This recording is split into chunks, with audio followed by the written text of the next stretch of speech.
Arms folded tight, a man scanned the unfamiliar surroundings. Anyone know where we are? He finally asked. He straightened his stance. Mormont Carl. Mercenary. Another man, deep in thought, spoke after a pause. Lyle, he said slowly. Carpenter. From Edora. But I've got no idea where this is. A shaky voice followed. A young man, eyes squeezed shut, stammered, I am Grit. I run a stall in Halsea. I don't know how I ended up here. A girl turned aside, studying the place carefully. Jenna. I live in the forest, she muttered. But I've never seen anything like this. Then, calm and steady, another man added, Han. Farmer. And no, I don't remember a thing, either. The noise around them grew.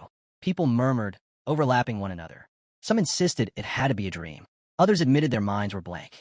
Carl, Lyle, and Han traded uneasy glances as someone whispered it might all be part of a magician's experiment. But Lyle kept his gaze far off and muttered, We're all from Tayanir. That much fits. We just need to piece it together. Before anyone could respond, a blur shot past the group. A girl zipped through the air, laughing as she twirled overhead. Why is everyone standing around? She called. The master tore open a rift in time and space. Battle's about to start, so be ready. Two men froze, staring up at her. One leaned closer, voice low. What are you? Hovering midair with her hands on her hips, she grinned. I sell. Guardian Fairy. And here's my advice. Don't start a fight unless you've got a death wish. Carl stepped forward, his tone sharp. Did you bring us here? Isel ignored the question and slowly drew her sword. Carl's hand went to his weapon. So you dragged us here, won't give an explanation, and think you can get away with it? His voice rose. Fine, I'll make you talk. Isel let out a tired sigh. Last chance. You sure you want this? Carl's grip only tightened. Big words for something so small. She raised an eyebrow. Bravery? Or just plain stupidity? That did it. Carl roared and charged forward, and froze mid-stride. His eyes glazed over. His body collapsed, hitting the ground with a heavy thud. Blood seeped across the earth. His head was gone. A glowing message appeared in the air. Emotion overload. Cause of death. Suicide. Silence. No one moved. The crowd stood stunned. Isel's voice broke the stillness. I warned him. The others stood stiff, fear wrapping around them like a noose. Her gaze swept across the group. Anyone else? Same result. Self-defense is simple enough to understand, right? The words snapped the silence in half. Panic erupted. People scattered in every direction, screams and disbelief filling the air. The mercenary was gone, completely gone. Something flickered in front of Isel, a glowing system window. The party had been formed. Time to slot the Haynes members into place. A sly smile touched her lips. So the master's ready. She spun back to the group, voice carrying. All right, everyone, brace yourselves. With a confident stride, she moved toward a massive door, raising her hand high. Open a rift. The door groaned. Behind it, a portal rippled into existence, radiating with an ominous glow. The crowd froze, rooted to the spot. Fear kept them still. Isel's smile never wavered. Step through. Unless you'd rather share the mercenary's fate. Someone near her started to protest, voice shaking. Han cut in, stepping forward with restrained anger. Isel, at least request weapons from the master. We're 1 stars. No gear, no armor. You expect us to storm a tower like this? Tower. Jenna's brows knit. What tower? Isel glanced at Carl's body, then back at Han. He wasn't wrong. Han pointed toward a small house nearby. There, the arsenal. Move. Grab whatever you can fast. The crowd scrambled, panic boiling over. What battle? What beginning? We're not ready. We can't fight this. Inside the arsenal, racks brimmed with blades, bows, and shields. Chaos erupted. People grabbing wildly, clutching anything that might keep them alive. Minutes later, they stumbled back outside. Armed, unsteady, but no longer empty-handed. By the portal, Isel was waiting, grin stretching wide. That's more like it. Time to go, she shouted, pointing at the swirling gate. One man hesitated, hand reaching toward the glowing surface. The rest just stood frozen. Fear thickened the air. Isel snapped at them, voice sharp. Move it, or do you want to end up like Carl? Jenna's eyes slid toward Han. He held a flimsy shield, barely worth anything. She stepped closer. What's on the other side? Why do we need weapons? He let out an irritated breath. Too many questions. Just know this. We're being thrown into an arena. We fight. That's it. Before anyone could answer, a system window appeared. One woman has left her world. Seconds later, more alerts flooded the air. Multiple members have perished. Han's jaw tightened. As expected, 1 stars don't last. Even Isel's grin faltered as another brutal message appeared. One group, wiped out completely. Han's expression darkened. That was fast. A voice rang inside Isel's mind. The master wants the next group. No more waiting.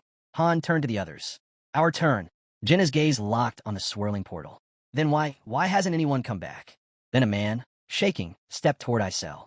Please, he pleaded. I have arthritis. I can't. Before he could finish, Jenna grabbed his shirt, pulling him close. No one makes it alone. Stay with us.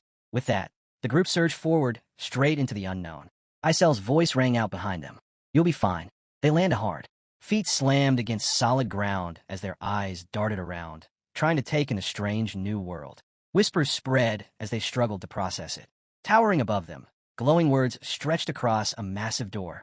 Main dungeon, floor 1. A system window blinked, gate opening. Prepare yourselves. Don't lose focus now, Han shouted, steadying the group. Stay together. The world shivered. Everything shifted. Light burst around them, and in the blink of an eye, they were somewhere else entirely. Soft grass rippled beneath their feet under a calm, endless sky. But that peace only made the dread worse. They stood in an open field, and the weight of fear sank into every chest. Haynes scanned the horizon, lost. Where are we? There was no time to answer. Goblins erupted from nowhere, charging fast. Bright numbers floated above their heads, displaying their levels. A system message flashed, defeat your enemies. Han's voice cut through the chaos. Together. If we don't fight, we die. But the instant the goblins closed in, terror spread. Haynes spun on his heel and bolted without a word. Han froze, stunned, speechless. Jenna's voice broke the moment. Where's the old man? Another message appeared. Status, fear. Stats reduced by 30%. In the distance, the old man was already sprinting, yelling, I feel amazing now. 3 others panicked and ran after him. Windows popped up one after another. Status, fear. Minus 30% stats. Jenna turned just in time to see them slam straight into a wall. They reeled back, dazed. Reality sank in. They were trapped. No escape. One man pounded the wall with his shield, screaming to be let out. Han glanced over, his voice sharp. Pathetic cowards. Jenna steadied herself and looked at him. If we take down the goblins, will the wall fall? Han's eyes stayed forward. That's the only way. I'll go in close. You cover me from range. Jenna hesitated. What about the others? Han didn't bother turning. Forget them. Dead weight. The goblins shrieked, fangs bared, claws swinging as they charged. Han braced himself, muscles tensed. He rushed forward, while the truth gnawed at him. He had never held a real sword or shield before this moment. The goblins lunged, claws slashing. Han gritted his teeth, muttering low, names Han. Steel clashed. He and Jenna fought side by side, dodging, blocking, swinging with everything they had. Each strike was survival. It was starting to sink in. This wasn't some twisted illusion. They were trapped, inside the very game Han once played on his phone. Game Choose Me. The memories came rushing back. Climb the tower. Reach the 100th floor. Forge weapons. Strengthen heroes. Plan every step with care. Just yesterday, he had been sprawled on the couch, scrolling through a new event, the paranormal dungeon. Back then, 7-star heroes were the ultimate prize. Everyone had one. Everyone but him. He'd burned through thousands of summons, and still nothing. His luck was rotten. Han had thought it unfair, brutal, even. Because in Game Choose Me, there were no second chances. A fallen hero stayed gone. Forever. He remembered the red warning flashing across his screen. His team shivering, all of them marked with the status, fear. Even his strongest fighter was trembling. Then it happened. A boss appeared. Level 999. It ripped through his squad like paper. Han had blinked in disbelief. A glitch, he wondered. But before he could react, the monster struck, fast, merciless. His entire party was erased before the attack animation even ended. And then, a shadow burst out of his phone. A voice thundered. There you are. Han froze. Impossible. The game was over. None of this could be real. Darkness swallowed everything. In the pitch black, a window glowed. Create your account. Another prompt followed. Choose your name. Before he could even touch the screen, his nickname appeared automatically. The game loaded. Windows stacked in front of him, flooding his sight. Welcome, player. Another flashed. Would you like to begin training? Accept to receive a reward. Han stood motionless, sword gripped tight, staring into nothingness. His heartbeat thundered in his ears. The system spoke, its voice echoing. In a small, forgotten town lived a boy named Han. The screen displayed Hyam territory, where people lived alongside slaves. Then another message appeared. An unknown force has invaded. To protect this world, you must climb the tower. Han pressed a hand against the wall beside him, staring out at the field ahead. His chest tightened. This wasn't a tutorial. This was war. A new directive appeared. Eliminate the goblins attacking the city. One lunged. Han had no time left to think. Han's grip tightened. He swung his blade once. Twice. Again. He forced himself past the panic, past the disbelief, and kept striking. His arms burned. His leg screamed, but he didn't stop. With a final shout, he cut another goblin down. These weren't pixels. They weren't lines of code. They were alive. Still gasping for breath, he stumbled forward. A message flashed before his eyes. Mission complete. He froze. The main square. The very one from game, choose me. And now he was standing in it. His throat went dry. His voice cracked as he shouted into the empty air. What the hell is going on? A new prompt appeared, glowing faintly. Summon players from the main menu. Then, a door creaked open ahead of him. Blinding white light spilled out. Inside, a shadow stirred. A figure began to take shape. Han watched as the outline stepped forward, his first summon. She approached, steady and direct. You summoned me, didn't you? My name is Shay, she said. Knight. There was no time to waste. Together, they entered the dungeon. Han was clumsy, unsteady with his weapon. Shay was not. Her strikes cut sharp, precise, merciless. Goblins fell before her blade like wheat before a scythe. Han panted hard, lifting his head just as another notification appeared. Mission complete. He glanced at her stats. 3 stars above him. The gap was undeniable. Another window flickered to life. Use synthesis to strengthen your heroes. Han's jaw tightened, already falling behind. Suddenly, Isel zipped into view, pointing sharply toward the door. Move it. The master's waiting. Han steadied himself and looked at her. Isel, that's your name, isn't it? The fairy froze midair, stunned. Wait, how do you know that? He introduced himself, calm, deliberate. But she didn't answer. Her eyes darted across the player cards in the system. Then her face twisted. There's no one named Han here, she snapped, glaring. You don't even look like a player. Unfazed, Han replied evenly, I'm Han. From Seoul. Not Tanir. The moment he said Earth, her expression shattered. What? She screamed, her voice rising with fury. That's impossible. She shot upward, frantic. This shouldn't be happening. Their voices clashed. Isel shrieking that he had to go through the door, Han refusing, calling it suicide. She didn't care. She shoved him toward it, her voice echoing like a command. Get in. Then Shay stepped forward, calm and unshaken. You barged in without warning. Now your body's reacting, absorbing magic. Han stared at his hands in horror. No, this is synthesis. It was happening, and he knew exactly what it meant. One hero would be consumed, so the other could grow stronger. The truth hit hard. Shay was 4-star. He was only one. No sane player would ever trade her for him. Shay stood aside, eyes closed, head bowed, jaw tight. Han shut his own eyes, fists clenched. He knew what was coming. He was about to absorb her. The screen lit up, synthesis complete. His eyes snapped open. Shay's body was glowing, her form dissolving into pure light. Han froze, stunned. Why? Why are you disappearing? She met his gaze, voice calm. This is how it ends. The system chose you. Her lips curved into a faint smile. Good luck. And then, she was gone. Han stood in silence, the emptiness around him crushing. He'd survived, but the cost was unbearable. A scream ripped through the battlefield, Grit's voice. From the chaos ahead, Han's voice rang out, commanding, stay sharp. If we run, they'll rip us apart. Blood sprayed, blades clashed. Han forced his way through the goblin swarm, sword flashing. He was still alive, and now he understood. Synthesis wasn't just about growing stronger. It was sacrifice. One life fed to fuel another. Power didn't come free. Someone else had to vanish for it. His stomach twisted. The only reason they were still alive was because the so-called master running this nightmare was clueless. This world, it was broken. Jenna fought at his side, calling out, got one, but another's coming. A goblin's teeth sank into Han's shoulder. He didn't scream. He clenched his jaw, forcing himself through the pain. Nothing made sense. How'd he ended up inside this game? But then the truth struck. Han himself had been summoned by a 1-star hero. Snarling, he slammed his shield into the goblin, sending it tumbling away. And in that moment, he remembered the level 999 boss. Its gaze had locked on him, and then it had walked away. Blood on his hands. Monsters closing in. Now it all clicked. He had crossed paths with something, or someone he was never meant to. Across the field, Jenna crouched beside a man, trembling on the ground. He wouldn't move, wouldn't even look at her, just muttered to himself. It'll heal once we're back. Han collapsed into the grass, clutching his bleeding side, his breath ragged. Memories churned. Players didn't even control the combat. The AI always took over once the fighting started. And yet, this game had over 1 million downloads. There was only one reason for that. Han lifted his head. Above, high in the sky, it was there. The eye, watching, always watching, like a god peering down at its creation.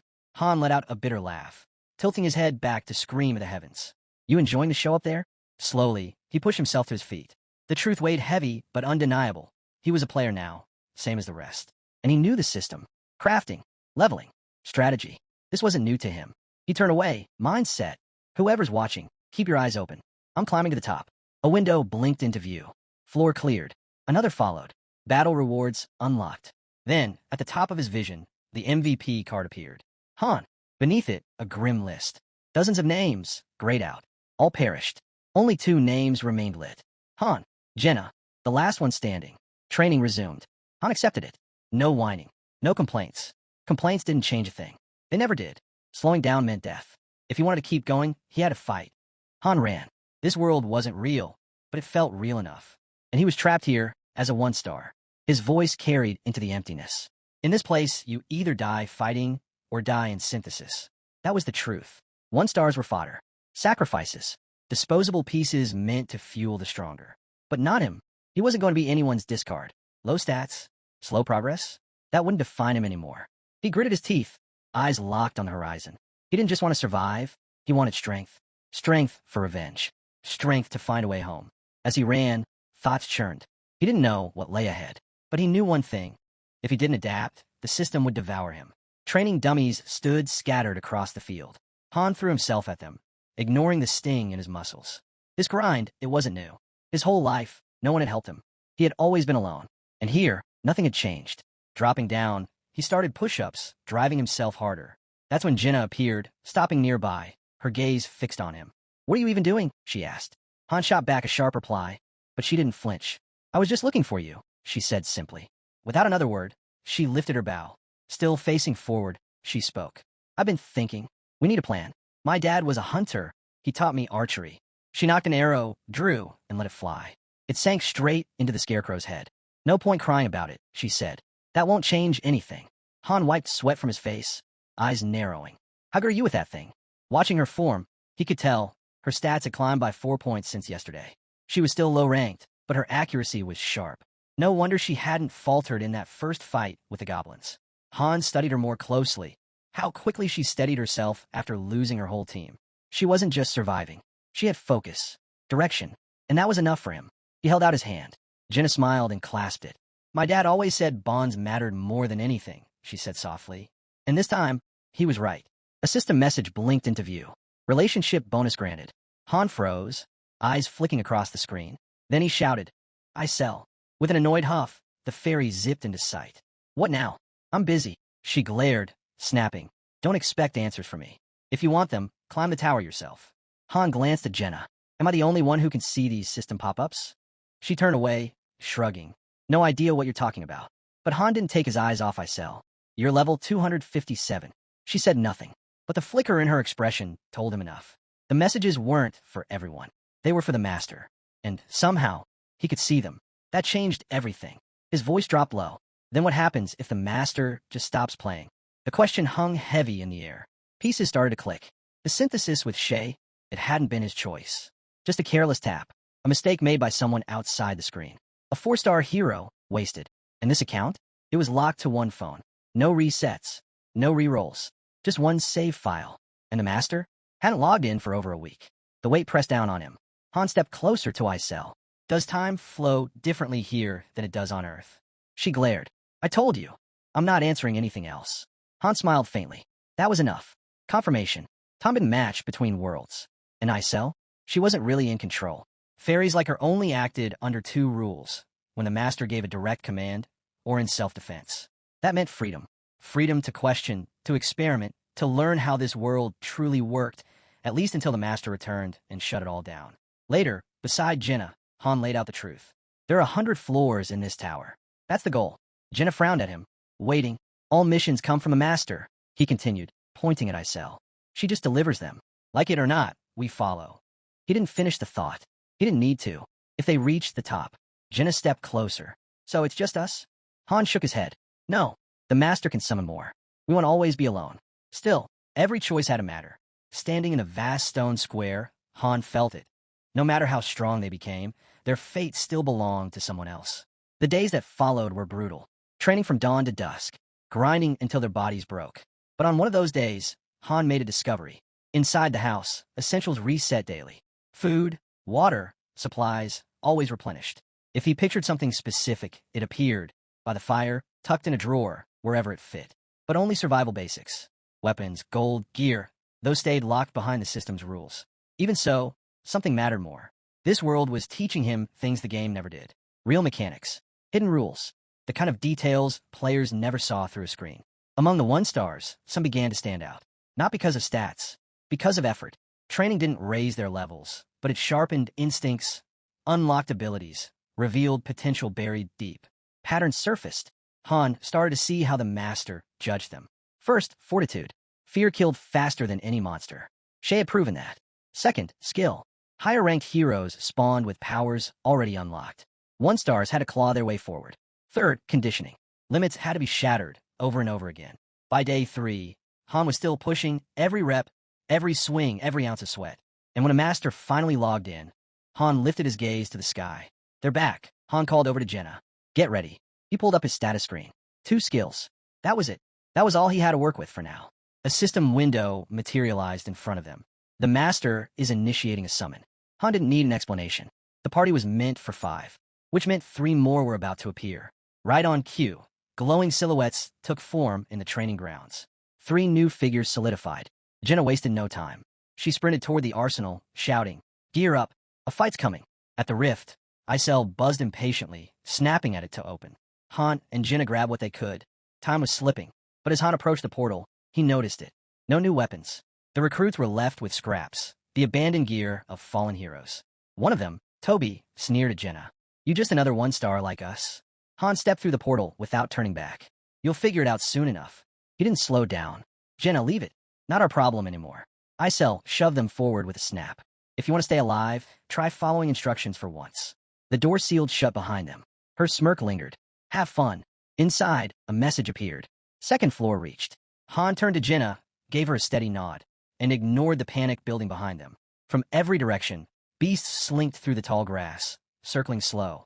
The recruits froze, paralyzed. One of them whispered, trembling, "What is this place?" Han's face darkened. He glanced at Jenna. Her stats had plummeted. Fear status, minus 30%. Without warning, he rammed his shield into her side. "What? Didn't eat enough porridge this morning." Jenna spun on him, furious. Han didn't blink. He pointed ahead. 2 goblins. "Yours. I'll handle the wolves." One glance at the rookies told him everything. They were useless. The wolves struck first. Snarling, one lunged. Han didn't hesitate. He sprinted forward, bellowing, and drove his blade into its open jaw, piercing clean through its snout. The steel was sharp, the strike heavy, but one hit wasn't enough. He ripped the weapon free and slashed again, cutting in every direction. Blood sprayed. Muscles burned. But he kept moving. This was the edge. His breaking point. One final swing, and a last wolf's head dropped to the dirt. But there was no break. Another beast launched itself at him. Han didn't even blink.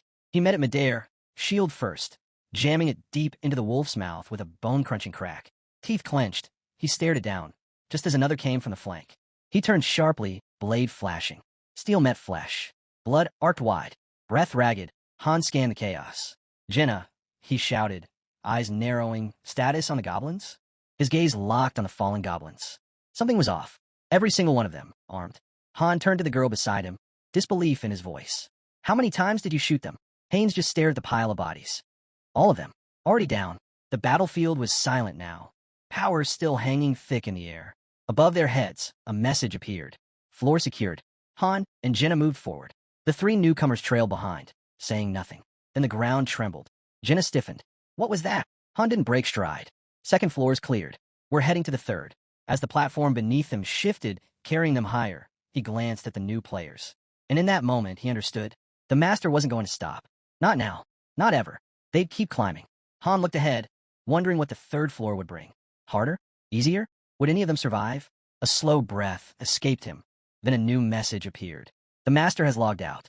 Behind him, Isel stretched out and groaned. "Finally, I'm exhausted." Han turned toward the portal, fitting the pieces together. 1 floor per day. Time here flowed 3 times faster. That meant they had just 3 days before the master came back. He dropped his shield at the arsenal, then froze. His stats had shifted. -1 intelligence, +2 strength. Total gain, +4. Leveling speed, increased. He was getting stronger. So caught up in the numbers, he barely registered the 3 arguing with Jenna. Their voices blurred in the background. Han's mind was elsewhere. Why wasn't the master rushing? Charging blindly would lead to failure. So why hold back? The answer hit him. 1-star heroes weren't fighters. No training. No instincts. Just people. That's why they were considered disposable. He thought of Mormont Carl, reckless, headstrong, dead in an instant. Then Shay, calm, decisive, unflinching. High-ranked heroes didn't hesitate. They just acted. 1 stars froze when it mattered most. Han's eyes shifted to Jenna. Maybe Shay had told her something before she vanished. Something worth keeping. Jenna met his gaze. Maybe we should explain things to the others. Han's response was sharp. Why bother? She faltered, glancing back at the trio. Maybe, just maybe, they could be taught. Helped. Han studied them a moment before muttering, they'll probably die anyway. Still, he could see it. They were starting to adapt. He called out, voice firm. Don't freeze next time. You're in this with us. Then he turned away. Just before vanishing around the corner, he shot one last look at Jenna. His face unreadable. I'm done wasting time on you. Out of nowhere, Toby stormed up and grabbed Han's collar. In an instant, Han flipped him to the ground and slammed his fist into Toby's face. Standing over him, his words came cold. While we fight, you hide. Han's gaze locked on Jenna. This what you wanted? The next day, training picked back up. Well, kind of. They started with scarecrows. Nothing serious. Just drills. Swings. Shots. Steps. Over and over again. Calling it training was a stretch. Han hacked at a dummy with a wooden blade. Jenna fired arrow after arrow, each landing cleaner than the last. The trio? Nowhere in sight. Like they were waiting for a secret exit from this world. Han stayed focused, driving his blade harder, faster, until pain shot through him. He looked down. An arrow jutted from his leg. Jenna rushed over. Are you okay? The wound was already closing.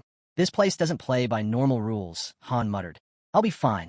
And, without hesitation, he went right back to swinging. Get ready, he barked. It begins now. Something shifted in him. Pain wasn't the enemy. It was proof he was still alive. Suddenly, thwack. Arrows hammered against his shield in rapid succession. A glowing system prompt appeared. The master has returned. Isel, sword overhead, scanning the field. Everyone, back to the square. Jenna stepped forward, cracking her knuckles. Finally, been waiting for a real fight. Han glanced at her, surprised at how fast she was adapting. The 3 recruits? Not so much. They shouted at Isel, furious. Send us home already. Her smile vanished. You're driving me insane. With a flare of power, she flung them high into the air. Han and Jenna just stood back in silence as the trio crashed down. Isel pointed sharply. Inside. Now. Another prompt lit up. 3rd floor initiated. New monsters deployed. Han tightened his grip and turned to Jenna. We've leveled up. Time to prove it. Then he charged. Steel ripped through goblin flesh as Jenna fought at his side. Starting to get boring, Han muttered mid-swing. They're just standing around. Again, Jenna shot back, nodding toward the others. Another message appeared. Tip. Uncooperative players can be reset. Jenna met Han's eyes and gave the slightest nod. And then, everything shifted. Back to the 1st floor. Jenna scanned the field. Could be worse. Same monsters. Same fight. But she cut them down easily, dropping the last one with a grin. A new system message flickered. 1st floor repeated. The master was testing them. Again. Together, Han and Jenna kept climbing, floor after floor, cutting down anything in their path, and collecting every reward. But eventually, Jenna staggered, barely keeping herself upright. She looked at Han, silently begging, no more. As they stepped out of the rift, she moved ahead, whispering, I'm done protecting everyone else. Han followed, steady as ever. The master doesn't care about weaklings. Ahead of them, a massive structure loomed. Its doors creaked open with a low rumble. A new message flickered into view. Synthesis process initiated. The 3 others stared blankly. What's that even mean? Han studied the glowing window. The answer was obvious. The master wasn't just summoning them. He was demanding sacrifices. He glanced at the others. They'd had chances, plenty of them, and wasted every single one. A map unfolded before them, tracking their every move. Where they trained, where they wandered, or more accurately, where they did nothing. And then, the gates creaked open. Han's eyes stayed fixed on the path ahead. So many missed chances. All gone. He could imagine the master's screen. The little things faded, but the big ones? Always clear. Achievements. Damage dealt. Effort spent. Or effort never made. Isel motioned with a wave. This way. Han glanced at her. Relax. You're not the one being tested. One of the men faltered, voice trembling. What happens to us in there? Han didn't look back. His tone cut sharp. You'll get exactly what you earned. The man screamed suddenly, swearing he'd been forced into this. Han finally turned, cold as steel. No one cares about your excuses. The fairy added with a shrug. For once, I agree. Han's words sliced deeper. You've always hidden behind others. Never fought. Never even tried. And now, this is where it leads. The fairy snapped. Enough. Get in. The man stepped forward. The gates slammed shut. A new prompt appeared. Synthesis initiated. His voice rang out from inside, desperate. No, let me out. You can't. Too late. Blue flames erupted, swallowing the chamber. And then, she appeared. A girl with blazing red hair stepped from the fire. Synthesis complete. She looked around in shock. Wait, where's that guy? He's gone. Han didn't flinch. That's what happens to dead weight. He turned toward the group. So who's next? The fairy pointed. Move it. One player froze, pale as ash. The next walked forward, grinning. They're sending me back. I knew it. I'm going home. Han's head stayed low. Whatever lie keeps you calm. Light burst. Synthesis complete. He was gone. Moments later, Han entered the chamber himself. His body surged with power. Level rising. A new trait unlocked, cold-bloodedness. He brushed past another player, muttering, You got lucky. The red-haired girl stared at him. So, if the master decides we're useless, that's it? We're erased in there. Han looked back over his shoulder. Why are you surprised? You're the one who said you were tired of them. She trembled. But what if I'm next? Han turned away. Then that's it. Every floor we climb, the monsters get tougher, and so do the sacrifices. Han's voice cut through the silence. The master sends the orders. We either fight to live or get burned in synthesis. The girl's voice softened. So you knew from the start. Still facing forward, Han replied, Maybe you should have listened to your father. She fell silent, gaze lowered. Han added coldly, Stick with the right people. That's the only way through. The next day, head lowered, the girl called out, I'm counting on you. Han's reply was flat. Is there a point? Her fists clenched. You told me if I stayed close, I'd survive. I'm trusting you now. His eyes narrowed. Then follow orders. Do that, and you'll live. A tall man stepped forward, fist tight, voice unsteady. I messed up. I was scared. I left everything to you. But I want to change. Han's tone sharpened. Why should I believe you? The man bowed his head. Then let me kneel, if that's what it takes. The girl cut in. At least now he knows his place. Han picked up a stick, staring him down. Ever fought a monster? The silence gave the answer. Han tossed a wooden sword his way. Then prove it. He turned to his teammate. I'm just trying to survive, same as you. Han pointed toward spear. Take it. From what I've seen, it's the easiest for beginners. Mid to long range, fits you better. The girl crossed her arms, a hint of a smile on her face. Close range with the sword. Mid-range with the spear. Long range with the bow. Every angle covered. Han gave a short nod. For a squad thrown together on the fly, the setup wasn't bad. But his tone hardened again. Why are you just standing there? Get ready. The man hesitated. Maybe someone could show me the basics first. Han launched forward, slamming into the ground in front of him. No one show me anything either, he barked. The first time I touched a spear was in a real fight. You learn as you go. Then he exploded into a flurry of strikes. At least you got someone to train with. All I had was a scarecrow. The man gritted his teeth, squeezed his eyes shut, and swung the spear. Han kicked him hard in the gut. Eyes open. You close him to fight, you're dead. The man crashed to the ground, clutching his stomach.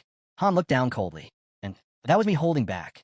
If it had been a monster, you wouldn't be breathing. Behind him, the girl's voice broke in. Is this really his first time? Maybe ease up a little. Han didn't bother looking back.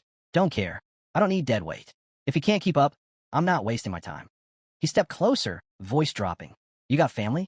The man muttered. A younger sister, she's waiting for me. Han's tone shifted, barely. Then at least you've got something to fight for. He lifted the wooden blade to the man's throat, eyes steady. Now picture what happens to her if you don't come back. The color drained from the man's face. Han pressed harder. If you're going to die anyway, you don't belong out here. Monsters won't spare you. If you want the easy way out, step into synthesis. Decide now before it's too late. The man's jaw tightened. His fists shook with silent rage. Han smirked. There it is. That's the look I was waiting for. Scene shifts, base. 2 alerts blinked in the air. Arsenal unlocked. Forge complete. Cost, 500 crystals. Han scanned the new structure, nodding. A real forge. Finally, progress. He raised his voice. Hey, fairy, get over here. A blur zipped toward him, wings buzzing, face twisted in annoyance. Who do you think you are? Ordering me around? Han replied flatly. You're gonna need better comebacks. That act's getting old. Fuming, the fairy pounded his chest with tiny fists. Han stayed calm. Come on, you're the one sending those system messages, right? Just admit it. He studied her. They're worded exactly like those forum posts. You got internet access. She folded her arms with a huff. Yeah, I check the forums when I'm bored. So what? Han raised a brow. Then you've read the top strategy guides. First build a training center, unlock 10 weapons, then the forge. Her eyes narrowed. How do you know that? Han shrugged casually. Why wouldn't I? That guide's famous. Everyone knows it was written by Loki. Her eyes widened. Wait, even that. Of course, Hans said. I was a player too. The fairy's whole expression lit up, smiling wide. Loki, the legend.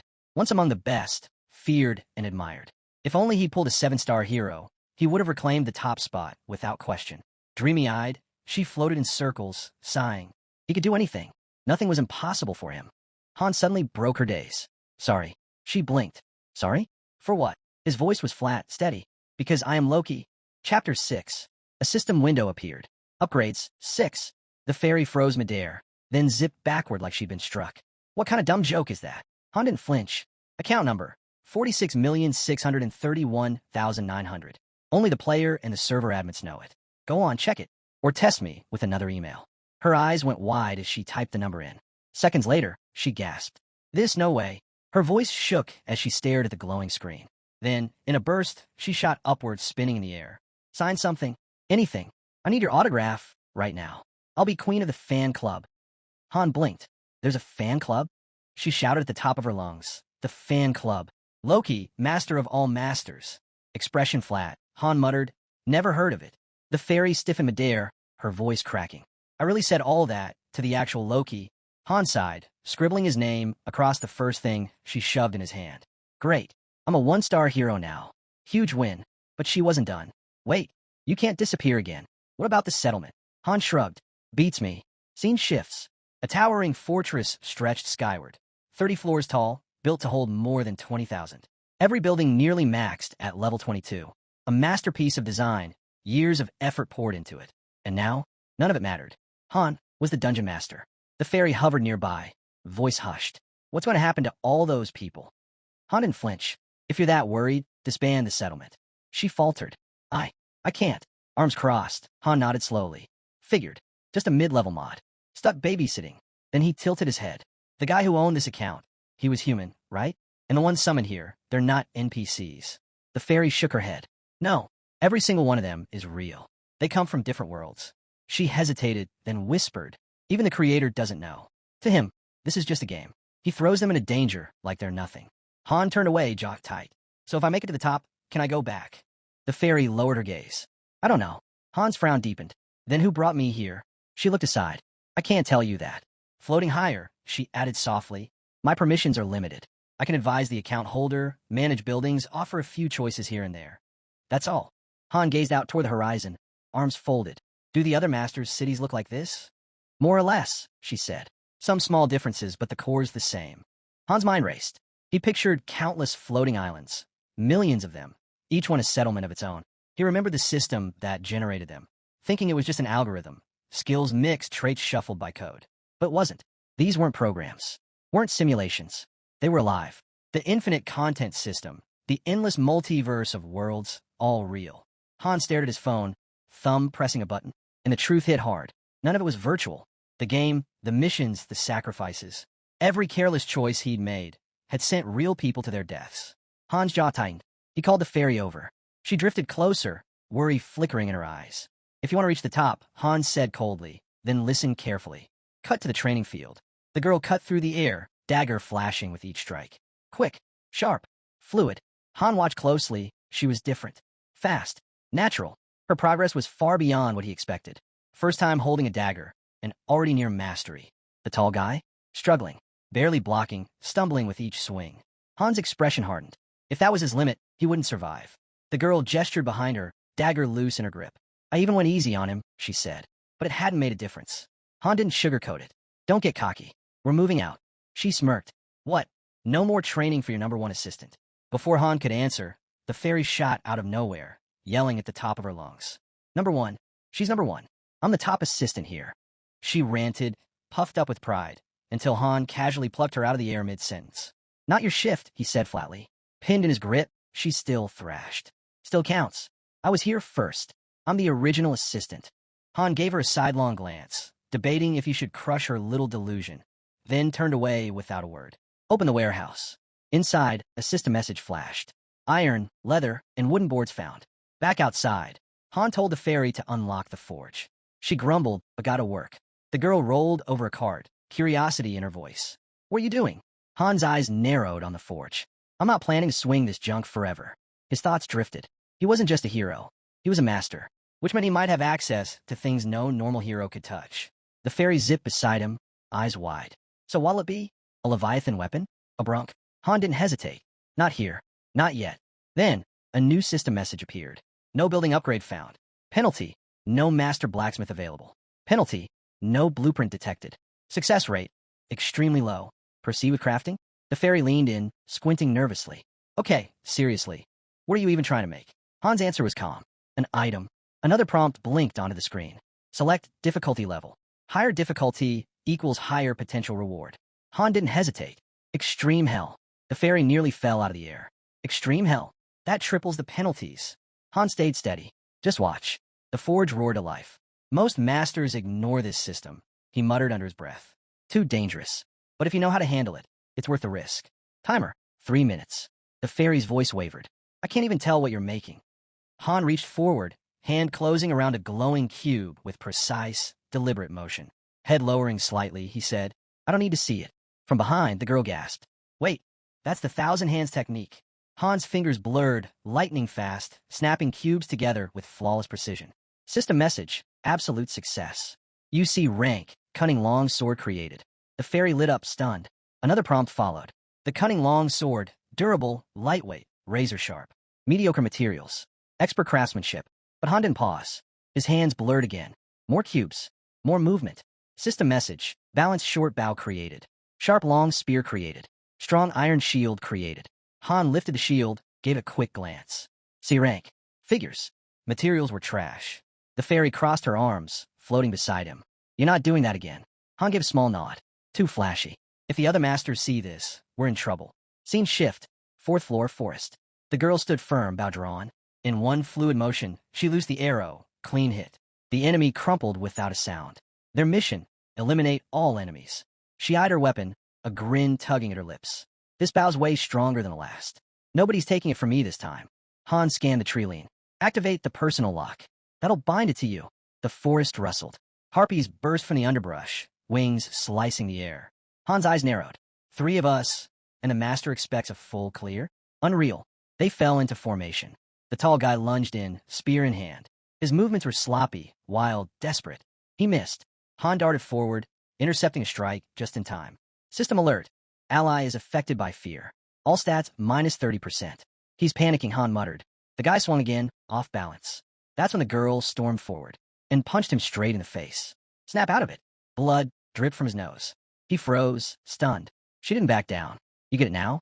This isn't a game. It's your life. Han cut through a harpy in one clean strike. Pull yourself together. The guy gripped his spear tighter. I got it. His voice steadied.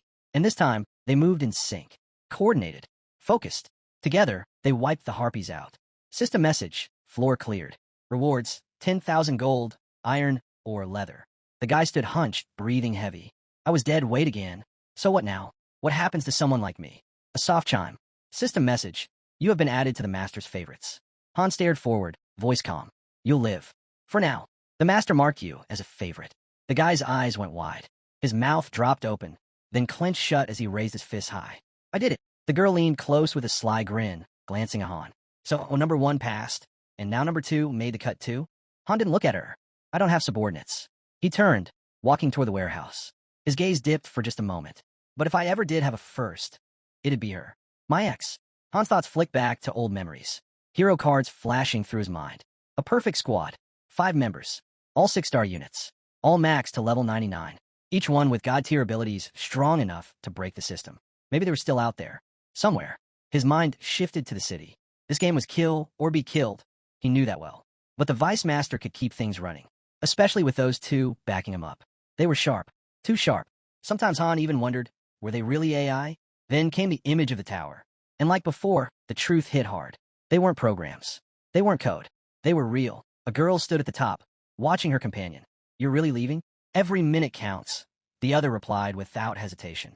Dressed in white, the first girl's voice softened. I won't be able to help with this part. The research is in your hands now. There was a long pause. Then, as her companion turned to leave, she whispered, I hope you find the master. Back at the base. System message. Living area upgraded to level 2. Hero limit increased. Dining hall complete. Meals now higher quality. Cut to the training ground. System message. Training area upgraded to level 2. Training efficiency boosted. Near smaller building. System message. Forge, carpenter's workshop, and metalworking station merged into equipment workshop. And finally, system message. Settlement territory upgraded to level 2. The girl stood frozen, mouth hanging open. What is even happening right now? The guy beside her shook his head. This master's a monster. Seriously, who even does this much? Han glanced around casually. Just drop some funds. Guess he's really into the game. He studied the new buildings, the way the Hanes moved, fluid, alive, natural in battle. Not like NPCs. Not like characters. Like real people. The higher we climb, the better life gets here, he added. His gaze shifted toward the ferry. Player logs in on a schedule. Probably has a full-time job. Still finds time to grind and spend. Lucky it's not just some broke college kid. His girlfriend nodded. Yeah, he dropped 65,000 on one gear set. We definitely hit the jackpot. Han smirked, head lowering. This wasn't like other games. Crystals didn't just fall from quests. Everything here had to be earned. Finding someone willing to spend real money? That was pure luck. Then, system alert. The master is summoning 10 new heroes. The portal flared alive. The guy turned, stunned. Wait, is this really a summoning? Han nodded. Renovations are done. Time to celebrate. Inside the new house, Han pulled up the hero cards in his mind. He knew the system by heart. 2 summoning types. Gold summons and crystal summons. No question which was stronger. The whole setup was a trap. A system built to dig deeper, to make players spend more and more. A crowd gathered at the gate, appearing out of thin air. An older man blinked around, dazed. I was just at home a second ago. Han stood silent, listening as confusion rippled through the group. Voices rose, panic spreading. Without warning, he raised his sword, pointed straight at the old man. Startled, the man stumbled back. Who are you people? Han stepped forward, voice unyielding. Quiet. No explanations. Not yet. His gaze swept the crowd. First, survive. Then you'll get answers. The fairy shot upward, arm raised. Listen up. No time to waste. Carpenters, over there. Blacksmiths, step forward. Cooks move. The group muttered in disbelief, their confusion only growing. A girl nearby frowned. What are you even trying to pull? Eyes closed. Han replied calmly. She's assigning roles.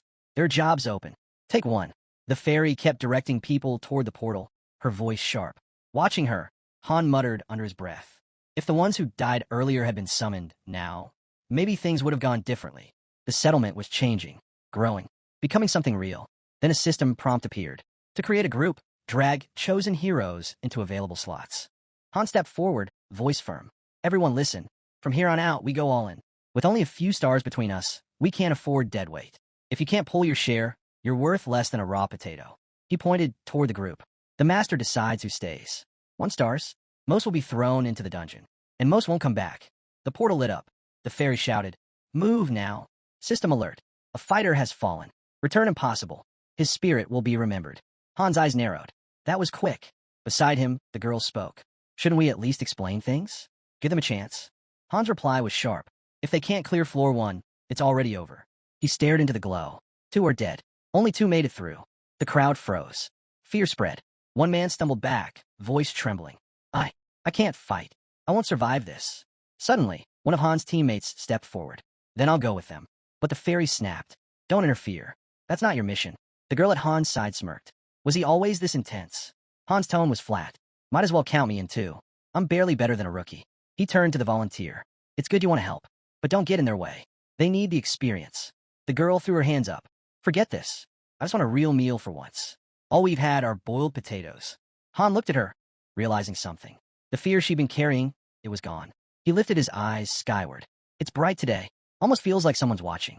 Han turned back with a faint grin. Relax. There's no god out there tracking every word we say. In his head, he pictured the system, cold, mechanical, automatic. Everything we say gets filtered, shortened, turned into basic messages before it's ever seen. Not long after, the guy returned, this time leading a group of new recruits. Han gave him a quick scan. No injuries. Everyone breathing. How many goblins did you drop? The guy scratched his head. Just 1. Han stepped aside. Whatever. Let's head back. Maybe this time we'll eat something besides boiled garbage. Scene shift, dining hall. Han glanced around the new space. Looks better in here, he muttered. A real dining hall means real meals. If the master sees we're worth the effort, maybe we'll get rewards. The girl suddenly jumped up, cheeks flushed. This is amazing. I'm calling dibs on lamb steak. The guy chimed in right after. Turkey for me. Han raised an eyebrow. Why are you two even listening to me? Then came a letdown. Plates slid across the table, stacked high with potatoes. An old man rose nervously. He got spices, plenty of them, but the only thing stocked right now is potatoes. Han's eyes narrowed. That same man had claimed to be a cook. Pulling up his stats, Han's scowl deepened. No cooking skills. Not even one. Turning away, disappointed, Han muttered. Maybe someone else here's got real talent. He looked at the girl. Name? She blinked. Huh, you're the new cook, Han said flatly. Her eyes dropped, unease written all over her. The old man stammered. Wait, I could try making something else. Han's gaze cut sharp, quick to adapt. Fine, but lie again and I'll know. You get one free pass. Soon after, the table filled with steaming dishes. Still potatoes, but roasted, mashed, fried, and seasoned with spice. The girl took one bite, her eyes lighting up. This is insane. I didn't know you could do this much with potatoes. She pointed out the spice rack, overflowing. With it, the food tasted 100 times better. Han jabbed his fork into his plate. Eat, and listen. Closing his eyes, he added, I'm not repeating this. The new ones need to hear it. Their survival depends on it. Later that night, recruits huddled under the stars, wide-eyed. Is this stuff really true? Someone asked. The girl smiled. I never touched a weapon before coming here. If I can do it, so can you. The fat man folded his arms, serious. So what happens now? Just because I'm a cook, does that mean I can't help in other ways? I've done carpentry before. Han's gaze turned cold. Lie again, and you'll be first in line for synthesis. Honestly, you'd make a perfect candidate. He turned to the group, voice firm. Sure, settlement work feels safe. But don't fool yourselves. The moment someone stronger shows up, you'll be replaced and sent straight into the front lines. He let the words hang, picturing the settlement spreading wider by the day. The next morning, routine was gone. Han stood outside, facing the small squad gathered before him. His tone cut sharp. Only 3. He studied them briefly, unimpressed. The girl shrugged. Looks like the others bailed. Probably hiding. Han exhaled. Tired of the same drills, he muttered. Let's change things up. He threw down a challenge and crushed the recruits without effort. The gap was overwhelming. 7, maybe 8 stat points apart. In reality, it was like an adult sparring with toddlers. No way Earth could have allowed such a leap in power. His eyes shifted to the girl. Her arrow flew fast, crisp, archery already at level 5. Her dagger work? Level 2, but climbing steadily. Then he glanced at his teammate. Spear raised, form steady. Spear mastery sat at level 2, but it had stalled. No matter how hard he pushed, progress refused to budge. Looking back at the newcomers, Han noticed something. Each had already unlocked level 1 in ball control. Their growth lined up almost evenly, likely their age keeping pace. Still, compared to the cowards hiding in camp, they were miles ahead. Soon after, the master summoned another wave, 10 fresh heroes. This time, Han didn't even move. His comrade and the others handled it without him. The girl watched, lips curving slightly. Looks like the numbers are growing. Han gave a short nod. This is only the beginning. He took note, just 1 death this round. Not bad at all. Then the girl asked, why hasn't the master sent us to the 5th floor yet? Feels like it's been forever. Han's gaze narrowed, fixed on the distance. The 5th floor wasn't just another step up. It was a wall. Because he's waiting, Han said at last. He knows better than to rush it. In his mind, the tower loomed. Every 5th floor was a turning point, a boss fight disguised as progress. Even he couldn't guarantee survival. He imagined a storm pressing down on the city. No matter how much they trained, no matter how carefully they picked recruits, waves like that always claimed lives.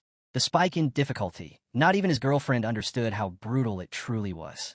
Cards flickered in his thoughts. Combat heroes, all just 1 star. Then the supports. Scene shift, 4th floor. The Hanes lined up in formation, steady and focused. Han watched from behind. Their shields for now, he murmured. No need to rush. Our spears and bows will cover them. The signal rang out. The team charged. 1 fighter blocked a harpy strike. A shout cut the air. Even weak ones can land a hit. Another knight deflected cleanly. Another voice followed, sharp and commanding. Stay together. This works only if we fight as one. A spearman slipped to the side and drove his weapon straight through. More voices rose across the field. It's not about being the strongest. Fight together. Han stayed silent, just watching. Clearing this floor alone would have been easy for him. But that wasn't the point. They had to prove themselves. System message. Battle complete. Rewards. 2,000 gold, iron ore, and leather. The squad cheered, clapping shoulders and laughing. Small victories, but for them, they meant the world. Han studied their faces quietly. The 5th floor, what waited there? Maybe even a mission he couldn't handle alone. He pulled his teammates in briefly. So, how's it feel? The girl grinned. You guys nailed it. Han gave a small nod. Yeah, I'd say so too. Armory. The master had started showing up less often. Still, from the last batch of 10 recruits, he'd chosen exactly what they lacked. A blacksmith, a tanner, a carpenter. Inside the workshop, hammers rang nonstop. Ear-rank swords, shields, armor. Barely enough for rookies to survive. But the core team? They got stronger gear, crafted from better materials, giving them sharper odds in battle. Checking the player map. Han spotted 3 names marked for synthesis. All 3 had skipped training. All 3 swore they'd bolt the second danger showed. One of them was the same liar who once claimed to be a cook. Days passed. That same man stared at the shield in his hands. We're heading back to the 4th floor today? Honestly, I was hoping for something harder. Han kept his eyes forward, his tone cut like steel. So, we're not stepping onto the 5th floor yet. The fairy answered quickly. Not likely. The girl caught on instantly. Wait, are we? Han stepped forward.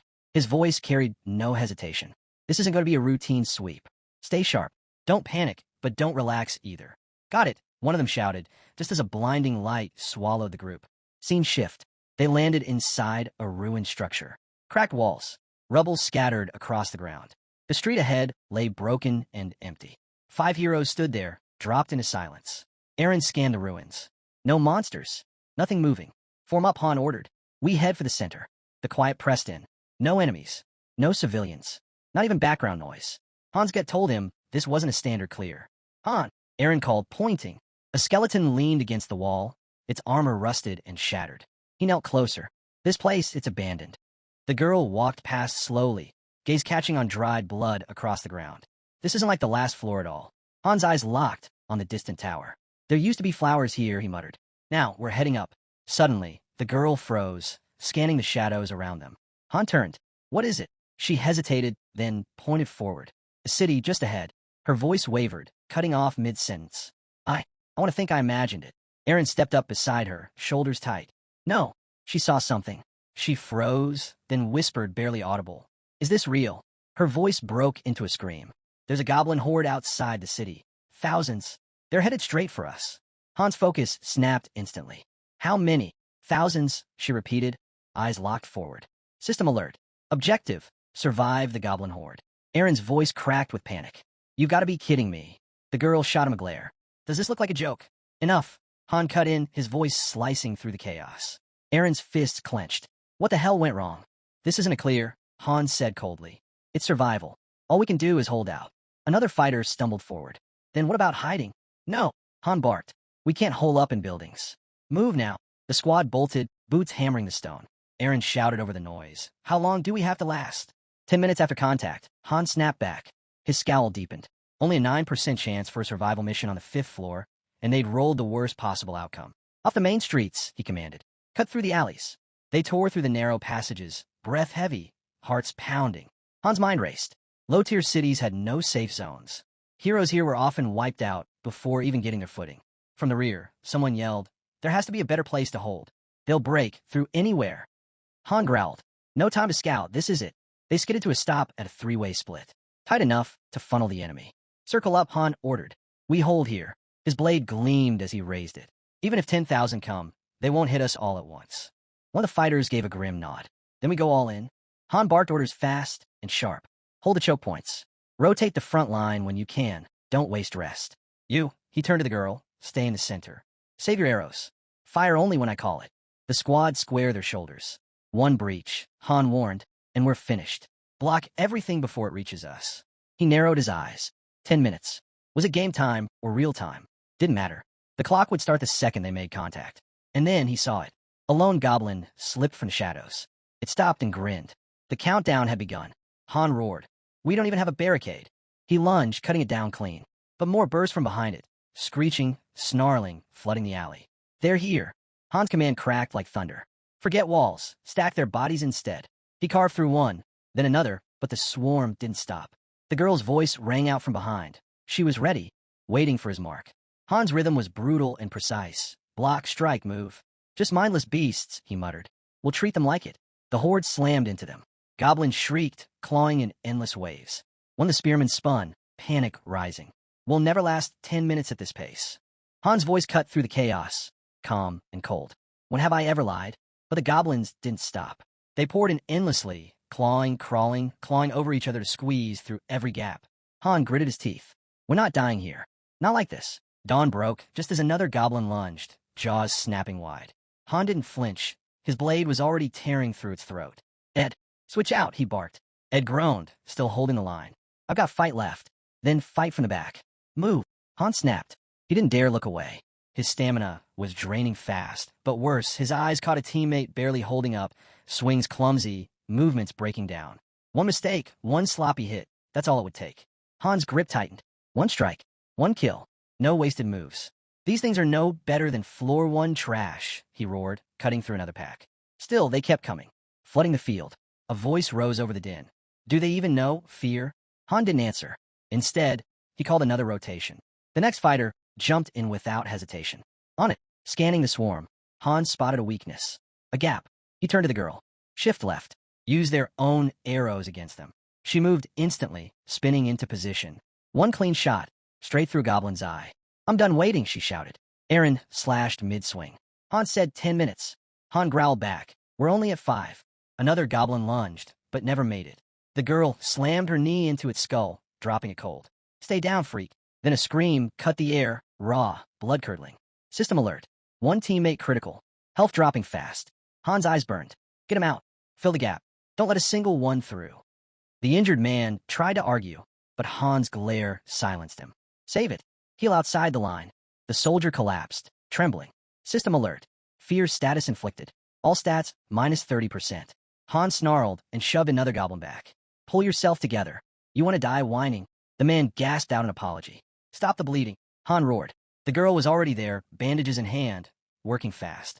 Han turned on the rest. You want him alive? Then fight like it. A goblin lunged from behind, but Han twisted, cutting it clean, then stomped another into the ground. Out of my way. The waves didn't stop. One fighter shouted, panic rising. My sword gone dull. Another soldier grabbed it without pause, forcing himself upright. I'll make it work. He stared at the chipped blade, doubt flickering. Han's voice lashed out. Worry about sharpening it after. Swing it now. The soldier swung. The blade cracked a goblin down. Han knew it was inevitable. Not junk tier, but still just iron. Weapons wouldn't last forever. He roared above the noise, blade flashing through another swarm. Blades or not, these things still fall. Han smashed a goblin's skull flat with a shield. No sword? Then use this. He spun. Aaron, swap out. But Aaron stood his ground, still holding. Behind him, the girl cut another goblin down. Take the break while you can. Don't try to be a hero. 3 minutes. Han barked. That's all we need. Why does 30 minutes feel like forever? He snapped again, louder. Aaron moved forward. The girl's eyes stayed locked on the fight. She looked rattled. 10 seconds, Han muttered, voice low. That's all we need. Then he raised his blade high. Cover us. But his gaze caught her quiver. Only 4 arrows left. His jaw tightened. Not good. Let him fly, he shouted. If they break through, none of this matters. She nodded. Understood. 2 arrows loosed, both hitting clean. But then, one goblin slipped through the line. Its eyes burned wild, clutching a jagged stick. On the ground, the injured soldier barely stirred. The goblin lunged, driving the weapon straight into his gut. Blood burst from his mouth. The girl's arrow dropped it instantly, but her eyes locked on the fallen. He wasn't moving. Blood pooled thick beneath him. System alert. Critical condition. Life at risk. Han's fury erupted. He tore through the horde, cutting down anything in his path. Jenna froze, panic clawing at her chest. Do I try to save him? But if I move now? Up front, a fighter raised a shield, shouting, hide. Just 30 seconds of cover. A beast surged forward, strike, aim to kill.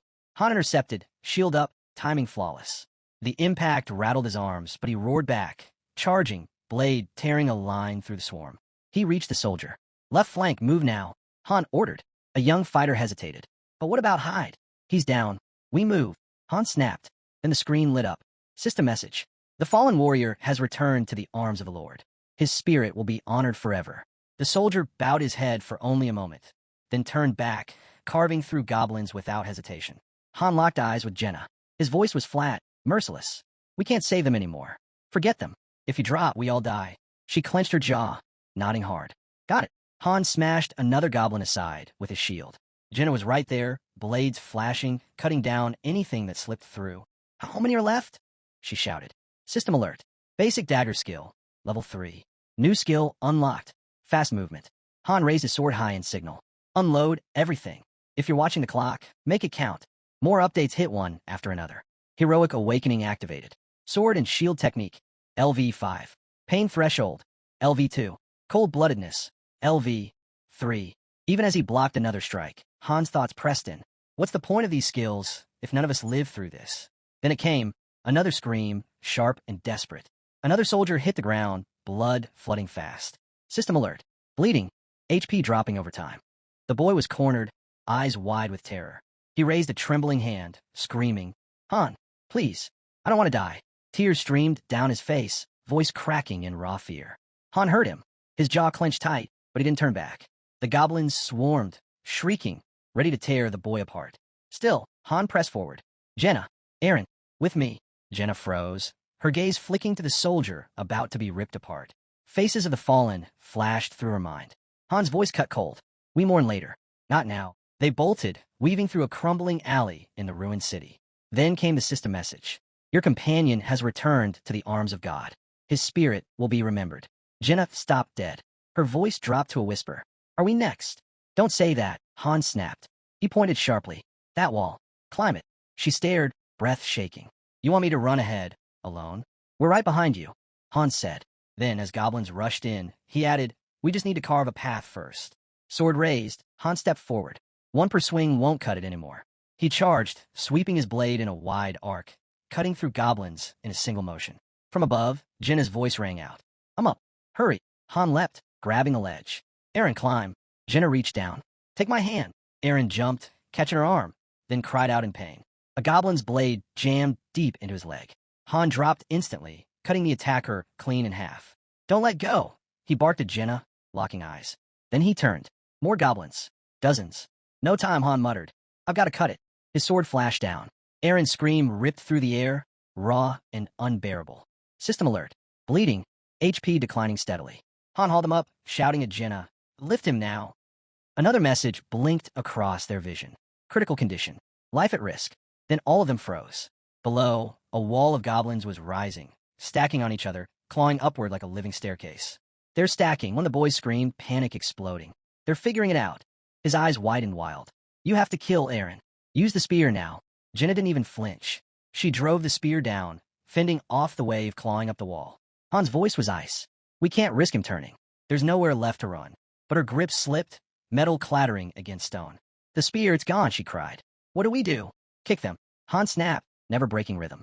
Hands clawed upward, scratching, grabbing, dragging at anything they could reach. How much longer? Jenna shouted, panic breaking through. There's too many. 30 seconds, the boy yelled back. Feels like an hour, someone muttered through gritted teeth. I'm serious. We're almost there. Han's blade kept flashing, every swing cutting back another wave. His thoughts narrowed to one single focus. Just a few more seconds. Just hold until the timer shows. And then, it appeared. A countdown lit up, numbers ticking away the final seconds. That's when it struck. A goblin lunged, seizing Han's shield and yanking it down. Han didn't flinch. His sword was already rising. But before he could swing, another goblin drove a blade straight into his gut. The creature grinned, its eyes glinting with malice. Han's body shuddered, his teeth clenched. You piece of... The goblin twisted the blade, then ripped it free. Agony tore through him like lightning. Han's scream ripped raw from his throat as his knees nearly buckled. His vision blurred. System alert. Bleeding. Health will gradually decrease. Not far off, Jenna stumbled, clutching her side. She'd been struck too. Another alert flared. Bleeding. Health will gradually decrease. Both of them, on the brink. Amid the chaos, one boy knelt, staring blankly at the ground. So this is it. Dying here on the 5th floor. What a joke. His head sagged. Why? Why me? I never chose this. Not back on Earth. Not here. Despair clawed deep. But something snapped. His eyes tore open. Rage surged like fire through his veins. Why? He roared. He shot to his feet, his blade slicing a goblin clean in two. You freaks. System alert. Berserker mode activated. One eye blazed blood red. The other stared hollow and black. You think I fall here? On the 5th damn floor. His sword dropped low, hanging loose at his side. There's no reason, no meaning to any of this. A goblin rushed him. Han moved faster than lightning. One strike dead, another gone. 5 more, shredded to pieces. I'm not dying here. Limbs scattered. Blood drenched the stone. Han stood at the center, eyes wild, face locked forward. Come on, he roared into the horde. System update. New skill unlocked. Berserker. For the first time, the goblins hesitated. Jenna's chest heaved. Even breathing hurt. Feels like my body's tearing apart. Han's voice cut through, cold and feral. You want me dead? Then try. He slashed again, faster, harder. Each strike more vicious than the last. Then steel cracked.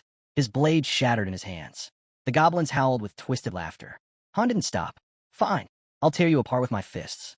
He lunged, bare hands clenched, eyes burning like fire. I'll never stop. He charged into the swarm, and at that exact moment, the timer hit 0. Everything froze. The goblins around him locked mid-motion. Their skin flickered, color draining until they stood silent, lifeless. Han staggered, chest heaving, surrounded by stillness. Not one monster moved. Jenna stared wide-eyed. Han's fists were still clenched, blood dripping from his knuckles. Neither could process what they were seeing. Then Aaron, still breathing, still alive, lying on the rooftop, unmoving but alive. System message. 5th floor cleared. Their levels surged. Han, MVP. Rewards cascaded across the screen. 5,000 gold. Iron ore. Leather. Wooden boards. Before anyone could react, the system pulled them out. Congratulations. 5th floor cleared. Daily dungeons unlocked. Gather resources. Build your base. Train your heroes. Every weapon they still carried came with them. Jenna dropped to her knees, breath ragged. She couldn't process it. Han stood motionless, his body still trembling from the battle. Aaron lay nearby, silent but alive. Jenna's wide eyes fixed on him. Then, suddenly, a stunned smile broke across her face. Tears welled, spilling over. She laughed, a hollow, breathless laugh, half disbelief, half exhaustion. Han didn't move. The weight of it hadn't hit him yet. Too much, too fast. Still on her knees, Jenna lifted her head toward him. Can you help me? I can't stand. He said nothing. Just reach out a hand. As he pulled her to her feet, she whispered, Did we really make it? Yeah, Hans said. This is the waiting room. We're clear. She glanced around. Are all floors like that? He shook his head. No, that one was different. Bending down, he picked up the shattered pieces of his sword. Missions like that, it comes down to your team. If the others had been a little stronger, maybe things would have ended differently. He turned toward her. With the right crew, those missions aren't impossible. But we got the worst timing. Jenna lowered her gaze, nodding quietly. They left the waiting room without another word. Outside, a boy rushed over, grinning. You guys crushed it. Chloe's got food waiting. Where's the rest of the crew? Still inside. They're dead, Hans said flatly. The boy froze. What? They didn't make it. Silence hit hard. The kid just stood there, stunned. Han and Jenna walked past. Then a voice boomed across the space, sharp and unfamiliar. The master calls for heroes. If your name is announced, step forward. Later that night, Han collapsed face first onto his bed. He didn't feel much of anything. Not grief. Not shock. Death was just part of the front lines. His mind drifted instead to the new skill, Berserker. How was that supposed to work with cold-blooded? One thrived on rage, the other smothered it. Total opposites. It didn't add up. Was it a glitch? Or was it because he was both a hero and a master? Too many unknowns. Too much to process. He'd figure out later. For now, he just needed a rest. As his eyes closed, he muttered to himself, It's only going to get harder from here. Scene shift, training grounds. Early morning. Jenna was already out there, her blades slicing clean through the air in sharp, practiced arcs. Han blinked. She was always the last one to rise. What got you up this early, he asked. She didn't pause, her strikes still crisp. I want to stay alive. Han watched her closely. Every move was fast, focused, precise. He remembered, Jenna had unlocked a new skill yesterday. Talented, relentless. Then his thoughts drifted to Aaron. The guy trained just as hard, yet never gained anything in return. Still balanced on his hands, Han weighed his own limits. Skills, level 5. Nothing special for a 3-star hero. Then came the system ping. Level 9. One more level, then promotion to 2 stars. That's when Jenna leaned in and poked him in the side. Han glanced down. What are you doing? She shrugged. You just look cool in that pose. Cut it out, he muttered. She smacked him lightly on the head, lips curling in a pout. Your muscles don't even look tired. Pulling a shirt over his head, Han thought to himself. She kept catching him off guard. After everything that happened yesterday, she'd bounced back faster than he expected. Jenna rubbed at her head, then said quietly, Aaron's not here. He probably needs space, Han replied. He was closer to the ones we lost. Silence fell between them. Finally, Jenna spoke. He's usually first on the field, always here before everyone else. Han nodded. Daika was the same. They trained harder than anyone. His eyes swept across the training grounds. Compared to them, they're the real heroes. Across the field, others milled about, pretending to stay busy, avoiding synthesis training, only showing up when a master was watching. Han's voice dropped low. They had talent. They just never had time to prove it. Maybe it would have been easier if one of them had died on floor 5. Jenna didn't argue. She just said softly, let's get back to it. But before they could move, a voice called out, apologizing for being late. Aaron. Something about him felt wrong. Han stepped forward. What's wrong? Aaron's answer came quiet, heavy. If I'd been stronger, maybe things wouldn't have gone the way they did. Han's expression didn't shift. They died because they were weak. That's all. He looked out across the base. It's already been a month since I came here. Outside, barely 10 days. He pulled out his phone. Whatever checked in 3 times a day, morning, noon, night. Time here ran 3 times faster. Han pictured the game in his hands. During battle events, the timer synced to reality. 30 minutes meant 30 minutes. Any other time, those survival runs would have stretched into 90. No one would have lived through that. Then Isel appeared, grinning like she just won a bet. Han, everyone should be learning from you. Cleared the 5th floor with a squad full of freeloaders, no less. She raised her arms dramatically. Truly, the master of all masters. Jenna leaned in, whispering, "What did you do to make her like this?" Han smirked. "Classified company intel." Isel wasn't finished. She spun on the others, shouting, "While I'm out giving it everything I've got, you're all sitting here like couch potatoes." Isel's voice rang across the field. "You think laziness goes unpunished? Think again." Han watched the commotion from the sidelines, then slipped away. Better to leave them to it. They'll move when someone gives the order. A system ping flashed in front of him. Group 4 has been formed. Names scrolled into view. Han, Jenna, Lewis, Jeffrey, and Owen. The others froze, confused. Han stayed quiet, unreadable, just listening. Then a voice thundered from above. "Selected heroes, report to the rift of time and space." Immediately, Jenna blinked. "Why are we grouped with people we don't even know?" Inside the rift, standing among strangers, Han leaned toward her. "Relax. This will be way easier." Ahead, a glowing portal shimmered into existence. Daily Dungeon. Active. These appeared once a day. Resource runs. Today's location, Kenout Forest. Estimated duration, 11 hours. Han skimmed the mission text. So daily dungeons are finally unlocked. Next to him, one of the men spoke up. "So, are we actually working together here?" Han glanced at him. "Name?" "Owen," the guy replied. "But honestly, we're probably not much use." As the portal pulsed, Owen added quickly, "It's fine though. Daily dungeons don't start with combat." A flash of blue light swallowed them. In the next instant, they stood inside a dense, fog-laden forest. Group 4 has entered. Kenout Forest, low tier. Objective, gather resources. Return when time expires. Note, dungeon types rotate daily. Plan accordingly. Jenna scanned the trees. "Where are the enemies? Is this another weird mission?" Han reached over and tugged her cheek. She blinked. "What was that for?" "You looked ridiculous," he said flatly. He crouched, grabbed a pebble, and tossed it into a swirling portal nearby. "It's not about fighting," he explained. "Daily dungeons are for collecting." One of the men pointed at the swirl. "What's that thing supposed to be?" "Think of it like a trash can," Han replied. "Storage for junk. System alert. Item discarded. Not required by settlement. Avoid collecting unnecessary materials." Han snapped a branch from a nearby tree, holding it up. "Now this is what we want. Natural resources." He tossed it in. New item detected. Contributing to material pool. Note, 100 branches equals 1 log. Carpenter's bench required. Owen's jaw dropped. "Wait, that's it." Just snapping twigs and feeding them in. Another teammate muttered, "We're seriously not going to fight?" Han shrugged. "Not your problem." Then, with a faint grin, he added, "Let's go hunting instead." They followed. Jenna groaned. "Why do I never get a break with you guys? What are we chasing, boars? Deer? Rabbits?" Then her eyes lit up. "Actually, if it means meat, I'm in." They slipped into a quiet clearing, where a lone deer grazed. Jenna's gaze locked instantly. "That one's mine." She raised her bow, practically drooling. "Stay still, cutlet." One smooth shot, clean through the neck. The deer collapsed on the spot. Jenna strolled up, grinning wide. "Look at this beauty." Behind her, Han stepped closer. "You even know how to butcher that?" Jenna didn't miss a beat. "Of course I do. Watch my dad 100 times." She got right to work. First drain the blood, then open the belly, pull the organs. Han stood by, watching her move with practiced precision. When the meat was neatly set aside, he turned. "Toss the rest into the rift when you're done. Don't leave scraps." She looked up. "Where are you going?" He didn't glance back. "Got something to take care of. And I'm sick of potatoes." Han disappeared into the trees, slipping deeper into the forest until mist from a massive waterfall blurred the air. He checked the timer. 30 minutes left before return. That's when he saw them.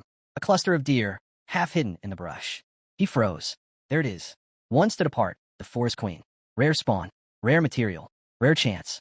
Han drew his blade. Rare beasts didn't bother to hide. They didn't need to, and they were the source of attribute stones, essential for hero upgrades. No hesitation. He charged. The first deer lifted its head only to lose it in one clean strike. The rest bolted, but one turned, rage in its eyes, charging. Han met it head-on, blade flashing until it collapsed. Now only the queen remained. Tall, snow-white. Her gaze burned with fury. Han raised his sword toward her. Too late. They're already dead. She pawed the earth, unshaken. "Come on, then." Narration shift, daily dungeon rotation. Mon and Tuesday, Israel to mine. Wed and Thursday, Kenout Forest. Friday and Sat, Cimeral Plateau. Sun all unlocked. Elsewhere in the forest, a sudden cry split the silence. There's something out there. A boy yelled, eyes wide. Owen squinted into the brush. Where? I don't see it. Then, just barely, they caught it. A pair of red eyes glowing in the dark. Owen yanked his friend back. Wait, something's not right. The leaves parted. Han emerged, dragging a massive carcass behind him. He smirked, expecting someone else. With a heavy thud, the forest queen's severed head hit the ground. Jenna's eyes widened. That thing's huge. Han exhaled. Yeah, I'll need help moving the rest. One teammate scrambled forward, storing the body into the portal. Han turned to Jenna. How much did you gather? Before she could speak, the system chimed. Item acquired. Queen's blood. I also dropped 2 deer and a boar, she added. Enough to feed everyone. She bent, picking up the queen's head, studying it. Why keep this? It's not edible. Han strapped his shield across his back. The horn. I need it. Only way forward is like this. Jenna leaned in, examining closely. It's a female. Han arched a brow. You can tell that just from looking. She gave a firm nod. Spent enough time in the woods. Right then, a system alert flashed across the air. Skill unlocked. Forest Hunter. Without hesitation, Jenna began carving into the head, her hands steady, like she'd done it 1,000 times. Han stayed quiet, watching in disbelief. Another awakening, just like that. His gaze shifted to her awakening stone. At this rate, she'd rank up easily. No obstacles at all. Another message appeared. Low-tier wind, attribute stone acquired. Infused with forest energy. Useful for crafting equipment that enhances hero rank. The scene dissolved, fading into the bustling tavern at Haynes' main camp. Tables overflowed with roasted meat, the air thick with rich, savory aroma. The room rang with laughter and cheers, everyone celebrating the taste of real food. Jenna strolled in, grinning. They took down an entire deer. Han didn't even flinch. If you're done feasting, come with me. His mind had already moved on. Dungeon rotation. Today's opening, Cimeral Plateau. The perfect place to farm attribute stones. Not long after, the two entered the dungeon. System notice, 2-person team entered. Low-tier, Cimeral Plateau instance. Jenna glanced around. You really think this place will make us stronger? Attribute stones are everything, Han replied. We just need to find them. They made their way to the cliff's edge. Jenna stopped, letting the wind curl softly around her. Han's eyes narrowed. Life flowers. Rare, valuable, essential for health potions. He marked their location in his mind. Then noise. A sharp howl split the air. A massive wolf lunged from the shadows. Steel clashed. Blood flew. The fight was brutal but short. The beast collapsed at their feet. Jenna caught her breath, smirking. That's it? Just one wolf. Han slid his blade back into its sheath. The blood might attract more. She crouched, already carving. What about the fangs and claws? Take them. Han answered, eyes still scanning the ridge. Another system ping lit up. Low-tier water, attribute stone acquired. Charged with plateau energy. Vital for crafting and rank progression.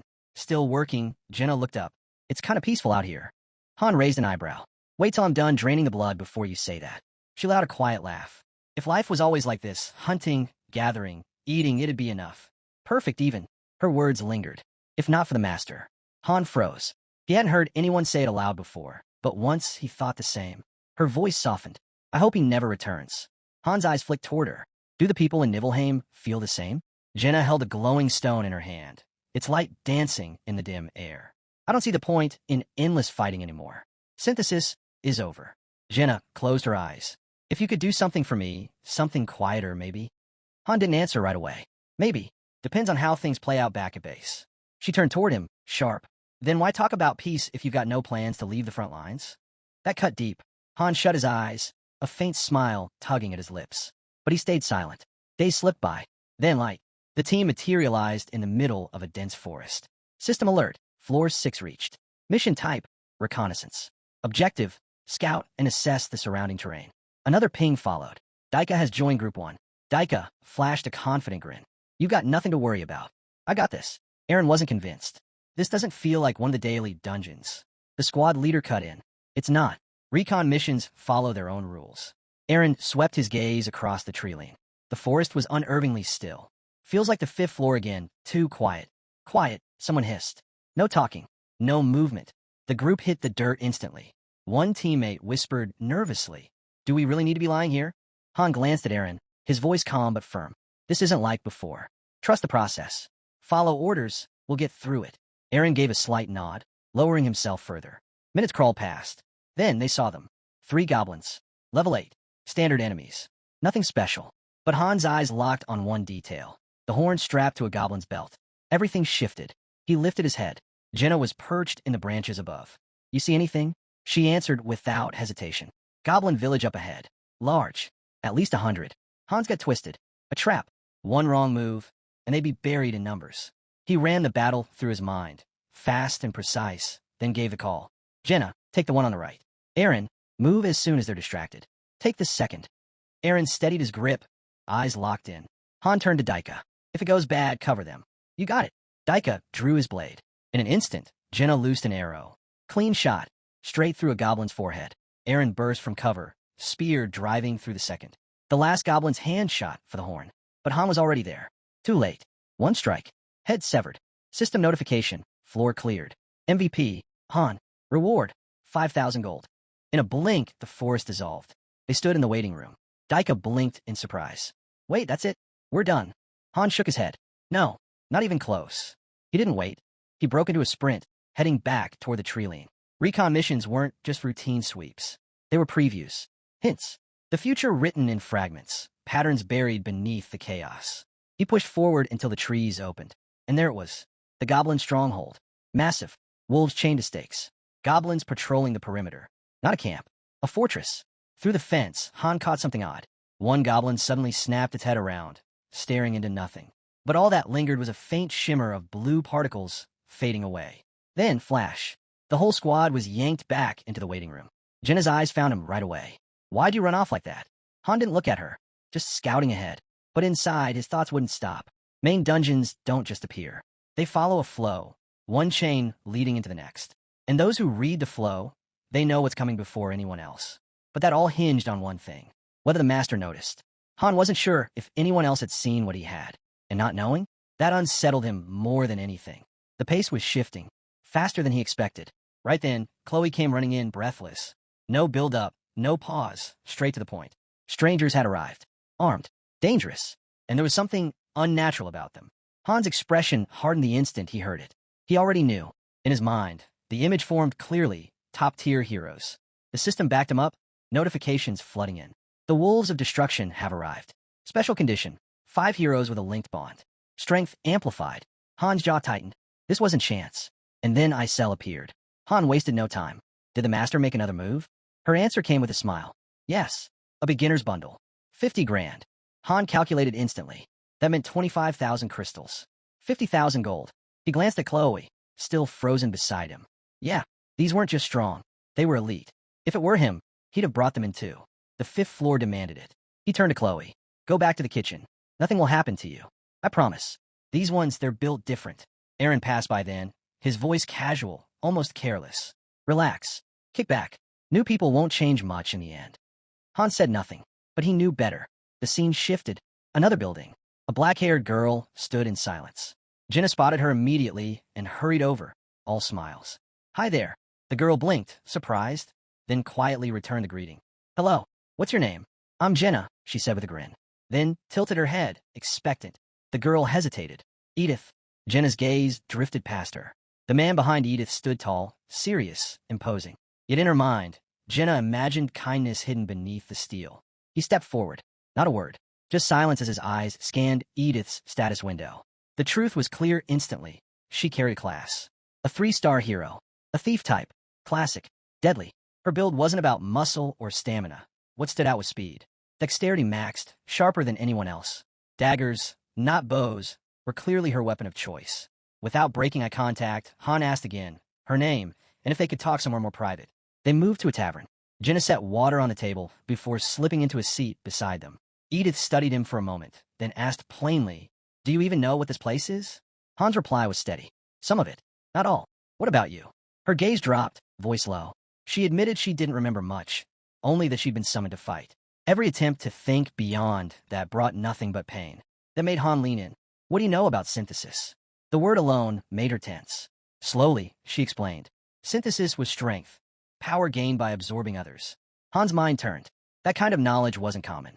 From the look of her equipment, she'd been in the mercenary trade. Resting her chin on her hand, Edith let something slip. She had been part of the wolves of destruction. Jenna's eyes lit up. That name sounds so cool. Edith gave a faint nod. The last memory she carried was a mission in Halcea, then darkness. Until she woke up here, Han sorted through hero cards in his mind. It became obvious Edith wasn't just another 3-star. Her skills proved her history. She really had been a mercenary. But even with that, she was nowhere near the level of someone like Mormont Carl. Jenna leaned closer, fascinated. That actually is pretty cool. Edith didn't answer right away. Her head turned, voice dropping. Things aren't the same anymore. Then, voices rang out from the square. Loud, calling names. Avant, Jack, Kevin, Duck, Edith. The master wanted them outside. Han glanced at the window. Looks like we're headed to the square. Right then, a broad-shouldered man stepped out, face twisted in irritation. Who the hell called me? Edith rose calmly. The master. Time to go. Jack sat at the table, chewing through meat, grumbling under his breath. TSH, figures. With a master like this. He shoved the rest into his mouth and stomped toward the door. Moments later, Chloe rushed into the hall, panic written all over her. He took everything. Enough meat for 5 people. Jenna's eyes blazed. He better give that back. Han stood unbothered. Forget it. Let's just head to the square. At the same time, the newcomers began to gather. A decision was made. Group 5 would no longer exist. From this moment forward, they were the Wolves of Destruction. A system alert sealed it. Group name updated. Wolves of Destruction. Members. Avant, Edith, Dirk, Jack, Kevin. Leader, Avant. The 5 stood gathered in the square. Eyes followed them from the crowd. Something's off about this group, a man muttered. They even brought a gun. The boy beside him shrugged. I've got a gun too. The man hesitated, searching for a retort, until Han cut in. Doesn't matter. They're dangerous. That much is obvious. At that moment, Isel appeared, waving the newcomers forward. The master's waiting. As the wolves disappeared inside, the man finally nodded. Unease was natural. These weren't friendly faces. And they definitely weren't weak. Han glanced at Jenna, who had quietly trailed him. What do you think of them? She didn't hesitate. Edith seems fine. The rest? Hard to read. Han turned back toward the crowd. His tone sharpened. So, what is it you all want from me? Protection, someone blurted. Han raised an eyebrow. That's it? You just want me to protect you. A nervous voice followed. We came to you because you're strong. Han smirked, the edge in his voice cutting deep. You skip training, avoid effort, waste time, and now you come begging for help? Silence. No one could answer. In his head, he compared them to Daika. Not even close. All these people ever did was put on a performance when a master was near. His eyes dropped to the rally meat Jenna had brought. They had endless chances to learn a skill, pick up a craft, do something. But all they'd done was run from synthesis. Han's voice went cold. Get out before I lose my patience. The view shifted to the newly registered stat cards of the Wolves of Destruction. The man from earlier, pale now, didn't wait to be told twice. He bolted. The others quickly followed. Han turned to Aaron. While you're bleeding out, swarmed by goblins, guess what these guys were doing? Eating, sleeping, acting like nothing was happening. His tone was flat. So no, I don't feel sorry for them. His gaze shifted to Daika, who stood nearby, bruised and battered. Looks like you've actually been working. Daika blinked, caught off guard. How could you tell? Han shrugged lightly. It's obvious. Still confused, Daika admitted it had just been a duel. He'd volunteered. Han gave him a single nod. Then take a break. You've earned it. He turned to Jenna again, who was softly humming beside him. You still trailing me? Before she could answer, a system alert cut through the air. Floor cleared. From the portal, a squad of mercenaries stepped out, muttering in frustration. What a waste. Just goblins. Barely worth the effort. Avant pushed past them, his eyes locking on Han. Who the hell are you? Han smiled lazily, giving a careless wave. Does it really matter? That set Jaken off. He stepped forward, irritation clear in every movement. You think you're tough? Who even are you? Before tempers boiled over, Jenna slipped between them. No one's even introduced themselves yet, she said evenly. Kevin gave her a puzzled look. And who are you supposed to be? Avant stepped forward again, voice firm. I'm Avant, captain of the mercenary unit, Wolves of Destruction. Let's do this properly. Still lounging, Han gave a faint smile. Han. Avant's eyes drifted to the weapon at his side, assumption ready. A mercenary then? Han didn't blink. Nah, just a farmer. Avant studied him, unconvinced. For now, he let it slide, hand resting casually on his sword. Locals usually gather in the square during conscription, right? They do, Han replied flatly. Why ask? Avant didn't bother with an answer. His eyes said enough. He understood exactly what was happening here. Then, system alert. The master is summoning 10 heroes. The entire square froze. 10 at once? Han's brows rose slightly. That was new. A second message followed. Synthesis in progress. Free slots required. Once used in synthesis, heroes will be lost. The gate opened, releasing a wave of confused faces. A crowd of men and women stumbled out, glancing around in panic. They didn't even know where they were. Someone at the fair muttered with disdain. Another batch of nobodies. Isel stepped forward, her voice sharp and cold. She called out names, directing them toward the synthesis chamber. The newcomers froze, shock in their eyes. How did this woman know who they were? Before questions could form, she cut them down. The master gave the order. Just follow it. Chaos broke loose. Jakin stormed up, seizing one of the new arrivals by the throat. It's you, isn't it? This is your fault. The man's value suddenly began to spike. Jinna's breath caught. This can't be real. The person beside her didn't even flinch. Anything can happen here. We just got here, remember? Off to the side, Avant leaned toward one of his men. Don't forget, we still have a second target. The subordinate, still dazed, blinked slowly. Who's next? Spotting the last of the marked, he grabbed both targets and dragged them toward the synthesis gate. Han stayed silent, unsettled. So this is what happens to heroes summoned with money. Beside him, Jinna shook her head. This isn't right. They weren't even given a chance. Han didn't answer, but he agreed. Deep down, he knew, and was making a reckless mistake. Among those one-star throwaways, there could have been diamonds. But the master didn't care. No screening, no testing, just fuel for the grinder. Then, light burst across the square. A muscular man emerged, body glowing gold. I've leveled up, he shouted triumphantly. The system confirmed it instantly. But before relief could spread, the fair's voice rang out again. Another batch of names. Screams followed. Raw, desperate cries from the fresh summons. They begged, pleaded. No mercy came. Avant lifted his blade high. Don't let anyone escape. His crew moved in at once, weapons drawn, ready to cut down every runner. Avant glanced back, spotting Edith frozen where she stood. What are you doing? You with us or not? He snapped. She didn't answer. Her head dipped, eyes closed. Then, without a word, she drew her dagger.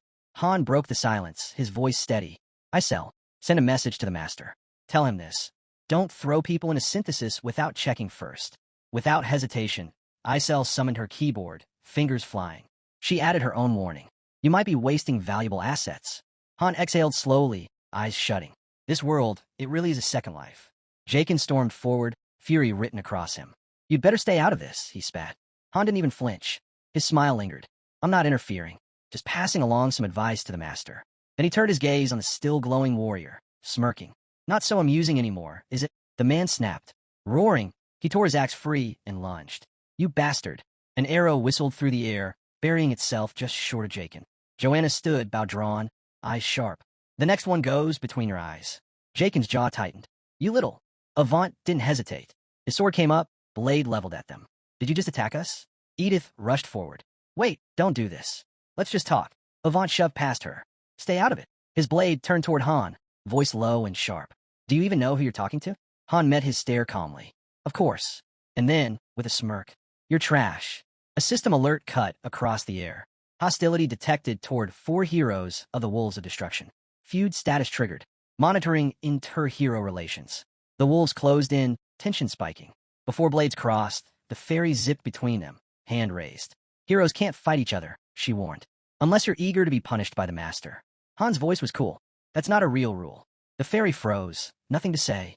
Han's tone shifted, heavier now. Let's drop the act. You call yourselves mercenaries. Avant glared back, voice sharp. Yeah, mercs. Hire blades. Paid for the job, paid for results. Han let out a cold laugh. No, what I see is a pack of bandits playing dress-up as heroes. Avant's jaw clenched. His voice dropped, venomous. I've been patient with you. And this is how you repay me? You trying to die today? Han didn't acknowledge the threat. His eyes moved to Isel above. These so-called heroes. His tone cut like a blade. Dead weight. Rank means nothing without backbone. They'll drag everyone down.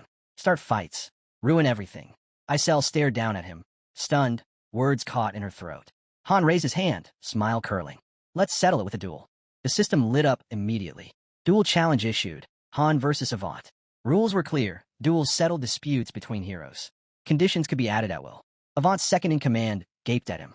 What's gotten into you? Han didn't flinch. His eyes stayed locked on Avant. You're nothing but a rabid dog, snapping at anything you see. It wasn't theory. Han had already seen enough. The way the wolves carried themselves, how they prowled through the settlement. He turned to the crowd. All the residents are here, right? The moment the mercenaries realized there weren't any real powerhouses among them, their fear had evaporated.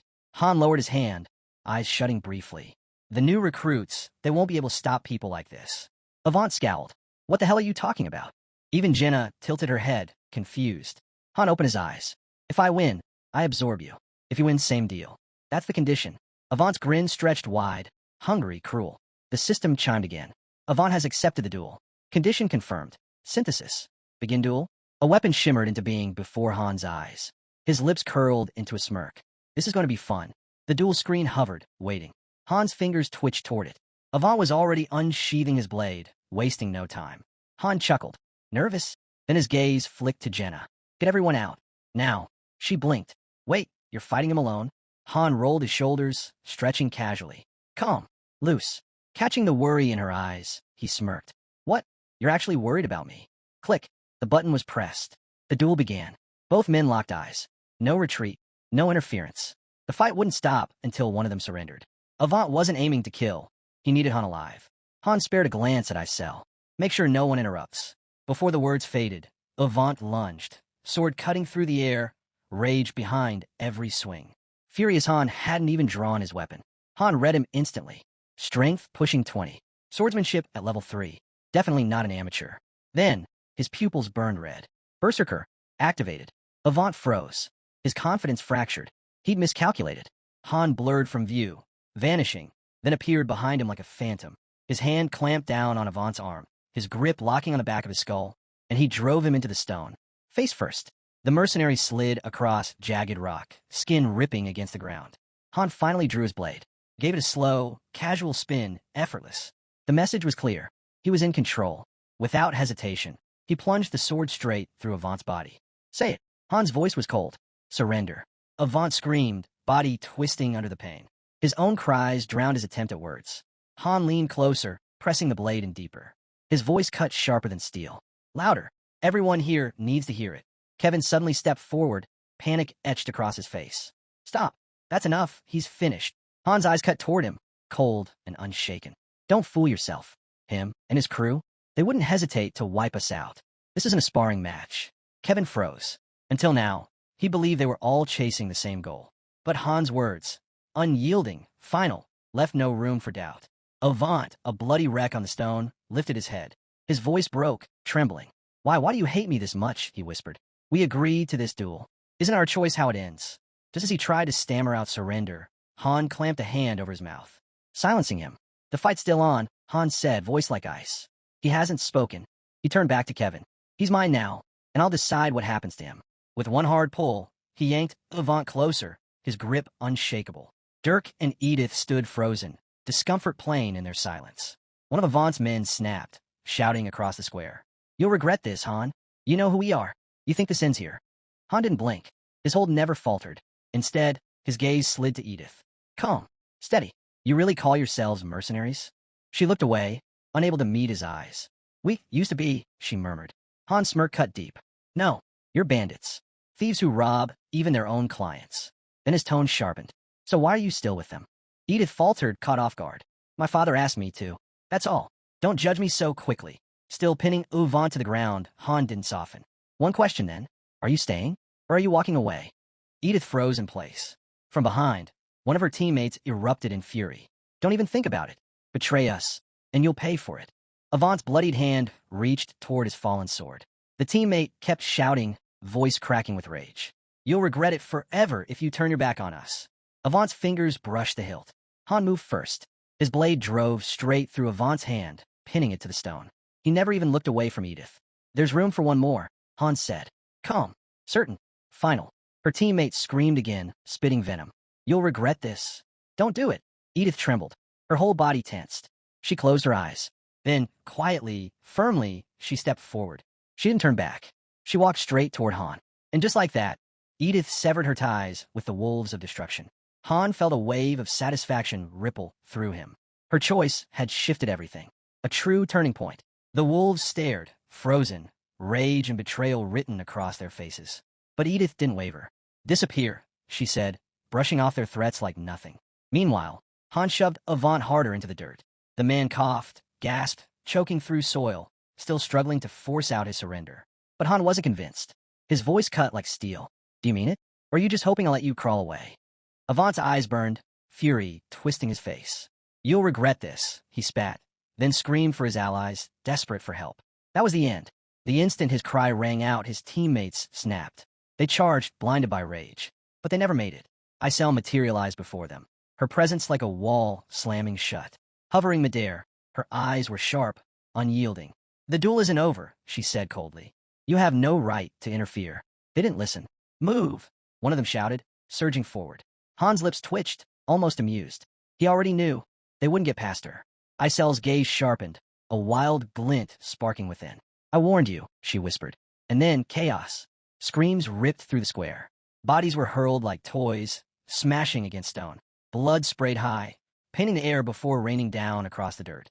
When silence fell, Isel drifted above the carnage, lowering her hand with calm finality. "You were warned," she said softly. "Now, you belong to death." Avant's body trembled violently. Trapped between Han's crushing grip and Isel's merciless judgment, reality crashed down on him. There was no escape. Isel floated back, serene once more. "Did I handle it properly?" Han gave her a small nod. "Perfectly." That was the breaking point. Avant's voice cracked, a faint whisper barely escaping his lips. "I surrender." Han heard it. The glowing symbol above them flickered, then dissolved. His berserker state faded with it. The crimson fire in his eyes dimmed, his hair settling as the wind passed through. But pain throbbed hard in his skull. The backlash was sharper than expected. Not worth it, he thought. I'll need to be smarter with this next time. Looking down at Avant, Han smirked faintly. "If you really understood the system," he murmured, "you never would have accepted that duel." Above, Isel's voice cut in.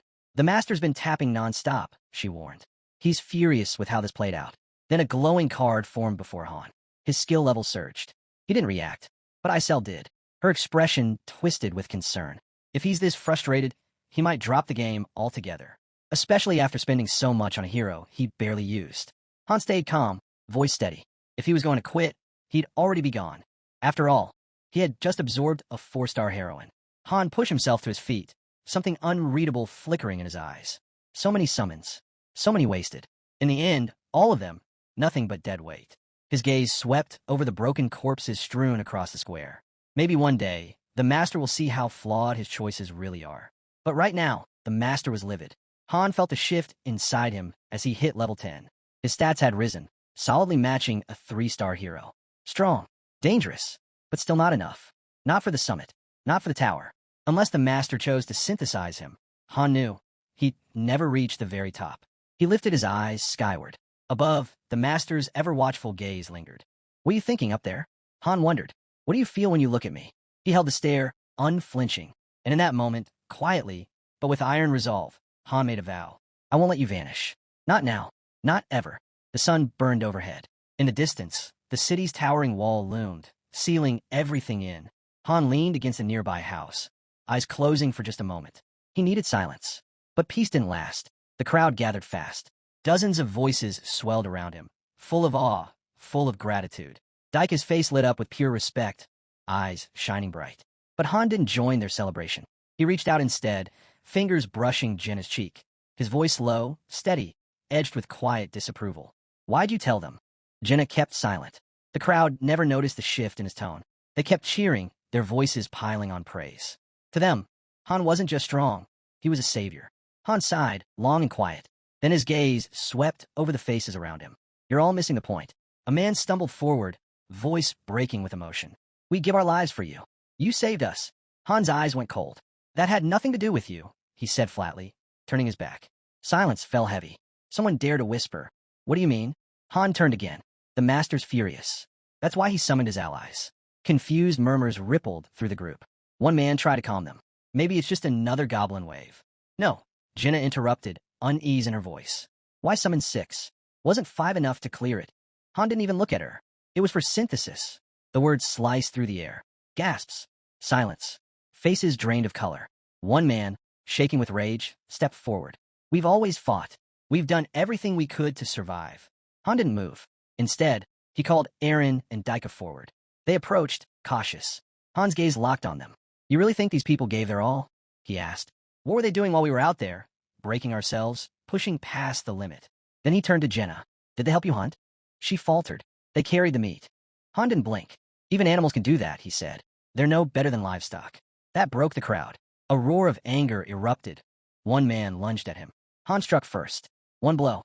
The man collapsed. Silence slammed down again. Then Isel appeared, her eyes blazing with authority. "Enough." Her voice cut like lightning. All of you, get to the square. Now, from the crowd, a man stumbled forward, desperate. Please, Han, talk to the master. You're the only one who can stop this. Faces turned toward him, pleading, full of fear. But Han stood still. He didn't move. He didn't answer. And his stance never shifted. Jenna's voice broke the silence, soft, uncertain. Who are you sending in first? Han crossed his arms. His reply was firm. Absolute. Edith. She froze. Her level was too low, Han said, and as the newest arrival, she was the obvious choice. Edith's eyes widened in disbelief. Please, just give me another chance, she begged. But it was already sealed. A glowing card floated above the gate, her face stamped across it. System notification. Synthesis complete. Her level ticked upward. A faint yellow glow wrapped around her form. The crowd was silent, horrified. Han's gaze swept over them, his voice cutting cold and sharp. Don't think you can cling to me and survive by doing nothing. If you want to live here, earn it. At the front, a man trembled, his voice breaking. I don't know how to fight. My hands won't stop shaking. Han didn't spare him a glance. Instead, he turned to his team. Start training the villagers, he ordered. The blacksmith shifted uneasily. From scratch, it wouldn't be easy. But Han was certain. Fear alone would force them to learn. He added, anyone who thinks they've got the guts for close combat, come to me. I'll show you what you're really made of. For hunting and butchering, Jenna. For carpentry, Enoch. They've got options, Han said. All they need is the will to survive. Jenna's eyes lingered on him. Something in him had shifted. Softer, more willing to guide. You've changed, she said quietly. Han brushed it aside. But deep down, he knew she was right. If they followed him, maybe, just maybe, they wouldn't die for nothing. Later, the group climbed toward the towering 10th floor. Han felt it in his gut. He was going to need a second squad, one that could stand on its own. The next morning, darkness still hung over the sky when Chloe appeared with a tray of steaming golden buns. Morning, she beamed. Han raised a brow. What's cooking? Bread, she grinned.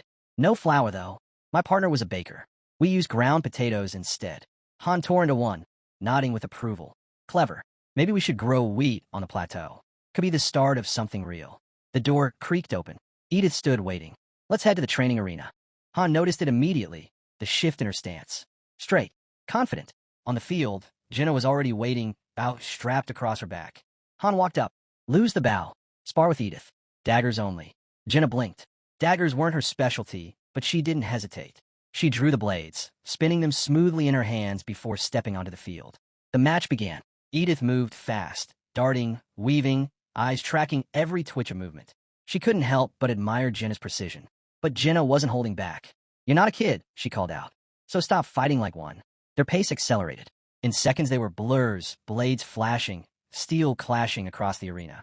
In one swift motion, Jenna flipped Edith onto the ground, her dagger pressed just above her chest. Edith lay still, catching her breath. Tell me, she asked, are you really just a mercenary? Or do you come from some great warrior family? Jenna shook her head. Neither, she replied. I'm just a hunter's daughter. What you see is the result of years of training. Han stepped forward, watching the spar come to an end. If the wolves of destruction had worked half as hard as this, he said with a faint smirk, they might have been worth worrying about. His eyes shifted to Edith. You're behind now, yes. But your potential goes far beyond your current level. Keep pushing, and the gap won't stay for long. The moment was cut short as Aaron stormed in, his frustration boiling over. That's not fair, he shouted. I've been training nonstop, and I still can't catch up. Han's voice was calm, steady. It isn't just about effort, he told him. It's about how you train and how you grow. Then, turning back to Edith, his tone sharpened. I don't care who you were before. Edith wiped the sweat from her face, her voice barely above a whisper. I remember what you did. I remember the work you left behind. Aaron kept running laps, his breath ragged, while the others practiced against dummies. Han simply stood back, observing in silence. This wasn't about preference anymore. They had to raise their worth. Because if they didn't, survival wouldn't be an option. Even with a few stepping into support roles, they were still short. 2 spots remained, and someone was going to be chosen for synthesis. Han's gaze fell on a man lingering at the edge of the field, hands in his pockets, sweat glistening on his skin. Han approached. What's your name? Usher, the man replied. That thing, the master, dragged us here to fight. Han picked up a club from a barrel, sizing him up. The man's build was strong. He looked ready. So, who were you before this? Usher scratched the back of his neck. A porter. Carried supplies for mercenaries. Set up camp. Took night watch. Han raised a brow.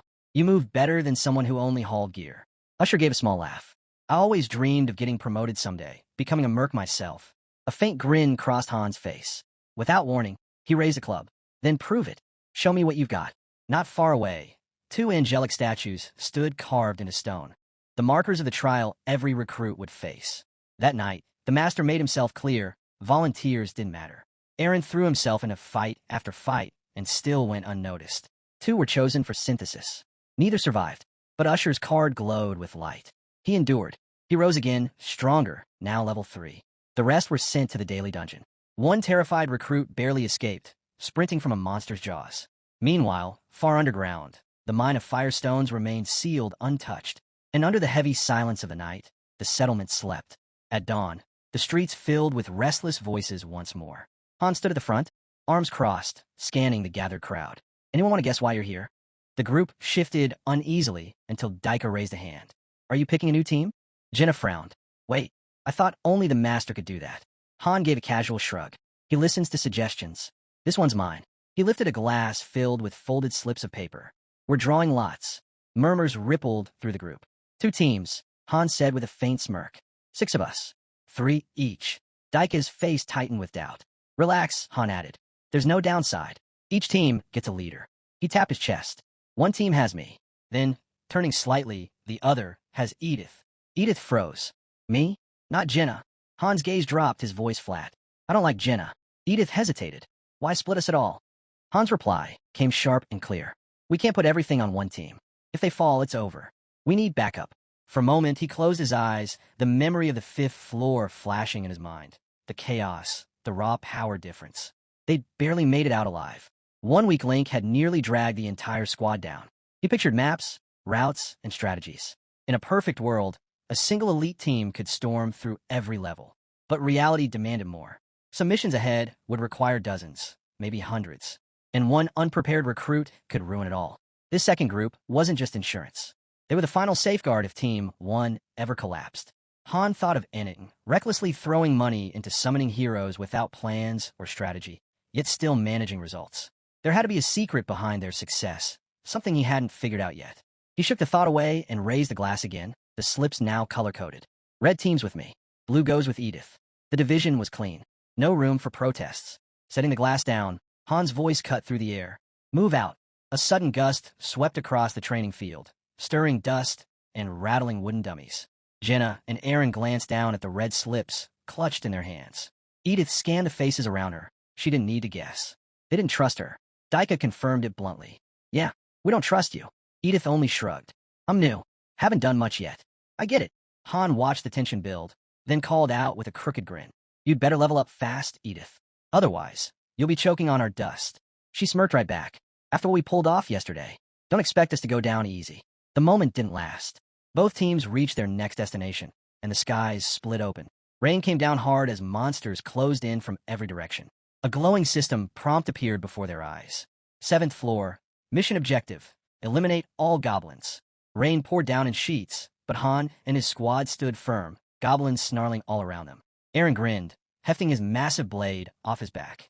This'll be a walk in the park, he said, ready to charge. But Han stepped in front of him. Stand down. I'll handle this. The goblins shrieked and lunged. Han closed his eyes, drawing in a steady breath.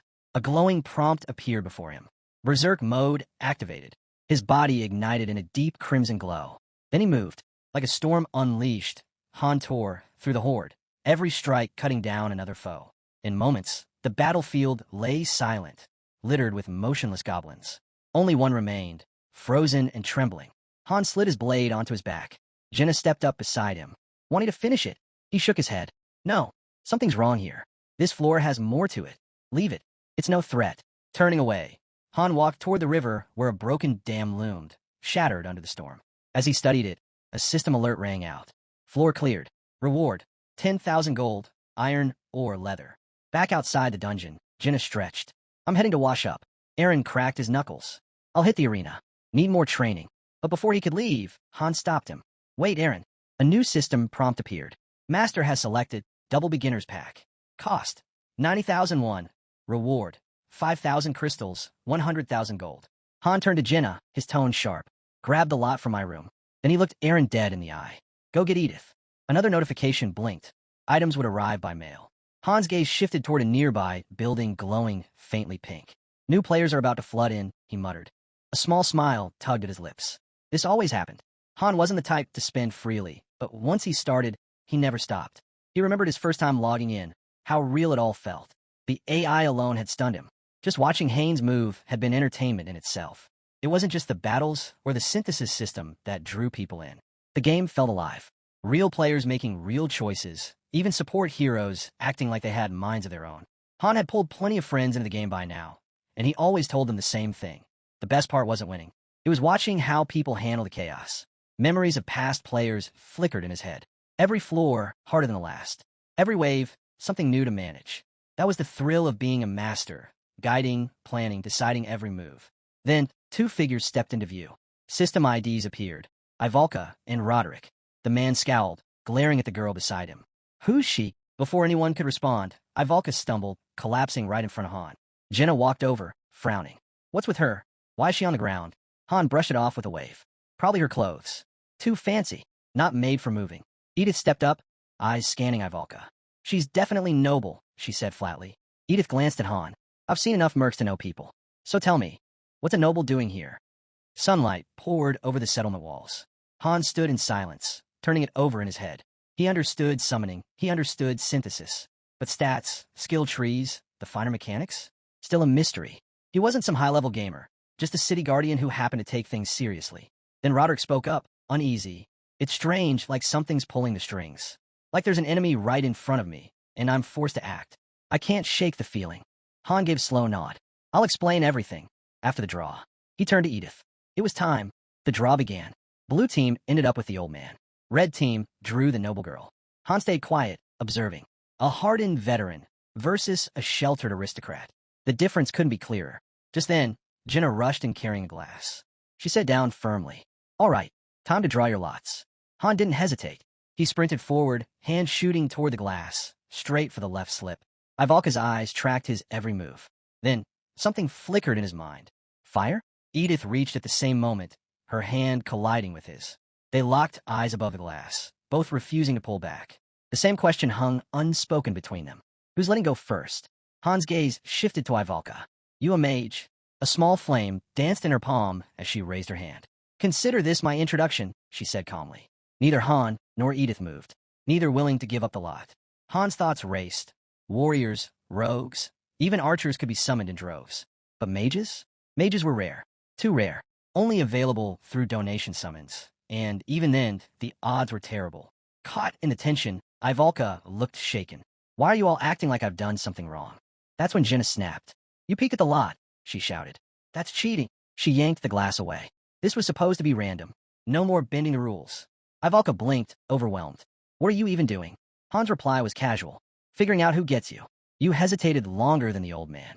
Ivalka shook her head in disbelief. How am I supposed to understand any of this? It happened so fast. Roderick gave her a firm look. Think carefully. Did you claim a lot?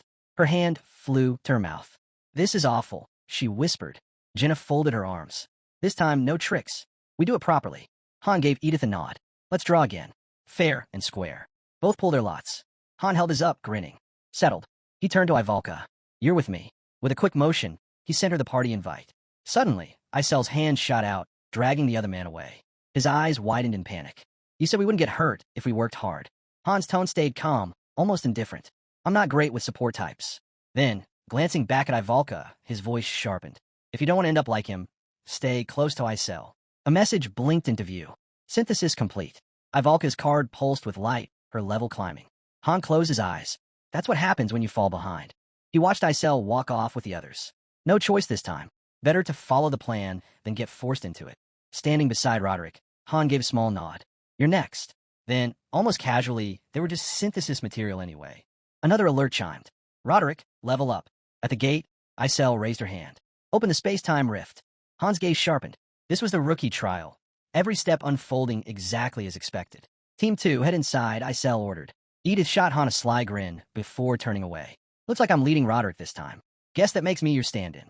Han's attention shifted back to Ivalka. What kind of magic do you use? She crossed her arms. Why do you need to know? His voice hardened. Answer the question. Ivalka flinched at the edge in his tone. Then she snapped back, voice trembling. This is disgusting. I shouldn't have to fight monsters at all. Han's reply was cold as steel. Disobedience leads to sacrifice. Fear flickered in her eyes as he stepped closer. His words dropped low, cutting. One last time, what's your magic? Later, Ivalka sat stiffly on a bench. Her voice finally broke the silence. Fire. Third circle flame. That's my strongest spell. Han stood in front of her, arms folded. Teleportation? Support spells. Ivalka lifted her chin. Any third circle mage can learn support magic. A grin tugged at her lips. But trust me, my firepower will blow you away. Han studied her for a long moment. Confidence, yes, but could she back it up? Flashy offense was easy. What mattered were shields, barriers, support, rare skills that actually decided survival. That was what he was hoping for. Still sitting on the bench, Ivalka didn't look rattled. Han's thoughts turned over. Why had he asked? She didn't show a visible skill window. Maybe she hadn't fully awakened. Unlikely, but not impossible. His tone dropped serious. You understand, don't you? From here on out, you will be fighting. Before Ivalka could answer, Edith's squad emerged from the rift, grinning. Roderick stood steady at her side. From the gleam in Edith's eyes, Han figured he'd held his own. Han turned to Jenna and Aaron. You're up. Get ready. Across the field, Isel's voice rang out. Team 1, prepare to enter the space-time rift. Han smirked. Let's move. They stepped into the glowing portal. Calm, calculated, Han guessed they'd be dropped on the 4th floor. As they walked, his voice stayed even. Nothing heavy yet. Harpies, goblins. Enough for us to gauge her abilities. Then he looked at Ivalka. When the fight starts, we'll hang back. Show us what you've got. His next words came almost lazily. Any one of us could solo this floor anyway. Ivalka froze, her earlier bravado wavering. But then she thrust a hand forward. Wait, just watch, you'll see. Isel blinked, a little amused, a little curious. She waved them off with a smile as a system prompt lit the air. Gate opening, 10 seconds. Isel's tone shifted, sharp and serious. Good luck. The gates creaked open. Han's eyes locked on the field beyond, and froze. This wasn't the 4th floor. It was the 8th. His breath caught. Weapons out now. He scanned the tree lean, voice grim. This has to be punishment. Or a test. His teeth clenched. We might have to retreat. Ivalka's eyes darted around. I've seen this place before. Down! Han roared. An arrow split the air, whistling toward her. She froze. Han lunged, slamming into her shoulder first, knocking her to the ground as it screamed past. A glowing prompt blinked before them. 8th floor, mission objective. Eliminate 27 level, 9 goblin riders. Then chaos. From the forest, goblins thundered out on massive wolves, snarling and armed to the teeth. Jenna's bow twanged. An arrow drilled through one rider, sending it crashing to the dirt. Han lifted his shield, barking orders over the storm of hooves and claws. Aaron, frontline now. The goblins surged forward. A blast shook the ground beside him, smoke clouding the air. Han threw his shield up, absorbing the impact. Out of the haze, one rider lunged. Han spun, steel flashing, cutting the goblin down mid-leap. But more came, wolves barreling straight for him. Aaron, I'm on it. Aaron roared, driving his spear clean through another rider. The goblin still fired as it fell, its crossbow bolt whistling, dead on, toward Aaron's chest. Han's voice cracked through the field, sharp and commanding. Ivalka, cast now. She spun, panicked. Cast what? What am I supposed to? Her eyes darted wildly. What do I do? Han's fury snapped through his words. You're a mage, prove it. He slashed through another goblin, blade cleaving in a blur. How long to cast? Dodging a rider's swipe, he roared again. Start casting now. Frustration boiled in his voice as his sword carved another foe down in a single sweep. Behind him, Ivalka finally shut her eyes. Runes flared to life, glowing circles spinning in the rain-soaked air. Between her hands, a dense sphere of mana swelled. Aaron, Han barked. Cover Jenna, block the bolts. Aaron twirled his spear, nodding once before planting himself in front of Jenna. She steadied her aim, arrows flying with renewed focus. Han stepped back, bracing himself protectively in front of Ivalka. The goblins had caught on. She was the threat. Their eyes locked on her, charging harder. Han grimaced.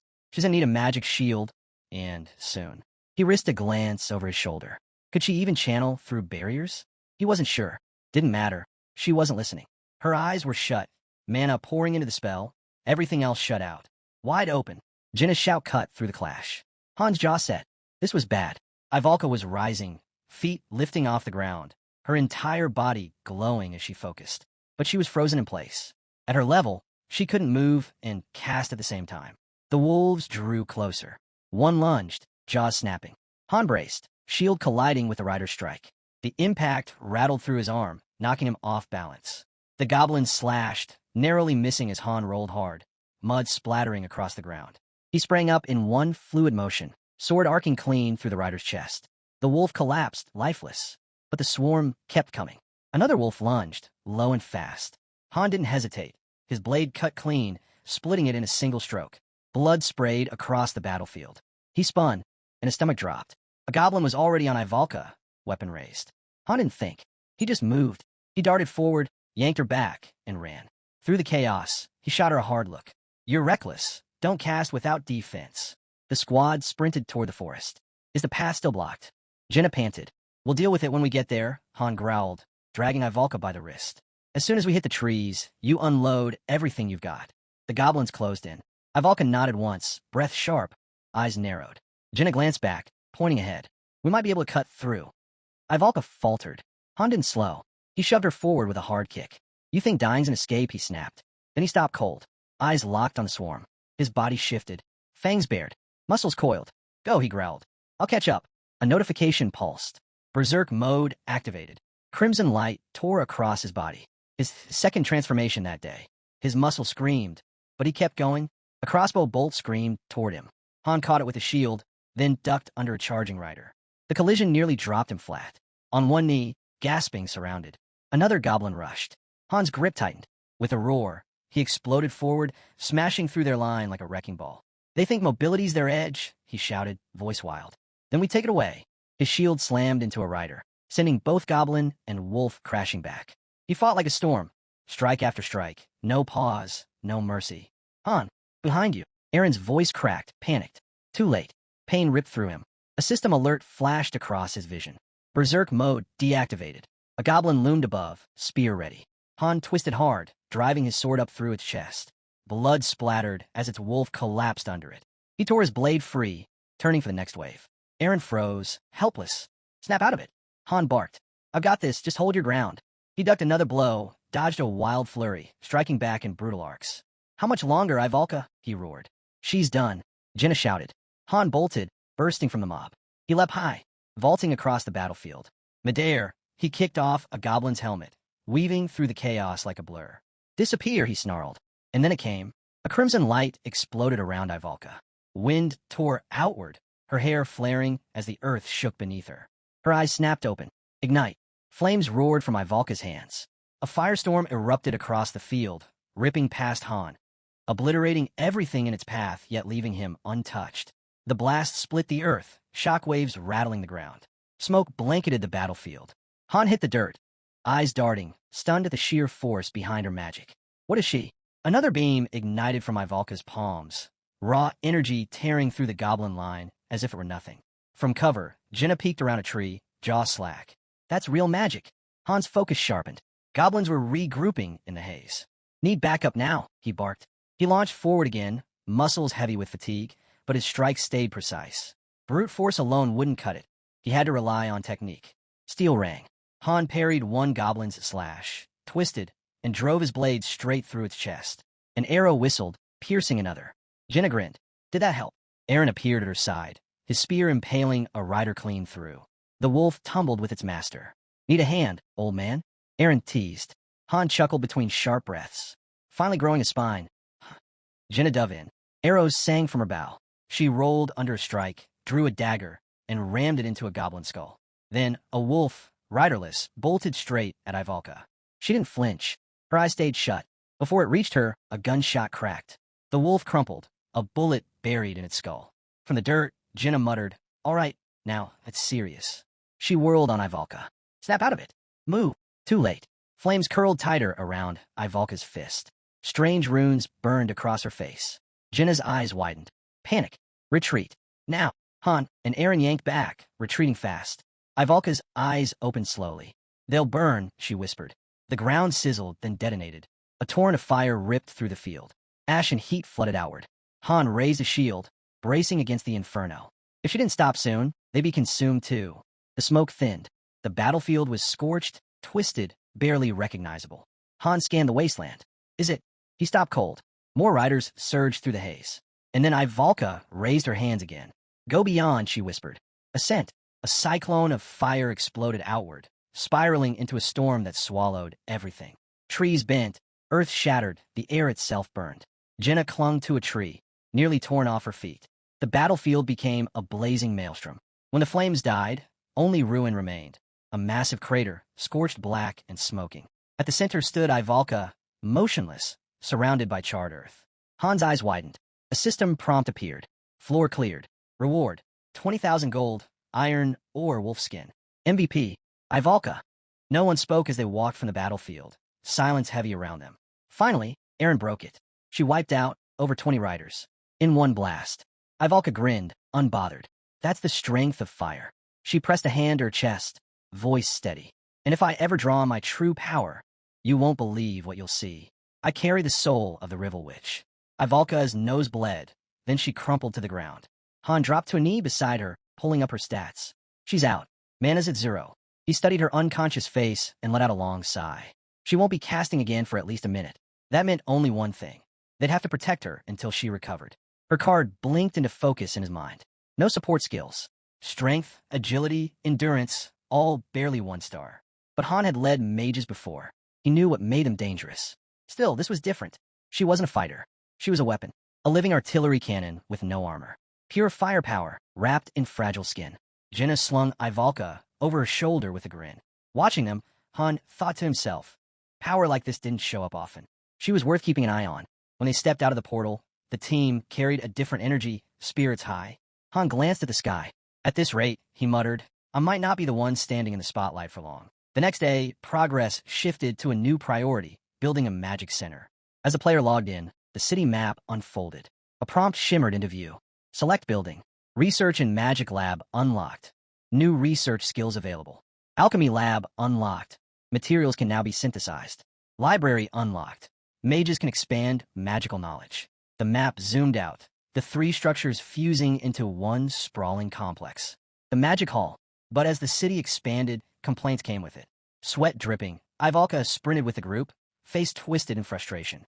Why should someone of my rank be doing this pointless training? She snapped. My brain is my weapon. Han watched her stumble along, shaking his head.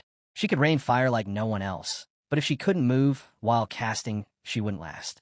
He picked up speed, pulling ahead. Quit talking and run. In a real fight, stamina matters, especially when swords and spears are flying at you. A smirk tugged at his lips as he glanced back. Besides, training gear looks a lot better on you than that stiff dress. Ivalka huffed between breaths.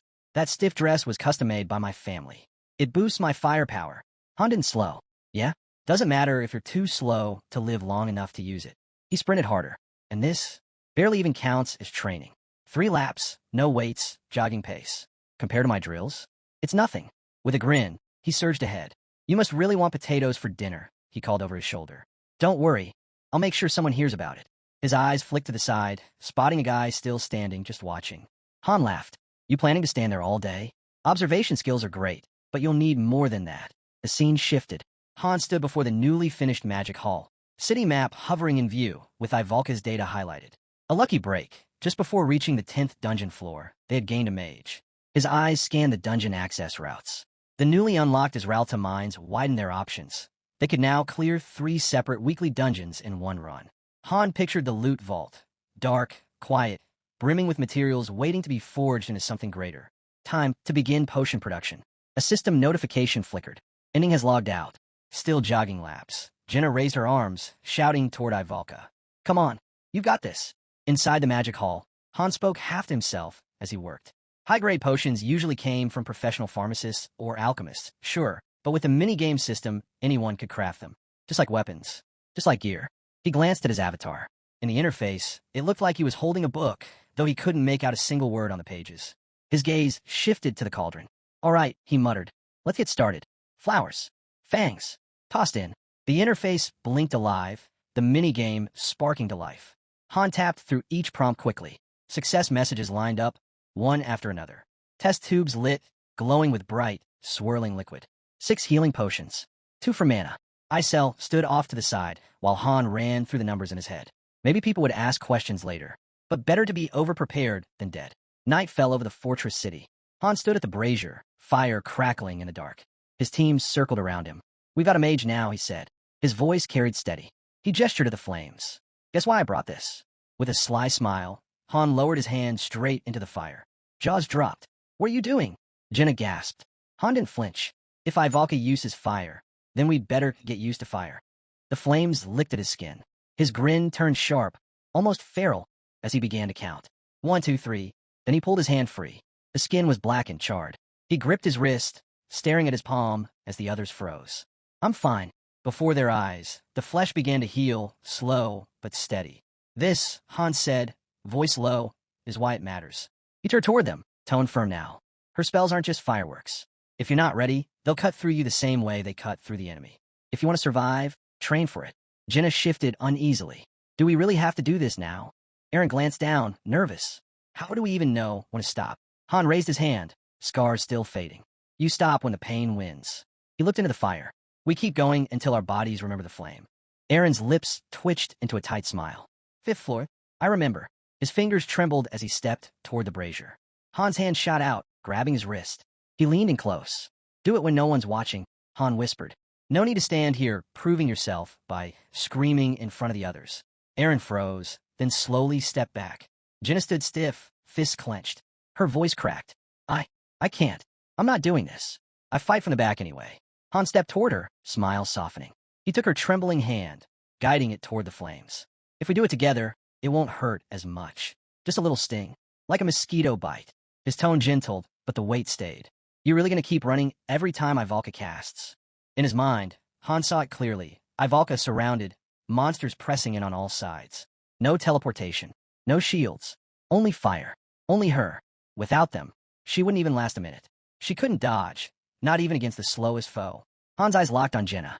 If you don't want to see her fall on the 10th floor, then it starts here. Now, steel rang as he drew his blade without warning. Sorry, Aaron, he muttered, turning. The sword spun once in his hand, then sliced deep across his own palm. Blood welled, dripping. He raised it high, a sharp grin cutting across his face. We train for pain too. He passed Aaron a smaller knife. You don't need to follow my lead. As long as it builds your resistance, it works. Even as he said it, a weight pressed down on him. It felt wrong, brutal, but survival demanded it. Han lifted his hand over the brazier. Heat pulsed against his skin. Wounds heal with potions, yes, but the agony stayed. And in battle, you needed to keep moving, no matter how much it burned. His gaze flicked back to Jenna. This isn't mandatory. Not for you. But one day, it could mean the difference between life and death. Jenna bit her lip. Maybe, I'll try later. Han gave a short nod, then turned toward the window. There's another option. Switching. With that skill, she could flow seamlessly between daggers and arrows. Close or long range, no hesitation. Unpredictable, lethal. He pictured their formation. No fixed lanes, no rigid roles. From now on, they would move like a single body. A triangle with Ivalka at its heart. Training would start tomorrow. He met Jenna's eyes again. I know this isn't your style, but me and Aaron, we can't shield her forever. You're part of this too. In his mind, the image sharpened. Their party forming a wall of steel around Ivalka, knights circling their queen. Only then could her true power break free.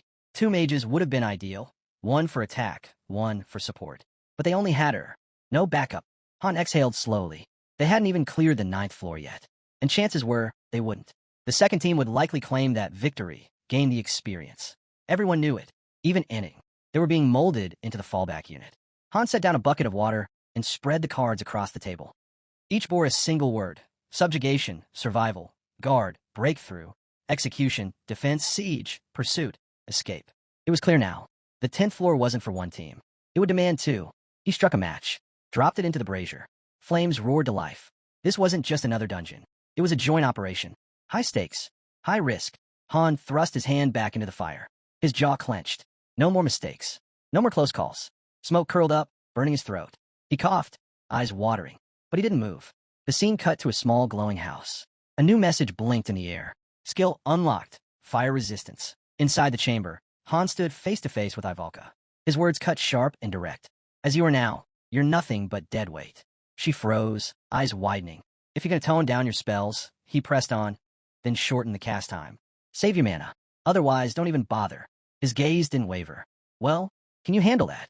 Ivalka jolted, stumbling forward as though her body moved before her mind. I can. I'll do it. I'll follow your orders. Han watched her rush ahead. In his head, the battlefield replayed itself. Erupting flames, waves of heat tearing across the ground, chaotic bursts swallowing enemies whole. That was her gift. Pure fire. But raw destruction wasn't enough. Her arsenal centered around 3 branches of magic: ignition, flaring explosives, and focus blasts. Each came with its own variations, each draining her reserves at an unforgiving pace. The stronger the output, the heavier the cost. Han's hand brushed the hilt of his sword as he shifted toward Jenna. She was waiting with bow in hand, eyes bright, ready to push. He knew they all had more to give. Ivalka's firepower could wipe armies, but if the rest of them didn't rise to match her, they'd crumble long before the 10th floor. Jenna loosed an arrow with a grin. I'm ready. Han deflected it with a clean strike. Once, sparring had been simple, dodge, counter, reset. Not anymore. No shields. No buffers. He had started weaving in extra challenges, more pressure, more risk. Jenna's smirk widened. You're adapting fast. Almost impressive. His eyes fixed on the arrowhead, his voice steady. This isn't about trading compliments. Another arrow flew. He split midair. Skill acquired. Projectile defense. Fencing basics. LV6. Shield basics. LV6. Jenna suddenly broke into a charge, blade flashing in her grip. Han leaned back, slipping just out of range, but she was already reaching behind her shoulder, arrow drawn, switching weapons mid-motion. Han tightened his hold on his sword, tracking her every step. She'd begun as a 1-star, a name barely worth mentioning. But her growth, it was staggering. Without this push, without training, she might have stayed a shadow forever. Jenna raised a finger to her lips and whispered, teasing, "Didn't you say no compliments during training?" Han laughed under his breath, lunging in to grab her cheeks between his palms. Careful. People are going to start asking where those scars came from. He turned then, his focus shifting. Aaron's turn. A 1-star, through and through. Still crawling at level 3 with a spear. For days, he'd even disappeared from training altogether, isolating himself, forcing his body to adapt to pain. A dangerous path, but one he'd chosen alone. Meanwhile, Ivalka stood in the heart of the magic hall. Her own chamber forged for fire.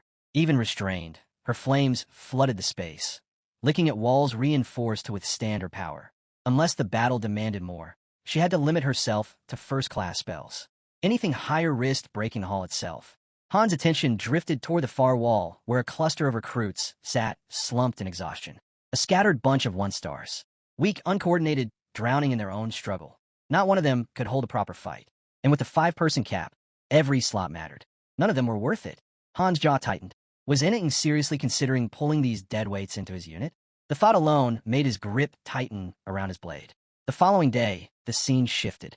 Edith's squad returned, bloodied but standing. They'd cleared the 9th floor. Players stumbled out of the portal, battered and limping. Some carried wounds that potions couldn't fix. Others weren't whole anymore.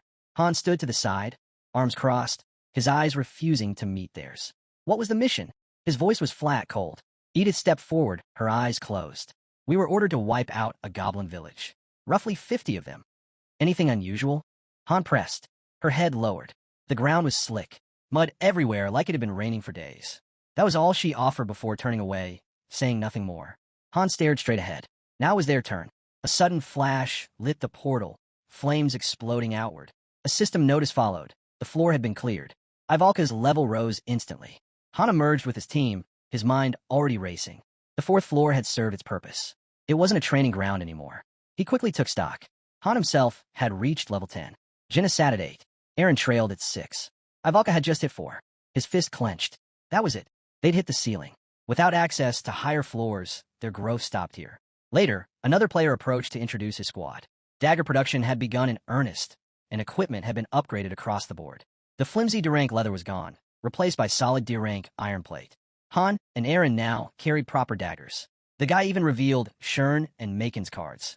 They'd been officially slotted into the 1st and 2nd squads. Still trailing behind, but at least they were moving forward. Han thought back to how long it had taken just to push this far, to scrape their way up to the 10th floor. Isel leaned back with a smirk. So what now? You turning into Loki? Planning to call all the shots? You think you can juggle something that complex? Han sat at a table buried in paperwork, stacks of documents closing in. If I could figure all that out, he muttered, I'd be a god by now. He shot her a look. Why do you always show up just to toss weird questions at me? If it were him, he would have already broken through all 100 floors. Han explained that the guy she was comparing him to wasn't just strong. He was chosen. The system itself had marked him. And even with that, it had taken him 2 full years just to claw his way up to the 88th floor. Dozens of teams have been erased along the way, caught by random traps and twisted mechanics. Han leaned against his hand, lost in thought. The Master of Choose Me only grew stronger every time a squad failed. And yet Ink had never failed. Somewhere deep inside, Han admitted it. Maybe their first true defeat wouldn't come until that man was gone. Meanwhile, out on the street, tension coiled. A group of men stood facing the guards. Ivalka looked away, uneasy. It's too crowded, she whispered. That little fairy hasn't summoned anyone yet. Han stayed silent, his gaze fixed on nothing. Half an hour had passed since Inning last appeared. That could only mean one thing. He was still deciding. Then, the system prompt appeared before them. Would you like to enter the 10th floor? The guy fixed his eyes on the dungeon gate. Should he step through now, or hold back? Han folded his arms, a hard frown pulling at his face. The newest recruit wasn't ready. Even after hitting level 10, promotion hadn't come. His skills were still shallow, not nearly polished enough. With another week, maybe less, they could sharpen everything, max out the squad's basics. Then the 10th floor run would be smoother. But Han knew better. If this was Ennington's call, waiting wasn't on the table. Above the portal, Isel rose into position. The rift of time and space unfolded, shimmering with power. Han's jaw tightened. For them, this was survival. For the Master? Just another trial. If they all burned out here, he'd summon replacements without blinking. Sharon glanced toward Han, uneasy. The order was simple when the fight began. Don't get involved. Stay back. Han clenched his fists. His swordsmanship was stuck at level 1. Even reaching level 3 wouldn't change much. He'd only drag them down. He cursed himself quietly for not starting sooner. Then the system voice rang out. Critical mission. 2 squads required. Insufficient numbers? Reinforcements will be dispatched. Tactical stations active. Heroes may be assigned roles before engagement. Han's expression darkened. Tactical stations? He didn't even know how to use them. The mechanics were far beyond what he'd learned. Exhaling, he crossed his arms. I sell. Pull supplies from storage. System confirmed. Inventory restocked. The right hero with the right gear could trigger items mid-battle. Han went over the list in his head. 6 healing potions. Split evenly, 3 per group. Edith snatched them up, grinning. Locked and loaded. Han gave a short nod, turning to Ivalka. Magic potions are yours. His tone sharpened. And once we're in, expect separation. Find the center. If you can't climb, get high ground. Isel scowled, stretching out her hand. Nobody interfere with Han. I'll be keeping watch. Han brushed her off with a smirk. No need, fairy. Don't worry. I'll climb that tower. Light swallowed them whole. Suddenly, a man crumpled to his knees in a yard, clutching his head and sobbing. We're all dead. They'll kill everyone. No way to win. Han didn't hesitate. He shoved the man aside with his boot. The figure spun, dazed, eyes darting. Who are you? Jenna studied him carefully. He doesn't notice us. Can you even see us? She paused, brows furrowed. Or maybe he's just an NPC. Han stood still, watching. NPCs spawning mid-mission wasn't new.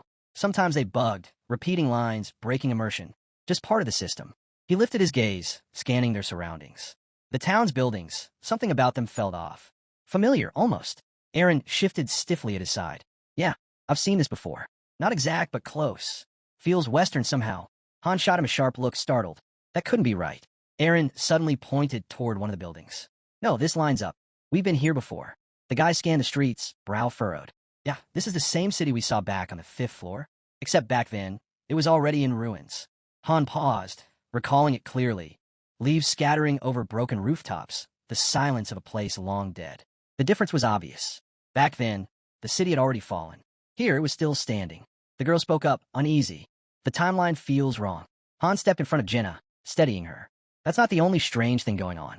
We'll sort it out later. Han faced the group, arms crossed, voice firm. We've already been summoned. The only way out now is through. Complete the mission, or we don't leave. One of the men muttered what they all knew. The battle hadn't started yet. That gave them a small window to scout. Han gave sharp nod. 5 minutes. Gather what you can. Meet back here. If you're late, we move without you. Dark clouds coiled above the tower, casting the city in shadow. Han climbed to a window, taking in the streets below. From here, he had the best view. His brow furrowed. The soldiers patrolling the city looked uneasy. Morale was crumbling already. Then came the sound. Steady, heavy marching. Goblins. Thousands of them pouring in from the northern forest, closing the distance like a tidal wave. Han guessed they'd bring assault ladders first. No siege weapons yet, but it was only a matter of time. He shifted his focus eastward. The river. It was the same scenario they'd faced back on the 7th floor. An overwhelming rush of enemies, fury boiling at the front. But here, no battering rams. Han's eyes moved to the front lines. Knights were forming up outside the castle walls. But less than half of them were human. The rest, something else entirely. He calculated quickly. 10-1 odds. Even if the line looked steady now, it was a setup for disaster. Han descended the stairs, his thoughts racing. The mission wasn't official yet. That gave them one advantage. Time. Survival-type missions weren't about eliminating every enemy. They were about holding out, lasting long enough to see the system declare victory. He pictured the strategy unfolding, shouting commands, directing squads. If all they had to do was defend for a set duration, maybe this floor wasn't as impossible as it looked. He remembered the crowd from earlier, the way Ivalka had laughed at the noise. That many NPCs meant bodies on the field. Decoys, distractions, and with a defensive mage in their roster, they had at least one anchor to lean on. His squad regrouped one by one. Han stood silent, eyes narrowed. The wheel was turning again. Then he froze. 3 notifications struck in rapid succession. Triple ping. There was only one meaning behind that: top-tier difficulty. The system pulled up the city layout, stamping the mission across the screen. Prevent the city from falling. Han pictured it in his head, knights straining to hold the wall as goblins swarmed in. Even with squads 1 and 2 combined, they had only 10 players. Add squad 3 and the NPCs, and that brought the count to around 360 defenders. Against thousands. The guy's expression darkened. We'll share findings first. Then we finalize strategy and lock in positions. Jenna sat casually on someone's pack, swinging one leg as she spoke. I tried talking to the townsfolk. Nothing. They don't respond at all. We can touch them, see them, but it's like we're invisible to them. Aaron stepped forward and rolled out the map across the table. The attacks coming from the north and east gates. South and west are sealed. No escape routes. The meaning was clear. If the outer wall collapsed, everyone inside was finished. Edith folded her arms, her frown deepening. So what's the plan then? Han lowered his head, silent, stretching. The mission left no room for guesswork. Defense, nothing else. He straightened, arms crossing over his chest. We hold the line. No one breaks through. We stop every last one. Edith blinked at him, disbelief written all over her face. That's impossible. Roderick raised a hand, calm and deliberate. Then what about retreat? We could abandon the city, fight from the outside, use hit-and-run tactics. Han's brow tightened. His eyes dropped to the map. Maybe, but I doubt the system would count it. Not unless we break the invasion completely. His gaze lifted toward the central tower. Inside, the glowing statue pulsed faintly, radiating power. Han knew the sign. Twin goddesses, markers of critical missions. Special events only. He snapped back to the group. Forget the goblins. If that statue falls, we fail. Doesn't matter how many bodies we cut down. Roderick crossed his arms, eyes shut in thought. So what you're saying is, we guard that thing while being crushed under endless waves. Han squared his stance to match him. Exactly. That's the mission. We don't hold the line, we don't survive. His eyes swept across the squad, reading the unease on their faces. Roderick took a step forward. So it's a trap either way. No matter where we run, we're stuck inside. Sweat traced down Han's cheek. The system was throwing them into a wall. Brutal, nearly impossible. But if it was still winnable, then there had to be a thread they could pull. His jaw locked. He spread the map out wider. They've got numbers, but no siege gear. No rams. No catapults. Just ladders. It's one force, one server. If we play this right, we can stall them. His finger stabbed the northern wall. Edith squad, you head there. Reinforce the line. Your job is to cut the ladders before they latch. Edith shot him a hard stare. There's 5 of us. Even with the 300 station here, that won't be enough. Han didn't flinch. With second squad joining, that's another 50 bodies. His voice dropped lower. And remember, they haven't rolled out siege weapons. Not yet. He pictured it. Soldiers swarming the wall, ladders clattering against stone. They're betting everything on numbers. We stay mobile, reinforce weak spots, and we can hold out longer than they think. Edith's expression stayed sharp, unrelenting. That's not the problem. Han paused, shutting his eyes, listening. Her voice came quieter, steady as steel. Even if we hold them here, it won't end. Not tonight. Not tomorrow. Han saw it in his head. Alleys flooded with goblins, streets drowning in chaos. Odds stacked 10 to 1. 2 squads against thousands. Even if they bought time, even if they stalled. Best case? They delayed the inevitable. Worst case? The city drowned in green, and they went down with it. He could see them now. Thousands of goblins rushing past broken defenses. Even if their fighters gave it everything, even if they cut that ratio in half, they'd still be outnumbered 5 to 1. And one thing they'd learned from the 5th floor, goblins don't run. This fight couldn't be won. Not by normal means.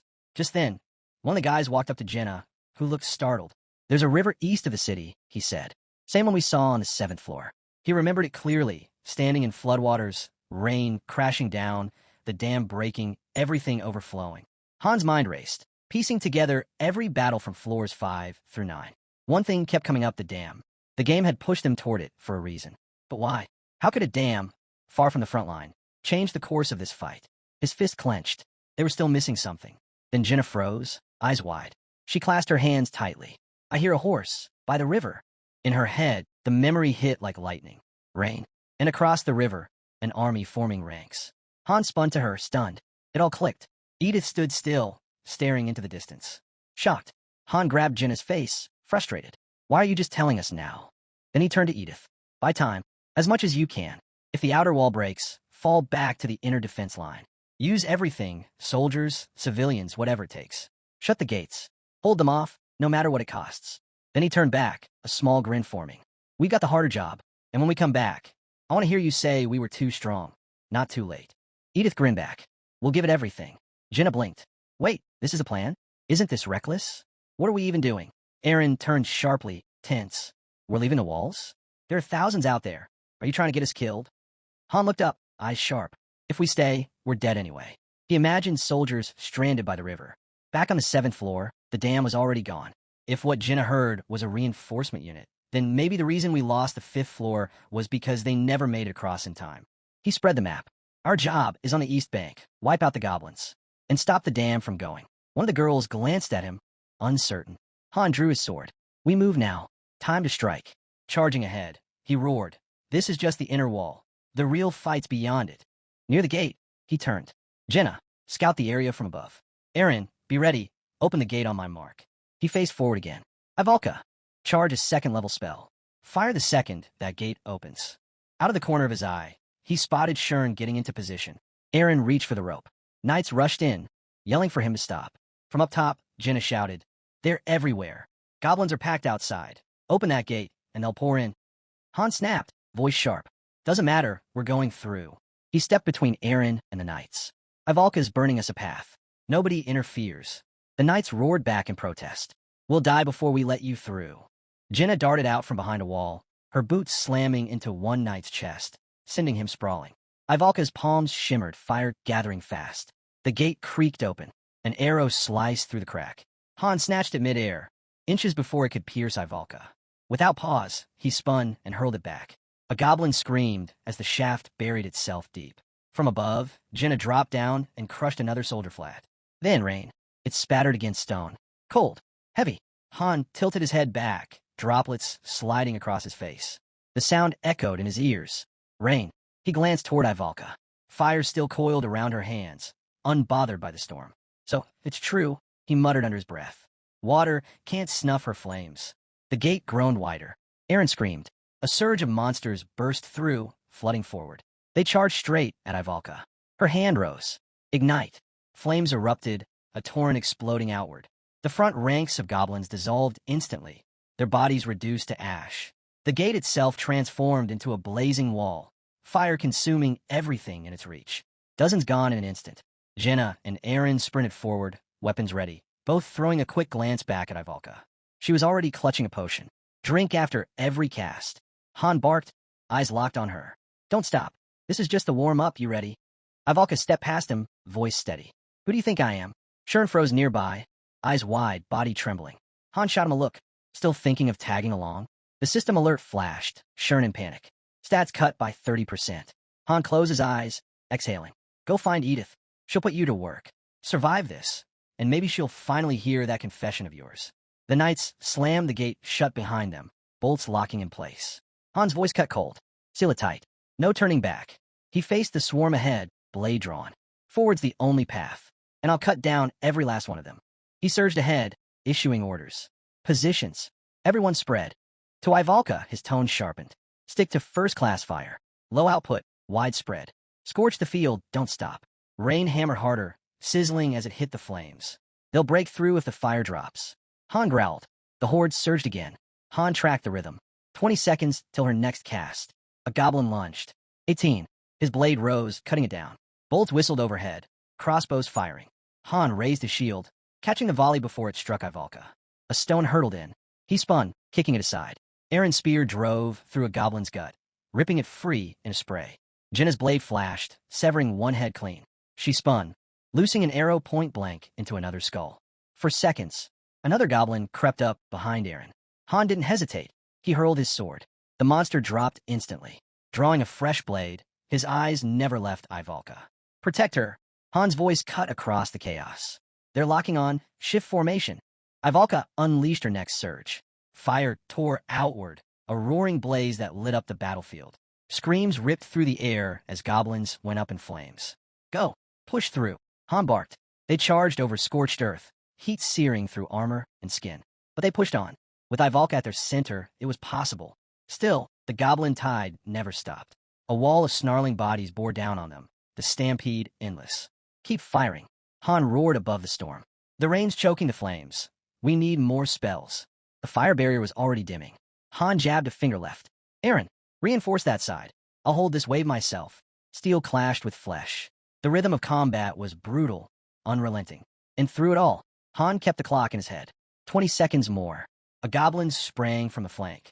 Han spun, cutting it down in one fluid strike. Switch positions, he commanded. Ivalka's voice rang out, another blast. Flames cascaded, reducing the next charge to cinders. Han snapped forward. Move with the blaze. Step with it. Press on. The team surged ahead, fire their only shield. Each burst carved them a path closer to the river. But the goblins didn't break. Packed shoulder to shoulder, they pressed under rain-soaked banners. No fear, only hate. Then the ground shook. Towering above the horde, a brute emerged. Massive, grotesque, his banner raised high. Red eyes blazed under a crooked brow, sword lifted to the sky. His roar split the battlefield. Filthy swine. Another wave of fire tore across the field, flames twisting through the rain like serpents made of light. Han shouted, Aaron, push harder. Don't stop. But through smoke and heat, two crimson eyes pierced the haze. A goblin lunged, spear thrusting. Han pivoted, sidestepped cleanly, then drove his blade deep into its chest. That's when he realized the goblins had shifted. No more hesitation, no more retreat. They were hurling themselves straight into the fire. They'd changed their strategy. Han snarled, blades sweeping in wide arcs, cutting down bodies one after another. Still, his eyes flicked upward, toward the hill. The brute was still there, roaring, pointing, commanding. He wasn't just muscle. He was directing every move, driving them like pawns. And then it hit Han. The delay in Ivalka's casting. He'd noticed it. That monster wasn't just strong. He was calculating. Meanwhile, Aaron and Jenna strained to hold formation. Heat pressed against them like a weight, each breath searing. Even with fire resistance, their movements slowed, exhaustion setting in. Han knew what he had to do. He had to draw the commander's gaze, break his rhythm, put all the pressure on himself. Raising his voice above the storm, Han roared, This is it. Miss this chance, and we're finished. Aaron shot him a glance, confusion flashing across his face. What are you saying? But Han was already moving. His decision was made. That leader had to fall. Across the chaos, the commander's roar cut like thunder. His orders were clear. Target the mage. Kill her at all costs.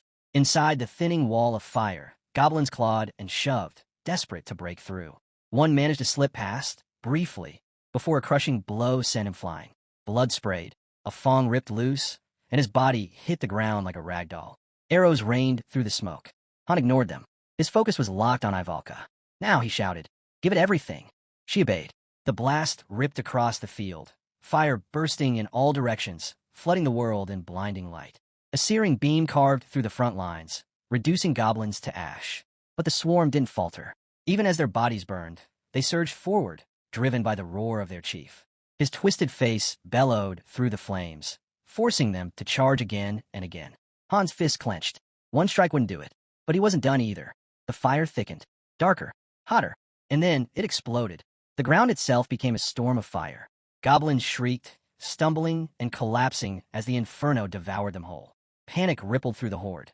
Yet still, the massive chief's voice thundered over their screams, dragging them onward. That was the moment. The squad pressed forward through charred remains and drifting smoke. Jenna raised her bow, steady, precise. Aaron braced beside her, shield lifted. She loosed. The arrow sliced through the air like a bullet. The goblin chief saw it too late. His command turned into a strangled cry as the shaft buried itself in his skull.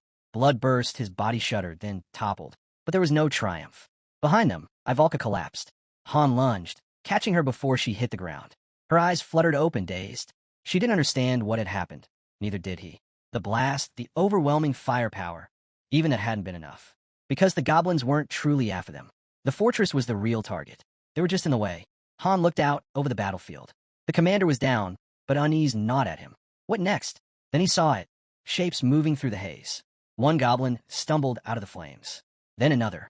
Then dozens. Pulling back. Reforming ranks just beyond the reach of fire. The horde turned. Step by step, they shifted direction. Toward the fortress. Wind swept the soaked field, bending the grass under sheets of rain. Han understood in an instant. They were alive only because the commander had fallen. This wasn't a win. It was a pause. Potions. Now, heal up, Han ordered. Every second counted, but the breather wouldn't last. Far to the north, the sound rose, war cries and steel. The goblins had already slammed into the outer wall. This was only the beginning. Through the storm ahead, a massive wooden pier loomed. Goblins marched across it, relentless, unstoppable. Han's chest tightened. Rest was over. The next wave was here. Heavy footsteps thundered through the gloom. Aaron froze, his voice shaking. Han didn't move. This fight, he growled, is just getting started. And then it emerged. Towering. Monstrous. Eyes glowing with fury. A level 23 ogre stepped into the rain. Han didn't hesitate. Ivalka, firewall. Aaron, hold the line. But even as the flames roared up, he knew fire alone wouldn't stop this monster. We need more, he muttered. Then louder. Ivalka, hurry. I'll take the ogre. The beast bellowed, axe raised high. It slammed down with earth-shaking force, the ground splitting where Han had stood a second earlier. He rolled aside. Barely. One mistake, and he was finished. The next swing came even heavier. Han realized instantly, no shield could block that. This fight wasn't about defense. It was survival. The goblins circled outside the fire, hesitant to enter. But the ogre stepped through the wall like it was nothing, flames clinging to its skin, ignored. Now it was just Han and the monster. The size difference was absurd. Still, he rushed low, blades slashing across its leg. Arrows suddenly tore into its back, Jenna's shots, sharp and fast, sinking deep into muscle. The ogre howled, staggering. They were sinking. Big target, easy hit. Jenna called. Defense is thick, but it can't dodge. Her tone shifted as she saw the damage. Forget that. Aim for weak spots. Han shouted back. Soft points only.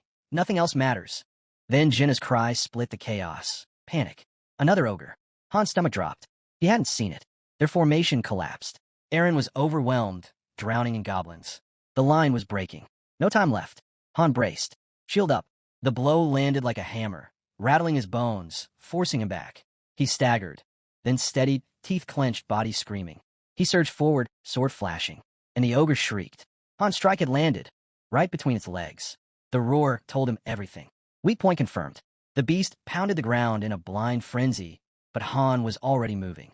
He scaled its massive frame, blade in hand, and drove steel at its throat. Not deep enough. Without pause, he slammed his shield against the hilt, forcing the sword deeper. Flesh tore. Blood poured. The ogre convulsed, staggered, then collapsed. One down. Han spun just in time to see the second ogre charging. Jenna, distracted. She fired instantly. Arrows flew, but the beast was already swinging. One massive blow connected with Aaron, hurling him through the air. Han's heart clenched. Too late. The ogre barreled forward, straight for Ivalka. Han screamed her name, but the strike never came. She stood untouched, confused, watching as the monster thundered past her. It wasn't after them. Its target was the dam. Before anyone could react, Jenna moved. No hesitation. She leapt, climbing the beast's back, scrambling toward its neck. Jenna, don't, voices cried. Too late. Her blade plunged into its throat. The monster shrieked and raged. Han rushed to her side, hacking into muscle, carving deep alongside her. Together, they struck again and again. Blood gushed. The ogre, howling in agony, staggered toward the river. With a final roar, the beast hurled itself into the river. Blood spilled out, curling through the current like dark ink. Han stood on the bank, drenched, lungs burning. It was over. Barely. Then ripples. The water shifted. A massive hand exploded out of the river, the ogre screaming as it rose again. Han's chest tightened. Before anyone could react, the creature drove its fist straight into the dam. Stone split apart, would snap like kindling. And then it gave way. The entire dam collapsed with a deafening crash. A wall of water surged forward, ripping through the field in seconds. Aaron rushed over, breath ragged. All goblins down, awaiting your orders. But Han didn't respond. He stood frozen, sword clenched tight, silence weighing on him. When his voice finally came, it was low and sharp. We made a mistake. Behind that dam, reinforcements have been waiting. Now, cut off. And the only ones left standing against 3,000 goblins were them. The others called out, but Han couldn't move. Shock had him locked in place. A hand touched his shoulder, grounding him. After a long pause, he muttered, "We'll pull back, think of something. If there's even anything left to think of." But just as he turned, Ivalka stepped forward. Her hand lifted, her bracelet glowing faintly. Purple light began to swirl, humming with power. She whispered a spell, and a nearby boulder rose clean off the earth. With one smooth motion, she hurled it. The rock soared across the battlefield and slammed into the broken dam's opening. The rushing flood halted instantly. Han stared, stunned. Ivalka only said, calm and simple. Telekinesis. Basic spell. He blinked at her, caught between disbelief and relief. You could have mentioned that earlier. Her eyes flicked at him. I thought you already knew. Han groaned, then reached out, squeezing her cheeks.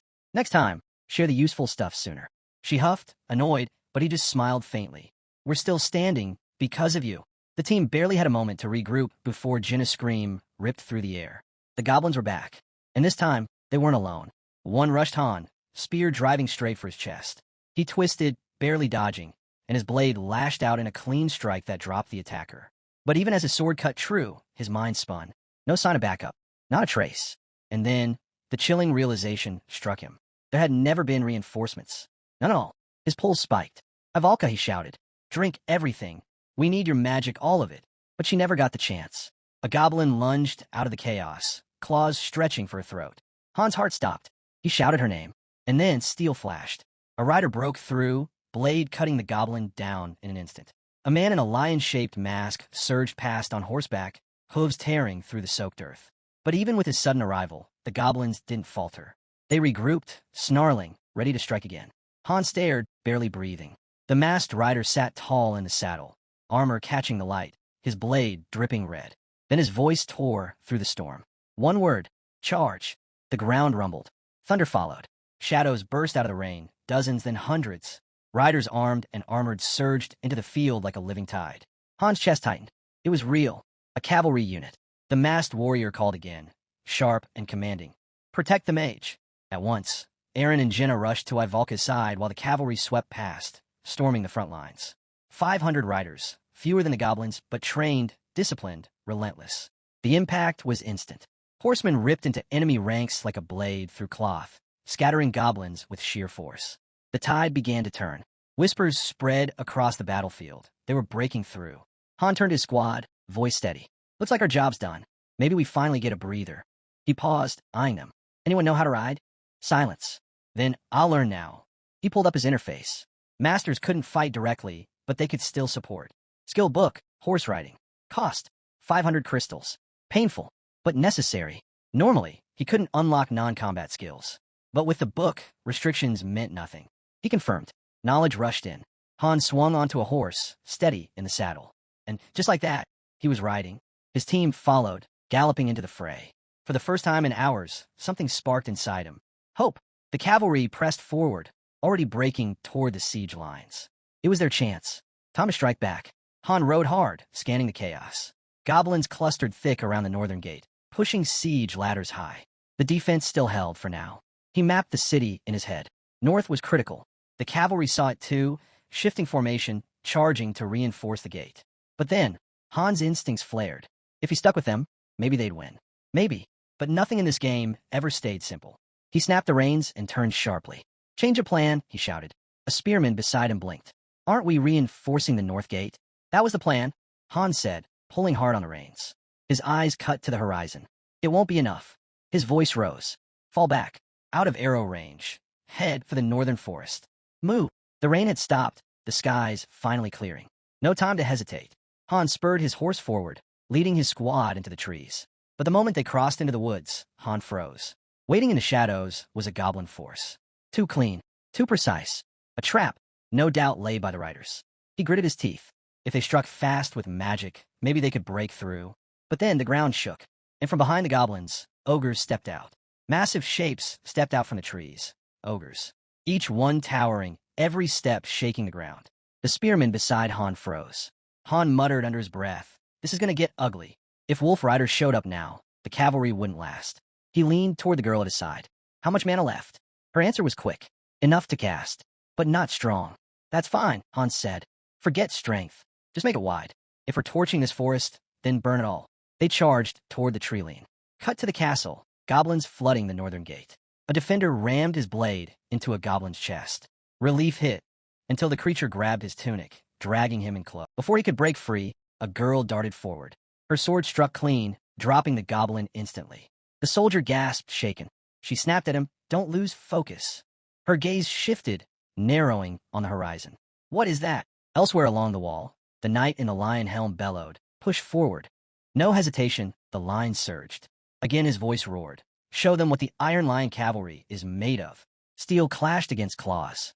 Knights slammed into goblins with crushing force, driving them back step by step. The girls scanned the field. A shout rose from further down the wall, "Reinforcements!" But a goblin scrambled up behind her. She spun, blade flashing, severing its hand before it could grab her. Then she called out, "Hold the line. We're close." Back in the woods, Ivalka raised her hands. Flames burst out, ripping through the underbrush, leaping from tree to tree. In seconds, fire devoured the forest. Chaos hit the goblin cavalry. Smoke swallowed the air. Horses screamed, stumbling into the flames. There was no escape. Still Ivalka pushed on. More fire, more heat, burning everything in sight. Han watched, jaw tight. This was her edge. One more spell, and she'd collapse. Any further, and the entire forest would vanish in a sea of fire. But then a thought cut through. Maybe that was the answer. That forest had always been a nest for goblins. Better to burn it. Let the fire wipe it clean. At the wall, the battle raged. A knight went down, but the line refused to break. Around 100 still stood on the northern ramparts. Many had fallen, especially during the ogre assault before the cavalry's charge. Han knew, without Ivalka's firestorm, those riders would have been wiped out too. On the field, a goblin froze, eyes wide, just before a knight's mace crushed its skull. Another rider swept in, sword flashing, cutting down his target in a single strike. From where Han watched, their discipline was undeniable. Their speed, their precision. They weren't many, but they didn't need to be. Bodies carpeted the field, and at its center, the knight in the lion mask thrust his sword high, voice thundering in victory. Han exhaled a long breath of relief. It was finally over. His team gathered on the ramparts, laughter breaking through exhaustion, hugs shared in pure relief. Above, a girl waved down at him. Han rode toward the wall, one thought echoing in his mind. Everyone made it. Not a single death alert. Hard to believe, especially after the hell they'd survived on the 5th floor. Behind him, a voice broke the silence. One of his friends laughed lightly. "We're nothing like we used to be." "Huh," she said with a smile. Then softer, "So, why are we still here? Isn't it done?" Han's smile slipped away. Something felt wrong. His gaze flicked forward, then back again. A memory flashed. The hulking goblin crushed beneath his strike. The forest engulfed in Ivalka's flames. The enemies they destroyed. The knights who claimed victory. And yet, no system message. No clear. Nothing. His chest tightened. Why wasn't it over? What was missing? Then, everything stopped. The battlefield froze mid-motion. A system prompt appeared. Loading. Han's jaw clenched. He spun. Another message blinked across the knight's shoulder. System recovery. His eyes darted around. Then a third. Error. Disconnected from server. He turned back. The girl was still frozen, hand lifted mid-wave. His teammates? Locked in place. Not a twitch. His heartbeat pounded in his ears. And then, behind him, a voice. "Turn around." Slowly, Han turned. Through the haze stood a shadowed figure. Still, silent, yet heavy with menace. And then he saw it. A towering form cloaked in darkness, aura pulsing like a heartbeat. Han's body locked. That face, he knew it, branded into memory. From the old days. From before. It was him, that same monster. Scene shift. Elsewhere, 6 elite players materialized inside a settlement. 6-star rank. Renowned. Korea's first to conquer the 88th floor. 5th in the world. Meanwhile, Han reconnected, logging back in, thoughts racing. This game was never about brute force. It was strategy, instinct, timing. He gave the orders, but the characters chose how to act. Sometimes they failed. Not from weakness, but because something didn't align. He pictured their cards, ran scenarios in his head. He knew. Luck hadn't brought him this far. This wasn't a game anymore. It was everything. Every battle, every floor, his life was bound to it. And if he had the skill, not even hell could stop him. Back in the moment, the dark figure loomed. Han's eyes narrowed. That thing what rank? 7-star? No, it shouldn't exist here. Then the world bent again. Suddenly, he stood inside a store. Another figure emerged beside the shadow. Hooded, unreadable. Text glowed above it. Level 15, Dark Apostle. The figure smirked. Its gaze locked on his. "I'll be waiting." Han's eyes widened. And then, both vanished into the void. The world snapped back. System reconnected. Recovery complete. The girl unfroze, whipping toward him. Her voice shook. What was that? Before she could finish, Han jolted back into motion.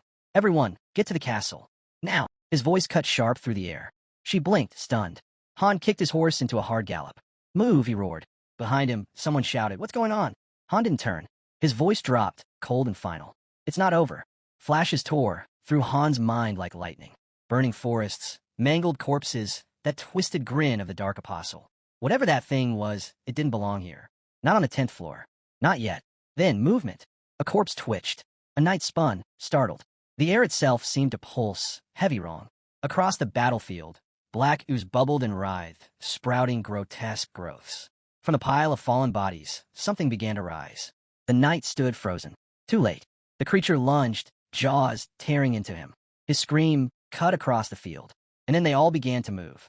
Goblins. Dozens of them, clawing back out of the grave. A man stumbled back, horror in his eyes as the dead dragged themselves up from the soil. Han's voice rang out from the saddle, sharp and commanding. Don't panic. Let them come. But inside his gut twisted. These weren't ordinary monsters. Triggered under the right conditions, they could reanimate corpses. Necrotic. And unless their skulls were shattered, they'd keep rising. Knights fell one after another, ripped apart. From the ramparts, a girl screamed. Open the gate. The heavy doors groaned, splitting open. Han spurred his horse, racing through with her close behind. This isn't right, he thought. None of this should exist on the 10th floor. Inside, his horse skidded to a stop. The girl turned to him, breathless. Han leapt down, grabbed the sorceress by the shoulders. You're staying here. Guard the statue. Protect the goddess. Seal the gate. Just hold until I return. She blinked, startled. Wait back. What do you mean? Another voice cut in, shaky. What were we supposed to do against that? Han froze, eyes narrowing at the nightmare spilling past the gate. Undead by the hundreds. Then he turned, voice steel. Get together. I'm bringing him back alive. Or I die with him. The man swallowed hard, then gave a single, grim nod. I'll bring him back. The girl's gaze stayed locked on the battlefield. Are you really coming back? Han gave a faint smile. Of course. He turned away, sprinting back into the storm. Her voice cut after him. Then don't you dare die. Without looking back, he called over his shoulder, same to you. Step by step, Han pressed forward. Sword ready, eyes fixed on the undead. Twisted things, ugly things, but killable. The first lunged. His blade split its skull clean open. One down, 100 more waiting. If they swarmed him now, it was over. Suddenly, a thunderous crash. Han whipped around. The ogre. Back again. Towering. Club raised high. The weapon came down, slamming into the gate with a deafening boom. Han's jaw tightened. It revived too. The gate won't last long. Then, out of the horde, undead wolves burst free. Eyes glowing, fangs bared, sprinting straight for him. They leapt. Thwip. Arrows cut the air, striking mid-flight. The wolves dropped. A lone archer stood in the distance, bow still raised. She turned her head, locking eyes with Han. He gave a single nod, brief but grateful. But the ogre was already lifting its mace again. The knights braced, bodies trembling. Another impact hammered the gate. The wood splintered, groaning under the pressure. Then, one final crash. The gates shattered inward, exploding into fragments. A flood of undead stormed through, roaring as they poured into the stronghold like a living tide of black. Han spun jaw tight. The gate's gone, no time left. He raised his sword, grip iron, and charged headfirst back into the chaos. But his focus wasn't here, not on the horde. In his mind, he saw it, the apostle, slipping deeper into the forest, glowing faintly in the distance. That's where he'll be, Han thought. Waiting. He carved a path forward, each swing a kill. One chance. Just one chance was all he needed. Then the ground quaked again. Another blast. The battlefield shuddered beneath his feet. His thoughts locked onto two possibilities. First, if the goddess statue fell, everything was lost. Han's gaze darted to the defense lines. They were buckling. Knights staggering backward. Second, if the undead lost control of themselves, their hunger would devour them whole. And every ounce of strength they once had in life would be turned against them now. He surged forward, cutting through a fresh wave. They were faster, stronger, crueler. Their thirst made them monsters, twice as deadly, 10 times as vicious. The stronger they had been in life, the worse they were in death. Han's movements blurred, slicing through the storm of claws and fangs. No hesitation, no room for mistakes. One slip, and it was over. Yet even in the madness, something inside him sharpened. An urge, a need, to tear them apart, to wipe them out completely. Above, his eyes caught the girl on the wall, fighting like she'd never stop. She's giving everything, he thought. Even now, in his mind, he imagined 2 angels standing guard over the battlefield. Protect the goddess statue. That was all that mattered. A map formed in his head, tracing every shift, every threat. If the outer walls fell, retreat to the inner gate. Barricade it. Same tactic they used on the 5th floor. It bought time then. It had to buy time now. Screams cut through his thoughts. Civilians. They rushed toward the inner gate, pounding on the doors, desperate. What's happening? They cried. faces pale, eyes wide. And behind them, another wave surged. Undead. Relentless. Han didn't slow. It's not about holding out. It's about how fast I end this. He pulled his cloak over his mouth, forcing through the choking smoke. Flames roared on either side, devouring everything. A system alert blinked. Fire resistance. Skill up. 2 undead leapt through the blaze. Han's blade lashed out. 1 stroke, 2 heads gone. He reached for a red vial, downed it fast, blood pounding in his ears. Ahead, just beyond the smoke, the recovery zone flickered into sight. You're here, he thought. I know you are. System alerts lit up in rapid succession. Allies afflicted by fear, stats decreased. A soldier has fallen. His spirit shall live on. Han's eyes hardened. More warnings followed. Ally bleeding. HP dropping over time. Then a flash. Brilliant light ripped through the sky, screaming toward him. Han reacted instantly, shield raised. The arrow struck, tearing through the metal and grazing his shoulder. He staggered back, pain jolting through him. His teeth clenched. The Apostle's not built for close combat. His eyes narrowed. So why is he here now? This early? Han's mind reeled. He's stronger than anything we've faced so far. Another flash. Another arrow. He barely slipped past it. Then an entire volley screamed through the air. Projectiles rained down. Han moved like lightning, blade whirling, deflecting, spinning, cutting aside each shot. But then, strike from below. Sharp, brutal, pain tore up his arm. He stumbled back. The smoke thickened around him, choking every breath. His lungs burned as his eyes darted through the haze. If I didn't have a defense skill, I'd already be dead. A system prompt blinked across his vision. Ally bleeding, health dropping. Han scowled. This is spiraling too fast. Each breath grew heavier. Each step slower. Time was running out. If he collapsed here, it wouldn't just cost him. Everyone else would fall with him. Maybe I can talk, he thought desperately. Then, a voice behind him. I want to talk. Han half-turned, growling, fine. Then what? No reply. Just haze. His instincts flared. He slashed forward. From the fog, a calm reply echoed back. I'm not like the others. Then, boom. A crushing blow hurled him through the air. He crashed hard, rolled, came up swinging, roar ripping from his throat. A flash cut through the smoke, glowing projectile. Han lunged forward, eyes flaring red. Berserker mode activated. Power surged. A black trail burned behind him. His teeth sharpened, grip tight around the dagger. He shot forward like a missile. Through the smoke, he saw him. The Apostle. Mid-incantation. Arrows ripped into the cloaked figure. Legs, chest, arms. Blood sprayed across the ground. Han screamed, rage tearing through him, and closed the gap in a blink. 1 strike. His blade slashed clean through the Apostle's neck. But he didn't stop. He hacked again, and again, and again, until the body was no longer a body. Just a shredded pile of flesh and torn cloth. Only then did the fury drain out. Han staggered, panting, blood smeared across his lips. He stood still, waiting. Where is it? Where's the system message? Nothing. Silence. His chest rose and fell, each breath ragged. A bitter thought sank deep. It's not over. Not yet. Exhaustion swept through him. He collapsed back, slumping beneath a burning tree. Then we've already lost. It's over. His vision blurred. His head drooped. A faint message flickered weakly before him. A warrior has returned to the arms of the Lord. His spirit will live on. The fire crackled beside him. What a pathetic end, he thought.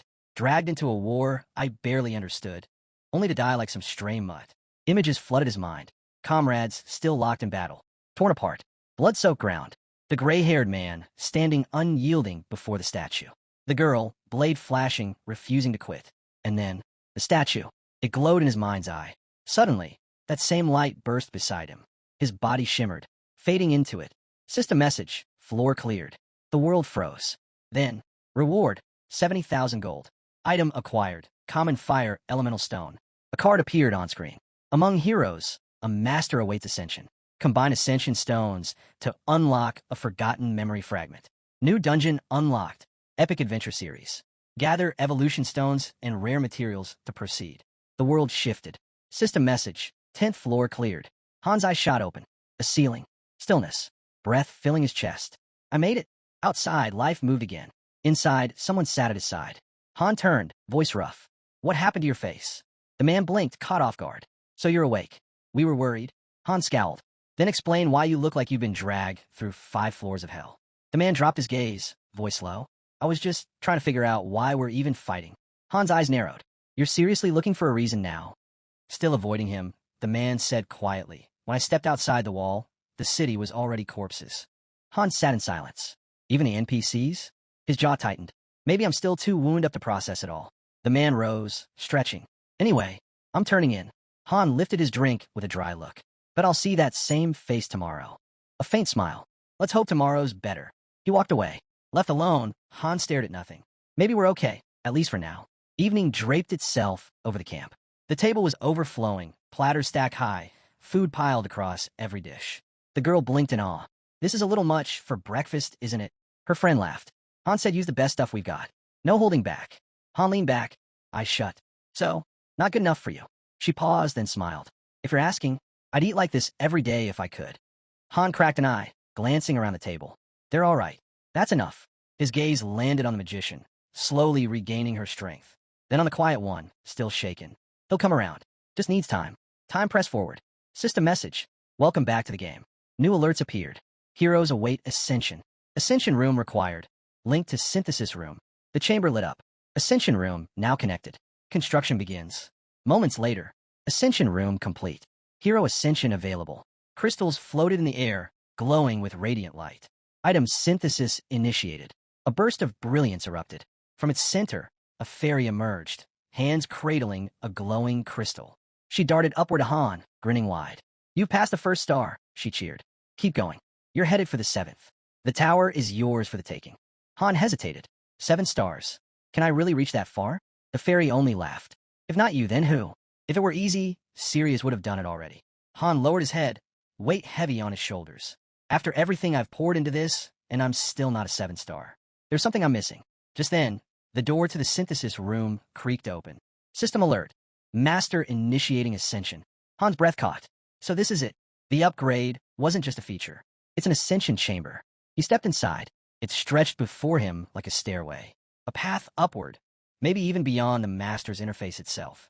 With the right hero, the right materials, something would happen here. Something even the system itself couldn't fully track. Han stepped up to the altar and set the crystal down. A blinding surge of energy erupted, flooding the chamber. A massive magic circle lit beneath his feet, light spearing upward like a pillar into the sky. Han squinted through the blaze. And then the visions came. A figure, seated in a chair. A child, cradled gently in his arms. Han's hand flew to his sword. His voice cut through the glow. Who are you? He stepped forward and slammed into something invisible. A barrier. Trapped, he could only watch. Han's eyes fixed on the baby. No family. No past. Nothing. Yet somehow, he knew. This kid, he's the one meant to be here. Not me. But there was no time to dwell. The vision shifted. Endless halls stretched around him, unfamiliar and cold. Every turn ended in a dead end. Still, he pressed on. At last, he stepped outside and found nothing. No buildings. No master's lobby. Just emptiness. Then, groaning gates creaked open. Through them, a fairy emerged. Smaller than before. Fragile. Almost delicate. Han narrowed his eyes as she approached. You expect me to enter the rift of space and time? She didn't answer. Only stared. Han turned, continuing forward, until a massive door loomed before him. Its inscription burned in his sight. Extreme difficulty. A system prompt blinked. Advent dungeon initiating. Then it hit. A crushing weight smashed him to his knees. Siren screamed across his vision. A cold dread climbed up his spine. Status, fear. All stats dash 30%. His sword slipped from his grip, crashing into the dirt. Teeth clenched, fists balled. Heat flared inside him. A crimson aura burst to life. Berserker mode, active. Han forced himself to his feet, breath ragged. Fear won't break me. Then he saw it. A figure, level 999, slowly forming out of the air. A dark entity, cloaked in silence. At last it spoke. We finally meet. Han seized his sword jaw tight, mind racing. Why is this thing here? Is it the one that dragged me into this world? He burned to strike. But one look at its level stopped him cold. This was the monster. The one that wiped out his elite party. 6-star heroes, hardened legends. Gone in 10 seconds. The entity stepped closer. What's wrong? Not going to attack? I thought you hated me. Han's voice cut sharp. If you drag me here just to talk, spare us both and throw me back. The entity chuckled. Good. That fire's kept you alive this long. Then agony. Searing pain tore through Han's skull. He dropped, clutching his head, through clenched teeth. This is how hero ascension begins. The entity shook its head. No, you're different. You won't ascend like the rest. Dark energy seeped across the chamber, curling around him. This space, the voice whispered, it's my gift to you. From the darkness, another figure stepped forward. This time, human. The voice continued, smooth and unsettling. This whole stage was crafted just for you. The great ranker himself. Han's eyes narrowed. Who are you? From the shadows, a girl emerged. She smiled. A fairy's face, but older, more human. He blinked. She looked exactly like the fairy from before. Her head tilted slightly. You noticed? I'm not her. I was made to look like her. She tapped her chest with a finger, still smiling. I'm one of her replicas. Number 100,479. Then, with a playful grin, she extended her hand. Funny, right? Same number as the game's downloads. Han pulled the CEO's business card from his pocket, eyes sharp. His voice dropped cold. What is this? Some kind of joke? The girl only smiled wider. I've gone by plenty of names. I just use whatever fits the moment. Han stomped the ground. The sound cracked through the chamber. She chuckled. Bold of you. His eyes didn't waver. You're part of this. You helped drag me into this nightmare, didn't you? Her grin didn't falter. You really do hate me. But funny thing is, I never meant for you to get pulled in. That was an accident. Han snapped back, voice sharp. Like hell I care. Send me back. Now. Or regret it. Her grin widened. Is that a threat? From a weak little 1 star. Han's gaze burned. I won't be 1 star for long. For the first time, her smile faded. She stepped forward, boots splashing in a shallow puddle. Her voice lowered. Maybe I should have killed you when I had the chance. Then, without warning, a magic spear burst from her hand, striking Han square in the chest. His armor cracked and stopped, frozen just inches from his heart. She snapped her fingers. Didn't even flinch. I'll give you that. But guts won't make you invincible. Han slid his sword back into its sheath steady. So, what do you actually want? He paused, thinking. She's had more than enough chances to kill me. But she hasn't. That has to mean something. She stepped closer. Her smile thinned. Nothing insane. I just want to talk. Her gaze sharpened. You're Loki, aren't you? The indomitable, 5th-ranked master. I'm a fan. There was almost sincerity in her tone. You have no idea how many times I watch your runs back at HQ. We kept your city under surveillance. I had to see you myself. Then her voice softened. I came to tell you the truth about this world. She paused. Tell me, Loki, what do you think of the game story? Her eyes lowered. Most players don't even care. Gotcha stories? Nobody reads them. They just chase the next banner, the next event. Her hand lifted, her voice flattening. Let's be honest, the plot's a mess. Cliché. Predictable. Forgettable. She snapped her fingers. The space behind her warped and twisted. Masters stop caring about world building after a few floors, she said quietly. Look behind me. Do you recognize it? Han's eyes scanned the ruined landscape, his jaw tightening. He crossed his arms. I don't even want to know. She looked away, almost sheepish. Sorry. I get carried away. Then she pointed. This was the Peninsula City, from the 10th floor. But now it was nothing but ash and rubble. Scene after scene flickered into existence. Cities burned to dust, kingdoms in ruins, whole regions erased. This is what remains, she said. And you think this continent's any different? She stepped closer, her voice calm but sharp. More than 100 million worlds, all ended the same way. Her eyes narrowed. There was a book, a prophecy. It said this world would collapse. A bad ending. She didn't stop, but the heroes refused. They wanted something different, something better. Her hand lifted slightly, almost like turning a page. So they summoned outsiders. Characters from beyond this world. A flash seared across Han's mind. Himself, bloodied, arm torn away. Her tone lowered. They forced the story to change. Broke rules. Bent time and space. Then her gaze locked with his. When higher beings are watching, even fate itself can bend. She smiled faintly. That's what this game really is. Han stared at her, silent for a long beat. Then a smirk tugged at his lips. That's it? Was expecting something more dramatic. He stepped forward. So why tell me this? She extended her hand toward him. Because I want to offer you a deal. Her words cut short. A dagger drove straight into her skull. Han drew his sword in the same instant. His voice was ice. I was curious where this was going. But it's just delusion. She kept smiling.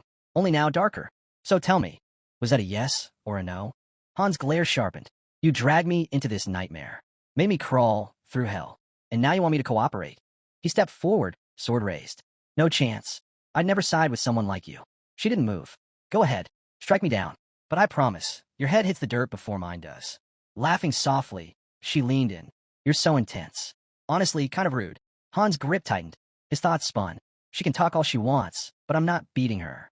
Not like this. Not as a level 10 1-star. He wasn't strong enough. Not yet. His voice went flat. I'm done talking. Send me back. Wherever you pull me from, I want out.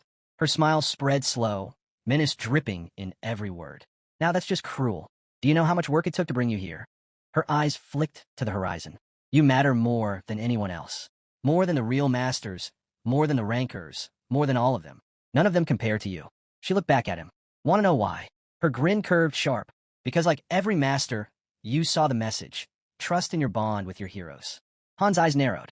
That only shows up after the training arc. She nodded. Exactly. Out of hundreds of millions of players, only one ever truly believed it. The space around them warped violently. In an instant, the two of them stood on a barren plateau. The 80th floor. Her voice carried on the burning wind. Recognize it? 6 months ago, this is where you stood. She swept her hand across the scorched horizon. Only 5 masters have ever held this floor. That's why everyone else is still stuck choking on the 79th. Han scanned the battlefield, memories pulling at him. Yeah, this is it. The one that made me want to smash my monitor. He turned back to her, steady. So why drag me here again? With a lazy flick of her wrist, 2 chairs appeared. She dropped into one and motioned toward the other. Before anything else, sit. There's no truth when you're standing. Han didn't move right away, but as lava split the floor beneath them, she smiled faintly. So, seeing it like this, instead of on a monitor, it hits different, doesn't it? The 80th floor. Conquest stage. No clear objective. No fixed structure. Difficulty shifting every run. No one had ever beaten it clean. The community had a name for it. The Executioner's Wall. Han folded his arms. I already know how to clear this floor. What's the point of replaying it? Her smile never faltered. It's not what you think. Just watch. You'll understand. A cocktail materialized beside him. He lifted it absently, memory crashing back like a blade to the chest. After smashing through the 59th, he charged headlong into the 80th. It was a massacre. His squad, his aces, his core team gone. Now, watching the spawn sequence unfold again, only one word echoed through him. Hell. The floor wasn't just hard. It was punishment. First wave, 2,755 monsters. Each one, level 113. Then the Shards of Despair, 3,164 strong, level 108. And after them, the Shards of Hatred, 2,348 of them. Every single one, level 121. Han narrowed his eyes. So those shards, they're what make this floor impossible. She nodded, her knowing smile still there. Exactly. You're not just playing anymore. You're inside the system now. And everything. The floor's brutality, even your summon rates, it's all tied to your account. Han froze. Wait, all those failed 5-star pulls. That wasn't just bad luck. She lifted a hand, pointing toward the chaos crystals pulsing in the distance. Each one towered like a mountain. Marked level 322. There's a reason for that. In your world, there are no heroes left to summon. Then she gestured to a hulking beast, cyclopean and grotesque, lurking beyond the lava fields. The system sets the difficulty, sure. But your account? Your world? It had S-rank potential and a curse to match. Han lowered his gaze, silent. And yet, she continued, her tone soft but sharp. No one can explain how you reach floor 88. Suddenly, light burst across the volcanic sky. Han's head snapped up. Figures emerged, stepping onto the island. Heroes. Real ones. Could these be the legendary 5? Before he could take it in, the swarm hit. Monsters poured in, fast, brutal, relentless. The girl didn't even blink. System prompts flickered across the air. Tactical command effect applied. All item levels maxed out. A tactical map bloomed across the battlefield. Heroes ready to be dragged into position. Then, action. One by one, they leapt from island to island, movements precise, formation perfect. Each strike carved through the horde like clockwork. Han moved instinctively, calling commands, setting defense points, placing units with exact precision. She watched him closely, expression unreadable. But just for a moment, pride flickered in her eyes. That's the same tactic you pulled back on floor 10, she said. Lock down the support nodes, fuel the push forward. Complicated on the surface, but the goal's as straightforward as it gets. She gestured toward the battlefield. Watch carefully. See how they move. See how they look at you. Han's eyes lingered on them, their stance, their discipline. Not a shred of hesitation. Trust ran deeper than words. That's why they call you their master, she whispered. From the front lines, voices echoed in perfect unison. Your orders, flawless as always. The girl straightened, gaze fixed ahead. Exactly. You were never ordinary. They know it. And you've always known it too. She lifted her hand, and the air itself seemed to sharpen. They swore an oath. One by one, they stepped forward. A girl with her bow drawn. I'm the king's arrow. The spearman, steady and unyielding. I'm the king's spear. A swordsman in steel. I'm the king's blade. A mage raising her tome with a grin. I'm the king's eyes. And at last, a knight, sword gleaming. I'm the king's flame. The clash erupted in the blink of an eye. The knight swung. Fire tore across the battlefield. Monsters dropped by the dozens. The girl laughed. Tell me that's not magnificent. They didn't just obey you. They gave you everything, she said, closing her eyes. Those are the 6 stars. Not even the 7s could stand against them. You shaped them into legends. Han looked at her, confusion still clouding his face. And what does that mean for me? She opened her eyes again. It's not just their skill. It's how they see you. Her tone slowed. Picture a tower. Picture heroes uncovering its truth and losing faith. Who would stay loyal to a master who treated them as disposable tools? She leaned closer. But you weren't that kind of master. You led them. To them, you were king. Her eyes softened. And even now, they're still searching. Because they know you're alive. Her gaze shifted toward the small fairy hovering nearby. Think about it, Han. What kind of hero scours the world for months, just because their master vanished? Han shook his head. No one from the other lobbies would. You're different, she answered simply. Your strategies, they're rigid, sharp, impossible to copy. Even I couldn't have created them. Her voice grew distant, as if staring up an unseen tower. But the thing that stung me most? You never used synthesis. Han's expression darkened. She didn't stop. That's how most players manage their heroes.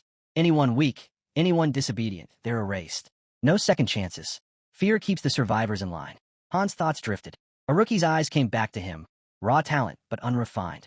Another master would have tossed him aside, sacrificed him for the slim chance of something better. But Han never pulled a 5-star. Not once. His entire deck? A single 4-star. The rest, barely worth mentioning. People laughed at him, called his account garbage, told him to quit. But he never did. He knew what it was like to be left behind. A memory surfaced, him as a child, standing alone on the sidewalk. A father laughed with his son.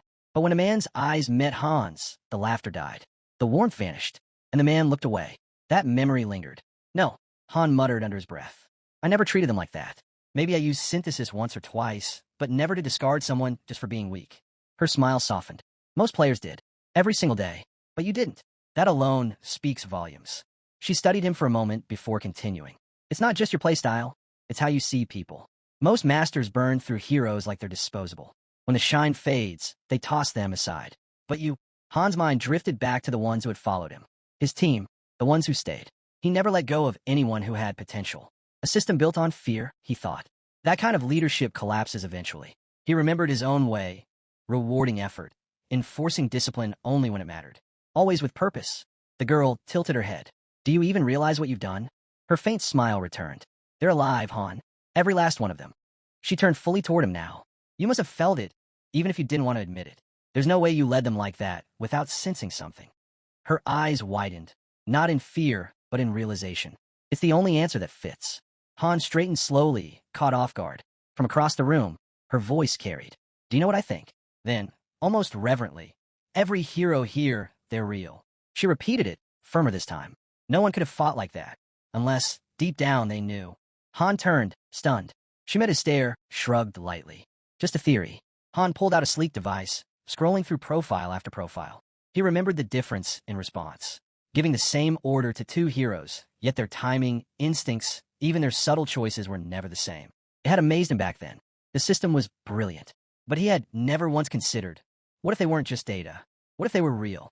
Back then, all he cared about was execution. Precision. Winning. Arms crossed, he glanced back at her. So that's why you were watching me? She nodded. I always wanted to meet you. But on Earth? Nearly impossible. Han understood instantly. His voice softened, almost reluctant. Yeah, I felt the same way. But then his tone flipped. A grin tugged at his lips. If that's the case, maybe I should just go dig you up in some random forest. The shift didn't last. His expression hardened. His voice dropped cold as he stepped closer. But you stirred up too much resentment. And I can't forgive that. Kate lowered her head, fingertips brushing the rim of her glass before setting it down without a word. Han leaned in, his words sharp and final. He had no ties to Tonia, no ties to Nibelheim. He was nothing more than a man from Earth. Then he turned, heading back to his seat. But Kate's laugh stopped him in his tracks. Your heroes wouldn't let that slide, she teased. Without turning around, Han shot back flatly. I don't care. None of it added up. His team was thriving. They'd climbed to the 88th floor with barely any losses. There was no reason to drag him here, just to push higher. He had no interest in playing along. His anger snapped. Han spun back, voice sharp as steel. Back off, before I lose what little patience I've got left. But Kate didn't so much as flinch. She spread her arms slightly. I saw something in you, she said evenly. The potential to become the Han Mobius needed. Then she gave a casual shrug. But truthfully, I just wanted to see if you'd make it this far. And if that means putting up with your tantrum, so be it. Han's glare darkened. The Dark Apostle on the 10th floor, he said coldly. That was you, wasn't it? Kate's gaze never wavered. And if it was, she asked coolly. What then? She crossed her legs, as if to soften the air. Don't be so dramatic. I intended to stop interfering after the 15th floor anyway. Resting her head against her hand, she added, Tonia would have welcomed you, with or without me. But this place? It's as merciless as Nibelheim. Even if you give everything you've got, odds are 90% you'll quit before the end. She paused, her eyes locked on him. But if you take my help, that can change. Han stayed silent. Kate extended her hand across the space. I'll swear on my name, she said. Climb the tower, and I'll send you back. More than that, I'll hand you half my Mobius shares. A faint smile touched her lips. You become one of the most powerful shareholders in the entire corporation. You'd hold real control. Her gaze sharpened, steady. So, are you ready to make it official? Han's eyes narrowed. Don't test me, he warned. You swore you'd send me back, not empty-handed. He took a step closer, tone cutting. This deal of yours, it's too good. There's a catch. There has to be. Kate blinked, momentarily thrown by the edge in his voice. Why do you still despise me so much? She asked quietly. Han didn't answer. Instead, he drew his blade and hurled it straight at her head. She never got to finish her sentence. That was his reply. He would carve out the truth on his own. He didn't need her, didn't trust her, and he'd never rely on her. Kate pulled the blade free, calm, unshaken. Her form flickered, glitching before snapping back into place. She met his eyes, unreadable. That's the resolve it takes, she said simply. No one reaches the summit without it. Then, softer, almost gentle, the words repeated. I forgive your arrogance. And then, she revealed it.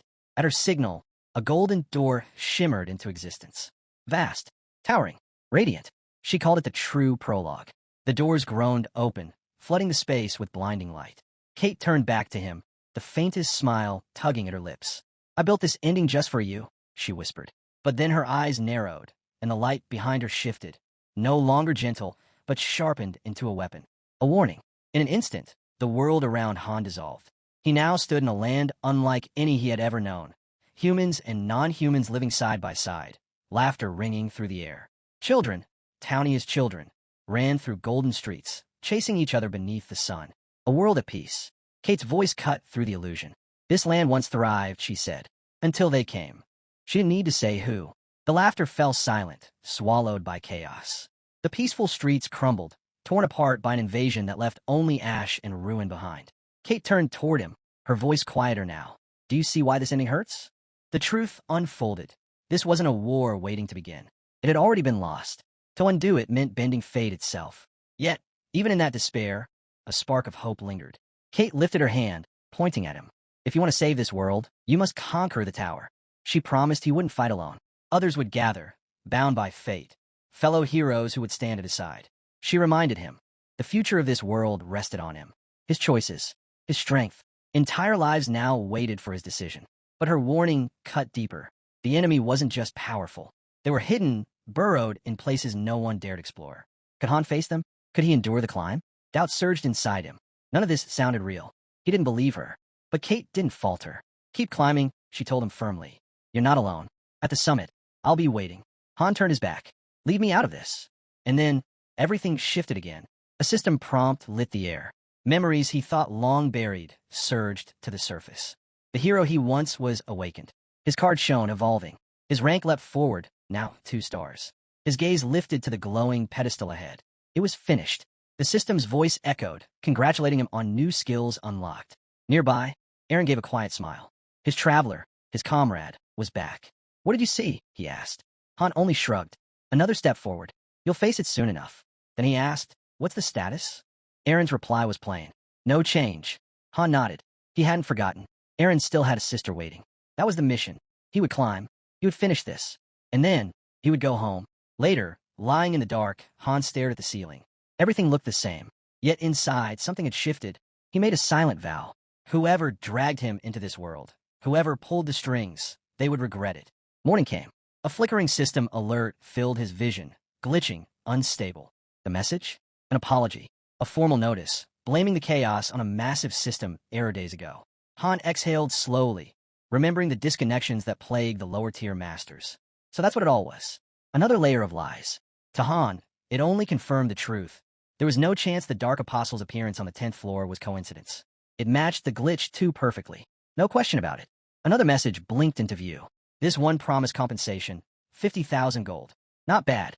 Isel appeared in her usual bright burst of energy, clapping to celebrate his rank up. But her excitement dimmed the moment she saw his face. What's wrong? She asked.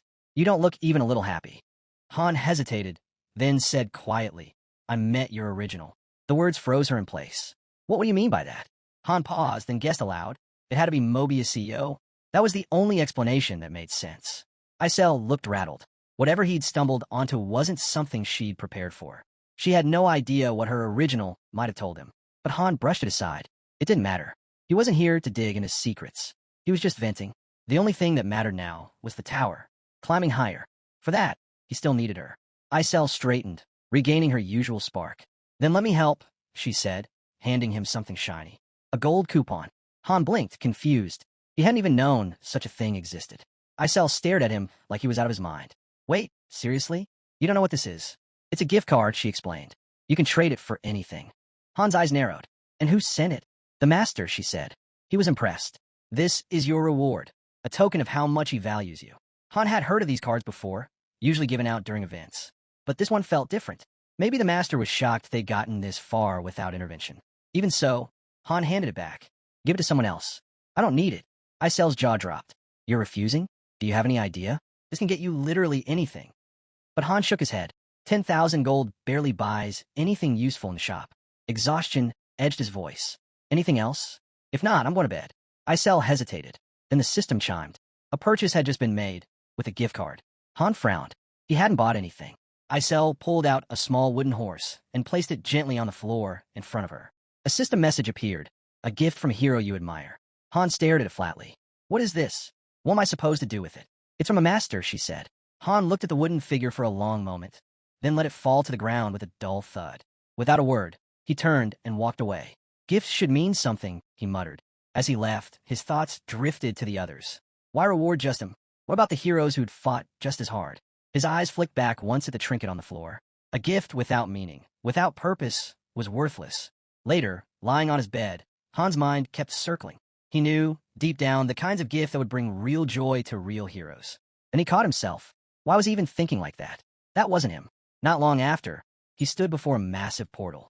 This time, he didn't even flinch. Around him, voices rose, chanting for the rift in space and time to open. Han sized up the situation fast. His level wasn't the problem anymore. What mattered now were the threats waiting on the other side. He let out a slow sigh. Let's wrap this up quickly. Even as he steadied himself, his thoughts flickered back to the master. For someone who had joined so late, the power he wielded was absurd. Unreal. Then his gaze caught Ivalka. She was tense. No surprise, after what she'd endured back on the 10th floor. She turned to him with a question. Where to next? Han didn't answer. He didn't need to. They weren't ready for what lay ahead. Not at this reckless pace. No one truly understood how the choose me ending worked. Yet there was again, bold and mocking across his vision.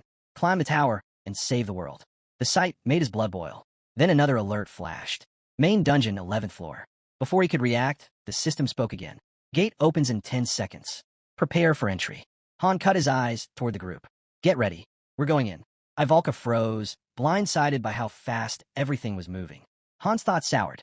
He remembered that familiar arrogance among certain players. The ones who swore raw skill was enough. Who believed heroes alone could carry them through. With no strategy, no preparation. He hated that kind of thinking. To him, progress was earned, floor by floor, blood by blood. Getting shoved forward like this only proved how clueless the so-called player behind them really was. Then the mission alert appeared. Objective, eliminate all enemies. Han's jaw tightened. Whoever was pulling the strings thought they were some kind of expert.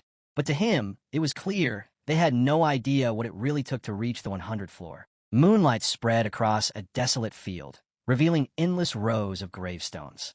Long shadows stretched across the dirt. The ground shook. Bony hands clawed free, followed by entire corpses dragging themselves upright. Hollow eyes glowed. Rusted weapons clattered in their grip. Level 11 elites. Han's voice cut the night. Positions. The group snapped into formation, blades out, shields braced, breath steady. Tension thickened. The undead surged forward. Han charged first, taking point at the front. This wasn't about chance anymore. This was his proving ground. Every skeleton that lunged fell beneath his blade, but he knew it wouldn't last. If enemies kept scaling like this, the climb ahead would be nothing less than hell.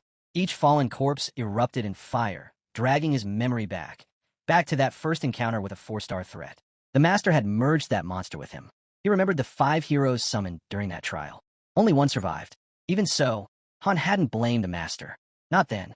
A sharp crack snapped him back to the present. Jenna tore through the chaos, spinning midair. Her kick smashed into a skeleton, sending it tumbling across the ground. Her expression said everything. These enemies weren't just strong. They were endless. Relentless.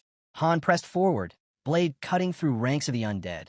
But his mind drifted back to the beginning. Back when a master used a plan. There were structures, training regiments, crafted gear, carefully built strategies Han himself had recommended. But after the 5th floor, everything shifted. Impulse replaced order. The plans vanished. What remained was only chaos. Beside him, Aaron moved in sync, deflecting strikes in perfect rhythm. They fought as one, their bodies moving on instinct alone. The sight pulled another memory from Han, a mission that should have been impossible. And yet, together, they survived. But after that, it was as if the master stopped trying entirely. Ivalka's eyes closed in silence. Heat gathered in her palm until a sphere of flame bloomed, burning brighter with each second. Han's gaze lingered, thoughts darkening. Every misstep since the 5th floor replayed in his head. 5 summons wasted. No upgrades. No gear. No strategy. And still, they were thrown headlong into the 10th floor. Even so, against every odd, they endured. Now they stood surrounded by scorched bones and silence, bodies battered, lungs burning, but alive. Victorious again. Yet Han knew the truth. This wasn't the master's victory. The master had failed them. He had mistaken their strength for his own, leaning too heavily on their power, forgetting the role he was meant to play. No, this victory belonged to Han. Power surged through him. Light radiated, his level rising higher. It wasn't just numbers, it was growth he'd carved out for himself. A step forward he had earned. Night fell, draping the world in quiet. The wind stirred the trees, while lanterns outside the stone house flickered like fading stars. Han leaned against the wall, arms crossed. His voice cut through the stillness. Isel appeared instantly, as bright and sharp as ever. Han met her eyes. "Do you always come when I call?" She nodded. "Always." "Good," Han said. "Because I have questions." Isel hesitated, her tone shifting, cautious now. "There are limits. I can't tell you everything." "I'm not asking for everything," Han said flatly. "Just get me close." Clearly flustered, she shut her eyes, shouting, "Fine, but this is the last time." Han wasted no time. "What's the name of the original fairy?" The question stunned her. She tapped a finger to her chin, thinking hard. "The directors had a lot of names," she said at last. "Over 100 million, actually. A new one for every world." In Tonia, she was Kate. Han repeated it under his breath. Kate. And then the thought followed. If she was Kate here, she'd have been someone else in Nibelheim. Pieces began to click. After the 10th floor, every master was granted their own lobby. The world itself changed with each rating, reshaped by its master. If Isel was telling the truth, then every single world's fate hinged on the master at its center. Hundreds of millions of worlds, all turning, all under different hands. The scale of it was staggering. But he wasn't done. "What is Mobius?" Han asked. Isel blinked. "You'll need to be more specific." "I'm not talking about the company," Han said. "I mean the spiral galaxy. The one with endless worlds." She studied him, then gave a slow nod. "Each master gets a world. Unique. No duplicates. Not even among heroes." Han's stare sharpened. "I've met Kate," he said. "I want to know who she really is." His voice dropped lower. "Did she ever hurt the master?" That was the real question. Isel's tone shifted. "No one becomes a master without first living on Earth." Han dismissed it with a wave. That wasn't what mattered. He pressed again. Had Kate ever betrayed the master? Isel stayed silent. The silence was louder than any denial. When Han pushed once more, she faltered. The thought itself unsettled her. She didn't want to believe Kate could be capable of something like that. Flustered, she promised to check the data, then vanished. Left alone, Han sank onto the bed, folding his hands behind his head, eyes locked on the ceiling. There was no point chasing Mobius tonight. It wouldn't change anything. The fire crackled in the corner, sparks drifting upward like fleeting thoughts. For now, he let the quiet take over. Eventually, Isel returned. This time she stood firm. Her voice was steady. "The master is just an ordinary user. Nothing more. There's no danger." Han wasn't convinced. "Are you sure?" She nodded. "I confirmed it with another director. It's safe." But then she added, interference like that came with heavy risks and strict conditions. It wasn't something done lightly. Han leaned back into the pillow. That was enough for now. Outside, training dummies stood motionless in shadows. Then Usher's voice rang out. "Start the duel." The match began. Han struck first, blade cutting clean. In that instant, it all clicked. The master's failures weren't a mystery. They came down to bad choices. Nothing more. Roderick's weapon flew toward him. Han dodged.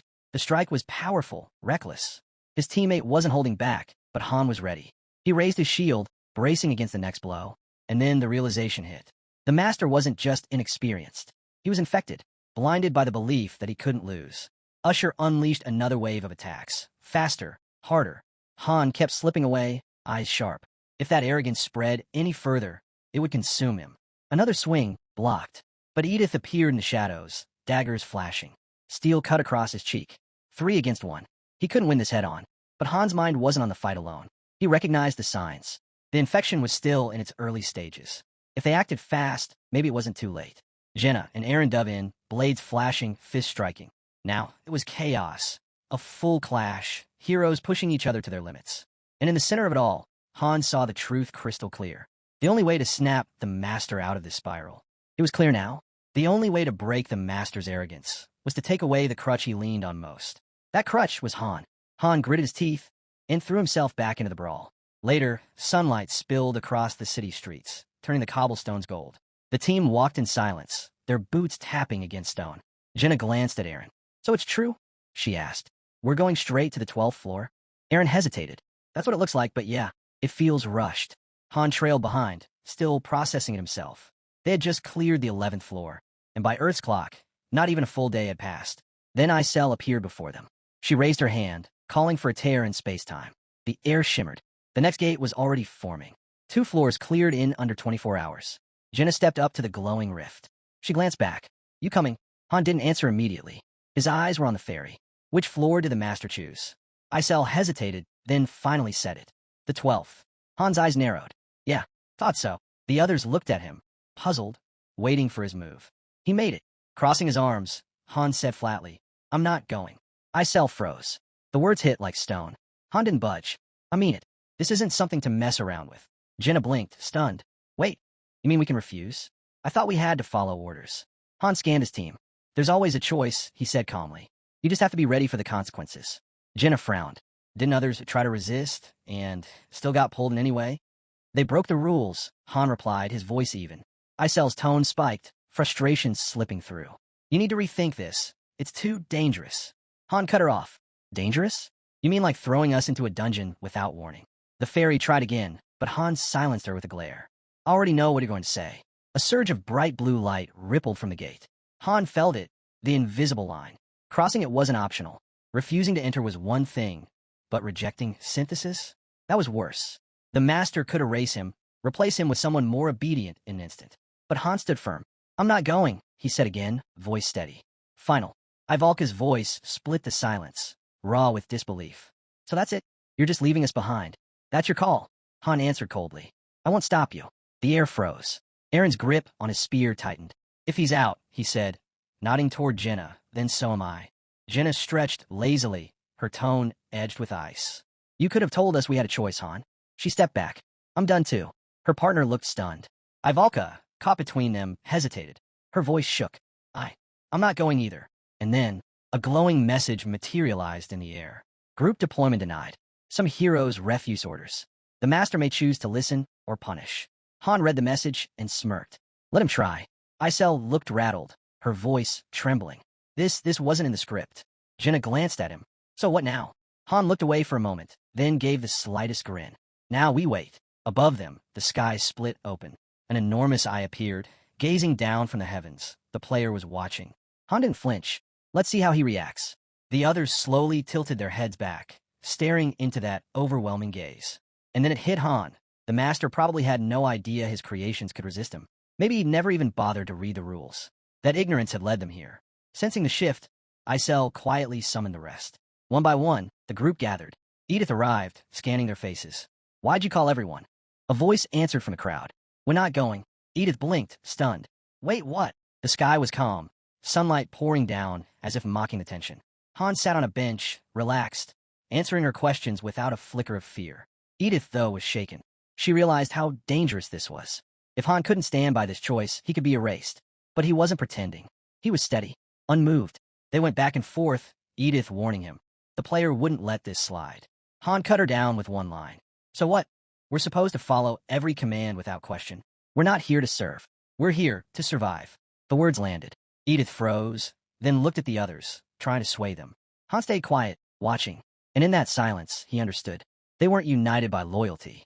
What bound them was survival. Edith turned back at last. Her eyes found Aaron. We're going, she said firmly. We need strength. I won't be someone's experiment.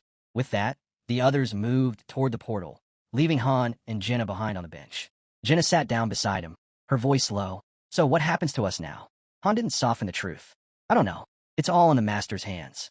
He paused, then added, if I get synthesized, don't fight it. Save yourself. Jenna looked at him, calm. Steady. You're going to outlast us all, she said. Aaron's voice carried from nearby. He's got more resolve than any of us. Ivalka nodded in agreement. If nothing else, you're the one who never wavered. Han exhaled quietly, closing his eyes with a faint smile. They'd come so far, learned so much, but peace never lasted. A system alert burst across his vision. One of his team was bleeding out. Then another, and another. The warnings piled up in rapid succession. The 12th floor was different. The gate opened, and the group stumbled out, bloodied, battered, barely standing. They leaned on one another, dragging themselves forward on sheer willpower. Han's eyes locked on Edith. How are you holding up? At first, she said nothing. Then her voice broke the silence. Han. Her eyes swept over the survivors, sharp and unyielding. How do you just ignore a command like that? Han cracked a grin. Simple. You just do it. A sharp notification blinked. Edith declined the mission. With that choice, the second squad was instantly shut down. Her team stood there, worn out but still on their feet. Isel froze. Confidence drained from her, replaced with panic as everything unraveled. Han only chuckled. With both teams out, the Master can't touch the main dungeon or the exploration one. He faced the group, calm and steady. We'll keep training like nothing's changed. No reason for him to suspect a thing. Restock your potions. Jenna, Aaron, handle the daily solo. I'll meet you after. Isel snapped. If this keeps up, the Master might just abandon us entirely. Han didn't blink. Then he was never strong enough to reach the top. She stammered. He could synthesize you. Han shrugged. Better a clean in than that. And if anyone gets absorbed into the system, it'll be the one who sparked this rebellion. Isel lowered her head, hiding her face. Her body shook as she tried to hold back. But Han pressed on. Yeah, maybe his stress spikes. Maybe his spirit drops. But our team? They'll see what's happening. They'll start to trust again. He stretched out a hand toward her. There's still time for him to change. To earn us back. To lift morale. Then he turned, leading the squad away. Just before fading from sight, he threw out one last jab. Our player's not exactly a genius. Isel stood rooted to the spot, dread heavy on her shoulders. The next day, they entered the weekly dungeon. Their goal, gather elemental stones for ascension. The portal glowed, confirming both mission and location.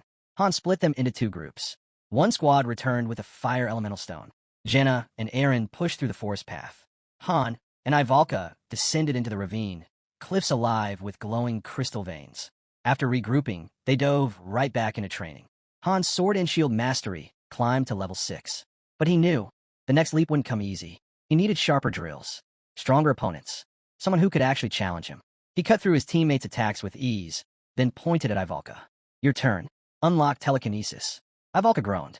But all I got is fire magic. Han smirked. Then get used to potatoes because that's all you'll eat until you pull off. The sky darkened. Winds tore through the training grounds. Days slipped by. And still, the Master didn't log in. Leaning against Han's shoulder, Isel whispered, what if he's not coming back? Han sipped from his mug. Guess we'll see. Then, out of nowhere, a new notification flashed. The Master logged in.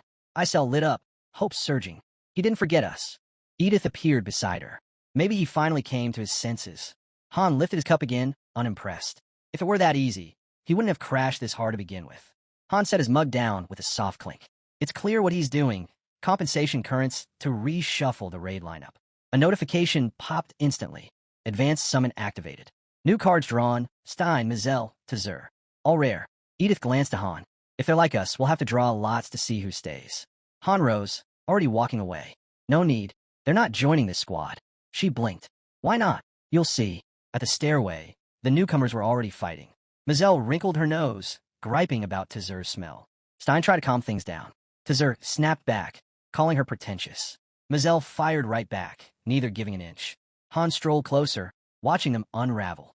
Less than 5 minutes in, and they were tearing each other apart. Stein spotted him and rushed over. You were summoned before us, right? Han gave a single nod. The bickering behind them grew louder. I'm Stein, he said quickly. Knight in training. Please, can you step in? They won't listen to me. Nearby, Tazur sneered. Like I'd take orders from a weakling. Mazel backed him up, sharp and dismissive. No offense, but I'm not following some spoiled noble who lucked into power. That cut deep. Stein's fist clenched. Say what you want, but drag my family into it again, and we're done. His patience snapped. Sword drawn, he turned on his own teammates. Edith muttered under her breath to Han. What's wrong with him? Han didn't look away. Not every summon works out. Some combos tank stats just by existing together. And then the chaos broke loose. Stein swung wildly, shield up. Tazur yelled he'd teach him a lesson, hurling knives like darts. Stein barely blocked in time. Mazel joined in with spells, sparks tearing through the air. The summoning gate became a battlefield. That's when Isel stormed in. Have you lost your minds? Do you want to die before the mission even starts? Tazur froze mid-attack, startled. Who even are you? Isel stepped forward, hand to her chest. The master's confidant. And if you think any of you can match me, you're dreaming. Stein dragged a hand down his face in exasperation. Isel folded her arms, her tone final. This ends here. I'll overlook it once. Don't expect a second chance. Mazel glared, jabbing at Tazur and Stein. Then get rid of them. I won't stay with these two. I can't even breathe around them. She spun toward Han, sword lifted. If I'm joining a party, it'll be one led by a real hero. Isel stood firm. Not your choice. Only the master decides who belongs where. Right then, the team assignment screen blinked into existence. Beside them, a time rift portal tore open, glowing with shifting light. Han started walking off. Edith called after him. Where are you going? Bed. He didn't even slow down.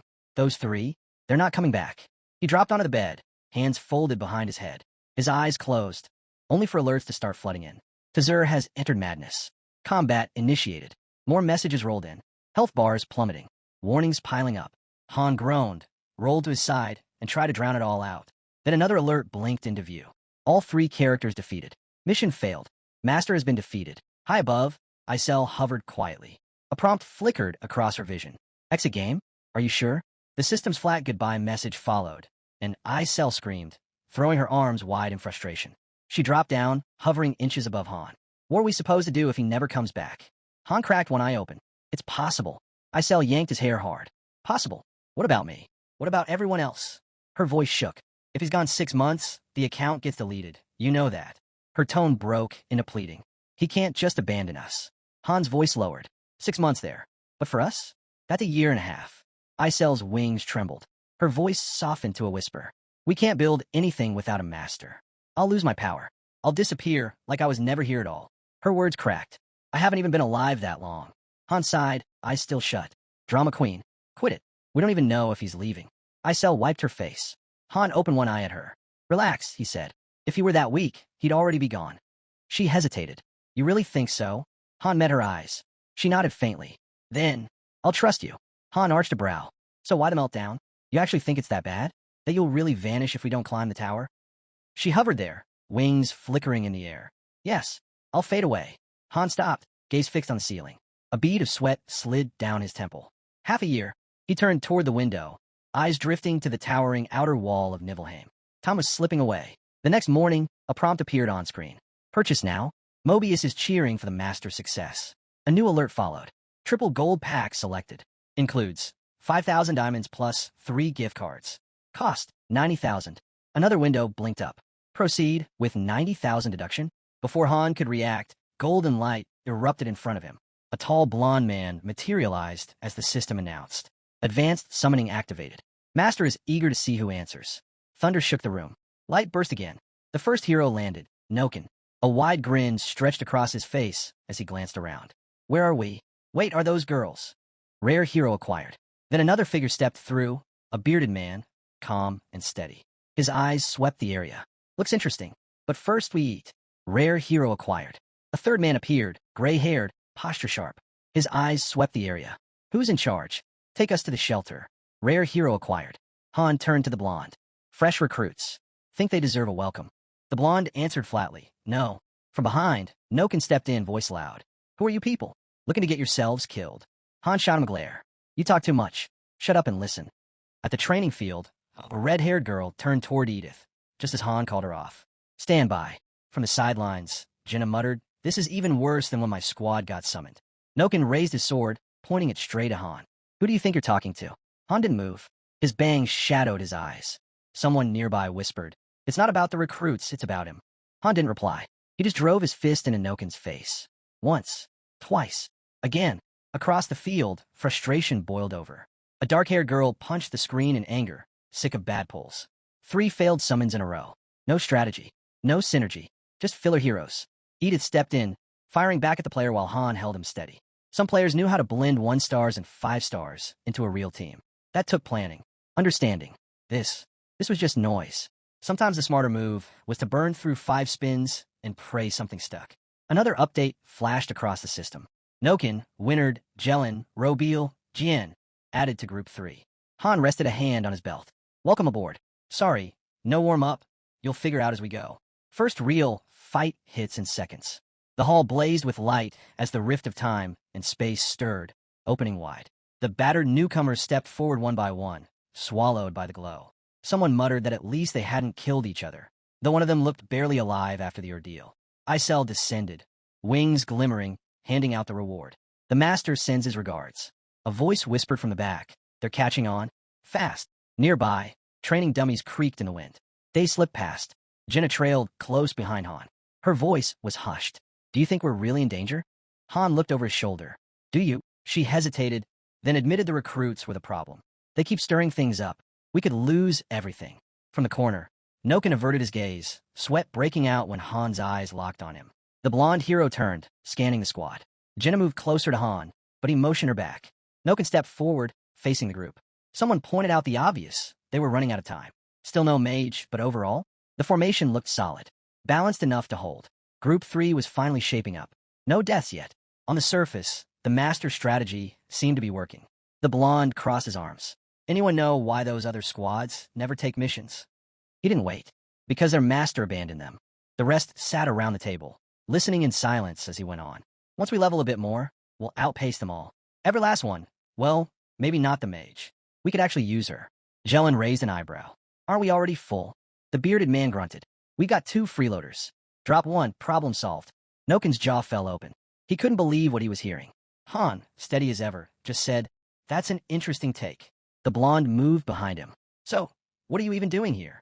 Just came for a drink. Han poured himself a cup, tone casual. But don't mind me. Keep talking. Be honest. Nokin muttered something under his breath, then stood. Not much else to say. I'm heading out. Need rest. Han watched him leave, silent. These guys, they didn't see teammates as people. To them, it was all numbers, units, resources.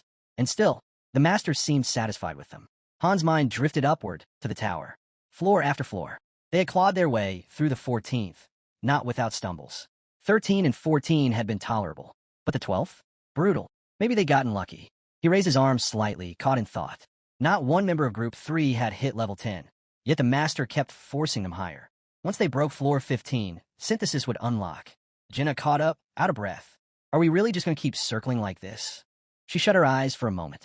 If we don't change something, they'll catch us. I'm out of options, Han. Everything I've got, it's all on you. Han didn't slow. I'll do what needs to be done. If you'd rather move to Group 3, I won't stop you. Jenna stiffened. Not happening. I can't stand them. Han smiled faintly. Good. Then wait. Our turn hasn't come yet. He broke into a sprint, calling back over his shoulder. So, you cracked telekinesis yet? Jenna smirked. Who do you think I am? With a flick of her finger, violet energy coiled around nearby debris, lifting it into the air. Sweat dotted her brow. Easy. Han nodded. That's real progress. In his head, he took note. No incantation. That meant she'd already reached beginner tier. Above them, a pale blue shimmer rippled faintly. A protective barrier. But then the thought hit him. Despite all their grinding, the master wasn't actually moving forward. From above, Han pictured the city below. The lobby was polished, sleek buildings, busy zones, but overcrowded with heroes. Clearing the 10th floor had unlocked new construction slots, 3rd-tier structures, ready and waiting. But the master hadn't built a thing. Not that anyone noticed. The heroes were too busy fighting among themselves. Han turned his focus toward Group 3. Sunlight spilled through the room as he reviewed their prep for the 15th floor raid. Chloe stood in front of Jelen while Han quietly observed. Subtle things began to click. Maybe this was what the master saw in them. Small details surfaced here and there. Arguments over who got extra meat, someone dragging a couch out of the dining hall. But if they really cleared floor 15, that's when everything could break apart. A voice rang across the settlement. Group 3, report to the square. Now, Nokin and Jelen exchanged smug glances. Finally, one muttered. This'll be easy. The system confirmed it. Group 3 has received basic health potions. Han and Jinna sat on a bench, watching. She scowled toward the gathering. We fought so hard, and now they're the ones getting rewards. Han stayed calm. We can restock later. Around them, tension simmered. A few onlookers shifted nervously. Back when we hit floor 10, the square was empty, someone whispered. Now it's packed, another said. Could be a good thing. The gate lit up as a voice declared. Rift of time and space, open. The blonde stepped forward, his tone sharp. You arrogant bastards better keep watching. When we're back, I'll ask the master to teach you all a lesson. Edith smirked from behind Han. Looks like you've got fans. Han didn't answer, but in his mind, if Noken actually survives this, maybe I'll let him. Then the question everyone had been avoiding finally came. What happens if they finish the mission? Jenna turned away, her face tight. Han's reply was flat. Then we follow the master. No more resistance. If we don't, we're done. The portal pulsed brighter, wrapping Noken in a glow. Han's thoughts sharpened. Maybe they'd clear it. Maybe not. They'd survived worse. Odds didn't always matter. Sometimes heroes clawed their way back from the impossible. And if they did it now, the master's confidence would soar. The rest of them would be shoved into the shadows. Han turned to the others. If they make it back, don't fight it. Just go along. A flash of blue swallowed Group 3. Their figures flickered, then vanished into the next floor. Han knew exactly what that meant. The second they succeeded, he'd be first on the list for synthesis. From inside the portal, Noken's voice echoed, sharp and eager. Time to kill. As they disappeared, a new structure began to form behind them. Han stared, mind racing. Clear the floor, or be crushed beneath it. That was the deal. The blonde's expression shifted. His bravado cracked as reality hit. They had no idea where they'd landed. The dark-haired man stood with arms folded. Jenna sat stiffly across from Aaron, both uneasy. Edith lingered nearby with a few others. Another blonde watched in silence. Han stood off to the side, arms crossed, waiting. 5 minutes passed. No alerts. No messages. Maybe it meant they were holding on. Then, system message. Mission failed. Entire group eliminated. Han's eyes snapped open. Noken, Winard, Jelen, Robeal, and Jian have returned to the embrace of God. Their fighting spirit will be remembered until the end of time. Han stared at the screen, blank. Winged figures drifted near the gate in silence. Did Group 3 just get wiped? The next alert confirmed it. Group 3 has been destroyed. The master has failed. He stood frozen. A special mission, over before it even started. Not even 5 minutes. Beside him, Jinna's voice broke through. What's happening? A prompt appeared. Does the master wish to exit the game?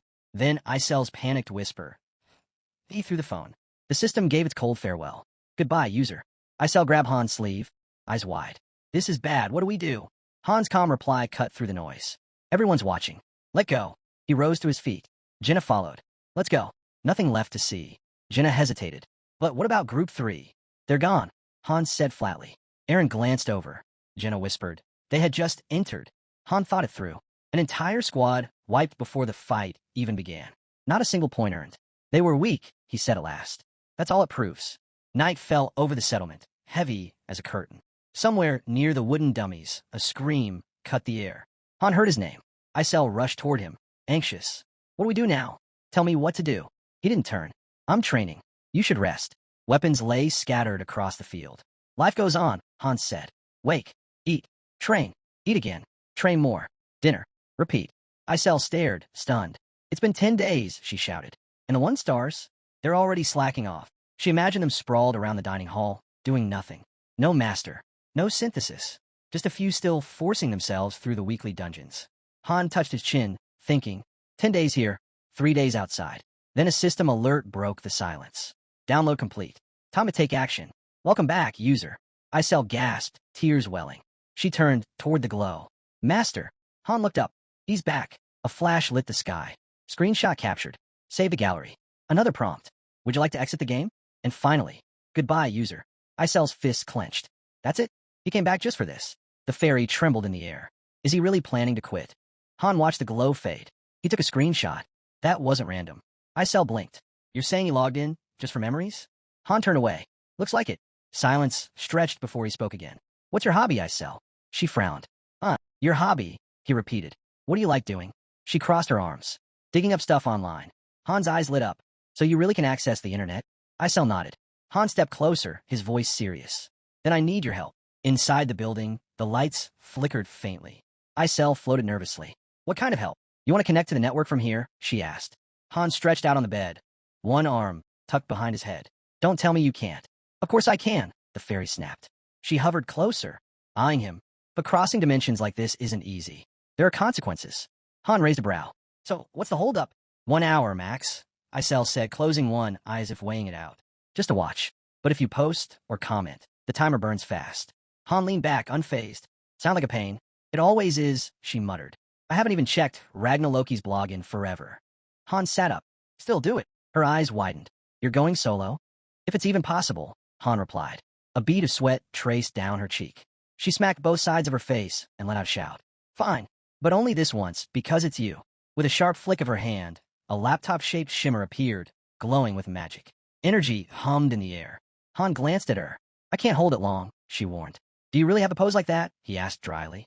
It helps me concentrate, she muttered, wings fluttering. Hovering above the radiant screen, she urged, hurry up already. Relax, Han muttered. I'm moving fast. His eyes locked onto the screen. It had been ages since he last logged in.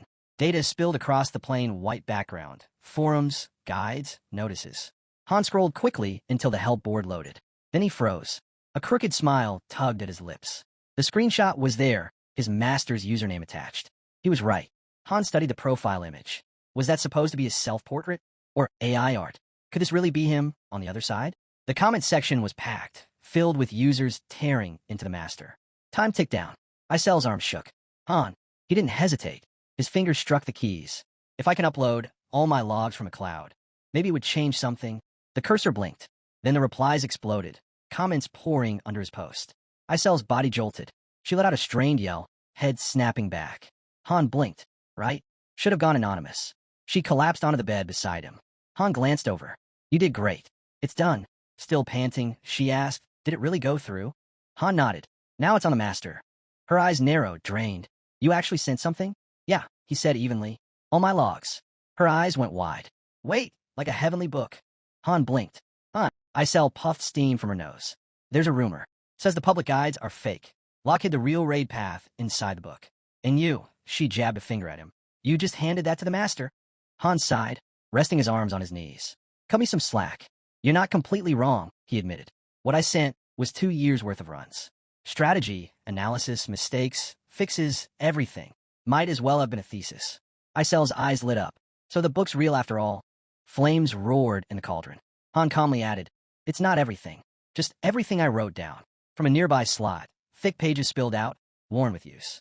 Han glanced at them, wondering, would the master even bother reading it? The pile was massive, never meant for public eyes. Reflections flickered across the window. But if he actually understands it. A grin spread slowly across Han's face. Light stirred in nearby houses. He leaned back, considering the question, would the master just vanish for good or return stronger, ready to try again? Outside, the settlement rested in quiet safety behind its towering walls. Then, system notification, download complete. Tap to proceed. Han reached forward. The chime followed. Welcome back. A dagger spun through the air, catching the light. Han sat still, calm, hands folded. He was back. A fairy floated in front of him, holding a small horse statue. From the master, she said. System notification. Battle comrade statue purchased for 5,000 gold. Granted to the user. Han extended a hand. I'll take it. The fairy hesitated. You're not going to smash it again, are you? Han accepted it gently. Before I sent the message, I made a change. He looked down at the statue, peaceful in his palm. I added a note. Told him to give this to a hero he actually cared about. A new prompt appeared. The user was pleased with the gift. Bond level increased. Han froze mid-step, eyes narrowing. The master had read it. All of it. Above, a vast eye opened in the sky, silent and watchful. Han didn't blink. I don't need a careless master. If this one's serious about climbing, he better match me, or surpass me. Anything less won't work. Clutching the horse, Han glanced toward his allies. If he really has it in him, then he'll be the star we follow. System notification. First group loyalty restored. By the fountain, the horse statue stood tall. What if the master never changes? Someone asked. A soft wind moved through the square. Behind the fountain, a tall building loomed in shadow. Han tilted his head up toward its rooftop windows. Unlikely, he said, but we'll see. Another voice called out.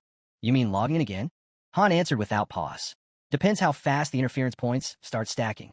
He bent down, tightening his shoes. What's the situation? Han slid on his jacket as Isel spoke.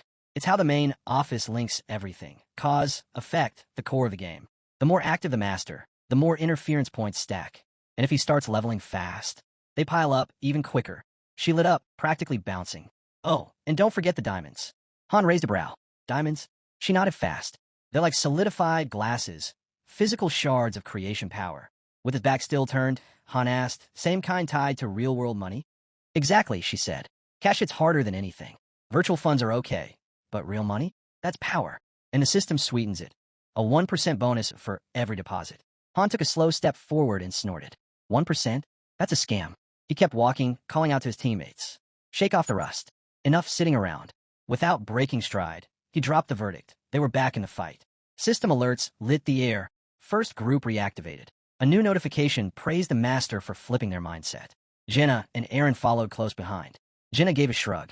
Whatever. At least we're not stuck in limbo. Not fired up? Huh, someone teased. Before Jenna could answer, Ivalka blurted out. Loud and clear, nope, not at all. Then she froze, flustered, sweat dotting her face. I mean, yeah, totally fired up. Been waiting for this. Aaron eyed Han. Even with the master stepping in, we're still one short. That's 4 of us. Han waved it off. Don't worry. Nearby, a dark-haired girl turned away as the system confirmed it. She'd be filling in with Group 1, at least for now. Edith descended the stairs. So you really ditched the refusal? Han gestured at the system prompt. See for yourself. And the master? She pressed. You'll meet them soon enough. Right on cue, a system ping, Group 2 unlocked. Edith grinned. If you say so, I'm in. Another message locked it in. She was officially part of the first squad. Then the air split open. A white glow rippled wide as the rift stirred. Edith glanced at the team. Don't get used to me being around. Han shrugged. Didn't ask you to. You'll rejoin Group 2 once we clear floor 15. A sharp alert cut across the field. Current stage, 8th floor. Gate opening in 10 seconds. Light flared, revealing a sprawling city stretched behind them. Mission type, Conquest. Eliminate all enemies. Aaron squinted ahead. 8th floor already? Han nodded. Time to put training to work. The ground shook. A hulking beast slammed its paws into the dirt. Behind it, goblin riders poured forward, howling. Spin them. Ivalka shouted, raising her hand. The goblins roared, jaws wide, as a wall of mud ripped across the battlefield. Jenna's bowstring thrummed. Arrows slicing the air, striking true. Ivalka thrust her arms forward. Ignite! A torrent of fire roared out, swallowing everything in its path. Han shielded his face from the heat. She used to take 40 seconds to cast that spell. Now, barely 10. This is it, he shouted, his blade cutting through enemies in a blur. Final stage. Blood sprayed across the floor. Edith, already drenched in gore, muttered, Remind me why you even dragged me here? A soft chime echoed. Floor cleared. Aaron and Ivalka shot up a level. Their rewards? 5,000 gold and a bundle of leather gear. Han's gaze shifted. Jenna was holding her ground so well now. He could finally trust her to guard the rear. The girls shared a glance. Jenna smirked.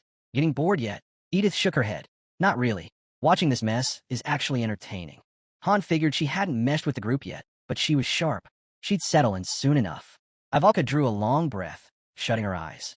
That's it, right? I'm spent. Can't keep casting forever. But just then, a system notification lit up. Top performer. Ivalka. Han paused, taking it in. She really had come a long way. Her control over magic was on a whole different level now. Without hesitation, he grabbed her arm. We're not done. She groaned. You've got to be kidding me. I'm already drained. Relax, someone cut in. This next part's nothing. Ivalka glared. That's what you always say. And it's never true. Nearby, rows of glass tubes shimmered in the dim light. Another system alert pinged. Han had maxed out his research capacity. A follow-up message urged them to begin research, essential for running the lobby smoothly. The group now stood in a shadowy chamber, a faint glow illuminating their surroundings. Ivalka scanned the space.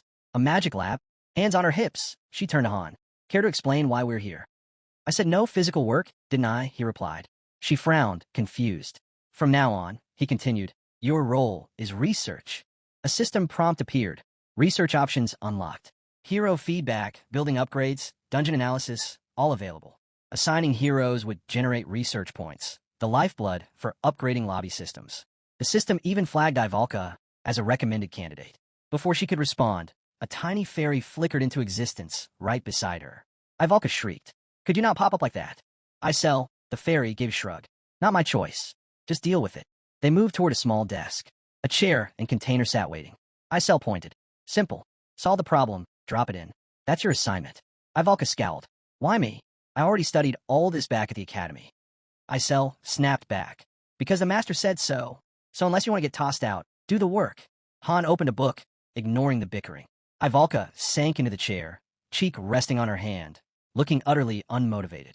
Another system alert blinked into view. Research unit gained. Current speed, 10 units per hour. Cost, 10 diamonds per hour. A pale blue flame flickered to life inside the cauldron. Han glanced over. 10 an hour? That's awful. Not that I'm surprised. She's not exactly built for this. The system confirmed the schedule, 3 hours of research per day.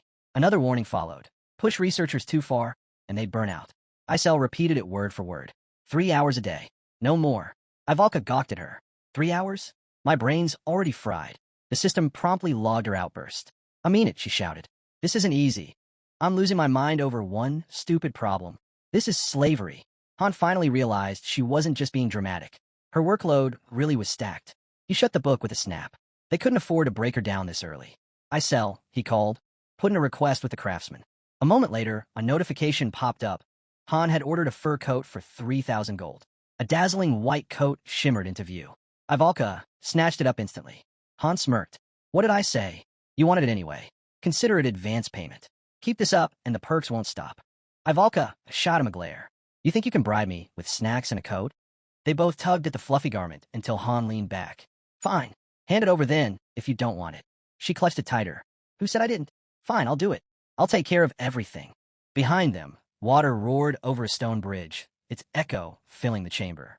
Another system notice appeared. The craftsman is still working. Upgrading gear. Sending heroes to weekly dungeons. Forging weapons in the central workshop. Clang. A hammer struck metal. Lines of heroes waited for their turn. Han rested his chin in his hand, quietly watching. The recruits, the restructuring, the upgrades. This was the master's doing. He'd changed in for the better. At the next table, a girl struck up a conversation. Ivalka leaned back, eyes closed. I stick to fire magic, but I've studied plenty of the others. She glanced at Han. You've got some skill. Ever think about picking up magic? Han arched a brow. You serious? She nodded. It'd be hard teaching you on my own, sure. But with the books we have, it's possible. Han pulled out 2 game cards. Both showed 2 stars, proof he was still a beginner. If I reach 3 stars, I can specialize, he explained. Right now, I'm leaning warrior. But if I meet the right requirements, I might unlock a hidden class. Something like swordsman mage. Just picturing it left him wide-eyed. Appreciate it, he added. But I think I'll stick with one path. Rare doesn't always mean better. She smiled. Fair enough. But if you change your mind, you know where to find me. That's when someone snorted. You're only suggesting that because you don't want to make the choice yourself. Ivalka froze. Excuse me? What kind of ridiculous? The guy just grinned. Bullseye. She lowered her gaze, her voice trailing off. Han shifted closer, changing the subject. So, before all this, what was your life like? She turned her head away. I was a farmer. Ivalka scoffed. Yeah, right. Nobody's buying that. The lamp by the window flickered weakly. Focus, someone reminded her. With a sigh, she picked up her pen again. Han spoke quietly. She was from a noble family. Lost everyone during the war. Ivalka's eyes narrowed, then widened as light shimmered above the table. What is that? Han looked up, his eyes sharp. It's starting. The air rippled. A system alert chimed. Hero reaction research reached level 1. Sparks erupted through the room. Another message followed. The goddess has blessed the lobby. Ivalka stared at the glowing motes, speechless. Han spread 3 cards across the table. This research unlocked 3 new paths. The master spent 30 points here. Ivalka dropped her head with a groan. Ugh, I feel sick. Check your stat window, Han told her. A screen snapped into view in front of her. She screamed. Han leaned in. Yeah, that's what I thought. Now you can see everything. Your skills, all laid out in numbers. Images flickered in his mind. Groups of players crowding around buildings, confused, lost. The third group gone before they even understood the mission. They never saw the messages. But hero reaction research changed that. Ivalka eyed the screen, unsettled. Can you read them? Han asked. Strength, intelligence, HP, agility, even your skills? She nodded slowly. Yeah, there's a mid-level spell listed. Telekinesis. Those are your basics, Han explained, standing. Come on, the others need to know. They stepped outside, just as a shrill cry split the air. Ghost. A glowing orb hovered in front of Blonde Boy. He stumbled back, panicked. It's chasing me. Han grabbed his collar. Calm down. That's no ghost. Then what is it? The spark drifted forward, stopping just above the boy's chest. His face flushed instantly. Across the way, Jin-eyed Han. I knew something was off. You've been muttering to yourself, so I tried doing the same. The windows of the nearby building glowed softly. The group gathered at a table, conversations buzzing low. A girl leaned forward. Turns out there are stats, levels, skills. And when we fight, we really do grow stronger. I felt it after a few battles. A surge of power. Ivalka frowned. That's impossible. Even the best mages couldn't just grow like that. She turned on Han. So how'd you figure it out? No one else ever did. Han shrugged. Accident. Ivalka folded her arms. That's it? That's your answer? Jenna cut in. He's been here longer than we have. Ivalka raised a brow. Still shady. Then she sighed, brushing it off. Whatever. Keep your secrets. Everyone does. But, I'll admit, your advice has helped. Jenna nodded. Everything you said checks out. Aaron chuckled beside her. Careful, Ivalka teased. You're starting to sound like a fan. Jenna smirked. I call it survival. Han sat between them, quiet. If they made it through this, if they survived, he'd tell them everything. They deserve that much. A faint smile touched his lips as he closed his eyes. When that time came, though, it would also be goodbye. By morning, sunlight spilled over the building.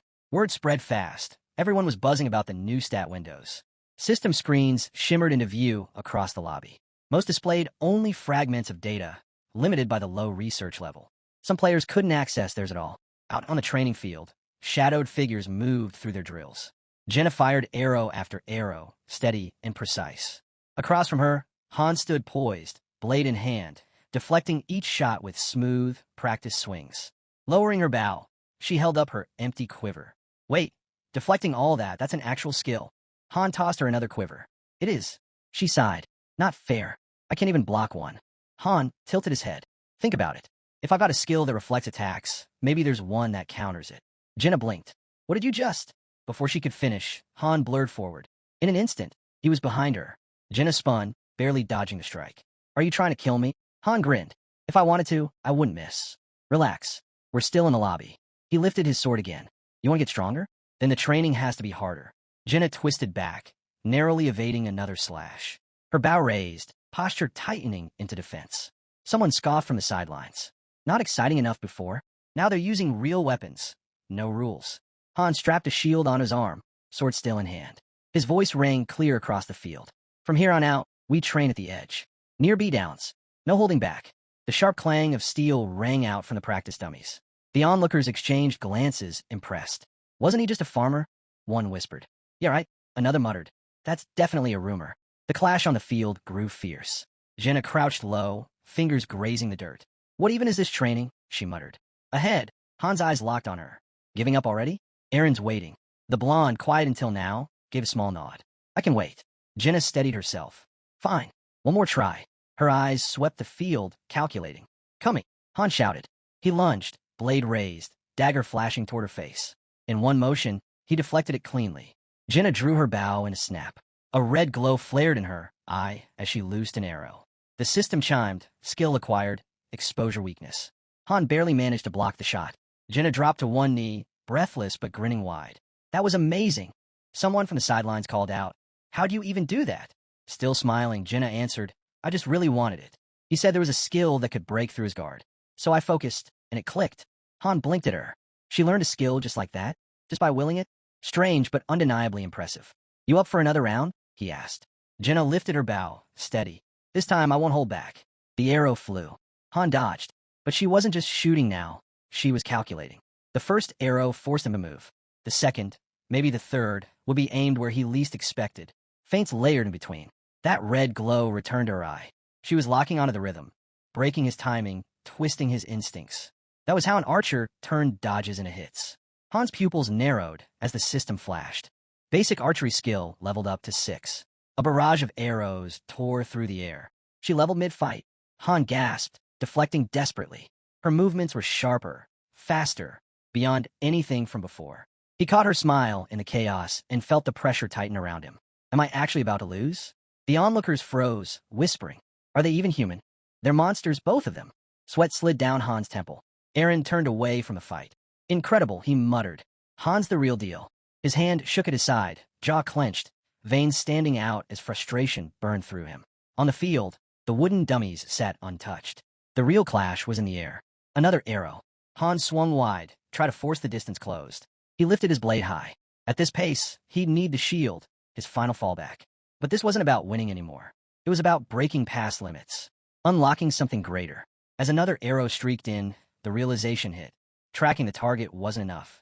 He had to read the shot before it even existed. One after another, arrows flew. Then came one wrapped in a crimson aura. Han's eyes narrowed. What if I could sense it before the bowstring even released?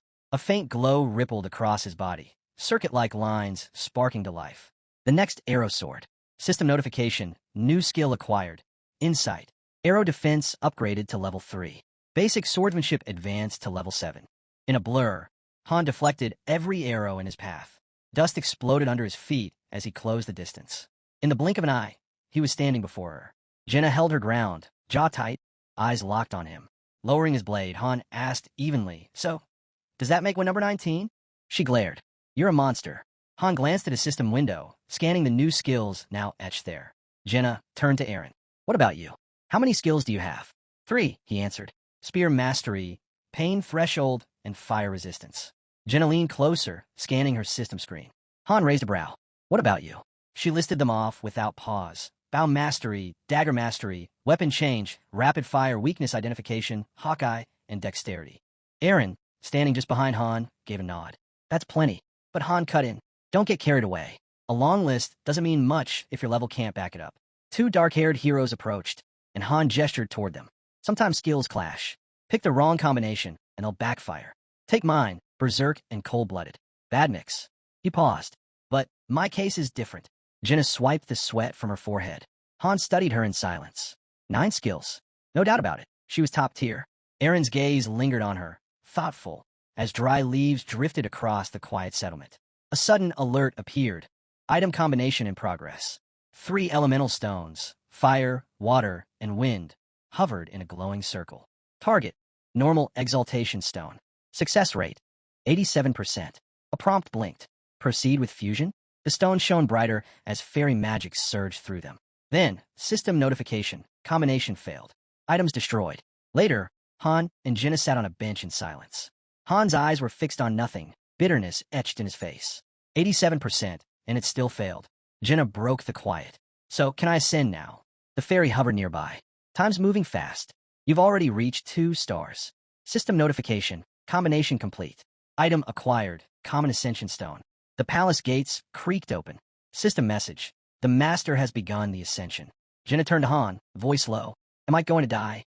Before he could respond, she added softly, "Don't worry. I'll be back soon." Han didn't answer. His thoughts drifted. Level 12. Ivalka was at 8. Aaron at 9. Jenna already 10. He remembered his own ascension, the chaos, the interference. Nothing about it had been normal. Ahead, the stone horse stood tall, its shadow stretching across the fountain. Whatever Jenna was facing now, it wasn't what he had seen. A message flashed before his eyes. Jenna's lost memories have been restored. Ascension complete. Stars, too. At the temple's entrance, a new game card appeared, her image glowing faintly on its surface. Jenna walked toward him slowly, quietly.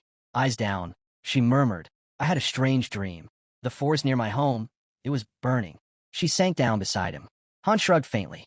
"Probably just a dream. Don't dwell on it." "You're right," Jenna whispered, closing her eyes. "Just a dream. Nothing more." A voice asked if she felt anything else. She nodded slightly. "It's like something heavy just disappeared from my back." Han looked away, lost in thought. So this is what ascension means. Not just leveling up, but unlocking who they were. A memory flickered in his mind, someone hammering steel. And suddenly, it all made sense. Every hero started empty. No past, no memories. But by the 4th or 5th star, the truth would break through. The reason they were summoned, and the fate of the world they left behind. He saw it, cities burning, ruins smoldering. Sooner or later, they'd all learn what happened to the old world. A system alert chimed. Another ascension complete. A new card flickered into being. Blonde warrior, spear in hand, standing tall, radiating raw intensity. Han wondered what dream that man had seen. Whatever it was, it had lit something inside him. The blonde approached. "You're really not leaving yet?" Han shook his head. "Still work left to do." Aaron stepped in, smirking. "Grinding harder than me now." Then his tone darkened. "Careful. Push too far, and your body won't keep up. But that's just who you are, isn't it?" Han's breath grew heavy, sweat streaming down his face. System alert. Berserk mode activated. His eyes burned red as his blade shredded into the training dummy, strike after strike without pause. Aaron looked away, silent. Then he turned and left without a word. Alone, Han stood before the splintered dummy fist tight. He was stronger now, no question, but the strength wasn't landing where he needed it. His thoughts scrolled through his skills. Berserk gave raw power, but no precision. All force, no focus. His gaze shifted to weapon skills. Still no synergy. If they matched, they'd have fused already, like sword and shield had. Skills that were compatible didn't just stack. They became one. From the shadows, Edith leaned against a post, watching. Still training this late? She asked. Han turned. Didn't expect you. She stepped closer. Had something to ask before we hit floor 12. Her tone sharpened. Is it true? None of you had combat experience? Jenna, a forester. Aaron, a hunter. And you a farmer. Arms crossed, she didn't flinch. I don't buy it. Han nodded once. It's true. Her expression shifted. Then tell me. Have you ever killed someone? Han stayed silent for a moment. You've cleared floor 12, he said flatly. So you're sizing us up. Testing how far we'll go. Her eyes narrowed. Exactly. That's what survival takes. He stared straight ahead. I'm here because others aren't. 3 people fused into me. Edith froze, eyes widening. Han's voice stayed cold. Now you know. She looked down. So the rumors were true. You're the one who destroyed the wolf mercenaries. Han turned, stepping away. What? Are you here to pass judgment? No, she said quickly. That's not what I meant. His blade cut the air with a sharp swing. Everything here is labeled a monster. That means we kill it. End of story. Edith crossed her arms. That might be how you see it. But maybe your teammates don't. Han stopped. Then maybe I need different teammates. Above them, the sky had gone completely black. Night had settled over the settlement. Han tilted his head up. I know them better than you think. Don't worry about it. Edith lingered, hesitating, then gave a quiet nod. A blinding white light erupted across the horizon. A fairy's voice boomed overhead, summoning the rift of time and space to open. The group trailed behind Han as he led them forward. Jenna glanced up. Back to the 11th floor? Han shook his head. No need. We've cleared enough there. The 12th will open any second. Right on cue, a system alert flashed. Prepare yourselves. The door to the 12th floor of the main dungeon will open in 10 seconds. Han moved to the front, turning toward the archer. No matter what happens, stick to the plan. Do your job. I got it, Jenna answered quickly. Then do it better than usual, Han pressed. You know what's at stake. Light burst around them. A soft blue aura wrapped the team as another message appeared. Mission type, suppression. Objective, eliminate all enemies. Jenna scanned the surroundings. Where are the enemies? If this is suppression. She froze. Her pupils shrank. Slowly, she raised a hand, bracing herself. Han's voice cut through the silence. Stop. Everyone hold. Ahead of them stood a formation of spear-wielding warriors shouting. Drop your weapons. Identify yourselves. Above their heads hovered the words. Level 11, human soldiers. Sweat rolled down Jenna's temple. What is this? 45 of them, fully armed. The soldiers held their line, unwavering. Edith turned her face away, irritated. Jenna stood frozen in disbelief. All eyes locked on the standoff. They're not monsters, Aaron said at last. They're people. The blonde behind Han stepped forward. You're not seriously thinking of fighting them, are you? I never said that, Aaron replied. But we can at least try talking. From the rear, Ivalka added. He's right. We should see if they know anything. No point rushing in. Han turned to her. You believe that? Ivalka nodded firmly. Yeah, we avoid bloodshed when we can. Then he looked at Jenna. What about you? She didn't answer. Her face gave nothing away. But images raced through her mind. Armored soldiers. Real ones. Aware. Conscious. That only meant one thing. Enemies. Aaron stepped closer to Han. So, what do we do? Han's eyes narrowed. Raise your weapons. He unsheathed his sword, steel gleaming in the blue light. If you don't want to fight, he said coldly, then stop me yourselves. He faced the soldiers, blade ready. Ivalka faltered. Edith stayed unflinching. Jenna bit her lip. Aaron clenched his fists but stood firm. Then Han exhaled slowly and looked away. Do what you want. Aaron gave a small nod.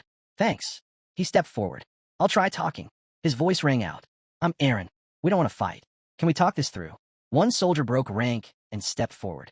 We're listening. We were dragged into this without warning. Aaron halted a few steps away. Dragged? What do you mean? It's complicated, the man said. Not something I can explain from here. Come closer. Aaron stepped forward, only for 3 soldiers to level their spears at him. Drop your weapon, one barked. We're just being careful. Aaron's grip tightened on his spear, torn between instinct and reason. The soldier's voice broke the silence. We don't want to fight. We just want to go home. After a long pause, Aaron crouched and set his weapon on the ground. That's when Han's hand clamped down on his shoulder. Are you out of your mind? He snapped. Just gonna follow their orders? He turned to the soldiers. You want to talk? Then you come here, unarmed. The lead soldier hesitated. That might be difficult. Han stepped forward, eyes hard. Oh yeah? So we drop ours, and you keep yours? That's fair. Another silence stretched, brittle as glass. Then, Slowly, a few soldiers planted their spears into the ground. 3 of us will come forward, one said. The leader raised his empty hand. We've disarmed. Your turn. Han exhaled, tossing his blade aside. Fine. Good enough. The soldier gave a short nod. Now we talk. Aaron stood rigid, muscles taut. One soldier stepped closer, face pale. Do you hear it? He whispered, eyes twitching. The voice. It doesn't stop. Another, bearded and trembling, added, It's talking now. Right now. Han gave a dry smile. And what's it saying? Black veins ripped across the man's skin, his face contorting. It's saying, the lead soldier staggered back, hand flying to his sword. Kill them, he screamed, madness twisting his voice. In that instant, a hand flicked from beneath a cloak. A crossbow lifted. Steel hissed through the air. Han's mind snapped back. Another place, another betrayal, back when he'd still been a master. His fingers clenched around his hilt. One truth cut through everything. Hesitate, and you die. Without pause, his blade tore across a soldier's throat. Jenna gasped, frozen. Han didn't stop. His dagger spun, burying itself in another skull. The next attacker fell in two as his sword ripped through torso and spine. No mercy, no hesitation. A crossbow locked onto him, but a dagger pierced the archer's eye before the trigger clicked. Edith stood behind him, arm raised, her stare cold. Bodies already littered the ground. Aaron stood motionless, sweat dripping down his face. Han turned, voice like iron. Well? Still think talking's gonna save us? Aaron's jaw tightened. Slowly, he bent, reclaiming his spear. I'll fight. Edith blinked once. Jenna already had an arrow notched. What about you? Someone asked. Her eyes glowed as she nodded. If we don't strike first, we won't last. A mark lit up. Her arrow loosed, sharp, precise, merciless. Ivalka moved in beside her, palms blazing with light. Starting the spell, Edith smirked faintly. So, I was worried for nothing. Told you, Han said, voice steady. He raised his blade again. Doesn't matter what face they wear, monster or man. If they're in our way, they fall. The soldiers surged forward, red eyes burning. Han glanced back at his team. When I chose them, it wasn't for strength. It wasn't for skill. It was mindset, raw will to live. Behind him, they stood ready. Not just survivors. Beasts in human skin. Han faced the field, eyes locked on the enemy. Get ready, he said flatly. This one's a brawl. The soldiers snapped into formation, spears bristling. Edith flicked her dagger forward, voice sharp. Something's off. Han narrowed his eyes. Yeah, I feel it too. No time to think. The team launched. Han swung, calling orders to Ivalka mid-strike. Aaron tore through the front lines, jaw tight. Ivalka's hands lit crimson, ignite. Fire burst out, engulfing the enemy. Jenna's bow thrummed, arrows slicing clean. Aaron's spear rammed through a charging soldier, the body crumpling in his path. The real fight had begun. Han slipped past the blade, countering fast, his sword cutting deep. They've got the gear, but not the training. Sloppy. Broken. Another soldier lunged, then faltered. Han's eyes narrowed. Armor without discipline.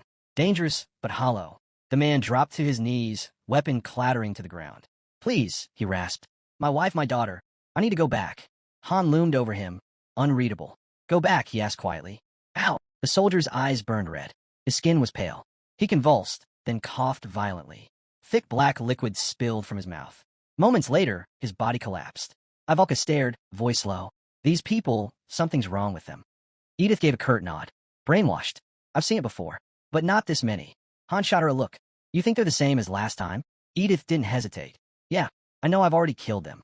Nearby, a severed hand twitched in a pool of black blood. Han knelt, Kate's face flashing through his mind. The same black ooze. He dipped his fingers into it, thoughts running cold. It's too early, he muttered. We don't have proof. Just then, system notification, floor cleared.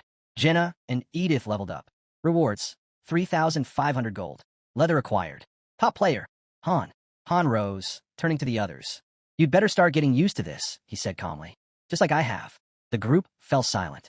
Aaron finally asked what they were all thinking. So, killing humans. We treat it the same as monsters. Han nodded once. No difference.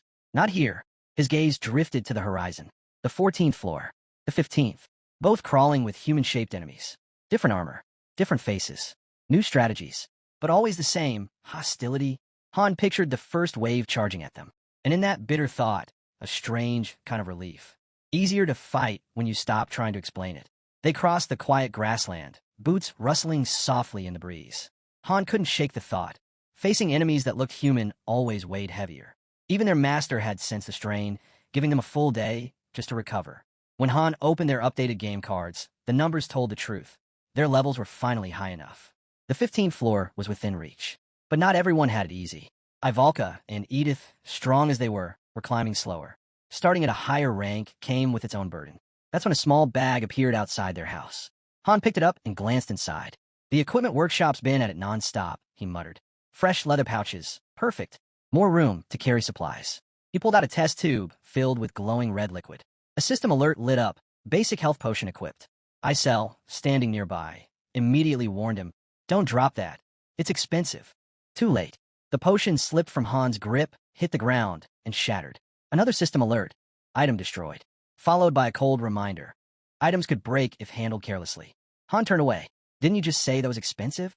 Isel froze, then blurted out, "Actually, it's not. I didn't know." She didn't stop there. Without missing a beat, she deflected the blame. If the master hadn't stuck her with recycling duty, none of this would have happened. The commotion drew the attention of the others. Han fixed his gaze on her. "What do you mean by that?" Isel didn't flinch. She looked straight at the group and spoke plainly. If they wanted to survive, they needed to follow Han. No excuses. No freeloaders. Anyone who dragged their feet would only endanger everyone else. At the exit of the 14th floor, Han stopped. One step forward would take them into the 15th. The mission waiting there was a mystery, but one thing was certain. It wouldn't be like the 10th's story quest. He faced the team. "Stick to what we've been doing, and we'll make it through." Jenna nodded firmly. "If we follow you, we'll be fine." Han shook his head. "Don't lean on me too much." Edith cut in without hesitation. "You're reliable. Your calls are always right." A stat window appeared before Han. 107 points. About the strength of a seasoned 3-star hero. That's when reality sank in. 2 full months had passed. Not once had they stopped. Then came a new notification. A feature had unlocked. The system now allowed their runs to be recorded and played back anytime. First, he had to activate it. Han smirked. "So the master wants everything saved now, huh? Makes sense." The purchase prompt appeared, 300 diamonds. He confirmed without hesitation. A congratulatory message followed, and a projection lit up across the ceiling. Live footage of their movements. Han immediately saw the value. Training, dodging, studying enemy patterns, it could change everything. For now, the master could only watch. But higher floors would grant more control. Han gathered the team before the floor began. "2 things you need to know," he said firmly. "First, this mission isn't like the others." He held up a small statue of 2 angels, identical to the one from the goddess mission on the 10th floor. "Same condition applies. If this breaks, we all die. That's the rule here." His thoughts drifted to the last squad. They'd vanished in a burst of blue light. Not because of a fight. Not even 5 minutes in. They failed instantly. No enemies. No combat. Just complete failure because they didn't understand the mission. Han turned to Edith. "Step 1 is figuring out the goal. Fast." Then he looked to Jenna. "We've got 15 minutes. She pressed him for clarity, but Han didn't budge. The third group didn't last 5. "Do you understand what that means?" He turned his gaze aside, his voice steady but absolute. "If we stand here doing nothing, the mission auto-fails. Total wipe. Everyone dead. That's the second thing you need to remember." His mind flicked to the tower itself. Time flowed differently here. Minutes spent on the floors stretched into long pauses in the lobby, which meant they really did have only 15 minutes. Their tiny base camp was proof. This mission was built on a strict timer. Just then, system alerts appeared. 15th floor reached. Door opening in 10 seconds. Another alert followed. 3 minutes to gather information before the mission officially triggered. The world burst into blinding light. When it cleared, Han opened his eyes to a bright blue sky. Sunlight spilled across rooftops. Cobblestone streets rang with footsteps. Citizens moved through a lively square, chatting, walking, going about their lives. Han's team now stood right in the center of it all, scanning the crowd, his attention locked on a bearded man. Instinct told him the truth. This floor was another city-type mission. Around them, whispers spread, townsfolk murmuring about whether it was really him. An old woman brushed past Aaron without even glancing his way. That's when Han realized they weren't visible. The villagers were NPCs.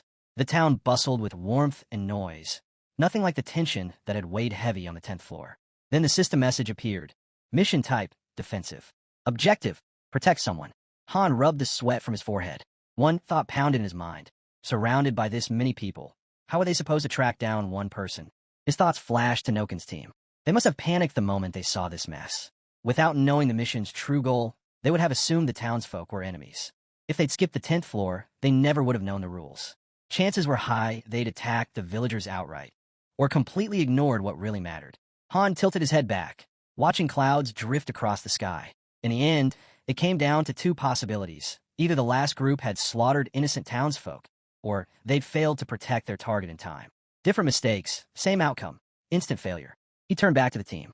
This mission's about protection. But it doesn't matter unless we find the one we're supposed to protect. If we don't figure that out fast, we're finished.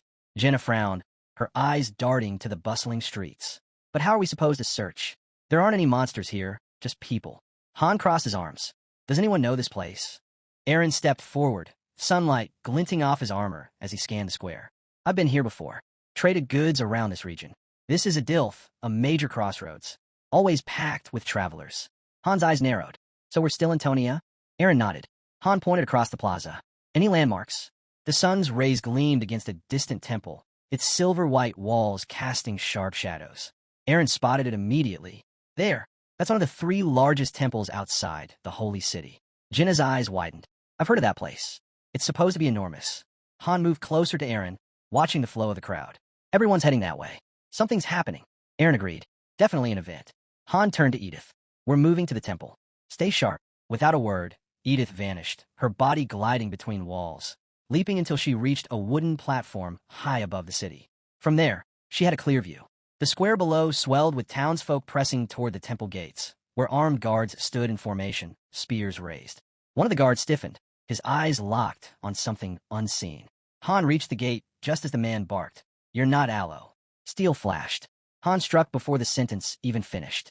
The second guard froze in shock, shouting in alarm, but Han drove his shield straight into the man's face, sending him crashing down. Grabbing the first guard by the head, Han tightened his grip, but before he could go further, Aaron dashed in, tried to stop him. Han released the guard and turned calmly to his teammate. Do you understand what just happened? His voice carried as he looked to the rest. The moment that guard noticed us, it meant one thing. They're not background characters. They're enemies. He remembered the soldiers on the 10th floor, unable to even see them. This was different. Blood ran down the injured guard's face. The second lay on the ground, helmet dented, groaning in pain.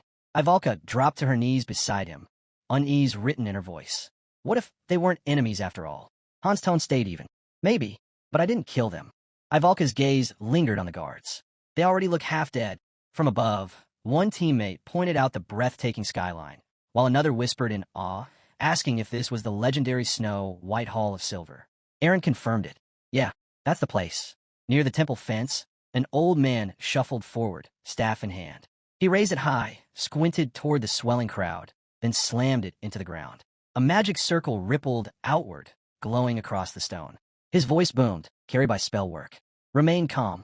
The sun's rays are about to descend. Ivalka froze in awe. Voice amplification magic. Han didn't spare a second. We don't have time for this. We're going in now. Jenna jogged up beside him. Then what's the plan? Han's eyes swept over the gathering. With this many people, there was only one answer. The mission's target is whoever's at the center of all this. As they closed in on the gate, another guard stepped into their path, arms wide. You're not authorized to enter. Han's hand went straight to his weapon. Move if you want to live. The guard faltered, eyes flicking over their gear, then locked on Han. Wait, you're heretics, aren't you? Han smirked, shifted his weight, and kicked a nearby statue. Stone cracked, splintered, and crashed to the ground in shards. The guard's face twisted. Kill the intruders. The temple guards charged. System alerts blinked into view. Level 13 soldiers detected. Unknown level hostile approaching. Han's grin widened. Behind him, Ivalka muttered under her breath. Unbelievable. He really has no shame. The clash erupted. Han spun to the group. Tell me, any of you believe in this religion? A sharp, unanimous answer. No? Good. Han raised his shield. Then don't hold back. Push through the targets inside. He surged forward beside Aaron. Let's break through. A sword swung down. Han caught on a shield, then drove his blade clean through the attacker. Aaron parried a spear, steel ringing loud, before cutting down his opponent in one crushing strike. Another enemy lunged, axe raised high. Han braced, blocked the impact, then shoved the man back with brutal force. Don't fight them all, Han shouted over the chaos. We only need a path through. One guard leveled his spear to rally the others. Protect the temple. Don't let them.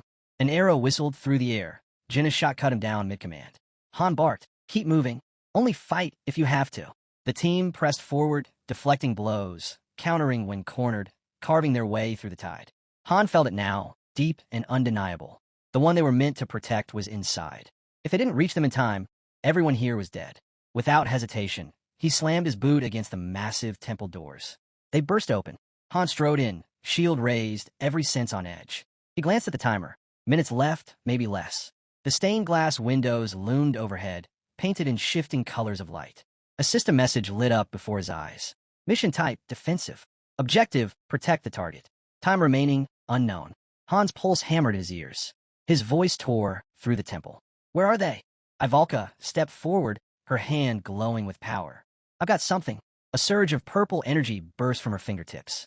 Furniture rose like feathers, flung aside as if weightless. And there, behind it all, stood a girl, silent, staring back. But then, another voice rang out. Who are you? A priest appeared, clutching a thick book to his chest, tone sharp. How did you even get in here?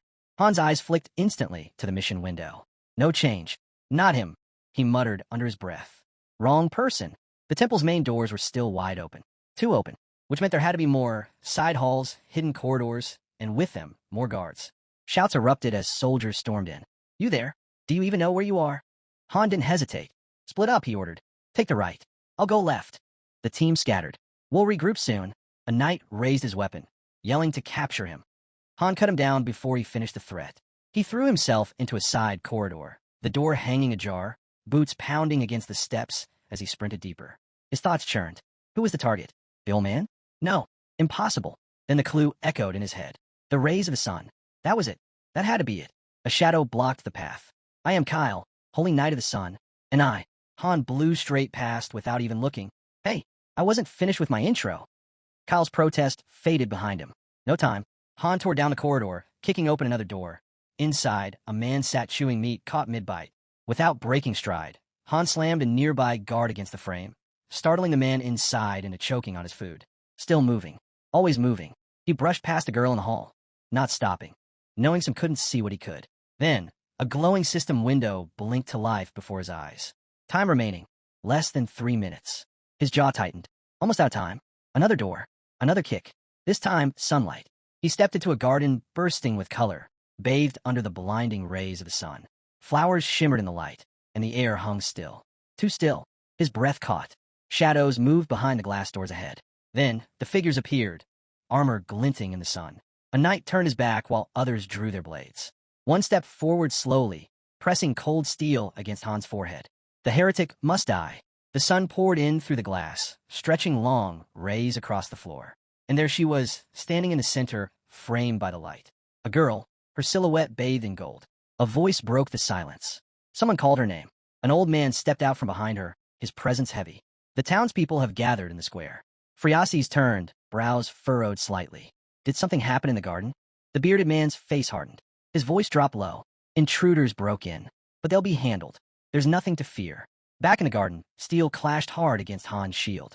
The force rattled his arm. Blood spattered across the flowers. 3 guards closed in. These weren't like the last. Faster. Deadlier. Han stomped down on one's foot and drove his blade straight into the knight's shin. Armor cracked. The man collapsed. Han slipped free, pivoted, and with one clean swing, his blade took the enemy's head. Blood sprayed as the body crumpled. Another strike came. Han blocked with his shield, then slammed it forward like a battering ram. The guard's face shattered beneath the impact. Without pause, Han thrust his sword straight through the man's skull. A third knight lunged. Their blades collided, strike after strike. Sparks burst with every clash. The knight pressed hard, each blow forcing Han back, but Han met the assault with equal force. One swing of his blade cracked the enemy's weapon clean down the middle. The knight staggered. Han didn't wait. His second sword flashed, a brutal arc that severed the head from his shoulders. The body toppled. Elsewhere, a girl stood before the gathered townsfolk. Her voice carried steady, thanking them for the trust they'd placed in her, swearing she'd never forget it. An elder at her side nodded gravely. Even the goddess herself would be proud. Meanwhile, Han pushed into another wing of the temple. The door creaked. An old man spun at the sound, eyes narrowing. Han stepped in, bruised, blood-streaked. You, an intruder, the man barked. He raised his staff high. How'd you get past the guards? With a roar, he unleashed power. A death spell surged forward. Han braced. Friases turned at the sound, her eyes widening. But the spell wasn't aimed at Han. The staff was pointed at her. Han moved instantly. A blur of steel. The elder tried to counter, but he was too slow. Han's sword cut clean. The man's head hit the ground, his staff still clutched in dead fingers. Silence lasted only a second. Then, from above, red light tore through the air. Screams erupted. Panic swept the crowd. Han stood ready, sword and shield drawn. One truth locked in his mind. He wasn't here to kill a heretic. He turned. There she was. Terrified. Eyes fixed on him. It's her. Han stepped in front of Friasis just as she whispered, "Who are you?" His reply was flat. "You don't need to know." She tried again, voice trembling. "Did you come to kill me?" Before Han could speak, a scream cut through the temple. The blonde girl shouted. An instant later, an arrow shattered against Han's shield.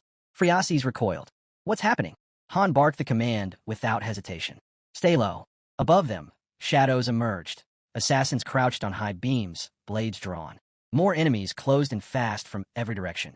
A hooded figure hurled something through the air. Han's eyes tracked it instantly. A coney, poisoned. Friasis froze, panic written in her every breath as the attackers closed in. Han didn't hesitate. He pulled her behind him, shield raised. One assassin lunged straight for her. That was all Han needed. She's the target. The assassin lifted his arms to strike, only to be blown back by a sudden impact. From the rooftop, a girl stood steady, bow drawn, already knocking her next arrow. Han didn't pause. He drove forward, blade piercing clean through the assassin's chest. Another enemy whipped his hand forward. Something snapped from his sleeve. Han deflected it with his shield, sparks flying, and answered with a vicious slash that cut the man down instantly. A solid thud hit behind him. Edith landed hard, brushing herself off. That wall was brutal. Took forever to climb. She nodded toward Friasis. Saw two more on the way, took care of them. Her gaze lingered. "Wait, who's the kid? She looks familiar." The blonde's eyes widened. "Who are you people? You can't just barge in here. This is a noble's estate, not some marketplace." An arrow ripped past her cheek, making her flinch. "Just leave already." Han leaned close, voice low, calm. "You sure about that? Because if we walk away now, you're dead." She froze, overwhelmed, trying to process. Another assassin reached for an arrow. Han didn't give her time. "Come with us and live. Stay and you're finished. Your choice." His lips curved into the faintest smirk. "So what's it gonna be?" Her breathing quickened. She shut her eyes. "Fine. I'm coming." System notification, mission complete. Special NPC has joined the party. They regrouped on the balcony, bodies of fallen assassins at their feet. But another alert appeared. Mission objective updated. Escape. Escort the NPC out of the city. Han exhaled sharply, jaw tight. Of course it's not over. He snatched up a crossbow and turned to Edith. "Get ready. We're moving." Below them, the sound of armored boots thundered closer, soldiers flooding the estate. Han glanced at Friasis with a crooked smile. "Look at her face. Remember it. She's the one we're protecting." "I'm not a child," Friasis snapped. Han laughed. "And she really hates being called one." Ivalka pointed. Jenna blinked. "Didn't expect to see her here." Friasis scowled. "How do you even know me?" Still loading a bolt. Han muttered, "Doesn't matter." Edith tied a rope and pulled it tight. "This is our exit. Left side. Less guards. Tight climb, but good cover. We'll follow right behind." Aaron confirmed. Han scanned the group, quick and sharp. "Here's the order. Edith first, then Aaron. I'm next with Friasis. Ivalka and Jenna, you cover the rear." His gaze locked on Ivalka. "Throw up a wall of fire. We need the cover." Edith, Aaron, secure the drop. No one interferes. Ivalka's hands rose. Flames roared to life, climbing the stone in a blazing curtain. The guards staggered back as fire licked across the walls. "Take down the mage," someone shouted. Edith didn't wait. She swung over the edge. Going down. Aaron followed close behind, gripping the rope, descending fast. Han glanced at Friasis. "You're with me. Stay close. Don't let go." They slid down together, rope burning under their hands as arrows hissed past. Friasis shut her eyes tight, clinging to the line. "We're almost through," Han urged. "Just hold on." He looked up. Above, the mage began her descent. Below, Aaron fought like a storm. His spear slammed into one enemy, spun, and dropped another. Then he faltered. A blade tore into his side. Friasis' eyes went wide. Through the fire, guards pushed forward, their faces twisted with rage. System alerts flashed in the air. Aaron is bleeding. Aaron is poisoned. Health will decline over time. Han's head snapped toward him. "Aaron, I'm fine." Aaron snarled, blood dripping as he clutched the rope. Flames danced across his battered figure. He refused to fall. Friasis let out a shaky breath. "I seriously thought I was going to lose a layer of skin back there." Her thoughts spun. Target secured. Team intact. Now we just have to escape. Han's voice cut through her panic. "Run left. Go. Unless you want to die here." A knight roared behind them. "Seize the witch and her bandits." Friasis recoiled. "Witch? What witch?" Han threw her a quick glance. "Pretty sure that's you." She snapped back. "That's ridiculous." From the shadows, a knight lunged. "You're not getting through." Han didn't slow. One thrust, clean and merciless, dropped him where he stood. The group pushed into the square, only to be surrounded by shouts from every side. Kill them. Kill them all. Edith's voice rang clear. Over here. Han whipped his head toward her. What's the path? She pointed ahead. That way. Move now, and we can hit the outskirts. The ground trembled as Ivalka lifted her hand, magic flaring. A shriek echoed down the street as sunlight lit the stones beneath them. She glanced at Han. We could use a breather. Friasi staggered, collapsing beside him. How is this even happening? Han crouched down. 5 minutes. That's all we can spare. Then we keep falling back. He pulled a potion from his pouch, handing it off. He didn't say it aloud, but he knew. Ivalka's barrier wouldn't hold forever. If their pursuers broke through, they were done. Ivalka tightened her grip on the flask. Han spoke low, sharp. If you can push to Tier 3 magic, we still have a chance. As long as we keep a way out, we survive. His eyes shifted to Eren. How bad is it? Eren forced a grin. Nothing I can't handle. Han's gaze dropped to the blood-soaked hand pressed against Eren's side. He wasn't fooled. Eren exhaled heavily. Potion didn't help. Still burns. Jenna stepped closer, voice soft but urgent. Is there any way to heal it? Eren looked down, silent. Then, someone turned toward Friasi's. What about you? Got any skills? Anything useful? She blinked. What kind of skills? Healing, if you've got it. Some NPCs get rare traits. If you do, now's the time. Friasi's lowered her gaze. Sorry. I don't. Han studied her for a moment, then let out a quiet sigh. It's fine. Every eye shifted to Eren. Edith fidgeted. Jenna's stare held. Ivalka stayed silent. Han bowed his head. Reality hit like a blade. This wasn't just a wound. It was poison. Normal potions were useless. No antidotes. No healer. No NPC nearby. Eren's hand trembled as he pushed himself upright. If I can't keep up, I'll stay behind. The words dropped like stone. Looks like that time's come. He stood, breath ragged. I'll buy you time. You keep moving. Johan's hand covered his mouth. Jenna stepped forward, voice breaking. No. No way. We can all escape. Together. Eren shook his head. Not happening. A flicker of memory flashed through Han's mind. Too fast, too faint to hold. Silence followed. Jenna raised her bow, forcing a smile that barely held. Eren's body shook. Jaw tight, eyes shut, he whispered, I'm just not strong enough. Han turned to Ivalka. What now? She looked away. Her reply was soft, almost cold. It's your call. But if we're being logical, we leave Eren. Han stared at the ground. Friasi's was helpless. Carrying Eren? Impossible. Protecting one who couldn't fight was already stretching them. 2 would shatter the team. Han shut his eyes. Then, wordless, he pulled a flask, drank, and passed it to Eren. Eren frowned. What's this? Drink, Han ordered. Eren shook his head. Potions won't work on poison. They won't cure it, Han said. But they'll slow it down. He looked at the others. Get the supplies ready. A pack was handed over. 1 dose every 10 minutes, Han instructed. Eren stared at it. This is a waste. I've made my choice, Han replied, final. Then came the voice. They'd have to split. Han nodded. Group 1, me, Edith, and Friasi's. We take her out. He turned to the rest. Group 2, Ivalka, Jenna, and Eren. Keep him alive until we're clear. Jenna's voice rang sharp. So we're just protecting Eren? Han's jaw clenched. They're after Friasi's. If we pull them away, she has a chance. Eren started to speak. Wait. Quiet, Han cut in. Edith stepped closer, uneasy. That route's crawling with soldiers. It's a near dead end. Han shook his head. Then we won't follow the old plan. The voice pressed him. New tactics. Han laid it out. At first, the mission was simple. Find a target, save them, escape. That's over. Now we got one goal. Get the target out alive. He paused, steady. Forget subtle. They won't let us walk out quietly anyway. The voice came again. Then we use blend-in. A spark flickered in Han's eyes. Exactly. We break out, tonight. No turning back. Someone suggested waiting for nightfall. Han considered. Splitting weakened their strength. Fighting through was impossible. But night gave them one advantage. Stealth. If we don't fight, Han said flatly, we won't need a mage. Fire spells would give us away. That decided it. Ivalka wouldn't be joining his group. Jenna and Eren, though, they were fast, flexible. Exactly what this leg of the plan needed. Head for the outskirts, Han ordered. The place will be crawling with search teams. No hesitation. Just move. Eren lowered his head. I'm sorry. Don't flatter yourself, someone cut in. We're not doing this for you. Han's gaze shifted to the girls. His words were sharp, leaving no room for argument. If it comes to the point where you can't protect Eren, leave him. No hesitation. Your lives come first. Break time was over. Group right, Han commanded. We go left. The team split, Eren's group vanishing into the shadows while Han's party slipped in the opposite direction. As they moved, Han asked about shelter.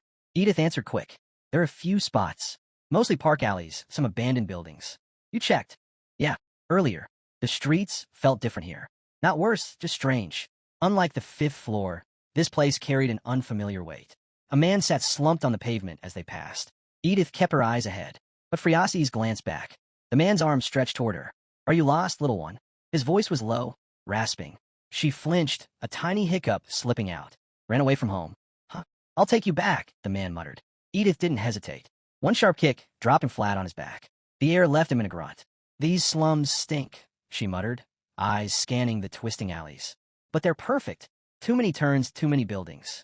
Easy to vanish. She moved on without a glance. I'll scout ahead. Find us a place to hole up. Han's mind flicked to the system. A mission tip lingered. Long missions sometimes hid dungeons, stretching the objective. Even if the master logged out, the Haines kept running. That meant downtime, something no master wanted to sit through. But when he looked at the girl beside him, no panic, no breakdown. For all her fear, she was holding steady. If she were just some spoiled noble, she'd never have agreed to follow. But she had. Phreases understood. Her best shot at living was staying with them. The sun dipped low, shadows stretching across the broken streets. Han nodded toward a rundown building. That one. Solid walls. Back door too, in case we need a bolt. Edith scowled. We'll hole up here until nightfall. I'll rig traps near the entrance. Warn the others to watch their step. Phreases let out a shaky breath. So we just wait? Edith's eyes cut back. I'll be back soon. Han asked. You heading out again? She smirked. I've got jobs to do. You? You'll be fine. Keep her safe. I'll find us a way out. Without another word, she slipped into the alleys and was gone. Han dropped into a chair. Doubt gnawed at him. Maybe Jenna would have handled this better. Right now, he felt useless. Then a voice sliced through the quiet. Phreases.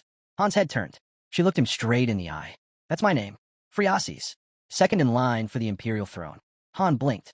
Wait, what? She nodded. You heard me. Not that you seem to care. He didn't answer. She tilted her head. So, where are you from? Han shut his eyes. Doesn't matter. Oh, come on. I told you who I am. You can't do the same. His voice stayed flat. Even if I did, you wouldn't understand. She studied him. You mean you're from somewhere I can't even imagine? Maybe. Phreases nodded slowly. Could be. Then her tone shifted.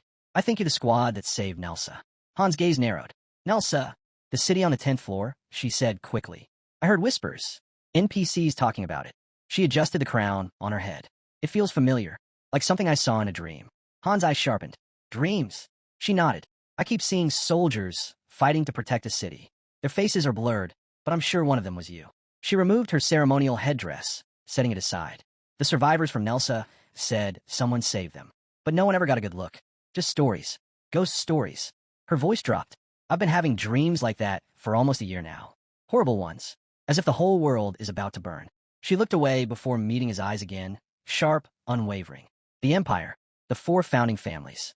Every city, every village, all of it swallowed by fire. She leaned closer. Something terrible is coming. Maybe to this world. Maybe to all of them.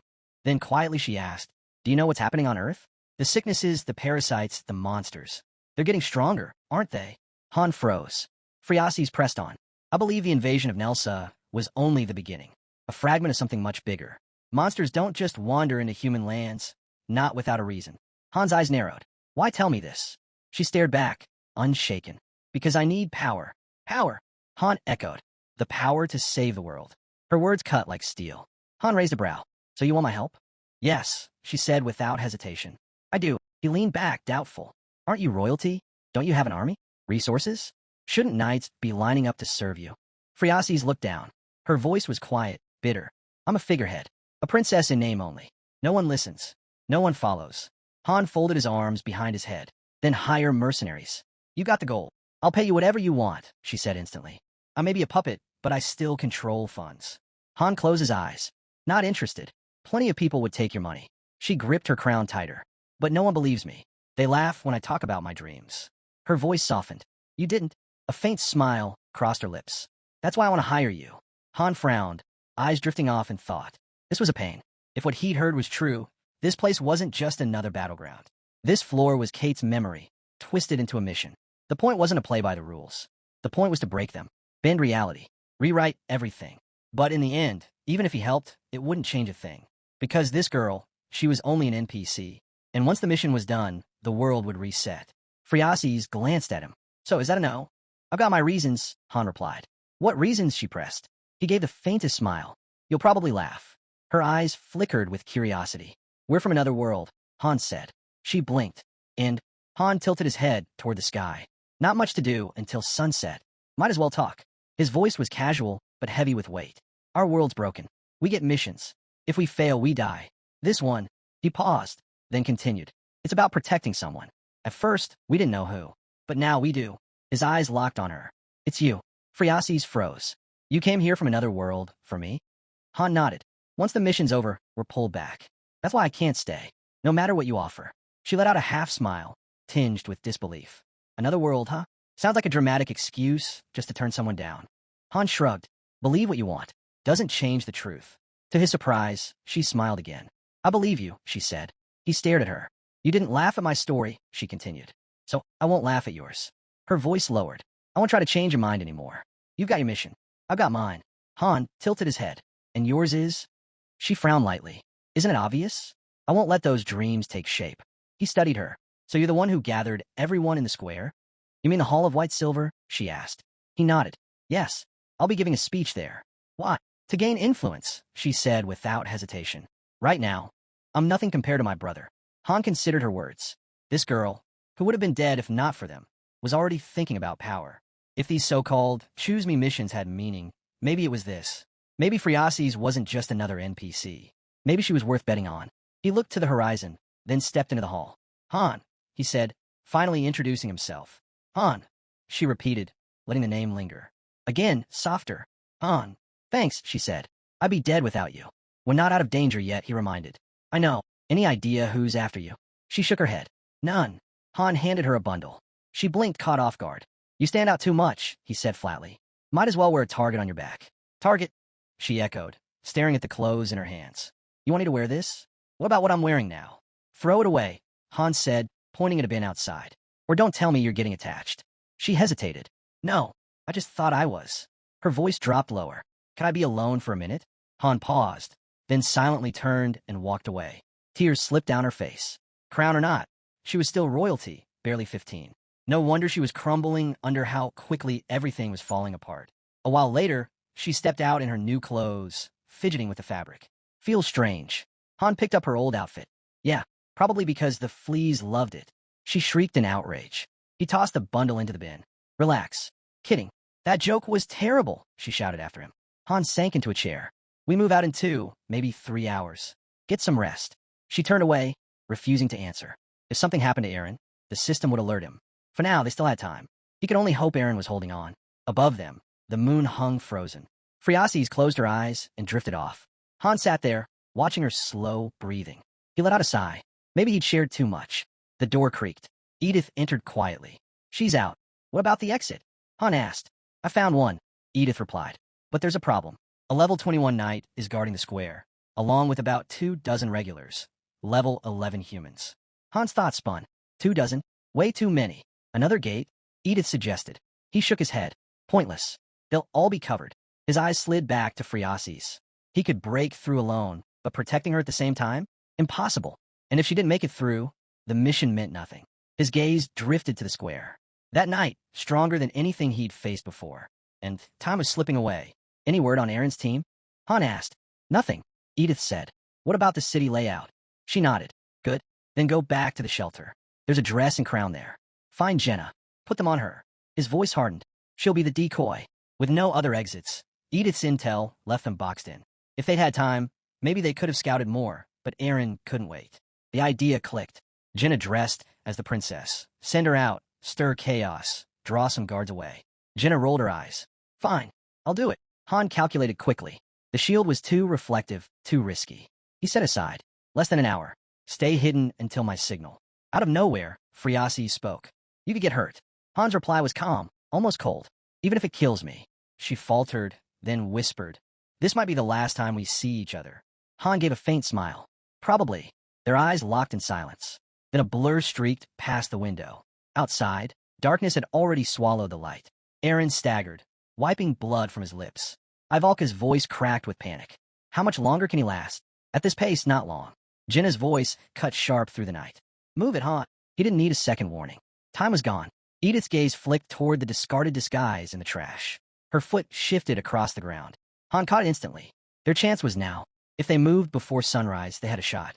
The ruined city spread before them. Empty shells of houses, black against the night. One of the girls stumbled forward, shoulders heavy, breath ragged. At the center, the guard of the square stood, unmoving, a shadow carved from steel. Han crouched, low behind a splintered plank, sword drawn. In the dark, Jenna and Friasis were near twins. Same frame, same silhouette. No one would know the difference. Then the system slammed him with a message. Eren had been poisoned. And not lightly. Han surged forward, another notice flashing. His health was dropping too. The poison was spreading. It didn't matter. If Jenna was exposed, the mission collapsed. Soldiers would swarm, and Eren wouldn't last. They needed to pull every eye away from Friasis. It was now or nothing. His vision tunneled. Delay even for a breath, and they'd lose it all. Then another alert flickered across his vision. Skill awakened. Stealth movement unlocked.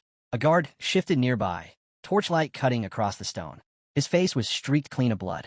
One of the girls whispered, voice trembling, "How much time? He's not going to make it." She clenched her teeth. "Please."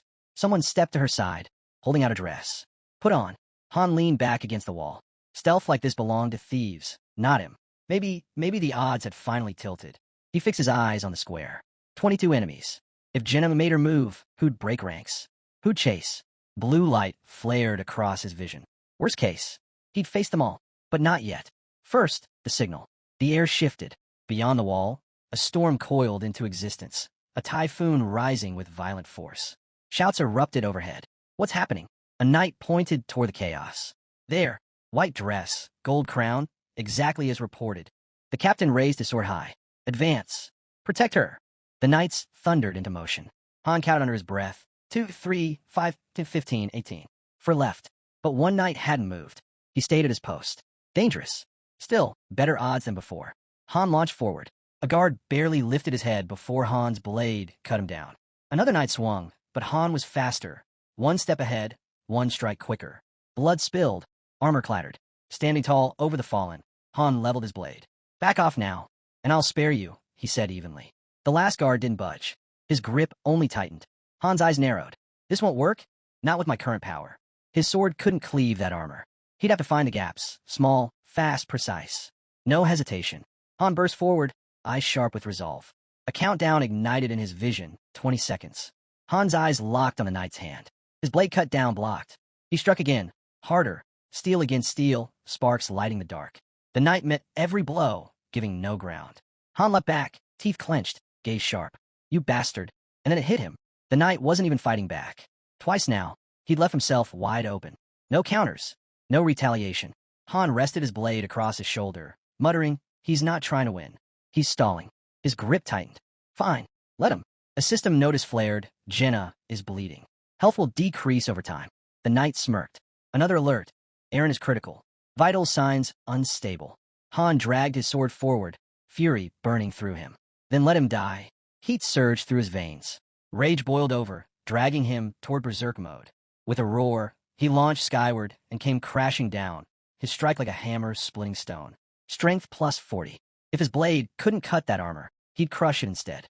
But then, another warning. Ivalka is entering mana frenzy. Han's heart sank. Damn it. Not even 60 seconds left. He glanced her way. Another flashing notice. Mana frenzy triggered by overcasting. Risk extreme. Ivalka darted past him, footsteps ringing across the stone as she bolted for the square. Han shouted after her. "Don't stop. Head for the gates. Main road. Go." His blade slammed into the ground, shockwaves blasting the knight back. "Fall behind." Han barked. The guard lunged for Ivalka, weapon raised high. Han intercepted mid-swing, steel clashing, sparks scattering. And then a shadow dropped from above. A cloaked figure descended, weapon flashing. Straight for Ivalka. Instinct took over. Han threw himself into its path. Steel bit deep into his side. Ivalka screamed. The system pulsed. Han has been poisoned. Health will drop continuously. Blood flooding his throat, he still roared. "Keep moving. Don't stop." More alerts burned his vision. Team status, critical. Danger level, extreme. His wound spilled crimson. Han is bleeding. Immediate health loss. The knight swung again. Han caught it, parrying with raw fury. The enemy drove forward, boots slamming the ground, forcing Han down hard. Pain shot through his ribs, he gasped. "If not for this plate, my ribs would be gone." But even half broken, he smirked. "Bet that hurt you too." The knight staggered back, clutching his head. Han sneered. "What's wrong?" "Didn't like that." His satisfaction ended instantly. New alert. Edith is poisoned. Health will drop over time. No time for this. Han forced himself up. The cloaked man raised his weapon again, aiming at Ivalka. The shot fired. Han's blade cut through the air, smashing straight into the attacker's face. He stood over him, glaring. What are you staring at? Another swing came from the night, but Han launched upward, body coiled like a spring. He crashed down, knocking the armor guard flat. The man scrambled for his weapon. Han didn't flinch. Sword raised high. He brought it down with full force, steel on steel, the clash splitting the knight's armor wide open. His opponent's blade clattered to the floor with a heavy clang. Han dropped to his knees, hacking blood onto the stone. It's spreading too fast. He slumped against the wall, whispering under his breath, "This place is hell." Through the haze, he caught a glimpse of the girl, already sprinting from the castle gates. His eyes slipped shut. Goodbye. A faint blue light coiled around him. His thoughts blurred, fading into darkness. So tired. Out in the streets, chaos erupted. Guards cornered Jenna from every direction. Panic drove her feet. She bolted, desperate to survive. Ivalka staggered, clutching her head, overwhelmed. Han stirred, eyes flickering open. Jenna kept running, but the crown tipped, and she crashed to the ground. And then, a glowing blue aura erupted around her. The system lit up. Target has escaped the city. Best player, Han. Summary scrolled across his vision.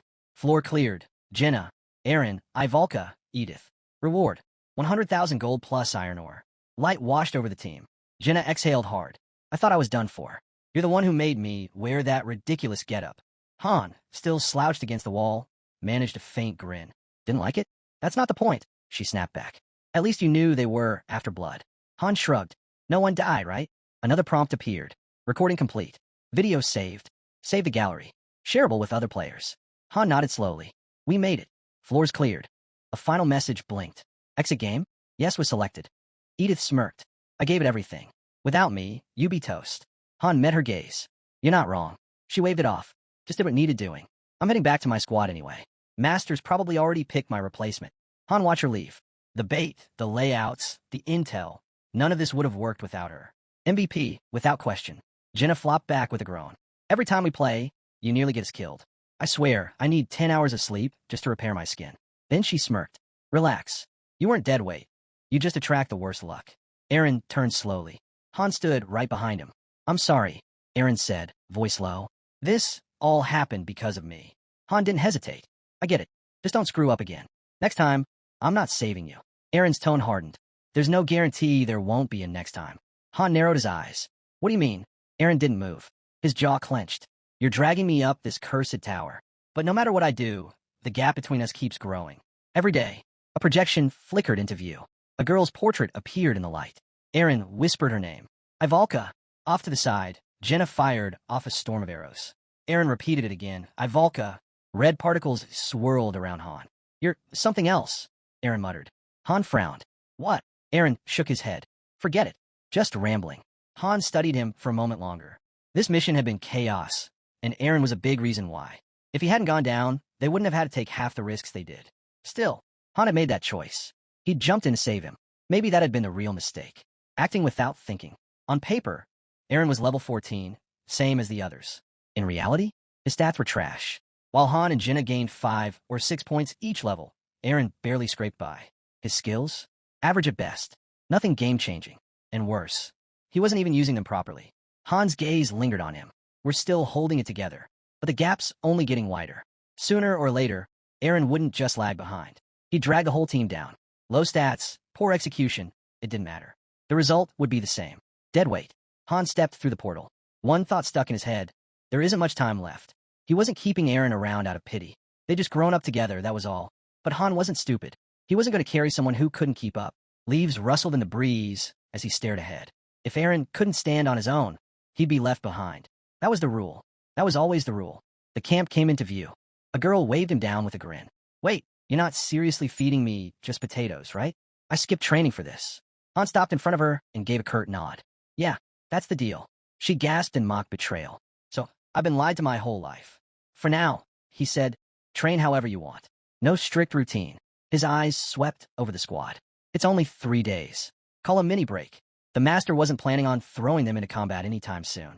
When she heard that, the girl smirked and asked what they were supposed to do in the meantime. Han kept it simple. I'll train until dinner. Then sleep. That's it. She tilted her head. Why push yourself that hard? Han didn't blink. Because no one else is going to do it for me. Weights strapped to his legs, he broke into a sprint, 10 kilos on each side. By now, running without them barely strained his stamina. His body had already hit peak human capacity. Must be the interference points, he thought. That's what I sell meant. Ever since he'd handed the manual over to Enning, the whole lobby had shifted.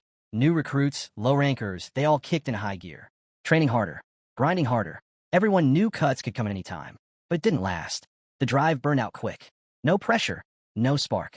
Enning wasn't chasing synthesis profits anymore. And without that push, the fire just died. Han spat to the side and turned. So, what does the famous third group want with me? A smirk tugged at his mouth. I overheard something when I first got here. Walking alongside the girl, he spoke evenly. It didn't matter who anyone used to be, noble or nobody. Here, there was only one rule. Prove it. He stretched out his hand, remembering where those words first struck him. That moment had lit a fire inside him. Here, anything was possible, if you could prove yourself. He'd even grown to love battles that pushed him past his limits. But now he slowed, and for the first time in a long time, he hesitated. Eyes narrowing at the distance, Han spoke quietly. I hear fools laughing. Then there was Belkist. Second generation. Wild. Unpredictable. No one told him to train. He simply threw himself in head first. That hunger reminded Han of Eren. Except Belkist had the talent to back it up. The girl shut her eyes, and Han couldn't help thinking. Neriza once had that same fire. Belkist's grip tightened on his weapon. A mutter slipped out. He regretted not coming sooner. Everything here was so different from the lies they'd been fed. He dragged his tongue across the edge of his blade. If they'll let me, he said, voice low, I'd love to teach them a lesson. Han was asked if that was even allowed. Without turning, he said flatly, don't interfere. Belkist only grinned. I'll stop right before they die. He raised his sword, eyes glinting. Scary, isn't it? Then go on, forgive me. His voice dropped cold and steady. Tell me, wasn't everything you said a lie? Belkist wasn't here to talk. He was here to prove he belonged. By the fountain, a handful sat chatting. One guy finally spoke. Honestly, I don't think any of this matters. Synthesis was supposed to weed out the weak. But the master doesn't even bother with it anymore. Han's jaw tightened. Let them talk. They'll find out soon enough. The guy shrugged, stood, and walked off. All right then. I'll be waiting. Han didn't move. Just watched. Up ahead, a massive structure loomed into view. A familiar thought surfaced. Synthesis isn't something to use lightly. It was a rule he'd written for himself, back when he built Niflheimer. Other masters followed after, inspired. But in the end, they all failed. Fear. That was the real engine of progress. Without synthesis, heroes grew comfortable. Then careless. Then reckless. Discipline unraveled. That's why, despite their numbers, so few heroes were truly active. Han kept walking. His team was just returning from a dungeon run. Among them, Enoch the carpenter. What's going on? Han asked, noticing Enoch heading toward the warehouse alone. Enoch let out a sigh. Nobody's helping. We hauled back materials, and now everyone's off fooling around in the woods. He shoved the warehouse doors open. So, yeah, it all lands on me. Elsewhere, another group lounged in a circle, swapping old stories. Things have really changed, someone said quietly. Back then, we'd all be dead already. Another man lowered his voice. You think the world's actually gotten better? Han stood nearby, listening in silence. And suddenly, it clicked. Enning should have realized it by now. Progress was slowing. Even his own stats were stalling. A faint grid spread across his vision. The barrier system activated, projecting the lobby in real time. Only two paths remained. First, go all in on synthesis. Cull most of the second gen. Efficiency would skyrocket, training would sharpen, but the price? Mental collapse. Panic. Ruin. Second, find a new way to light the fire under these hamsters. The display flickered. A new prompt appeared. Current development. Research options. Hero reaction study, LV1. Lobby expansion research, LV0. Deep dungeon analysis, LV0. Han tapped lobby expansion research. Cost, 150 research points. The lobby pulsed with light. Expansion level 1 unlocked. 3 new cards appeared. New building options. Customization unlocked. A faint glow rippled across the base. Walls, halls, and structures shifting. The game had just changed. A new tab blinked into view. Customization settings unlocked. For the master alone, a chance to mold the lobby however he wanted. Adjust buildings. Reshape the space. Create a base in his own image. Han lifted his head, a grin tugging at his lips. A new squad's about to be born. Just then, someone approached. Got time for a spar? Han raised a brow. Right now. I just finished a round with Edith. I'd last maybe a minute. Eren stepped forward. I'm good to go. Han turned on him. You really think forcing past your limits is going to make you stronger?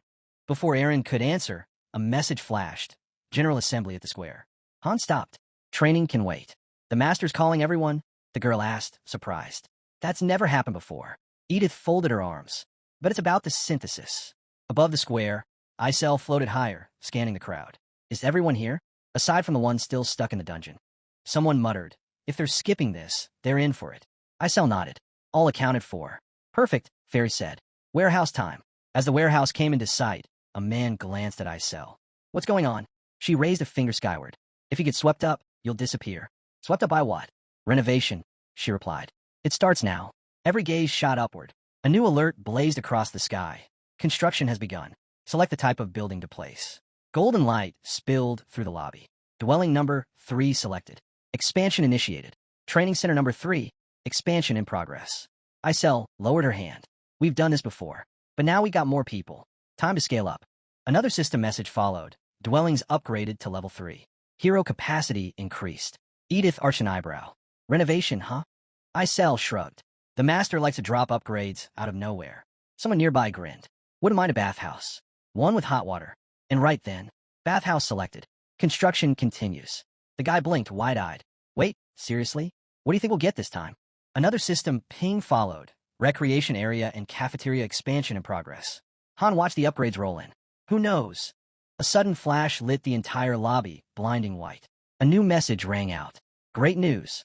The area is evolving to level 3. Someone muttered under their breath. Didn't see that coming. Aaron shot Han a look. Seriously? Han's eyes gleamed. A faint smile pulled at his lips. Let's find out. A girl tried to calm the murmurs around her. Relax, it's just more upgrades. Remember when we started? Half the time, we didn't even have roofs. Wait, what do you mean? Someone asked. She gestured around. The master's rebuilding everything. Look, the guy nodded, impressed. Good. My bed was trash. Another chimed in hopefully. I think the food's getting an upgrade too? Off to the side, Isel raised her hand. Rearrangement complete. Let's move out. They stepped outside, then froze. She's right, someone whispered. Everything's changed. Another message flared. Amazing. Lock lobby has evolved to level 2. The view ahead was unrecognizable. 2-story buildings stretched across the horizon. A wide staircase twisted upward into the sky. Where's that lead? Someone asked. The answer was obvious. This was home now. Bigger. Better. A full island. Vast and alive. Another alert followed. New floors unlocked. Additional areas accessible. A map scan swept across the city. Entire new districts flickered into view. Buildings rearranged. Zones expanded. Then the final message hit. Bathhouse constructed. And just like that, the game world leveled up. Han's satisfaction sharpened. The recreation zone would speed recovery. The cafeteria, now level 2, better food. More of it. The bathhouse is real, the girl shouted, nearly bouncing. No way, Edith blurted. Aaron laughed. Let's go see it all. Nearby, a new residential block stood tall, this time fully furnished. One of the guys peeked inside, brow furrowing. Where's the furniture? Sofas? Rugs? Carpets? He looked around. They even got rid of the fireplaces. They stepped into the first room. There aren't any beds, someone muttered. So floor. Jenna groaned, palm to her face. You've got to be kidding me. Han smirked. Why not? He tilted his chin toward the stairs. Check it out. The second floor's open. Let's see. The girl shot ahead, cheering.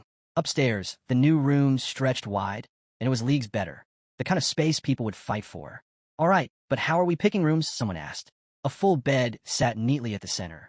Another voice added, yeah, no way he's sleeping on the floor now. They pushed deeper into the new halls, reaching a fresh dining area. Already set, food laid out waiting. If he starts complaining, everyone else will too, one muttered. So who's stuck downstairs?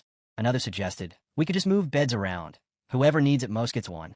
Sure, but what about the rest of the space? How do we divide it? And then, they opened the bathroom door. I call the second floor, one guy blurted. I'm the one who bathes every single day.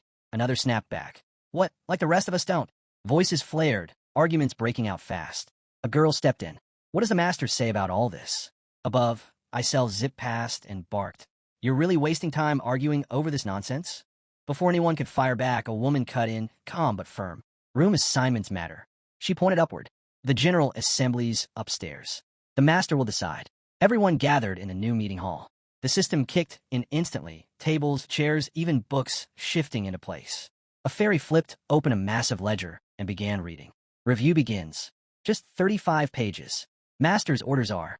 Her voice echoed as she read aloud. Housing, Building 2. Dining room, Level 2. Bathhouse, Level 1. Rest area, level 1. Managers, Chloe. Food inventory, meat, potatoes, fruit. A chime followed. Settings saved. The fairy snapped the book shut. Wait here. Room assignments next.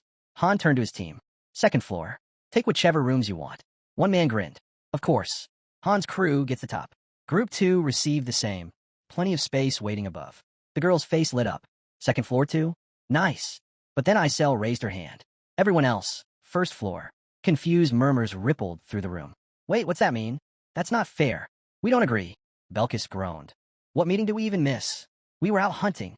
Someone replied flatly. Doesn't matter. The master already decided. The girl glanced at Han, unsettled. What's happening? Something feels wrong. Han's gaze stayed forward, calm. No, this is how it works now. A display lit up across the wall. Room assignments complete. 13 people per floor. One man asked, so, the third group stuck downstairs too? That set off the crowd. There's space upstairs. Why cram us below? Total waste. Until now, heroes had lived as equals. Effort or not, strong or weak, everyone got the same. But that era was gone. The fairy's jaw tightened as complaints mounted. She muttered, second floor can hold 30 easy. But when numbers grow, and synthesis is off the table, splitting them is the only way forward. Jenna raised a hand. Do we really have to divide like this? Isn't there another option? The reply came quick. It's simple. Nobles and peasants. Another girl waved her fan lazily. If the master wants total control, this is the cleanest cut. Honestly, I'm sick of how they act. This way's better. Someone echoed it. Nobles and peasants. Han's teeth clenched. That's wrong. She's up before dawn, trains non-stop, clears dungeons, joins every mission, and still finds time to help the rest. Jenna's smile was faint, but steady. More than half the meat you eat, she's the one hunting it. The protests only grew louder. What about us? The girl shot them a look, voice cutting through. You've done nothing. She's been carrying the weight alone. Simpleton, someone hissed back. Edith's eyes narrowed, a growl in her throat. So what now? Ranking instead of synthesis. Voices erupted all at once. How are we supposed to sleep without beds? My back's gonna snap in half. At first, customization had been harmless, a way to decorate the lobby. But the masters had learned fast. Heroes weren't just numbers on a screen. They had limits, habits, weaknesses. Inning's original model wasn't perfect, but it worked. Structure reduced the need for synthesis. Then Isel's fist clenched. Her voice dropped, trembling. They tricked me. Her hand slammed into the ground with a crack. The man beside her flinched as she screamed. Do they even realize what they're doing? A month ago, they should have been synthesized already. Her fury spilled over. They don't get it. They have no idea how lucky they are. Someone opened their mouth to argue. What? She snapped, eyes blazing. No? You want to know what one of my nuclear strikes feels like? Silence. Cold. Heavy. The fairy's voice cut sharp and flat. Enough whining. We're moving on. As the group looked ahead, someone pointed. Wait, there's another floor back there. A girl blinked. That's the second floor? Yeah, came the answer. You're on food duty up there. A man raised his hand. Hold on. How are we supposed to eat? Isel didn't blink. Figure it out. That's your job. The fairy, face neutral, added. First floor has no meat. Pantry's stocked with potatoes. Fry them. Boil them. Doesn't matter. The man's scowl deepened. That's it? That's all we get? She nodded. That's all. Logistics. His voice cracked with rage. So we sleep on the floor and live off potatoes. I didn't even want to be here. And now, this? The girl stared at him, calm as stone. So what are you going to do about it? His fist shook, eyes wild. What'll I do? You really want to know? He lunged forward, screaming. Die! The fairy threw her arms up, bracing. But she didn't need to. The attacker's strike froze midair. His eyes widened. Belkis stood behind him, hand clamped tight around his arm. Isel's voice tore through the air, razor sharp. What the hell do you think you're doing? Belkis smirked, unbothered. Relax. Nobody's dead. It's all good. Behind them, a new house shimmered into existence, glowing bright. A voice rang out, steady, cool. I don't care who you were before. Aristocrat or nobody, it doesn't matter here. A man sat at the table, tone like ice. If you want to survive, prove your worth. That's all that counts. His grin widened. Just like Mr. Han said. One finger lifted. Stick to the rules if you want to last. And don't cross group 1 or 2. They're not just strong. They're monsters. Nearby, a man rubbed his face, looking exhausted. I've seen their training. It's insane. If that's how they spar, maybe I could take Eren in a fight. But Han? That's different. He leaned forward, hand pressing against the table. Tell me straight, how strong is Han? The other man answered without hesitation. No clue. Never fought alongside him. The guy frowned. Then how do you even know all this? One word. Jenna. She actually talks. Across the table, Belkis leaned in with interest. You ever witness fusion? No, the man replied. I joined after it ended. Probably the only reason I'm still alive. The guy muttered under his breath. Fusion growing stronger after every battle, stacking skills endlessly. A grin spread across his face. And the one running all of that? Han. He pushed back his chair, standing up. Got it. That's all I needed. The man gave a short nod. Name's Alan. If you want more. Not interested. Belkis cut him off, already walking away. The fairy watching him raised an eyebrow. What are you even trying to do? Belkis smirked, lifting his sword casually. As long as nobody dies, anything goes. Heard about what the elders went through. It sounded wild. Shame I missed it. Alan just lifted a hand, completely unfazed. Belkis muttered to himself. Word is, this place used to have first-class trash removal. So why the master shut it down? Then he tossed something toward the attacker. His own severed hand. Press it hard, Belkis said with a grin. It'll grow back. The crowd gasped. The guy stared at the hand in shock. He hadn't even known regeneration like that was possible. He'd never lived long enough to see it. Belkis stretched, grin widening. Right on schedule. This place isn't bad. Gets boring, though. He scanned the room. Anyone else curious what it feels like fighting with one hand? Someone muttered, this guy's insane. Belkis shrugged. Better insane than useless. Han's eyes narrowed. Why are you interfering? Belkis waved him off. Relax. Couldn't help it. Whole thing was too disgusting. My body reacted before I could stop it. Han glanced at the attacker. A lucky break. Without Belkis stepping in, Isel probably would have taken his head. The fairy turned to the guy. What were you asking about? He swallowed hard. Just the difference between the floors. His tone soured. First floor's a dump. Second floor? Like paradise. She nodded. Yeah, our squad stuck on the first floor too. Belkis smirked. Not for long. Isel's jaw tightened. Let me put it simple. Out of 35 of us, only 13 made it to the second floor. The rest? Still crawling down below. When they entered the lobby, the rules became painfully clear. Second floor residents could go anywhere. First floor residents? Step out of line, and they'd be erased instantly. Isel's voice rang out. If you want to survive, you get stronger. No shortcuts. Look at him. Our AC. Try keeping up. Han suddenly reached out and grabbed her face mid-sentence. Isel didn't flinch. You all saw it on the 15th floor? Moves like his aren't for show. Han turned to the crowd. You want better treatment? Earn it. The master's watching. He stepped forward, voice calm but cutting. If he thinks you're ready, you'll earn your place on the second floor. A voice broke out from the crowd. This is insane. We were thrown in here without warning. Why should we live like this? Belkis tilted his head, puzzled. Han's fist tightened. That's enough. The boy laughed, sharp and cold. You think you're special? We had no choice either. If anything, we had it worse. Han looked to the girl at his side. Tell them. She gave a short nod. No food. One mistake, and you got fused. The man went pale. Now he understood. They hadn't trained for fun. They trained to survive. But what does that even mean? He whispered. Light flickered faintly around Han. You really want to know why they fight like that? Han's answer was steady. Because right now, we don't need scouts. We don't need gatherers. We need fighters. And only a handful of you will reach the second floor. Whispers rippled through the group. Half seemed resigned. The rest? Ready to explode. Han thought to himself. These people were soft. Used to comfort. Throwing them straight into this was bound to blow up. A smoother start, a free gotcha pull, maybe a small taste of reward, would have eased them in. Change never sits well with the comfortable. Suddenly, one man snapped. You expect us to fight while we're treated like dirt? This whole system's broken. We won't accept it. The boy grinned. You didn't fight when life was easy, either. A voice from the back shouted, yeah, preach. Another joined in. We're done being pushed around. The man's grin twisted wider. You think we haven't noticed? You're hiding something. Han's eyes narrowed.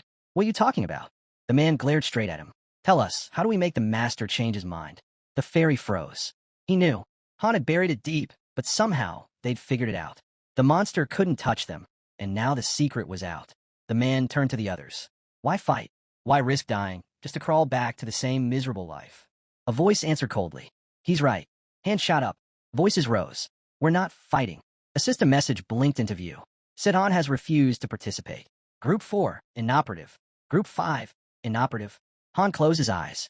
10 people refused. He opened them slowly, voice dropping low. Looks like they've forgotten their place. A system alert flashed. Mass strike initiated. Haynes has officially gone on strike. A sword hit the ground with a sharp clang. One man froze, staring at it, until the blade began to spin on its own. Han's voice cut through the silence. Icy and absolute. One hand each. That's the price. Clutching his ruined arm, the man muttered bitterly. Figures. Was mine anyway. Han went pale as it sank in. Wait, you're letting them live? Han gave a calm, almost pleasant smile. When words fail, we act. Harsh lesson, sure, but one they'll never forget. The man clenched his fists. That's not a warning. That's underscore. They already know the master can't control them. Han nodded. Exactly. They've got the freedom to refuse. Isel can't touch them, unless the conditions are met. Edith raised a hand to the side. Wake up, all of you. Defying orders? That's gambling with your life. Han shot back sharp. And fighting isn't the same? Risk is risk. The girl's eyes narrowed. You still don't get it. Han stepped in smoothly. That spark in your voice, the defiance, that's the same drive that makes you capable of risking everything. Han raised a hand, irritated. Don't start preaching. Isel moved forward. Names. A nearby door creaked open. A firm voice called from the other side. Move. Get through. Now. Belkis tilted his head, surprised. The man beside him didn't move, gaze locked ahead. Then someone finally asked, uneasy, what's synthesis? Without hesitation, Isel held out her hand. That's it. The fairy snapped. Get in. Quit wasting time. The man hesitated. But what is it? Synthesis, someone muttered, voice low, eyes darting away. Han caught the whispers and scoffed. First time meeting him, and now they freeze? Move, or she'll throw you in herself. A dry laugh escaped him. Quick to shout about rights, but clueless about synthesis? The girl exhaled. I told them. They just didn't believe me. The crowd stirred with panic. The word spread fast. Synthesis hadn't been used in ages. Most had only heard rumors. As the doorway pulsed with light, several people dropped to their knees, overwhelmed. This can't be real, one whispered. Then another system message lit up before them. Synthesis initiation ready. Belkis' gaze shifted. Oh, him? Alan. Good seeing you again. Thanks for last time. Alan pressed a hand to his face, puzzled. Didn't he say I could ask something? Then his expression twisted into a grin. Forget it. Looks like I won't be getting answers now. His shout ripped through the air, just as the atmosphere warped. A building formed in an instant. Synthesis complete. In a burst of blinding light, two figures vanished. Belkis' level ticked upward. A new skill unlocked. As the group started down the stairs, someone gasped, overwhelmed by what they had just seen. It's unreal, but the awe faded quickly. It still wasn't enough. One man spotted the rewards nearby and turned to Han. Is that it? Will this do? Han shook his head. Not even close. We're far from done. The guy sighed. Figures. Shame, really. Nearby, another man sat frozen in fear as voices whispered about how incredible it all was, hoping they'd live long enough to see it again. Isel turned, ready to address the crowd. A man shouted out, insisting he'd been working the entire time. But someone corrected him. Not Alter. Walter. Hurry up. Walter snapped. His hand shot out, seizing the man by the collar. You lied. You swore nothing would go wrong. Then where are the other two? The man turned his face away, guilt heavy in his voice. I didn't know. I was tricked. I never thought it would end like this. Isel's voice cut through, cold as ice. It doesn't matter. A blinding light erupted around her. Screams tore through the room. She stood still, watching, a grim smile curling at her lips. System notice, synthesis complete. Oliver vanished. Then Walter, swallowed by the same merciless light. A card floated into view. Neriza. Her body shimmered, yellow particles swirling as her gaze locked forward. Suddenly, the man cried out. Wait, I take it back. I didn't mean it. Another message blinked. Group 4 ready for deployment. Isel began to call names. A voice cut in, desperate. Take me instead. It was my fault. Don't punish him. Jenna's reply was hollow. There's nothing we can do now. The man screamed, his voice breaking. I said I was sorry. Why didn't you stop? Han rested a hand against his face, silent. In his mind, the truth echoed. This wasn't for them. This was for everyone else watching. More names rang out. A fairy drifted around the trembling man. He refused to move. Anything but synthesis. Anything. But fear kept him rooted to the floor. He sank down, mumbling to himself. I have to do something. Han stepped forward. Then what? What now? The man clung to a rumor. There was a way to speak with the master. Maybe he could be reasoned with. But the cost. He'd have to cut off his own hand. The man froze. What? Say that again. Han's jaw tightened. If they hadn't worn those devices, none of this would have happened. A sharp breath. A trembling finger pointed to the side. Sithin's voice cracked. Are you insane? Han shrugged lightly. What's the problem? The man snapped back. That's insane. Not a finger, an entire hand. Grinding his teeth. You said you were ready to risk your life, didn't you? His hand trembled. Then let me do it. I can't. Han cut him off, sharp. You'd rather everyone die? The man's voice broke. That might be better. Han lowered his head. Every choice, every step had led to this moment. There was no turning back. No second thoughts. But deep down he knew. If someone truly had the resolve to do it, to cut off a limb just for a chance to survive, then maybe they deserve that chance. Still, it wasn't something anyone could just attempt. Others had tried. Most failed. It demanded raw strength, perfect control with a blade, precision down to the bone. Anything less, and you'd butcher yourself for nothing. Icel's gaze drifted between Han and Sidhan. The room was silent. Everyone else was gone. Only one remained. The building towered above them. The man trembled. What's going to happen to me? The answer came flat. Don't worry. It doesn't hurt. Sidhan lowered his gaze, whispering something too faint to catch. System notification. Synthesis complete. In a flash of radiant light, he was gone. Han's stat spiked. He barely reacted, muttering under his breath. Nothing special. A pause. Only 25 heroes left. Then, out of nowhere, a voice rang out. They're not even human. They're monsters. Belkist snapped around. Who said that? Han cut him off. Let it go. But the guy clenched his fists. One lesson left. Too many still don't know their place. Han asked calmly. What's eating you? The man shot back. Wipe that grin off your face. His voice sharpened. You're soft. If it were me, I'd have ended it. All of them. Right then and there. He turned, dismissive. Anyway, we're moving on. See you on the second floor. Suddenly, the air dimmed. A deep purple glow spread across the room. Notification. The master has begun summoning 10. Han looked up, wishing he could see who'd be chosen. The familiar platform flickered into view. But the rules had changed. Summoning platforms would now follow hero rank. First floor, free summons. Second floor, paid only. Thinning had begun. Not all would make it. Only a few would climb higher.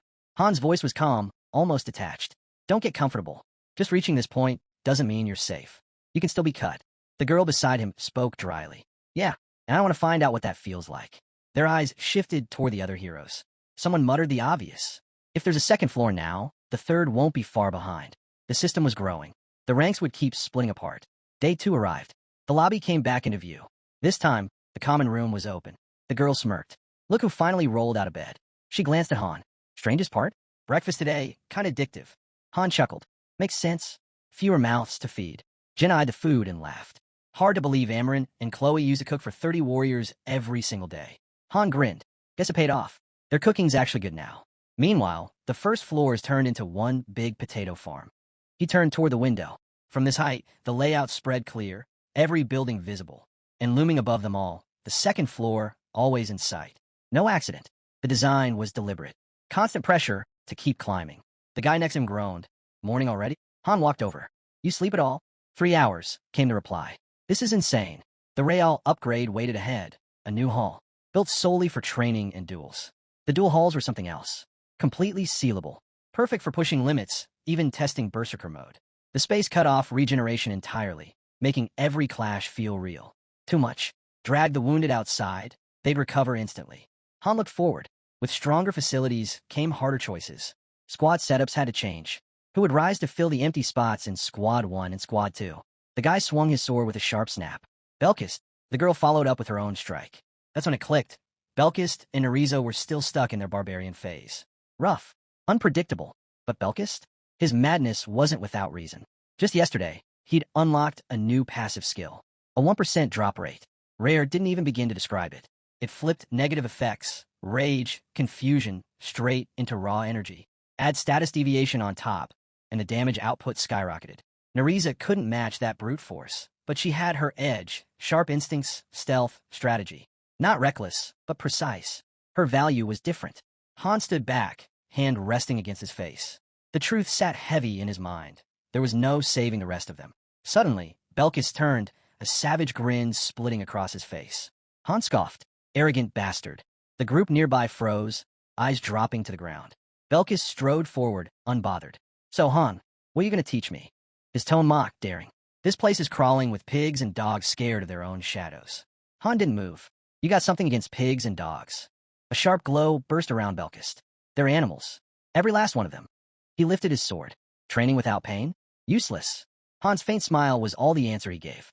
Belkist's eyes lit up, hunger for the fight blazing. Then, in a flash, they clashed. Belkis charged, blade tearing through the air. Han slipped past the strike with ease, then drove a crushing kick into Belkis' chest, sending him sliding across the dirt. Belkis' eyes went wide. Shock, but only for a second. Then he was back on his feet, charging in again.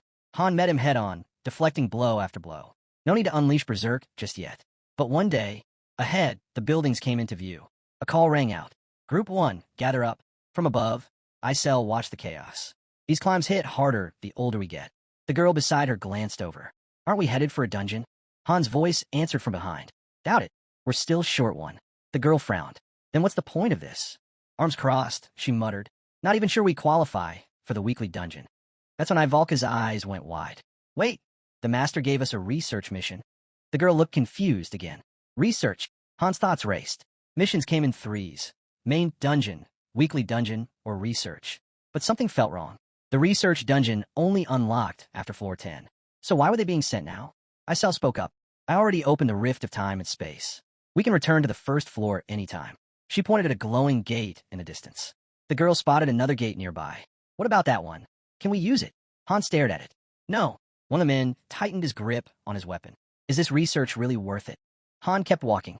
Not really. He stepped down the stairs without slowing. For now, we eat. 2, maybe 3 days. Then, with a glance toward the lobby, he added, and wait. It's not empty. The girl raised a brow. Why are we hanging around this long? You'll see, Han answered simply. She shot him a look. Wait, there's actually something you don't know. Before he could respond, a flood of system alerts flashed in the air.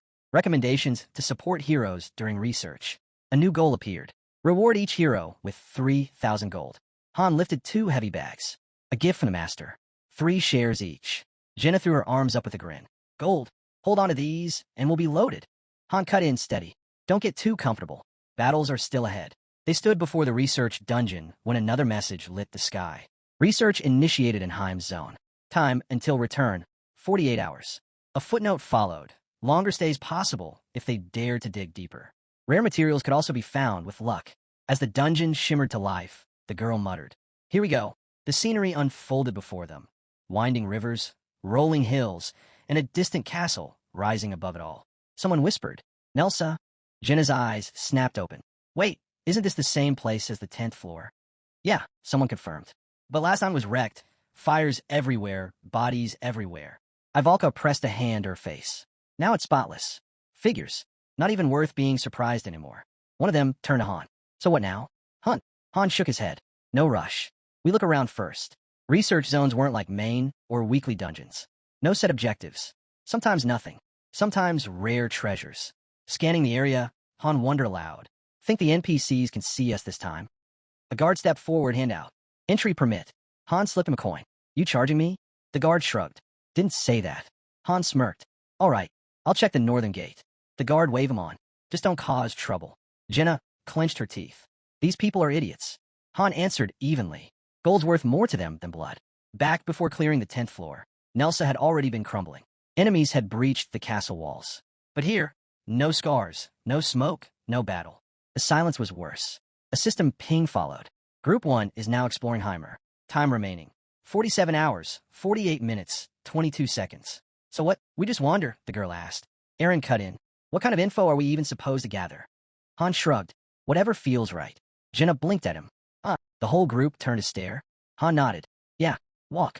Collect what you can. Relax. The master gave you money. Spend it. Eat something good. Breathe. Jenna gawked. You're actually serious? Ivalka leaned closer. We could just do what we want. Their faces lit up when Han confirmed it. Exactly. Have fun. I'll take care of the rest. One of the girls glanced away. I'm heading outside the city. Don't follow. I'm going far. Han smirked. Fine. But remember, you're still responsible for your own state. No breaks once we hit floor 20. Don't forget it. She grinned. So, I can really go? I want to see the ocean. Han nodded. Go. In 2 days, I'll teleport everyone back to the lobby. The guy muttered under his breath. Guess I started this. Jenna chimed in quickly. Then I'm tagging along. But Han shut her down immediately. He turned away, just as news reached him. His scheduled raid was being scrapped. They'll cancel it, he thought, uneasy. But why are there so many mercenaries here? His eyes landed on the notice board. One poster stood out. Her. A wanted notice, stacked with crimes. Heresy, demon summoning, slandering the imperial family, murder, arson, theft, assault. Han smirked. They really threw the book at her. The final line sealed it. Her royal title stripped. Imperial bloodline erased. Someone nearby spoke up. You chasing the witch too? Without even turning, another man answered flatly. Keep dreaming. Everyone's hunting her. No one's even come close. If he's a real bounty hunter, he should already know that. Han's jaw tightened. Why'd you call her a witch? The man shrugged. Well, she ripped out baby hearts for sacrifices. Dabbled in dark magic too. That caught the room's attention. Wait, dark magic? Someone asked. Yeah, the man nodded. She summoned 4 forbidden beasts. Don't ask me what that means. Han's gaze lingered on the poster. Tell me everything. The man flicked him a coin. I'm busy. Han didn't move. Start talking. The man smirked. Fine. I've got time. A building came into view as the tale continued. Her name was Phreases, once the rightful heir to the throne. Now stripped, hunted, a fugitive. Across the table, Han leaned forward. So, what's your take? The man shrugged. These posters started showing up about a year ago. Han nodded slowly. That's when the decree dropped. He tapped the notice. And this seal. Crossing his arms, Han sank into thought. Just a year ago. Yet only a week had passed since he'd first met Phreases on the 15th floor. That same symbol, he'd seen it before. Etched into the armor of enemies he'd fought. It clicked. The purge had begun the moment she escaped the city. She had to be alive. At the table, Han asked quietly, monsters ever attack this city? Yeah, the guy replied. Goblin horde. Couple years back. The order crushed it quick. He leaned in, lowering his voice. But rumor is it wasn't random. A witch stirred it up. Goblins don't swarm like that without help. Han's eyes narrowed. They were blaming her. Every disaster, dumped at her feet. Plates clattered onto the table, but Han kept pressing. What happened after that? The man ticked them off one by one. A plague. Monsters went rabid. Weather broke. Total chaos. But then his voice dropped further. The biggest change was in the dungeons. Han straightened. Dungeons? Right on cue. An entrance shimmered into view nearby. The man explained. A couple years back, strange inner spaces started appearing. Like ruins, but buried inside places that already existed. Not built, not man-made, just uncovered. They call them dungeons. But the strangest part, the man added, eyes narrowing. Normal people can't even get inside. Han leaned forward. Then who can? The man smirked knowingly. Exactly the ones you're thinking of. Han's expression darkened. Rumors spoke of a stone buried deep within. One that could grant immense power. Han froze. That had to be it. In his mind, the image burned bright. The glow of the stone of Advent, tied to his third skill. Josh's voice broke the silence. Wait, there's one here too.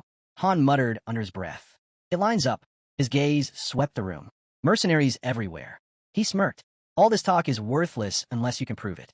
You want payment? Earn it. Nearby, a man lay on a stretcher, arm severed clean. Josh followed Han's stare, voice low. That's why I didn't want to come. Han rose to his feet. The dungeon, it's inside the city, isn't it? His eyes locked on the towering temple at the city's heart. That had to be it. The dungeon must have surfaced right after the invasion. Tall iron fences now walled off the entrance. Josh pointed toward them. No way something like that gets ignored. Guards posted means one thing. There's something inside. Han studied the gate. Ordinary at first glance. But adventurers were already gathered, negotiating with the guards. Josh explained quietly. These dungeons are loaded, gold, artifacts, rare gear. And with this many here, it's packed with treasure. He hesitated. But people still die in there. One of the guards handed a flat, square tablet to a waiting adventurer. Josh continued. The order controls it. They sell passes, skim a cut of the loot. Easy profit. Scammers, he muttered. The informant stretched, brushing it off. Anyway, that's all I've got. Need me again, find me. Han's eyes narrowed. How exactly? The man waved him off. Not my problem. Just bring bonuses next time. Left alone, Han studied the flow of adventurers at the gate. Judging by their gear, they weren't here for a quick run.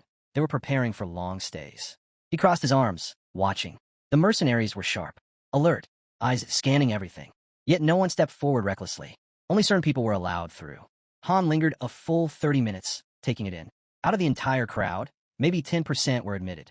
And one more detail, if the leader of a group got clearance, the whole team passed with him.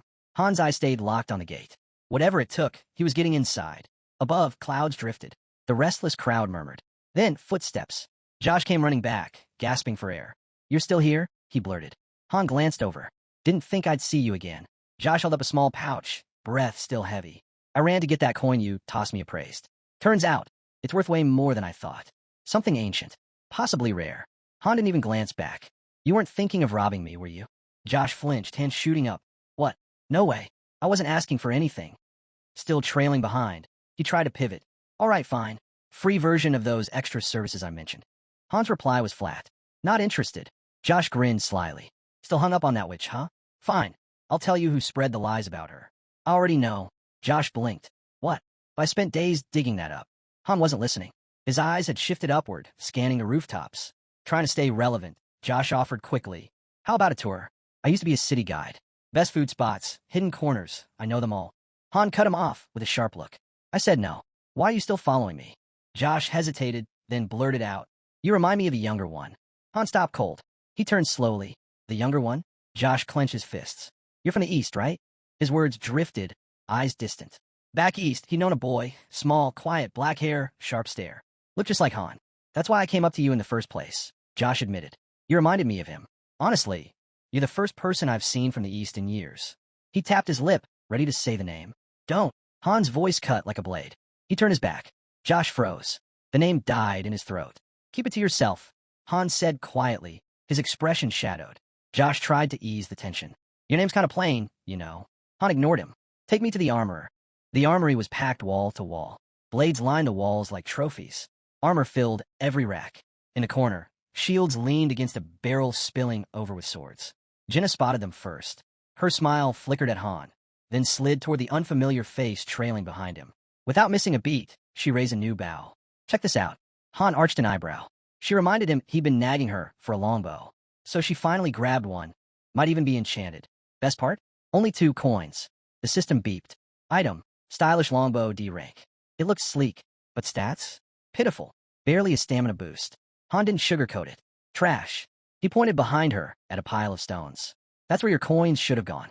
Jenna turned and froze. Among the pile sat an elemental stone.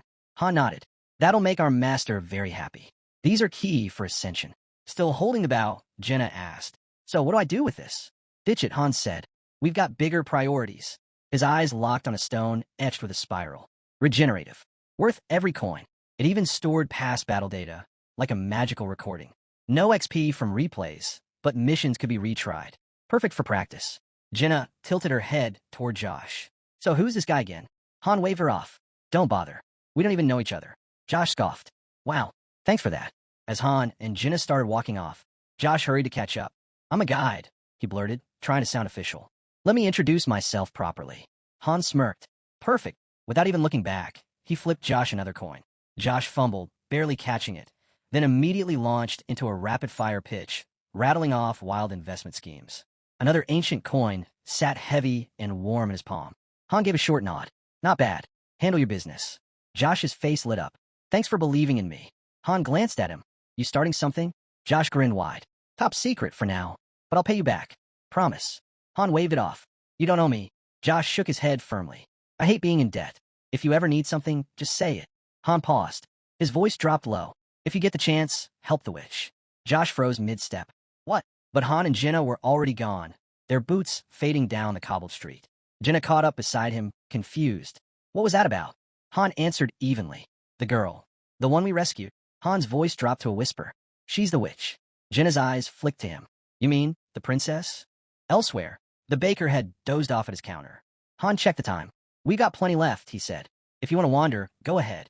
A dry wind swept through the streets, scattering leaves across the stone paths. Ivalka kicked one aside. Still haven't made it to the beach, she muttered. Not since the lockdowns. Han gave her a look. You actually tried? Of course I did. For now, their team's access was limited. The rest of the city sealed off. Han pieced it together. They were boxed in. Every 10 floors, another research dungeon unlocked. Clear all 100, and the city would be theirs. The plaza by the fountain buzzed with life. Ivalka's gaze drifted over unfamiliar faces. How long's it been? She asked. About a week, Han replied. She blinked. Feels shorter. Watching people shuffle up and down the stairs, she guessed some had already cleared the second floor. Then she asked, anyone working on the workshop gear? Han nodded. Take the rest of the day off. Training starts again tomorrow. Ivalka didn't look thrilled. Jenna nudged her. Go take a bath or something. Aaron appeared suddenly, climbing the stairs. Han called out. Where are you going? Aaron stopped. I told you to rest, Han reminded him. Push too hard, you'll break. Aaron opened his mouth to argue, but Han cut him down. Training's tomorrow. Resting isn't optional. Han studied him for a moment. That kind of drive, he'd seen it before. Back in Niflheimer. Spearmen who pushed and pushed, never backing down. Most of them never made it. Willpower alone wasn't enough. In his mind, Han pictured Aaron's spear abandoned in an empty field, left to rot in silence. If someone gave everything and still fell short, then they simply didn't have it. Find another way, or die trying. Night draped itself over the city, shadows stretching beneath the faint glow of the barrier above. From the training yard, steel clashed in sharp rhythm. Edith pressed hard. Usher stumbled, struggling to keep pace. Faster, Edith barked. I get it. Usher snapped, barely holding his guard. I'm just tense. Off to the side, Han stood still, arms folded. Jenna glanced at him, brow raised. She hadn't expected Group 2 to train this hard, and definitely not with live blades. Han stayed silent, eyes scanning the lineup. Something wrong? She asked. Daika is not here. Edith, Usher, and Roderick were present. But Daika, the one who'd been there from the start, was missing. Han could still picture him, a back turned, fading into memory. 2 new names lit up, Belkist and Neriza. System notice, removed from Group 3. Their cards appeared on screen. At the same time, the building nearby shifted, expanding outward. Another alert followed. Heroes are being relocated. A map flickered into view, showing updated floor plans and assigned quarters. Belkist's profile scrolled across the screen. Cafeteria, Level 2. Bathhouse and rest area, Level 1. Han looked up as the newcomer stepped in. Belkist strolled with his hands shoved in his pockets, eyes sweeping the space. Now this is something else, he said, clearly impressed. Way better than the first floor. Han slid his sword into its sheath. Time to resupply, he muttered. Jenna offered to escort the lottery picks, but Han shook his head. His gaze stayed fixed on Belkist and Neriza. It was obvious. The master wasn't interested in swelling the numbers. He wanted one elite unit. Arms crossed, Han finally turned to face them. His mind flicked back to Daika, left behind, stuck on the first floor. The truth weighed heavy. Daika hadn't been able to take a life when it counted. Nearby, Edith stiffened jaw tight. Han could tell her squad was down a fighter, and with no reinforcements coming, the only path left was forward, train harder, push further. Han silently hoped the master might send more veterans their way. Edith rubbed at her forehead with a sigh, but Han wasn't holding his breath. For now, they make do. Belkis smirked. Why the killer stare? I just came to say hi. Neriza didn't waste time on greetings. She cut straight in, uninterested in small talk. Han said nothing, arms still folded. Neriza seemed to assume she'd be slotted into Team 1 or 2. Pointless speculation, and she surprised them both. I want on the first team, she said evenly. I won't slow anyone down. Belkis scoffed. You serious? That's insane. Don't get ahead of yourself. Neriza's gaze sharpened. Strength alone doesn't win battles. I've got more than raw force, and if you've been paying attention, you'd know that. Before things could heat up further, Han stepped forward. The rest of the group stayed back, silent. Team placement isn't our call, he said firmly. Neriza gave a small nod. Right. Only the master or team leaders decide that. Jenna leaned close to Han, voice low. So what do we do with her? And why she's so desperate to join us? Han didn't bother softening the truth. No idea. He turned back to Neriza. Why don't you explain it yourself? Neriza closed her eyes briefly, then pressed a hand against her chest. At first, I thought the stories about you were just hype. Exaggerations. Her tone shifted, but I was wrong. Han had a guess. It had to be the Regeneration Stone, the artifact that stored battle records. With it, anyone could replay completed floors or rewatch old fights. A training tool for most, but devastating in the right hands. He'd shown it to Belkist and Neriza both. How much did you see, he asked. Neriza didn't flinch. Everything. And she added, those tales people spread didn't even come close to reality. If anything, they downplayed what this team could do. Jenna and Aaron stood steady behind Han as Neriza continued. If survival's the goal, then the smartest move is obvious. Join the strongest team. Across the field, Edith called out. Then why not the second team? Neriza didn't miss a beat. I want the first team. Usher's jaw tightened. We're just as strong, he snapped, though the words stumbled on their way out. His frustration bled through more than his conviction. Belkist gave a careless shrug. To him, the answer was simple. Only the strongest endured. If Usher hadn't figured that out by now, that was his problem. Han met Belkist's eyes. Belkist didn't look away. I want him too, and I'll be more useful than she ever will. Neriza dismissed the jab with a flick of her hand. She called out the obvious flaw in the lottery system. Luck decided placements, not skill. There had to be a better way to see who truly belonged. Edith turned away, then looked back at Han. Decide, she said quietly. Han stayed silent. Edith exhaled. I don't want anyone on my team who doesn't actually want to be there. Simple. Han reminded her she was still short a member. Like it or not, her team wasn't complete. Jenna broke in, cutting the tension. So, got anyone in mind? She asked Han. He answered honestly. Not sure. If Belkist weren't so hostile, I'd have chosen him already. His eyes shifted between Neriza and Belkist. You both refuse to leave this to chance. You want control over where you end up. Fine, prove you deserve it. Han pointed at the training cage. You want in? Earn it. He laid out the rules. No healing, no resets. The fight would go until one of them dropped. Only then would a choice be made. Belkist didn't hesitate. He shoved the gate open and stepped inside, cracking his knuckles as he went. Been too long since I had a real fight, he said, eyes fixed on Neriza. Mind if I kill her? Han's reply was flat. If you can. Belkis' grin twisted wild. He moved to his spot and raised his blade. Go all out. Show me everything. Nereza didn't flinch. She calmly pulled a small vial from her bag, uncorked it, and poured its violet liquid across her weapon. Belkis' smile wavered for the first time. You serious? She didn't look up. I was told to fight my way. The poison shimmered against the steel. Paralysis, strong enough to send its victims into violent convulsions. This was her craft. Her edge. Her blade rose. I've used this on monsters. You'll be the first person. Belkis' teeth flashed. You won't get the chance. He activated the system, sending the challenge. Nereza accepted without pause. On the sidelines, Jenna stayed quiet, her chest tight with unease. The tension in the air was razor sharp. Someone might not walk away. Han had the same thought. The system asked for confirmation. Han gave a single nod. The match began. Belkis exploded forward, faster than most could follow. Nereza met him head-on, striking in tight, quick bursts, but Belkis slipped through every angle, countering hard, driving her back step by step. His grin widened with each exchange, predator closing on prey.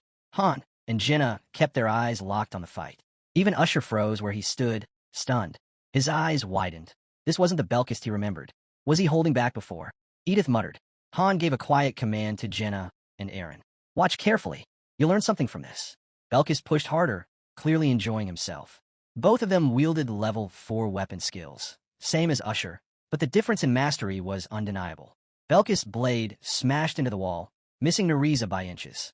She countered instantly. Her strike aimed for his ribs, but he dipped low and dodged like it was nothing. At the arena's edge, Ivalka appeared, silent as a shadow. She studied the fight, her voice calm but intrigued. Not bad, especially with their levels and gear. Han didn't look away. Weren't you supposed to be doing research? Inside the cage, Belkis' relentless grin never faded. He pressed forward, blade flashing. Ivalka idly flipped a knife in one hand, watching as the air thickened with each clash. Then Belkis stiffened. A twitch of recognition, too late. Nereza's knife cut through. The blade sliced the air. Belkis dodged, but not cleanly. Her knife grazed his cheek. A system alert blinked to life, bleeding. His health began ticking down. Nereza's voice cut through the cage. Poison. Paralysis. In a few seconds, your body won't even listen to you. Her calm edge made it sound final. Maybe too final. In that same instant, Belkis drove his sword straight into her stomach. Her breath caught. She'd been too focused on the setup, blind to the gap it left. Belkis followed through, slamming the hilt of his weapon against her ribs. She crashed against the cage wall, crumpling pale and trembling. Belkis wiped blood from his cheek, glaring down at her. Your own poison's what's tearing you apart. That's on you. You lose. He turned to Han. You saw it. Any objections? Han's expression didn't change. It was a solid fight. Belkis squared his shoulders. Then, give the verdict. Han's jaw tightened. I already have. On the floor, Nereza let a faint smile slip.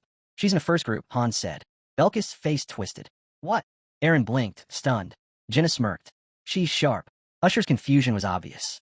Edith stayed silent, eyes narrowed, thinking it through. Han studied the group. He figured only Jenna, Edith, and Roderick had caught the truth. Nereza hadn't lost at all. She'd staged the stumble, played the part of being overwhelmed, just enough to make Belkis drop his guard. Han knew at the moment her blade nicked his cheek. That poison strike was her win condition. Everything else, her flashy dual-knife assault, her calculated retreats, it was all just bait for that single trap. Most of them had been caught up in the spectacle. Han had seen the strategy. Belkis, still burning with frustration, barked for a rematch. Han's eyes narrowed. Run it 100 times. The result's the same. She's in. Belkis' fists clenched, rage bubbling close to the surface. Why? Han's mind went back to the battles that defined their survival. Sword, spear, magic, arrow. Each roll sharpened by trust, each move linked into the next. That was what made them unbreakable. Nereza wiped blood from her lip as Han answered. We need someone who adapts fast. Someone who can flip a fight when it matters most. He looked through the fence. Belkis' head dipped slightly. He thought maybe he could bend here, let slide. But now he knew he couldn't. Not on this. Deep down, he still believed that without Nereza's tricks, he would have ended her inside 5 minutes. Han folded his arms. You've got skill, he said evenly, but not a place on this team. Then fight me. 1 minute. If you're still standing, I'll walk away. Han didn't blink. The lack of reaction caught Belkis off guard. Instead, Han turned toward Aaron. Let's move on. Time to settle the last member. As if on cue, Ivalka stepped closer. Han shifted the discussion, explaining what mattered in their group's formation. Swordsmen and spearmen weren't about brute strength alone. It was synergy. Positioning. Knowing how every roll locked into the hole. Belkis gave a slow nod. All right, fair enough. But then his eyes shifted to Aaron. His tone flattened. Doesn't change the fact you're not pulling your weight as a spearman. Aaron stayed silent. The victor of the earlier duel just stood still, gaze fixed on the first team. Belkis locked onto him like a predator. Honestly, he continued, I don't know why they keep you around. You're dragging them down. The air snapped when Jenna's voice cut in. Enough. Aaron's doing just fine. Belkis didn't blink. You, of all people, should know better. Pretending failure isn't failure only makes it worse. Jenna froze. Words caught in her throat, and nothing came out. Han's voice cut cold across the field. That's enough. All of you. Belkis gave a thin smile, but didn't push further. Han let out a quiet sigh. His next words stung more than Belkis's. Maybe we don't need a spearman. With the right swordsman, we might still make it work. Jenna's eyes widened in disbelief. Belkis stepped out of the cage, casually patching himself up. Han approached him. You really think you'd add more to this team than Aaron? Even if you're stronger? Belkis didn't hesitate. Wouldn't have said it otherwise. Then he turned and leveled his blade at Aaron. A challenge. The entire field fell silent. Jenna stood frozen. Narise's eyes narrowed, though she kept her thoughts to herself. Han's tone hardened. You sure about this? He reminded Belkis. Aaron had been with them far longer. But if Belkis wanted to prove it this way, fine. He'd consider it. Belkis' reply was steady. If I lose, I go to the second team. No complaints. Aaron still hadn't said a word. Han's gaze shifted. You don't have to do this. Aaron lifted his eyes to the sky, quiet as ever. Han could feel it. The weight Aaron had been carrying, burning himself out just to keep pace. Maybe this was too much. But then Aaron's hand tightened around his spear. Han watched him closely. He still believed in him. Years of fighting side by side didn't vanish just because he'd stumbled. He wasn't finished yet. Aaron straightened, shoulders square. I'll do it. Han's chest eased. That was the spark he'd been waiting for. Belkis smiled faintly. Finally, it was happening. The system lit up. Challenge accepted. Aaron stepped into the cage. Han's voice carried across the field. Only one of you stays in the first group. Both men nodded. No turning back. The gate slammed shut. The system awaited Han's final confirmation. Inside, Aaron spun his spear, hand steady. Belkis flipped his blade in a clean arc. Their eyes locked, brimming with confidence. Han gave a nod. The match began. Jenna's chest tightened instantly. Deep down, she hadn't believed Aaron would actually agree. Not after Han gave him the choice. But Han meant what he said. This fight was Aaron's decision. Belkis moved first, charging in without a shred of hesitation. Jenna's chest tightened. She knew what this meant. Belkis wasn't just reckless, he was lethal. If Aaron lost, she refused to finish the thought. The clash came hard and fast. Aaron met the charge head-on, his spear hammering against Belkis' guard with a solid impact. Han's eyes narrowed. If Aaron stuck to their drills, he had shot. So far, they were evenly matched, both wielding level 4 techniques. Belkis had the edge with his passive buffs. But Aaron had something greater. Experience. Belkis lunged again, blade flashing. Aaron caught the strike, twisted smoothly, and slammed the butt of his spear under Belkis' chin. Belkis staggered back, pain flashing before his smirk returned. Faster than I expected. Aaron said nothing. He shifted low, spear angled steady, stance firm. On the sidelines, Usher clenched his fists, silently rooting for him. He wanted to see Belkis knock down a peg. Aaron advanced with purpose. This wasn't wild brawling. This was control. Every movement measured, deliberate. He was dictating the pace. Han's thoughts were clear. Belkis' past didn't matter. Whatever skill he'd had before this world meant nothing now. He hadn't fought the things Aaron had. Aaron had boss monsters, twisted humans, deadly traps, chaos itself. He'd survived it all. Belkis had never even sparred against someone like Aaron or Roderick, let alone stare death in the eye mid-dungeon. A true spearman forged through that kind of fire became something else entirely. Their technique stopped looking human. Aaron unleashed a flurry of rapid jabs. Belkis moved to dodge, but the spear curved unnaturally, grazing across his back before smashing down in a crushing strike that forced him to retreat. From the edge of the field, Usher pumped a fist. If he makes first team, I'm making him wash dishes for a month. Pages of old records stirred in the wind, sketches and notes tracing the spear's history. For centuries, the weapon had been built for reach. On open fields, its long shaft made it king. But in close quarters, in one-on-one combat, that reach shrank. Swords pivoted quicker, daggers faster still. The difference between life and death could be less than a meter. Unless mastered perfectly, a spear turned into dead weight. Aaron wasn't using it like a novice. He commanded it. Every thrust, every swing was sharp, deliberate, precise. The clash wasn't just two fighters trading blows. It was a duel at a level few could truly follow. These weren't rookies. These were heroes, pushing well beyond mortal limits.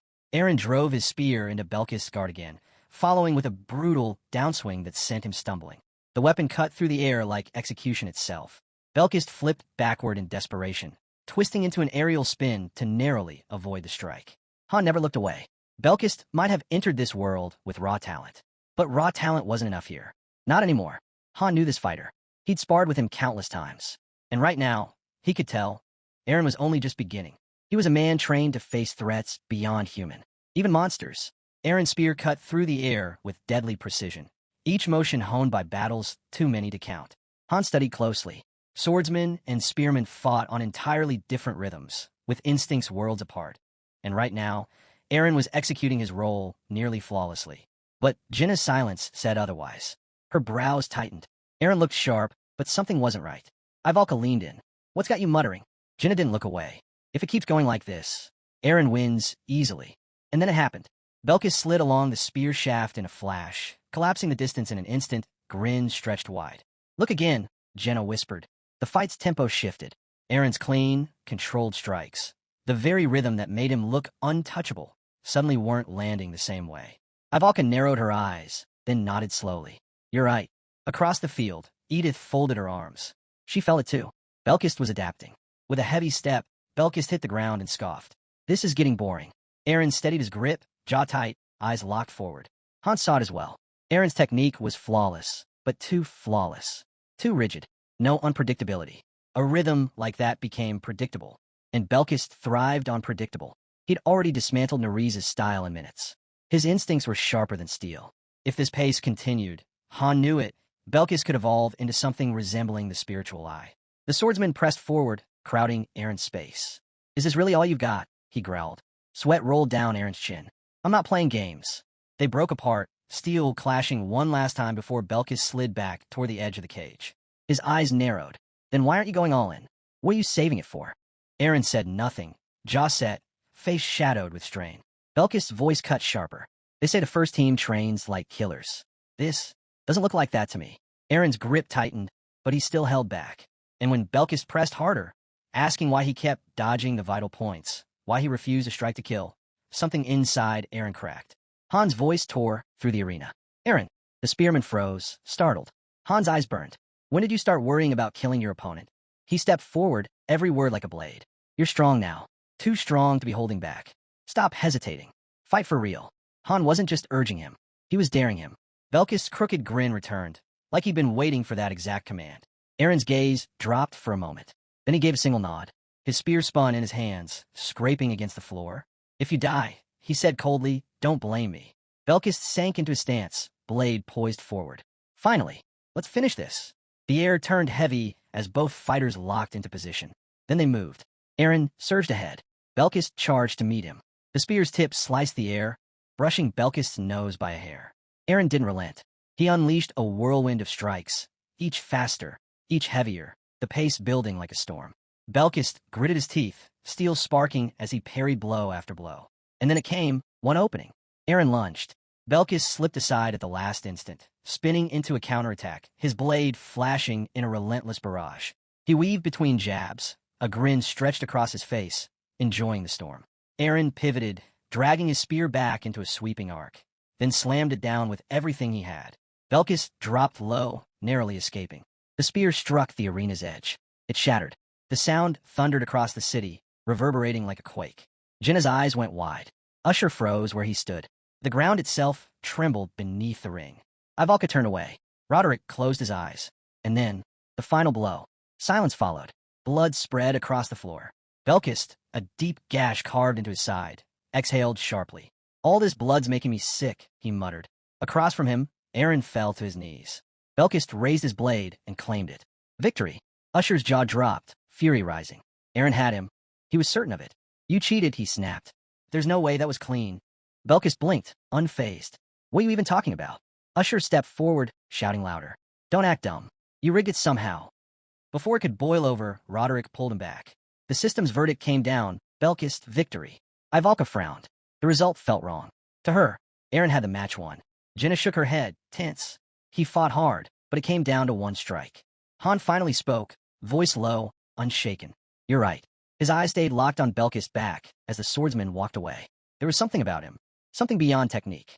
From the very start, Belkist had been studying Eren. His rhythm, his timing, every motion. He adapted in real time, shrinking the gap one step at a time. That moment where he threw himself to the ground, it hadn't been desperation. It was strategy. One decisive gamble to flip the match. No matter how battered he got, he never lost focus. He waited, calculated, and when the opening finally appeared, he struck like a predator. One clean blow. Enough. Passing the wounded spearman, Belkist glanced down, voice cold. Shame. Would have been a better fight if you'd actually gone all out. Eren pressed a hand to his bleeding shoulder, gave a quiet nod. Yeah, I know.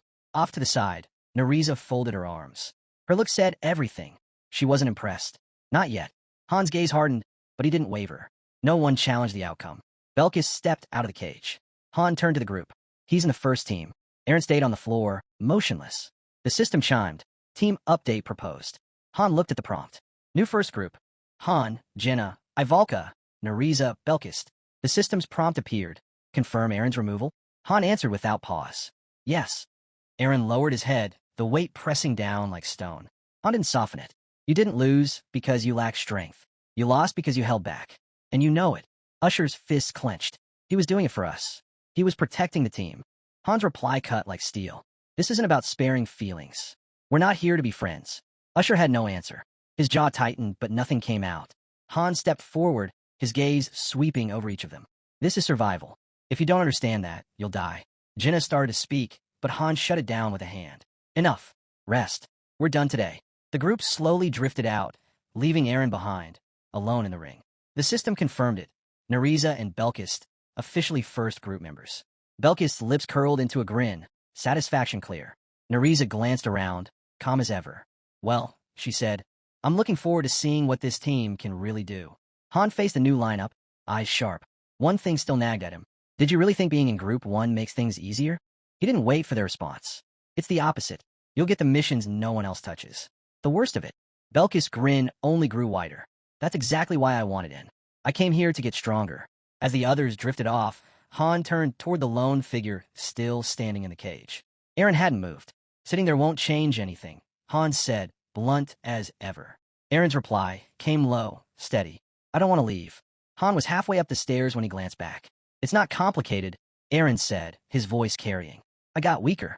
Han pressed. Then why didn't you go for Belkist's weak points? Eren rose slowly to his feet. You had the lead, Han continued. And you gave it back. Why? Eren hesitated, then admitted quietly. We weren't supposed to kill each other. Han froze, staring down at him. Since when did that matter to you? This wasn't the Eren he knew. Not the one he'd trained beside for years. Eren lowered his head. There was one moment, just one, where I thought Belkist might actually beat me. He let out a long breath. I've never thought of myself as gifted. Not like the others. In the thick of battle, he believed he could win. But buried beneath that confidence was a darker realization. If he failed, Belkist wouldn't just win. He'd come back stronger, wilder, unstoppable. Eren's face tightened. He burned brighter than me, he admitted. And I didn't have the right to put that out. His eyes drifted toward Nariza and Belkist. The truth sank deep. All those years of training, the discipline, the grind, none of it mattered. Not when it all came down to talent. Han didn't flinch. So that's it. That's why you handed him the win. Eren's voice cracked. I couldn't bring myself to hurt someone who might be more valuable than me. His gaze drifted distant. I've been stuck. I look at you, at Jenna, and I don't see that in myself. I feel frozen. Like I haven't moved in forever. Han tilted his head slightly. The cracks were showing. Then, almost casually, he said something unexpected. There's an instructor slot open. Eren's eyes widened. Han looked off toward the distance. The first floor is for training recruits. It's safe. Steady. Someone like Eren, or even Daika, could thrive there. Instructors don't fight on the front lines, Han explained. They teach. Pass on what they know. Normally, dozens competed for one spot. But Han didn't hesitate. I'll put your name forward, he said. You and Daika. Eren stood frozen, his shadow stretching across the blood-stained floor. Han pressed. So what's stopping you? What do you really want? The truth was simple. Eren didn't crave power like Belkist. He just wanted to go home. He looked at Han, opened his mouth, but nothing came. Instead, he walked past him, then stopped and finally said it. I'll do it. I'll take the role. Han scoffed. Stupid decision. Eren turned, puzzled. Don't take it out of guilt, Han said flatly. Not if your heart's not in it. He paused, his voice softening just slightly. There was another spearman I knew. Not much talent. Barely made second rank. Han's eyes cut into him. You really want to get stronger? Aaron froze. A flicker of fear crossed his face. Han turned away. To him, that silence was the answer. But then Aaron dropped to his knees, the dam finally breaking. I don't want to be this weak anymore. Tears welled, his voice shaking, not from pride, but from pain. I want strength, not to prove myself, but because I'm tired of feeling like a failure. I'm tired of being afraid of myself. He bowed low, fist tight. But one thought still haunted him. What if he was never meant to reach that kind of strength? Han walked back quietly. He knelt, said something only Aaron could hear, and with one hand, gently wiped the tears from his face. It steadied him. When Aaron's breath finally calmed, Han rose and turned to the others. Everyone hold tight. He gestured toward a section behind the arena wall. Symbols lit up faintly as a hidden gate revealed itself. When the time comes, Han said, we'll go through. Aaron blinked. Where does it lead? Han gave a small, knowing smile. A place called Niflheimer. It's different. The field went silent. Jenna stepped forward, hand outstretched, her smile warm. I'm Jenna. Nice to meet you both. Nereza and Belkis didn't answer. Their eyes shifted away, still guarded. Han caught the look on their faces. There were basics every newcomer needed drilled in, and now was the time. He broke the silence. Our team's fighting inside fire. Belkis and Nereza had probably seen it through the Regeneration Stone's replays, but watching and living it were two very different things. You'll need fire resistance, Han said. Fast. Nereza clasped her hands behind her back. So you're talking about learning the resistance skill? Han nodded. Exactly. Non-negotiable. Any idea how? Belkis was first to answer, his tone skeptical. You just grab the flames, right? Han chuckled. Sounds stupid, yeah? But it works. Belkis crossed his arms, smirking. 4 days. I'll master it. He glanced at Nereza, expecting her to flinch. She didn't. Then I'll do it in 3, she said flatly. Han smirked, turning to Jenna. You'll be covering Aaron's role now. She blinked. With a bow? How's that supposed to work? Han shifted to Belkis. You and I are short range. No solo acts. Stay close. If you push too far ahead, we can't cover you. Belkis' grin returned. Got it. Then Han's gaze moved to Nereza. She was versatile, quick with blades, deadly with daggers, comfortable with tools. She had stealth, speed, sharp instincts. And poison, her signature weapon. Han studied her. Before this place, she'd been an assassin. Nereza gave a small nod. I did work like that. Han frowned. Then a standard role won't suit you. She didn't fit one slot. She could shift across positions. Unpredictable, but valuable. You'll take center, Han said. Your role changes by mission. Sometimes she'd push the front. Other times, she'd cover Jenna or Ivalka. And when needed, she'd infiltrate enemy lines. Nereza closed her eyes, taking it in. I'll remember. One more thing, Han added. When I call for it, your scout. Intel comes from you. His eyes stayed fixed on her. He'd seen her type before. People who knew how to say the right words, but didn't always mean them. If her loyalty wavered, she'd be dangerous. And something else gnawed at him. Han suspected her time on the first floor had left her with habits that wouldn't work here. Just then, Ivalka stepped forward, pointing to herself. What about me? What's my role? Han looked her over. Focus on running. You know the sandbag drills. She frowned, disappointed, and walked off without a word. Nearby, Edith exhaled, weary. She was still down a member. Han crossed his arms. We'll probably always be understaffed. The master's not rolling a gotcha summon to save us. Then he added something unexpected. If you can't find anyone here, try the first floor. Edith blinked. Seriously? Han nodded. Yeah, look closely. Some down there show promise. He mentioned Daika, how he'd just taken an instructor post. Tell Daika to keep an eye out, Han said. But make sure he only looks for the ones with real grit.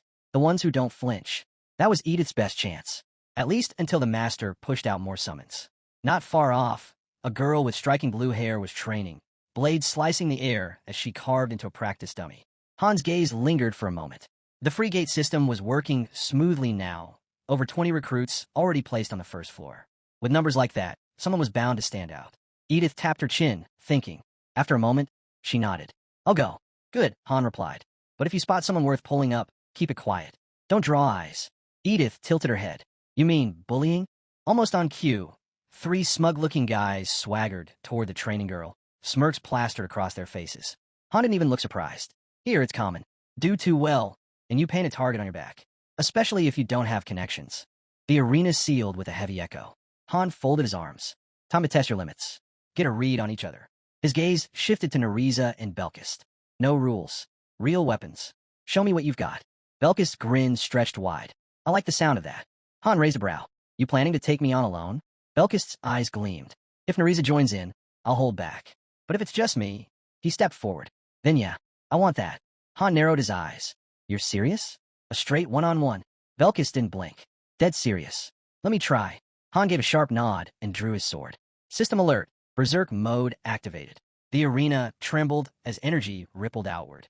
Not long ago, Chloe had told him something unsettling. 3 members from the third group had challenged Belkist after his last defeat. The result was brutal. Arms crushed, legs shattered. Not one of them landed a clean strike. Now those same men wandered the first floor, bullying second-tier hopefuls. And while the new recruits could handle them, Han knew the truth. None of them were ready for what was coming. Belkist struck first, his blade cutting fast through the air. But mid-swing, hesitation. A flaw. Han saw it instantly. With one precise strike, he batted Belkist's weapon clean out of his hands. The blade spun, embedding itself deep into the dirt yards away. Han said nothing. He didn't need to. The lesson was clear. Beating weaklings meant nothing. Here, strength had to be earned. Belkist still wore his grin, but the edge was gone. He exhaled sharply. You're a lot stronger than I expected. From the sidelines, Nariza crossed her arms. Reckless, she said flatly. The result was obvious. Belkist retrieved his sword, chuckling under his breath. Still glad I made the first group. Then, with a glance at Nariza, he added, if we're going to stand a chance against him, I'll need your help. Nariza didn't waste words.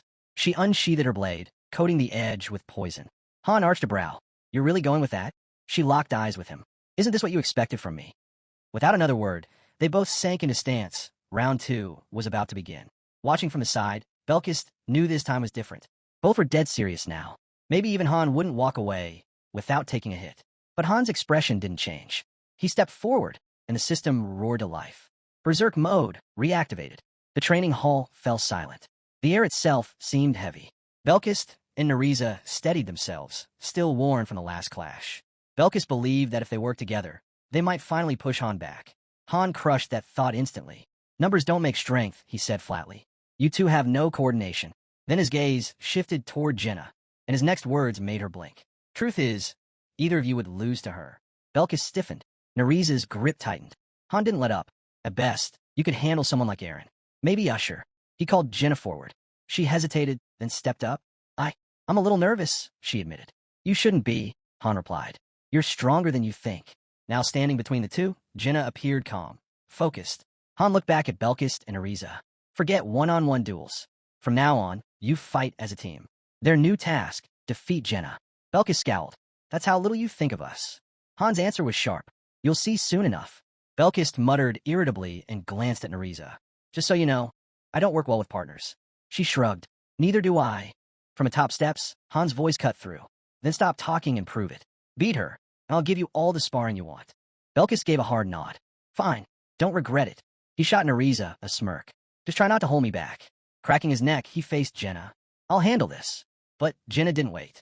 Her arrow flew instantly. Belkist reacted, slicing the first one out of the air, but he missed the next wave. Arrows rained down from above, forcing him to dive back. Then came a final shot, faster, sharper than the rest. It streaked past his neck, burying itself into the wall, just inches from taking him out. Han watched silently. She's stronger than you, he said again. Belkist's grin faltered. He muttered, I feel like a frog staring at the sky from the bottom of a well. Han pointed at the scattered arrows. This isn't a duel. Nariza's part of this too. They had 2 days. 2 days to learn how to fight as a unit. Han remained at the bottom of the steps, observing. Belkist had seen countless mission logs. He should have known the truth by now. Lone wolves didn't win real battles. And so far, these two hadn't even touched the basics. Then Nariza stepped forward, blade in hand. My turn, she said. Han closed his eyes. Stubborn, he muttered. The arena fell quiet once more. Only Nariza's breathing broke the silence. The ground was littered with Jenna's arrows, a sharp reminder of just how far they still had to climb. They were boxed in, cornered on all sides. Han watched from the sidelines, his expression unchanged. Neither Belkist nor Nariza had lasted even a single minute. Both looked worn down, bruised, drained, barely able to stand. Belkist muttered to himself. As much as he hated the thought, the only chance they had was to fight together. Nariza knew it too. This wasn't going to be easy. They charged in, side by side. Han didn't even shift from his perch. Pathetic, he said. Nariza knocked aside one flurry of arrows, only for another to cut in right behind it. And before she could react, Jenna was already there, dagger flashing, then gone again, darting across the wall, already preparing her next strike. Belkist became her new target. Arrows rained down in rapid succession, each one finding its mark, each one drawing blood. Han narrowed his eyes. Belkist was struggling even more now than when he fought alone. Belkist cursed under his breath, refusing to fall. Han's response was ice cold. Swearing won't save you. Keep this up, and I'll demote you to Group 2. Their training's easier. Belkist shoved past Nariza, snapping. You can't even last 10 seconds out here. Nariza smirked. Big talk from someone who hasn't touched her once. Han's gaze darkened. Their pride was cracking, and fast. Jenna drew again. She wasn't just skilled. She was born for this. This wasn't sparring. It was a hunt. And to her, Belkist and Nariza weren't fighters. They were prey. They lunged again. Jenna released. An arrow struck Nariza square in the chest. Two more pierced Belkist in an instant. Nariza collapsed against the wall. Belkist barely kept his footing. Han looked down at them. Don't waste time. You'll recover once you're out. Then, colder, stop pretending you're heroes. Walk away. Outside the ring, Han leaned back against the wall. Ivalka strolled over, noting something unusual. Those two actually made a decent pair. Han raised a brow. She wasn't even supposed to be here. Her focus was telekinesis training, not snooping around. Aaron stood in the distance, quietly watching. Han didn't miss a beat. 10 seconds before I tell Chloe, he warned Ivalka. He began counting immediately. Ivalka groaned, but didn't push back. She turned and left. Inside the ring, Belkis cracked his knuckles, clearly eager to keep going. But Jenna wasn't. Han collected the scattered arrows. That's enough. Tomorrow, you try again. Nariza didn't look worried. We've still got time, she said casually. Jenna held a flask, irritation written all over her. Han addressed them all. Because you keep challenging her, she's falling behind on her own training. Don't waste her time, or mine. Then came the blow. If you can't beat her tomorrow, I'll replace you both. Belkis froze, thinking he misheard. But Han's tone left no room for doubt. He meant it. Jenna walked off, gathering her arrows, but left them with one last chance. Tomorrow's match would decide everything. Lose, and it was over. Belkis and Nariza remained where they stood, weighed down and defeated. Han could only hope they wouldn't mess it up this time. Jenna turned to him. You'd really cut them loose? Han didn't even blink. Have I ever lied?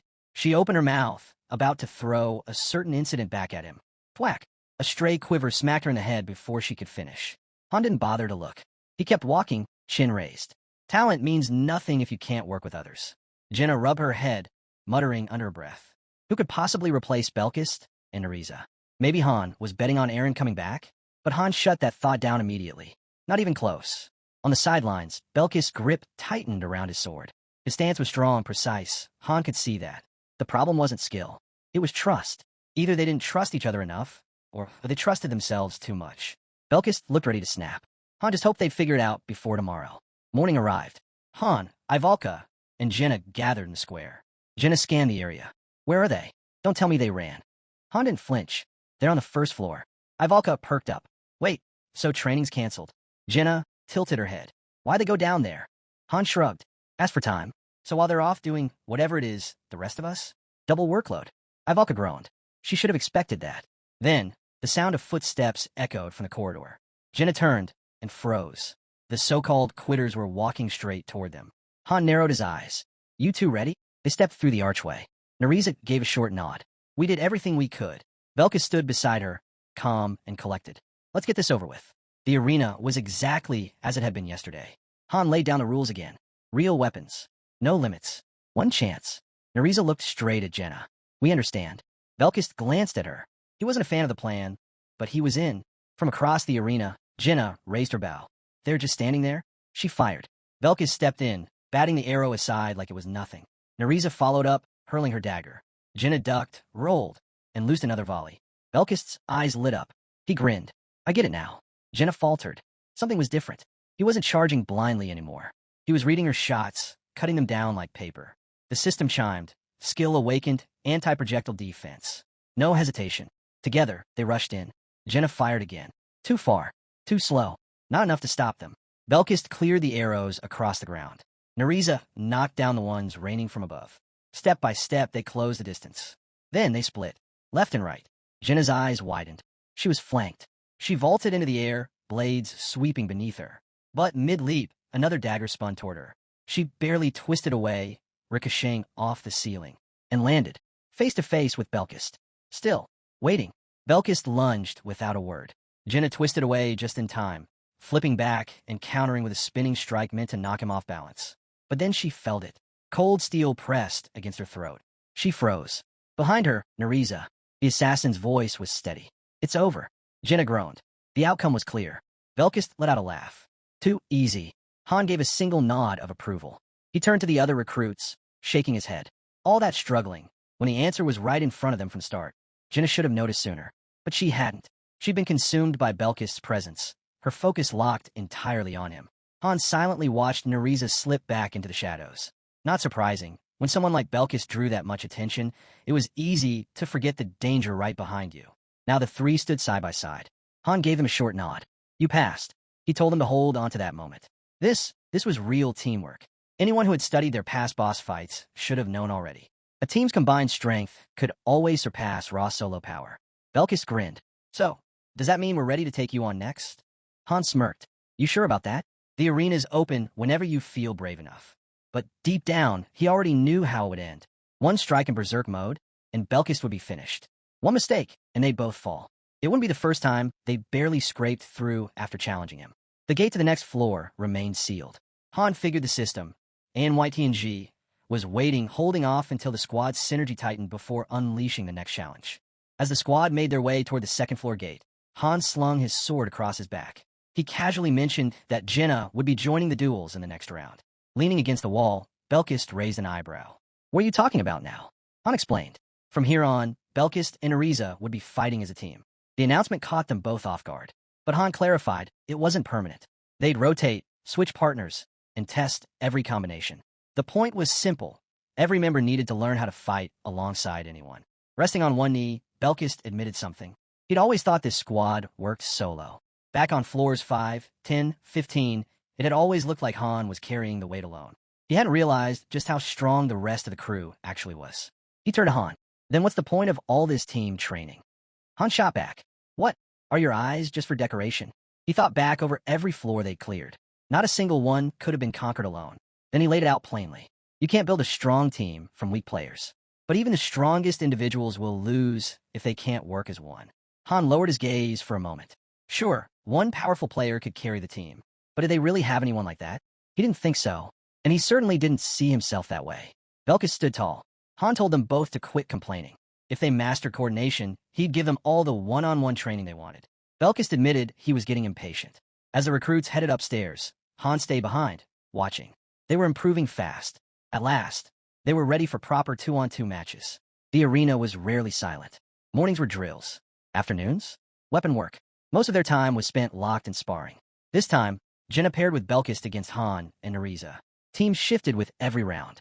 But one thing never changed. Any team with Han always came out on top. Even so, little by little, they learned to fight together. A week later, Ivalka joined the rotation. That's when the group began practicing real formations. Han pinpointed every weakness, Jenna's, Ivalka's, and built strategies around them. He refined their strengths, covered their gaps. For Belkist and Neriza, he drilled directly into their weak points. During a short break, Neriza watched him closely. The more she saw, the more impressed she became. Every move, every tactic, everything clicked together too perfectly. Sitting across from him, she wondered aloud. What had he really done before all this? Han answered casually. Told you already. I was a farmer. Neriza snorted. You'll have to do better than that. Just then, a call rang out from the ferry. The first squad was to assemble. First floor. Belkist leaned against his sword with a sigh. Took them long enough. As they walked down the corridor, Han asked if they were excited for the real thing. Outside, Belkist stretched his shoulders. Anything's better than beating on wood. Han waved the group forward. This isn't a sightseeing trip. Move. Before they left, Aaron stepped up. Good luck out there. Han nodded. Don't worry. We've got it. They headed toward the familiar gate. A crowd was already gathered in the square.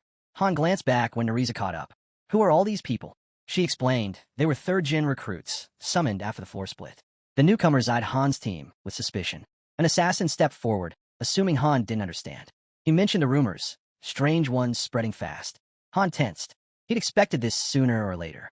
He, Jenna, and Edith were first gen, Neriza and Belkist came in second. That was after Han handed his guidebooks to the master. These new faces? Third generation. Suddenly, someone from the crowd shouted, calling Belkist a cocky idiot. Belkist spun around, furious. Say that to my face. Han cut in instantly. Let it go. An older man shoved his way forward, loudly introducing himself as Melkard. He claimed he'd been trapped here for 4 days and wanted to skip straight to the second floor, muttering something about chronic illness. Han didn't hesitate. He pushed the man aside. Lobby healing works on everything. Flu, cancer, you name it. Don't fake it.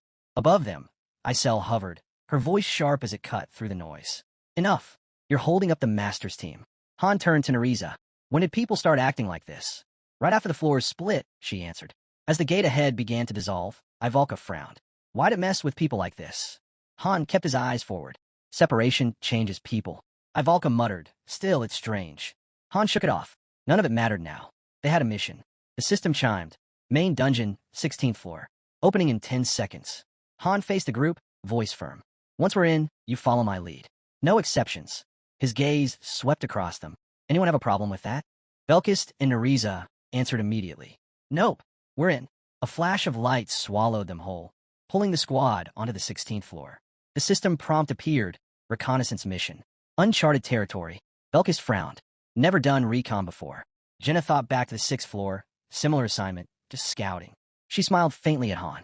Hopefully this one's just as easy. Han shook his head. This isn't the 6th. Don't expect it to be. The world around them resembled an ancient castle, or maybe an old mansion. Nariza froze the moment they landed.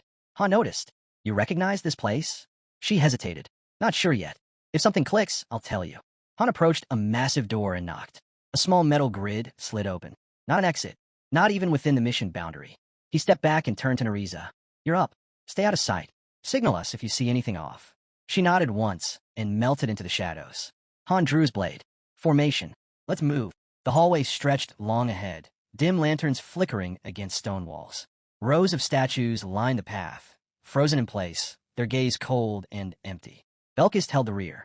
Ivalka scanned the eerie corridor. This feels like a haunted mansion. No way this is normal. Han noted the strangest part. Everything was pristine, polished. Someone had been maintaining the place. It wasn't abandoned. He tested a few doors. All of them locked. Ivalka's eyes widened as she looked down the endless passage. This place is massive. It feels endless. Belkist muttered. The floor plan's off. Distorted. Even the spacing feels wrong. Ivalka smirked. Smarter than you look. Belkist stiffened. Okay, bad joke, she admitted. Han's voice cut through the air, low and sharp. Quiet. Jenna moved ahead, gaze fixed on the corridor stretching before them. The hall split 3 ways, left, right, and straight. Endless. Han's voice cut in. We're in a labyrinth. This wasn't just some mansion. It was a maze, deliberately designed to mislead. Ivalka frowned. So, where do we even start? Han leaned back against the wall, calm. We wait for Nariza. No sense getting lost before we know what's ahead. Jenna's eyes roamed the walls. I've never seen anything like this. It's way more complicated than anything we've faced before. Belkis gave a short nod. And way too quiet. Feels wrong. Han shot him a dry look. What? You thought these missions were supposed to be fun? Belkis shrugged. Hard to enjoy when there's nothing worth fighting. Han closed his eyes, letting the group catch a breath, but his warning was sharp. Stay ready. He could feel it. The monsters were close. Without turning, he spoke quietly. They're here. Belkis' lips curved into a grin. Excellent. 5 long minutes passed. Shadows crept along the stone walls. Then Nariza emerged from the dark. Han straightened instantly. She reported, I scouted the middle path. All the corridors lead to the same place. It's not a maze meant to confuse. It's connected. Strange. No traps. No enemies. But something else. Han's eyes narrowed. What kind of something? Nariza hesitated. I saw a maid. Bleeding. Crying. You'll understand when you see her. A nearby door creaked open. Inside, a girl sat collapsed, sobbing into a pool of blood. Head low, body trembling. She hasn't reacted to anything, Nariza said quietly. It's like she's not really here. Then, suddenly, the girl vomited blood. Han turned away without hesitation. His voice was calm, but sharp. This isn't right. If someone wanted her dead, she'd already be dead. And if we're not here to finish the job, then we don't interfere. He added, sometimes when something feels wrong, the smartest choice is to walk away. Jenna's eyes lingered on the girl. She looks like she's in pain, like she's dying. Han glanced back. You planning to heal her? Jenna paused. Not that nice. Then we move, Han ordered. They passed her by. Further down, iron railings came into view. Ivalka groaned, lifting her hand. This is getting old. Someone muttered nearby. There has to be a way through. One of the team lowered his head in frustration. Han didn't even look at him. Quit whining. Something will happen soon enough. And right then, the floor shifted under their feet. They passed 3 nearly identical rooms already. The labyrinth wasn't hard. If anything, it had been almost a straight path. Until the 4th corridor. Nariza's voice cut through the air. Enemies ahead. Han's jaw tightened. How many? 7, she answered. Swords, spears, crossbows. Han nodded grimly. The moment we step in, they'll attack. His orders came fast. Nariza and Jenna, take out the crossbows. The rest, lock down the front line. Through the cracked door, they saw the guards waiting. Han raised his hand. 3, 2. A single finger. 1. He clenched his fist. The squad surged forward. One soldier turned his head too late. Han was already there. His blade flashed once. Clean. Silent. A voice barely rasped. Who? Before the body hit the floor. Belkis charged in right behind him. Strikes heavy and merciless.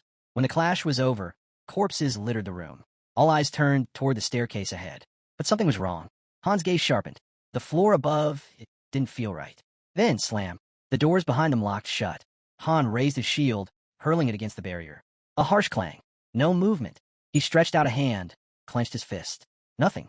They weren't being allowed through. Not yet. Ivalka, Han ordered. Level 1 magic circle. By the exit. She hesitated. You sure? Before he could respond, the barrier rippled, then burst open. Soldiers flooded in. 18 at level 14. 5 at level 17. Ivalka didn't wait. Her hands flared. Fire erupted down the corridor, engulfing the first wave. Go! Han barked. Belkis and Nariza rushed forward. Han charged, blade tearing through armor. Jenna loosed arrows in rapid succession as boots thundered closer. A burning knight screamed. Han's strike cut him down, another charred body collapsing into the flames. Then Han's voice rang out calm. Everything's ready. The team regrouped at his side. A girl asked, how'd you know? Han's gaze flicked back. Shouldn't I be asking you that? She gave a short nod. More are coming. Han hurled his shield again. It smashed into the barrier. Still holding. He scanned the burning hall. Smoke twisted upward. The air stilled. Then silence. The barrier dissolved. Move. They climbed the stairs. Han's reminder was sharp. Stay alert. We're not ready for level 17 yet. Someone groaned. That last fight was boring. Han raised a brow. What do you even do for fun? Blow things up? Yeah, pretty much. Han stepped into the portal. Floor cleared. Belkis and Nariza leveled up. Reward, 50,000 gold. Top player, Ivalka. The lobby reformed around them. Off to the side, Jenna asked, think floor 17 LL be like that too? Han shrugged. Maybe. She frowned. I hope not. I prefer quick, clean missions. The others drifted away. Jenna stretched with a sigh. I'm heading to the baths. It's late. Han nodded. You did good today. His gaze shifted. You're still here. What's on your mind? Nariza stepped forward, her tone heavy. It's about that place we were just in. Cut to a wide shot of the building. Later, seated at a table, Han poured tea and slid a cup across to her. So, what is it? Nariza lifted the cup, took a sip, then set it down. I recognized it, she said softly. Han's eyes sharpened. Her next words cut deeper. I didn't just recognize it. I used to work there. Han's jaw tightened. Why tell me this now? Nariza leaned in, palms pressed flat against the table. Because I think you got a real shot of making it all the way. An emblem shimmered faintly between them as she spoke. The mansion we saw, it was called the Golden Manor. It belonged to the Haljan clan, one of the 4 major clans. The kind of power even the Emperor doesn't touch. Han cracked a faint grin. Wouldn't know. I'm just a farmer. She rolled her eyes. No one's buying that. Then she laid it out. The continent, Tayanir, was ruled by a single empire. And within it, 4 great clans existed, each strong enough to rival the throne itself. Even the Emperor doesn't cross them, she added. Han asked evenly. So Golden Manor really belonged to Haljan? Blueprints flickered into view. Nariza studied them. The entrance matches. But the inside? Something's off. Her gaze dropped. I don't know why we were sent there, but it wasn't random. Something about that mission, it felt aimed at us. She paused, then said firmly, I checked the records. I'm sure of it. Han's jaw clenched. So what exactly are you saying? Nariza leaned forward. Golden Manor, it has 5 floors. And the bloodlines tied to the 4 clans? They're not human. Han's eyes narrowed. Not human. She nodded. They carry monster blood. At least, that's the rumor. And not just any kind. Her voice dipped. Some say it's dragon blood running through their veins. Han lifted his cup, staring into the surface as his thoughts churned. Dragon blood? What does that even mean? His mind shifted straight to the 20th floor. A turning point in Pick Me. That floor was the wall, the line that separated rookies from the elite. Anyone who cleared it became a true player. Why? Because the 20th was the same for everyone. No random layouts. No easy paths. Just one custom boss. A trial built for them alone. The 5th floor had been the first wall, where a third of players washed out. The 20th was the second. Only half ever reached it. Nariza sat quietly, watching him. I saw you save the Imperial Princess back on the 15th, she said softly. But I still don't get why Golden Manor appeared right before the 20th. Han exhaled, steady. I don't either. or why you were tied to it. Then his gaze locked on hers. If there's more you want to say, this is the time. Nariza smirked faintly. I'm not going anywhere. And those people? Every last one of them deserves what's coming. She rose to her feet. That's all I've got. Use it however you want. Han closed his eyes, letting the weight of her words sink in. From the corner, movement stirred. Isel stepped out, a playful smile curling her lips. So, finished with the secrets? Han didn't move. You were eavesdropping? Isel chuckled. I thought I was being subtle. Guess I sparkled too much. Han turned slightly. What do you want? She shrugged. Nothing big. Just we've been making progress. But I'd be lying if I said I wasn't nervous. Han's jaw tightened. This is it, he muttered. This is where everything really starts. The interface pulsed alive. A fairy flickered across the screen, confirmation. They were on the road to the 20th floor. Even outside, the game's fan forums were in chaos. Strategy posts drowned under warnings and complaints. Han lowered his head. Yeah, this is where it gets real. For everyone. Isel leaned in. So, did Nariza tell you anything useful? Han gave a faint nod. When I line up her information with what I already knew, the pieces start to fit. A new notification flashed. There's an order, Han said. They're after the key NPC on the 15th floor. And the ones funding them? The Haljan clan. He paused, voice low. I still don't have every detail. But I know this much. They're tied to the goddess somehow. No doubt about it. Isel's eyes widened. Wait, are you saying the floors are connected? Han turned from her, nodding. Exactly. And Nariza gave me 2 key pieces. A map of the labyrinth glimmered in the air. First, the Golden Estate. It has 5 floors, and the layout matches perfectly with the 16th through the 20th levels of the tower. His gaze shifted out the window. The ones living on the 5th floor of that manor carry dragon blood. Isel blinked. Wait, you mean? Han's eyes lit. Exactly. The boss on the 20th floor will be a dragon. A crooked smile touched his lips. Beasts like that are near unstoppable. Lucky for me, I'm not pure blood. Isel's brow furrowed. Doesn't matter. Pure blood or not, a dragon's still a dragon. Han's fist tightened. Then we prepare. That's the only way forward. Isel hesitated, watching him. His gaze stayed on the horizon. We finished this quest. Just back me up. She squared her shoulders. I'm in. The scene shifted. Outside the window, buildings shimmered into focus. Down below, figures gathered beneath a glowing blue light. In an instant, the squad materialized inside a vast structure. They had arrived 17th floor. Towering arches stretched overhead, shadows spilling across polished marble. Belkist scanned the chamber. 5 exits. Already better than the last one. Han nodded. Stay sharp. If this ties into the same labyrinth, we'll be stuck here for days. One of the girls grimaced. We're not going to starve in here, right? Han gave a calm smile. Follow the rules. You'll be fine. But inside, he wasn't so certain. The difficulty here was anything but ordinary. Without warning, a trap snapped open ahead. The team reacted instantly, colliding with a squad of enemy guards. Moments later, floor cleared. Reward, 50,000 gold MVP, Belkist. Breathing hard but steady, they pushed forward. Han sketched out a rough map as they advanced. Another floor conquered. The 18th was cleared. Then, without hesitation, the girl rushed ahead, tearing through the next swarm of enemies. Floor 19 cleared. An archway stretched before them, tall and commanding. Jenna smirked. That's it? You said we'd be starving by now. Nariza answered coolly. There were some tough spots. Han's tone sharpened. It only seemed easy because we kept taking the same route. A notification appeared across his interface. Build permission granted. He selected Level 1 storage. Ivalka tilted her head.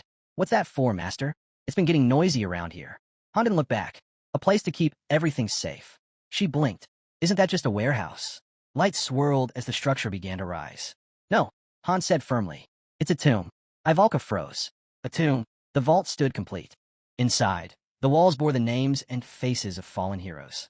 An album recorded their endings, the last floors they reached, the days they returned to the goddess. At the center of the square, the massive vault gates loomed in silence. The squad gathered. Han glanced down. The masters already pushed the second team to the 16th floor. He knew the meaning. New groups were rising, but they needed time. Pressure was building. From the back, a voice whispered, "Third group's next, aren't they?" Everyone understood. The 20th floor was waiting. Nearby, the girl received a system update. Her training shifted, bout only. Accuracy above all else. She could ask for advice on side weapons, but her path had been carved. Ivalka read her assignment and stiffened. Fire magic to the 4th circle. The 4th? She muttered. That's serious. Nariza clenched her fists. I'm taking the weekly dungeon. No more paralyzers. I'll craft poisons that kill outright. It'll take time, but I'll manage. Belkis grinned. How about sparring, Han? Real weapons this time. Han faced him. Morning warm-up? Belkis shrugged. Any time works. Han smirked. What a strange guy. Knock him down 100 times, and he just keeps coming back. Not like Aaron. Not like the rest. Then another voice rose. I want to train too. Han turned. Didn't think you cared. Maria looked away. I changed my mind, she said quietly. Besides that vault, it creeps me out. The giant doors loomed behind them, carved deep with heavy markings. Maria's voice hardened. What is this place supposed to be? Han answered calmly. The master's putting everything in place for the 20th floor. Maria frowned. By building a tomb? That's not preparation. It's a warning. Why call it vault? Inside, torchlight flickered against the stone walls, shadows stretching long across the chamber. Someone whispered it wasn't really a tomb at all. Not for bodies, they were never recovered, but for weapons, gear, and the memories of those who never came back. A voice scoffed. What's the point of that thing? We need a training field, not some shrine for the dead. Jenna gave a faint smile. I don't mind it. Shows the master cares. Ivalka crossed her arms. Enough already. All this talk makes it sound like someone's bound to die on floor 20. A girl beside her wrapped her in a quick hug. Don't say that. We got Han. We'll be fine. Same as floor 15. Ivalka pulled back, unimpressed. Fine? We barely survived that. Jenna laughed lightly and placed a hand on her shoulder. Relax. Nobody's dying this time. Nereza smirked. Don't underestimate me. I'm tougher than I look. Han glanced away. Without someone who thinks like you, Jenna wouldn't have made it this far. That's why you're still here. Nereza shut her eyes for a moment. Well, floor 20's next. No chance it'll be easy. Han tilted his head. Scared. Not a chance, she shot back instantly. If I was, I'd be with the support squad, not standing on the front line. His reply was soft, his gaze turned away. It's not too late, you know. Nereza went quiet, eyes fixed on the ground. Then, flames ripped across the air. Ivalka launched a blast of fire. Belkis' blade slammed into Han's shield. Han grinned as a new message lit up his interface. New skill acquired. Swordsmanship LV.5. His eyes flicked to Belkis. Swordsmanship LV.8. The guy was climbing fast. Off to the side, a bowstring snapped. Jenna's arrow split its target cleanly in two. Her eyes gleamed. She just unlocked tight bow. Han unclasped his training weights and let them slam into the dirt. He scanned the field. Everything was falling into place. They were almost ready. A battle card blinked across the interface, listing fresh support upgrades. New recruits stationed on the second floor. A skilled apothecary assigned to the magic hall, brewing healing potions. Daika promoted to full instructor, already back upstairs, and even thanking Han for the referral. With the 20th floor looming, support was everything. Interns joined the ranks. The blacksmith leveled up, now forging D+ rank weapons and higher, finally meeting the needs of the war ahead. Meanwhile, the third group kept climbing. After this run, they'd earned their spots on the second floor roster. No longer just candidates. They were on the verge of becoming full walkers. The armory gleamed, fully stocked. The scene shifted to the house. Han sat at the table, lost in thought. The 20th floor. No ordinary climb. Even when he was master, his parties had been wiped out here 3 times. No second chances. No mercy for mistakes. The true gauntlet began now. And at last, the massive gate stood before them. Han looked ahead. Take care of whatever you need before we go, he said. Whatever it is, finish it now. He paused, fist clenching tight. And if anyone leaves a will, his voice hardened. I'll tear it up myself if you die. Someone smirked. Pretty sure Ivalka's already scribbling something. A guy scoffed. Scribbling what? She snapped back. None of your business. Nereza stayed quiet, eyes locked straight ahead. Han stepped forward. We're all walking out of this. You trust me, don't you? Have I ever lied? Ivalka rolled her eyes. Only about 1,000 times. A system alert blinked. 3 groups required to complete this mission. One of the girls narrowed her eyes. Wait, a boss raid? It looked that way. But the objective showed only one target. Another alert lit up. Teams may enter when ready. Her eyes widened. Then I'm not holding back. A hint appeared. Subsequent groups can only join once conditions are met, or enough time passes. Jenna raised a brow. So this is war? Han gave a slight nod. Strange, though. Why would a mission need this many teams? Then the ground trembled. The announcement came. Someone had already gone in. A lone scout, thrown in as bait. Sacrificed to gather intel on floor 20. Han muttered. This started back on the 16th, didn't you notice? Isel snapped. So what? You let him walk in alone? He didn't last minutes. Han only grinned. Our turn now. Group 1 selected to enter first. As the portal shimmered, Isel knelt beside the fallen scout. Listen, Han. Stay sharp. The guy groaned. Still worshipping him. Huh? What's he done to earn that? The girl smirked. Go on ahead. We'll follow. Han met her gaze for a second, then turned forward. The entrance materialized. The 20th floor of the main dungeon. The portal pulsed with blinding light. A prompt appeared. Mission recording active. Progress will be saved. They stepped through. Han's voice cut through the silence. Once we're in, that's it. Follow your training. He shoved the doors open. Warning screens flared crimson. They entered a vast, dim square drowned in shadow. Mission type, suppression. Objective, eliminate all hostiles. One of the girls shivered. This place, it's wrong. Ivalka lowered her eyes, already weaving a spell. Then, laughter echoed. Cold. Shattered. A man's voice roared. It's all your fault. All of it. Han's eyes narrowed. He's burning up. Jenna loosed an arrow. Ivalka's flames surged. The blast swallowed him whole. He vanished in fire. Han's gaze lit with urgency. Keep firing. Flank it from both sides. The squad rushed forward, charging straight through the inferno. A roar thundered out, shaking the square. From the flames burst a half-black dragon. Level 42. A system alert flashed. Unique monster detected. Han shouted, "Don't freeze." The girl's bow drew tight, red energy sparking across the string. She fired. An arrow streaked through the air, only to slam against an invisible wall and ricochet away. The dragon's burning eyes locked onto them. Another alert.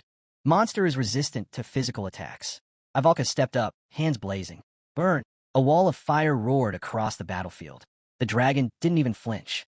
It grinned. System alert. Monster is resistant to magic. Even high-tier fire spells couldn't scratch it. Han charged, blade flashing, only for his strike to bounce off with a harsh metallic clang. He clenched his teeth. Nothing was landing. Belkist's eyes narrowed. Nariza's burned bright blue. Together they struck in perfect sync, still useless. The dragon raised its head. Fall back now. Han barked. It curled tight, then detonated a massive energy shockwave. Han slammed his shield into place, absorbing most of it, but when he turned, Nariza was already bleeding. I'm fine. Just a scratch, she muttered, pressing the wound. Jenna drew fast. Then I'll take the eye. Her arrow split the air, only to shatter mid-flight against the same unseen barrier. What? She gasped. Why can't we hurt it? Someone shouted from the back. Blades, arrows, spells. It's like hitting steel. That hide's insane. Han's grip tightened. It's not invincible. We just don't have the strategy yet. Belkis growled. Strategy? We can't even chip it. The dragon lunged, slamming down. What do we do? Someone yelled. We can't just stand here. Han's eyes locked on Belkist and Nariza. I'm ready. Belkist answered instantly. Han raised his shield as Nariza unleashed another blaze, wrapping it around the beast. Again, no damage. Seriously, what's left? Someone called. Nothing's hitting. Han slashed the air. Fall back. This thing isn't built for group fights. It's one-on-one. He charged alone, striking hard. The barrier cracked, finally shattered. But the dragon hardly reacted. Its body still resisted almost everything. Han cursed. Everyone else was wasting stamina. They had to regroup. Then the ground split. Smoke and ash hissed upward as shapes crawled free. Level 14 greedy shadows. Han gave a dry laugh. Perfect. Just what we needed. Do we take them down? Someone asked. Before Han could answer, the dragon strike slammed him head-on. His shield buckled, but he forced himself upright, eyes cutting through the haze. There had to be a way. Belkis darted forward, blade flashing. We can hit these things at least. Let's clear them out. From behind, the girl readied her bow again. We just need time. Hold it off. She loosed another shot, dropping low to reload. Han's mind raced. Physical resistance. Magical resistance. 3 moves. Scales as projectiles. Brutal close-range swipes. Endless shadow spawns. Simple pattern. Overwhelming force. The dragon lunged, jaws snapping shut. Han countered with a sharp strike, only for the blade to glance off, barely drawing blood. He cursed under his breath. This was slipping fast. Another wave of shadows surged forward. Han's eyes burned as he charged again, blade slicing at the dragon, only to be swatted aside like an insect. Blood spilled. His health bar dropped fast. Still, he pushed through. Gritting his teeth, he grabbed a flask. One gulp. The potion was gone. The empty glass clinked against the stone. Still bleeding, still breathing, Han forced himself back up. His body shook, wounds tearing open again as he threw himself into another strike, then hit the ground hard, battered and gasping. From a distance, Jenna screamed his name, panic cutting through the chaos. Han roared back, "Worry about yourself." Ivalka's voice cracked with fury. "Why will my spells land? These shadows don't die. I'll end it right here." Han carved through another spawn. "Just a little longer. Hold out." Belkist's blade flashed. "Yeah? How much longer are we talking?" Han barely ducked under claw swipe, thoughts racing. Out of plans. No answers. When would this phase end? The dragon raised its head again. Another swarm poured in. Untouchable. Relentless. Endless reinforcements. No opening. no end in sight. Han's eyes flicked to his torn body, then to the high walls. Guards, watching. When had they arrived? And why weren't they moving? The dragon slammed down, claws ripping toward the spirit. Velkis shouted, voice carrying a strange thrill. This feels just like when I watch Han's old battles. But this time, I'm in it, and it's fun. Han met the beast head-on. Behind him, someone shouted with blind confidence, "You've got this." He scoffed without looking back. "You're getting better at spouting nonsense." Then the ground ignited. Energy surged around the dragon. The formation finally activated. The rear guard could join. The tower blazed as an official deployment order rang out. Rear guard selection initiated. A girl turned to the glow. Who are they? The master had chosen Group 2. They stepped forward without hesitation, announcing their arrival. Confused, the girl looked at Han. Beside her, a boy shouted his name. A man grit his teeth. "Why aren't we allowed in?" The boy snapped back. "Our role's not the same as Group 1's. The guards' eyes gleamed as soldiers. Level 18, level 20, charged in, their weapons glowing. Energy shimmered across the field. Even the statue began to shine. One man cursed. Why cut down all these things just to protect some object? Meanwhile, Han's shield clashed with the dragon, and realization struck. The vanguard wasn't supposed to win. Their job was to hold the boss. The rear guard's mission? Seize the control point. This wasn't just a raid. It was a split mission operation. Han lifted his shield again. Could they actually pull this off? From behind, a voice rang out. "Han, take out Jenna's first." "I'm on it," she called back. Edith slashed her sword, voice fierce. "Hold the line. I'll break through fast." Group 2 stormed the field. The boy led the charge, blade tearing through the enemy line, the others pressing close behind. Han's eyes flicked off the dragon. Clear every last shadow before Group 2 hits the altar. Third circle spells. Ready now. The girl looked at him. Something happens when they reach it. He didn't answer, but his expression said everything. She understood, hands already weaving a spell. The dragon howled, furious, but pressure was mounting. Shadows swarmed in. Ivalka thrust her hand forward. Fire detonated across the battlefield. "Burn everything in our way," she shouted. The blast tore through the swarm, carving a path open. Jenna tossed Han another potion. "Drink it. You're not going down now." He caught it, dropped his head, and swallowed it back. At last, the last shadow collapsed. The fight shifted. Han's eyes darted sideways. In one blur, he slashed. Light burst from his blade, blood spraying. Energy surged alive across the steel. The dragon's head snapped up. The second group had secured the altar. Power erupted from the structure. The goddess's blessing had begun. A system prompt appeared. Master, swipe to unlock full power. Holy energy flooded Han's weapons. His blade blazed with light. The girl turned her eyes away. Jenna stared speechless, and Belkis grinned like a man possessed. Han smirked. Time to bury this thing. Group 1 surged back into the fray. A display flickered overhead, showing Group 2's current formation. Facing the dragon head-on, Han set the plan. Their attacks were finally landing. It was time to divide and conquer. One squad, keep the boss pinned. The rest, wipe the shadows. Han led Team 1.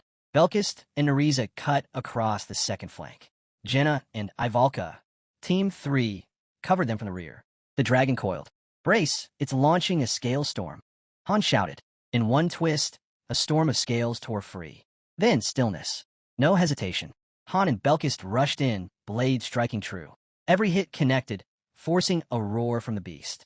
But one scale crashed to the ground, bursting into black smoke. Out crawled a corrupted shadow. Level 14. Han shouted over the chaos. This boss isn't holding anything back. Wounded but recovering, he signaled. Group 3, cover fire until he could rejoin. The girl's arrows flew, thinning the pack. Jenna picked off shadow after shadow until she froze. Her hand reached back. Empty. Her short bow quiver was dry. Han caught her expression and cursed. No ammo. Then it hit him. Switch to the longbow. Aim at the boss. I'll clear the rest. Jenna blinked, then snapped to it. She pulled the longbow, drew back, and fired. The arrow sank deep. Blood splattered the ground. Han stepped into the crimson spray, eyes burning, shield raised. He charged forward, driving another strike. Team 2, rotate in, he roared. When I drop, start chugging potions. A blade spun through the air. Han caught it mid-flight and drove it deep into the dragon's hide. The beast shrieked and hurled him back. From the edge, Edith shouted. She was barely holding on. Han rolled to his feet, jaw tight. Team 2 wouldn't last much longer. Above, guards scrambled along the walls. "We can't hold forever," one shouted. "If they break through, the altar's lost. Cut the ladders. Don't let them climb," another screamed. Han turned just in time to see a spear tear through a boy's side. Blood poured fast. The girl spun, eyes wide. "Someone help him." Ivalka raised her hands. This is spiraling out of control. Han's thoughts hammered. I know how bad this is getting. Near the altar, the group clustered tight. A bitter truth sank in. They were burning out fast. If the altar fell, everything was over. Only 4 left standing. The second group was hanging by threads. 5 minutes, maybe less. Han's gaze shifted. A soft blue glow spread across the fortress walls. Edith froze, staring as light shimmered at the gates. The formation was complete. The rear guard could finally enter. Edith rallied the guards, and Group 3 stormed forward. Run! Han shouted. The girl blinked. What are you talking about? Are you blind? He snapped. Climb the tower, move. Above, a crossbow locked into place. The ballista was aimed dead center on the dragon. We're ready, a guard yelled. Then fire already. Han barked. The girl raised her weapon, Belkis beside her. Time to switch, he said. Han gave a sharp nod. Do it. The dragon reeled under another strike. Will the poison hold? Edith hissed through clenched teeth. It'll work? At least enough, Han answered. The beast roared, stumbling. Then use it. Hit while it's open. The girl drew back and fired again. Han blocked a burst, turning his head. How many left? 5. Spend them all. Near the altar, the battle pressed harder. Everyone knew the truth. And this before the second group collapsed. Aaron, hold the climbers. Dylan, front line, someone barked. The girls sprinted for the ballista. They're here. Everything was reaching its limit. The players spread across the grounds. One thought heavy in the air. If the altar fell, the monster's immunity would return. Their odds of survival would nosedive. Not 0, but close. The girl froze. Someone was already manning the ballista. Others blocked the doors. How do you even use this thing? She asked. On the field, Han growled. What lesson are we supposed to take from this? She didn't blink. I'll fire. You hold them off. Faster. Edith screamed. The girl loosed her last arrow. That was it. The final one. Han called out. I'll deal with the shadows. Cover Ivalka. Nothing gets through. He bolted to the front, blade cutting the swarm apart. The girl dropped into the ballista seat. Looking down, her chest tightened. Han was already weaving through enemies too fast for her to follow. Group 1 stormed back in. Group 2 pushed close behind. Then the interface lit. Group 3's formation engaged. Han spun toward Belkis and Ariza. Hold that thing, just for a second. Already crouched, the girl shouted back. We'll buy you time. The dragon's massive arm swung wide, tossing them like ragdolls. Han's eyes lit. He braced and slammed a kick straight into its claw. The beast howled. The opening was there. Fire, he roared. Sharon's hands shook on the trigger. I've never fired one of these before. Her voice faltered. When I got here, I was already breaking. She wasn't the only one. In this world, survival demanded speed. Only those who adapted lived. She had grown up with nothing. No meals. No warm clothes. Only her sister, until even she sold Sharon off once she came of age. From there, it was endless labor, trapped among criminals with no way out. Her mind flashed, splinter dolls, muffled sobs, betrayal. The echo of a man's voice thundered. What are you waiting for? Don't just stand there. Fire. Sharon clenched her jaw. Another shout tore through the battlefield. Now. She shut her eyes, then snapped them open. Glaring sharp, she yanked the trigger. The ballista fired. A deafening crack ripped the air. The bolt tore straight across the field, slamming into the dragon. Sharon exhaled, muttering it hit. A sly grin tugged at her lips. She could do anything if she refused to bend. Raising her sword, she thought this world didn't demand kneeling. Not when she had allies at her side. Han shouted behind her. The battle wasn't over. Not yet. They could still fight. Then his eyes widened. Sharon was gone. Returned to the gods. Her name etched into memory. Jenna froze in shock. One of the boys screamed, panic breaking loose. The commander's roar cut through, wiped them out. Now, someone aim. Ronnie broke down. Jakali stood frozen. Han growled between his teeth. These kids. Belkis' voice was low, grim. Everything was unraveling. Ronnie and Naden were already gone. A cry ripped out. He's unconscious. This is it. Finish him. Be ready. Another shouted. What about Group 3? Pull them back. Mid-spell, Ivalka shrieked. She couldn't contain it. The swarm was too much. Rodel dropped. Jakali too. Group 3 had fallen. Han roared for retreat. He would hold the line alone. Usher was barely standing. Someone muttered he wasn't one of them anymore. Usher admitted it himself. He was only a mercenary now. The hero surged forward, sword raised high. One chance. Straight for the heart. The ballista bolt was still buried in the dragon's chest. The impact had cracked its scales. If he drove his blade deep enough, buried to the hilt, it would reach the heart. Behind him, Edith screamed, "Stay alive. Just a little longer." He roared back, "I plan to. I'll walk this whole damn continent if I have to." Dylan gritted his teeth. Orders flew around him. When he signals, charge, Edith, hold. Han moved. Then from nowhere, steel pierced his side. Blood poured. A swordsman stood behind him. Dylan staggered, vision swimming. Usher gasped. It's cold. Why is it so cold? His eyes darted around, lost. Where are we? His hand shook as he reached out. Help. Then came the whisper. No. He didn't want to die, but his body slumped. The cries around him blurred. The guard lifted his blade. Dylan was gone. The killer slung the bloodied sword across his shoulder. Quit staring, kid. What are you even looking at? The boy stammered something about being a mercenary. The man barked out a laugh. You? A merc? You don't even know how to hold that thing. The laughter echoed. Usher lowered his eyes to his hand, gripping the weapon. His voice was low. Yeah, I know. Then he clenched the hilt tight, lips curling into a grin. But I do know how to use a sword. Han cut through a storm of claws, eyes sharp. He landed a strike, his blade shattered on impact. The dragon didn't even flinch. Nearby, a girl sat slumped against the ground, voice hollow. The altar was gone. The goddess's blessing had faded. Usher had fallen. Heroes lay scattered like broken dolls. Reality set in. Group 3 was wiped out. The ballista silenced. Soldiers clustered near the altar, lost and uncertain. Group 2 wasn't faring much better. No one knew how long it would take to retake the altar. But for now, it was gone. Han stood in the wreckage, chest heaving, eyes locked forward. The dragon towered ahead. The survivors staggered. 2 for Group 2 were already dead. Group 3 erased. The dragon lunged. Han braced, shield high, then was blasted back, sliding across stone. From behind, Jenna spoke, almost steady. This happened before, back on the 5th floor. So what now? Do we push the altar? Han shook his head. No. Moving the second group gets them killed. They hold their ground. He turned to Belkist. Give me your sword. Belkist hesitated, then handed it over. The girl's voice cut in, uncertain. What are you planning? Han's eyes burned. Set it on fire. Then he looked back at her. Can you make sticky flames? With your hands. A faint purple glow sparked across her palm. I'll try, she whispered. With psychokinesis. The blade began to glow. She glanced down. The goddess's blessing let her shape the fire, but it wasn't enough to fully restore the weapon. Still, she could force it further, channel a spell to amplify the blessing. She just needed time. Han smirked. Good enough, she asked quickly. Would a 4th circle spell be enough? If I land the hit, he said, it will. Another fighter called out. What about me? Guard Ivalka, Han barked. Nothing touches her. A faint glow wrapped around him. You really think you can pull this off? Someone asked. Han didn't even flinch. I know I can. The girl shut her eyes and began the incantation. Han bolted for the dragon. Its gaze flared. It had him sized up, reading every weakness. He struck. The beast's barrier blazed to life. The impact reverberated. His blessing wasn't enough. No matter how hard he hit, the shield wouldn't break.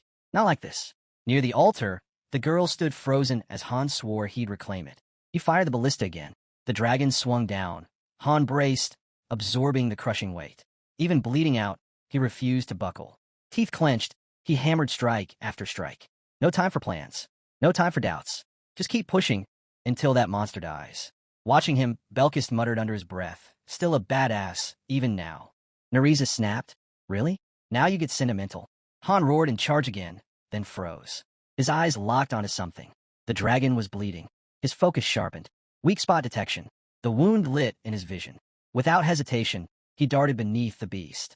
Han's blade tore into the opening, ripping it wider. No system warning popped up. Perfect. The invulnerability was gone. This was the moment. He raised his shield, countering the beast's next strike. The impact tore the shield from his grip, flinging it away.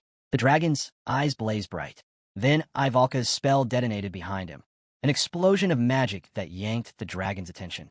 Han's eyes widened. The beast snapped, thrashing at its own body, ripping scales loose in a frenzied attempt to break the spell. Han didn't blink. He dove in, cleaving the falling scales midair. A brutal blow smashed into him. He staggered, blood spilling down his side. Jenna rushed to his aid. Are you okay? Still bleeding, he snarled. Worry about yourself. Protect Ivalka? I'll handle the shadows. Flames spiraled around Ivalka, her magic flaring wide as screams echoed across the battlefield, holding enemies at bay.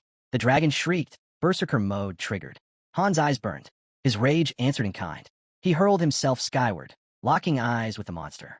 A white-hot flash split the air between them. The dragon's tail whipped around. Han slammed into the ground, sword clutched tight. He swung. Steel met scale, then split apart in his hands. The weapon shattered. Without pause, he roared, Nereza! She tossed him blade. It's all I've got. He snatched at midair. Light surged across the steel, glowing from every edge. Han charged. eyes burning crimson. His strikes tore into the dragon, ripping screams from its throat. But the blade wasn't his. Fragile. It could snap at any moment. "Throw me everything you've got," he shouted. The dragon lunged for Ivalka. She hurled another sword. Catch! Han caught it, pushing forward again. His body trembled. His vision swam. His legs felt like stone. But Ivalka's flames roared higher. One thought hammered in his skull. If I stop now, we lose everything. The blade split against the dragon's strike. He held firm, teeth clenched. Then the light shifted. Blue fire erupted, blinding, searing alive. The dragon charged for Ivalka. Han roared, slicing through the blaze. The battlefield lay in ruins. Group 1 clung to life. Group 2 bled out, missing 2 fighters. Group 3 gone. Han stood bloodied, staggering. And then, new skill unlocked. Indomitability. Power surged through him, breaking every limit. Scales split his skin as Berserk flared, 2 levels at once. He raised the blazing sword. A beam of blue fire cut the air. Then another, and another. The dragon shrieked, writhing under the assault. On the sidelines, Belkist clenched his jaw. Damn it, they just keep coming.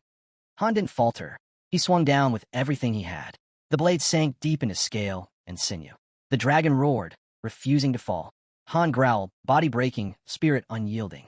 The dragon's eyes glowed red. Its roar split the field. With one last leap, Han closed the distance. Han! Jenna screamed. He landed on the beast. Its jaws snapped shut, teeth sinking into him. Han struck back, slamming a kick into its eye. Blood sprayed as light burst outward. Locked in, teeth clenched, he roared with it, tearing the wound wide. The dragon convulsed, blood pouring from every gash.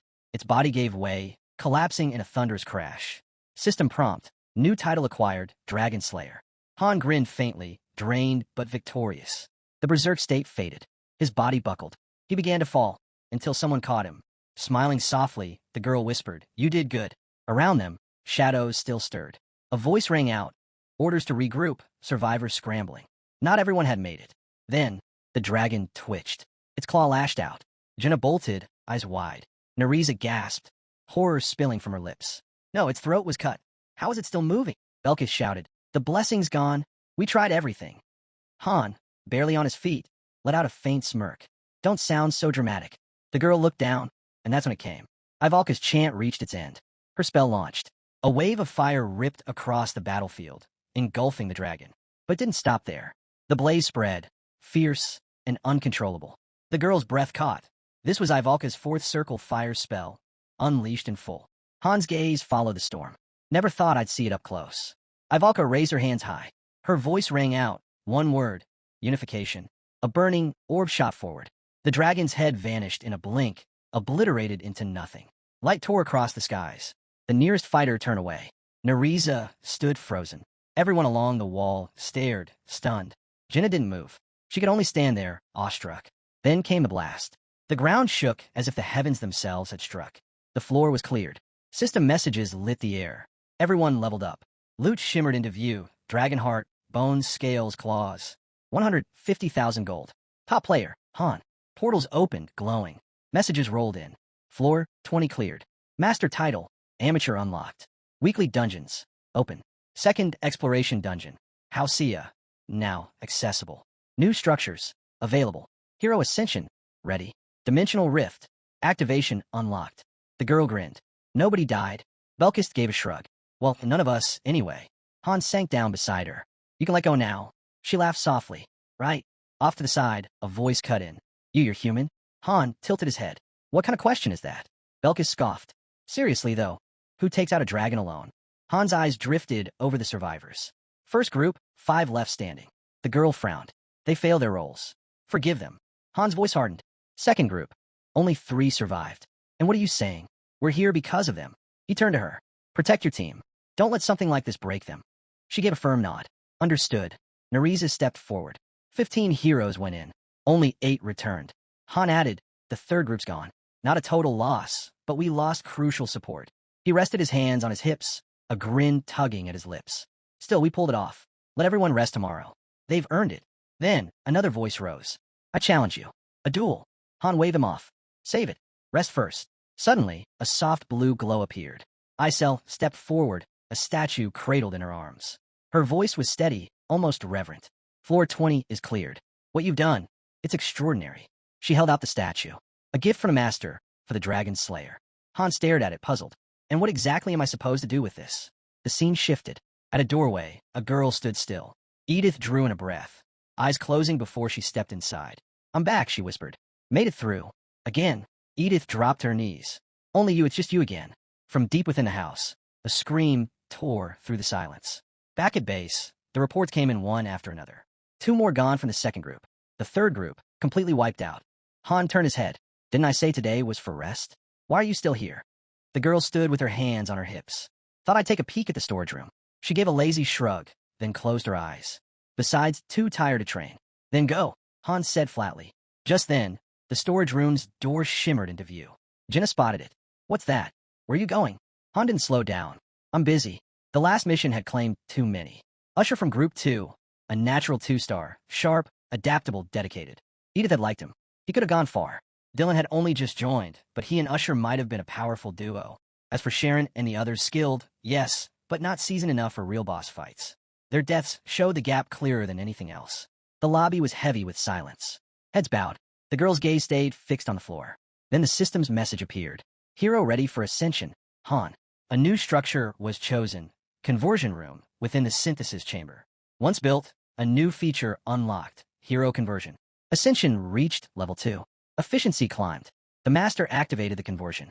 A new tab appeared. Conversion. Unlocked. It was the second way to recycle underperforming heroes. Inside the chamber, a voice cried out, fearful, begging for mercy.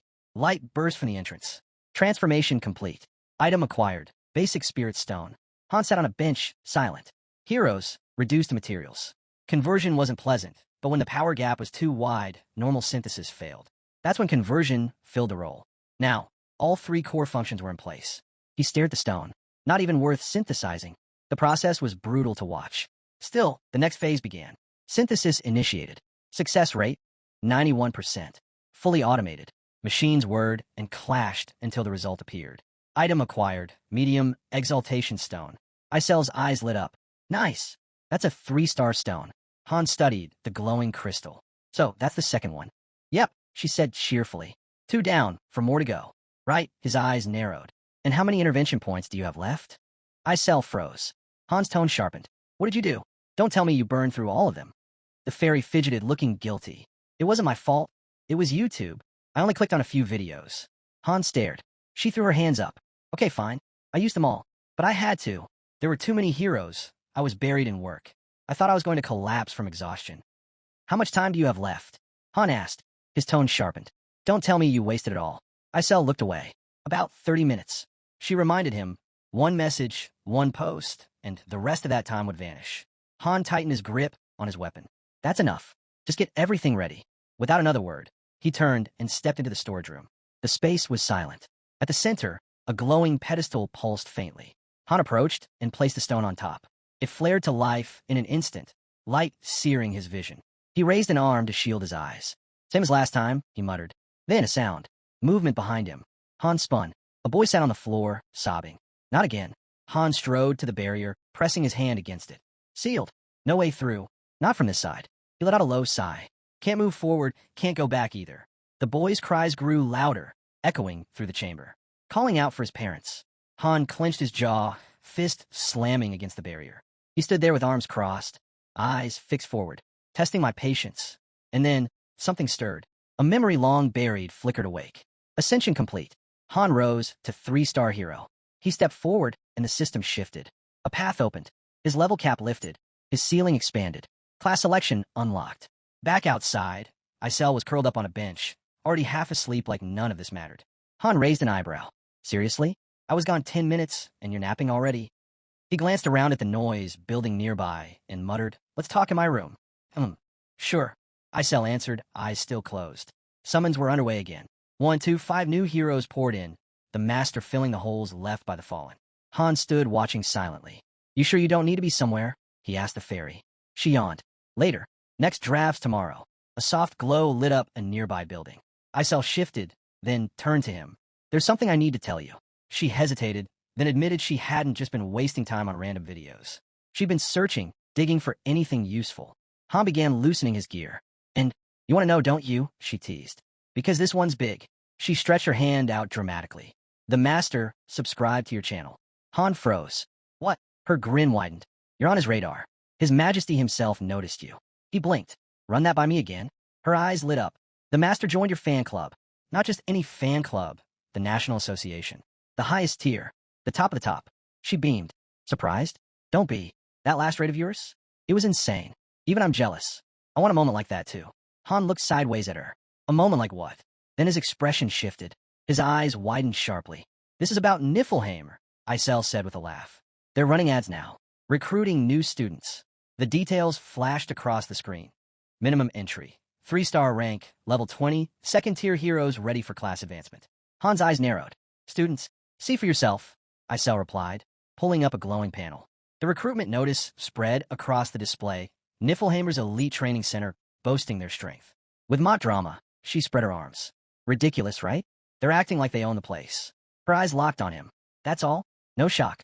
I thought this would blow your mind. Han shrugged. I already saw it. On your feed. They're just doing what we're doing. Doing what we're doing, she echoed, leaning against his shoulder. Niflheimer's heroes, he said simply. And then, out of nowhere, a letter appeared in front of them. Han blinked. He was right here, yet the signature carried his name. Only someone inside Niflheimer could have pulled that off. He dragged a hand over his face. They'd tampered with the user system. That level of access was insane. Maybe the Vice Master's reach was far greater than he thought. Another notification hit. Requirements for the second server revealed. Level 20 and above, still unclassified. Han's eyes widened as a new building shimmered into view ahead. It's like they're calling me, he muttered. His hero card lit up. Isel pointed at it. Redigen hasn't posted in ages. We should check in. A voice chimed, answering for her. 5 months. Exactly, Isel said quickly. 5 months Earth time. But you're standing here right now. So who's actually running this? Han's expression darkened. Only 2 people could have inherited his powers when he disappeared. Ceres, the #1 hero. And Urnit, right behind her. His gaze hardened. This reeks of Urnit. That service they mentioned, the one allowing transfers between lobbies. It granted access to elite buildings, advanced instructors, all based in Niare. The pay was incredible. Han had used it more than once to rack up diamonds. Where do we get in? Isel asked. You register, Han replied plainly. She exhaled. Odds are brutal. 100 applicants for every seat. But maybe the master would let you skip the line. The price is steep, Han reminded her. 500 diamonds per hero. Then he smirked. Didn't you say Enning subscribed to me? You already know the answer. And in that moment, it clicked. If Enning was part of his fan club, then he was the one who had sent those files. Han turned to Isel. Can I send a letter? She nodded firmly, then raised her arms high. Power of the fairies. A glowing, magical computer materialized at her side. The effort made her tremble, wincing as she held it steady. Han thought back. His last message had gone unanswered. No hello, no goodbye, just silence. And now, there was nothing more to say. Outside, the streets were deserted. A girl stepped out of the building. Edith turned. Han was there, waiting, inviting her along. Inside, faint light spilled from the windows. They sat across a table together. Did you rest at all? Han asked. Edith turned her face away. I don't know. Han studied her closely. Something felt off, like she was holding back. How's your squad? She looked down. The old man's fine. Aaron, still pushing himself. Training nonstop like always. Her voice shifted, heavier now. But the first 4 group, some of them are shaken. They used to dream of becoming warriors. After what happened with Group 3, a few say they'd rather farm potatoes the rest of their lives than ever touch a sword again. Han nodded. That tracks. Survival rates for fighters are brutal. Right now, the balance between frontline, support, and reserves is completely broken. Edith asked quietly, can it be fixed? Han leaned back. Maybe. With better training. Real combat. That's the only way any of us grow. A voice in the background echoed like a system log. Cold, factual. Group 3 collapsed because they lacked boss-level experience. If they had more reproduction stones, they could have simulated fights. But they didn't, and their training setup wasn't enough. Han added, in the end, it's all up to the master. Depends where he decides to invest. Edith's eyes widened. How do you even know all this? He muttered something under his breath, brushing it aside. She shook her head. No, I mean it. You always seem to know exactly what you're doing. You make the right calls. You fight like this isn't your first time. I never thought I'd survive that dragon fight. Not alone. Her fingers fidgeted. Compared to you, I feel like I haven't grown at all. I thought I was keeping up. But now, I just feel stuck. Han looked at her steadily. Why think like that? Didn't I tell you already? None of this would have worked if I'd been alone. Her shoulders lowered. Yeah, you're right. Sorry. He let drop. Then he spoke. I'll be gone for a while. A month, maybe more. Out of the lobby. Her head snapped up. A whole month? What is this, an expedition? No, his eyes closed. Somewhere farther than that. He told her she'd be in charge until he returned. Things would get messy, but she'd have to manage. Edith gave a small smile. So you're handing it all to me, because of what's coming? Han nodded. Yeah, as long as we don't carry dead weight, we'll be fine. She hesitated. Then, where exactly are you going? To another lobby. Her eyes widened. Another lobby? You're leaving for that? In Han's mind, there was no doubt. Aside from him, Edith was the key. Jenna and John didn't compare. Not in leadership, not in presence. She wasn't replaceable. Han clenched his fist, debating how much to reveal. For now, only a little. The space around them stretched endlessly, an ocean of light and shadow. Edith's jaw slackened. There must be 100 million lobbies like this.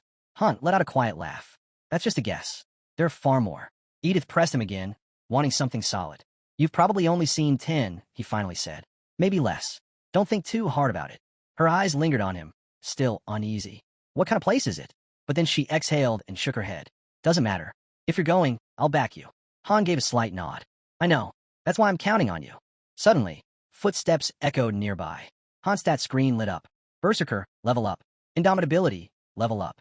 The upgrades boosted his resistances, bleeding, poison, exhaustion. Enough to make Berserk mode sustainable. And Dragon Slayer? A massive damage buff against dragons. Not grindable, only achievable through merit. Even though Ivalka had taken the final strike, Han still earned the reward.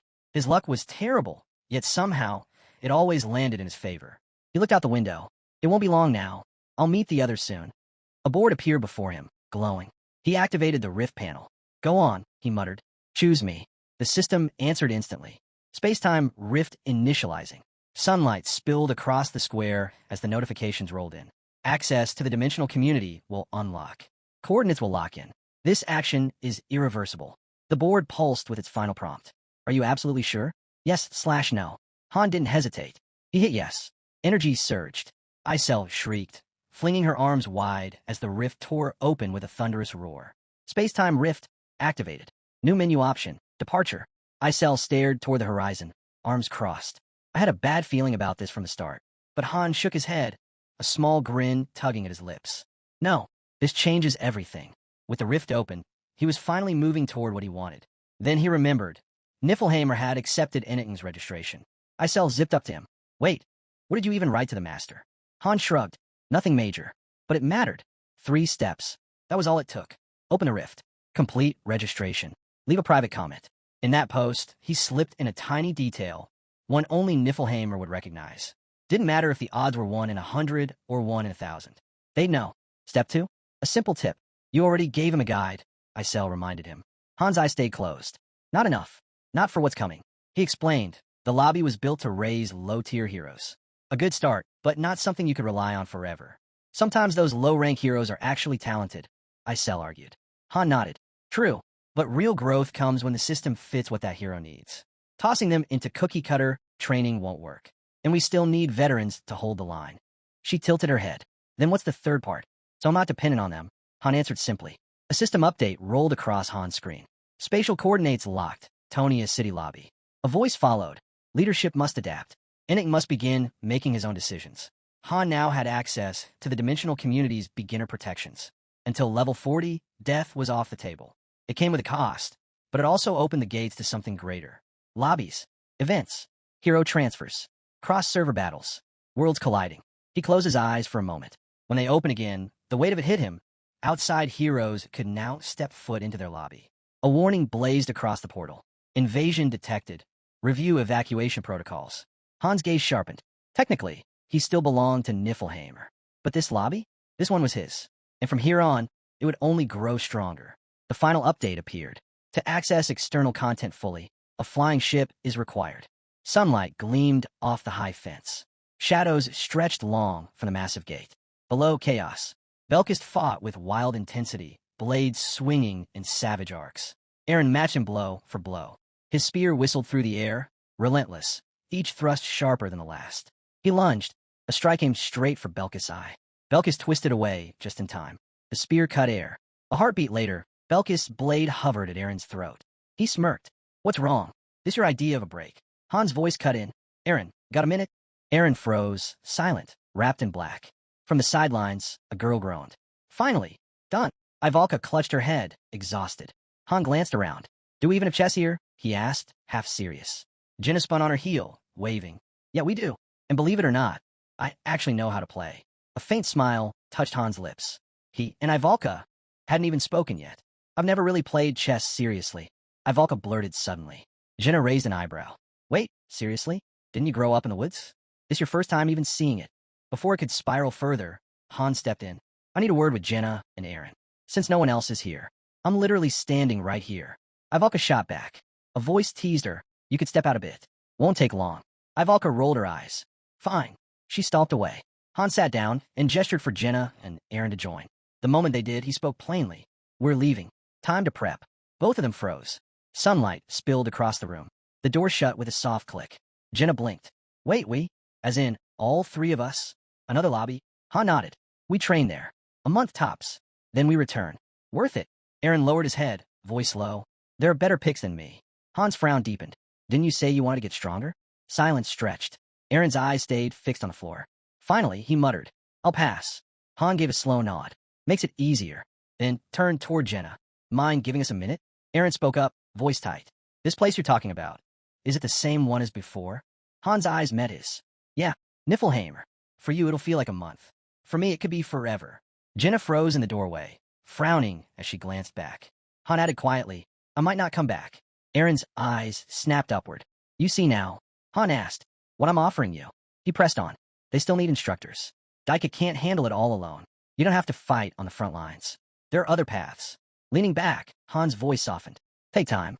No one said you need to run headfirst through every thorn in your way. Aaron opened his mouth, but the words caught in his throat. His fist tightened. Then, with quiet resolve, he said, I'll go. Han's eyes closed as he nodded. Good. Talk to Edith. She'll release you from your group. Aaron hesitated. But my training... It won't be a month, Han interrupted. It'll be a year. Aaron's eyes widened. A year? Yeah, Han explained. A month's enough for growth. But true change? That takes longer. In Niflheimer, time runs 3 times faster. Belkist, overhearing, looked baffled. Then why can't I go? Where are you even headed? And what about me? Ivalka shouted. Han answered calmly. I'll call for you. When the time's right. Nariza stepped in, agreeing. I've been thinking the same. Han turned back to the group. Until then, listen to Edith. Especially you, Belkist. He smirked. You really need to learn how to relax. Nariza raised an eyebrow. You sure about that? Considering his past. Belkist chewed on a bite of food, then fixed Han with a steady stare. You're seriously coming back? Han raised a brow. What's that supposed to mean? Belkist didn't blink. Are you planning to stay there, for good? Han didn't flinch. He considered it. But then, firmly, he shook his head. No, I'll be back. Ivalka's gaze lingered on him, uneasy. Then, ding, a system alert chimed. Niflheimer, flying ship, Rangrid 07, requesting landing clearance. The board lit again. Another vessel, from a separate account, had also submitted a docking request. A rift shimmered open in spacetime. A new message flashed. Incoming trade request, 1,500 diamonds. Captain initiating transaction. Han turned to the group, steady as ever. Everyone ready? Jenna and Aaron gave a silent nod. From the side, Edith and Roderick watched closely. You're leaving already? Edith asked. Roderick crossed his arms. It's going to be boring without you. Belkis grinned. Try not to die of excitement out there. Ivalka turned away without a word. Nariza's voice was soft. We'll be here when you return. Han laughed. What is this? A farewell ceremony. Right then, Isel came soaring in, frantic. Wait, I heard the rumor. Are you seriously not coming back from Niflheimer? Han raised an eyebrow. Who's been spreading that nonsense? Jenna smirked. Relax. I'll drag you back myself, if I have to. Isel flailed in sudden panic. Don't let them take it. Those thieves will steal everything. Han reached out, tugging her cheek playfully. Sounds like something I started. Not you. She shot back, waving him off. Their hands clasped. Her voice trembled. Just promise you'll come back, okay? Han exhaled, half smiling. You're worse than my mom. You promised. Isel shouted after him. Aaron chuckled. You're the only one she nags like that. They walked toward the portal. Light coiled around Han as someone whispered, awestruck, about the view waiting beyond. All eyes lifted skyward. A flying ship hovered just past the threshold. Jenna froze, wide-eyed. It's real. Know much about them? Someone asked. She shook her head faintly. Only what my dad used to tell me. Han stood watching too. He'd seen one before, but back then, he hadn't been ranked high enough to even step aboard. IDs cleared.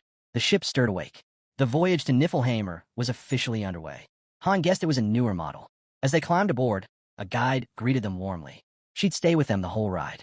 He didn't recognize her. Not surprising. Too many guides, too many journeys. Jenna leaned close, whispering, "Do you think we'll be okay?" A couple of nearby passengers snickered. Han's cold glare cut through them. They looked away fast. This wasn't some leisure cruise. They needed to stay sharp. The Rosa lifted off, smooth and steady, gliding through a glowing portal. Most passengers looked unsettled. Han didn't even blink. Below, the ground split into jagged ridges, a desert scarred and lifeless. They'd crossed in a taunt. Jenna and Aaron stared at the alien landscape, struck silent. Han? Unimpressed. He knew the trip would take 2 days. On the horizon, a colossal tower pierced the sky. At its base sprawled the ruins of a city. Once magnificent, now just broken stone and ash. 20 trainees filled the Rosa. Jenna whispered, "Why does Tonia look abandoned?" The others were fire, floods, but this one's just empty. Before anyone could answer, a voice crackled over the intercom. "All passengers, please proceed to the deck." They were nearly there. Han frowned. Aaron was missing. Then he remembered. Aaron had mentioned slipping away to train in an empty warehouse. The guide had warned them earlier. Stepping outside the protection zone during descent was dangerous. Turbulence would be fierce. As they reached the deck, Jenna and Aaron exchanged uneasy glances. The atmosphere shifted. Nerves tightened. Panic rippled through the crowd. Han stood firm. And then, floating ahead were dozens of massive ships, blotting out the sky. It looked like the heavens themselves had torn open. Jenna and Aaron froze, speechless. Jenna managed to ask the conductor, What is that?" The answer hit like a blow. A carrier ship, big enough to move an entire fleet. Patrol ships swarmed around the massive carrier, darting like hornets. Their vessel veered sharply, cutting through another swirling vortex. Wind howled, lashing at the hull. Everyone braced as the ship pierced through the portal. The conductor stepped forward. "Welcome to Niflheim." They descended into a colossal structure, the ship gliding down without the faintest bump. Stairs extended smoothly, waiting. One by one, the passengers disembarked. At the base, the conductor offered a brief farewell. Jenna's eyes widened. The sight before her was overwhelming. A massive crowd had gathered outside, voices buzzing with excitement. Then the murmurs began. Someone pointed. "It's them, the 7th-stage trainees." From the crowd, a figure stepped forward. Elderkin, the top instructor. "Follow me," he commanded. Han recognized him instantly. To Han, he was a powerful instructor. But to the others, he was something far more terrifying. Aaron's eyes darted around the sprawling complex. This place, it's huge. But he was wrong. It was bigger than huge. It was endless. Elderkin's voice cut through the tension. Single line, one at a time. A nervous trainee opened his mouth, stammering, sir, I... He never finished. Elderkin moved like lightning. One brutal strike, teeth shattered, blood sprayed. The boy crumpled, screaming. Without hesitation, Elderkin seized his face and flung him aside like trash. His voice was cold. One, at a time. The line froze. No one dare move. The air itself felt suffocating. Han's gaze narrowed. Elderkin wasn't just strong. He was faster than him. And there was something else. Han couldn't open his status window. That only meant one thing. Elderkin was beyond them. Untouchable. Jenna whispered, stunned. "He's stronger than you?" Han cut her off sharply. "Don't talk. Just do as he says." Nearby, sleek platforms resembling glass elevators lowered from above. The trainees filed in. Han's group stepped onto one bound for the 5th floor, but it didn't stop. The platform kept descending. Finally, it settled on the 4th. Through the transparent walls, they watched the sprawling city of Niflheim stretch out below, breathtaking in scale. Han didn't bother trying to memorize every face. He'd already crossed paths with thousands of heroes. The platform glided to a halt on the 2nd floor. Niflheimer's elite training level. Jenna and Aaron froze, awestruck at the enormous training ground spread before them. Another order. Another line. The Major General was coming. Nearby, a woman scoffed. "What a joke. This whole thing's a waste of time." A second later, her body buckled. She collapsed to her knees, trembling. Elderkin's fear skill had hit her full force. Han stayed silent. Elderkin stepped forward, his voice ablaze. "Next time you act up, I'll bury you." This was no place for rebellion. Here, the hierarchy was absolute. Power above, silence below. No one even knew what lay beneath this floor. From the back, a hushed voice asked, "Can anyone really improve here?" The reply came sharp and certain. "Follow the rules, and you won't regret it. We don't demand perfection, just discipline." Han's shoulders tightened. Then, calm and composed, a figure stepped into view. "I'm Eclair, head of training here." Her voice was steady, almost inviting. "You have a choice. Train or walk away. But if you're serious about becoming stronger, everything you need is right here." She scanned the group.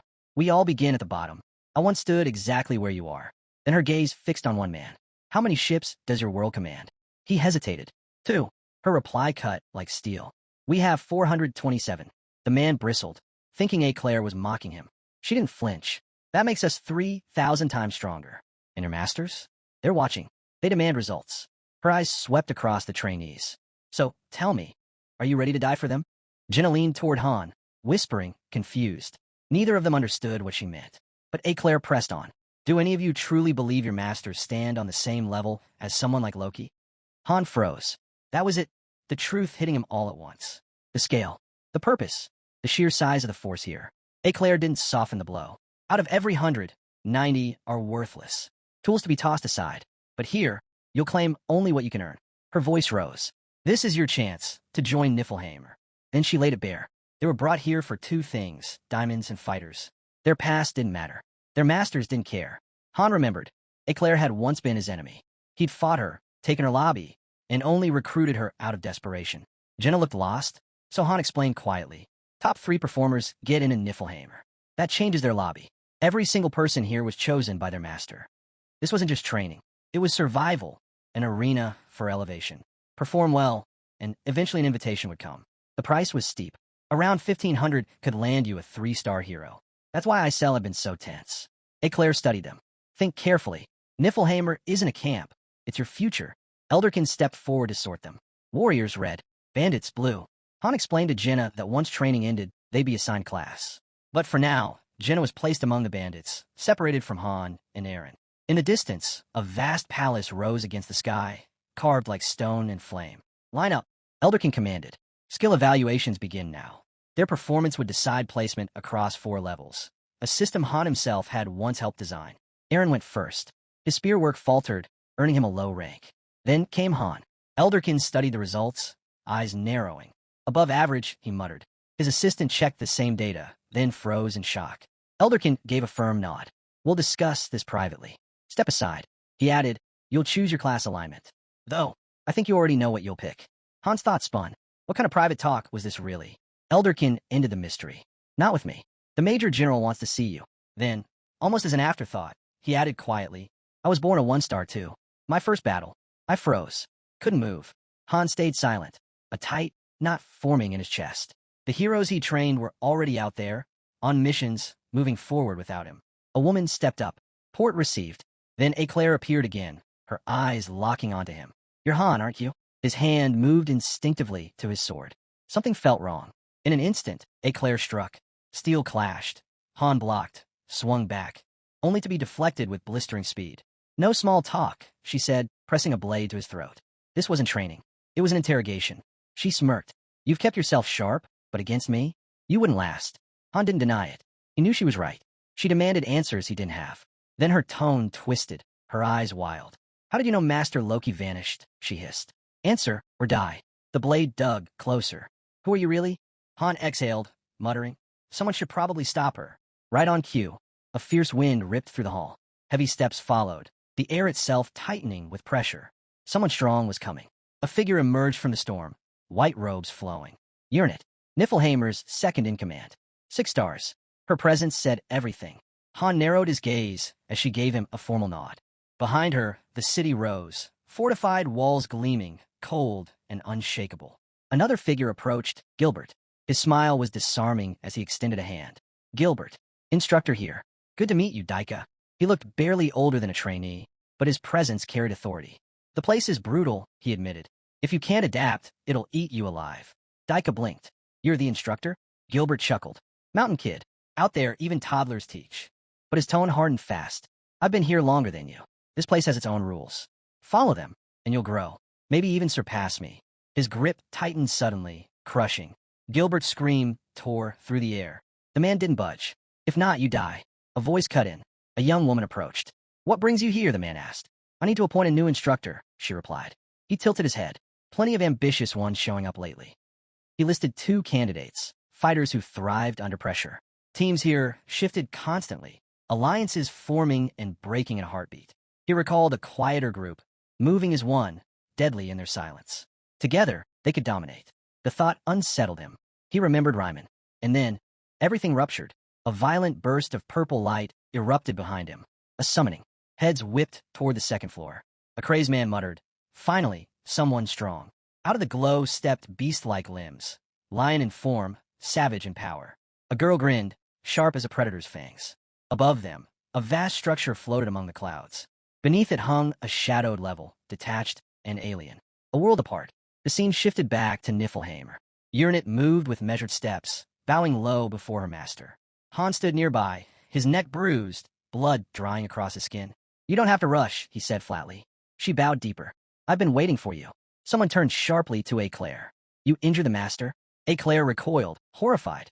"No, I didn't know it wasn't." Urnit's gaze slid to Han. "Are you all right?" He gave a short nod. "Worry about her.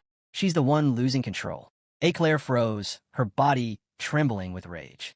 Urnit stepped closer, her voice low. "Please tell Master Loki I'm sorry. I regret raising my blade. I regret every word." Her voice broke.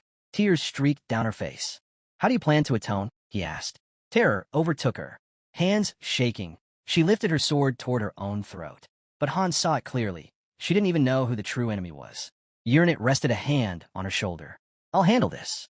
But not here. This isn't the place." Purple light flared from her body, warm and steady. In an instant, the chaos vanished. They were somewhere else. Quiet. Peaceful. A gazebo stood surrounded by endless flowers in bloom. Golden dishes shimmered on the table, radiating warmth. And as the hero looks around, he remarks that the clear sky must mean they're on the 13th floor of Niflheim. Urnith confirms it, explaining that among the 20,000 residents, only the top 5 rankers and their secretaries are allowed here. She pours him a drink, and as he takes a sip, he asks how she knew it was really him. While pouring her own glass, she explains that only the 13th and 12th floors knew he had not logged in for over 3 months, and since there was no information leak, anyone aware of that fact could only be him. The hero insists that her reasoning is still not enough. She continues, saying that when he vanished, she already suspected he had fallen into Mobius. Only she and her secretary Nisord knew of his presence in this world. Until now, when Eclet also knows. Urnith asks if he would like to see the others, offering to summon them all since they would be delighted to meet him. She mentions that Nahaku is currently away on a mission, while Lydigian and she are on standby. The hero asks about Ceres, recalling that Nahaka handles diplomacy and is often gone, and that Mutin moved his residence outside Niflheim entirely. But Ceres' absence is rare. Meanwhile, Urnith orders Nisord to bring more tea and cookies. Nisord quickly returns, setting the items on the table and bowing respectfully to the hero. He then asks Urnith whether she still resents him, expecting anger for having once used her as a chess piece. Urnith answers that she could never hate him. He never discriminated against them, always gave them a chance, and led them to victory through wisdom and courage. Without him, their city and everyone in it would have perished. To them, he is more than worthy of being their master, Loki. She adds that it is an honor to meet him again, that he looks every bit as brave and noble as she remembered. Urnith then tells him that they have prepared a mansion for him on the 13th floor and urges him to rest there until morning. When he asks about the mansion, she proudly explains that it was built specially for him at the very center of the 13th floor, a magnificent place worthy of him. But the hero declines, saying he is no longer a master and does not need such luxury. Urnith protests, saying she worked hard to prepare it and even arranged a welcome party. He remains firm, saying he will return to the 2nd floor. She slams the table in frustration, saying they cannot go down there. He tells her not to argue. She insists, asking how they are supposed to assist him if he stays below. She reminds him of all that needs to be done and all they must discuss. The hero simply replies that he has training to complete and they can meet once it is over. She suggests dismissing all the current trainees and replacing the instructors, but he waves it off. Frustrated, she complains that the dormitories on the 2nd floor are far too small for him, but he still refuses. She begins to cry, like a child, saying that it is beneath his dignity. He asks what dignity she means, and she insists that he carries the aura of an emperor. He turns to the maid and asks if she can see that too. The maid hesitates, unsure, which makes Urnith glare at her coldly. The hero stands up and announces that he is leaving. He asks Urnith to open a portal discreetly so that no one notices. She complies, opening a shimmering gate to the 2nd floor. As he steps forward, he tells her she has done well in his absence and asks whether she still regards him as her master. After a moment of silence, she answers softly that she does. The hero smirks. Suddenly, the ground trembles and a powerful voice roars, demanding to know where the master is. Urnith calmly remarks that Lydigian must have sensed his presence and is breaking through the barrier. She adds that she never told him anything, but that Lydigian has been the one most eager to see him. She warns that there is no time. Lydigian may be calm normally, but once angered, he is uncontrollable. The hero steps out of the portal and finds the surroundings busy, everyone immersed in their duties. Realizing no one notices his arrival, he concludes that Uranith must have cast an illusion over the area. A gray-haired girl appears behind him and tells him that if he is looking for his companions, they are this way. The hero looks at her and asks why she followed. She answers that it is for his safety and that anyone daring to touch him will pay the price. The hero glances at her and mutters that he would crush their spine himself. Looking at the scene before him, he can think of only one thing. He wants to go home. Above, the city hovered high in the sky, its lower tiers sealed behind ornate bars. Han lay on a wide bed in a quiet room, thoughts drifting back to Uranith. He couldn't deny it. She had done her job well. Technically, this was the intern dorms, but his room? It sat on the faculty floor. He'd originally been assigned to the 4th floor. That was, until the room mysteriously caught fire. Now, adjusting his suspenders, Han finished his outfit just as a maid entered. "Need help?" she asked, then added softly. "You'd be more comfortable on the 3rd floor." Han shook his head. "No, and don't tell anyone who I really am." She nodded. "I'll stay close, just in case." Descending the grand staircase, Han spotted Jenna waiting at the bottom, bright as always. Aaron stood next to her, drained and lifeless. Han knew he hadn't slept, but still offered him a quiet smile. Jenna spoke first. "Already talked to the girls. This place is unreal, full of monsters in human form." She leaned closer, her voice dropping. "They say Niflheimer has never lost a fight." Han understood. She was talking about duels between masters. This place truly felt untouchable. No fear, no rivals. "Do you want to reach the top?" he asked. Jenna gave a small nod. "I'm heading back. The others are waiting." Aaron agreed. Han didn't say it aloud, but he knew the truth. Reaching the top meant one thing, being sold to Niflheimer. And he didn't have a choice in the matter. Inside a wide hall, Elderkin stood before a massive board, his eyes sweeping over the trainees. "What's the one thing you need to survive?" he asked. Han answered without hesitation. "Knowledge." Elderkin gave a slow nod. That was it. They had to learn how this world worked, what mattered, what didn't. Every step here was a test. Jenna muttered. "This all feels familiar." Han smirked. "I've said this before." Elderkin's thoughts drifted as he lectured. He saw a chessboard, pieces arranged in order. That's what this place was. Every trainee, every hero, pawns. Nothing more than tools in a master's endless game. Without them, none of this would exist. The so-called beautiful garden, just a playground built on control. Outside, flower petals drifted soundlessly through the air. Far away, Uranith watched. She whispered to herself, "I know what I am a pawn. Maybe nothing more than entertainment in the hero's eyes." Han stepped into view behind her. "How did you know I was here?" She turned slightly. "I told you yesterday. The bond between a master and their hero runs deep." She explained interference points, how the higher the rank, the stronger the link. "When you were dragging a Mobius, 5 of us felt it instantly. Only those on the 13th floor?" Han asked. Uranith shook her head. "It depends on the vessel. Eclair and I are both 6 stars. But our strength? It comes from everything we've poured into this." A glowing interface blinked to life before them. Han's eyes widened. "You can access the system?" "With enough power," she said, "you can create interference points." It struck him. They weren't just high-level heroes anymore. They were evolving. Uranith smiled faintly. "We're like 6.5s now, on the edge of the earthly kingdom. You made that possible." Han stood stunned. He hadn't realized his influence had reached that far. "How do they even see me?" he asked quietly. Her answer was immediate. "The closer we are to you, the stronger we become. That's the law." A thought clicked in Han's mind. 7 stars weren't just stronger. They were something entirely different. Uranith nodded. "Exactly. 7 stars are hybrids. Half hero, half master." She recalled the system failure. The fight with a true 7-star. His power had been overwhelming, beyond anything she'd imagined. And she believed Han could reach that level, without anyone's help. But Han only chuckled, brushing it aside. "You're getting ahead of yourself." He changed the subject. "What about Ceres?" Uranith lowered her gaze. "I didn't search for her. She left." That explained why the fairy had vanished too. Uranith had taken her place without a word. Still, Han wondered, how long could Niflheimer survive like this? Uranith caught the thought instantly. "You're thinking about deletion," she said. "Inactivity penalties." Han gave a small nod. Her tone steadied. "We've secured enough interference points. 10 years at least." It eased his mind. Slightly. Above them, a chandelier burned bright, light reflecting off polished stone. Pillars rose high, framing the grand hall. All of it built for him. Across the far wall hung a vast painting. His battle. His chaos. Uranith's expression was unreadable, joy mixed with disappointment. She looked at him, and said quietly, "The time's come. It was time for him to take the throne." "Stay," she pleaded. "You're not just a hero anymore. You become something more." She dropped to one knee. "Become our master. Let us. We need you." Light from the chandelier poured down, casting a glow over the scene. Han standing silent, Uranus kneeling before him. Then, a system prompt appeared. Title transfer request. Vice Master. Uranus has offered her rights. Awaiting decision.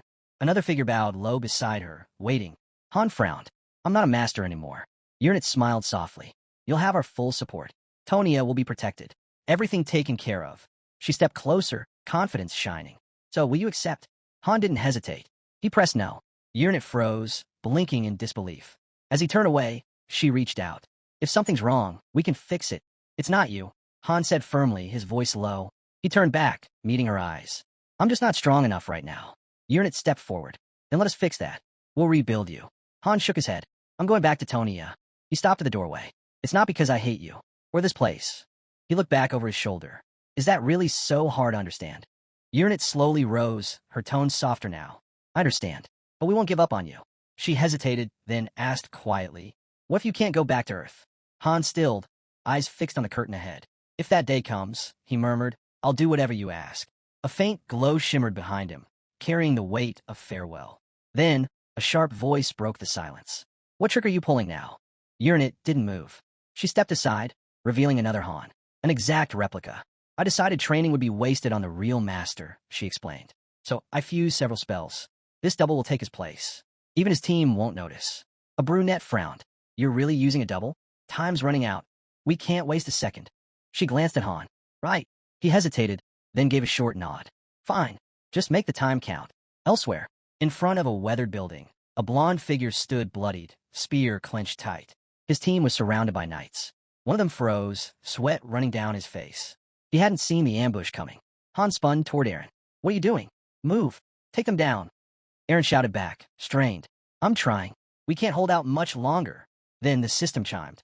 Eren, 2-star hero, hidden potential unlocked, awakening. His grip tightened on the spear. Another notification followed.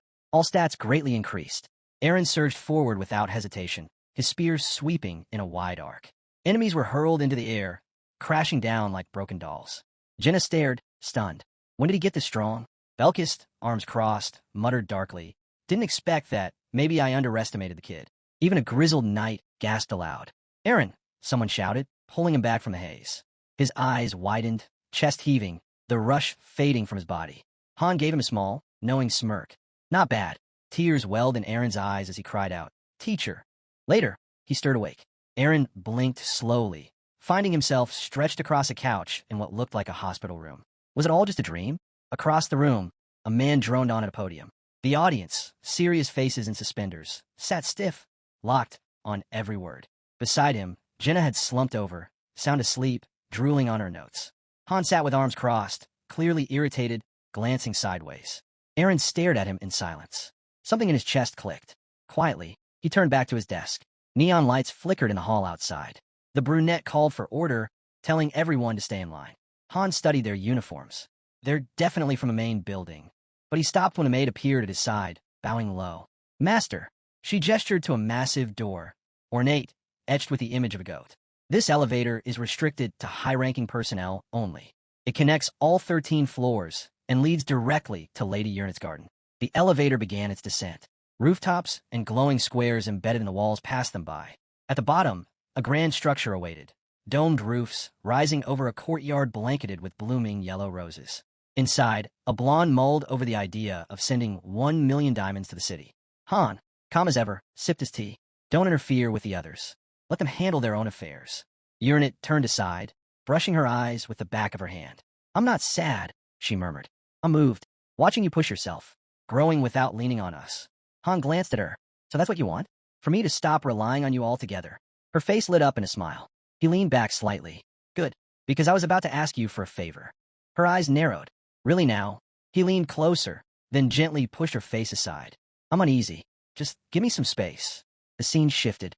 Harsh terrain spread out before them. Jagged, rocky, unforgiving. The brunette crouched low, brushing her fingers across the ground. "Black iron," she said. "Harder than steel." Deep gouges tore across the surface, sharp, violent cuts. Only one person could leave scars like these. Han drew his sword, stepping forward to inspect the cracks. The one who did this, he muttered. He's so skilled, for a second I thought it was a system glitch. The name echoed in his mind. Redigen, the one he'd been waiting for. Then the system confirmed it. Hero detected. Redigen, arrival confirmed. A scarred man raised his head. Han's memory stirred. Redigen, born a 2-star. But among thousands, he had always stood brightest. They summoned him, someone whispered. Han's grip tightened. So this is our real first meeting. Redigen stepped forward, driving his sword into the earth. Back then, I helped you grow, he said, lowering his head. This time I'll do it again. But now you're the master. Before Han stood the most flawless sword master he had ever known. Yet something felt wrong. Han narrowed his eyes. He couldn't sense anything. No aura. No presence. Just stillness, like staring at a lifeless statue. And then it struck him. This was it. Pure serenity. The peak of self-discipline. Redigen stared into the blade. His reflection gazed back, unmoving. Sword and body, perfectly one. The brunette gave a nod. Go on. Insert it. The scarred man stepped closer. Have Redigen's methods changed? Redigen's voice was calm. Your unit should have already given you access. Check for yourself. The system lit up his profile. Hero, Redigen rank, level, 99 class, sword master. Strength, 10 out of 10. Intelligence, 10 out of 10. Health, 10 out of 10. Agility, 10 out of 10. One skill remained sealed, hidden beneath the maxed heavenly sword spirit. Han studied the screen. At first glance, it looked no different from a level 1 hero. Then it hit him. Redigen had done it deliberately, locked himself at base values. And yet, he cut through black iron like nothing. Han smirked. Perfect. That's all I needed to see. Redigen gave a small nod. I'll follow your lead. A system alert flashed. Berserker mode activated. Hero, Han rank. A red aura exploded around him. We're going all out, the brunette declared. Han's card appeared. Name, Han rank, level, 20 BXP. 58/160 class, beginner. Strength, 55, plus 10 bonus. Intelligence, 0, minus 10 modifier. Endurance, 31 40 seconds, plus 10 bonus. Agility, 49 of 310, plus 10 bonus. Skills, Sword and Shield Mastery, LV 8. Insight, LV 5. Fire Detection, LV 3. Pain Threshold, LV 4. Composure, LV 5. Berserker, LV 6. Indomitability, LV 1. Dragon Slayer, LV 1. Stealth Movement, LV 1. Horseback Riding, LV 1. Han shot forward, the ground splitting beneath his feet. Their blades clashed, sparks scattering. Han spun into a crushing strike. Redigen didn't even move. Blocked with ease. Again, Han pressed forward. Again, Redigen parried, clean, flawless. No waste. No openings. Every swing Han made, Redigen brushed aside as if it were nothing. Not just strong. Faster, sharper, precise beyond measure. Han lunged. 3 steps. Redigen answered with 1. Red light burned in Han's eyes. And still, I can't reach him. Then, suddenly, Redigen knelt. I apologize for raising my sword, he said softly. Han scoffed, frustrated. Cut that out. Apologizing just pisses me off. Redigen closed his eyes. Of course, if you were at my level, it wouldn't look so one-sided. Han laughed bitterly. This is my limit. Pathetic, huh? You could have been a monster if you'd wanted to. He paused. You were the most gifted hero I ever had. Redigen chuckled. Your inter could have reached level 10 in basic ball control. I barely hit 7. Han shook his head. The only reason I never broke past the cap was my class. Thought it was a system bug at first. Redigen gave a respectful nod. To be praised by you, it's an honor. But if raw talent was enough, someone else would be standing here instead of me. Before he could finish, the brunette cut in. I agree. Energy sparked as a shield formed along his forearm. I might not match Redigen in every stat, he said, but in power, we're equals. All 5 of us. One-on-one, it's anyone's fight. Han's aura ignited again. Berserker mode flaring to life. Then keep going, Redigen, he growled. I'm not done until I've had enough. Elsewhere, in the cafeteria, a girl scanned the room, leaning toward Aaron. Hey, you notice something off about our brunette friend? Aaron, mid-bite, blinked. Like what? She nodded toward him. He's been distant, watching everyone, but not really part of it. Across the hall, a long-haired man stood, puffing his chest. No warrior here can match me, he boasted. Training with these clowns is pointless. Is there even anyone remotely talented in this dump? A red mohawked trainee snorted. You fighting, or just barking? Before either could make a move. Smack! Smack! Han dropped them both with one hand. Aaron didn't even put his fork down. Honestly, that's just business as usual. A girl with a ponytail stormed in, fury in her voice. What do you think you're doing? You want to get kicked out? Because that's exactly how. She pointed at the two sprawled on the floor. No, trainee on trainee fights. You've got issues, settle them another way. One more stunt, and you'll regret it. Jenna suddenly stood. Han hasn't done anything wrong. The blonde turned sharply. Then what are you even saying? A bald trainee stepped up with a smug grin. Perfect. Only one way to prove yourself, battle. He jabbed a finger at Han. Come at me. I'll crush you with one finger. 1 second later, crack. His arm hit the table, crushed in a single arm wrestling slam. Han didn't flinch. Aaron looked on, deadpan. I really don't get what my red-haired girlfriend's so upset about. This is just how Han always is. Back on the battlefield, winds tore through the rocky terrain. Redigion stood tall, poised like a legend carved in stone. The brunette dove from above, fury in every strike. Yet Redigion met him with effortless calm. Han blinked. That wasn't a parry. Why wasn't he countering? Again Han attacked. Harder, faster. Again Redigion blocked. No follow-up. No retaliation. Something had changed. Steel rang as they clashed, but Redigion's thoughts wandered. Statistically, he was the top 1%. 10 abilities tuned to perfection, cold-blooded, berserker, indomitability. The synergy was unmatched. His value? At least 5,000 diamonds. He'd pay that without hesitation to hire someone like himself. Smash! A blade slammed against the side of his head. Redigion staggered, eyes wide. This guy's value couldn't even be measured. His gaze sharpened as he leveled his sword, its edge hovering at Han's throat. Holding the blade steady, he spoke low. Only real players know what it means to lose. He stepped back, voice steady. Fight me again, because in this city, I've never lost a true match. Steel clashed against steel. Sparks flew as the two locked in another brutal exchange. Han's mind wandered even as his body moved. He thought back to every battle he'd ever fought. No matter how powerful his opponents had seemed, none had ever truly pushed him. But this was different. His sword was not from his hands. Redigion stood tall, unshaken, completely in control. Han was used to crushing weaker foes. This time, he was the one being crushed. Redigion caught the disarmed blade midair. His eyes lingered on Han. Even in the short time, he said, "You've almost reached average proficiency. A little more effort, and you'll be there." Han chuckled, breath uneven. "You're a monster. Nothing like anyone I've faced." His gaze sharpened. "What about the power sword? Last time, you used a smooth one. Didn't seem to hold you back at all." Redigion didn't bother with words. Instead, he flicked a blade toward him. "Why don't you find out? Guess what I brought this time?" Han caught the spinning sword midair. He swung, only for it to cut the air without leaving so much as a scratch. Just as he thought, his strength, 40 out of 100, wasn't enough. He lunged forward. Redigion parried effortlessly.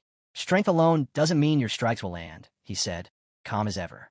Reclaiming the weapon, he tapped a hand against his chest. "Even if someone slashed me here with a sword rated at 10 strength, I wouldn't even flinch."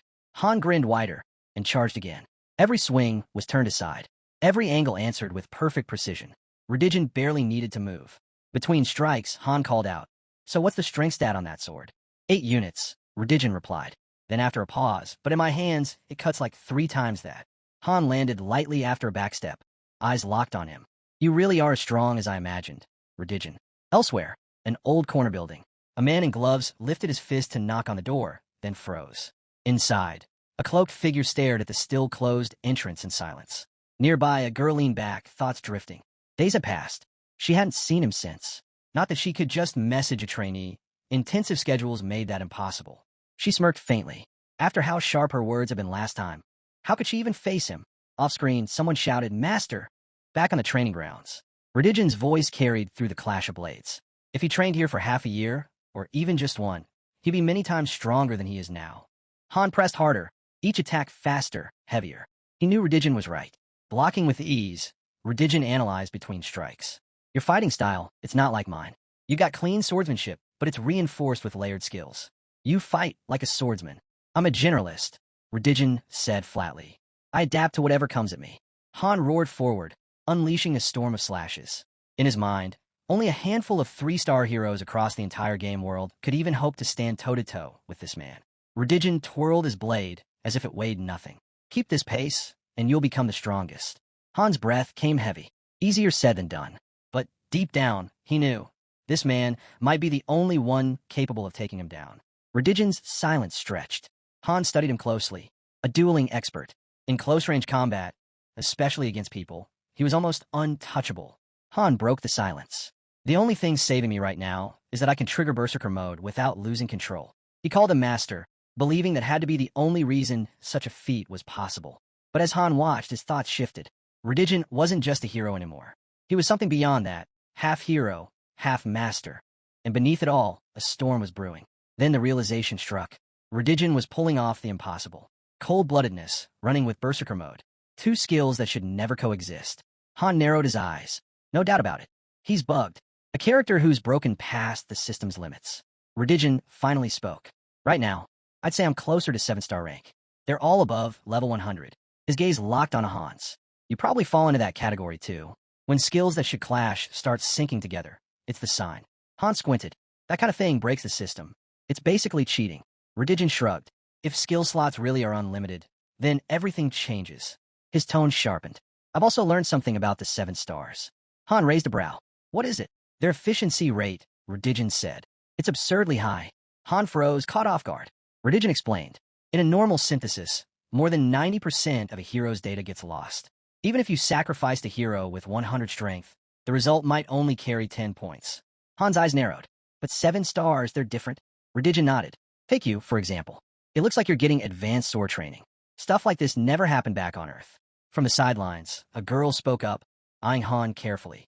He's a rookie, right? Han replied simply, yeah. First time here. She studied his form. I can see traces of nighttime swordsmanship in your technique. That's when it hit him. She must be the 4-star heroine fused with him. That would explain his sudden leap in skill. Still, doubt lingered. Is this power only because I was synthesized with a higher-tier hero? Redigen shook his head. If that were it, your swordplay would look completely different. Sure, fusion helps. But there's more to it. He continued. From what I've seen, your swordsmanship is only average right now. His eyes narrowed. But can you use your sword technique? Han tightened his grip. Redigen's reflection gleamed in the blade's surface. I'll try, Han said.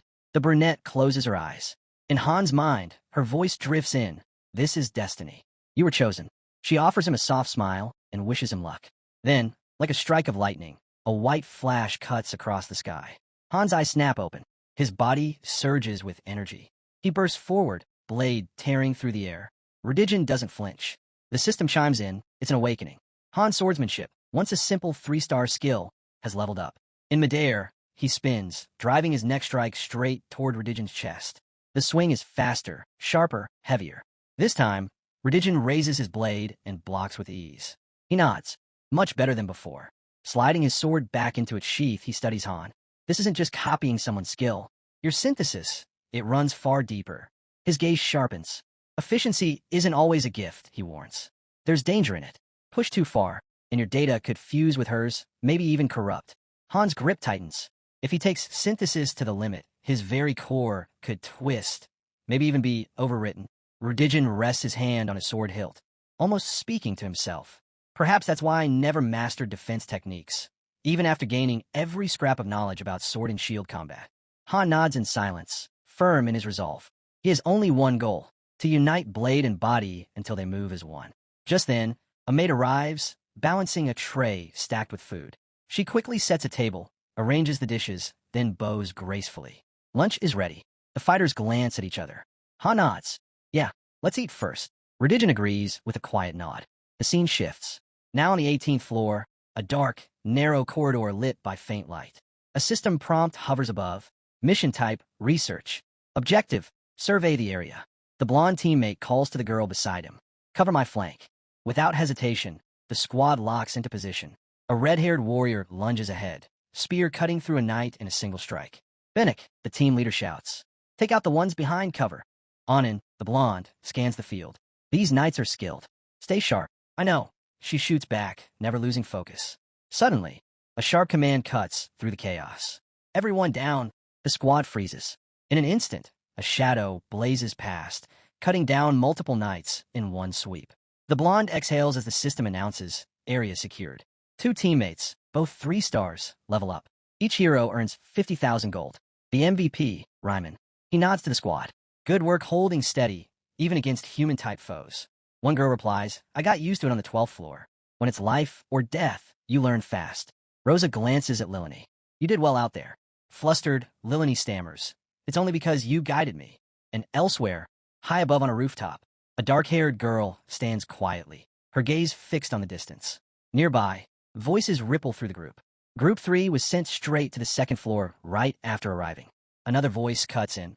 Then we'd better step up if we want to follow. A third groans, I'm so sick of these potatoes. That sparks a laugh. Maybe they'd taste better if someone else cooked them. Didn't I hear Julia's got 3 kids? One teammate asks. Doesn't mean she can cook, another replies. She just throws random things in a pot and hopes it turns out edible. At the back, a brunette watches one of the girls stew in silence, clearly annoyed. With a sigh, she mutters, guess decent food's off the menu while we're stuck here. Then she steps forward, her tone sharpening as she addresses the squad. Listen up. Here's how the raid units are divided. She explains. Groups 1 through 3 form the tower's frontline squads. The elite, top-tier heroes tasked with defending each floor. Only they're allowed to live on the second floor, the heart of the central base. A system prompt appears. Groups 4 and 5, support units. These teams back up the main raiders. Built around potential instead of rank, their members rotate often, no permanent squads. Another update flashes. Group 6, temporary reserve.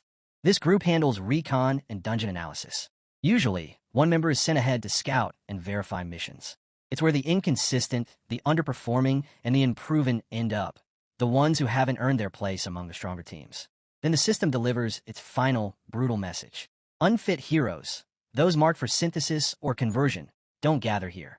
They've already been dealt with, recycled, or transformed. The scene shifts. In the distance, a playground comes into view. At its center rises a strange structure, a caged core glowing with pulsing energy. Battle erupts around it. The brunette charges headlong, attacking with relentless fury, her strikes crashing against the blonde. Not far off, a gray-haired man readies his blade, steel clashing with screams echoing through the air. The brunette roars, her voice sharp with rage. Why are you all holding back? A yellow-eyed girl snaps back, cold and unyielding. I told you, fight like you mean it. Fight to kill. Anything less, and you're the ones who will die. She warns them again. Don't relax just because it's 5 against 2. Even then, the squad struggles, barely managing to bring down a single enemy. The blonde, sweating and lost in the chaos, shouts, Wait, what were the instructions again? No time.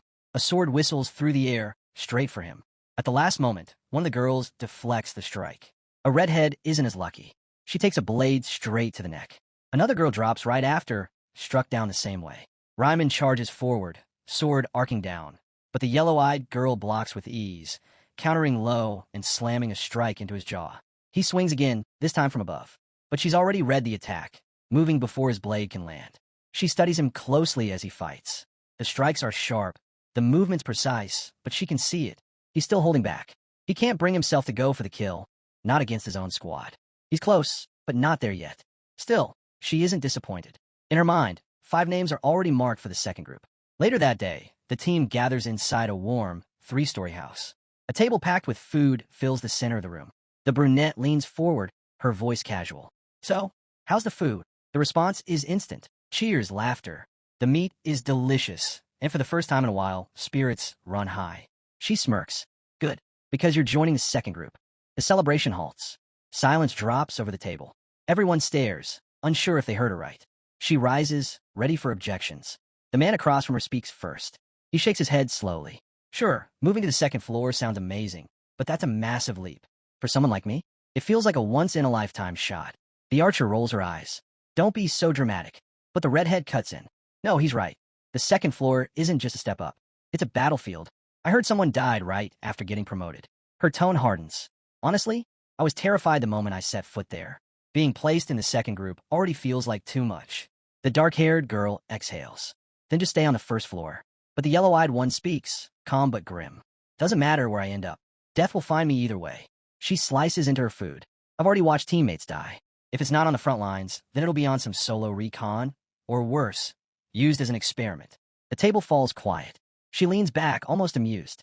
Honestly, ever since Group 3 formed, everything's shifted. We already cleared the 14th floor. The 18th isn't far. Once we reach it, competition for the second floor will skyrocket. If you're not fast, you'll get left behind. Looking down at her plate, she mutters, I've got to be smart about this. Night falls.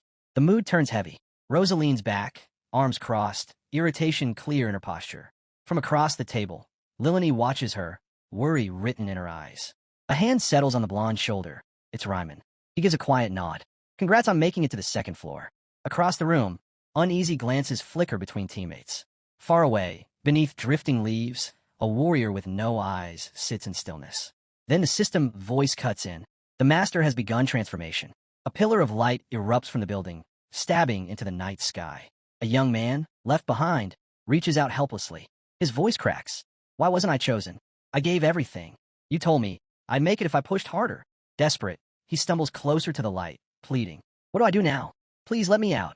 But the system responds without pause, without mercy. Transformation complete. The user has obtained the main spirit stone. Another prompt follows. Synthesis commencing. Spirit stone and enhancement stone will combine. Success rate, 91%. Process automatic. From somewhere nearby, a cheer erupts. Synthesis complete. Result, mid-level enhancement stones. One by one, the announcements follow. The blonde, a 3-star hero, has been promoted. His card updated with a new image. The brunette leaps forward 3 full stars. Her image, too, is refreshed. The third member climbs to 3-star rank, granted a brand new card. The young man stares, bewildered. Where they go? A calm voice answers, they'll finish eventually. But another cuts sharper. With your skills? Forget the second floor. You're not making it. Suddenly, bam, the blonde takes a brutal hit to the solar plexus, thrown back hard. A man wrapped in bandages scoffs. Didn't you say you had to surpass me just to survive? Time's running out, even for you. The blonde wipes the blood from his mouth, forcing a nod. Yeah, you're right. He forces a weak smile. Congrats, though. Sounds like the master's putting you in group 4 or 5 soon. The bearded man smirks, his gaze shifting to the brunette. So, you're bound for the second floor now, huh? Then his eyes return to the struggling man, gleaming. You reach the 11th floor barely 2 weeks after showing up. That says plenty. The man lowers his gaze, but the bearded one only grins wider. Outside, the battlefield stretches across rocky terrain, jagged stones shattered underfoot. Weapons of every color clash in furious rhythm. At the center, Redigen absorbs each strike from his master without flinching. Nearby, Han watches, a grin tugging at his lips.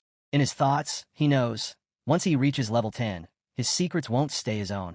A chessboard forms in his mind. A voice speaks. If basic weapon proficiency is the battlefield, then intermediate proficiency is war. A pawn slides forward. Another voice responds. At this stage, it's not just about attack. It's about control, claiming ground while striking the enemy. A knight leaps into position. This is the essence of intermediate mastery, the opponent says. Glowing zones spread across the chessboard, each one marking territory claimed. Weapon mastery is war itself, and I've already drawn my front line. The knight moves again, and this fight isn't over. Then comes the queen. Placed with precision, it radiates light across the board. Redigen narrows his eyes. The queen demands perfection. Fortresses that won't crack, walls no enemy can breach.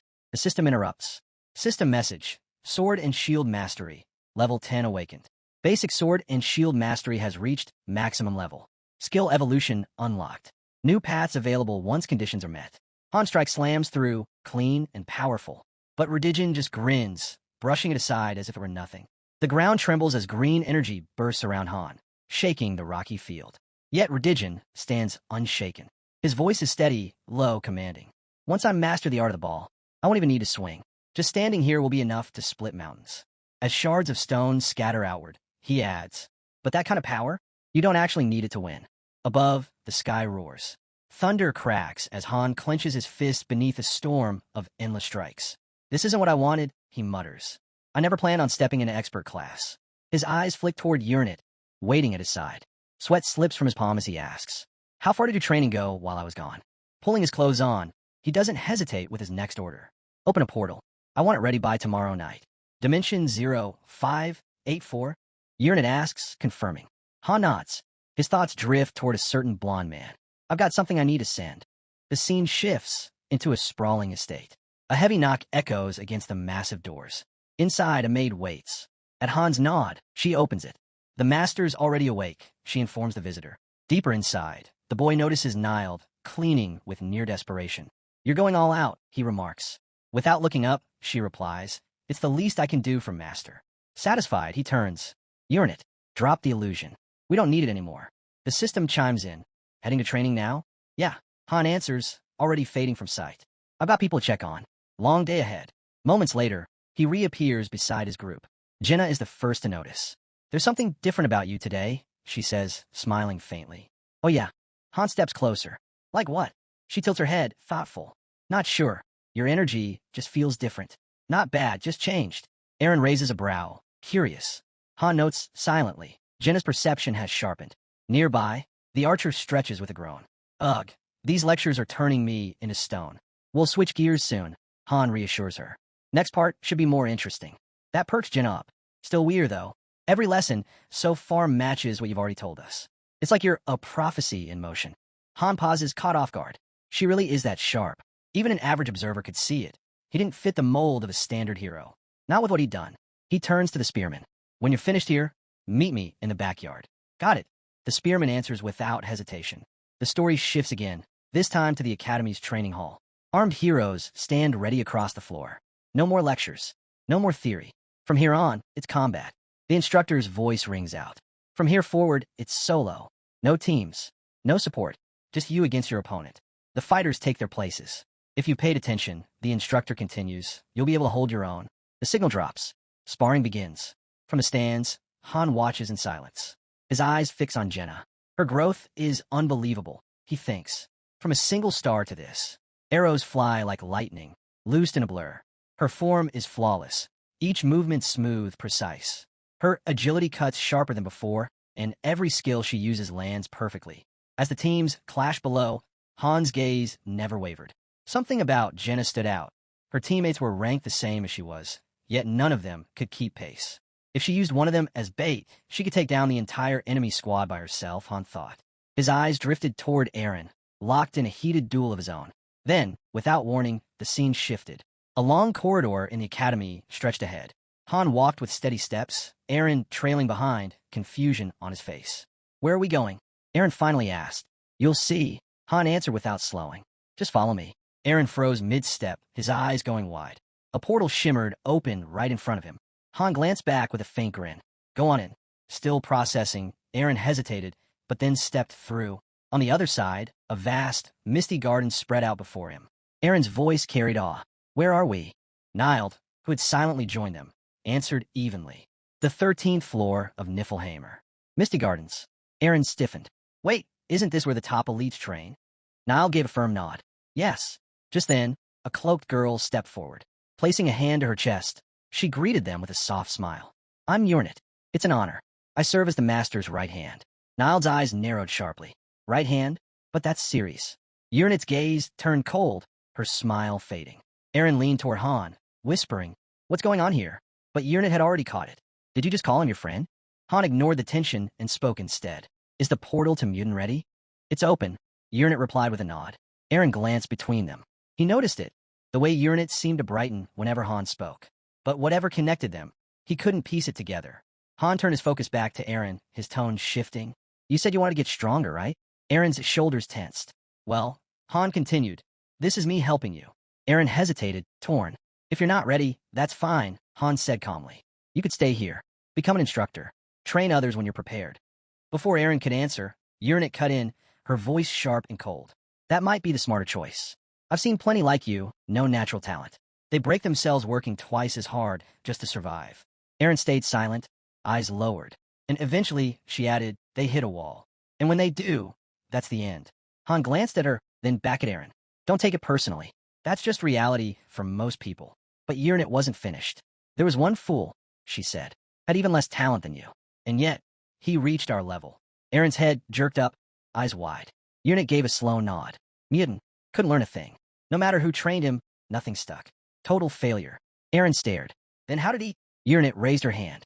A spell flared, tearing open another portal beside her. This leads to Dimension 0584, she said evenly. Luanon. Han's eyes narrowed. Luanon. He remembered well. That was where the global raid happened 2 years ago, and a place Mutant now called home. Urnit's gaze lingered on the swirling gate.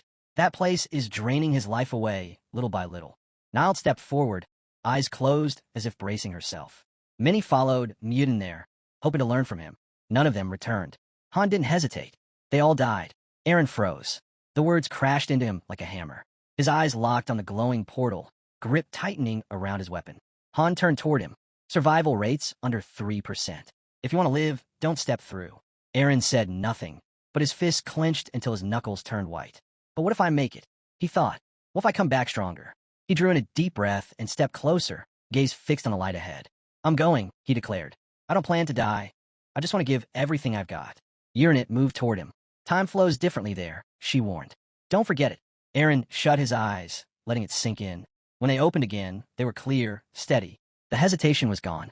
Without another word, he walked straight into the portal. Just before the lights swallowed him, he glanced back at Han. Take care of things while I'm gone. Their eyes met. No words, only a silent understanding. As the portal shimmered behind him, Han turned to Uranit. How do you expect him to survive? She answered calmly. He probably won't. Mutan's already been told. Han stared into the swirling gate, his voice quiet. If he does come back, send him to Tonia immediately. Uranit gave a small nod, assuming he returns. Han said nothing. The weight in the air was enough. Everyone already knew the odds.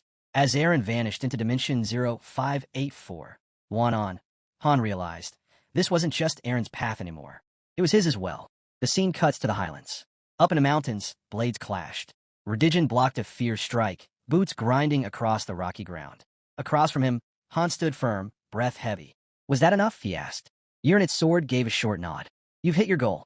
Still catching his breath, Han pulled up his stat window. His level hadn't budged, still stuck at 20. His stats were the same. Yet deep down, he could feel it. Something inside had shifted. The system showed the same numbers, but in his mind, he saw it clearly. His basic swordsmanship had evolved to the intermediate tier. The price, fragments of his earlier mastery stripped away, including his shield techniques. Even so, his style was sharper now. His discipline, composure, and grit under pressure had all grown stronger. Han looked down at the emblem in his hand, a warrior's crest, etched with a shield, a blade, and twin axes. The biggest change? He had unlocked the warrior class. New skill routes were now open to him. But to move forward, he had let go of hidden movements. Han didn't regret it. That skill had never been his. As the emblem of the rogue faded from memory, his thoughts turned to Jenna. Jenna had earned her profession too. After racking up 37 straight victories in relentless sparring, she was granted exemption from group training. Her archery had already broken into the intermediate stage. Now she worked on merging pinpoint accuracy with blistering speed. The next step was clear, training under Sarah, ranked 13th among the top archers, right behind Lisa. That was when Han remembered Uranit. She had once placed a ring in his hand, legendary grade, forged from Star Iron Mind in Niflheim, a relic of the fallen heavens. It wasn't just strong, it shattered the very rules of the system. When she gave it to him, she said it marked him as a master. Anyone who saw it would know exactly who he was. The ring also linked their minds. Distance didn't matter. As long as he wore it, they could always communicate. But Uranit's sword had once told him the ring wasn't even needed anymore. Maybe because words weren't necessary now. Han looked at the artifact glinting on his finger. Uranit began to explain. The ring was built using an advanced information manipulation spell. It could bend elemental data, mask stat readings, even rewrite system records. Han turned it slowly in his hand. How long do the effects last? The system chimed in before she could answer. Item acquired. Ring of Darkness. Classification, low rank. Han blinked. That's unexpected. Uranit remained calm. Its power will fade once Master reaches the 50th floor. Seated across from her, Han nodded, impressed. Crafting something like this, alone? That must have been brutal. Her voice softened. I actually started before you ever arrived. By the time he got here, it was nearly finished. Then, without warning, her eyes filled with tears. I can't bear the thought of you leaving again, she whispered. Han's reply was steady. Don't be so dramatic. We'll meet again. But Uranit leaned closer, hope flickering through her worry. Her emotions spilled over. Han scratched the back of his neck, uneasy. I only came to check in before heading back to Earth. That's all. She looked down, disappointment clear. That's not what I wanted to hear. At that, Han suddenly stood. There's something I forgot. Uranit looked up, startled by his sudden shift. Eyes sharp, Han pictured the weapon vault. Open the armory, he said firmly. Then he glanced at her, his intent clear. I've decided. I'm taking a weapon from Niflheim. The scene shifted to the tower's legendary armory at its very summit. Han stepped inside, Uranit by his side. Rows of weapons stretched endlessly before them. Swords, axes, spears, all gleaming with power. He paused before one, a premium-grade steel sword, forged from highest steel by a unique method. But before his hand could reach it, Uranit's voice came from behind. That's too ordinary. It doesn't suit you at all. Come with me. They walked deeper, down a long corridor, until they stood before a massive door carved with the image of a ram's skull. Uranit stopped, turning to the man behind her. She raised both hands toward the massive door. The etched magic circles lit up, humming with power. Everything beyond this point is S rank or higher, she explained. True masterpieces, every one forged by my master. With a deep groan, the colossal doors pulled open.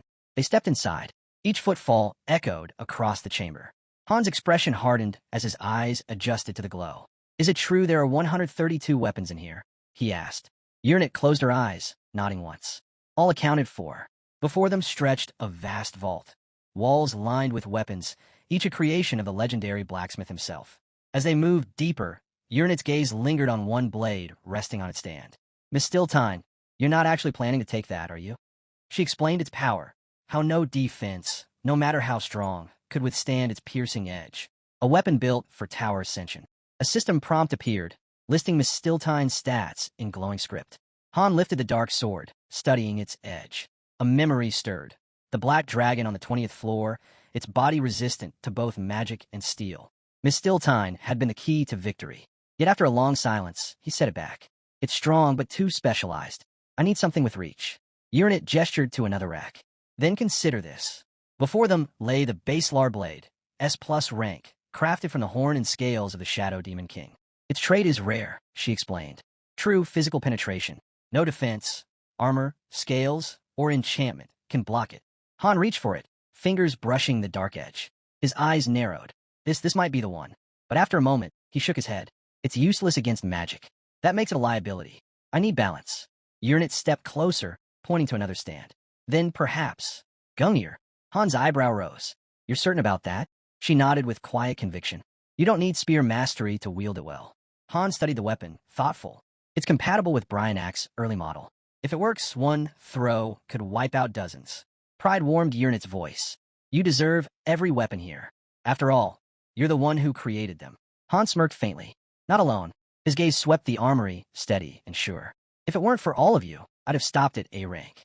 S rank and higher? That's because of your work. He looked around the vault once more. Besides, most of these are already in use. I can't just strip them away. And the weapon I truly want. I doubt it's here. Urnit's expression softened. I see. These are mighty, yes, but none match what you're searching for. Then Han turned to her, decisive, without hesitation. She stood poised, eyes locked on his shoulder square, waiting for his command. I'll forge a new one, Han declared. Without hesitation, Urnit raised her hands. A portal bloomed open, molten light flickering within its swirl. She bowed with reverence. Together, they stepped through. At the Summit Forge, Niflheimer's highest-tier facility, the system prompt confirmed their arrival. Prime blast furnace activated. Han peered into the roaring core. His voice was calm, steady. Begin all preparations. Urnit moved behind him, hands resting lightly on his shoulders. She gave a single nod. Han lifted his hand. The verification skill roared to life. From the ring on his finger, black lightning erupted, tearing across the forge like storm. Power surged, rattling the chamber walls. Urnit's voice echoed in his mind. The rite of the master of Niflheimer has begun. System prompts flared into brilliant pink notifications. Permission granted. You may now craft a custom weapon. Urnit reached out to him mentally. What kind of weapon will it be, master? Han kept his gaze on the furnace. A weapon that grows. The system blared a warning. The casting method was unstable. Failure would bring severe penalties. Han didn't flinch. Proceed. A list of materials unfurled. He confirmed his choices, and the storage portal tore open, releasing the resources into the molten blaze below. The magma surged violently, sparks scattering like falling stars. All ingredients in. Furnace stabilized. Urnit confirmed. Summoning workers now. A portal opened at her side. From it, a plump, gray-haired blacksmith stepped out, blinking in confusion. Why'd you drag me here? The master isn't. His words froze.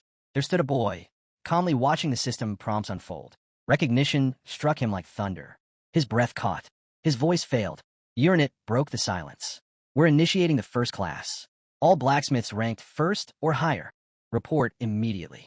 The old man bowed, trembling but firm. Understood. Above the furnace, Urnit turned to the gathered crew. Give it everything you've got. Right then, the system chimed again. Confirmation. Peak tier forge conditions met. With this setup, the potential to create a weapon beyond imagination was real. Urnit's voice cut through the heat. The first phase was starting. On her signal, ultra-rare materials streamed into the roaring blaze. The old blacksmith spun for instructions. Urnit didn't pause. Magic circles erupted around her, glowing with raw power as she triggered the creation sequence. She declared the enchantment type, a self-adapting system. The weapon would scan its master's combat style in real time and evolve to match it. The blast furnace and processor roared to life. From the control station, the old blacksmith relayed updates. The crew was in place, working at full tilt. But a snag appeared. The fusion of all 13 minerals wasn't syncing properly. Still, the team pressed on. Uranet's tone was steady. Stand by for the next phase.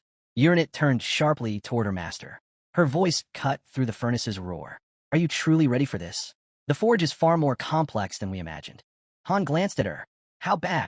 Her answer was flat. Harder than breaching the gate to hell. Han smirked, rolling up his sleeves. Then it's like crafting 5 divine tier weapons at once. Still shifting the unstable magic circles around her, Uranet replied, no, it might be even tougher. Han faced the blazing furnace. Ready to cast the bells? She nodded without hesitation. He stood at the first station. This wasn't automated work. This was the real process. 8 layers of difficulty, each one a monster. Standard for a top-tier artifact. He tapped the interface. The system's reply was blunt. To pass through the gates of hell, you must first make a sacrifice. The furnace roared alive. A new prompt appeared. Choose the offering. Choose right, and a hidden difficulty will unlock. Han didn't blink. Stormbringer. Vigalta. Azoth. Uranet froze. You're sacrificing those? He confirmed without hesitation. Uranet stepped forward and cast the legendary blades into the molten core. The system flared. Sacrifice accepted. Gates of hell, open. The forge's difficulty spiked instantly to highest divine rank. Han's expression darkened as the updates poured in. Penalty triggered. Weapon's final power will be reduced by 33%. Success rate, 0. Then came a final prompt. Do you still wish to continue? Han grinned at his subordinate. The system keeps telling me to quit, but I've already thrown everything into this. No turning back now. Heat rose from his hands as he cracked his knuckles. The riddle, does it mean anything? Uranet's voice was firm. It means everything. Something clicked in Han's mind. His expression sharpened. He pulled up the system window and locked in his choice. Puzzle initializing. A lineup of supreme deity-level trials flickered across the interface. The system asked, are you ready? Han folded his arms, choosing the first challenge, a cube. Then he looked at Uranet. You ready? Her eyes sharpened. She raised her hand in a steady nod. Words weren't needed. They were locked in. The air rippled. Out of nothing, a cube spun into existence, twisting and shifting on all sides. The system chimed. Puzzle initiated. 27 by 27 cube. Nightmare mode. Penalties enabled. Han didn't flinch. His gaze locked on the artifact, fingers flying over the console. He broke the cube down, spinning, rotating, reassembling piece by piece. Then came the warning. Penalty activated. Blindness. Darkness slammed down. Still, Han didn't pause. His hands moved with precision, as if guided by instinct. 3 left, 2 right, 5 up for down, 2 left, 1 right, 2 up, 8 down. Minutes bled away. Click. The cube locked into place. System prompt. Puzzle complete. Time, 14 minutes. Accuracy, 100%. A blinding surge of energy burst out from the cube, blasting straight into the furnace. The system responded instantly. The eternal flames of hell have ignited the first blast furnace. Uranet pressed forward, weaving a vast network of magic circles and locking them together. Interference points aligned perfectly. With a sharp command, she declared the processing plant ready. Han didn't waste a second. The next challenge appeared. A rhythm game, cranked to hell difficulty, penalties stacked high. A glowing synth board materialized before him. Objective: land a 128-note combo. He jumped in without hesitation. Fingers flew, the melody thundered, accuracy flawless. Perfect score. Trial cleared. The system rolled on mercilessly. Next game, Tetris. Same brutal settings. Same blindness. Darkness fell. Han didn't flinch. Block after block, he stacked them with precision. Lines cleared clean, combo after combo. 15 in a row. System prompt. Hell mana detected. First furnace fully charged. Then came pinball. Triple speed. Han guided the ball like it was an extension of himself. Every target struck, no misses. No pause. The system dropped the next challenge, solitaire. Cards flew across the board under his hands, disappearing in rapid succession. Another clean clear. Then, spot the difference. From the sidelines, the old blacksmith stared wide-eyed. It was really him. Han had returned. Uranet lifted her grimoire, casting a binding spell to finalize the fusion process. Without delay, she threw fresh materials into the raging fire. Meanwhile, Han tore through the puzzle, marking every difference with flawless precision. Trial complete. 7th test, mosaic. Solved in an instant. 8th maze. Clear without pause. 9th, hidden objects. Tap them all, 0 mistakes. 10th, minesweeper. Every bomb marked. Perfect run. 11th, classic puzzle. Shattered it. 12th, password riddle. This one slowed him down. A single wrong key could reset everything. He steadied his breath, broke the logic apart, and entered the code. Success. Then came Trial 13. blocks, and shifting shapes, twisting into a nightmare puzzle. Han's hands raced across the keyboard as he muttered under his breath about the insanity of it all. Still, he locked in, tuned out the chaos, and pieced it together. Bit by bit, the solution clicked. Stretching his fingers, he smirked. For someone who's already broken past human limits, this barely counts as a warm-up. System confirmed. Stage cleared. At the forge, molten metal roared as flames surged higher. Blacksmiths rushed in to check the results, confirming everything was stable. Uranus stood frozen, stunned beyond words. Han had crushed 13 nightmare-level trials in just 5 minutes, and walked away with power that defied belief. He cracked his knuckles. Just getting started. The system wasted no time. Trial 14 initiated. A colossal 35 by 35 cube materialized, spinning wildly. Hell mode. Double penalties. Its countless parts shifted non-stop, a divine tier challenge. Han narrowed his eyes. No hesitation. Hands blurred, left, right, up, down. The logic held, but the margin for error? None. Click. The cube locked into place.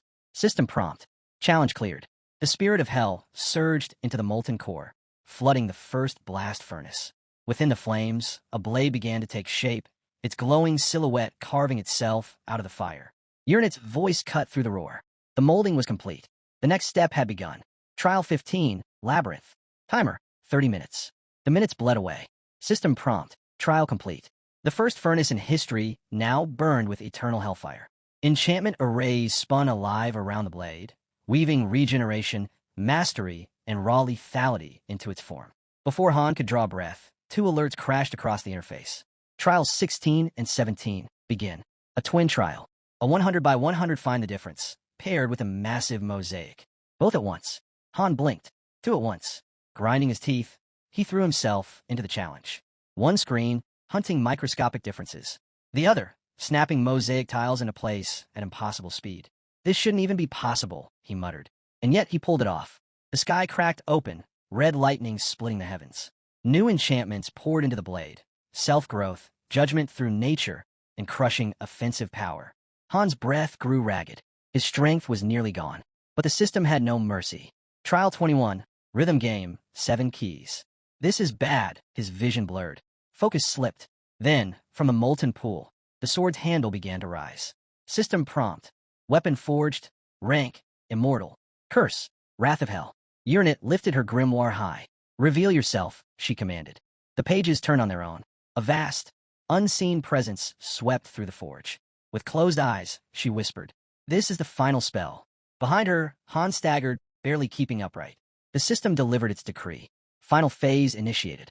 Every single riddle, puzzle, and trial merged into one colossal challenge. Time limit, 5 hours. System windows burst open across the interface in a storm of light. Han didn't hesitate. He plunged in, hands flying over multiple keyboards, tackling one problem after another without pause. As answers fell, a glowing blue magic circle flared beneath the sword. He pressed on. Keys clacked. Equations streamed through his mind. A green circle ignited, then orange. His body screamed in agony, every muscle burning, but he refused to stop. A purple circle flared, swelling with raw power, summoning everything left within him. Han lifted one trembling finger and struck the final key. A flash of blinding light ripped through the forge. System prompt. 3-star Bifrost successfully forged.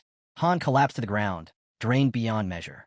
Behind him, Uranus shut her grimoire with shaking hands. Her breathing came in broken gasps. Flat on the ground, Han turned his head toward her. Did I mess it up? She shook her head slowly, a faint smile tugging at her lips. No. Look, before him floated a black blade. The Bifrost. Its rank unknown, born from the eternal flames of hell. A weapon with no limits. A blade that could grow without end. 3 system notes followed. Han's eyes narrowed. Why is this linked to the proof of the fallen heavens? Uranus lowered her gaze, voice barely audible. She admitted the truth. She'd been afraid he might leave. That was why she slipped in one last enchantment without telling him. Han froze, stunned. Her words spilled out. The blade now carried the power to cross dimensions and summon weapons directly from Niflheimer. Slowly, he rose and gripped the sheathed sword in his hands. He'd never seen anything like it. Never even heard of enchantments with this kind of reach. Eyes fixed on the weapon, he muttered, "This blade, it's on a whole other level." From behind him, Uranus's dry voice cut in. "You're good at everything, except planning ahead." Han smirked, dismissing her with a grin. "You kidding? I can see the future." His cloak rested on the ground as Uranus stepped closer. "Can I follow you out of Niflheim? she asked quietly.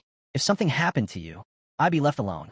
Han inspected another sword, testing its fit for the sheath. But Uranit's warning followed. Summoning a weapon from Niflheimer would only work 3 times. His gaze sharpened. 3 pulls from my world's arsenal. Got it. What other restrictions? Her expression softened. She said nothing. Her silence was answer enough. Han gave a small nod. So my strength is capped for the mission, huh? She explained further. The distance was too far. Unless granted more access, the blade could only be summoned once.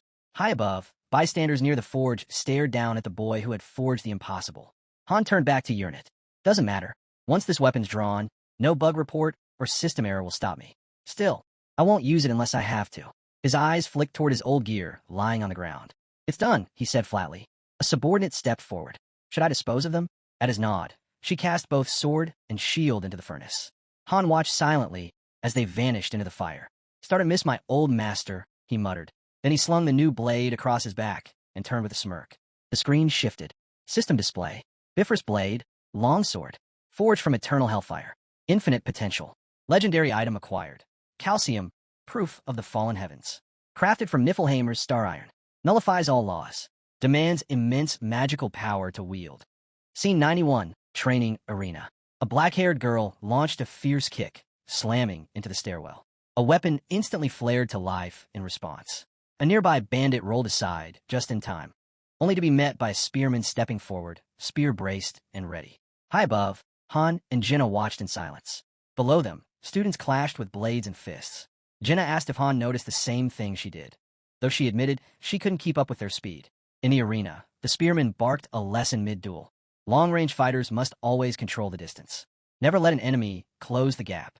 Veselin hurled her sword into the air and shouted her own advice. Strike weak points like the neck and stay unpredictable. Movement was survival.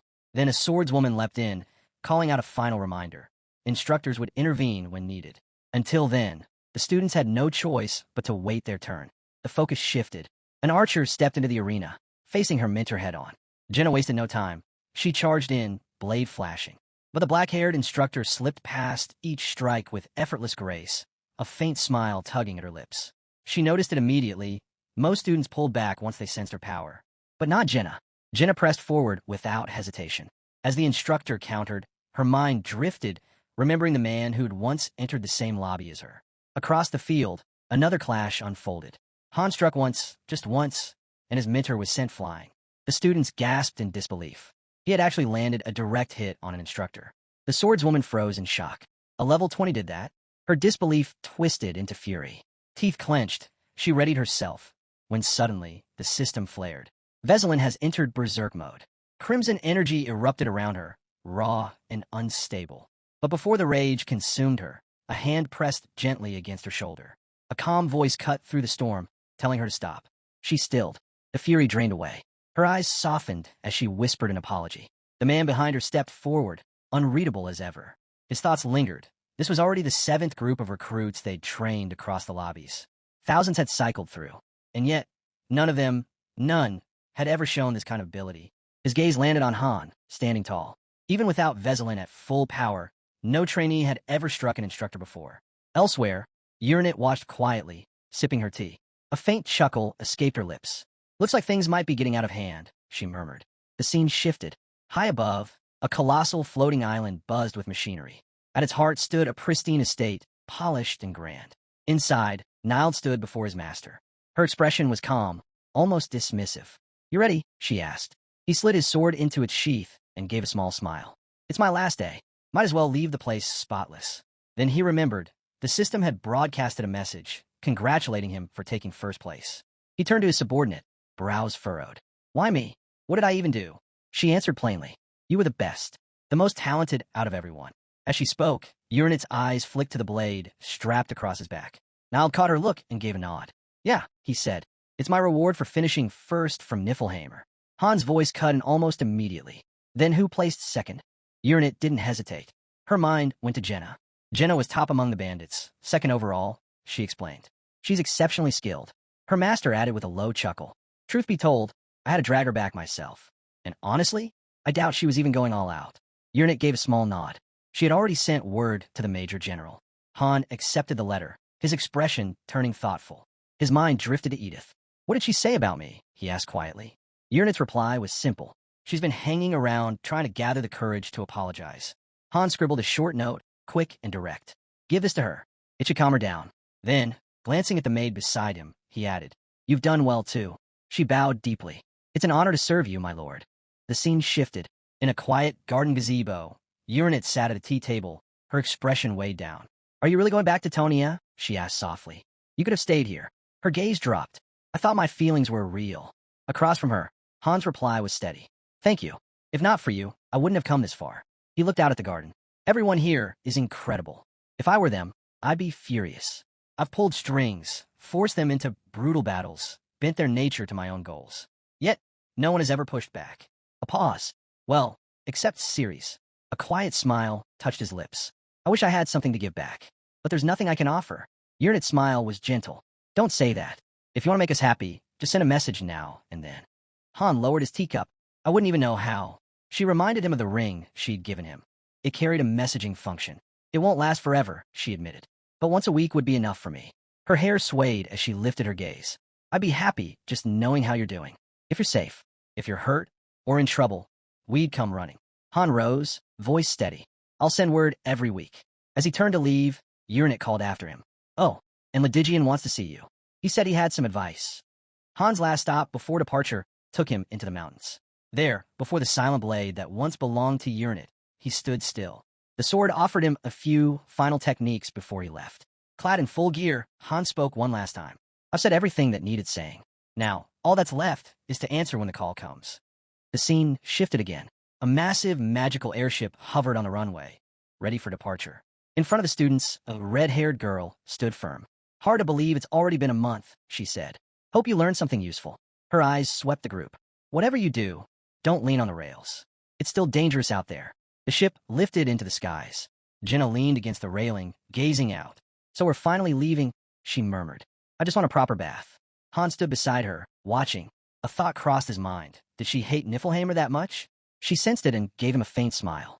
It's not that this place was bad. The instructors were incredible. The architecture's amazing. Her eyes turned forward. But it's not home. I just wonder what's changed since we've been gone. I bet we'll see a lot of new faces. The instructor's voice rang out, calling for everyone to prepare. The interdimensional jump was about to begin. The airship drew closer to a massive yellow portal, and with a surge of power, it pierced through, emerging into an entirely new world. What greeted them was nothing like they expected. Students crowded the rails, eyes wide. The skies loomed dark, and the ground below was split open, flames bursting violently from scorched, broken earth. Han stood silently, a faint smile tugging at his lips. The flames of Levitan, he murmured, still burning strong. His gaze drifted down to Ceres, blazing in her elemental form far below. But this wasn't their time. Not yet. If they were to meet again, it would be when he was stronger, far stronger.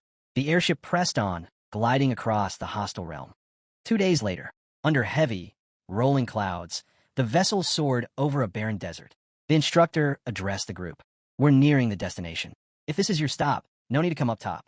A system message flashed before them. Now entering dimension 1935, Tonia. Ahead, a massive structure loomed on the horizon. On deck, a girl approached 2 students preparing to depart. You 2 were the top trainees, she said. First and second place. She smiled faintly. Honestly, maybe it would have been better if you stayed in Niflheimer. But Jenna shook her head. Our comrades are waiting. System update. Dispatch complete. Han and Jenna, status active. Check character tab for full updates. The instructor lifted a hand in farewell as they disembarked. Take care of yourselves. Their feet touched down. The world around them was silent. Jenna glanced around.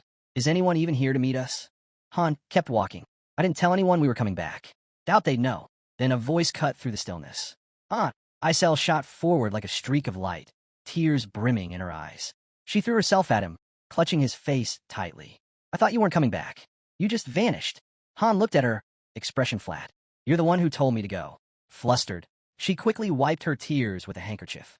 Anyway, Niflheimer must have been amazing, right? But they begged you to stay. He scratched the back of his neck. They kind of did. Her eyes widened. You turned them down? Was it because of me? Han blinked, caught off guard. Because of... Isel dodged the question, her tone shifting. You must be exhausted. You should rest. She looked around, voice lighter now. The city's changed. This isn't the old Tonia anymore. Han raised a brow. Change how? With a grin of pride, she answered. A lot. You'll be shocked. Cut to the city. Han stared up, eyes widening. A third floor had been added. Isel hovered beside him, arms crossed. Yup, you're seeing it right. A low breath escaped him. I was worried enemies might breach the place. But this works. She floated higher, ready to break it all down. First floor's full of slackers. Isel explained with a shrug. Not worth mentioning. The second floor is for support units and trainees still trying to figure things out. Han cut in. So the third floor is combat. She nodded. Exactly. Better food, better beds, and plenty of ways to relax. Han stayed quiet, processing. His thoughts drifted to the letter he'd sent Edith. 2 clear suggestions. Lean harder on extended summons to cover for the lack of top-tier heroes, and focus on personal growth instead of relying too much on him. Mid-flight, he turned to Isel. How many are stationed on the third floor right now? 15, she replied instantly. He gave a small nod. Nearly double. At this pace, both the second and third squads would fill soon. After a moment, he made up his mind. Tomorrow and the next day, we train together. Full synergy. A pause. After that, we head for the 21st floor. Isel flew beside him in silence. Then, cautiously, she spoke. Don't take this the wrong way, but things have changed. Han's eyes narrowed. Go on. She looked down. While you were gone, Tonya moved forward. His gaze slid toward the teleportation portal. He pieced it together. They kept climbing. She gave a single nod. Han's voice stayed calm. You look nervous. Why? As long as no one's dropping dead, I don't care. Isel rushed to clarify. No one's died. Hands in his pockets, Han kept walking. What floor are we on now? Her answer came slowly. The 25th. Han stopped mid-step. We're already on the 25th? She nodded again. Not the 24th. The 25th.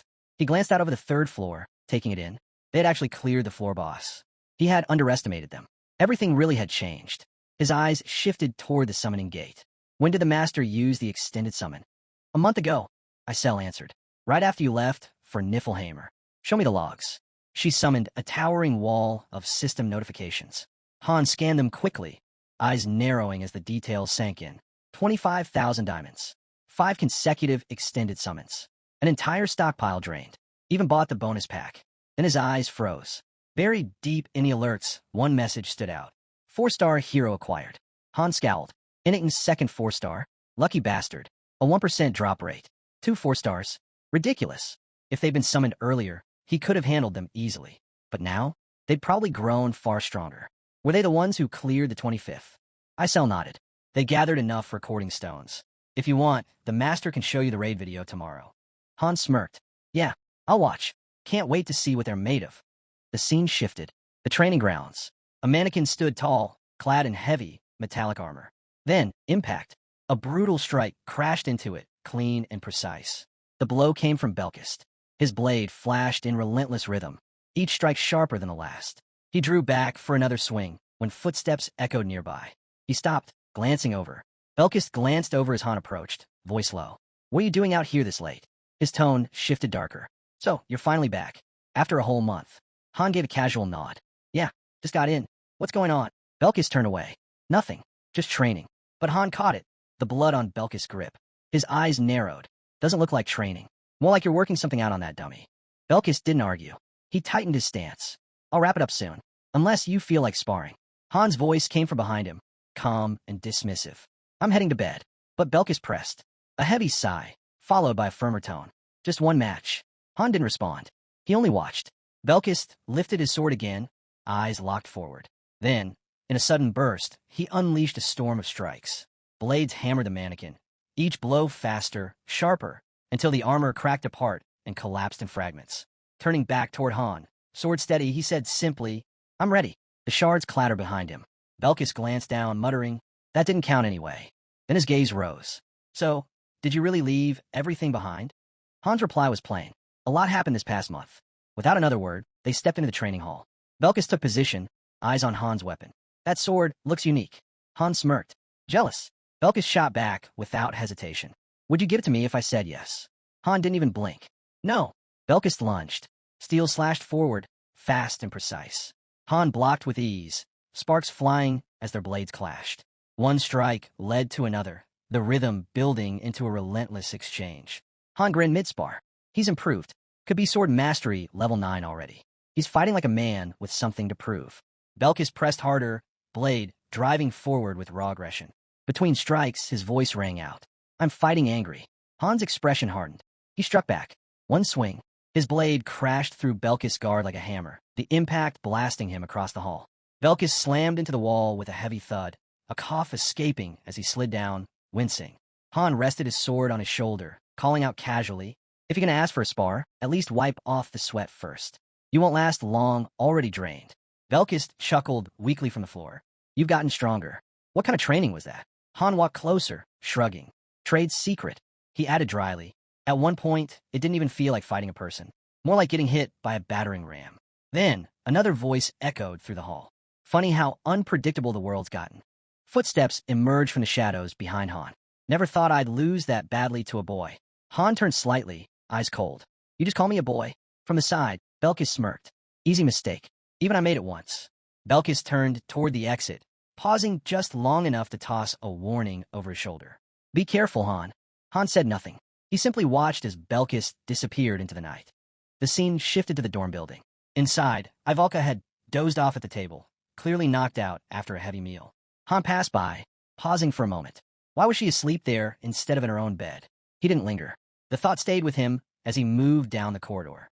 The new dorm layout came to mind. 3 hallways, 5 rooms each. Looked like the master had reorganized them into proper teams. Entering his room, Han collapsed onto the bed without hesitation.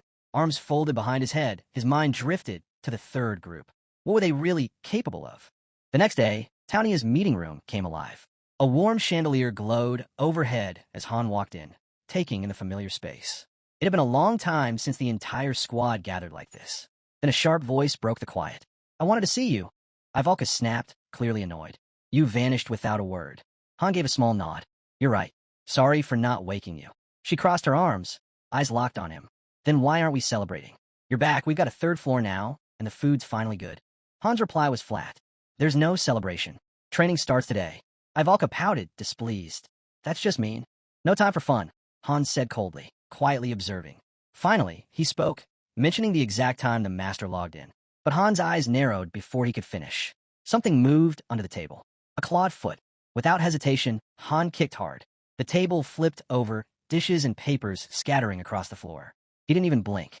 "A rat snuck in," he said calmly. "Not a very good one, either."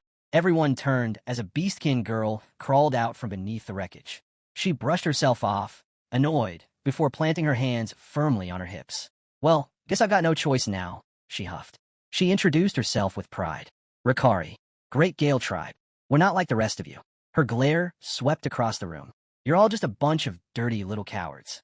With smug confidence, she strutted into the center. The others stayed silent, watching. Rikari laughed. "What? You're that scared? You're just people." In a blink, Han had her by the scruff, lifting her off the ground like a kitten. Rikari kicked and squirmed, shouting, "Let me go, you dirty little man." Han didn't even flinch. "What kind of monkey are you supposed to be?" From across the room, Narissa spoke up, her tone calm as always. "She's part of the 3rd group. Got summoned about a month ago." Still thrashing, Rikari spat back. "Coward. Figures you'd act like this. You're human." Han raised a brow. "You're the one who snuck in." "Shut up." Rikari snapped. Then suddenly, her voice rang out in a piercing scream. "Help! Someone! The guy who got beat yesterday." Belkis froze. The words hit like a blade. His body stiffened, teeth clenched, hand instinctively moving toward his weapon. Jenna reached out quickly, trying to stop him. "Belkis, she's just a kid. Don't let her get to you." But Belkis's eyes burned with fury. "You expect me to let this scarecrow talk like that and walk away?" At his threat, Rikari's face flushed crimson. Rage twisted across her features. And then she snapped. The wolf girl lunged at Han, claws flashing in a savage swipe. The strike tore through the air with raw power, carving deep gouges into the floor where he had stood a second earlier. Han had moved barely. Staring down at the shredded boards, Han's gaze sharpened. What was that supposed to be? From the side, someone explained quickly, "She's with the 3rd group. They're all werewolves. From the Far East. Rare race." Han didn't look impressed. His eyes stayed locked on Rikari. Irritation thick in the air as tension weighed heavy in the room. Rikari tensed again, clearly signaling backup, ready to strike fast, end it before it spiraled out of control. But she never got the chance. A clean blow struck the back of her neck. "Belkis." She collapsed instantly, hitting the ground unconscious. He stood over her, blade lowered. "She talks too much." The others barely reacted. Cold eyes glanced her way, one muttering that she clearly didn't share their mentality, especially not toward humans. Jenna stepped in beside Belkis, smirking as she poked at the wolf girl. So, what are you going to do with such a cute little enemy? Han exhaled, tired. I haven't decided. Either way, she's trouble. The scene shifted. In the dormitory hall, Han carried Rikari over his shoulder, heading straight for the forest exit. She hadn't stirred once since the hit. The artificial forest stretched wide before him, shadows deep between towering trees. He glanced around, muttering, "Wonder how much it costs to build something like this just for us." Eventually, a small cluster of houses came into view. Quiet. Empty. Then, a voice cut through the silence. "Who are you?" Han turned. Perched high in the branches, several girls watched him, half hidden among the leaves. He set Rikari gently on the ground. "She came to spy on us. Got caught. Lost control. I handled it." The girls exchanged wary looks. One whispered to the other before a red-haired girl dropped down from the trees. Her eyes were sharp as she stepped closer. "Are you really Han?" Han raised a brow. "Yeah. And how do you even know that?" She didn't answer. Instead, she grabbed Rikari by the arm and said flatly, "I'm taking her." With that, the two disappeared back into the trees, leaving Han standing alone. Still processing the encounter, he wandered deeper into the forest, until something unusual caught his eye. Logs hung high in the branches. Unnatural, not part of the forest design. To the side, a neat row of training dummies stood in formation. Then, laughter echoed through the clearing. A voice rang out bold and clear. "So you finally showed up." From the canopy, a figure dropped down, landing with a confident grin. "Kishasha." She introduced herself. "I've heard plenty about you." Han blinked. "What? Strongest male in the lobby, right?" She pressed, golden energy flaring around her. "I've seen your fights. Magic or not, I've been waiting for this." Before he could reply, she lunged. No hesitation, no warning. Claws tore through the air, fast and sharp. Han blocked just in time, his sword ringing under the impact. The strength behind her strike surprised him. Then came the kick. He barely dodged, ground exploding beneath her heel, leaving a crater where he'd just stood. Han stared at her, grinning. "You're seriously picking a fight with me?" Kishasha didn't flinch. "I've been waiting for this moment. For me, this is everything." The clash ignited. She lunged again, claws slicing like blades. Han met her head-on, sword raised. The collision shattered the earth beneath their feet. Each strike pushed harder, faster. Han's mind caught up with the truth. Kishasha from the third group. Up close, no doubt about it. The rumors were real. They had cleared the 25th floor. She came at him again, claws ripping through the air. Then her status flashed across the screen. 4 stars. A system ping cut in. A seal slot flickered into view. Bloodline of the Werewolf King. A warrior born for war. As the forest blurred into the background, Han struck. Kishasha blocked, but the force launched her across the clearing. Didn't matter. She was already moving, sliding, smiling, diving back into the fight like she lived for it. Han looked down, blood. A fresh wound. She was faster, stronger, outpacing him on every stat. Still mid-fight, Kishasha raised a hand. "You're different," she admitted. "Didn't expect you to keep up like this." Her stats flickered again. On top of everything else, she carried a seal skill. A 4-star standout flirting with 5-star territory. Han's jaw tightened. Without his mastery of body and blade as one, he'd already be finished. Then, Isel appeared, voice cutting through the clash, calm and unimpressed. "What exactly are you two doing?" Han didn't miss a beat. "Relax. We're not out for blood. Just saying hi in our own way." Kishasha chuckled. "Yeah, just a little back and forth. Our kind of conversation." She launched herself up again, claws flashing. "You're human, but I like you." Han smirked. "Good to know." His grip tightened on the sword. No distractions. This wasn't about words. It was about strength. He wasn't like Ledigian, some prodigy who could master every path. He had one, and he was going to take it as far as it could go. He struck again. Unity of body and blade, earned only through action. Kishasha slipped out of range, smooth as shadow. "Nice move," she teased before slamming into him with a brutal kick. Pain tore through Han's body, and he realized she was still holding back. He muttered under his breath. He didn't have time for a drawn-out fight. It was time to end this. Then, berserker mode. Kishasha's eyes lit with excitement. "What's this now?" Han's reply was low, cryptic. "What a pity." But before he could finish, her expression shifted, shock flashing across her face. Han's eyes hardened. Boom! A shock wave detonated outward, searing heat rippling through the clearing. Trees blackened, leaves burned to ash, and within the blaze, her true form emerged. A skill had triggered, imprinting B+. She wasn't just strong. She was the heir of the Werewolf King. And now it was clear why they were called werewolves. From the inferno, a beast charged straight at him. Elsewhere, the ground shook as another devastating wave rippled through the training grounds. Belkist planted himself in front of a dummy, standing firm like a shield. Nearby, Narissa arched a brow. You're here early. Weren't you still supposed to be in training? Belkis didn't look back. That's none of your business. Narissa smirked, eyes closing. Hit a nerve? Guess being called weak really got to you. His jaw tightened. I don't care what they say. A sudden flash of system light caught both their attention. Narissa's gaze dropped. One day after summoning, and they've already cleared the 4th floor, and came back alive. Belkis looked up sharply. So, the 3rd group's heading for the 2nd floor already? She shrugged. Most people get stuck on the 1st floor for a while. That's just how it goes. Then Edith's voice cut in. Tom can't train werewolves. No point keeping them on lower levels. He strode past, tone steady. If that's what the master wants, then that's it. Even when told they weren't ready, he dismissed it. They'll catch up soon enough. Doesn't matter. His gaze shifted away, voice low. They're still weak. Real training hasn't even started. Then, suddenly, names echoed across the floor. Everyone was being called to the central square. Heads turned. Conversations died. The werewolves walked in, calm, collected, utterly certain of themselves. Whispers spread through the crowd. They came back from 25th floor? No one expected them to land in the 21st. It was shocking enough. But the 25th? That was an entirely different level. No wonder there were gaps left in the 1st and 2nd squads. Could they really be that strong? The atmosphere shifted. Someone glanced at Edith. Didn't see that one coming, huh? She let out a breath. Yeah, even I didn't. What am I supposed to say to Han when he gets back? Another figure, arms folded, muttered under his breath. So that's the price for reaching the 2nd floor. Nearby, a fairy chuckled. All right, let's move. Storage rooms waiting. The scene shifted again. Light poured into the massive lobby, stretching all the way toward the 3rd level. Belkis scanned the space. They built an entire forest just for the 3rd group, he muttered. Must be nice. Narissa scoffed. You complain too much. Maybe take it up with Isel. Though good luck with that. A sly grin tugged at her lips. Anyway, I only came to see what everyone finds so special about this place. Doesn't seem all that impressive. Her gaze flicked toward Belkis.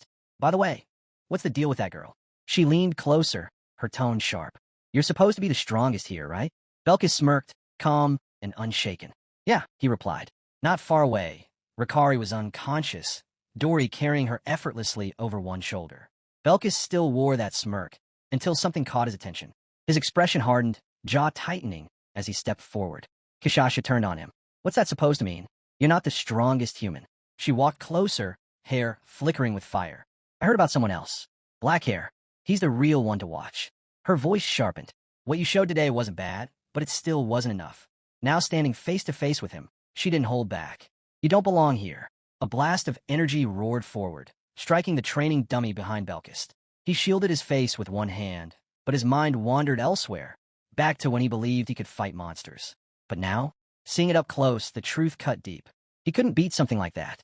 His grip tightened around his weapon, frustration burning beneath the surface. Like this, he stood no chance. He wasn't ready. Not yet. Scowling, he turned away, swallowing his rage.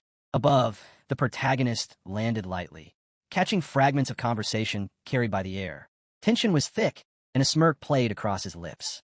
Rumor had it, if the one who killed the true beast ever spoke, the monster would rise again to fight. Belkis' teeth clenched. One day, he muttered, I'll be strong enough to beat them all. Han drew his blade, steady and sharp. So tell me, what exactly is this beast? The creature's eyes gleamed as it lifted its weapon, sneering. Looks like someone's in need of a lesson. The squad moved forward as one. The forest shook with every step, and laughter rippled through the trees. Hidden in the brush, a girl crouched low, her chuckle sharp. Been a while since something's felt this exciting. Guess it was worth coming out. The protagonist stood silent, eyes closed, listening carefully. Someone asked if he was all right. It's nothing, he replied. Injuries were nothing new. He'd lived through them countless times before. Of course. You're a veteran, came the answer. But as he turned away, a thought lingered in his mind. 10 seconds. That's all it would have taken for everything to fall apart. His body in pieces. Kishasha lying dead.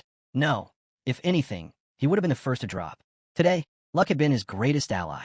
Across the clearing, the girl extended her hand. She was no ordinary fighter. Her instincts were razor sharp, her movements lethal, and she had the ability to transform. Kishasha wasn't someone to underestimate. With her palm covering part of her face, she muttered, sending Rikari after him. Terrible choice. That girl can't stand people. Hard to blame her, though. Lost her parents to them. Han's voice cut through the quiet. Looks like she's been clashing with Belkis. Leaning against a tree, the girl shrugged. Just curious. He seemed strong. Kishasha stepped forward. We're not people lovers, sure, but that doesn't mean we're out for blood. If I came off rough, that's on me. Truth is, I'd rather fight than hold a grudge. From behind a tree, another voice snapped. How would you bring him here? He's a traitor. The protagonist exhaled. Too many voices. Too much noise. Kishasha lowered herself onto the grass, shifting the mood. I like meat. This forest has plenty of game. Just grab some fresh. She motioned toward the cuts of raw meat laid before them. The protagonist glanced at it. She offered. He declined. Not hungry. Han grinned. Hope you're ready for the next round. Climbing the tower will be a lot easier with you on board. The girl met his gaze. Do we really need to talk about that? We came here on a contract. Her eyes scanned the group, and I was planning to offer you the same. The hero's expression hardened. And what contract is that? Kishasha licked her fingers before answering. The end of the world. Our homeland was swallowed by darkness. Then a voice spoke. Said it could save us. She dropped to one knee. I agreed. Another girl raised her hand. But the rest of us, we don't remember anything like that. The pieces didn't fit. Resting a hand on her knee, Kishasha continued. We're still running missions, though. Most of the people here are clueless. At least there's one real fighter among them. She lifted her hand high. I'll tell the others, keep out of our land. Trespassers aren't forgiven. Then, pointing at him with a smirk, she added, but you're welcome anytime. The following day, they stepped into the dark forest to begin training. Meanwhile, back in the lobby, sweeping changes had been announced. The biggest? Every faction now had its own training center. No more clashes, no more overlaps. The system had finally been streamlined. Enem logged in. Her old house flickered into view, and a small ping signaled one unread message. The training results rolled across the screen. 1 high-grade spirit stone, 2 exaltation stones, and a solid 300,000 gold. Around her, other players received their own sets of rewards. Isel leaned over, eyebrow raised. Another gift from the master? Han looked anything but impressed. Again, he turned to the fairy at his side. Tell her to stop sending me these. The fairy blinked. I thought you liked them. Han shrugged. I'd rather get food. She nodded quickly. Got it. 1 second. A system tip flashed. If the protagonist doesn't like the gift, try something else. Moments later, a glowing light shimmered, leaving behind a white horse statue. The system chimed again. Han is extremely disappointed with the white warhorse statue. Without a second thought, he hurled it to the ground. The statue shattered, pieces scattering across the floor. Even with over 100 players filling the lobby, Han's presence still held command. Turning slightly, he spoke. Pull up the mission logs from the 25th floor. Use the replay stone. Isel gave a short nod. Standing in the hall center, the prompt appeared. Activate replay stone on Han? Confirmed. He closed his eyes. When they opened, the scenery had changed. Now, he stood on the edge of a cliff, looking out over a vast desert. The mission details weren't clear yet, but it was obvious Kishasha's squad had already swept through. In the distance, a city began to form on the horizon. Maybe the objective lay there. Then chaos. Shouts erupted in the streets below. A crowd surged forward, voices rising. Soldiers barked orders. Seal the exits. Not even an ant was to escape. Someone ordered a wanted poster drafted. I knew it, muttered a passerby. In a narrow alley, a girl was cornered, her back against the wall. Her voice shook. Please, I'm just looking for something. I don't want any trouble. One man unsheathed his blade. Looking for something? My son's dying because of your plague. The mob swelled with anger. She's the one who made the monsters go wild. It wasn't me, she cried. Shut your mouth. Someone shouted that she was a traitor. Off to the side, Friases crossed her arms. Han simply watched. This wasn't a helpless child anymore. Should we shoot? One man asked. The answer came cold and flat. Dead or alive, she's worth something. Do it. Crossbows lifted, bolts taking aim. And then, crack. The arrows splintered midair, never reaching her. Friases' lips curled into a wide, chilling smile. Filthy people, so many of you. She launched forward. I could wipe every last one of you out. Kishasha cut the air with her blade. Protect her. Protect him. The rest can tear each other apart. One man stumbled back, panic on his face. She's the Empire's top criminal. He tried to warn them. If you defend her. But his words cut off as a brutal strike dropped him instantly. Friases froze, startled by the sudden blow. A new notification flared across the screen. Floor 25 mission type, escape. Main objective, escape the restricted zone. Special objective, protect NPC Friases. Remaining players, 96. The full team roster appeared. Someone at the front suddenly shouted. Where did they come from? His voice cracked with panic. Listen, we're not here to fight. Just give us the witch. But before he could finish, an attack ripped through the air. The girl raised her hand, her voice flat. This is exactly why I hate dealing with people. She scoffed at the idea of wasting words on someone she was going to kill anyway. Kishasha looked down. Follow me. Friases blinked, startled. Wait, they're werewolves? She thought they'd long since vanished from this continent. The girl's eyes narrowed. She claimed she heard something strange. Blood was in the air. Someone needed to check it. Nishaz stepped forward without hesitation. I'll go. From the window, the girl explained the mission in blunt terms. The NPC had to escape. That was the objective. Survival. Then Friasis gasped, her voice soft with disbelief. They really are heroes? Like the ones who saved me before. Kishasha didn't even turn. What are you talking about? Nana rolled her eyes. Too loud, she muttered. Keep shouting, and I'll rip your arm off. The girl stepped closer, gaze sharp. Is there someone named Han with you? Black hair, black eyes. Sword and shield. Taller than me. Nana scoffed. What kind of nonsense is this? Some warrior. Friasis gave a faint smile. If you know Han, I want to know how he's doing. She pointed toward them. Did you come from the same place as him? Kishasha answered without pause. He was there. Not anymore. That hit the protagonist hard. The way she said it. Han hadn't just left. He'd gone somewhere else. A place called Nil something. Maybe even dead. The finality in her words made it sound already decided. Then, without warning, the girl jumped down, landing hard. Monsters are leaving the city, she shouted. They'll be here any moment. Kishasha's eyes narrowed. So that was why the nearby soldiers hadn't seemed worried despite all the chaos. She turned sharply. We're leaving. Now, come with us. Rikari gave a sidelong glance. Not bad for a human. Friasis looked away, uncertain. A roar split the air. Lizard-like monsters came crashing into the soldiers, sending the streets into panic. Rikari grinned. You gonna run faster or what? Friasis gasped for breath. This is as fast as I go. Kishasha frowned. We'll have to slow down. Then she shouted, Dory. From above, Dory vaulted over the rooftops, landing in front of them with a thud. I'm here, she said without looking up. What's the situation? Her tone hardened as she explained. 3 exits. West, east, north. The west was already lost. Civilians were flooding east. The north was clearer, but slow caravans with camels clogged the path. That meant the others, including Means, were already heading east. But the monsters would be on them any second. Dory's voice dropped low. It might already be too late. The monsters were closing in fast. Their only option left was north. The last head count put them at just 30 survivors. Kishasha turned suddenly. Wait, she said. I have something to say. The girl, still catching her breath, spoke between gasps. Can't we save them? Her voice steadied. 5 minutes. That's all it would take. Just 5 minutes. And those people could make it out alive. Kishasha didn't answer right away. Deep down, the girl knew she had no right to ask. They'd saved her, not the others. But those villagers, they were innocent.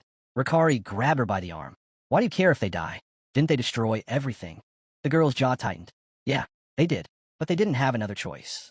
Kishasha stepped forward, pulling Rikari back. That's enough. Don't touch her. She only asked. You could have just said no. Then Kishasha turned, met the girl's eyes, and said without hesitation, I'm sorry. We can't. Friasis' voice came quiet, almost a whisper. Won't you reconsider? The air went still. The entire group held their breath. Kishasha's reply, cut sharp and final. No. The girl clenched her jaw, eyes locked on the ground. Slowly, Friasis lowered her hood. Kishasha's eyes widened. A system prompt appeared. Conflict created. Special NPC Friasis requests assistance. Friasis' hand curled into a fist. Branching side quest activated. Evacuate the civilians. The system noted. The master could assign heroes to respond. A new interface displayed each hero's stance toward the request. The girl shut her eyes. Open them, Kishasha said softly. The result was clear. Quest denied. Kishasha's voice stayed calm, but firm. I'm sorry. It's too dangerous. Her eyes burned. I won't risk my own kind just to save a group of humans. Even with the promise of rare XP, gold, and bonus rewards, Kishasha turned away. Friasis muttered bitterly, anger laced with helplessness. Still so powerless. And she wasn't wrong. With a group as rare as Kishasha's, even losing one member would be devastating. Replacements? Almost impossible. Friasis stepped forward, eyes sharp. They'll be here any second. Smoke rolled through the streets as monsters swarmed the city. Then the girl smiled, broad and unflinching, and charged straight into the chaos. Bodies fell around her as Friasis darted forward, teeth clenched. Meanwhile, the protagonist moved through the battle with calm precision.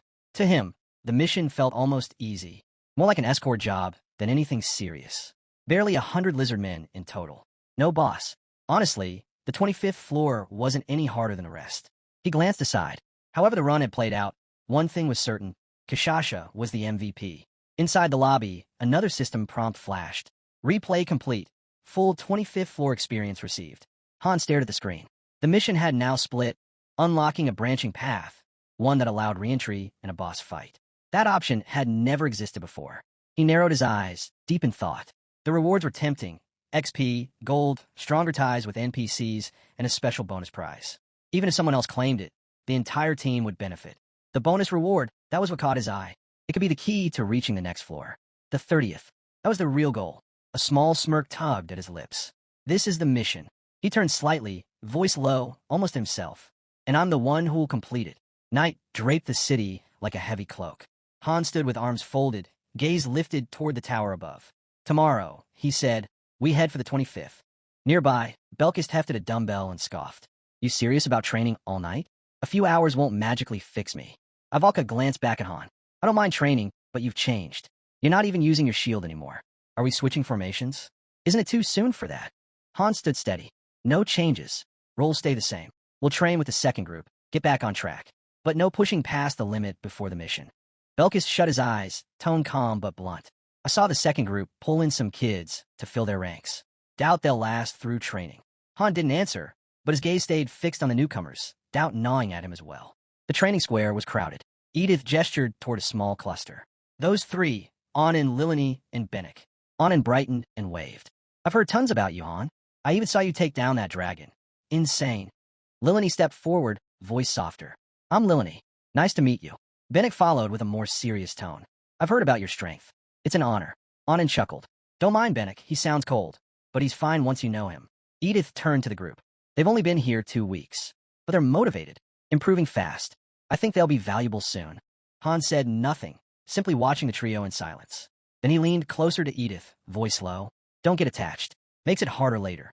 Edith's fist clenched. I get it. But this time, I'm not letting anyone die. Han gave a single nod, then shut his eyes. Let's begin. Suddenly, the windows pulsed with purple light. Edith's group snapped into formation instantly, weapons drawn. The atmosphere shifted. Without warning, Anand stumbled back. Han had already struck. Sword swinging, Han asked coldly, still think this is a game? Flustered, Anand raised his shield. Han didn't let up. Treat it like the real thing. If you don't aim to kill, you'll be the first to die. Bennick fired an arrow. Han cut it clean from the air, smirking. Good. Fast. Lilini lunged in with her spear, but missed. And then, movement behind her. A wolf-like figure dropped down, teeth flashing in a grin. Been a while. Didn't think the coward would make it this far. Belkist moved in quick, unleashing a flurry of strikes on Lilini before slipping past Edith's guard with a sharp, sly duck. Watching closely, Han asked, You recognize her? Belkist gave a short nod. She was there during my first fight. Honestly thought she wouldn't survive floor 1. He paused. And yet, here she is. Narissa leapt into the spar, striking at Lilini. Your biggest enemy's up here, she said, tapping her temple. Fix that, and you'll go far. Edith glanced at Han with a faint smile. Don't go easy. What they need now is a wake-up call. The rookies staggered, barely managing to stay on their feet. Surrounded, outmatched. The veterans circled them like wolves, pressing in, relentless. You can do anything, Han said coolly, short of killing them. Edith sighed, covering her face. Why did I even say anything? Night draped itself over the training hall. A table nearby was stacked high with potions. Han picked one up, a yellow liquid glinting inside. A notification pinged. Crafting success. Heat-resistant potion created. Isel leaned in to inspect the table, eyebrows raised. You actually brewed these yourself? She smirked lightly. Careful, the master's going to get suspicious. Her eyes flicked to Han's hand. That ring, where'd you get it? Han looked down. Someone I knew in Niflheim. He studied the potions again. The 25th floor might not be the toughest, but he wasn't taking any risks. Thanks to Ivalka, the team had fire resistance covered. But the desert heat, that was a different danger. Exhaustion could cripple them before the real fight even began. Best to prepare. As dawn crept over the settlement, a notification flashed. Raid request submitted. Floor 25, leader, Han. The space-time gate split open with a deafening crack. Light flared from within as a message appeared. Main dungeon activated. Objective, climb the tower. And then, out of nowhere, Friasi stumbled through, dropping to her knees, breath ragged. Slowly, she opened her eyes and froze when she saw Han standing before her. Ow, how are you here? She whispered, stunned. Han's tone stayed calm. How have you been? Friasis looked around frantically. Where are the werewolves? The ones who were here? They're home, Han answered. Resting. You don't need to worry about them anymore. His team stayed quiet, watching. It was obvious Friasis hadn't come here by chance. She wanted something Still trying to process, she asked, "Is this the magic?" Han raised his sword. "Not the time for questions. Our mission's that way." Her eyes widened. "You're helping me?" Han didn't answer. Instead, the team downed their potions and moved out. "We're already on the move," Han said. Jenna glanced at him. "So, the plan is to buy time for the others?" "Solid strategy." Then ding. Notification. First group leader has requested to join side quest. Friasis froze. Her shoulders trembled. Tears welled in her eyes before spilling over. A shaky smile broke across her face, and she began to cry. But the moment shattered as chaos erupted. Lizard men rampaged through the city, tearing down anyone in their way. One lunged straight at Friasis, but before it could land a blow, its body slammed to the ground with a heavy thud. Its head hit the dirt and rolled. Han stood over the body, blade dripping red. The remaining lizard men snarled, turning on him and his squad. They were surrounded. 17 left, someone called out. Han raised his sword. 10 seconds. Wipe them out. Jenna's arrows blurred through the air, dropping targets before they even had a chance to react. Narissa's blade cut another beast in half. Quick, precise, brutal. Ivalka stepped forward as a wave of enemies surged toward her. She raised her arms, flames erupting from her hands, incinerating everything in their path. "The heat's insane," she muttered. "If it weren't for Han's potion, we'd already be ash." Belkis carved through the enemy line, blade flashing as a faint smirk tugged at his lips. Off to the side, a bystander crouched in terror, clutching his head. What are they?" he whispered. "They can't be human." Han sliced through another enemy and glanced toward the crowd. "They still see us?" Jenner shook his head. "Doesn't look like it. They're not running. They're frozen." Belkis drove his sword into a lizardman's chest. "If they do see us, they're already as good as dead." A man stared down at the bloodstained street, voice trembling. "Ghosts!" Han caught on instantly. Their team was invisible. Only the destruction was visible. The bodies, the aftermath, nothing more. Friasis rushed to the civilians. "Move. If you want to live, head for the eastern gate." Her voice was sharp, unforgiving. "You're being protected, but only I can see who's doing it." The crowd recoiled. "Did you summon these monsters?" "No." Friasis snapped. "They're not mine. I didn't summon anything." A man pushed forward, shaking with rage. "Liar. You betrayed the Empire. You sold your soul to bring these demons here." Before he could speak again, a woman swung a shovel across his back. The crack echoed. "You talk too much," she spat, "especially for someone who only helped the nobles escape." Her grip tightened on the handle. "I don't care who saved them, just as long as someone did." The boys sprinted for the gate, shouting over their shoulders, "We'll never forget what you did for us." Watching them vanish into the distance, Friasis allowed herself a faint smile. Somehow, it had worked, but Han's expression stayed cold. "It's not over yet." The system still showed the side quest as active. Friasis' smile faded. Staring at the endless tide of enemies, her voice dropped. "There's too many." Han didn't waver. "If we hold them here, we don't get flanked. It's still better than the 5th floor, where they came from every direction." His command cut through the air. "Spread out. Now." The ground trembled as war drums thundered in the distance. The lizardman's chieftain stepped forward, face twisted in rage. His roar shook the streets. "You dare defy the laws of nature?" Then, boom. An explosion ripped through the air. The chieftain's head was blown clean off before he even finished a sentence. His body collapsed with a heavy thud. Jenna stood with her bow drawn, voice calm. "Want me to just keep clearing out trash like that?" Behind her, Friasis turned to Han, panic returning fast. "Are you sure we can handle this?" "There's too many." Han's voice never wavered.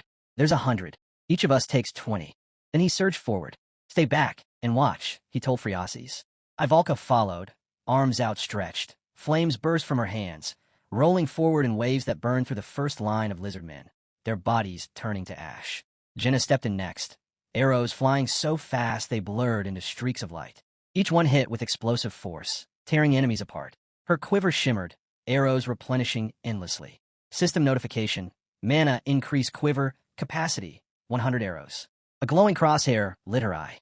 She locked on, and released a storm of arrows that shredded the enemy ranks like paper. Meanwhile, Han was already deep in the front lines, his blade cutting brutal arcs. One lizardman's head flew from its shoulders. Another lost its arm as a strike crushed straight through its defense. Skill acquired, powerful blow.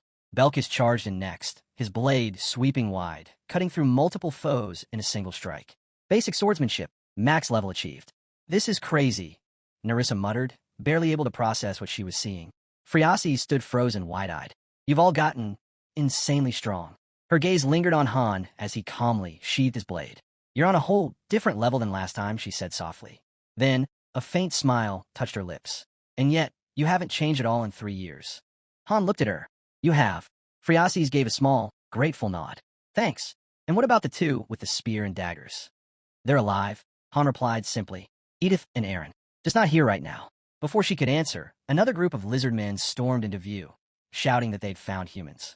31 of them, all level 22. They charged forward, then stopped dead.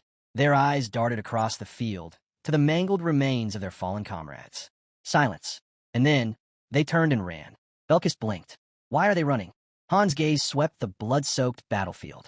Because now, they know fear. Belkis muttered, almost disappointed. That was barely even a warm-up. As calm settled over the ruins, Han turned to Nerissa. Sweep the perimeter.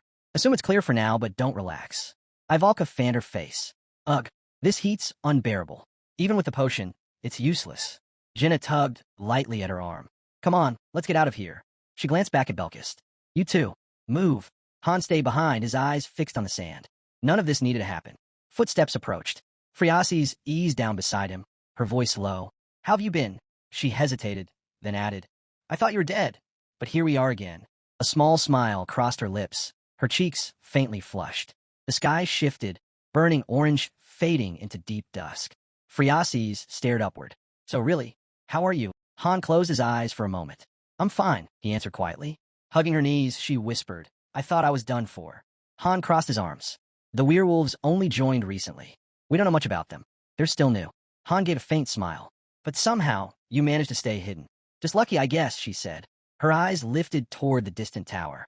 Honestly, this is all because of you. From her pocket, she drew out a golden crest and held it out. The Haljan clan, one of the 4 great clans. They were the only ones who ever searched for me. Without them, we wouldn't have lasted this long. Strange, though, the whole area feels empty now. Han stayed silent, listening. His thoughts drifted back, long corridors echoing in his mind, his squad trailing behind him. Nerissa's voice, sharp in memory, about the Hans, the Order, and the battles they had been dragged into. Everything tied back to the 20th floor. And that mansion, that suffocating stillness.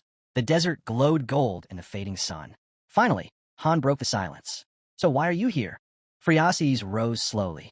I'm looking for something. Han turned to her. What is it? A faint smile touched her lips. Something I saw in a dream. A key. His gaze sharpened. And what are you planning to do with this key? Her voice was steady. I'm going to save the continent. Then she met his eyes. I don't really know what it is yet.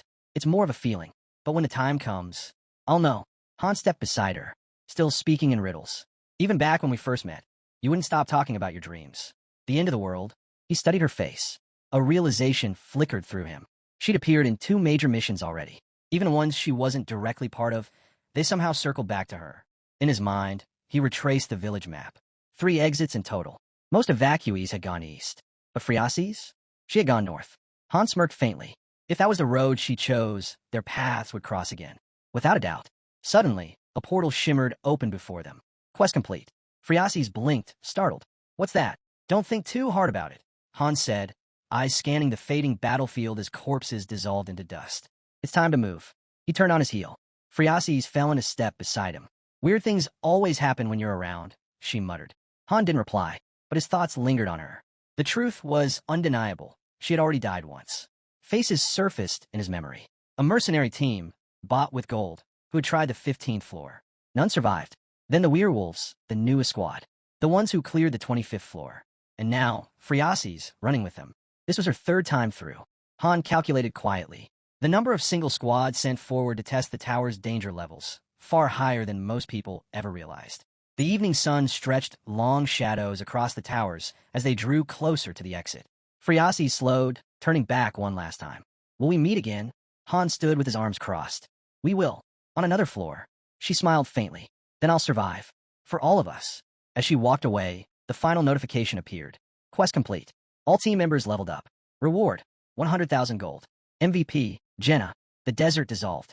In an instant, the group stood before a towering gate, looming in silence. Han's thoughts drifted. He remembered something he'd read about a hidden bonus stage inside the rift of time and space. A challenge only one person could enter, and only once. Ivalka fanned herself, eyes narrowing. I don't like this. When it starts off easy, that's when things usually go wrong. She glanced at Han, waiting for his answer. He nodded once. Then, without a word, Han stepped forward. You go on ahead. The girls exchanged puzzled looks. Maybe he wanted to grind for materials. Or maybe he just needed a moment to breathe. But Han knew the truth. This was a solo trial, one he couldn't walk away from. He entered. Darkness swallowed him whole. A pitch-black chamber stretched endlessly, corridors twisting and branching like a maze. No monsters, no traps, just silence. He walked. An hour passed. System message. Bonus stage complete. Han rubbed his chin. Honestly, I thought I'd fail this one. He flipped through a page in his notebook, scanning the sketches and notes he'd made. Either way, the 25th floor was done. Tomorrow, they'd head for the 26th. As the gate split open before him, his eyes narrowed. If his instincts were right, then everything on the 25th floor, all of it, had been nothing but warm-up. He chuckled under his breath. Ivalka had been right. When things go too smoothly, that's when the nightmare begins. And if anyone understood the rules of this game, it was her. The next day, the desert burned under the sun. Friasi staggered across the dunes, drained and barely able to stand. She lifted her head, then froze. Han and the others were waiting. Not a scratch on them.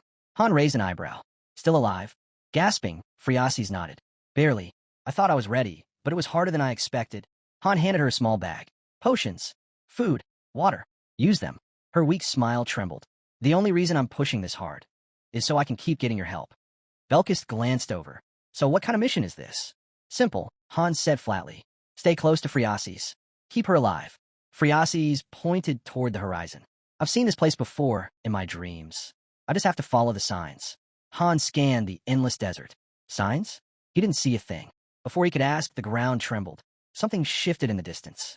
His eyes narrowed, locking onto the horizon. A massive swarm of lizard beasts, charging with feral rage, straight toward them. Weapons flashed into view in an instant. Someone shouted, "This time, we're ready." Perfect way to burn off lunch. The desert sand turned red as the battle exploded around them. Friasis stood frozen, watching the slaughter unfold. Even the Empire's royal guards, they weren't like this. Not even close. When the final beast collapsed, Han and his team began fading, their forms slipping out of sight. With a grin, they called back, "See you on the next floor." Friasis met Han's eyes and gave a firm nod. "I'll be there." A system message pulsed across their screens. Floor cleared. Rewards, 50,000 gold, 1 desert essence. Highlight, the protagonist, surrounded by his companions. Belkis looked around, brow furrowed. I still don't get it. What's the point of these missions? Feels like we're just babysitting some girl. Han's voice cut in sharp. Watch your mouth. Belkis smirked. Why? She royalty or something? A lost princess of the Empire? Yes, Han said flatly. Belkis froze. Wait, what? You're not joking. Helen stepped in, arms crossed. If you'd been paying attention back on the 15th floor, you'd already know. Belkis scratched his head, still lost. Guess I didn't really get what kind of place this was. The moon hung full and bright above them. From the shadows, one last lizard beast lunged, blade raised, screaming about defying the laws of nature. Belkis stepped forward, cut it in half with a single swing, and scoffed. What laws? Friasis moved past the body, her voice low. Time's running out. We don't have long. Her gaze lifted skyward. If my dreams are right, we have 10 years left. Then the world ends. Han rested his blade on his shoulder. And how do you plan to find these keys when you don't even know what they do? Friasis pressed a hand to her chest. Because they're tied to legend. Ancient. Older than the Empire itself. She stepped beside him. If I gather them all, they'll grant me power. Then she revealed a glowing blue crest. House of Asines. One of the Empire's 4 great clans. The strongest of them all. She walked forward, still beside him. I made a vow. To prove myself. Even if it means doing the impossible. Han frowned. Collecting the keys is the impossible part? Friasi stopped, turning toward him. Why are you helping me? I have nothing. No influence. No power. Nothing to offer. Except myself. The words left her lips, and she froze, instantly regretting how it sounded. But Han didn't even blink. I don't want anything from you. His voice was steady, flat. Then he turned and walked on. This mission just happens to match my goals too. Friasi stood still, stunned. Slowly, a smile spread across her face. Thank you. Behind her, Jenna leaned toward Ivalka. Tell me that didn't sound straight out of a cheesy romance novel. Ivalka giggled. Imperial noble and her knight. It's got all the tropes. Suddenly, Han appeared behind them. What are you two whispering about? Without waiting for an answer, he reached out and pinched Ivalka's cheek. You know I love a good misunderstanding, he said, half irritated, half mocking. Another system prompt cut across their screens. Floor cleared. Friasis turned to him. Will I see you on the next floor? Han clenched his fist. Hard to say. We're not the only ones climbing anymore. Her expression tensed in confusion. At that moment, Isel called out, movement ahead. A nearby portal shimmered, and several figures stepped through. Company. Unexpected. Han's mind pushed ahead. A massive dragon filled his thoughts. The 30th floor? There was no way a single group could handle it alone. He remembered the disaster on the 20th. The raid collapsing into chaos because of another team's blunder. If Initon hadn't learned from that, Han thought grimly. Then he was more clueless than I imagined. The scene shifted to the settlements. By the next evening, the narrator revealed the third group had already advanced to the 28th floor. Han stood watching a pack of werewolves. This time, they were escorting Friases. Their attitude grated on him, but Gwen was in charge of them. And for now, that was enough. His gaze slid toward a looming structure. A training center had been built in Niflheimer while he was gone. Primitive, maybe, but a smart investment. The lessons were basic for now, just the fundamentals. Still, it was a step forward. Nearby, Belkist and Helen were locked in combat. Han saw the difference instantly. Both had reached 3-star ranks, warrior and thief. Every movement carried sharper precision, more weight. Elsewhere, Edith and her squad were drenched in blood. The narrator confirmed it. The third group had cleared the 28th. The next day, the second group pressed on to the 29th. They made it through, but cracks showed. 3 of the rookies lagged behind, barely keeping up. At the gate, Han stopped. The 30th floor was next. A boss-tier challenge. The 25th had been nothing. But this would be brutal. He ran through the roster in his head. 3 full squads. 15 players, including himself. But reality cut deep. Not one of them was ready. Levels weren't high enough. The system itself recommended 30 just to stand a chance. His eyes rose to the tower. Decision made. They'd return to the 28th. Grind for XP. Force promotions. Other floors were locked behind chain quests anyway. As soon as the second group cleared, editing would slot them in. Back on the 28th, they cut through endless waves of lizard men. No Friases this time, just pure grinding. Beyond the desert hills, anything that moved became prey. But then the tone shifted. Night fell over the settlement. While hunched over a spread of maps, Han uncovered something unsettling. Some players from the first floor had been hoarding loot from the weekly dungeons. Instead of transferring rewards through the dimensional portal, they'd stash them in private storage. Then it happened. A nearby building lit with a violent purple glow. Half the culprits were dragged straight into the synthesis chamber. The rest, banished to distant prison zones. No one knew what awaited them there. As the gate creaked open, the warriors stepped forward into the unknown. That same night, editing sent a thief unit to scout the 30th floor. They never returned. The thieves, nervous and under-equipped, arrived only to be hit with a system prompt. Requirement: 5 full parties. Empty slots may be filled with summoned assistants. It didn't matter. They were annihilated in 5 minutes. That confirmed it. Han pictured the tower again. The 30th floor wasn't just another stage. It was a trap. A nightmare waiting for Tonia. 5 complete teams would be required, and Inning had already sent them, each with assigned leaders. As darkness fell across the settlement, a voice slipped into Han's ear. Urnit. Her words came through the ring. She said she'd been waiting for his call ever since he arrived. But he hadn't reached out, and that cut her deeply. Han looked down at the ring, his face unreadable. With a quiet sigh, he closed his eyes. That kind of joke, he muttered, is rough on the heart. Seated at the table, he admitted he'd be heading for the boss floor soon. She deserved to know, just in case. Urnit's tone shifted. Are you saying you might not make it back? Han glanced at his notes, voice steady. It's possible. She didn't hesitate. If it came to the worst, she urged him, use the ring. No second thoughts. Han offered a faint smile, eyes resting on the band, and nodded. She gave one last offer. Nahaku could go in his place. But Han shut down instantly. That wasn't happening. Satisfied, Urnit eased slightly. Take care of yourself, she said softly. You're not living just for yourself anymore. Still seated in the gazebo, she listened as he promised they'd talk again once it was over. Don't die, she whispered. Whatever happens. Han promised he'd call her, so she wouldn't be left waiting in silence. At that, Urnit finally closed her eyes, a trace of calm settling across her face. Han touched the ring gently, then exhaled slow. His gaze returned to the pages before him. The 30th floor, completely uncharted. If it had followed the usual rules, he'd expect a raid, a scouting op, maybe a survival escape. But Tonia had never played by the rules. His eyes narrowed on the maze layout again. The labyrinth from the bonus stage. He knew it would return. Every twist, every dead end, every false path had to be learned. He crossed out lines on the formation chart. The synthesis of the captured thieves had revealed something critical. This wasn't just going to be brutal. It demanded all 25 players. No empty slots. No missing pieces. Then his elbow knocked the ink bottle. It tipped, spilled. Black spread across the paper, swallowing his careful notes. Han didn't move. He just stared, and in his mind, the scene shifted. He pictured ink droplets as people, falling one by one, countless and scattered. Beneath a sky slowly fading to gray, Kishasha raised her hand, a sly grin on her face, and launched a brutal kick that pierced straight through her foe. Nearby, Nishaz sprinted into the chaos, laughing as she charged headfirst into the monster horde. The rest of the team narrowed their eyes and slashed their weapons, carving a path through the enemies.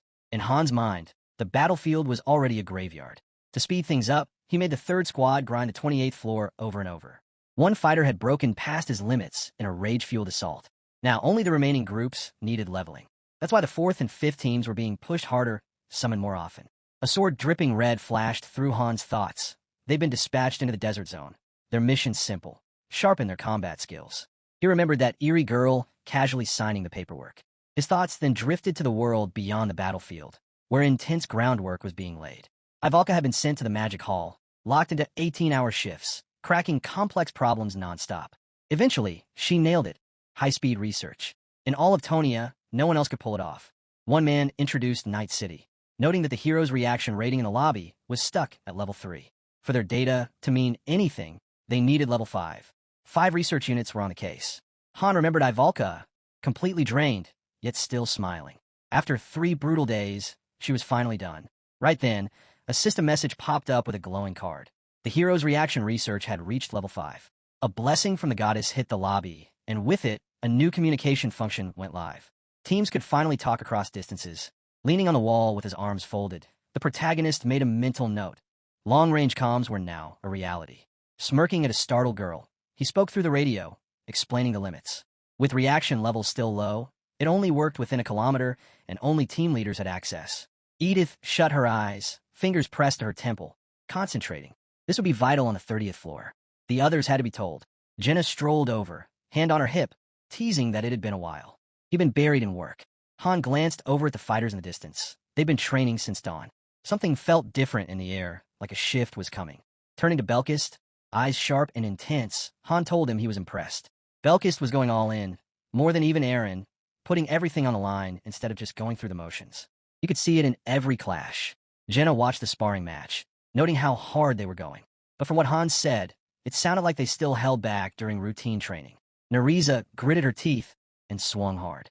Her blade spun through the air, embedding itself in the ground behind her opponent. Belkist snapped at her to retrieve it. She wiped the sweat from her jaw and moved to obey. Han, arms crossed, stared ahead. His sword's movements were changing, just as Lydigian had once described. He was approaching intermediate weapon mastery. It looked like a level up was coming. His eyes flicked to Nariza, still swinging away. She trained just as fiercely. Her strengths leaned more toward support, tracking traps, gathering intel, but she'd earned her place just the same. The protagonist watched carefully, catching the glint of her opponent reflected in her eyes.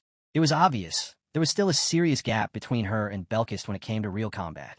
Without warning, Han jumped in, deflecting the incoming strike with a swift parry.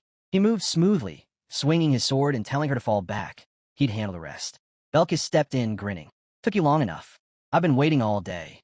Han smirked, the grin on his face turning sharp. Joining the first squad was the right move. No way the second would have given me this kind of workout. As he drew his sword, he let out a laugh. "Since when did you get so talkative?" A system window flickered into view, showing updated stats. Belkist's smile hardened, and he charged. Han met him head-on, blade raised to block. The clash rang out, steel grinding against steel. Han countered and surged forward. Watching Belkist come at him, he thought, this guy lives for moments like this. With another grin, he sidestepped the strike. "No matter how many times I go down," he said, "I'll get right back up. That's the difference. I don't fold, even against someone stronger." His grip tightened on the sword. That kind of mindset, that's what made Aaron worth trusting. Someone like that could be counted on. Their blades kept flying, fast and furious. Belkist gave a sharp smile and redrew his sword. A system chime confirmed it. He'd hit intermediate mastery with the blade. Not one to be left behind. Han responded with a clean swing of his own. His system window lit up. Intermediate mastery, level 3. Night settled over the glowing dome above the city. Light spilled from the windows of towering buildings.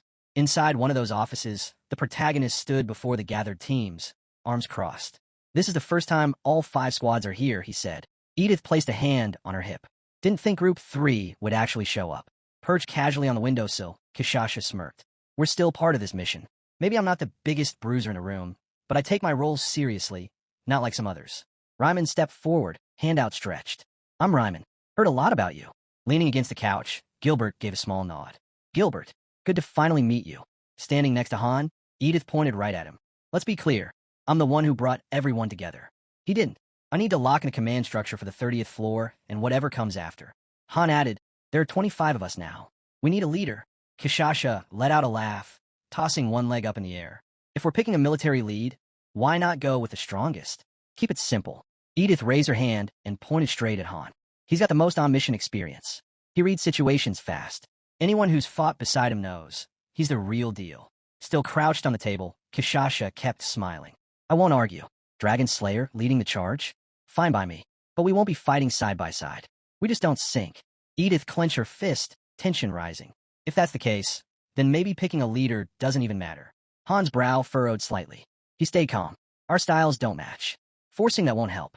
It'll only slow us down. Kishasha rested her hand on her cheek, brow arched. Smart move, she said. You get how teamwork works. I'll follow your lead, on the mission, at least. Han folded his arms and turned to one of the men. I'll give the basic commands. The rest? You'll have to figure it out yourselves. Edith looked out the window. He acts cold, but he's got a good heart. Closing his eyes, Han addressed them all. Don't hesitate. The first to flinch is always the first to fall. There's always a way out, remember that. Then, without warning, he stepped on the girl's foot. Ryman flinched, stunned. Han looked across the room, voice flat. If you're not ready to give it everything, then stay behind. Nervous and sweating, Ryman clenched his fists. I didn't come this far just to back out now. I'm staying. Han's gaze sharpened. He thought to himself, they'd know the truth soon enough. Gilbert stepped forward. Mind if I ask something? He turned toward Han. I'm fine with you leading. Honestly, most of us already treat you like the leader anyway. He looked ahead, serious. The 4th and 5th groups fought hard to make it to the 2nd floor. But by the time we did, the 3rd floor was already under construction. If we prove ourselves on this mission, can you help move us up? Han turned away slightly. It's the master's call in the end. But I'll submit the request. He then held up several diagrams. Memorize these layouts. The 30th floor could turn into a maze. We need to be ready. Gilbert leaned back on the couch, watching quietly. So young, and already the one calling the shots. They were all here, pretending this meeting was about choosing a leader. But truthfully, they'd already decided. If this was all just a show to highlight the gap between the 2nd and 3rd floors, then they were all just pieces on a board. Still, he smirked to himself. Not for long, he thought. One day, I'll be the one in charge. The morning sun lit up the city. Han unsheathed his sword. Everyone ready? He tightened his grip. Ivalka adjusted her bracelet, joking. Anyone get there, we'll sort it out? Belkist raised his sword. Did you? Jenna slung her quiver over her shoulder. No one's dying today. Han's leading us. We'll be fine. Han stepped forward, muttering, you guys lean on me too much.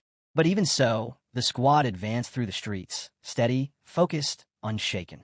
Edith took position in front of her team. Kishasha led hers with a quiet grin. Ryman, brow furrowed, marched ahead with conviction. Gilbert's crew stood outside, weapons ready. Then, a system window lit up, attack unit established. All 5 groups merged into one. 25 warriors stood before the dungeon gate. Han, marked as the system's recommended leader. Edith looked over. This time, she said, I'll pull my weight. Back on the 20th floor, things had been simpler. Standing behind Han, Ivalka shifted uneasily. Every new boss level pulls in more people, she said. At this rate, we'll need a full army just to keep up. She glanced at Han, who stood at the front, completely ignoring her on purpose. Isel let out a quiet laugh, rested a hand on Ivalka's head, and reminded them, this is the 30th floor now. Stay sharp, and try not to get in Han's way. Belkis threw Han a look, grinning. Look at you, getting popular. I'm starting to get jealous. The portal began to glow, vibrating with energy. A system voice echoed, gate opening in 10 seconds. A message flashed across the interface. 29 floors cleared. Climb the tower. Save the world. Jenna turned with a confident smile. As long as we stay sharp, this'll go smoothly. A burst of blinding light exploded from the portal. Waves of power rippled outward, cutting through the clouds. In the blink of an eye, the space around them warped, swirling sand, overtaking everything. They landed in the ruins of what looked like a city. Ivalka held down her hood, shielding herself from the harsh wind. Did we just land inside a city? Han scanned the surroundings, eyes narrowing. Looks ancient. He reached out to Edith via comms. What's your terrain look like? Edith replied, endless sand. And it's hot. Brutally hot. Han checked his own view. Same here. We'll regroup at the center. You'll know it when you see it. They moved down dusty streets, rubble crunching beneath their feet. Han turned to Ryman. You guys too. Head toward the center. Don't count on luck. Try contacting the others on the way. Trailing behind the others, Han frowned. The teams were too spread out. Not good. Pulling his collar up to block the stinging sand, he ordered his team to press forward with Nereza in front. And keep an eye out for Friasis, he added. She could be nearby. Nereza nodded once and bolted ahead, focused. She'll report anything she spots, Han reminded them. But don't drop your guard. They pushed through the sandstorm. Every step forward a fight. Jenna squinted ahead. It's too quiet, she muttered. This is the kind of silence that comes before something bad. Han raised his radio, calling out to the second and fourth team leads. He paused by a crumbling angel statue. Meet at the large building in the center. Through the haze, he caught sight of the girls pushing onward. In the background, Ryman's voice crackled through the comms, relaying updates. Weapons were drawn. Everyone was on edge. Then, out of the storm, Nereza reappeared. Someone slumped over her shoulder. I've got the princess, she said. Found her unconscious in the middle of the road. Han stepped in beside her, eyes locked on the girl's face. What are the chances this is a setup? Ivalka's eyes shimmered faintly as she examined the girl. She's clean. No signs of anything. Han uncorked a flask and held it to the girl's lips. What the hell was she doing out here? Friasis swallowed the potion slowly, eyes fluttering open. She whispered his name. Han, still holding the bottle, answered quietly. This should help with the heat. Leaning against Nereza, Friasis gripped the flask and whispered, I just wanted to find the keys. Han's eyes narrowed. Are you sure this is the place? She looked up at the building topped with the statue and gave a slow nod. It's the same one I saw in my dreams. The keys, they're here. Just then, a system window flashed into view. Mission. Ensure NPC Friasi survives on the 30th floor. Han's jaw tightened as he stared toward the looming structure. Without a word, he started walking. Stick with Jenna, he called back. If things go sideways, she's your best shot at staying hidden. He tapped his temple, connecting to Edith. You see that mission window? Her voice came through the comms. Yeah, I got data on recon and NPC protection. Han glanced around the ruins. No need to search. Friasis is already with us. Let the others know. Start moving toward our position. Ivalka grumbled under her breath, brushing sand off her coat. I seriously hate this place. Han's eyes drifted back to the building. You're absolutely sure it's here? He asked again. Suddenly, the wind picked up, forming a spiral of sand around the rooftop statue. Han stood silent in front of the building, staring upward, thoughts drifting. He remembered a time long ago, just a kid, standing at a door, part of a normal, peaceful family. Elsewhere, Gilbert imagined himself in the heart of this broken city, reflecting on how painfully average his life used to be. He saw flashes of the past, standing guard in basic armor at the fortress, barely knowing how to wield a blade. Then came the monster. Fangs wide, eyes blazing, his world flipped upside down. The image changed. A flood of beasts charging forward. A world that once felt safe, now swallowed by chaos. He saw arrows flying from every angle. The memory of one piercing his eye made him scream again in his mind. He was cornered. Orcs surrounded him, one licking its lips with savage glee. Panic took over. He ran. No plan, no destination. Just pure fear. Behind him, the orcs gave chase, arrows raining down. He pictured himself collapsed beneath a tree in the forest, completely lost. One thing was clear. There was no redemption for deserters. He remembered when 3 boys found him lying there. Somehow, they didn't kill him. Nights followed, campfires, shared food, and uneasy laughter. But Gilbert never truly relaxed. He always suspected a knife in the dark. He recalled the crunch of a blade hitting flesh. Were they friends, or just thieves with kind faces? Then he saw himself standing over a body, sword dripping. He remembered one of the boys on his knees, pleading. That fear he once carried, he'd passed it on. A twisted laugh escaped him. That moment, he understood. He tasted something dark, something addictive. Back in Sand City, Ryman's voice came over the comms. Group 1 has secured the target. Groups 3 and 5, do you have eyes on the dome? Kishasha answered, standing with her squad in the middle of the street. If you mean that massive fortress in the center, yeah, we see it. We're moving in. Gilbert pressed a hand to his earpiece. Not yet. We don't have visual on the structure, but once it's in sight, we're heading straight for it. A map of the city blinked into view, marking the positions of each team. Groups 1 and 2 were closing in on a massive structure, its angel statues nearly buried beneath the sand. All eyes turned toward the rooftop of the crumbling castle. Moments later, the teams began gathering in the square nearby. Han stood next to Friasi's, brow tight. She's the one. She's our protection target. The girl turned her gaze to Ryman. I'm Friasi's, she said softly. Ryman studied her face for a beat. Are you really royalty? Gilbert stared at her, a flicker of recognition in his mind. He pictured a child from archived footage. This was her, just grown up, arms crossed. He admitted silently. This was their mission. But what that really meant, he still didn't know. Han's eyes rose to the temple before them. This place is it, he said. Only major structure in the city. Group 1, we're going in. Everyone else, stay outside.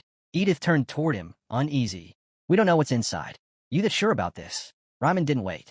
We'll take the south, he said, already walking. Gilbert nodded toward his squad. We'll scout west. At the temple doors, Nereza stepped up, placed a hand on the surface. No traps. Seems clear.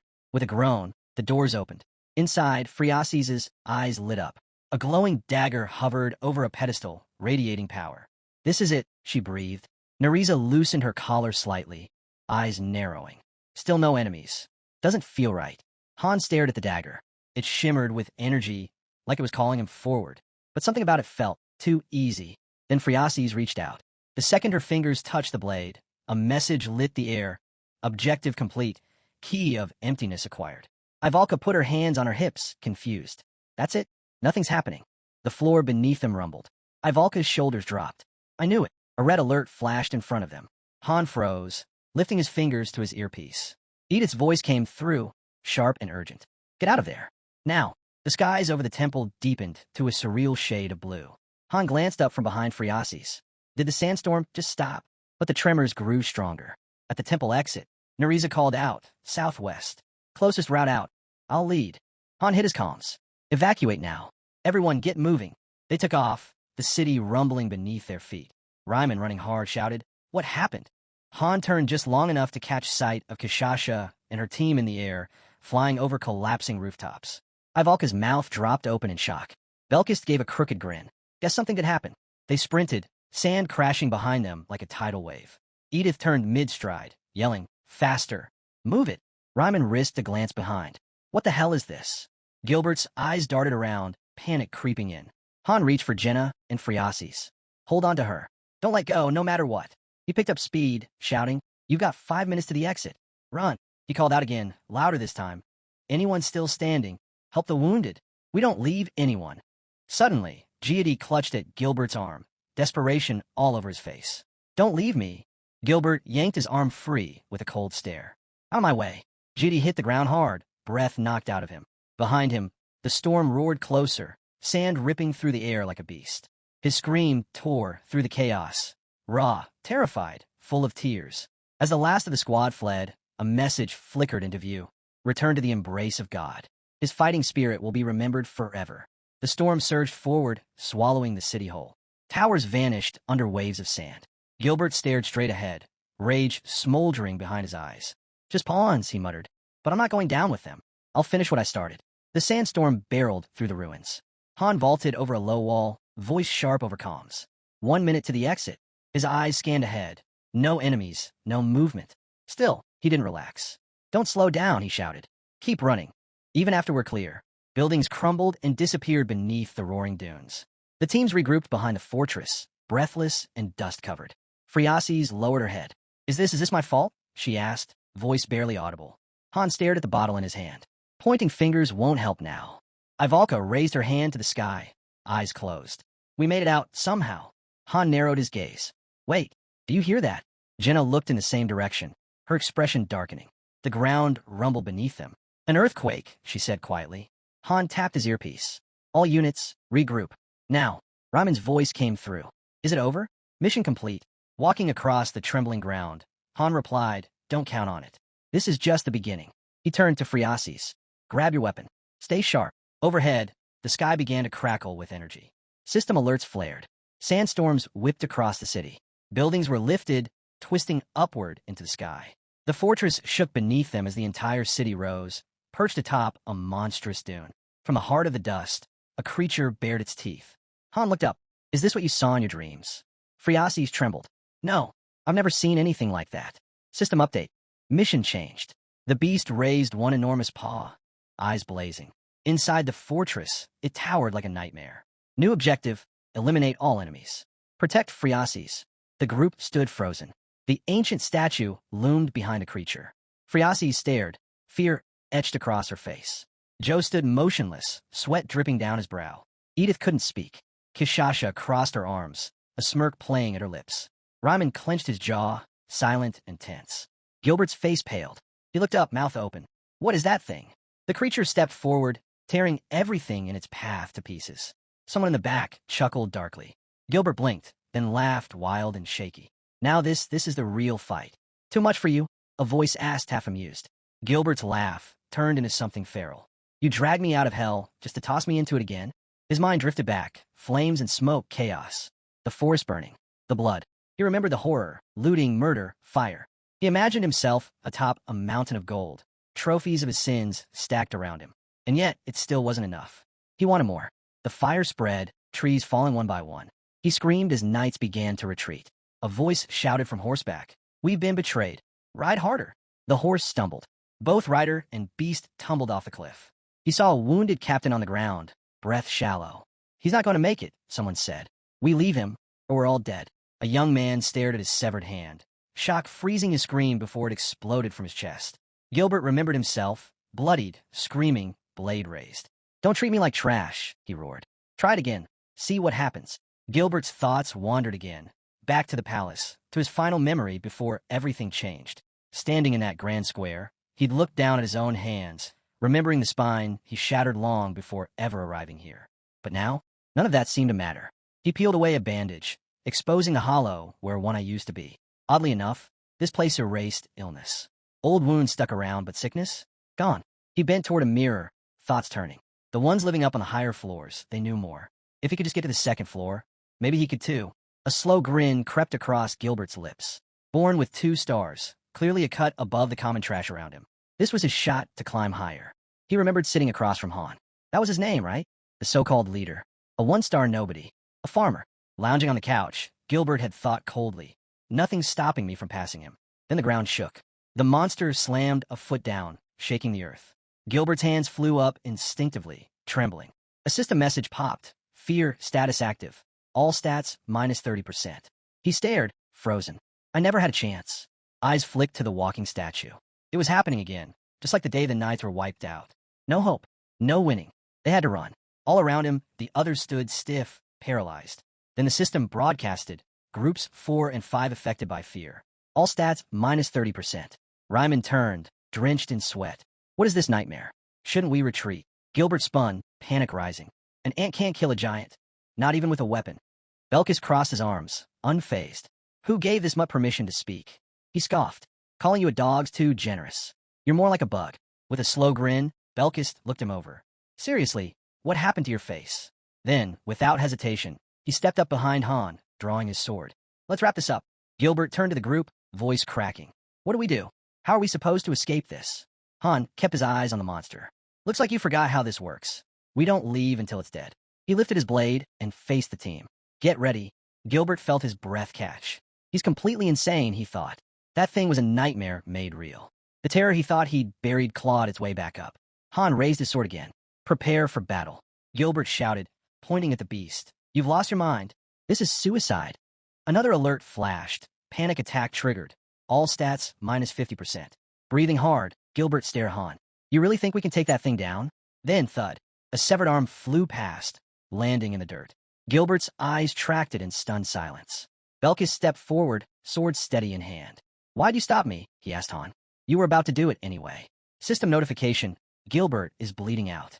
Health will drop over time. Han turned to a nearby boy, frozen in place. Name? The kid's eyes darted to the arm on the ground. Rick Han, he mumbled. Han nodded. You're leading 5th group now. Another window popped up. Leadership transfer proposed. Gilbert, Rick Han. Rick Han blinked in shock. Me? The system's voice rang through his mind. Choose, die, or fight. Han glanced over his shoulder. Around here, you fight anything that breathes. That's the only rule if you want to live. Ivalka sighed, rubbing her forehead with closed eyes. Of course it's never simple. Jenna raised her fist with a grin. But we've pulled through worse. We'll do it again. Belkis let out a low chuckle, slinging his sword over his shoulder with ease. Nariza turned away from the group, silent, eyes shut. Rick Han stood frozen, eyes locked on the monster ahead. Slowly, his expression hardened. He gripped his sword tight and yelled, We can fight too. Friasis stepped forward, concern in her voice. Are you sure? Holding his blade awkwardly, Rick Han asked. How do we even hurt something like that? Jenna shot him a calm look. You watch. Study its movements. That's how you find your opening. Her eyes locked on the towering monster ahead, easily over 300 meters tall, maybe more. It looked like it was carved from stone. Against something like that, they were less than ants. Ryman threw his hands up. So what now? Someone say something. Han stepped forward, steady and focused. We buy time. Gather intel. Retreats, not an option. One of the fighters dropped his head into his hands. How do we even start? From behind the fog, dark figures began to emerge. Friasis slowly turned. Her breath caught. Through the thick pink mist, a swarm of creatures charged forward. Dozens of reptilian beasts tearing across the sand toward them. First wave incoming, the system announced. Han gripped his sword. They'll be here in seconds, he muttered, just as another wave surged in from the west. A second alert flashed. Second wave engaged. Edith raised an arm to shield her face from the dust. Kishasha sprinted ahead with her squad, laughing. Leave these little bugs to us. Han turned to Raimon and Edith. Forget about Group 3 for now. That next wave's heading straight for us. Fourth and fifth will be right behind. He faced the rest. Listen up. Protect the target. Figure out how to kill that giant. And whatever happens, don't let anything get through to Friasis. His eyes moved to the Colossus in the distance. He scoffed. It's obvious who it's here for. Stay out of its way, and it won't touch us. Squads moved into position. Raimon stepped forward, sword ready. Han, we've got movement, east side. Another system ping, third wave launched. Han scanned the battlefield, taking in the enemy's rhythm. This floor is not just testing us, it's trying to wipe us out. Jenna turned sharply, voice urgent. Han! Everyone's eyes locked on the feet of the stone giant as it slammed 1 foot down. The shockwave sent a cloud of sand blasting out. The team scattered, barely outrunning the storm of debris. Han tapped his comms. Everyone spread out. Keep your distance. Don't provoke it. He bolted forward. Friasis, stay with me. Edith's voice buzzed in his ear. We're getting overwhelmed. Some of them are heading right for us. A wave of savage lizards barreled in. Han cut, one down mid-charge, voice steady. This was coming. Don't lose focus. Prioritize the furthest flank. More shadows crept through the dust. Fourth wave activated. Then came the riders, storming in atop snarling lizards. Fifth wave deployed. Jenna didn't hesitate.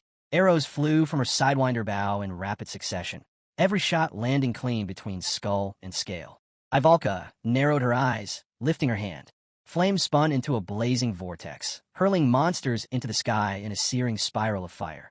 Nearby, Friasis stood frozen in place, arms stretched out, turning slowly as panic overtook her. Run, Friasis! Han shouted, reaching toward her. But she didn't move, paralyzed, wide-eyed as the towering creature's fist came crashing down. At the last second, Han lunged forward, slamming into her and knocking her clear of the impact zone. You okay? He asked, scanning her quickly. He glanced up at the monster's enormous face. This thing's got serious strength. More lizard men surged into view, another wave. Han opened a channel to Edith. We're still holding, but if they keep coming like this, we won't last. A fresh system alert flashed. Next wave incoming. He moved, circling the giant statue, analyzing every angle. The surface was solid and slick, nearly seamless. No handholds. Climbing this won't be simple. Jenna ran beside him. What are you thinking? We either break into it or get to the top, Han said, eyes never leaving the structure. Ivalka arrived, panting. Wait, you're not serious. Nearby, the last of the pink flames faded into the wind. They're about to burn out, Han said flatly. Once they're gone, we're trapped in the fire. Belkis gave a low, amused chuckle. Told you, only one way out. But what's your plan? It's all about finding the right angle, Han replied calmly. He tapped his earpiece. Anyone seen the goddess statue? Forget the fire. Focus on landmarks. A voice came through. You mean that weird carving of a woman sticking out of the sand? That's it, Han said, eyes serious. That's the one. Head west now. Friasis the key. Friasis looked down at the object in her hand, stunned. It's not reacting. We can't use it yet. Charging across the dunes, Han called out to Kishasha. Touch the statue. He waited, watching, hoping something would change. But nothing did. Before he could react, another wave crashed in. Ryman's voice burst through the comms. Group 4, fall back. Meet with Group 1 immediately. Rickon gritted his teeth. The others are regrouping. We should move too. Then he stopped short, eyes catching a figure running in the distance. Gilbert, he shouted. Get back here. But Gilbert was too far gone, cradling his wounded hand. I didn't even see it coming. He heard the warning echo in his head. Once you enter this floor, panic messes with your powers. And now it was happening, everything clouded, blurry. On and chased after him. Wait, don't leave me behind. The monsters stared, their glowing eyes locked on the panicked boys charging straight toward the flames. Ahan screamed, pain shock. Edith dropped beside him. Hey, breathe. Drink the potion now. Roderick knelt next to her, grim-faced. Only 2 left from Group 5. If this keeps up, they're finished. 2 already ran. Edith glanced his way. That look. I've seen it before. My old unit had it. Right before they fell apart. Roderick hoisted Ahan onto his back. Come on, stay with me. Then Ahan's gaze locked onto a nearby corpse. One of their own, a spear through his chest. Elsewhere, Han dashed across the blistering sand, pressure mounting by the second. We're almost at the breaking point, he thought. He pictured the battlefield, flames closing in, squeezing them tight. The lizard swarm kept multiplying, replacing every fallen beast. In this chaos, tactics didn't matter. Formation was useless. Facing the blazing wall ahead, he called out, only Phreases comes with me.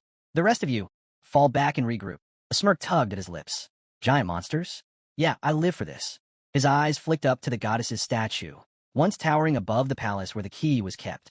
That whole section, gone, wiped out the moment the beast arrived. He remembered the werewolves guarding it. Then it clicked. There had to be a second statue, right where Kishasha was still fighting. Her presence there? No accident.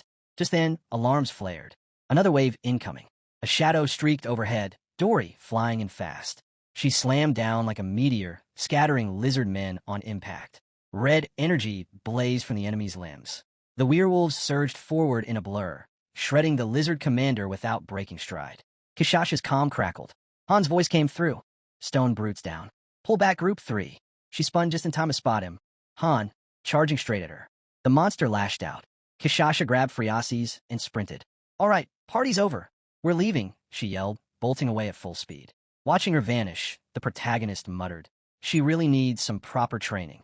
The monster wound up for a massive blow, its fist flying straight at Han. Nearby, the statue loomed, silently watching. With a deafening crash, the golem's fist slammed down, shaking the earth. A cloud of dust exploded outward. Then, golden light flared, wrapping around Phreases and Han as they lay near the statue's base. Suddenly, beams of light burst from the angels above. A violent explosion rocked the area. A system prompt flashed. The artifact had activated. Divine power surged from the goddess's statue, locking the monster's arm mid-swing. Holy light crept up its limb, burning with purpose. Behind it, the battlefield raged on. Ryman stared in disbelief. Did that thing just stop moving? Han climbed the creature, raising his hand. Everyone, eyes up. The protagonist knew what came next. Time to scale the beast. A system prompt hovered near the tower. Team leader, choose your first climber. Ivalka stepped forward, eyes shut. Her hands glowed. Flames erupted across the battlefield, carving a path. From the tower, a squad yelled, "Move it! Now!" Edith gave a quick nod. Thanks for the backup. Then she started climbing toward the top floor. Han turned to a tired girl beside him. Where's Roderick? Supporting the 5th team, she answered. Just then, a blade pierced deep into the monster's face. A trembling fighter leaned on his sword, catching his breath. A voice rang out, hold formation, then fall back. Roderick was a blur, his strikes pounding the monster again and again. Rickon watched in awe. That's insane. The hero stood still, eyes locked ahead. In his head, he was somewhere else. This used to feel like war, he murmured. Now, feels more like a vacation. Sitting back, Rickon let out a small laugh, gripping his weapon. I used to dream of wandering the continent as a mercenary. Looks like that dream's finally real. Roderick bowed his head, listening. You've still got a ways to go before you're the real deal, Rickon added. Then, softer, but honestly, you're already a damn good warrior. Rickon looked over at him, a little surprised. Roderick just stared at the ground, saying nothing. Then, footsteps. Someone stepped up beside them, voice steady. Count me in. I'm with you now, too. Eyes locked ahead, Dylan told the man next to him, no matter how this ends, I'm walking out stronger. Roderick glanced over. Still just a kid, he muttered. A flash of memory, Dylan, shaking, paralyzed by fear, collapsing under the weight of it all. But now, that same boy stood tall, a sly grin creeping across his face. His hand reached out, not just to fight but to hold on to something worth believing in. Then, a silent body slumped near the wall, spears scattered across the ground. One hand still gripped a sword like it refused to give up. Suddenly, it moved, ripped the blade free. The hero lunged forward, both hands gripping the weapon, slashing clean through the enemy. All around him, warriors stormed the field. A scream rang out, raw and panicked. Nearby, Rickon wiped his mouth and asked, "Where's Gilbert?" Edith shot a glance toward the chaos. Not dead, probably, but he can't win this one alone. From the top of the tower, the team spotted the next wave. A system prompt flashed, advance now. They didn't hesitate, just nodded to each other, smiles full of fire. Then gone. Just dust left behind. They shot forward like lightning, fueled by momentum and the command they'd been waiting on. Each member moved with purpose, scaling the tower with wild speed, each using their own technique. Suddenly, the entire tower shifted. A system warning popped up, defense system activating.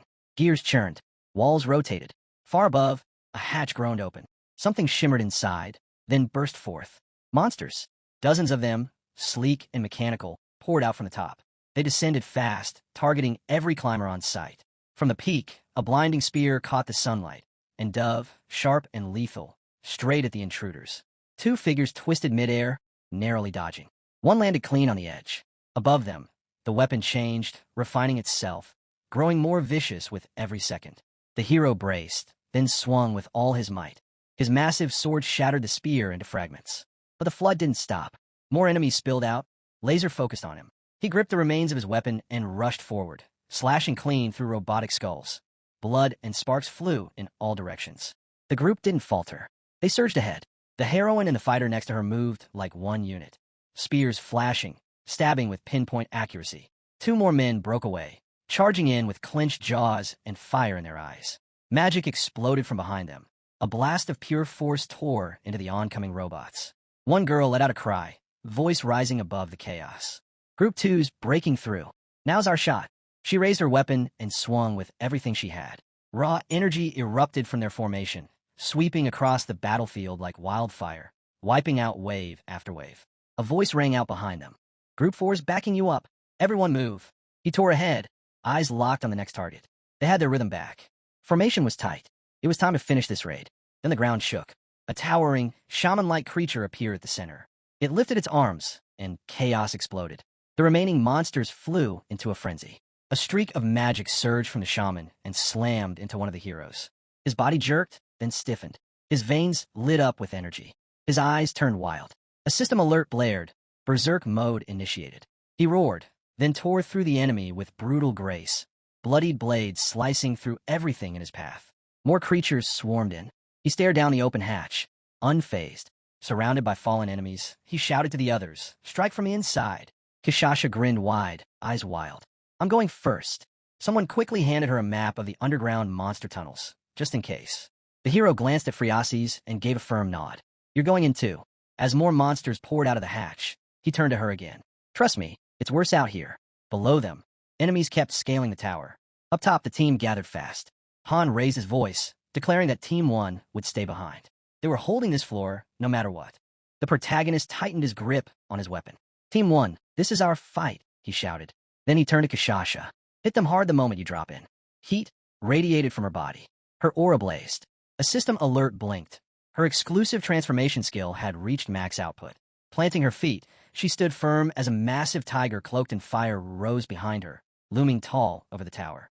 With precise, almost gentle movement, the beast grabbed a trembling Friasis by the back of her outfit and lifted her up. Then, with a thunderous leap, it dove straight into the hatch, vanishing into the depths below. Edith leaned over the edge, calling down to Han. "Stay sharp down there." Ivalka gave a dry laugh, eyes scanning the battlefield. "Our squad always gets the worst jobs," she muttered. Turning to the hero, she asked, "So, what's next?" He looked up at the towering structure. "Climb the arm of the tower," he ordered. "Trash anything that looks even remotely suspicious along the way." The heroine peered into the hatch. "Everyone's inside," she confirmed. "Even Group 5. Suddenly, a flicker caught a girl's eye. She turned, squinting, just as a spear came whistling down from the tower's top. In a flash, magic pulsed through the air. Han raised his hand.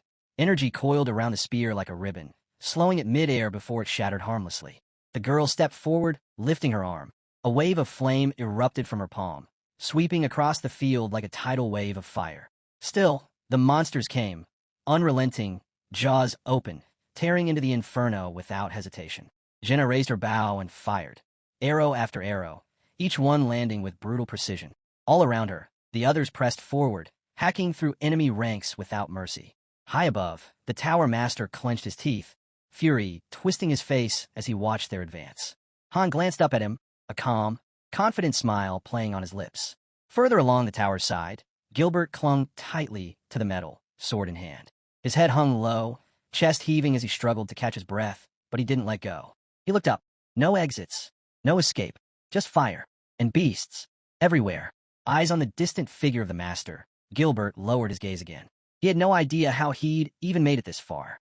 But down below, the fight raged on. And still, the heroes pushed forward, every strike powered by the belief that they could finish this. As Gilbert thought about the others, he muttered under his breath, "They've already made it this far, while I was still running." Deep inside the tower, the heroine and Friases stepped into a strange lab filled with bizarre machines. One glance was enough. They had to wipe it all out. Without warning, the structure began shifting again. The machines were upgrading. Weapons unfolded from hidden compartments. A system warning lit up. Stone statue defense level 2 activated. Flames burst from the heroine. "Get ready," she shouted to Friases. In a roar of fire, a raging inferno tore through the lab, consuming everything in its path. A lone lizard man stood frozen, paralyzed by the chaos. Ivalka stood unmoved. Then, with a single command, she brought the room down in a crushing collapse. The heroine's fire magic roared through the battlefield, incinerating every last monster in sight. Then, a thunderous impact. A colossal foot slammed down, shaking the entire tower. A towering ogre had entered the fight.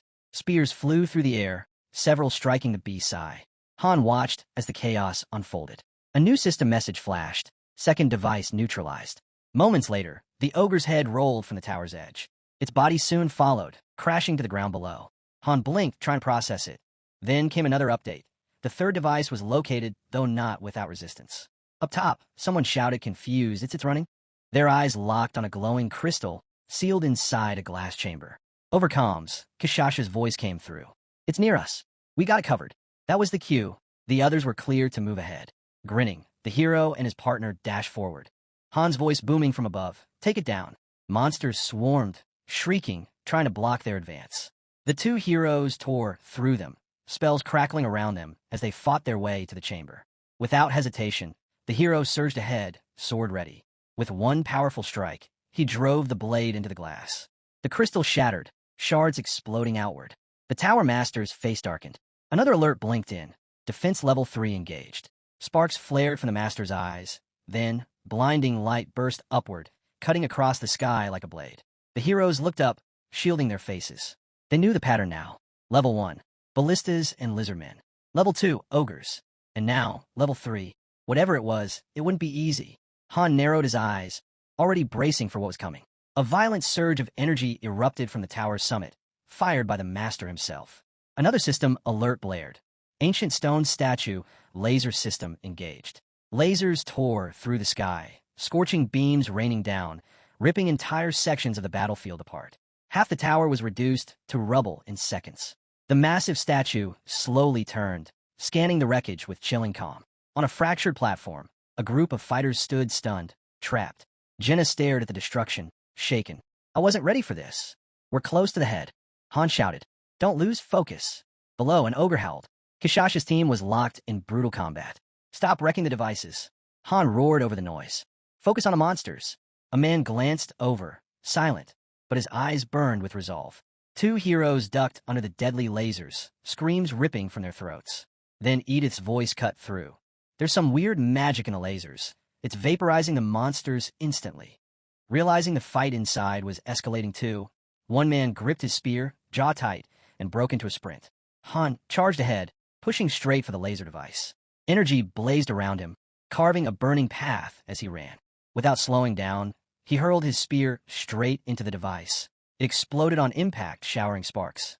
Edith's voice crackled through the comms. "That section's clear. We're good to move."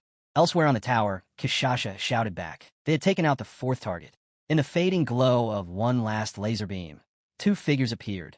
Angels, locked in an embrace, gazing skyward. Moments later, the light vanished, and so did they. The massive statue gently lowered them to the ground. Then, a loud system message echoed. The ancient statue no longer holds the goddess's power. The blessing had been lifted. Struggling to stay upright, Jenna stared into the distance, panic rising. "We're out of time." The heroine broke into a run. Behind her, Han yelled, "Don't be scared. I'll catch up."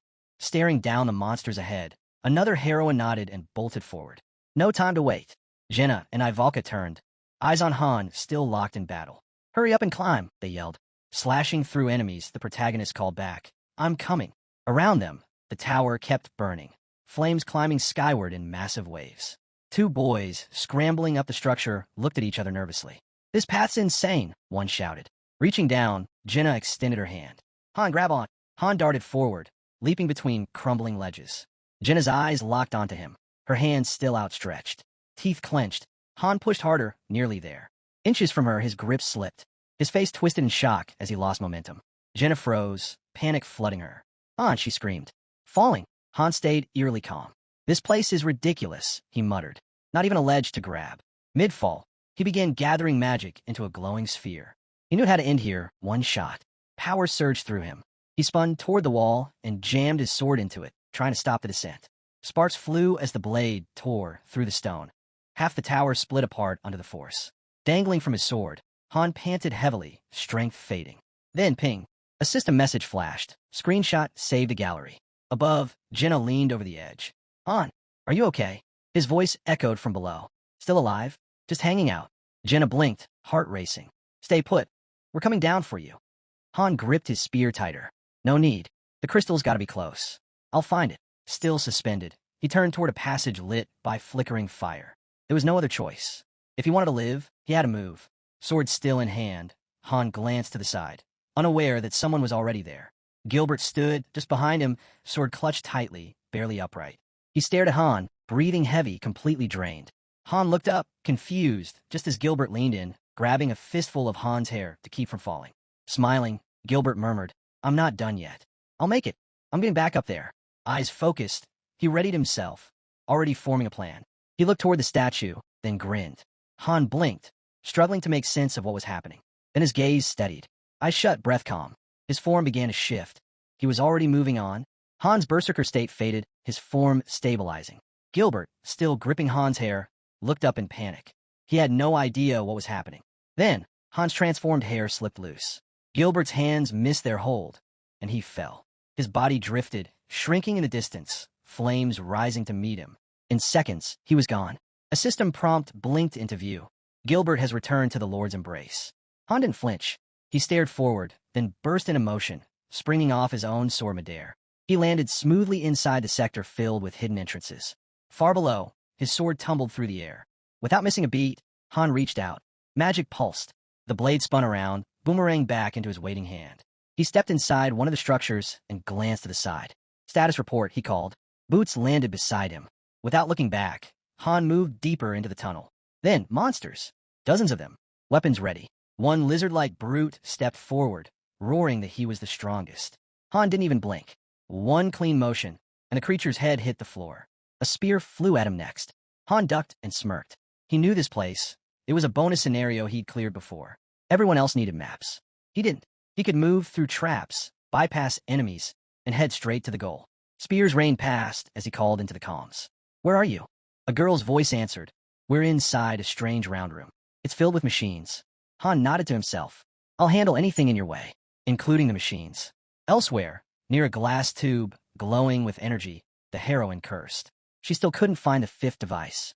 At the same time, Ivalka and Jenna stood on a ledge, staring at the statue's head. There, on its shoulder, a crystal, but they couldn't get a clean shot. The head blocked the angle. Suddenly, the entire tower rumbled. A system alert blared. Stone statue defense level 4 engaged. A new passage opened. From it, a towering golem mage emerged, its arms now massive, razor-edged blades. The monster charged with terrifying speed. At the same time, the statue's head began to shift, activating advanced magic. Streams of glowing light shot out, combining mid-air to form deadly spells. Ivalka stepped forward, determined to stop the spell. But before the golem's blades could reach her, Han appeared. He cut through the attack in a flash, his weapon intercepting the blow with perfect timing. The golem shrieked and spun into a frenzy. Han didn't back down. He slammed it to the ground and raised his sword high. With raw force, he drove it down, aiming straight for its core. Energy exploded around him. Power burst through the blade and tore through the monster's body. Han thrust out one hand, channeling it deeper, and pulled something out from inside the golem with a brutal yank. Meanwhile, the statue's mouth opened wide. Dozens of lasers blasted out, ripping through the air with terrifying speed. Han stood tall, facing the incoming blast. Eyes locked on the statue, he shouted, "Come on, then, give me everything." Suddenly, his sword surged with strange, vibrant energy. Sparks danced across the blade. The statue responded in kind. It fired a full barrage from its mouth, laser beams tearing through the air, obliterating everything in their path. And Han, he launched himself straight into it, eyes forward, unshaken. The clash between Han's sword and the statue's magic sent tremors through the entire tower. But he stood firm. The surge of power pushed him back, his feet grinding against the stone, but he didn't yield. Bit by bit, Han advanced, pushing through the storm, step after grueling step. The two forces collided, then began to merge. And finally, his power broke through, overwhelming the statue's magic and tearing forward, unstoppable. Behind him, the other heroes stood frozen in awe as the world around them fractured and fell. Han turned back with a grin. Took you long enough. We were starting to get bored. Ivalka, eyes blazing, snapped. Don't do that again. I thought you were dead. He just laughed. Relax. I'm the only one here who nearly died. Their attention dropped to the massive sword in his grip. Someone muttered, I want one of those. Before anyone could blink, Ivalka launched a wave of fire magic. It roared across the space, blasting every remaining crystal to pieces. Jem stood there, wide-eyed, watching Ivalka calmly shake off the flames. She turned to Han. You're insane. No one else could have survived that. Han didn't respond. He simply raised his weapon and called to the heroine, You're with me. She hesitated, eyeing the statue's massive, open mouth. We're really going in there. Ahead, a team was sprinting, dodging the giant hand reaching down from the statue's shoulder. It clawed through the air, trying to grab them. They kept running, inching closer to the head. Suddenly, gears groaned to life deep inside the structure. From the shadows, a new golem mage emerged, blades gleaming. Jenna launched in, striking fast and hard.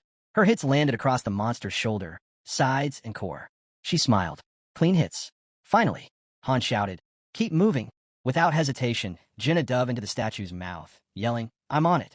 Other leaders chimed in through the comms, reporting heavy resistance. But they were pushing forward. Han glanced into the passage ahead. We're nearing a dead end. Get ready to pull out. I've already marked fallback routes. Inside the building, Han vaulted forward with sharp, measured steps. The others followed carefully, scanning the area with every breath. Jenna whispered, Something's not right. One hand on the floor, she paused, body trembling, jaw slack. Ding. The system window lit up. Defense system max level reached. Han leaned in. This isn't on you. Stay sharp. Before they could react, a golem mage charged in from the left, armed and relentless. Then another burst through the wall. From the center of the room, the largest yet emerged, this one armed with a sword, towering over the rest. A voice echoed from above. You've made it to the testing chamber. Congratulations. The monster stepped forward, slow and deliberate. The voice continued. From this point on, you're the subject of my next experiment. One of the creatures extended razor-thin needles from its fingers. Nearby, pieces of machinery twisted and fused, building something new. Jenna narrowed her eyes. Han, where's the weak spot? He scanned the enemies. No idea. Then the voice returned, proud and chilling. Behold, my greatest creation, level 46 high golem mage. Stronger than anything you've faced before. The new golem took a heavy step forward, radiating power. The protagonist eyed it and thought, level 46? That might be stronger than even the halfling dragon. The gate creaked open. Without hesitation, he charged, his weapon slicing clean through the space between the doors. The golem sneered, voice dripping with disdain. What can insects like you possibly hope to achieve? Han glanced over at Jenna. Time for me to move. She gave him a small nod. It was good seeing you again. The golem shouted after them. Stop where you are. But the hero didn't look back. We'll meet again, he said. Wait for us. A hatch popped open with a hiss, unleashing glowing baton-like beams. Jenna lifted her head. What's that light? Doesn't matter. Keep moving, the protagonist told her. The lights tore forward, cutting through the air. Someone shouted across the comms. One of the 7 ancient statues had taken critical damage. Kishasha's voice rang out next. We hit a wall. Dead end. Han answered quickly. Take the stairs. Turn right at the split. Follow the path halfway. The exit's there. Wait for us. As they moved down the corridor, Jenna asked. What's the plan? Take out the statue's head.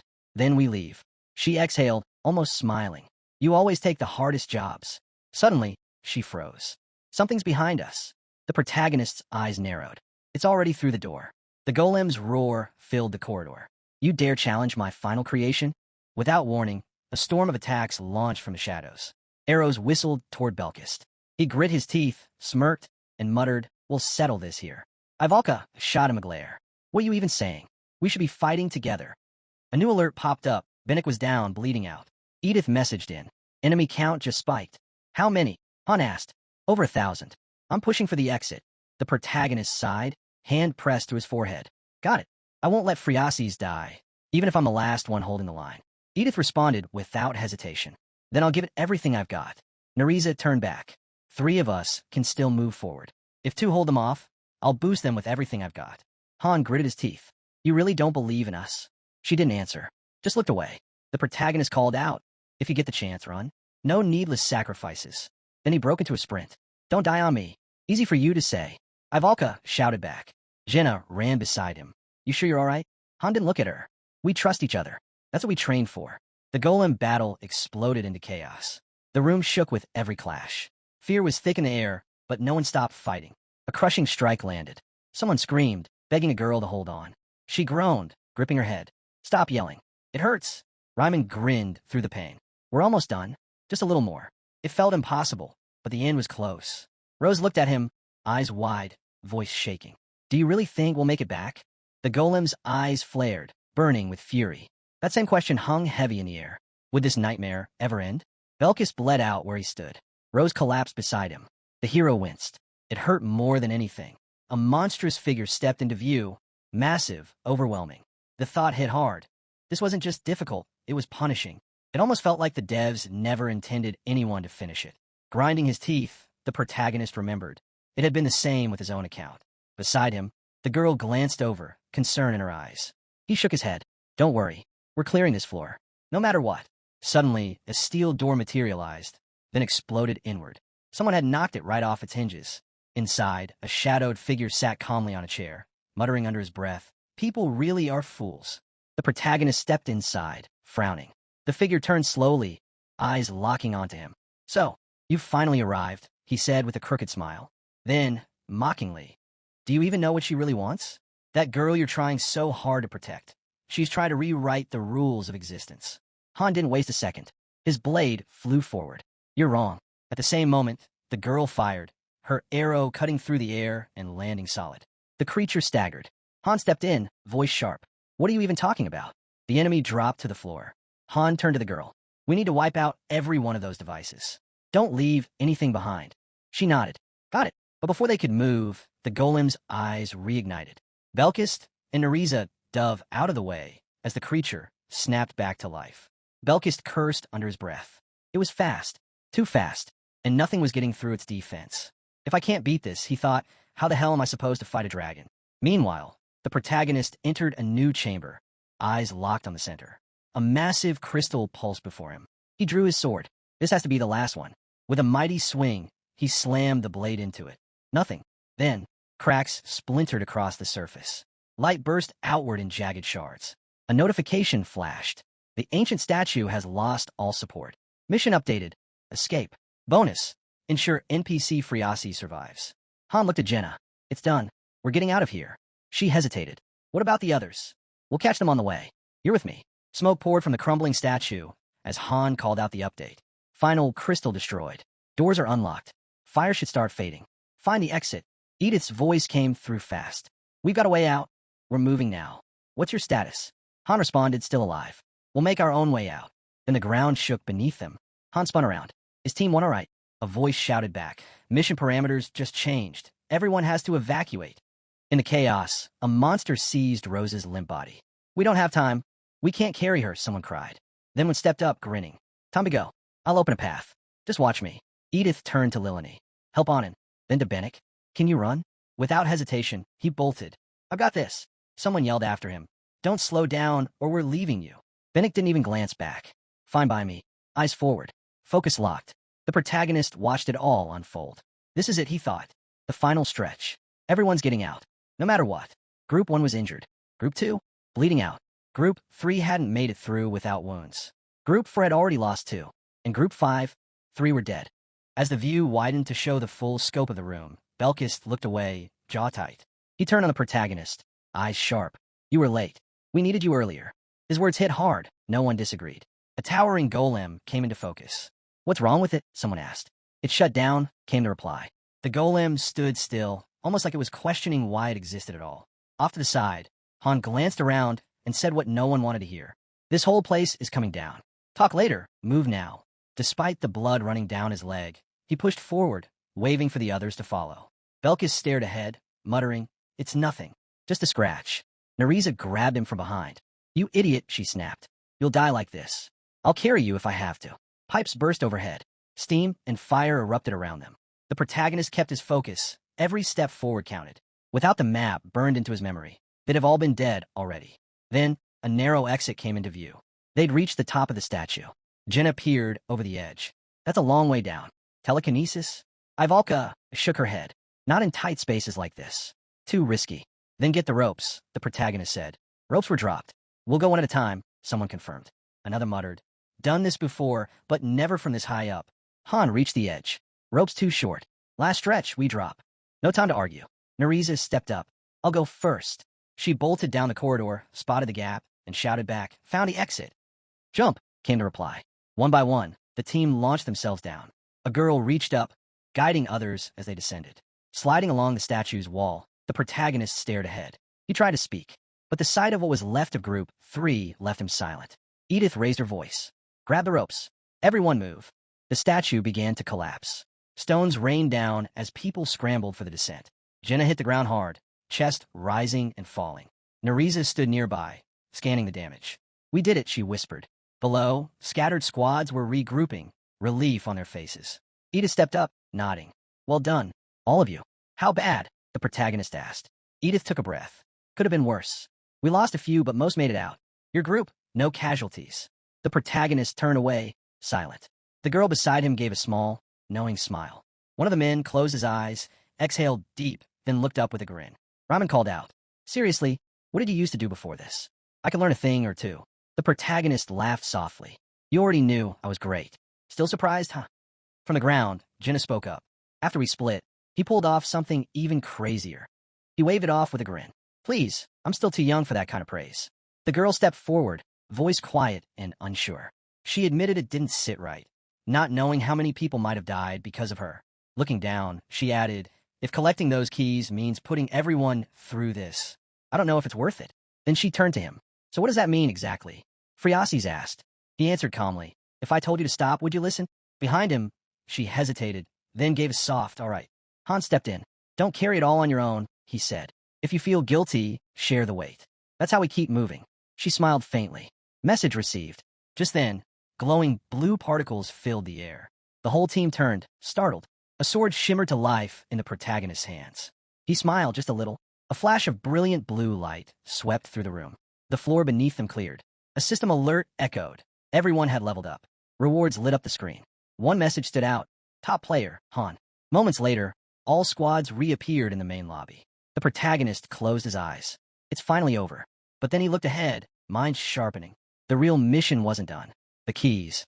A face appeared in his thoughts. She told him there were only 3, and she had barely gotten one. The rest? Much harder. From above, a fairy fluttered down and hugged him tight. "You were amazing," she said, beaming. "Like a king. A legend. A generalissimo." He winced. Okay, you're making my head ring." Grinning wide, Isel added, "The master sent a gift." She held it up, a statue of a warhorse. Han froze. Then, slowly, he reached out and took it. His fingers closed around it, and a soft smile crept across his face. He had thought he'd lost, but this felt real. For the first time, he felt something close to joy. The bond with the master is strengthening. Cut to the lobby. Warm meals waited on every table. The man glanced around and grinned. "This feels like paradise." He nudged the guy next to him. "When I first got here, I thought it was hell. But now, not so bad. Kind of like mercenary life." He leaned back, smirking. "Let me put it this way." "Yeah." The other guy interrupted, nodding. "Death's always waiting, no matter where you are." Laughter rippled through the room. Ivalka crossed her arms, frowning. "You're all unbelievable." The man just shrugged. "You only live once. Might as well live it your way." Edith laughed lightly. "Better than hiding and waiting to die." The girl nearby lowered her head. Quietly, she said, "So many lives gone." She took a long sip from her mug, closed her eyes. "It's awful, but we keep going." Edith gave a crooked smile. "We'll honor them, and we'll toast this win too. That's the mercenary way." The girl looked away with a small smirk. "Yeah, you're right." Nearby, a guy clenched his jaw. "When does this slow down?" he muttered. "I'm ready to get back to training." She raised an eyebrow. "Seriously? After all that setup, and you're not even enjoying it?" He shook his head. "No, it's not that. It's just the eating part. Nariza laughed. You're just shy. Belkis leaned in. Wait, are you saying you're against? They threw together a small get-together. Nothing fancy, just enough to shake off the tension and breathe a little. Stuff like this stuck with him, a habit from his time in Niflheimer. Sure, this didn't come close to those wild nights, but it still meant something. He looked around, quietly impressed. Someone had gone through all this trouble without even being asked. It put him a bit more at ease. Plates of food were everywhere when someone suddenly called out, Hey, isn't he the man of the hour? What did you do before you joined up? I was a farmer, he answered deadpan. Laughter erupted all around. Would you look at him now? Big shot, someone joked. Han sighed, clearly annoyed but holding it in. He wasn't about to walk off just yet.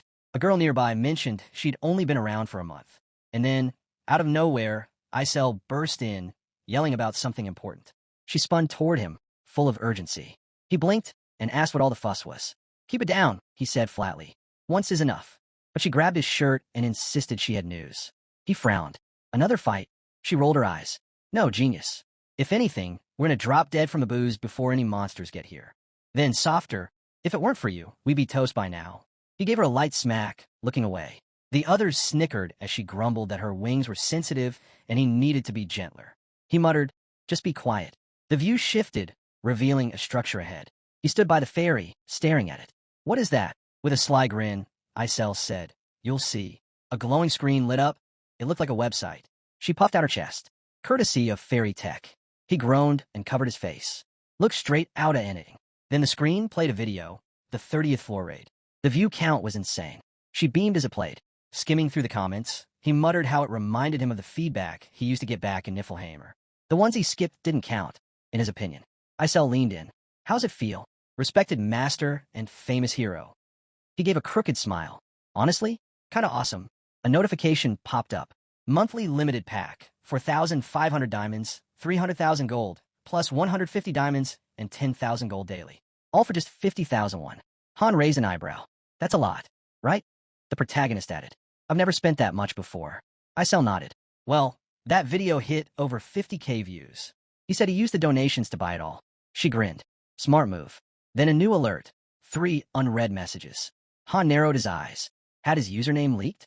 Maybe, but he shrugged it off. As long as no one had their coordinates, it didn't matter. The lobby loaded up. He muttered, if someone does find us, they'll probably crash the party. Isel picked up on his vibe. Something on your mind? What makes you say that? He shot back. You don't exactly look thrilled.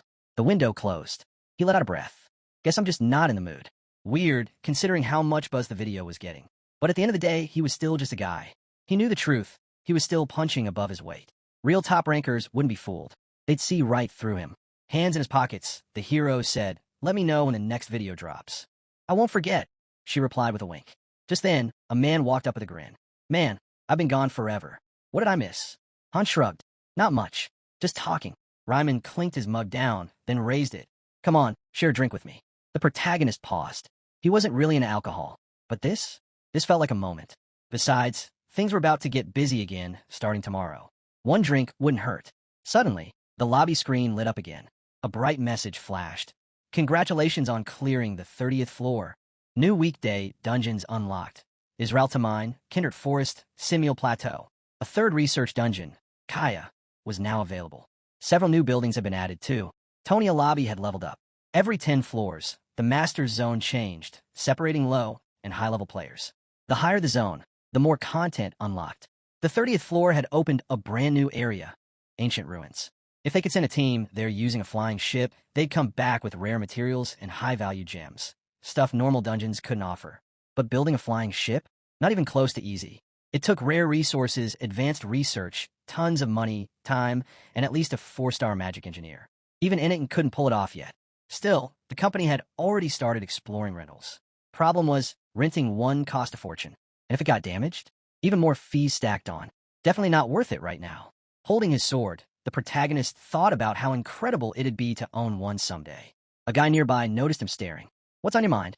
Just thinking about getting some training in, he replied. Han stepped forward. No need to rush. They'd get that ship, eventually.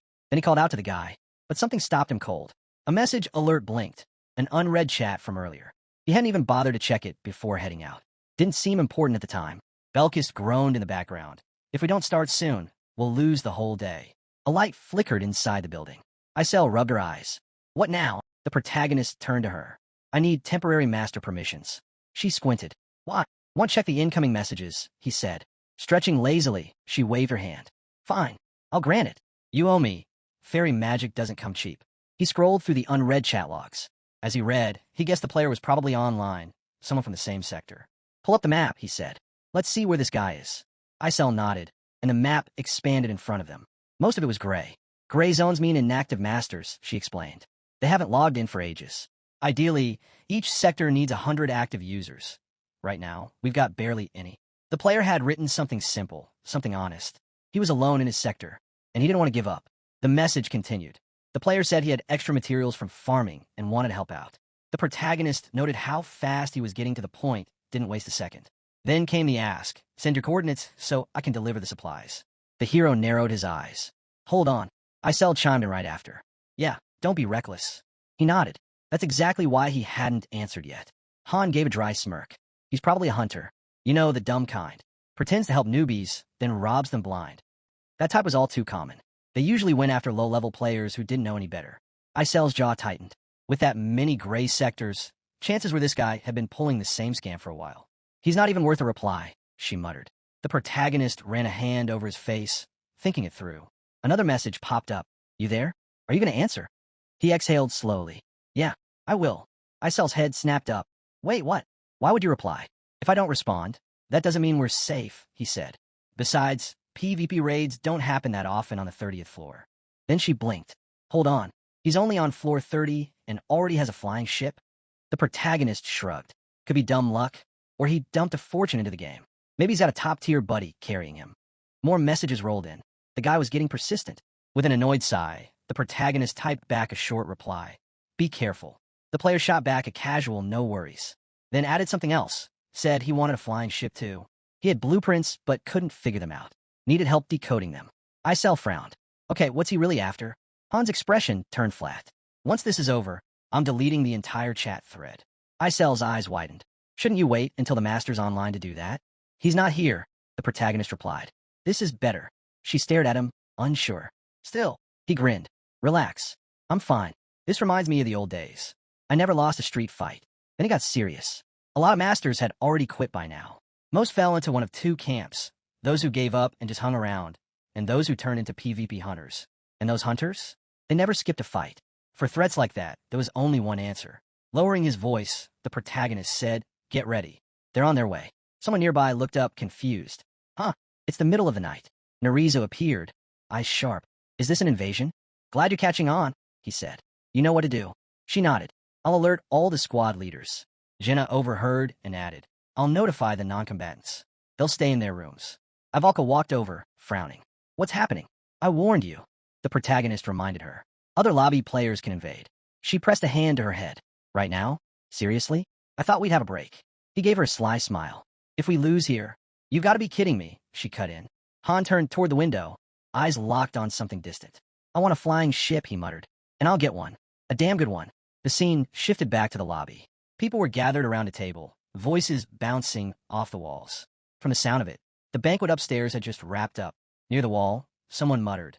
You can hear the noise from all the way over here. Probably Raimon laughing his head off, someone else replied. How the hell can he laugh like that when half his squad's dead? He's a merc, came the blunt answer. Arms crossed, another man said, heard half of teams 4 and 5 got wiped. A bearded guy spoke up. Isn't that good news for us? The other man scowled. Gilbert died, you idiot. The group at the table fell silent. The weight in the air said it all. Someone like Gilbert going down? Them in trouble. The elite squads didn't care about guys like them, but even they had limits, and no one knew how much longer any of them could last. One man stood up with a sneer. Gilbert pushed too hard for the second floor. Idiot got himself killed. Mark let out a dry laugh. Seriously, aren't you tired of this crap? Is this what we call living? Another pointed at him. Is that booze in your hand? He held up a sausage. What, stealing food and alcohol now? You think that's how we're going to impress the master? Then his eyes glinted. But I've got a better idea. A real one. Something that'll make an impact. And I can let you in on it, if you're up for it. Everyone stared at him, stunned. He asked again, well, you in? Before anyone could answer, a scream shattered the moment.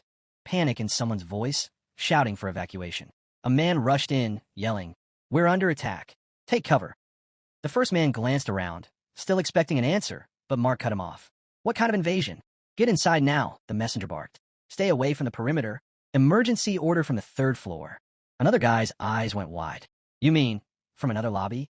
Mark echoed the question in disbelief. People froze where they stood, backs against the wall. Raimon's voice rang out, confused. Wait, this is real? Another lobby's invading. Edith frowned. Hold on, didn't you call us here with some kind of plan? The protagonist grinned. Yeah, we're gonna crush them. Perched on a shelf, someone asked, what is this, a war? Just wait for my signal, the protagonist said calmly. Be ready. One man glanced around. Only 5 of us.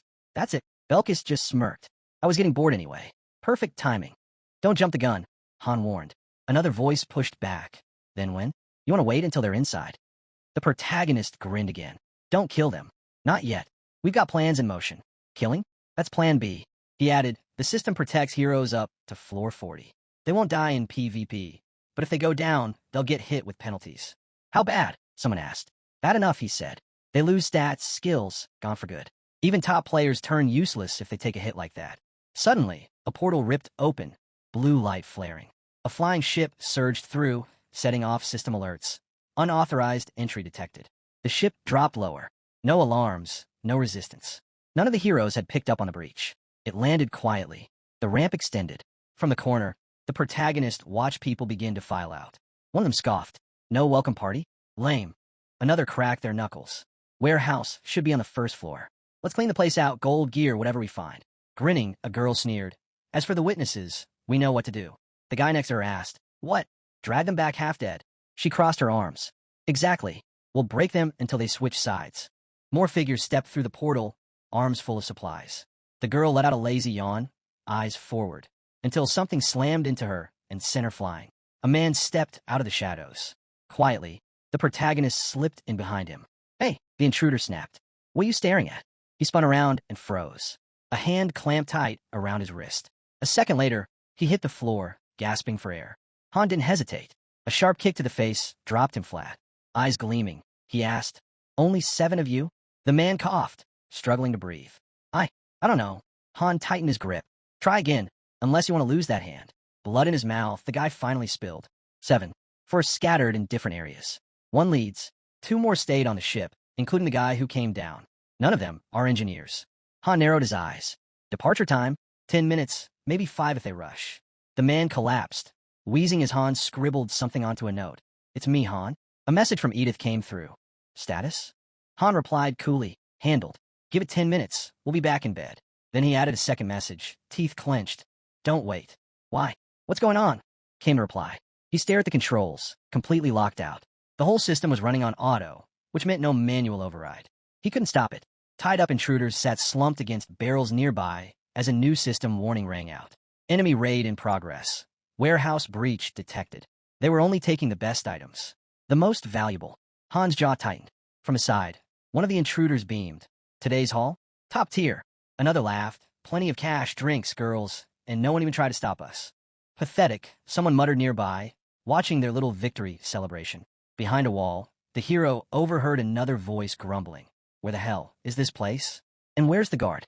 Sleeping on the job? Out the window, the flying ship came into view. Someone mentioned the departure was ahead of schedule. Whatever. Earlier's better, another answered. A bright alert flashed. Flying ship departing with your belongings. Light flooded the sky as the ship lifted off, leaping between dimensions. Han looked away. Belkis waited by the door, saying nothing. The ship tore upward, racing into the clouds and vanishing into the rift. Inside, one of the crew muttered, Master wasn't like this before. Everything's different now, right? But before he could finish, a heavy blow launched him clean off the deck. Back inside, the protagonist walked down the corridor. Just as he grabbed a door handle, a battered body came flying out from inside. Belkis glanced at it, unimpressed. Who's this chump? Can't handle a fight? What? We supposed to cower in here with trash like that? I could barely breathe in there. Turning to him, the protagonist asked, Status? The man caught his breath. That was the last one. Across the hall, a panicked voice shouted, Stop. Don't kill him. You'll regret it. There are consequences, real ones. No one listened. Steel flashed. A sword drove forward. Nothing but weaklings, Belkis scoffed. Nearby, Jenna stood with a blood-soaked blade. That's it. We're done here. She stared at the downed enemies, cold and unflinching. Worse than we thought. No doubt they've pulled this exact trick before. Ivalka stepped up, frowning. Still, something about this feels off. What a letdown. A girl raised her hand. So this was your big ambush? Just 5 of us. You serious? Narissa answered grimly. There are probably dozens of them. I checked. We might be able to fall back to the lobby and regroup. But Han cut her off. No, that kills the timing. If the ship's even a little late, they'll know something's wrong. His gaze dropped. We're going straight to their base. No backup. No retreat. One strike, clean and final. Belkist's eyes lit up. I could wipe out a whole wagon of these losers without breaking a sweat. Their weakness was obvious. Sure, their levels were decent, but none of them had real training. It was laughable, especially for players who had already given up on climbing the tower. Han nodded. Strip everything, then burn it down. Make sure they can't rebuild.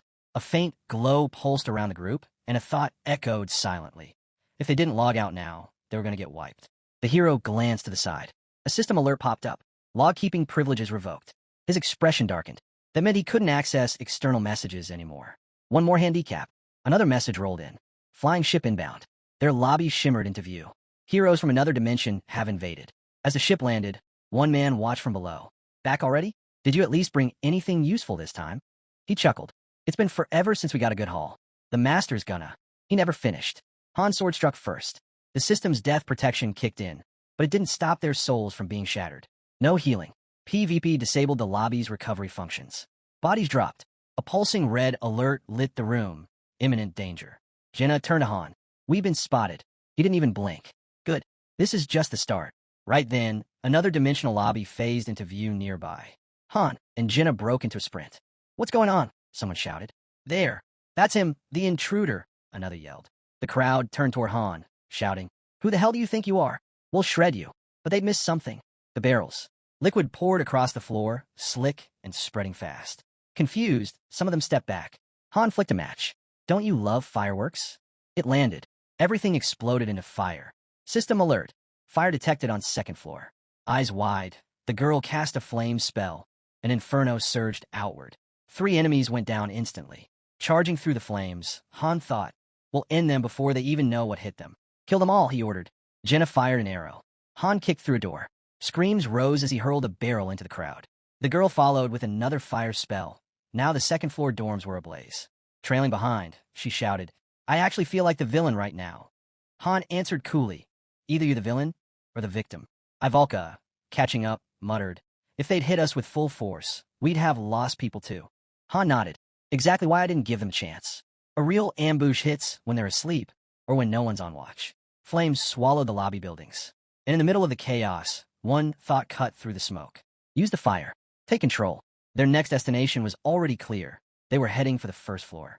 But just as they moved, Similar blocked the path, weapon raised. You're not going any farther. The hero halted as Similar stepped in front of him again. He hadn't expected them to regroup this fast. He raised an eyebrow. You seriously running off already? She asked, almost disbelieving. He smirked. I forgot to torch the second-floor warehouse. Still stunned, she echoed. Running away? Just finishing the job, Han said casually as he turned and walked off. She hurled an insult at his back, but he didn't bother replying. Inside the warehouse, a sudden presence appeared behind him. A frying pan came swinging toward his head. He ducked. Let me guess, warehouse staff? Flames were already crawling up the walls. Another alert popped up. Second floor, fire detected. Jenna glanced away. Are we really okay with burning everything? Han shrugged. Would have been dumb if we came just to loot. But that's not what this is. Facing the others, he added, torch every building with supplies.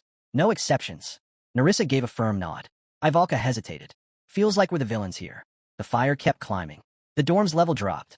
5 to 3 in seconds. Similar reappeared in front of Han, rage in her voice. What the hell are you doing? She screamed, vowing to kill them all. Come on, fight me. Belka stepped forward, cracking his neck. You got a death wish, or what? Han muttered. Just kill her already. Belkis grinned. Then it started. Steel clashed. Similar gritted her teeth and lunged. Belkis' eyes burned with excitement. Similar shouted, pushing forward. He laughed. You really do want to die. And just like that, her hand was gone. Jenna stared, horrified. Similar's face twisted in shock. You're cheating, she screamed. One clean swing. Her head hit the floor. Someone nearby cried out, only to be silenced by a shot through the skull. 2 lobby members down. A girl nearby whispered, Is that enough? Everything's burning. We're the villains here, but not all of them deserve this. The equipment workshop went up in flames. Han turned. It's not over. Jenna stepped forward. You can't keep going. We're not killing anyone else, he said, just destroying what's left. The top fighters? Gone. The supplies? Gone. Warehouses, ash. Weapons workshop, engulfed. Central square, devoured. Dorm, half collapsed. Equipment shop, wrecked. Flames danced through it all. One thought pulsed through the blaze. Burn it all. The entire lobby was on fire now. Han muttered. Even the game master's probably ready to log out after this. A notification blinked to life. He read it. Quietly, send him. The man across from him panicked. Hands clenched, he shouted, stay back. If we fight full force, we can win. Han's voice stayed calm. Just one question. Answer it, and you live. The man dropped to his knees. Anything. I'll tell you anything. Han stepped closer. Where's your magic engineer? The man pointed. Magic hall, over there. Thanks, Han said. Just then, a small castle appeared. He reached for the door. A fairy nearby shouted. No. Fist clenched, she screamed at him. Why can't you stop? Why do you always steal? Why do you burn everything? Do you even care about right and wrong? Han gritted his teeth. Move. No, she said, standing firm. And then, he shoved her aside. The fairy sat on the ground, eyes fixed on him. If you take me with you, how am I supposed to survive? She mumbled something about that stupid dream of his, becoming the king of thieves. Looking away, she muttered, it's already been half a year, stuck with the worst master imaginable. And after all that, was he really going to burn everything down? Did he even care? Inside the hall, Han stepped in. Potions were scattered across the table. A girl was lying across it, completely out cold. He placed a hand on her shoulder. This was her, the magic engineer, the key to the flying ship. Even with the chaos outside, she hadn't woken up. She rubbed her eyes groggily. Who the hell's disturbing my sleep? I've been working 3 days straight. Han didn't wait. He tied her up on the spot. She protested weakly, still half asleep, as he slung her over his shoulder. Outside, the fairy just stared, stunned. Han turned and asked, what? I'm taking her. Surrounded by fire, he glanced at the others and called out, if you want to live, get back to your dorms. People scrambled to nod and scattered fast. Jenna, holding onto a cart, looked over. That's a girl. She's our biggest asset, Han replied. Don't let her get away. Jenna frowned. So we're just kidnapping her. Yeah, he said without flinching. Jaw clenched, he added, I'll get her to the ship myself. We wrap this up now. The girl on his shoulder just grunted. Fine, just don't drag it out. From behind, the fairy yelled, her voice cracking with anger. Why are you doing this? Murder? Arson? Kidnapping? You're no better than a demon. He didn't even glance back. Call it whatever you want. But she pushed harder. Why? He answered, flat and bitter. The first time he raided the hunters, they were desperate. He let them go, even gave them supplies. A month later, they came for him again. And again after that. Over and over, it was the same. No matter how it started, it always ended the same way. They never change, he thought. The fairy clenched her fist. Is this really what you believe? She reached out. After everything, you're just walking away? He kept moving. Then his voice came sharp. Fairies only fight when ordered by their master, or when someone tries to kill them. So why haven't you surrendered already? Around them, fire devoured what was left. Survivors were scattered across the ground. In the center of it all, Han stood, torch in hand. The fairy grabbed her hat. If you actually do this, our master. You probably already logged out. Han cut in. Tears welled in her eyes. Then why would you go this far if you knew? What are we supposed to do now? He turned his back. I don't care. He stepped through the portal. A flying ship burst out behind him. As he approached, he caught sight of the girl. What a terrible name, he thought. Narissa spotted him. You're back. How's the ship, he asked. Nothing's working yet, she admitted. Might need ID verification or something before we can fly. Where's the girl? We tied her up, Narissa said. The girl struggled against the ropes, trying to speak, but her words were muffled. As Han untied her, her voice finally broke through. Let me go right now, or I'll kill you. Well, at least now he knew who she was. Gritting his teeth, he said, You're a magical engineer. Wrong, she snapped. I'm Cadio, a third-rate magician. Just hearing that name made people flinch. Han stood his ground. I need the flying ship to launch. How do we make that happen? Cadio glared at him like he'd asked to be set on fire. What makes you think I'd tell you anything? Her voice turned sharp. I should boil you alive. One of the men stepped forward, unsheathing his sword. Getting bold, aren't we? Maybe she'll talk faster if we slice off a few fingers. Han closed his eyes and let out a breath. No, that'd make me actually feel like a villain. You are villains, Cadio shrieked. He raised an eyebrow. Wow, so this was just one big misunderstanding. She bared her teeth. What misunderstanding? Keep that blade away from me. Unbothered, Han held out a hand. Stand by, he said coldly. If she casts so much as a spark, cut her hand off. Belkis nodded without hesitation. Gladly, turning back to her, Han continued. We'll sort out the drama later. Right now, we need to get back to where we came from. And I need you for that. You understand, don't you? Cadio clenched the rope still wrapped around her. We can't stay here, she growled. That's on you. Han looked away. Shouldn't be that hard. Just move the ship back to the last location. Tears slid down her cheeks. I'm just a researcher. Belka scoffed. Exactly why I wanted you dead. Han thought, heartless. Magical engineers specialized in support. Things like flame suppression spells. If she'd done her job earlier, maybe the place wouldn't be a smoking ruin. Finally, Catio exhaled. Fine. I'm ready. Then she added, you'll let me go after this, right? Han looked straight at her. Go where? Then to the others. Tie her up again. The ropes snapped back into place. Catio screamed in fury. Off to the side, the fairy lost it. You really took everything. Fine. Go on, take it. Choke on it. And may your next bottle of rum land somewhere the sun don't shine. Han blinked. Can't say I've ever heard a goodbye like that. He turned back to glance at her. She was glaring now, as if they'd walk away from this untouched. But at least now, she understood who had their back. That alone was going to sting. Stretching out her hand, she yelled, you just picked a fight with the Solidarity Association. Top-tier guild. 30 elite rankers. You mess with them, you don't walk away. She wasn't done. Sure, our current guild master's a joke, but he's tight with their real leader. Suddenly, the man she mentioned stirred. He opened his eyes, touched his face slowly, as if just realizing something. Han frowned. Solidarity what? Never heard of him. Isel let out a breath. Enjoy the quiet while it lasts. Because once they move, even groveling won't save you. The hero just smirked. What's your name? She lifted her chin. Captain Isel. Remember it. She waited. And you? His grin widened. Loki. Just then, a fiery lobby tore through the space. Isel's eyes widened. She nearly choked at what she saw. Pointing to the sky, the fairy repeated what she'd heard, voice trembling. So, I'm really going to die. A ship appeared overhead. She glared upward and shouted, I won't forget this. You're gonna pay. Han looked away, mulling it over. Revenge, huh? Sounds exhausting. Just then a voice chimed in. Having fun. He turned and saw a girl grinning. She admitted she'd been spying the whole time. Why, he asked. She laughed. It was just too entertaining to ignore. Han blushed, caught off guard by her honesty. She smirked. This moment's going straight into my memory album. He groaned. Could you not say my name like that? It's getting embarrassing.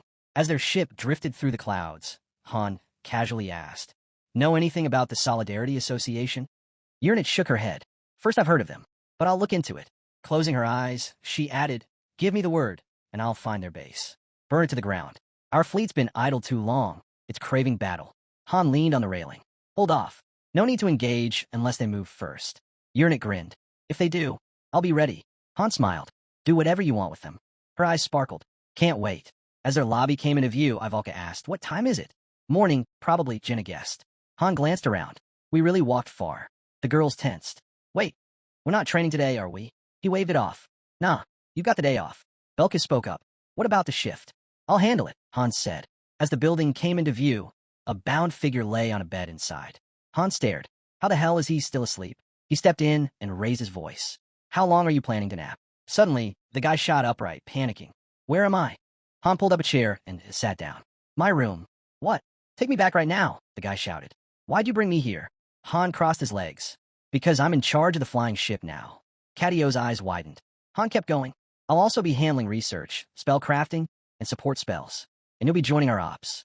Having 2 mages? Useful. You kidnapped me, the boy yelled. Now I wanted to work for you. Screw off. Catio. Huh, Han repeated thoughtfully. From behind the door, a voice chimed in. It was her.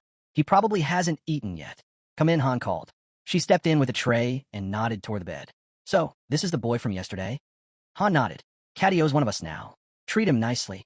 Jenna walked over with the food. You must be starving. Here, eat. Can't exactly escape on an empty stomach.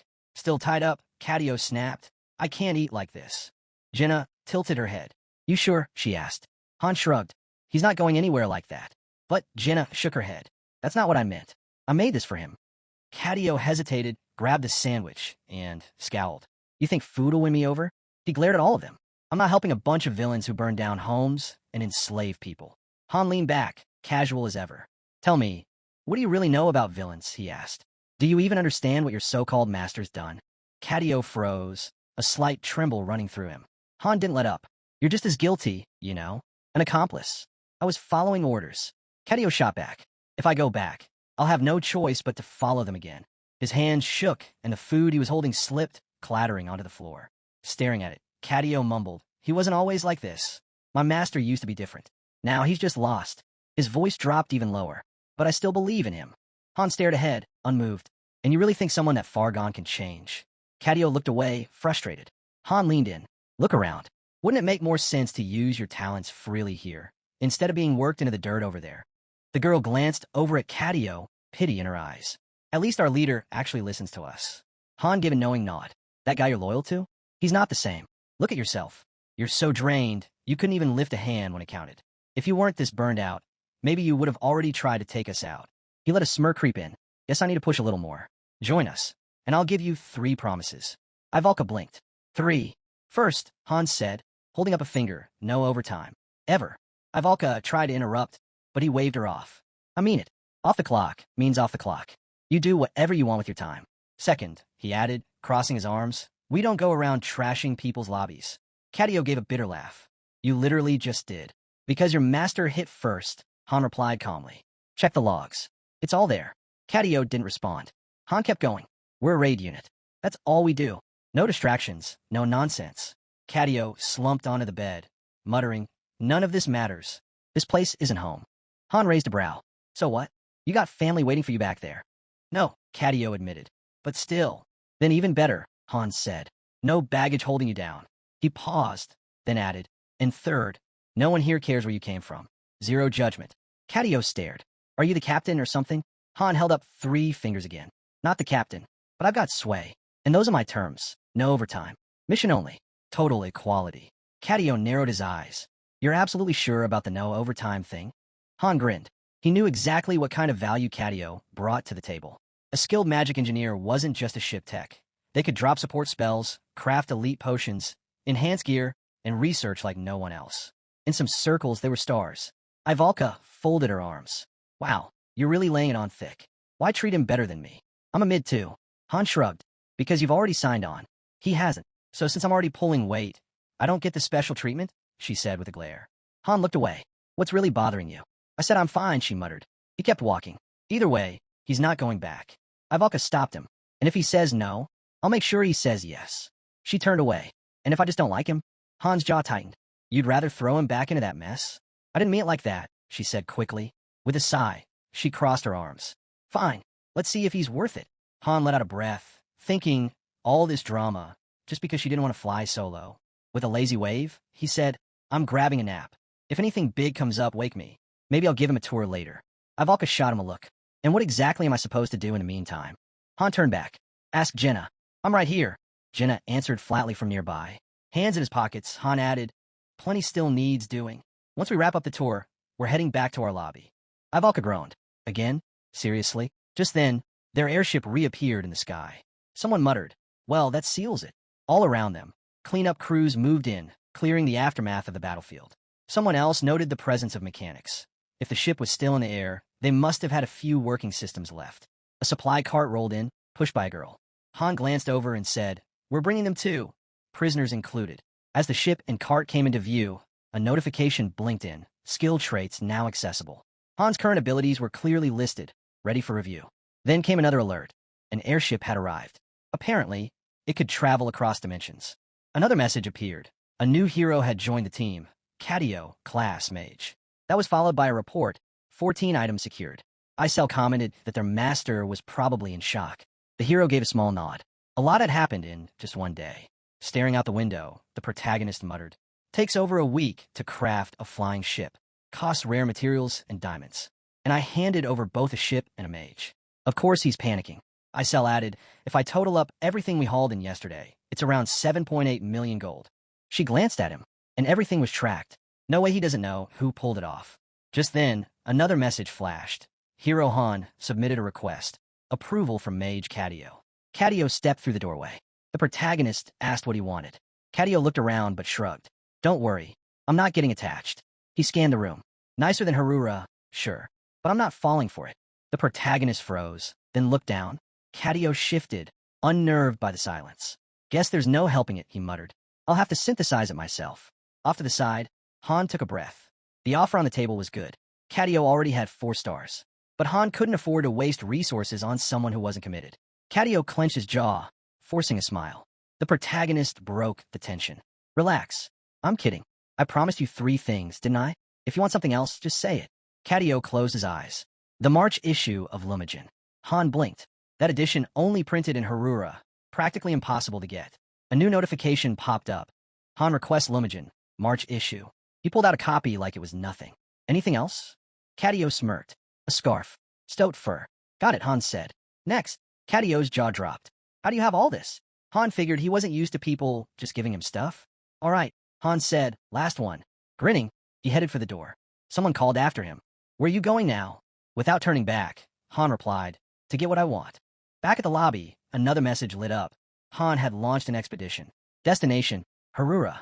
Objective, robbery and abductions. As a mission was accepted, a small fairy slammed against the barrier, screaming, what the hell is going on this? Time, she snapped. Get out, and don't come back. Arms crossed, the hero stood unfazed. I brought her here for a reason, he said coolly. We're making contract. She's joining the team. The girl narrowed her eyes. You better be sorry for dragging me into this. Grinding his teeth, Catio muttered. How the hell did you talk her into it? Lady didn't flinch. She chose to come. Her voice steady. The girl looked straight at them. I'm done with that place. He never cared whether we lived or died. Catio tried to push back, but Ivalka turned to the protagonist. Well, are you in or not? The answer came fast. Your call, the hero said. Make it now. Today's the day. As Han turned to walk off, the girl asked, where are you taking the mage? He shrugged. No clue yet. I need to figure that out. Scene shift. The dorm building.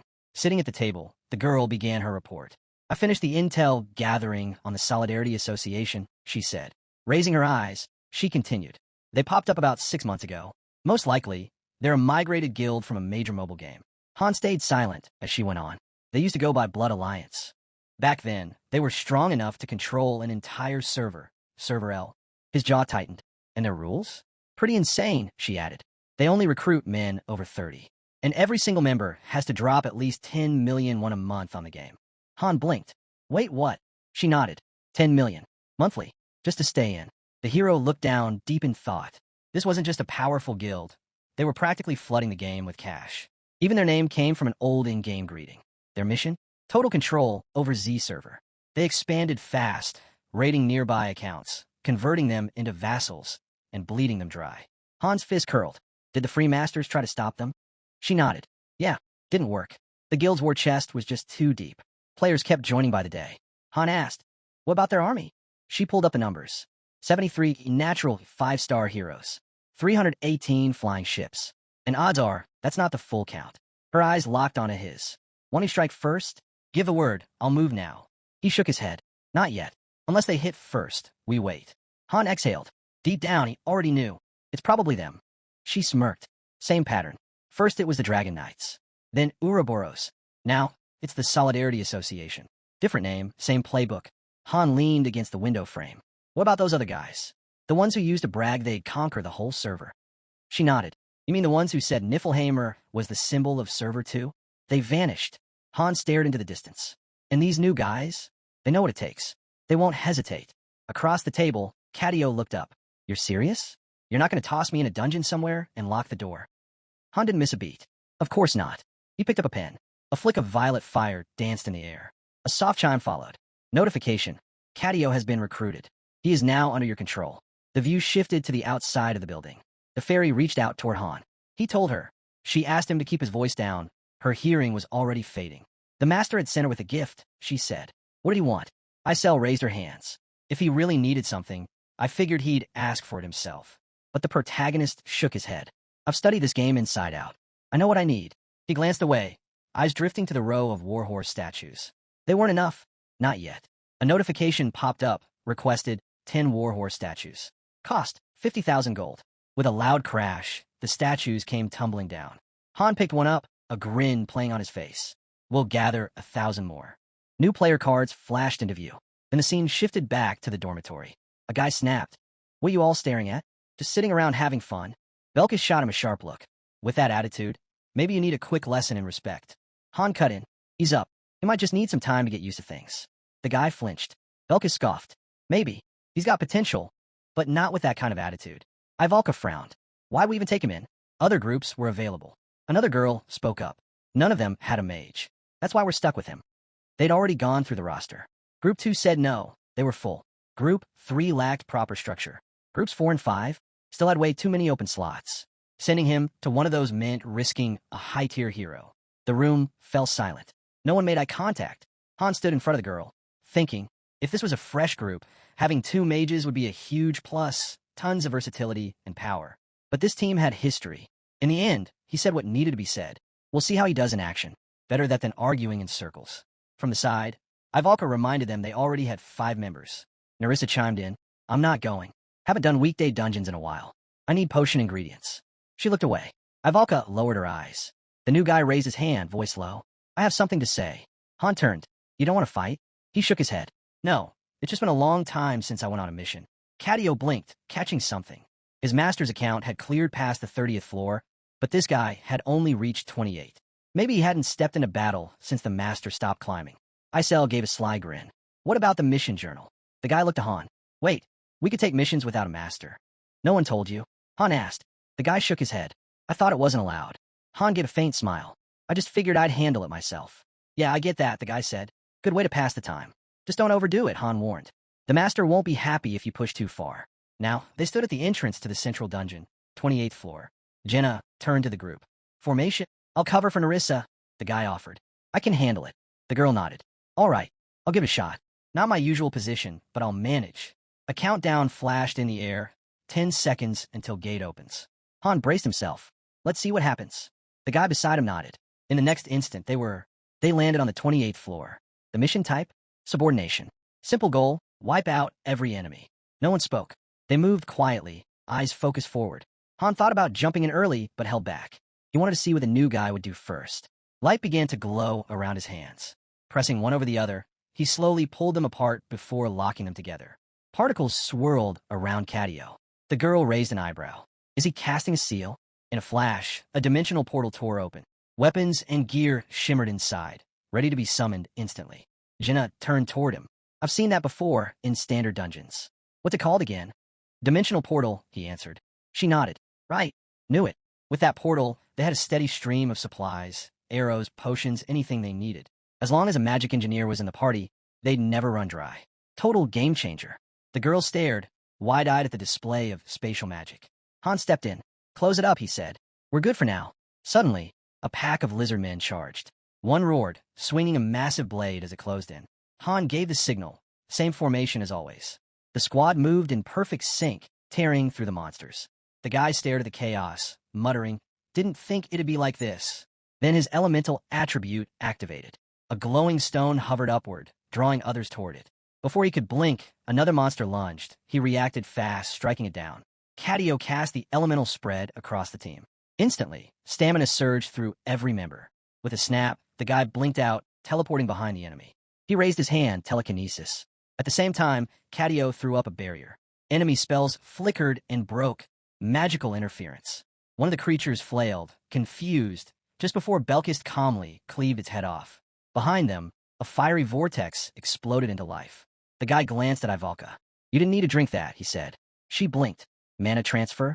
Wait, what? Cadio's player card appeared, glowing with stats. The guy's eyes narrowed, intrigued. The girl, standing in the middle of fallen enemies, asked, How many spells did you just use? He smirked. You could have just asked me. That was amazing, someone muttered. The girl admitted. I used to think mages only threw fire and lightning. Ivalka gave a small smile. That's classic magic. It's got history. The guy waved a hand. It's outdated. Ivalka's fist tightened. No, it's not. Belkis shrugged. Feels the same to me, he muttered. Still think girl mages are better. Han cut in. That's cause you don't see what it does to them. Cadio stayed quiet, listening. Can't say much. I don't know how you all fight. The last monster tried to slink away. Han hurled a weapon at it, shouting, What are you waiting for? Let's clean this up. The fight ended soon after. Looking around at the aftermath, the guy muttered, Even in the middle of a battle, someone was watching me. He glanced at Cadio's card, the skills now fully displayed. Ivalka followed his gaze. Daylight spilled over the settlement outside. Meanwhile, the guy was busy typing furious messages to Han in the chat window. Seeing it, Han asked, He hasn't logged out yet?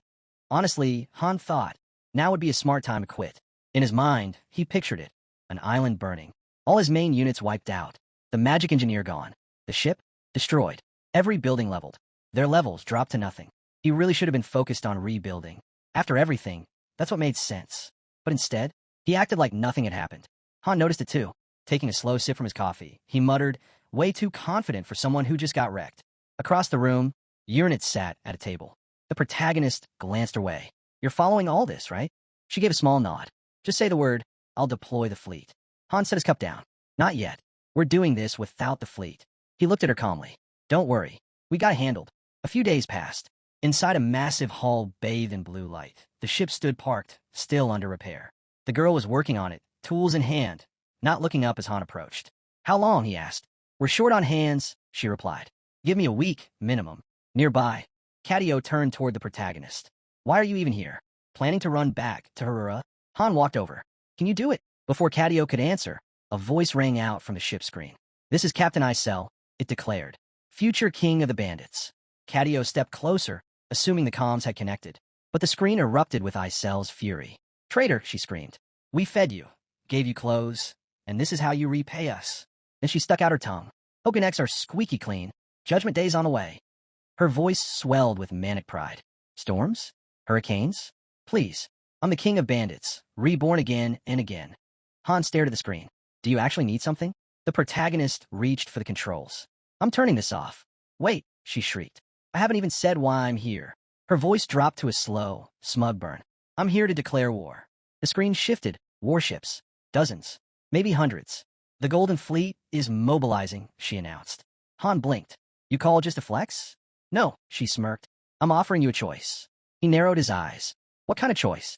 Join the invincible fleet, she said, her grin wicked. Because once we fire, there'll be nothing left but smoke. She tapped her fist to her lips and added, I'm actually impressed, Han. Conqueror of giants. Master of the desert winds. You've made a name for yourself. Enjoy that glory, she said. Right next to me. Han figured she'd seen the footage, their floor 30 clear. Probably went up that same night. Arms crossed, Isel declared, so yeah, I'll be fighting you now. Katio interrupted, frowning. And what exactly do you think you're gonna do? Standing behind Han, he whispered, don't let her get under your skin. She's reckless, but she's no joke. She's pulled off wins before. On screen, Isel zipped through the hangar. Prep's done. Support's locked in. This offer's real. If you join me now, she said, I'll personally ask the master to cancel the assault. Han's face turned serious. You ready? He hit the power button. I'll be there soon. Then he turned. Jessie, prep the ship. Still focused on her work, she replied, it's mid-repair. The outer hull's barely holding. One direct hit and we're done. You just need to get him there, Han said. She paused. Eyes shut. 10 minutes, she said quietly. It's possible, as long as we take him back to where it all started. Sunlight poured across the veranda. Urnit held her teacup, eyes closed. Softly, she whispered, so, Han's finally using it. As he stepped down the stairs, the protagonist muttered under his breath. When am I ever going to get another shot like this? He glanced at the sky. Masters passed out, couldn't ask for better timing. Han slipped on his jacket. Edith looked over. Where you off to? Just a walk, Han replied casually. He passed through the portal and found Lady and Katio waiting. Lady held her head, wincing. Somehow it's done. Coordinates are locked. Katio crossed his arms. Reckless. One arrow hits the wrong spot, and this whole thing goes down. Han gave him a light pat on the head. Appreciate it.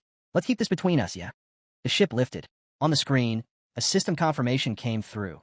Transition approved. Autopilot engaged.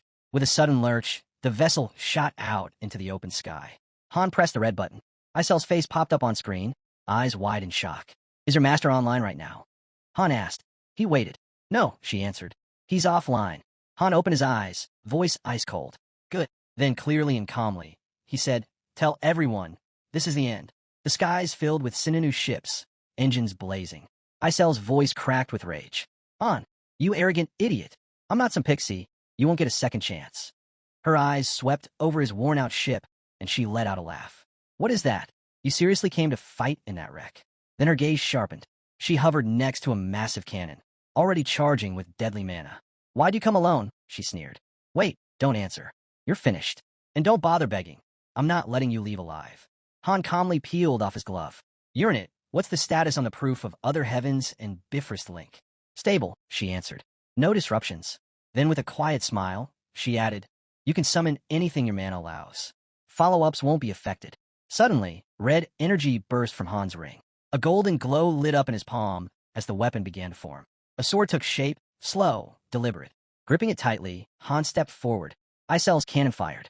A blinding wave of blue mana tore through the air. Wind screamed as the beam surged toward him, but Han didn't flinch. He raised the glowing blade. With one swift swing, he sliced straight through the blast, clean and effortless. The redirected mana spiraled off, absorbed by the sword. Icel froze, stunned. Han's ring glowed again. He raised a hand, summoning another weapon. Purple energy pulsed in his palm. A system alert flashed. Special ability activated. Eye of Argos. Han placed his hand over his eye. In a flash, purple light surged, and the battlefield lit up. Every weakness across the enemy fleet glowed like a beacon. Shots rang out. Enemy ships opened fire. Han moved fast, faster than before. Each swing of his blade batted away the attacks like dust in the wind. He drew his arm back. Weapon number 11, summoned. A bolt of lightning slammed into the ground. From the smoke, a colossal spear formed in his grip. Winds roared as another alert appeared. Fragarak, charging complete. Auto defense mode enabled. Han's eye flared bright. Locking onto the enemy fleet, he gripped the spear. You ever felt what it's like to be completely outclassed by overgear? He asked. Icel trembled. What is this? Han smirked. Let me show you. He hurled the spear with full force. It tore through the air like thunder and slammed straight into one of the ships. The spear pierced the glowing blue core at the center of the ship. Sparks erupted. Then the entire vessel erupted in a violent explosion, gone in an instant. Icel stood frozen, speechless. The spear spun back into Han's hand like a boomerang. Still smiling, he said, even if you try to steal these weapons, you couldn't use them. I made sure of that. Icel's voice cracked. A low-tier hero, destroying a flying ship in one shot? That's not possible. The blade now spun in a tight orbit around Han, deflecting every blast fired his way, never once leaving his side. Icel clutched her head. This can't be real. But Han was already preparing the next strike. The second spear launched into the air, twisting and darting like lightning between the enemy ships, before detonating mid-air. A chain of explosions lit the sky. No! Stop! Icel screamed as another ship ignited in flames. Han caught the spear mid-air. Just 2 ships remained. Icel's voice trembled as she began backing away. We surrender. We give up. We don't even know who you are. Take what you want. Just let us go. Then, the very ship broadcasting her voice exploded in a fiery flash. Han gripped the spear tighter. One left. He rocketed forward, closing the distance to the final ship as it raced toward him. The 2 ships collided with a thunderous crash. Han jumped aboard. A soldier charged him, calling out something unintelligible. Han answered with a clean punch to the jaw, sending the man to the deck. Standing over him, Han said calmly, "Big mistake." The soldier scrambled back in terror. More crew members emerged on deck, staring at him in stunned silence. Then one by one, they dropped to their knees. "Great General," one of them shouted. "We didn't know. We were wrong," another cried. "We didn't recognize you. Please have mercy." One man clutched Han's leg, sobbing. "If we go back like this, they'll synthesize us. That's a death sentence." Han didn't flinch. He kicked the man in the face. "Stop whining." He marched across the deck and kicked open a door. Inside, Icel sat on a bench, sucking on a lollipop like it was her last meal. Without looking at him, she said, "This is the last candy I'll ever eat." Han walked up. "Give me oil." She blinked. "What?" "I need fuel," Han repeated. "That's all I'm here for." Floating up in front of him, she shouted, "I told you to go. Haven't you destroyed enough?" "My ship's running on fumes," Han said, "and I didn't spare you out of kindness." Icel's voice cracked. "You already took everything. The fleet, the heroes, all of it." Han stared her down. "So what? You're giving up?"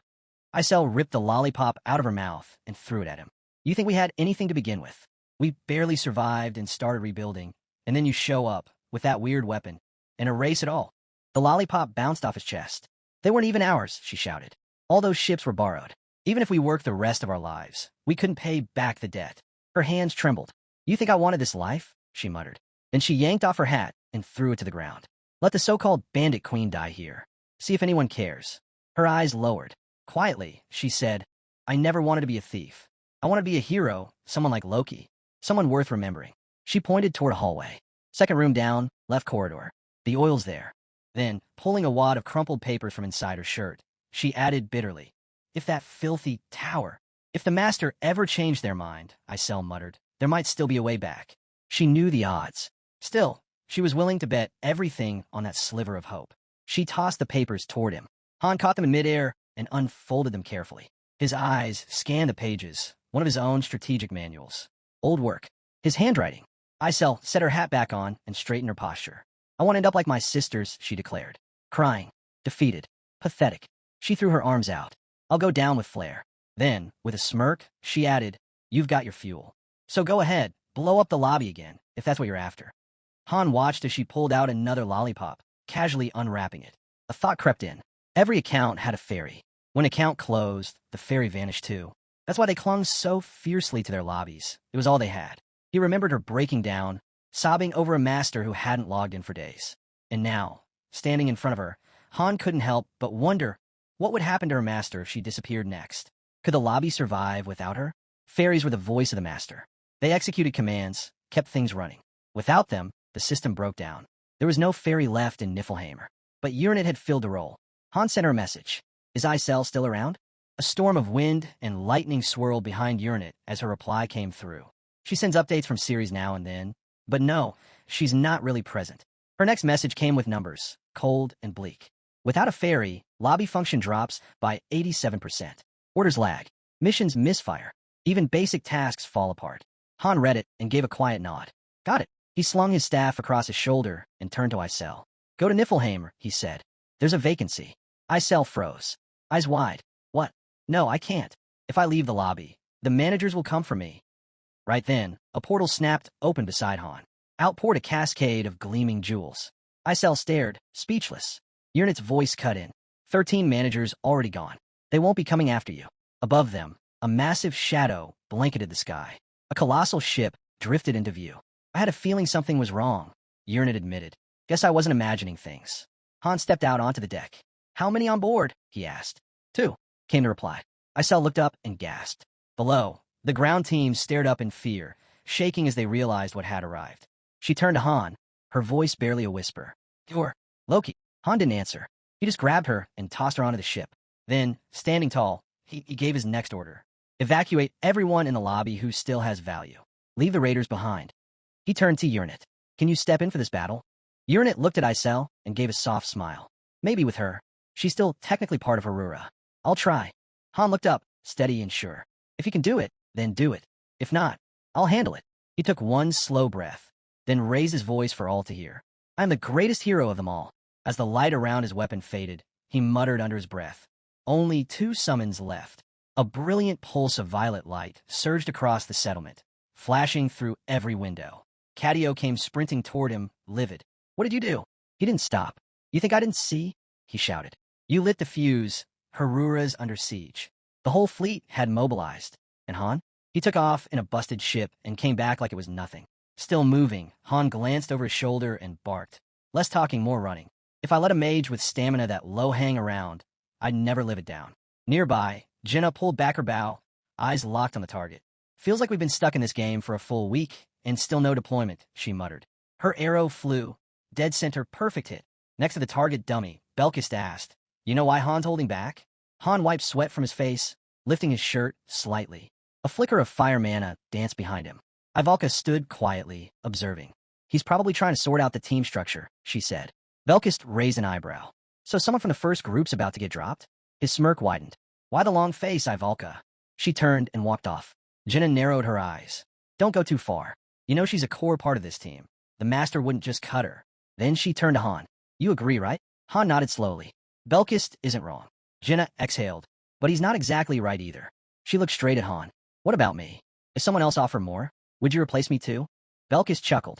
That's Han's call, isn't it? Still wiping his face, Han shook his head. Not really. I can recommend. But the final decision's up to the master. In his mind, he saw the team laid out like pieces on a chessboard. Everyone had trained specifically for this, building up fire resistance to support Ivalka's magic. She was the core of their strategy. Removing her now would topple the whole formation. If that kind of order came down, he wouldn't follow it. Jenna kept her tone level. Our 5-man squad is tight. Every role's defined. If any of us weren't pulling weight, we'd be gone already. She glanced over at Cadio, who was panting heavily. The master's not replacing us, she said. He's trying to figure out where to put him. Night fell over the building. A soft glow lit the workspace as glass clinked on the table. We did it, a girl cheered. Medium healing potion, complete. Grinning wide, she gave Ivalka full credit. The recipe was nothing like what she'd used before joining them. But now, it was finally clicking. This was Tilda, a pharmacist. She tapped her fist to her lips, thinking. Still, the success rate's low, and it burns through ingredients fast. And with limited pouch space, we'll have to prioritize medium potions. She frowned. We might not be able to make enough before the next run. Ivalka scribbled in her notes. If you join the first group, that won't be an issue. You'll be able to restock supplies using the interdimensional portal. Tilda blinked. Seriously? Then her face lit up. In that case, we'd better double the batch. Ivalka paused, surprised by her excitement. While Tilda worked the cauldron, Cadio sat nearby, grumbling. Han had promised no night shifts, and here he was, stuck watching potions boil. The thought of brewing high-grade supplies while scaling a tower made his stomach turn. Out by the gates, Isel stood tall, voice ringing out. First group, assemble. With a hand pressed to her chest, Ivalka declared with pride, elemental magic stands above all. She folded her arms and nodded at Cadio, casually assigning him ship duties. Let the schoolboy in a maid outfit handle the chores. I've got real work to do. Shaka let out a sigh. Can we save the flirting for later? Jenna laughed. As long as we're not headed for another scorching desert or an endless maze, I'm good. Her eyes settled on the portal ahead. A flower garden might be nice for a change. The team stepped into the teleporter, vanishing into a burst of blinding light. As it faded, the clouds split apart to reveal a crystal-clear sky. Ivalka blinked in disbelief. Her gaze slowly dropped to the endless stretch of blue below. They weren't on land anymore. A ship rocked gently beneath them, drifting in the middle of the ocean. The vast sea stretched out in every direction. Silence fell. This is it, someone murmured. The legendary ocean. Han didn't waste a second. Fan out. Check for anything useful. They searched the vessel and gathered the basics. Supplies, fresh water, and a compass tucked away below deck.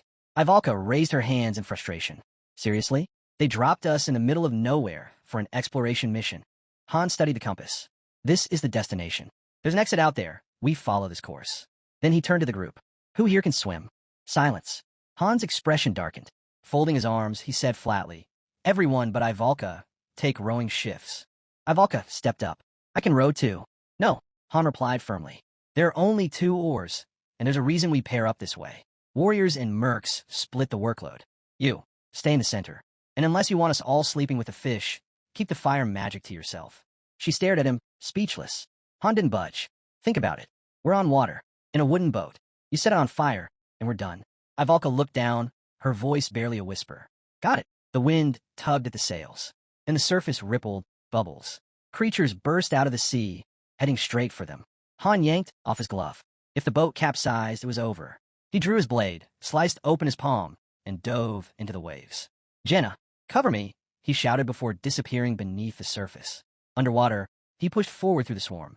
He spotted them, sharks. His blood would lure them. It worked. The moment they turned, Jenna zeroed in and opened fire. The sharks dropped, but the other sea beasts were closing in. Han weaved through their attacks, slashing with precision. One by one, they fell. Then air. He shot upward, gasping. He stopped cold. Something had grabbed his leg. Where is he? I can't see him. Jenna shouted, eyes scanning the waves. Belkis glanced at Ivalka. You gonna burn the ocean next? Go ahead. Narissa stood still, eyes closed. We wait for the order. The water turned red. Suddenly, Han broke the surface. Jenna rushed to pull him aboard. You're insane, she breathed, voice shaking. You just jumped in like it was nothing. She dropped beside him, heart pounding. Ivalka let out a breath she didn't know she was holding. Gazing over the drifting bodies, Han spoke quietly. We move. Keep your guard up. As night crept in, the battle didn't stop. A merman clawed its way onto the deck, and Han struck it down. He didn't look back as he warned, they can sneak up on us. Stay sharp. Ivalka sat quietly on the floor. Belkis flopped down beside her, nudging. So, no shot of trying another magic type? Thought you were dead set on steering the boat with telekinesis. He gave her a lopsided grin. If it's too much, just say so. No shame in quitting early. I'm itching to get back to my training anyway. Just then, a system alert flashed across the screen. The quest might continue even if the master logged out, and the search could take a while. Above the ship, the sky shimmered, warping. A message appeared. Floor cleared. Han, top hero. As Han stepped out of the portal, his eyes drifted toward Ivalka. She greeted him with a bright smile. Let's try wind magic next, she suggested cheerfully. But before he could answer, fresh notifications popped up. Cadio had replaced Ivalka. Her smile vanished as she stared at the message in disbelief. Sunlight poured over the estate. A man rested his hand gently on a young Ivalka's head. Starting tomorrow, you'll begin your training at the Schuttenberg's estate, he said softly. Ignore everyone else. Focus on one thing, bringing honor back to our family name. She nodded, smiling with pride. Later, as a cauldron bubbled beside her, Ivalka formed a flickering fireball in her hand. Watching from behind, a woman commented, Fire seems to suit you. Eyes wide with excitement, Ivalka blurted out, What's next? I want to learn another spell. Any element is fine. But the woman shook her head. That's not how it works. Elemental mages usually master just one. Handling more than that? That's rare, almost unheard of. Staring into the fire, Ivalka clenched her fists. On my family's pride, I have to get stronger. She watched other students pass by, already comfortable with their magic. She was still trailing behind. Later, at a desk stacked with scrolls and papers, Ivalka made a quiet promise to herself. I'll surpass them all. I won't let that purple crest on the wall be taken from me. Behind the desk, her teacher flipped through reports, muttering, we accepted every child the families recommended, but none of them are showing true potential. Suddenly, flames roared down the corridor. Miss Font, Ivalka called out, spinning around as the woman approached. Was this you? Font asked calmly. I was just practicing, Ivalka replied. Font said nothing. Ivalka lifted her hand, crackling with energy, and burst into laughter. Font raised her own arm. Streams of green magic spiraled out, dousing the flames instantly. With a small smile, she turned to Ivalka.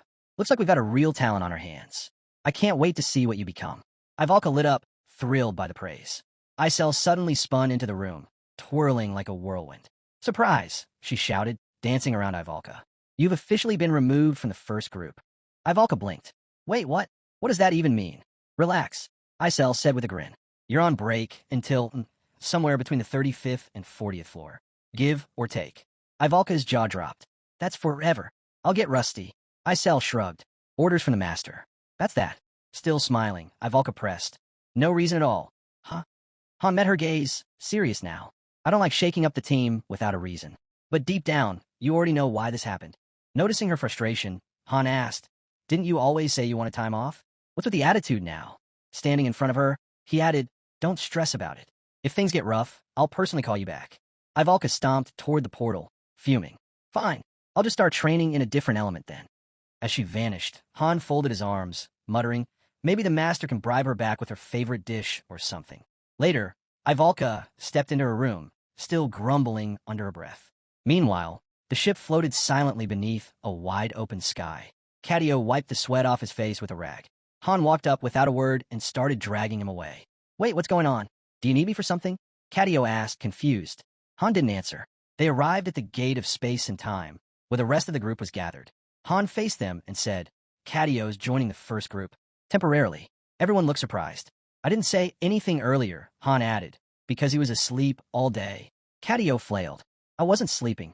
I stayed up late working on the flying ship. Realizing it was pointless to argue, he sighed in defeat. Belkis leaned in, glaring. What are you staring at? Nothing. Cadio yelped, bolting behind the others. Jenna laughed. So, are we all coming back from this one or what? Soon after, the team set sail once more. Standing on deck, Han briefed Cadio, we follow the compass. Be ready. Monsters will show up sooner or later. Cadio's palm sparked with mana. Rowing's a waste of energy, he said casually. A propeller burst into existence at the back of the boat. With a surge of power, the ship shot across the water. Just a simple mana engine, Cadio said, stretching. Belkis raised an eyebrow. Seriously? I nearly broke my back rowing, and you pull this out now. He joked about dumping the oars overboard. Han, unimpressed, said, stack them in the corner. Then, movement. Sharks were tailing the ship. Han pulled off his glove. We'll do it like last time. I draw them out, Jenna covers. But before he could finish, Cadio dipped his hand into the water. A pulse of electricity surged outward. The sharks froze mid-pursuit, then floated to the surface, unmoving. Shaking his hand dry, Cadio explained magnetic field. Sharks react to electric signals. Easy. Belkis gawked at the floating bodies. Yeah, we definitely should have brought him last time. Cadio let out a yawn and walked off to sleep. Han watched him go.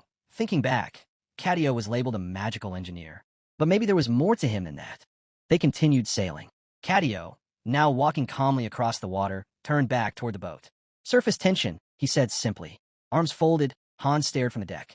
If we had you on the 30th floor, we wouldn't have had to risk that climb. We could have just sprinted up the statue. Jenna clenched her fist. Ivalka has potential too. She'll learn. All of it. Cadio climbed back aboard, unbothered. She might, but elemental mana doesn't work like this. It's built different. Han watched him for a moment, expression unreadable. We'll see. Then, movement ahead. A ship appeared on the horizon. Han checked the compass.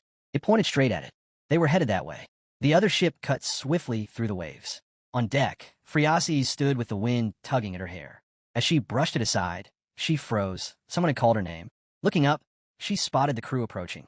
Leaning over the rail, she raised an eyebrow. What are you all doing here? She asked, tossing down a rope with a playful smile. You really do show up everywhere. Katio chuckled, but Narissa was quick to cover his mouth. "Time to head inside," she said, leading the group away. Everyone could use some rest. The others followed silently, keeping their eyes on Han as he stayed behind to speak with Friasis.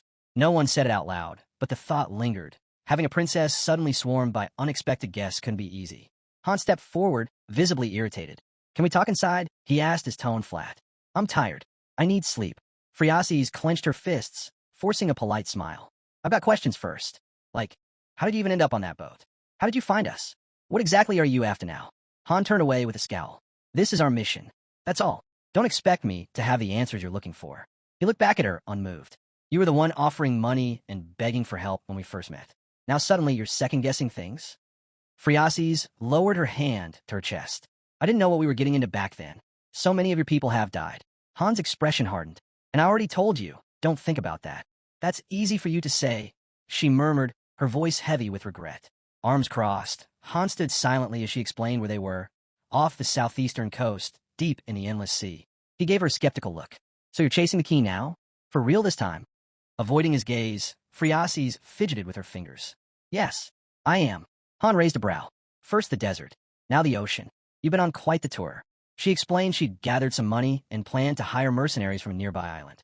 Glancing at a nearby sailor coiling rope, she added, "I can find the key without you." Han's expression darkened further. "And what if it goes like last time? Think you'd be fine then." When she coughed, he didn't flinch. "Hiring more mercs would just get more people killed. We'll handle it. You just guide us." Friasis closed her eyes and smiled faintly, still as stubborn as ever. Then her smile faded. She placed a hand over her chest. "But what if your mission ends up being to kill me?" Han met her gaze without hesitation. "Then I do it," he said simply.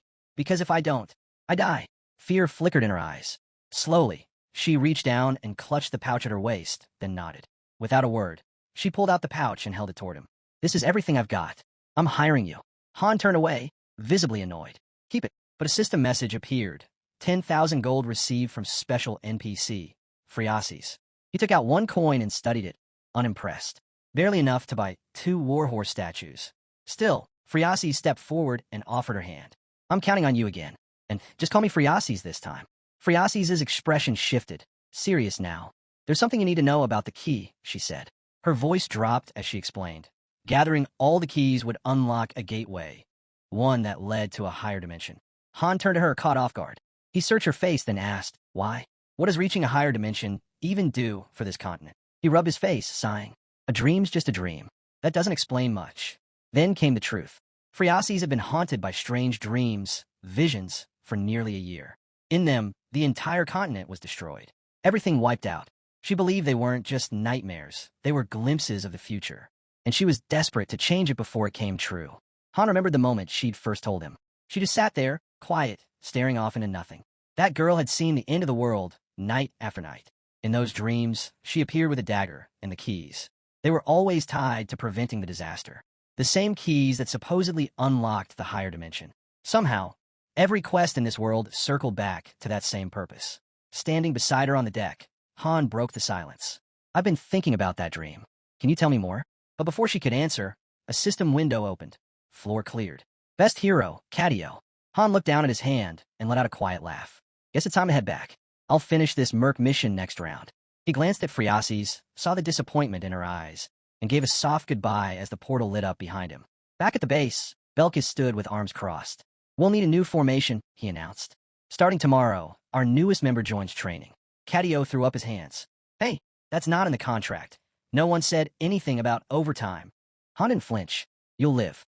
Finish everything, and I'll double your vacation time." Belkis chuckled behind him. "Oh, I'm loving this." The scene shifted to a crowded city plaza with a grand fountain at its center. As Han walked through the streets, a familiar voice called out. It was Ivalka, arms crossed, eyes shut. She said she was just out for a walk. Needed a break. Han gave her a look, but she turned away before he could say anything. "I can go wherever I want," she snapped. "It's not your business." But then she raised her hand, and mana flickered to life in her palm. "I've been training," she said calmly. "While you were all off on your missions, I wasn't slacking. I'll get this under control. Soon." Han turned to Isel. "How many recording stones left in storage?" "2," she replied. "Give her one. Mark it down." He handed it to Ivalka. "You can watch past missions with this. Best way to learn. Study yourself in action." Ivalka looked down at the stone, her tough exterior softening just a little. Elsewhere, Catio raised his hand and let loose a blast of mana. Their ship launched forward, skimming across the ocean. A pack of electric sharks chased from behind as Catio stood confidently atop the water, grinning. Ivalka watched him from afar, using a magical screen. The gate remained sealed, unmoving. Above Han, who sat quietly with eyes closed, Isel floated in midair, arms crossed. "Really?" she muttered. "This isn't nap time. You're not a kid." She glanced down, frustration creeping in. "My only decent spell trait is power. Beyond that, I'm useless." The boy engineer had her beat, and Ivalka knew it. Isel, watching from above, muttered that the girl was arrogant anyway. As her figure shimmered and faded from view, she added, she had it coming. Back in the real world, Han sat quietly on a bench in front of the glowing portal, one leg crossed over the other. As the gate started to flicker, he turned his head slightly. "What do you think?" Ivalka walked up with her hands in her pockets. "Still here, huh?" she said with a small smirk. She hadn't checked the time. Must have been hours. Looking down, she smiled. "You're good. Back when I was your age, I couldn't do anything close to that. Life's rough like that." She sank onto the bench beside him and shut her eyes. "Still, you're just a kid. If I'd known this is where I'd end up, I would have trained harder." Han looked away. "I could always switch to another team if I wanted." Her expression hardened. "Don't bother. I'm not quitting." He folded his arms and didn't say a word, just watched her. Then he mentioned Nate. Said he had a choice to leave or stay. He stuck with the original team. Han remembered how Nate broke down, promised to grow stronger, to never let weakness win again. But in the end, he still felt powerless. Ivalka stood, head lowered. "I've still got one shot," she said quietly. "Tomorrow, 7 a.m. She turned and walked away, the morning sun spilling over the city skyline as Han stayed seated, watching her disappear into the light. Inside the base, walls hummed softly with power. Lady was at her tablet, fingers tapping quickly. No issues with the lift. Fuel looked solid. No visible damage. Should be mission ready. Catio, watching the monitor, didn't look convinced. "Not until we get the weapons and onboard systems installed. Right now, we don't even know if it can fly." Lady noted it down. "Still, since we're headed for the ocean, I'd say flight's guaranteed. But if you're up for more tuning, I won't stop you." Then the system chimed in. "The flying ship capitalism is now complete and ready for deployment. Restrictions apply in certain regions." The whole team stood before the finished vessel. Catio dropped to his knees, shouting, "I've been conned. I've worked harder here than I ever did in Harura." Another system message appeared. Complaining detected. "Reward, warhorse statue." Catio stared at it in disbelief, then tossed it aside with a growl. "How many of these things are you going to dump on me? I don't want them." The system beeped again, dissatisfaction confirmed. "Loyalty has decreased." Han picked up the statue calmly. "You've done enough. Take a break." He turned it over in his hand. "No owner, right? I'll claim it." Then he glanced at Lady. "When you've got a moment, check for ancient ruins in our sector. We're heading toward the 40th floor soon. Could get busy." Han walked over to the engineer, who was now standing in front of the humming ship, listening. It was quiet, gentle, like the flutter of butterfly wings. It wouldn't crash, and it could float. Still, no weapons, no equipment. That part would come later. Behind them, Catio sprawled out on the floor, groaning. "Why is that firewitch still here anyway? There's only 5 of us." He remembered seeing her, always nearby, always training. Now, she was in the field, practicing wind magic, even though she was supposed to be a fire mage. The most Ivalka could summon was a light breeze, barely enough to stir the grass. Lying nearby with his eyes closed, Han muttered, "Elemental mages usually stick to one element. You're probably not one of the rare ones who can branch out." His voice trailed off as he opened his eyes, gaze dimming as he looked down. The view widened, revealing the entire city spread out beneath the sky. Suddenly, the portal began to stir. A system message rang out. "Main dungeon, activation imminent. Doors opening in 10 seconds. Glowing words stretched across the portal. Climb the tower and save the world. Flying ships permitted." A burst of blinding light poured from a gate. Through it, the sail of a ship began to emerge. The team now stood by the ocean's edge. The system confirmed. Floor 33. Exploration required. Friasis turned, gently smoothing her hair. "We're back," she said with a smile. A new alert appeared. Route update complete. Additional quest received. Everyone looked at each other, confused. The system clarified. They now had to summon a flying ship. Jenna folded her arms. "Didn't we already do this in the desert?" Han shot the princess a look. "You wouldn't understand." Waves lapped against the ship as it sailed across the open sea. A prompt flashed. "Would you like the hero's opinion?" The vote results appeared. Most of the team had no strong thoughts either way. Han pressed his fist to his lips, deep in thought. Summoning a flying ship, This wasn't like the usual tasks. He'd been through countless missions, but this one felt different. Without looking at her, he reached out and took Friasis's hand. How long since you left the mainland? He gazed out over the water. A whole month. They were nowhere near land now. Then, Cadio paused, eyes narrowing. Icel's voice echoed in his head. An order from their master. Summon the flying ship. His face said it all. Refusing wasn't an option. Han exhaled slowly, eyes shut. Notification. Leader of first group is considering mission abandonment. Jenna turned sharply. Is the ship even ready? A system response followed. Would she be willing to hear him out? The ship cruised forward, cutting across the waves. Han stared ahead. Mermaids, sharks, nothing out here could damage a ship this size. This mission feels more like a break. Then he pictured it. An enormous castle, submerged far beneath the sea. Friasis had seen it in a dream, an ancient dragon temple at the far edge of the endless sea. And inside, a glowing key. Nearby, Jenna lay in a hammock, arms behind her head. This mission's not bad, she said. Kinda peaceful. Shame Ivalka's not here. She glanced over at Han. What are you thinking about? She closed her eyes and chuckled softly. Relax. It's just a side quest.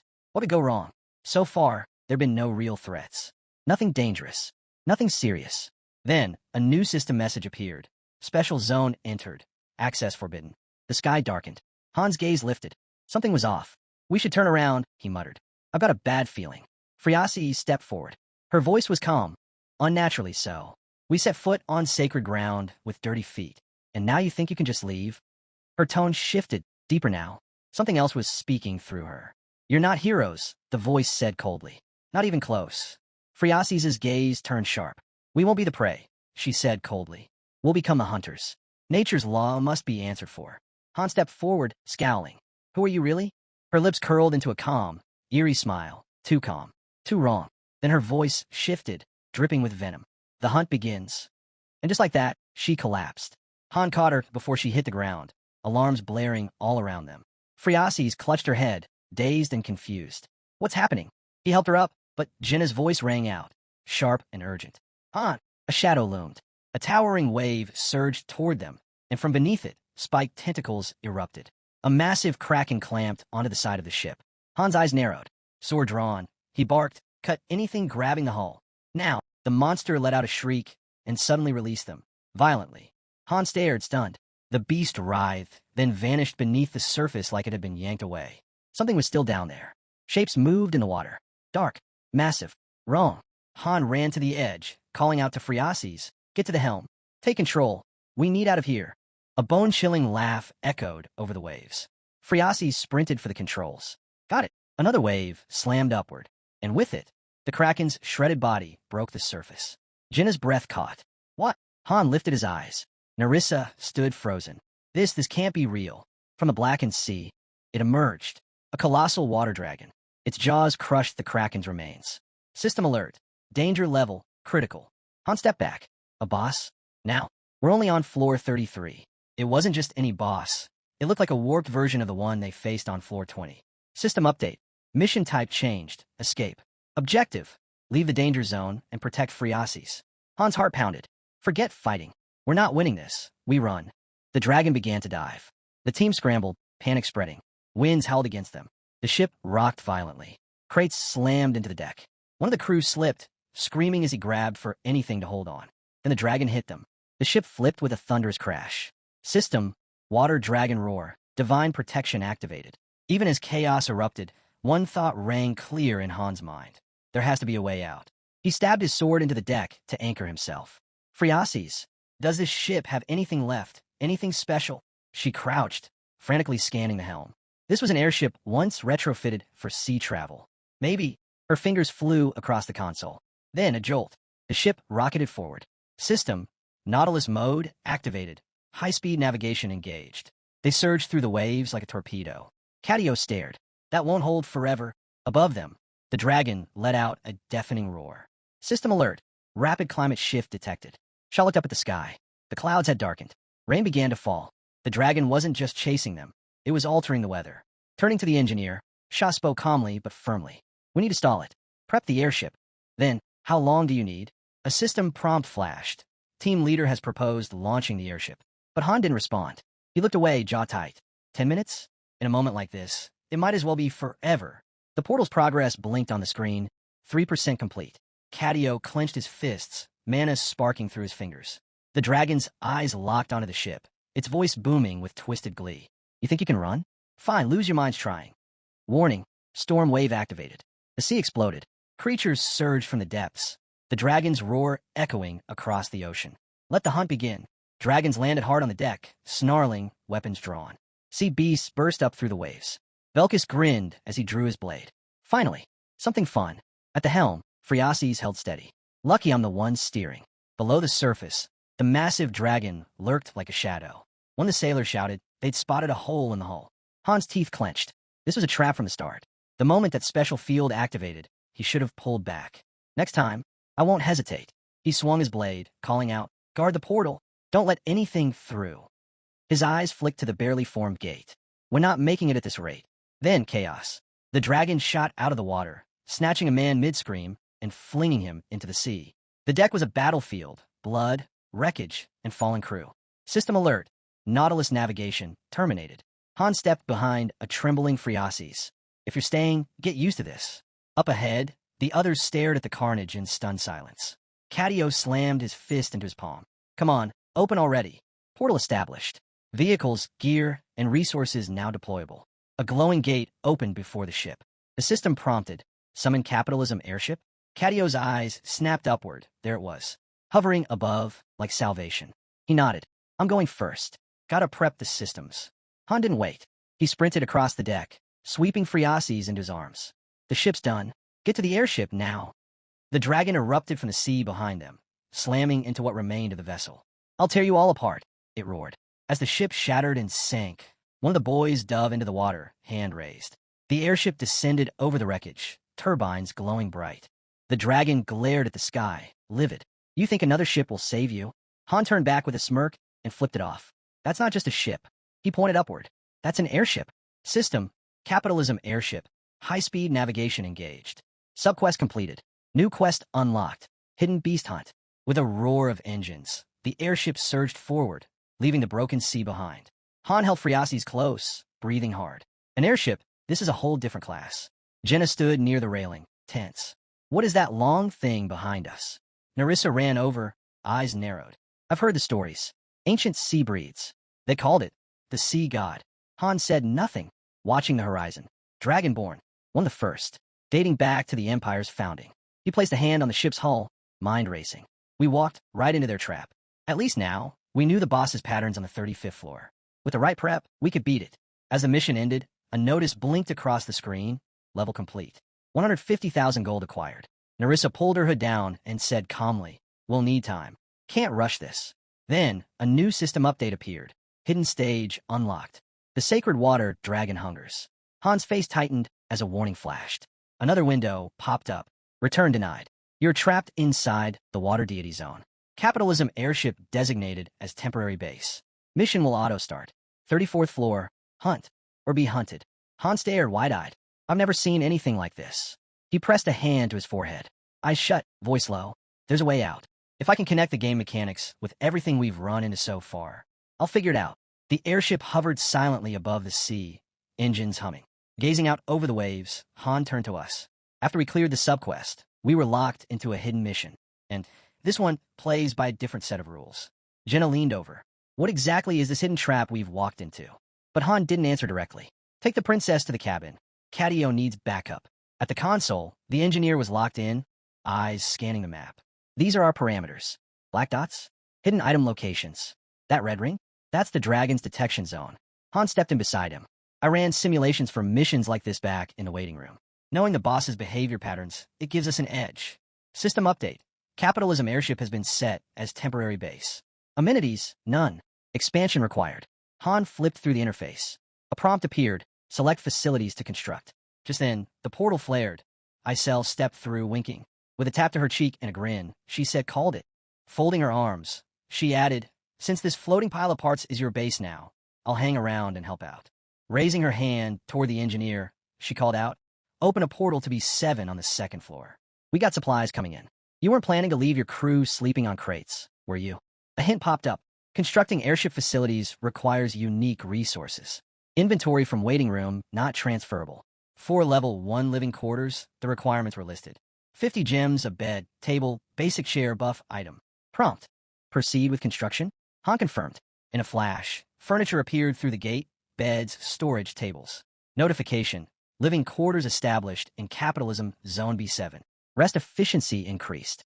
Then, training center completed in Zone C2. A small structure formed near the deck. Arsenal deployed in Zone C5. Crossbows and ammo materialized. Bridgehead established in Zone B1. Sofas. A table. Strategic space done. Standing on deck, Han looked out across the water. This isn't just a ship anymore. It's our base now. A flying war room ready for whatever comes next. Arms crossed, he turned to the group. Once the basics are done, we start claiming outer bases. Prep's nearly finished. We move tomorrow. Belkist, standing off to the side, folded his arms. Is there even a point in taking those bases? Han held up a glass vial filled with shimmering liquid. I don't know all the perks yet, but I got a pretty good idea what kind of gear we're talking about. Stuff you can't craft right now.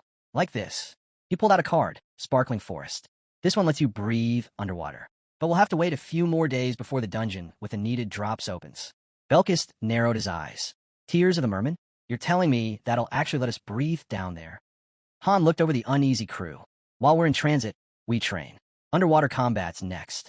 He stood firm as the group shifted uncomfortably. You all saw that anchovy-looking monster. It never came up, so neither will we. The groans came fast. Memories of their last scorched earth mission still fresh. At least this time, no one had to light themselves on fire. Later, walking through the corridor, hands in his pockets, Han called out, I sell. The ferry zipped in, bright as ever. What's up? I need to contact the waiting room team, he said. Can you make that happen? I sell blinked. Hard to say. Time runs differently over there, but I'll try. Moonlight streamed over the airship's sails when a voice crackled through the comms. It was Edith. You mid-mission? What's going on out there? Han leaned on the railing. Camping for now, but there's something I need to tell you. Back on her end, Edith casually caught a flying dagger and flipped it in her hand. Are we training for underwater combat? Han shook his head. Not yet. Start by getting used to fighting on water, not under it. He glanced toward the clouds. Once we've got the right materials, the master's setting up a pool. Make sure everyone knows. He turned to Isel. There's one more person I need to reach. Isel sighed. Still not done. She threw out her arms, shut her eyes, and let out a piercing scream. Pure fairy magic. The scene shifted to the stillness of night. In the heart of the city, Tilda stirred a bubbling cauldron while Ivalka carefully added ingredients. Nearby, an open book glowed with annotations. Ivalka muttered, 3 days in, and still nothing from them. Then, Han's voice cut in. How's the training going? Tilda flinched, nearly dropping her ladle. Ivalka smirked. Give it a little longer, she said. You'll see what I've got. But Han's tone changed. Stop working on wind magic. Ivalka frowned. So there's no point in learning other elements now? She glanced at the potion bottle on the table. What about this brew? It's mid-tier already. Through the link, Han's voice came back calm, but clear. Pause that too. Cadio can make a stronger restoration potion on his own. The girls exchanged surprised looks. Han continued, what we need now is a magic hall. Build it at the base. Ivalka rested a hand on her notebook and nodded silently. Then Han added, once it's ready, send it to Cadio. And make sure to praise the pharmacist. She earned it. Gazing out at the endless sea, Han recalled their tactics from the 20th floor. Internal flame blast, he said flatly. Ivalka's shoulders dropped. You'll need to master it in under 30 seconds, Han said. Or boost your firepower. One or the other. As Han kept his gaze fixed on the sea, he spoke again. This wasn't the only requirement. The girl blinked, thrown off. Wait, I have to learn how to swim too. Han didn't look at her. His eyes drifted up to the moon as she blurted out. You're joking, right? Someone actually quit over that. Standing near the edge, the protagonist responded calmly. This wasn't a joke. He never took his eyes off the water, even as she said she'd be back. She just needed time to get ready. Ivalka gave him a small, sheepish smile. Thanks, she said. Han closed his eyes for a moment, a faint smile crossing his face. Then he turned to Isel. You did well, he told her. Now, facing the ferry, Han explained the bigger picture. Right now, only the first group is active, but the others would need support soon. Isel gave him a concerned look. Han imagined Cadio off somewhere, fast asleep. He stated it plainly. A mage couldn't steer the ship and cast support spells at the same time. And if an engineer tried to take the wheel, they'd be useless in close-range combat. That left a critical gap on the front lines. Isel tapped a finger to her lips, thinking out loud. You could still fight while piloting, technically. She shot him a quick glance, raising an eyebrow. Han turned slightly, hands slipping into his pocket. Right, I forgot something, he muttered. Might as well have you call Eads again. The night deepened, and the scene shifted. Far off, the castle doors stood tall and silent. Inside, Roderick sat at a table, staring into a mug. He remembered that guy. How he'd once sculpted a cup, saying porters had too much downtime. Crafting had become his thing. Edith stood nearby, one hand on her hip. Message from Han, she said. No more time for sentiment. Things are moving fast at the warehouse. Roderick's eyes dropped to the table.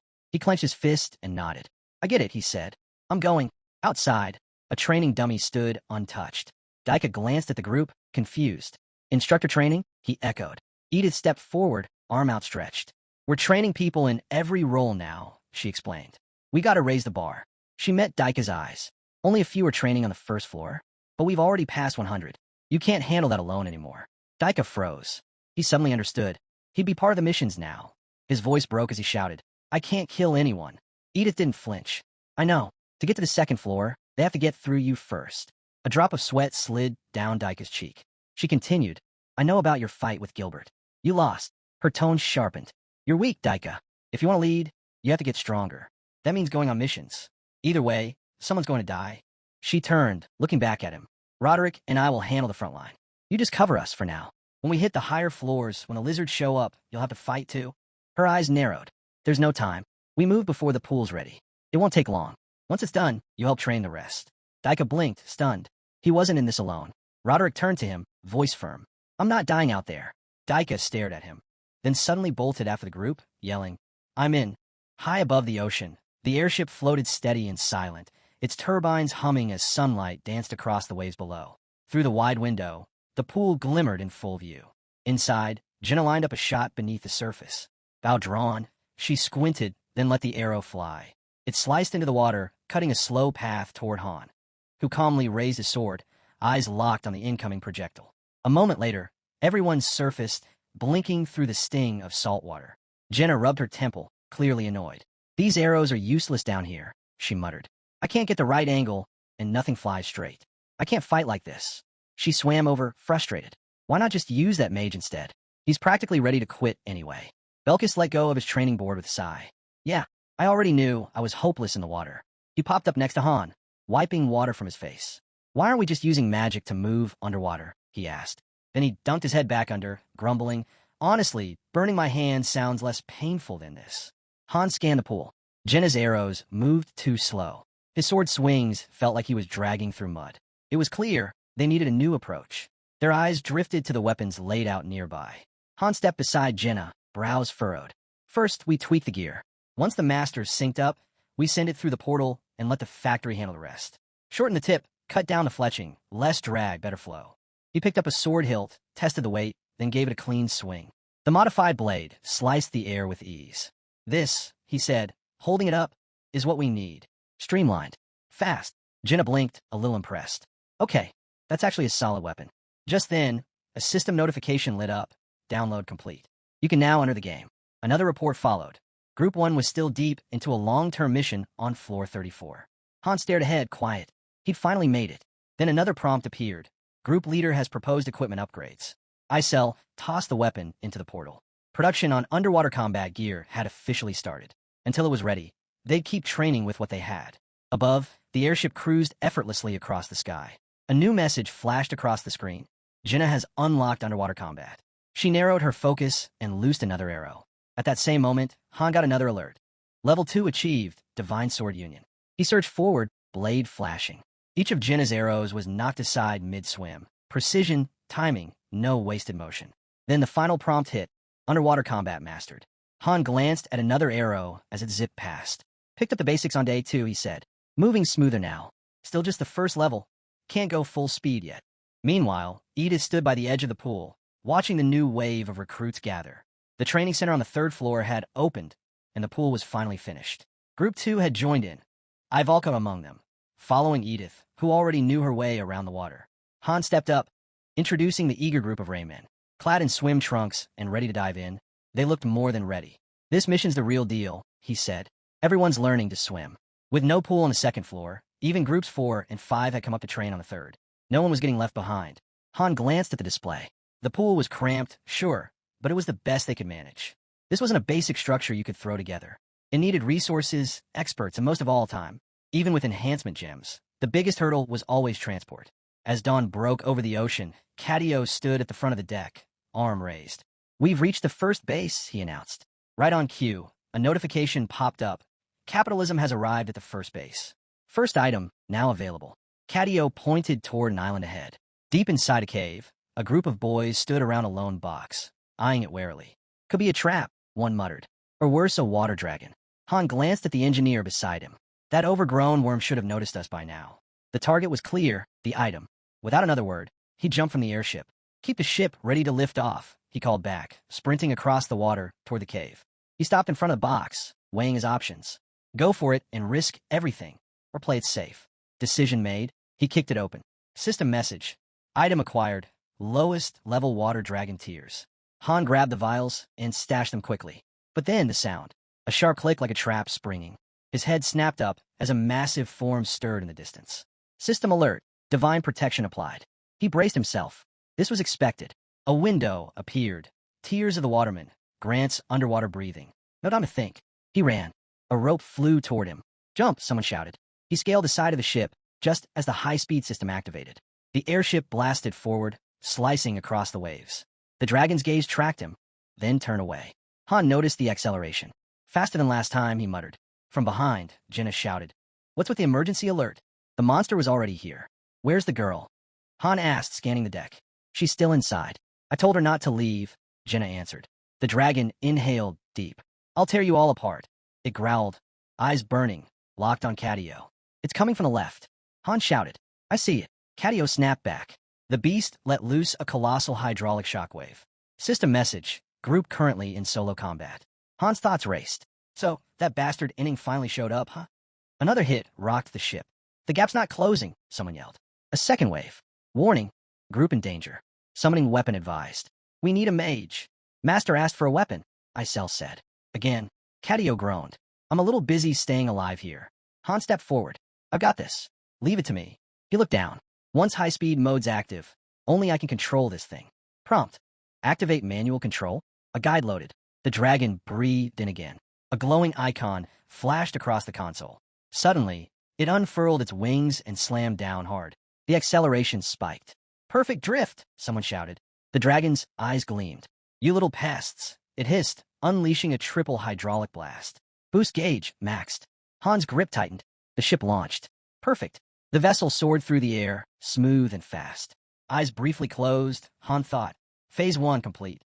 Cadio turned in disbelief. How the hell is Master pulling this off? Han didn't look back. Cast auxiliary spells on the deck. Isel blinked, then smiled. Didn't know Master could fly a ship like that. That moment gave them just enough of a break to regroup. The mage, now completely wiped out, muttered under his breath, "Please, just leave me stuck with this team forever." Han covered his face with a sigh. Then someone brought up an idea. Didn't he say he could make advanced potions? Have him whip something up right here in the magic hall. No way. The mage groaned. I haven't even rested yet. And we're out of ingredients. Slumped against the doorway, he added, "We'll need to hit the daily dungeon for that." Han offered a different angle. "What if we use some supplies from the warehouse? I'll tell the collectors to start gathering advanced potion materials," Isel said. "We'll prioritize it." Han nodded. "Got it." He stared ahead, mind ticking. 3 more locations left. He clutched the flask tightly. The tears of the waterman, finally in hand. A crucial item for underwater combat. It granted breathing underwater, but the duration was short. With his eyes shut, Han acknowledged it was only the base version. 10 minutes, max. They needed more. If Master can handle this much, we can find all 4. No, we have to. The ship blazed across the sky, full throttle. Down in the daily dungeon, the gathering team kicked in a high gear, collecting materials for advanced healing potions. Cadio's load doubled. He had to produce enough for 5 full squads. Master tried to lend a hand, but botched 6 batches in a row thanks to the mini-game's difficulty. Cadio nearly collapsed from exhaustion, but silently churned out a few more.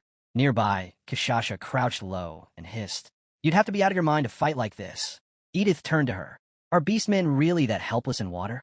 Someone chimed in, "Maybe we should just cut Group 3 entirely." A girl, eyes shut, whispered, "If I screw up this mission over swimming, I'll never live it down." Another asked quietly, "So what's Ivalka been up to?" Edith didn't hesitate. "Leave her be. She's been practicing underwater magic." Out by the pool, Ivalka held her hands forward, casting again. "It's doable," she said. Han had told her to keep trying, so she did. Suddenly, she burst from the water with a scowl.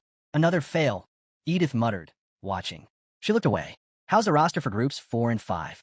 The reply was blunt. Nobody wants in on the main mission. Edith pinched the bridge of her nose. How'd the rumors even reach the lower floors?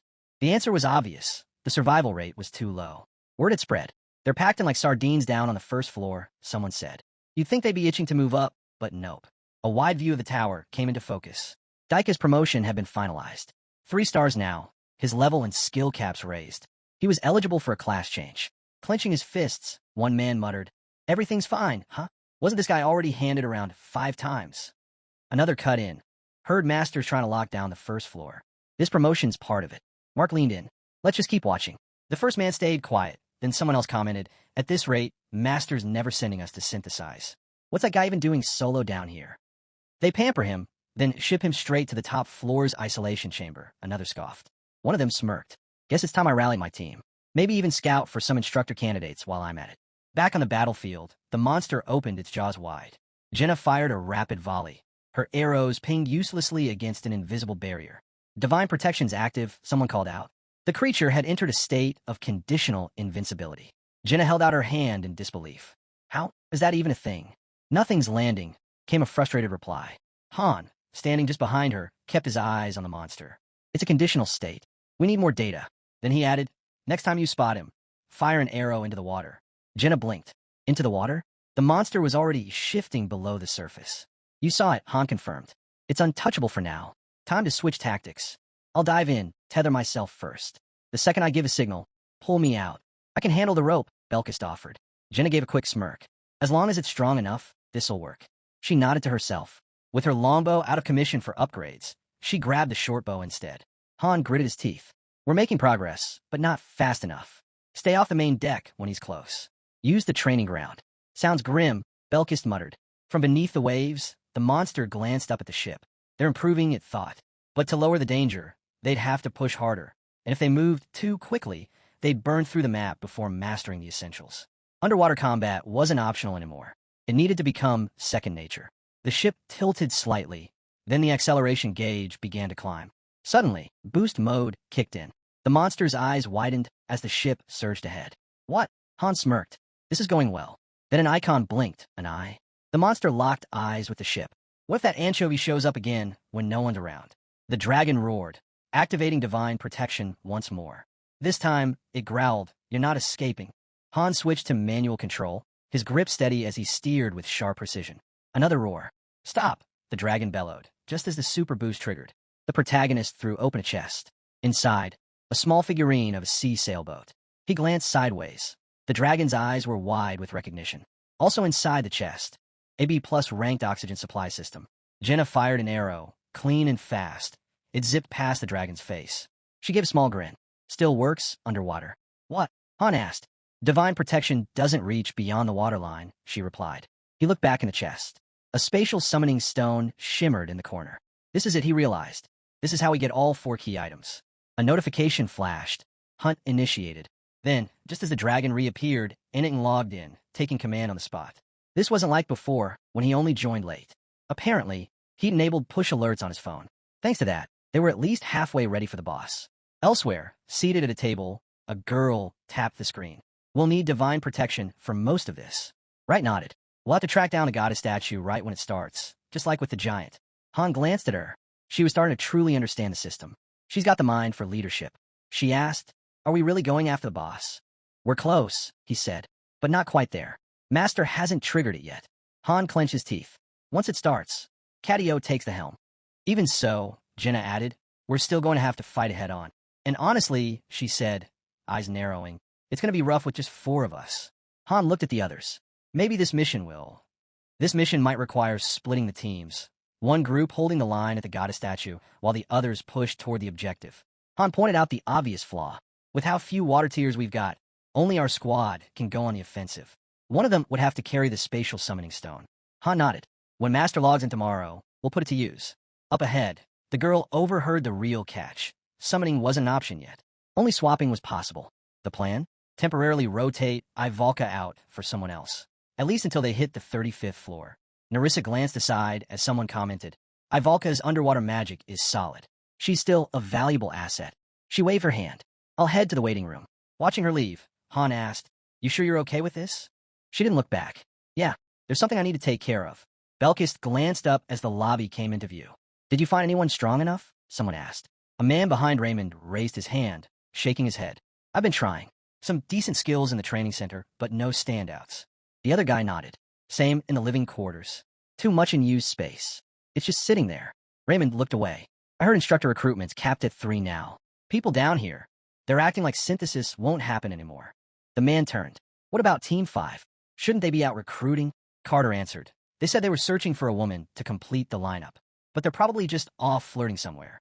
Quiet buildings faded into the background. Someone muttered, no, they're serious. They really want in. Another voice followed. Staying on the first floor, it's risky. A short laugh. No kidding. Master could ship her off to be synthesized at any time. Gritting her teeth, the girl shot back. That's not the issue. It's the people down here. Their attitudes lately are the real danger. The man smirked. Everyone's grouping up under Mark now. But it's not the kind of leadership we want. The boy exchanged a look with the others. The ship cruised forward, fans kicking in. She heard it, loud and clear. Of course. It had to turn out like this. Ivalka reappeared with a grin. I was just taking a little break, she said smugly. Time for the genius magician's grand return. Standing across from her, Han asked, so, did you learn how to swim? She shot the question right back at him. His eyes lit up. Not only had she learned, she'd also mastered 4th level fire magic. Internal explosion, he reminded her. It works underwater. Dangerous, but effective. There are consequences, I know, she cut in. I've been grinding. Non-stop. He turned to leave. I'll send you back. Wait, she shouted. Give me one more day. He turned with a smile. Relax. It was a joke. A statue came into view. Han pointed toward it. Once the mission starts, we board the airship and go straight for the goddess statue. The girl asked, that's how we trigger divine protection, right? He nodded. With our current numbers, we won't last long without it. The more we delay, the worse our odds. A tactical map loaded on screen. Han explained, we've only got 5 bottles of water tears left. Group. One team would take the offensive, face the anchovy head-on. The rest? They'd defend the goddess statue. Belkis raised a hand. Can I really fight underwater? It's not easy. Han turned to the girl. What about you? 4th level fire magic. Can you actually use it underwater? Her head dropped slightly. On land, I can only hold it for 30 seconds. And underwater, he stepped closer, eyes on her. I need a real answer. She lifted her head. I can do it. Han crossed his arms. Then Belkis and Narissa, your front line. You'll take the anchovies attacks. Jenna, you with the boss group. Jenna blinked. I'm in. For real. Han rested one hand on his hip. You'll cover the breakthrough point. Underwater attacks are weak. We'll need magic the moment we break through. Ivalka raised an eyebrow. The girl nodded.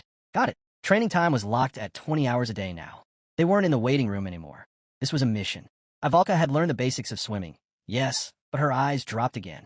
I can't cast underwater spells yet, she admitted. I have to keep my mouth shut to breathe. And without the previous stages of training, elemental magic's harder. Then, she stiffened. Her eyes shut tight. I'm not saying it's impossible, she shouted. I just need time. I'm working on casting internally. I've already memorized the theory. It's just the execution. I'll figure it out. Han frowned. For now, there was nothing more to do but wait. But time wasn't on their side. The dragon returned. Han reminded them. This was a race. The ship sped toward it. This wasn't a standard mission. It was a covert hunt for a water deity. Group formations flickered across the screen. Light particles gathered around Ivalka. The ship hovered, then stopped cold over the ocean. Outside the window, a deep, endless pool came into view. Underwater, Han and the girl pushed through the current. Jenna had reached level 4 in underwater combat. Han, too. With boost enabled, they could now hit 100 meters in just 40 seconds and hold underwater for 10 full minutes. They trained deep beneath the surface until nightfall. Under moonlight, Han slammed his sword down hard. Dirt scattered, but he didn't look satisfied. Something was off. His skills weren't syncing. Everything was technically correct. No calculation errors, but none of his abilities combined. A quick glance at his interface, 12 active skills. But they all ran solo. When 2 skills sync, power could double, even triple. And with perfect synergy, it could spike tenfold. That was the secret, breaking the limit. 4 low-level players without raw stats. It was the only way to outperform top-tier heroes. Nearby, Jenna called out, You really think you can slice the sea with a sword? He glanced over. Probably not. She sat down next to him. You're not sleeping either? Nope. Figured I'd train instead. Same, she replied, cracking a grin. Figured you'd already be asleep by now. Han smirked. Still got work to do. She stood, raising her arm high. Well, I'm gonna tear straight through with the ballista, Jenna said with a grin. Thick iron bolts slicing through the sea. If that's not a walking weapon, what is? Han replied flatly. I didn't slice the sea. She looked at him seriously. How strong are you planning to get? And what about the people following your lead? Do you ever think about them? This is just part of the job, he answered. But as the ship pushed forward, it was obvious something was weighing on him. When pressed, he said it simply, I'm still too weak. She scoffed. You're such a fraud. Still, Han understood exactly how Nate had felt. Then his eyes widened. He stared at her. Wait a second. Jenna hadn't learned peripheral vision in Niflheimer. That was a high-tier archery skill, merging rapid-fire shots with pinpoint targeting. It could bend arrows mid-air and slice right through enemy defenses. She stared back, confused. But to Han, that confirmed it. Jenna's archery was far more advanced than she let on. As the ship continued ahead, she casually mentioned the real problem, their lack of unity. Yawning, she added, maybe it's not that complicated. Lifting her head, she said she'd received a fusion, a new ability like gaining a skill. So why shouldn't you try? She asked. He blinked. You got one. 5th floor, she nodded. Without another word, he rushed forward, eyes locked on the monsters ahead, then launched straight into the fight. Watching his relentless assault, the girl muttered, You're insane. It felt like a contest to see who would collapse first. His fist clenched. You're not wrong. But it doesn't feel like that anymore, she said. That's because now I've got technique and experience. Jenna pointed off to the side. It used to look like raw violence. But now, it's strategy, staying calm in chaos. She paused. It's a psychological technique, right? So, if there's no real danger, does it even work? Han grinned. Guess we'll have to make it dangerous on purpose. He muttered, what a pain. She turned to him. Why do I even bother helping you? He shrugged. It's not like you've actually helped. Not in any meaningful way. Hand covering his face, Han considered something new. Maybe the place where you awaken a skill affects how you develop it later. Then, water gathered nearby. The girl stepped forward, arms raised. A training dummy appeared. A second later, boom. A blast hit it square in the chest, ripping it apart. Ivalka turned to him, smiling. Well, what did you think? Flawless, Han replied. Even underwater. He narrowed his eyes. Power seemed low, though. I held back, she explained. Dummy's too small. In real combat, it's different. How many times can you cast it? Ivalka raised 3 fingers. Then I need a potion. Han thought to himself. This fire magic, it's weaker than expected. The one I saw on the 20th floor was way stronger. Then her eyes widened. Wait, am I coming with you too? Han smirked. Whether you like it or not, I'm dragging you along. Their ship slowed to a halt, docking beside a thick stone wall. Han looked forward. What's going on? Group 1's fine, someone answered. But Group 3 ran into trouble. What kind of trouble? It's Kishasha's beastmen. They keep getting seasick, and none of them can swim. Han sighed hard. She added, it's apparently part of their species. They're supposed to have physical strength way above humans. Exactly, Han muttered. And yet, here we are. Off to the side, Edith let out a sigh and covered her face. I've been drilling them nonstop, and they still can't grasp the basics, she said. Kishasha finally figured out how to dog paddle, but that won't help in a real fight. Gritting his teeth, Han muttered, maybe we should focus on getting them used to the motion first. I'm already working on it, Edith said. We built a raft for training. The girl lowered her head. Honestly, only Group 2 is actually ready. Groups 4 and 5 can barely recruit anyone. Then a man raised his hand. What about me? Someone laughed. You? You're like a slug stuck in mud. Mark raised his hand calmly. Let's not twist this. I was just being honest. The man across from him snapped. Everyone aiming for the top floor says that. What makes this raid worth it? Carter fired back, then stay down here and live off potatoes like a coward. The man's eyes flared. Let's see who dies first. Without warning, he swung, fist connecting with Carter's jaw. Idiot. As the room broke into chaos, Isel stepped in. What the hell's wrong with you? Fighting between heroes is banned. Carter clenched his fists. Damn it. The girl closed her eyes. Groups 4 and 5 aren't ready. They're not even full, and the ones they did recruit are barely 2-star level. Han stared ahead. We're out of time. We'll deal with the first floor cleanup after the mission. Word spread fast. The water dragon had appeared. A full-scale battle was coming, right in the middle of the ocean. Surface attacks wouldn't work. Fighting in underwater was the only option. Everyone except Group 3 needed underwater combat skills, and fast. Edith grinned. So what's the 20th floor like? Enemies are pushing in, someone answered. It's definitely possible, Han added, eyes fixed forward. A girl stepped up. It's not like last time. We've trained since then. Han closed his eyes for a moment. That last time, it was an accident. Leaning against the wall, he said, I'm going. Edith nodded. Go on. Aiel let out a sigh. Han turned. She gave it everything she had. The fairy waved it off. It's not a big deal. Then she asked, can you really clear it first try? You mean if failing means dying? She nodded. Yeah, that. A knock at the door broke the silence. Han opened it. A girl stood there, smirking, busy. Not far away, a man holding a bottle leaned against the wall. Raid group's easier to provoke than I thought. Mark glanced around the room. What's got them all nervous? They've already forced Han into a corner. As long as he doesn't overreact, we're fine, unless they're worried the master might hear about this. He shrugged. Even if he does, I doubt he'll suddenly step in. Those guys already sharpened their skills enough to hit the second floor. Someone nearby froze. This mission, we're doomed anyway. Another one looked stunned. Didn't you hear from the collectors?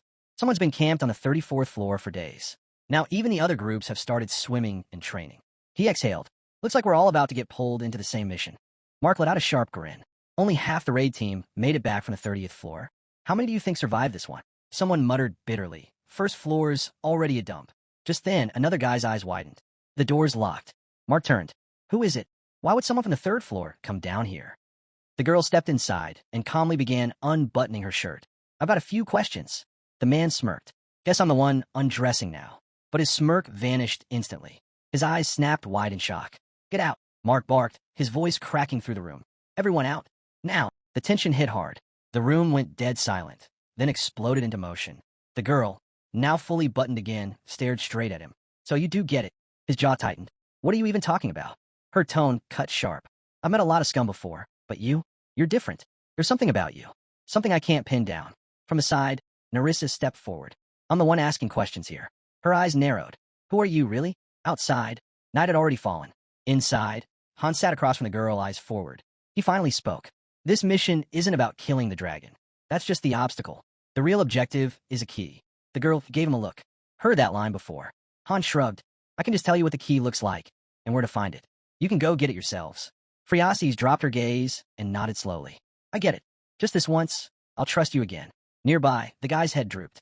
He was already half asleep when Ivalka turned to him. I just wanted to rest, he mumbled. She stared forward. If I'm bothering you, then sorry. Ped blinked. Was she asking for his time? A system window flashed open. She wasn't here for small talk. She wanted him to teach her magic.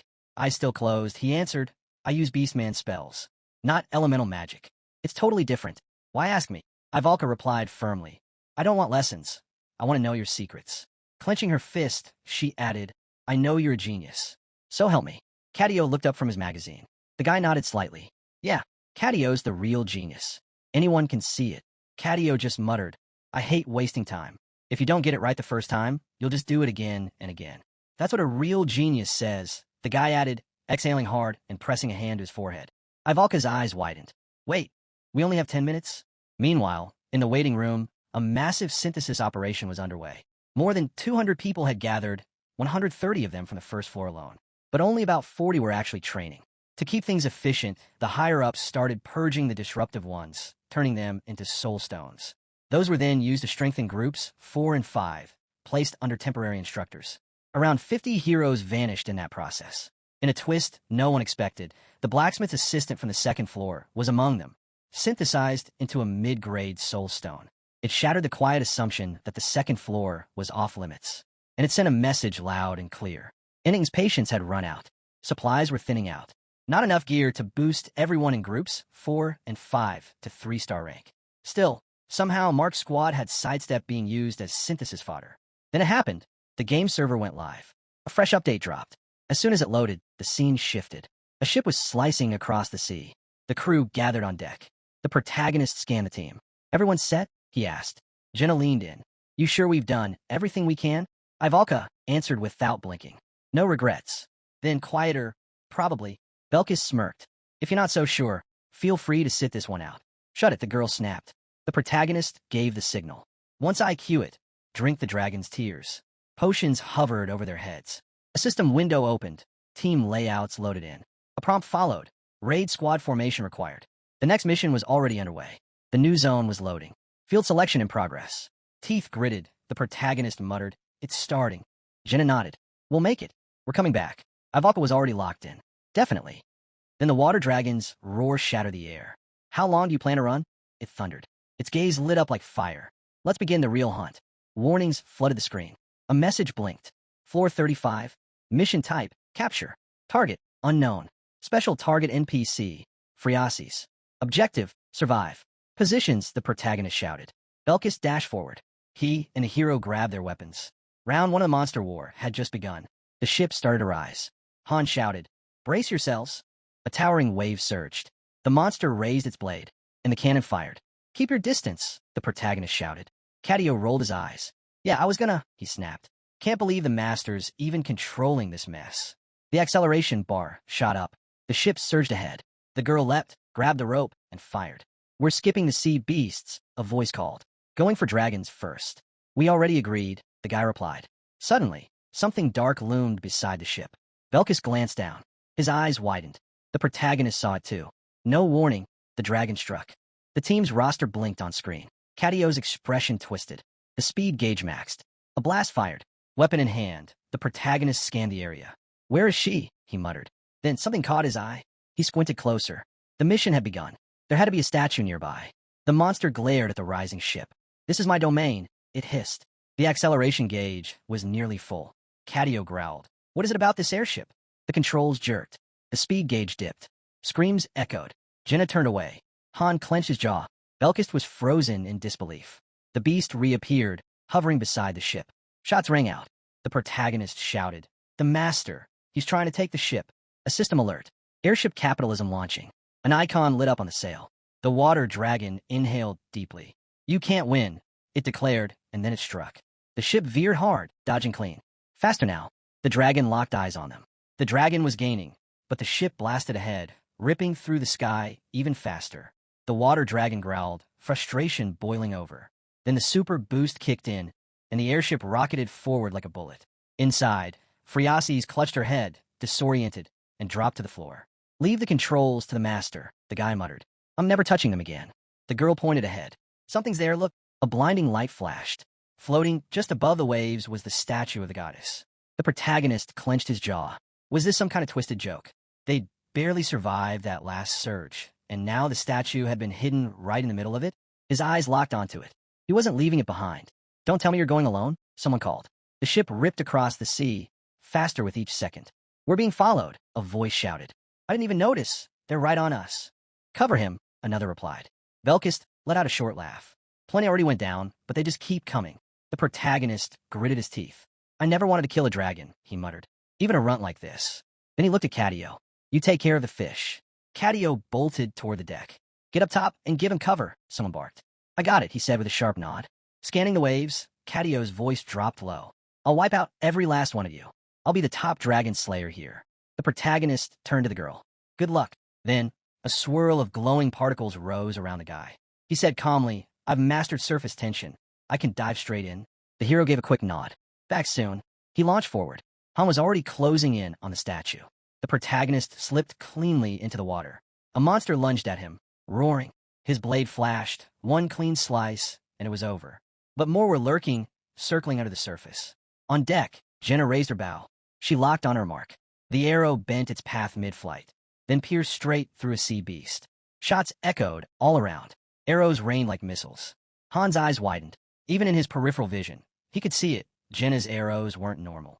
They were precision-guided, punch-packing death shots. Even a fish the size of sardine wouldn't survive one. The statue was within reach. Han grabbed it. The protagonist sprinted across the deck, then stopped. The dragon struck. Right on cue. The hero turned his head, just in time. The blast ripped past. Han froze. If that hit him square, he wouldn't have a head left. A voice called out from the ship. "We're back. Get up here." He grabbed the ladder and climbed fast. Belkis leaned over. "What did you bring?" "This," the protagonist said, lifting it. "And yeah, it's kind of incredible." Rain started to fall. The statue shimmered. They gathered around. Something wasn't right. That strange outfit. Was it even clothing? Then someone mentioned the old story. The goddess had a twin. But now only one remained. The ship charged forward. Maybe another statue was out there somewhere. But they didn't need to find it today. This mission was done. They'd secured the goddess statue. As more monsters closed in, someone spoke up with an idea. "Let's mount the statue like a rectangle. It'll be easier to install up top. If we center it," another said, "we'll need to defend it from all sides." Han nodded. "We should turn off manual control of the airship. Capitalism's done its job." And as he reached for the system, Han glanced off to the side, thinking to himself, maybe the guy had finally learned to listen. Maybe all that training wasn't for nothing. "I'll take the helm," Han said. "I'll keep watch from up here." Cadio shot him a look. "Now, what are you tinkering with?" The hero answered, "The master's not exactly great at diagnosing the ship's problem solo." The ship surged ahead, cutting clean through the sea. Then a voice called out, "Pilot or not, if he keeps pushing the ship like this, we're going to fall apart before we get there." They had to steer toward the far edge of the map. That's where the goddess statue belonged. But then, something huge rose in the distance. The protagonist opened fire instantly. If they couldn't take it down, maybe they could still outrun it. The dragon laughed, voice echoing across the waves. "Didn't I already tell you? You're not escaping." Suddenly, a burst of divine energy exploded. A system alert blinked. Target, immune to damage. The ship slammed into an invisible wall. "We're stuck," someone confirmed grimly. The dragon was coming in fast. Gritting her teeth, the girl stepped forward and raised her hand. "I have an idea." Ivalka faced the dragons. Her voice steady, she said, "I've got this." A golden light surged from her bracelet and chest piece. Her hand lifted, then she cast it. Flare! A searing beam blasted from her palm and struck the dragon. "Fusion," she shouted. But the system replied immediately. "Water God's blessing active. Magic resistance, high." Meanwhile, Han moved. He grabbed the statue and broke into a sprint. While Ivalka held the enemy's attention, he raced to set it in place. Once it locked in, he turned back. Notification, Goddess statue, installation complete. Field-wide blessing activated. A divine light shot up from the statue, tearing through the sky. Jenna looked up. The rain stopped. "Get ready," he called. He pulled out the Dimension Summoning Stone. Activation, Dimension Summoning Stone. Prompt, summon additional parties? Selection, Party 2, confirmed. Edith and her team materialized. "We're guarding the statue, just like we planned, yeah?" she asked. "Exactly. Take Freya with you," Han replied. A silver-haired boy added, "We're all in." Jenna hurled a small boat figurine into the air. It spun upward and expanded mid-flight. Notification, ship figurine used. A medium-sized ship took form. Selection, Party 3, confirmed. Kishasha and her team arrived. "Ugh, I hate water," she muttered. Her team didn't look any more confident. King's blessing activated. Fear resistance boost, Kishasha only. Everyone else looked shaken, but she was already sprinting. "I got the gist from that human woman," she said. "Leave the fighting to me." "Understood," Han said. Party 4 summoned. "To survive like always," Raimon shouted. "Stick together. Don't lose your heads," another voice added. Party 5 summoned. Narissa stepped up to Han. "Sorry we're late." Han met her gaze. "No need to apologize." Without hesitation, Narissa merged with Party 1. "We fight together." Then her team froze as they saw what waited ahead. A massive dragon hovered over the ocean. Around it, mermaids. Below, sea monsters thrashed in every direction. "Did we just walk into hell?" someone muttered. Han kept his voice steady. "Stay calm. Get to the second ship." Raimon grinned. "Mr. Farmer, time to go all out again." Ivalka let off another fire blast toward the dragon. Han called out, "That's enough, Ivalka." Jenna walked over. "You all right?" Ivalka touched her head, her voice faint. Whatever spell she cast had drained her. The dragon let out a thunderous roar and began charging up another blast. A surge of water energy built, then fired, slamming hard into the field's barrier. Han pulled out an old oxygen tank from a previous mission, giving it a quick check. Time to move. Behind him, the eyes of the goddess statue lit up. Oxygen device activated. He uncorked a vial, the mermaid's tears. Party 1 has received the mermaid's blessing. Oxygen capacity, unlimited. Belkist wiped sweat from his face. "So, are we fighting now or what?" Leaning in, Han whispered to Cadio, "Take the ship to the center. Hover just above the water. Wait for the signal. We dive together." Not far off, 3 girls stood locked onto the dragon. Jenna drank her potion without hesitation. Capitalism acceleration device activated. The team surged forward, pushing toward the center of the field. "You're not going anywhere," the dragon roared. Han gave a quick glance back. "Good. Keep chasing." Notification, Water Dragon Cat is roaring, gathering Water God's power. Then, something massive stirred below. The squid monster was back. Monster Wave, Round 1. Cannibalistic Shark, LV, 33 times 105. Mermaid, LV, 37 times 80. Baby Water Dragon, LV, 34 times 53. Water Dragon, LV, 39 times 74. Kraken, LV, 41. Han glanced toward the statue. Just as expected, they're surrounding us, all targeting the statue. He keyed into comms. "Edith, they're coming your way. Hold them off." Edith responded coolly. "Don't worry, Han. You couldn't beat us last time. There's no way we're losing now." On board the ship, party members snapped into position. Edith shouted, "You're not trainees anymore. Show them what you've got." 2 bolted toward the ballistas. A black-haired guy called out, "I've got this one. Onin, take the right." Roderick gave the next order. "Use your spear techniques now." A girl answered, "On it." Monsters rushed in like a tidal wave. Edith didn't hesitate. Clear out the smaller ones going for the ship. Don't hold back. Use your potions if you have to. The ballistas launched, bolts tearing through swarms of mermaids. One mermaid vaulted aboard, claws bared, lunging at a rookie from Party 5. The girl raised her shield, bracing. But before the strike landed, Kishasha flashed in, gripping the mermaid's head midair. In a blur, she tore across the deck, ripping down enemies like a whirlwind. Mermaids and dragons dropped one after another. She slammed one underfoot like it was nothing, flicked another aside with a clean strike. She turned to the stunned rookie. If one of us slacks, we all suffer. I get that now. So don't freeze. The girl nodded fast, wide-eyed. Okay, everyone's fighting mermaids and water dragons like it's nothing. Nearby, someone shouted, don't go in solo. If you get surrounded, you're done. We still need intel. Others were locked in, cutting down anything trying to climb aboard. If we don't thin them out now, one muttered, we're screwed. Who's gathering intel in this chaos anyway? A rookie from Party 4 grumbled, swinging his weapon. I used to fish for a living. This ain't fishing. Another slashed beside him and laughed. Yeah, I'm off seafood for life. Then Party 5's leader called out, we'll hold the deck. Miguel, keep those arrows coming. Miguel, the stocky guy with a bow, nodded. Going for headshots, they drop faster. I've got the rear. Don't panic. The rookie girl who had frozen earlier took a deep breath, then drove her sword straight into a mermaid. I was terrified before, she said. Barely made it through floor 1. But if I don't survive this, everything I fought for is wasted. Another fighter grunted as he sliced through a mermaid. Can't wait to crush those smug idiots who laughed at us on floor 1. With all the healing we've got now, this might actually turn into a fun hobby. More mermaids clambered aboard. Some are heading for the statue. Cut them off, someone shouted.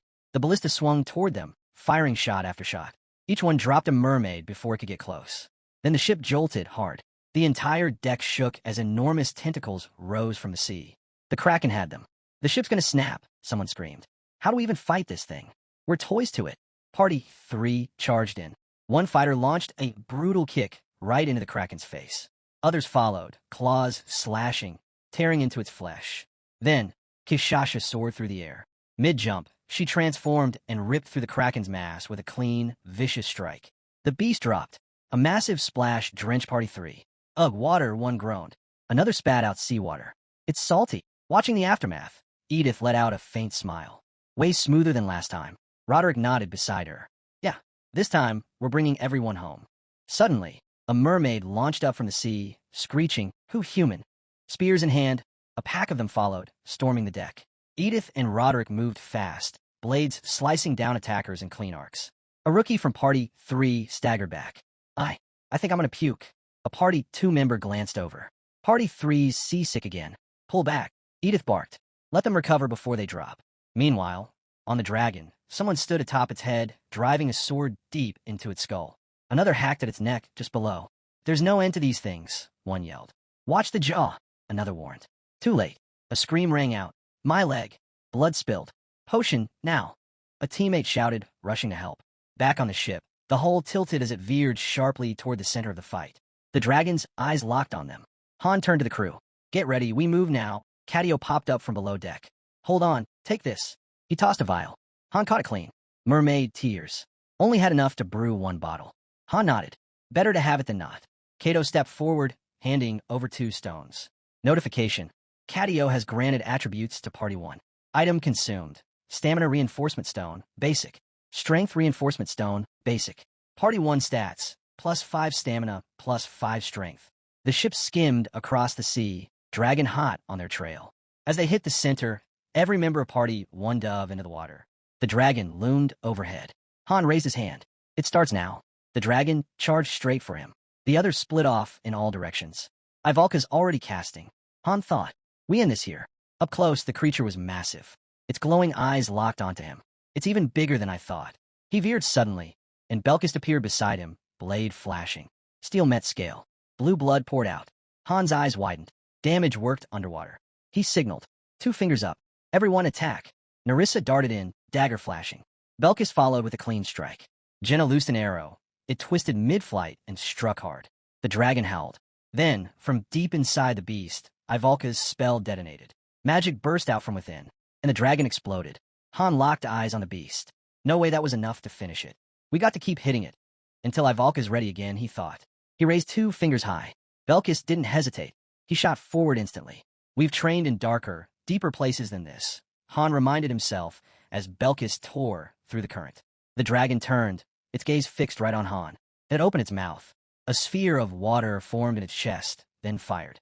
A massive beam shot toward Ivalka. Han didn't think. He dashed straight into its path. His blade sliced one blast in half, deflected another. Belkis dove in beside him, taking the third hit. But a final beam still streaked toward Ivalka, until Jinna's arrow twisted through the air and knocked it off course just in time. Then came the flare. A blinding light lit the sea from behind, while had launched her next spell. Flare fusion. It detonated inside the dragon's body. The tail was gone, blown clean off. Even though Ivalka's attack had faded, Han saw it. The damage was real. But it wasn't enough. The dragon was dazed, not done. We have to finish this before it recovers, Han thought, bracing himself. The dragon slowly curled inward. What is it doing? No movement. Not even as Ivalka raised her hands again. Her eyes burned bright. Fusion. Another explosion ripped through the dragon's core. Its eyes snapped open. Then it bolted upward toward the surface. Is it running? Han chased it hard, kicking up through the water. Why it up now? The dragon breached the surface, and chaos was already unfolding above. All around, other teams were locked in battle. And then the dragon, still burning from Ivalka's spell, opened its mouth again. Han's eyes widened. A water cannon. The ship's a target, he shouted. All units, rotate out. Helm crew, fall back. The cannon charged. Turn the ship. Dodge it. But something didn't add up. Han stared harder. That's not water. A fiery beam exploded from the dragon's mouth. Ivalka's own fire. The blast tore through the air, slammed into the ship. Flames erupted. Screams. The deck lit up in chaos. Han froze. We didn't plan for this. The dragon hovered above, fire still dancing on its breath, watching the flames spread like it enjoyed the chaos. Han's heart sank. It used her magic against us. I should have seen this coming. He whispered, what happened to the boat? Belkis stumbled beside him. What the hell's going on? Han's voice was low. It spat Ivalka's flame right back at us. Belkis stared. That's even possible. If it uses compressed air and water to blast cannon shots, then yeah, Han realized grimly. It could store the fire and weaponize it. Our own spell turned against us. Then a voice crackled through comms. Kishasha, panicked but holding it together. Han, nobody told us the ship could catch fire. She was trying to keep calm. Her team? Not so much. I told you, we can't swim, she yelled. Party 3 was breaking. Stats were crashing. Fear cut them in half. A younger voice hit Han's earpiece. Kishasha again. Desperate now. No one warned us. The ship's burning. We don't know what to do. We can't swim. Everyone's freaking out. Some are trying to put the fire out. It's not working. One of us ran off. Someone screamed, not to jump. Said there are monsters in the water. Her voice cracked through the static, loud and raw. What's happening, Dragon Slayer? Han clenched his fists. Where'd that damn dragon go? Back into the deep to recover? Under normal conditions, he'd dive after it without thinking. But not now. Not with the ship in flames and fear ripping through the crew. Cadio Han, he called out, eyes sharp. Get to the goddess statue. Help them. He turned to Belkis and Nerissa. You two, go with him. Nerissa looked over, startled.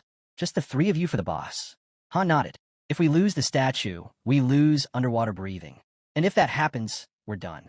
Belkis and Nerissa didn't hesitate. They kicked off and swam hard toward the burning wreck. Ivalka stepped forward. What about me? Han looked at her. It's not your fault. Just a setback. We'll handle the rest. Back on the ship, Edith was doing everything she could to contain the chaos.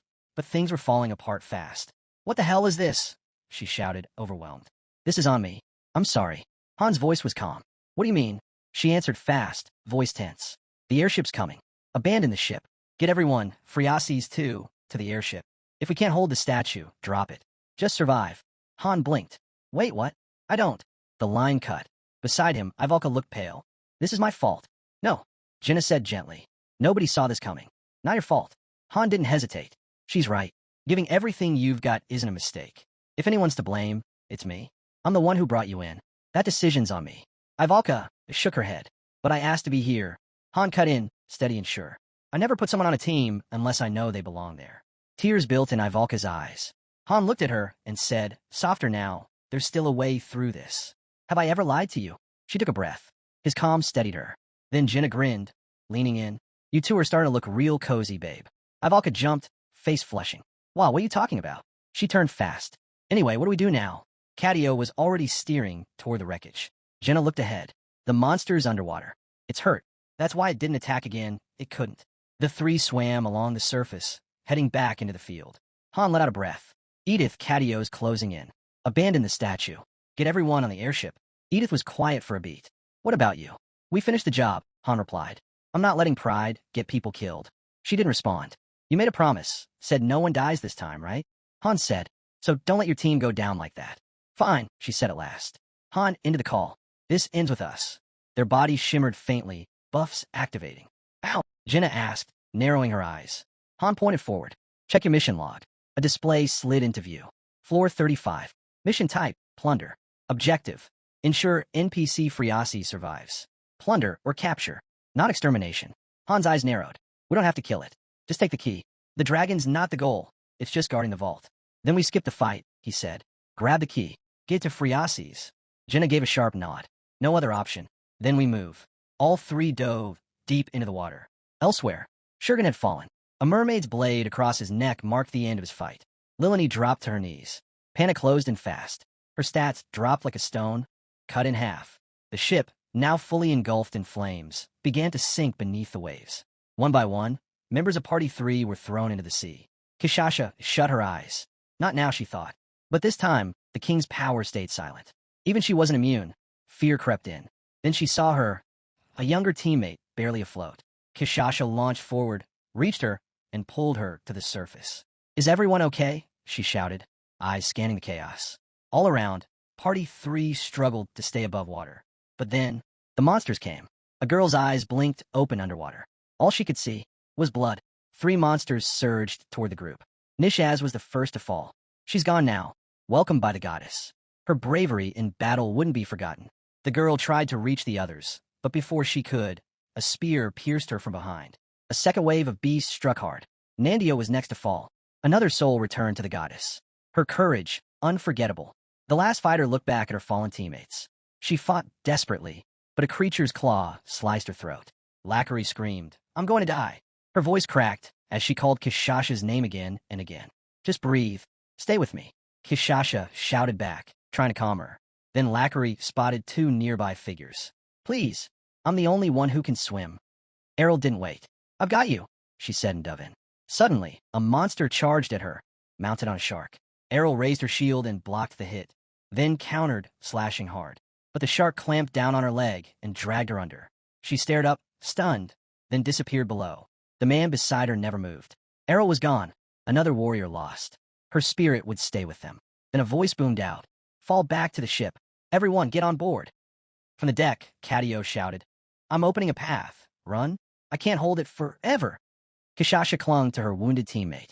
Lackery, pull it together. You're a warrior. But the blessing was gone. The monsters had overrun the goddess's domain. The skies broke. Rain fell. Kishasha gently laid Daruma down. Panic clawed at her. Why isn't she waking up? Why isn't the potion working? Edith looked over grim. Because she's gone. Daruma had fallen. Her fight ended before it even began. Another soul in the goddess's embrace. Kishasha stared. No, she didn't even get a chance. She never even fought back. How can a warrior die like this? Lackery's fist shook. I'll kill them. All of them. Get a grip, Kishasha snapped. Nearby, Belkist winced. What a damn mess. Mermaid's tears, someone mumbled. The oxygen gauge held steady at 100%. Beneath the waves, Han was already swimming fast. A time limit? He thought. Is it because they overran the statue? He pushed forward, slicing through the blue currents. Jenna and Ivalka followed close behind. At the sea's bottom, the temple revealed itself, glowing with a soft, eerie light. Han's thoughts drifted, Friasi's warning echoing in his mind. Right as a shadow passed overhead, the water dragon had returned. Its chest, once torn open, had already begun to mend. The wound was halfway sealed. Jenna didn't flinch. She raised her bow the second it appeared. The dragon roared and surged toward them. Han lifted a hand. Ignore it. They understood. No hesitation. They kicked harder, speeding up. The beast was slower now. Its fins were torn, its tail still wrecked.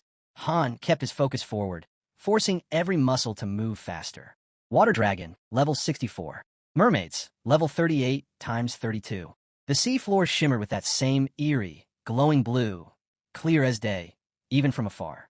Oxygen level, 73%. Han paused, eyes locked on the glow ahead. That's it. The temple. That's where the key is. Meanwhile, above, monsters closed in on the airship.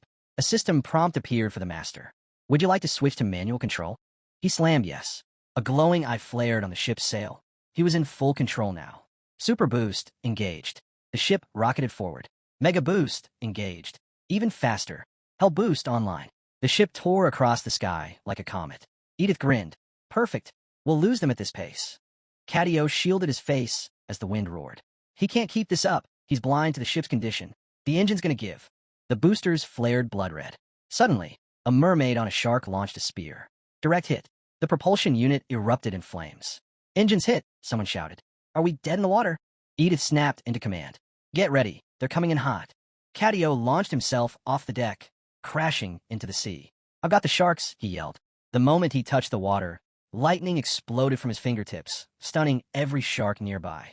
Their limp bodies floated up. But the mermaids weren't done. They switched mounts, now riding sea dragons. Can't you just fry all of them? Someone asked. Cadio growled. What do I look like, an infinite battery? I've got limits. I'm heading for the engine. Cover me. Edith nodded fast. Roderick's with me. We'll deal with the repair. Everyone else, stop the boarders. Cadio's hands moved fast, weaving lines of blue energy. Dimension portal, opening now. Don't hold back. Use every healing potion we've got.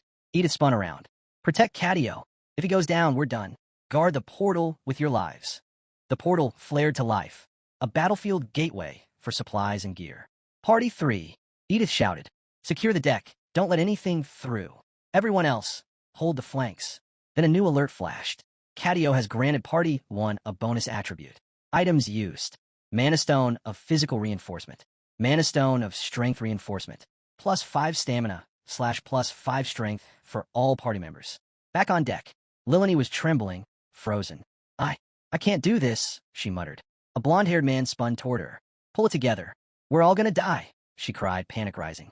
Another teammate shoved a potion into her hand. You're not alone, the blonde said, gentler now. We've got your back. A black-haired man stepped in. Drink this. It'll help calm you down. A woman joined them. You collapsing now? After ditching us on the 2nd floor? Then Ryman's voice rang out. It's been a while, huh? Back to formation, positions. The blonde man looked at Lilani again. You got our backs, right? Lilani looked around, at their faces at the chaos. She took a breath, shut her eyes. Thanks. Sorry I keep slowing you down. She drank the mana potion in one go. I'm good now. Let's go. Leave it to me. They locked into position. Ahead of them, a towering dragon mermaid led a swarm. Under the sea, Han twisted, just in time. Whoosh. A harpoon sliced past him. He and the others dove deeper, weaving through the incoming fire. Below, the sea floor glowed brighter. Han reached for Ivalka's arm and motioned forward. They swam hard toward the submerged temple. Oxygen level, 43%. At last, the massive temple emerged from the depths, ancient, weather-worn, and carved from stone lost to time. Han narrowed his eyes. This has to be it. Temple of the Ancient Dragon. And somewhere inside, the Goblet of the Ocean. The key. Etched dragons wrapped around towering doors. A statue of the goddess stood solemnly nearby. They sealed it to keep the water out, Han guessed. No entrance in sight. Fine. We'll make one. He signaled Ivalka. Without a word, she raised her hands and began casting. A thunderous blast tore through the temple roof. Stones shattered, revealing an opening. Han motioned again. Ivalka dove in first. Then came Jenna. Han followed, right behind. He landed with a clean thud on solid ground. Ivalka, seal it. She moved fast, channeling power. Chunks of stone floated from the floor, locking into place and sealing the entry. Water stopped rushing in. We bought some time, Han said. Not a lot. Ivalka nodded. Han scanned the space. Massive chamber. As wide as a stadium. Miraculously dry inside. Oxygen, 28%. He turned to Jenna. How bad is it? She touched her temple, still dazed. It's manageable. Don't lie to me, Han snapped. You're bleeding out. Jenna's left leg was torn, blood spilling fast. Status effect. Bleeding, health decreasing. Han knelt, pulled a potion from his belt, and sighed. That harpoon didn't stick, he muttered, but it tore you up good. This'll stop the damage. He poured the potion over her wound. Steam hissed off the contact. Then wrapped the leg tight with a strip of cloth. You need to stop moving, or it won't heal. I can still fight, Jenna muttered through clenched teeth. Boom! The entire temple shook. A deep voice thundered. You dare trespass without permission? The dragon. Han lowered Jenna gently. Hold still. I'm not useless, she said. I can still help. Stop. You're not helping anyone if you drop halfway through. Jenna stared. Since when are you this soft? Han ignored the jab, pulled another bottle from his pouch. A pale, glowing liquid. Mermaid's tears. Cadio gave us one bottle. You only use this if you're out of options. He set it beside her. She looked at him differently now. She'd never seen this side of him. Turning to the others, Han said, Ivalka, stay with her. I'm not sitting around doing nothing. Then why'd you even come? Ivalka pressed a hand to her chest. If this mess is because of me, then I'll take responsibility. That's what nobility means. And you, if you brought me, then act like a proper knight and see this through. Han exhaled, motioning toward a gaping tunnel ahead. That's the entrance. Jenna, guard the back. If anything breaks through, hold the line. You're really leaving me behind? Jenna asked wide-eyed. Han turned to the Alula. Stay close. Then to Jenna, one last time. I'll come back. Just wait. System message. This dungeon is designed for a party of 5. Han ignored it. Battle shop activated. High-quality glow stick. One-time use. Support item 100 gems. Purchase? Yes/no. He glanced at the glow sticks, weighing his options. The tunnel ahead began to flicker, barely lit. Thud. A chunk of stone slammed down from the ceiling. The dragon was trying to bring the temple down. If this whole place collapses, the key's gone with it. Han broke into a run. Ivalka stayed right on his heels, step for step. Listen, he said, turning to her. She met his gaze, tense, focused, ready. There's no backup here, Han said flatly. If we're attacked, I won't be able to protect you and fight at the same time. You'll need to handle yourself. Think you can? I get it, Ivalka replied. I'll handle it. Stick to fast-casting spells. Survive first. If it gets out of hand, count on him. I'm not leaning on you, she snapped. I'm pulling my own weight. Han glanced her way. He looked like he wanted to argue, but didn't. No time. This was a 5-man dungeon, and they were charging in with 2. The water dragon was still alive. They were out of mermaid's tears. Out of time. No room for mistakes. They pressed forward, fast. At the chamber's center stood a glowing blue lamp, mounted on a tall stone pillar. 5 doors surrounded them, each one carved with a dragon's mark. Above, a stained glass mosaic shimmered faintly, depicting a great dragon arched across the ceiling. Han and Ivalka stood still, taking it all in. 5 paths, only one way forward. One door wouldn't budge. There's a condition, Han thought. They'd have to meet it. Then, movement. They turned. Han gave a sharp look. I told you, hit fast. If it turns ugly, fall back. Understood, Ivalka said, nodding once. From behind a pillar, shadows emerged, dripping, slithering. Corrupted mermen, level 41 × 5. Their skin was sickly white, eyes glazed over, bodies twisted and bloated. They dragged rusted weapons across the floor. Swords, spears, cleavers. Each stood nearly 3 meters tall. Monsters. Han gripped his blade. Come on, then. The corrupted mermen let out piercing howls and charged. Clang. Han met one head on. A massive axe slammed into his sword, rattling down to his bones. He pushed back, pivoted, and struck clean. His blade sliced the merman in 2. Black blood sprayed across the floor. Another went for Ivalka. It stumbled just enough. Drastatus, she shouted. A wave of fire exploded from her palms. The merman shrieked as the flames engulfed it, limbs twisting in agony. Eyes up, Han barked. Another creature lunged for her. Han's blade was faster. It struck the neck. One clean slice. The head rolled away. A third beast rushed in, jaws wide. Han slashed its throat, then spun midair, twisting into a full rotation. He came down hard, sword plunging straight through the last monster's chest. All 5 dropped.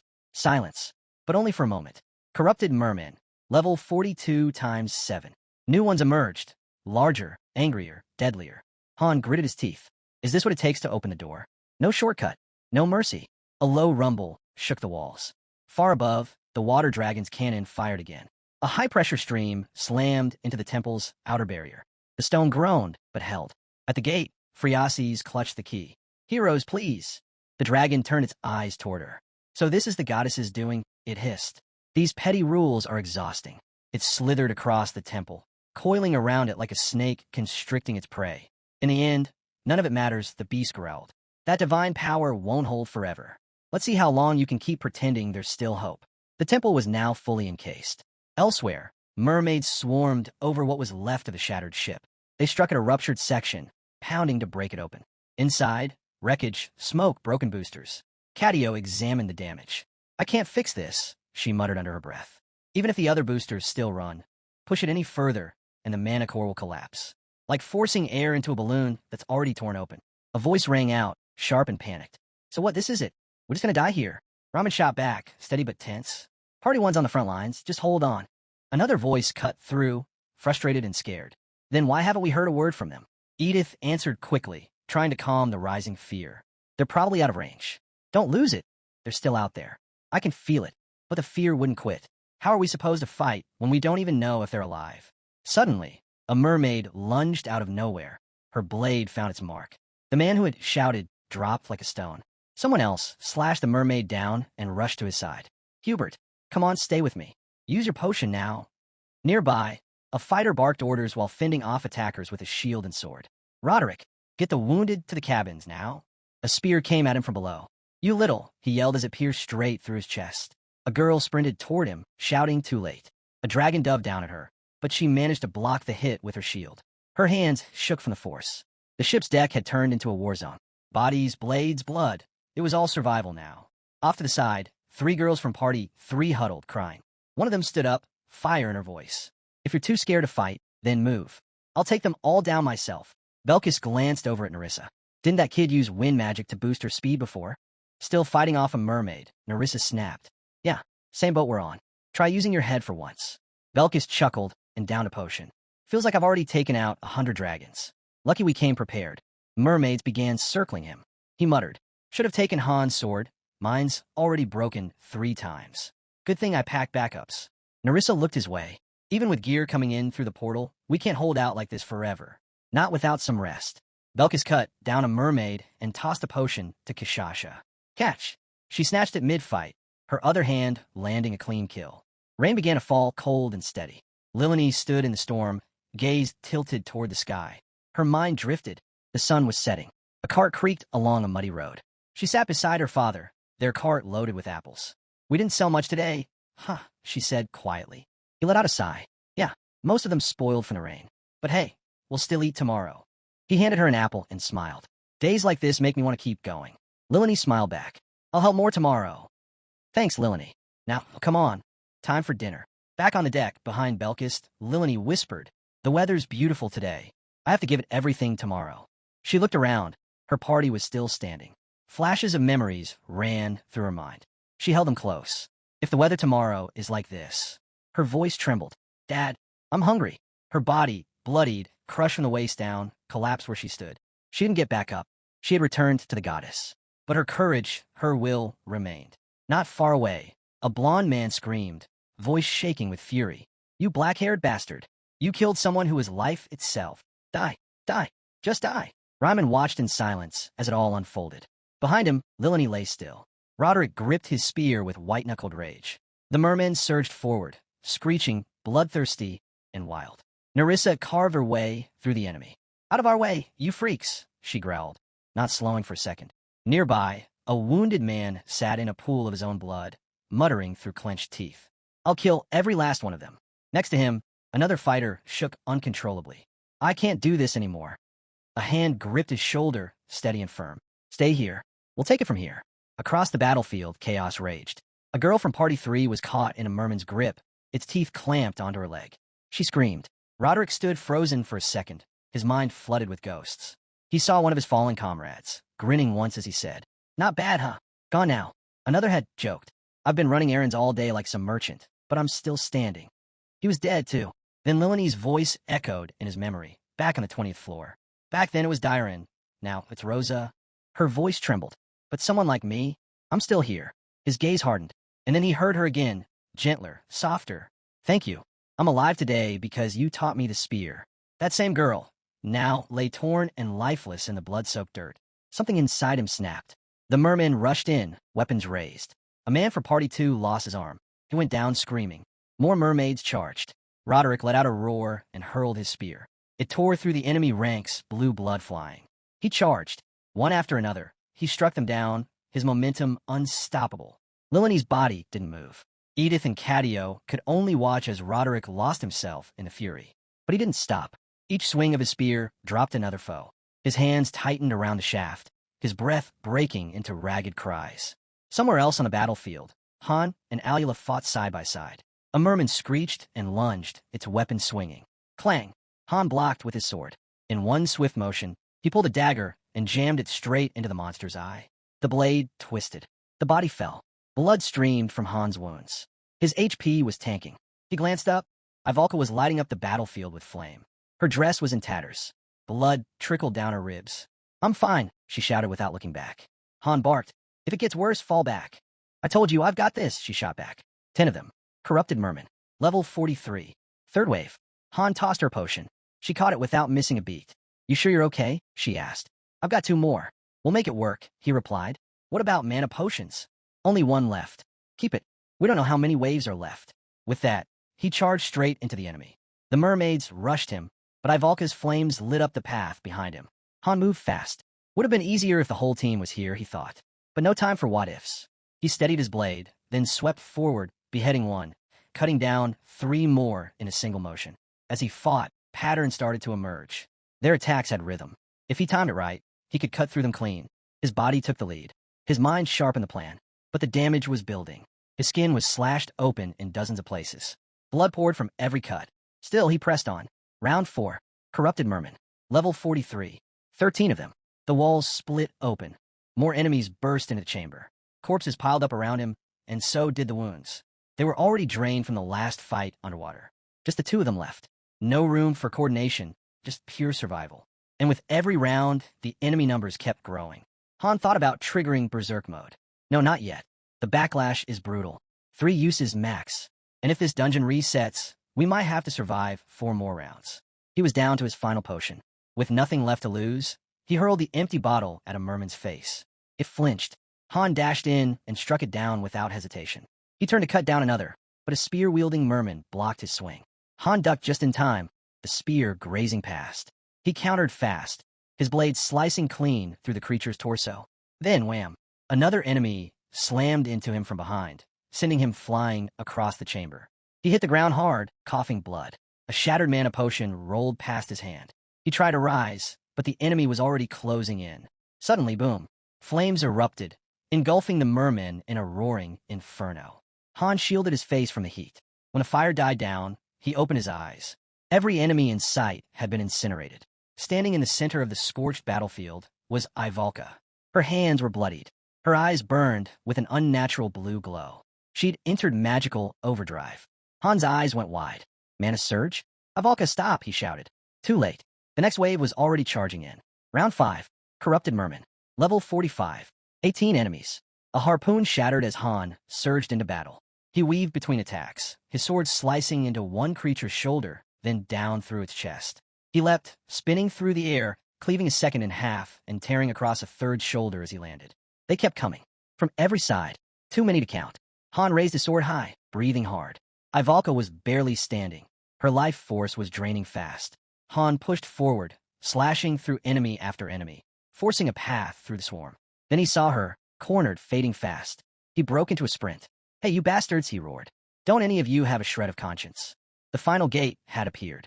It was nearly wide open. The ground was littered with bodies. Han stood at the center, barely upright, soaked in blood, his and theirs. Ivalka looked up, eyes half-lidded. You did it, she whispered. Han slid his sword into its sheath and stumbled toward her. His reflection shimmered faintly in the blood pooled around them. A blade was still lodged in Ivalka's chest. Her hands were burned, but she smiled. Was I helpful? She asked, her back pressed weakly to the wall. Han knelt in front of her, pulling out a potion. Ivalka looked down at the broken bottle beside them. Isn't it the last one? She asked gently. You're mistaken, he said. There's still one left. He tried to pour it in her mouth, but it slipped. The liquid spilled onto her lap, soaking her dress. What a waste, she whispered. Don't worry, Han said, voice tight. There are other ways. Ivalka smiled faintly, eyes soft. Liar. Han tossed the bottle aside, his hands shaking. She leaned her head on his shoulder, eyes slowly closing. Tears slipped down her cheeks. I don't regret it, she whispered. I chose this. I wanted to be here. Don't talk like it's over, Han said. We'll figure something out. Have I ever lied to you? She tried to lift her head. His shoulder was soaked in blood. Still, she smiled. Her hand reached up, trembling. She met his eyes. I was helpful, wasn't I? Han sat there, hands clenched, voice breaking. You were, he whispered. You were more than I ever said. He looked down, silent, then met her gaze again. I'm sorry for every time I was too hard on you. His voice cracked, and for a moment, he looked like he might fall apart. Ivalka smiled through the tears. Her hand lifted one last time, gently brushing Han's cheek. Idiot, she whispered. Then her hand fell. Her eyes closed for good. She was gone, returned to the goddess. But her courage, her fire, would never be forgotten. Han didn't move. His face was blank. Then slowly, he bit down on his lip, head lowering as his shoulders shook. Through clenched teeth, he muttered, I admit it. I underestimated this world. In the reflection of her fading eyes, he saw himself. The one who always succeeded. The one who never failed. Han reached out and softly closed her eyes. I thought it was fine to veer off track since I always knew how to fix it, but I was wrong. This isn't on you, it's on me. He turned away and began walking, each step heavy. I pulled Ivalka into this party because I was stubborn. I forced this path. The fire-breathing water dragon, the burning ship, all of it. My choices led us here. The temple's ceiling trembled, shaking the entire structure. Han's fingers wrapped tightly around his sword hilt.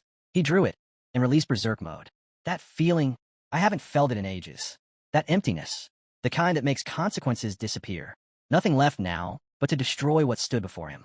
Even in his berserk state, tears streaked down his face. A tidal wave slammed into the ship outside. Mermaids clung to the sides, crawling upward. Phreasis clutched the key tightly until the wave hit. She lost her balance. The key slipped from her hand, and as it fell, the light of the goddess faded.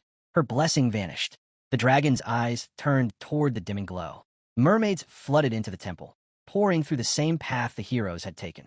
Jenna fired arrow after arrow, dropping everyone that crossed the threshold. But they kept coming. She turned to escape. Then, crack, the ceiling split apart. The dragon descended with a roar.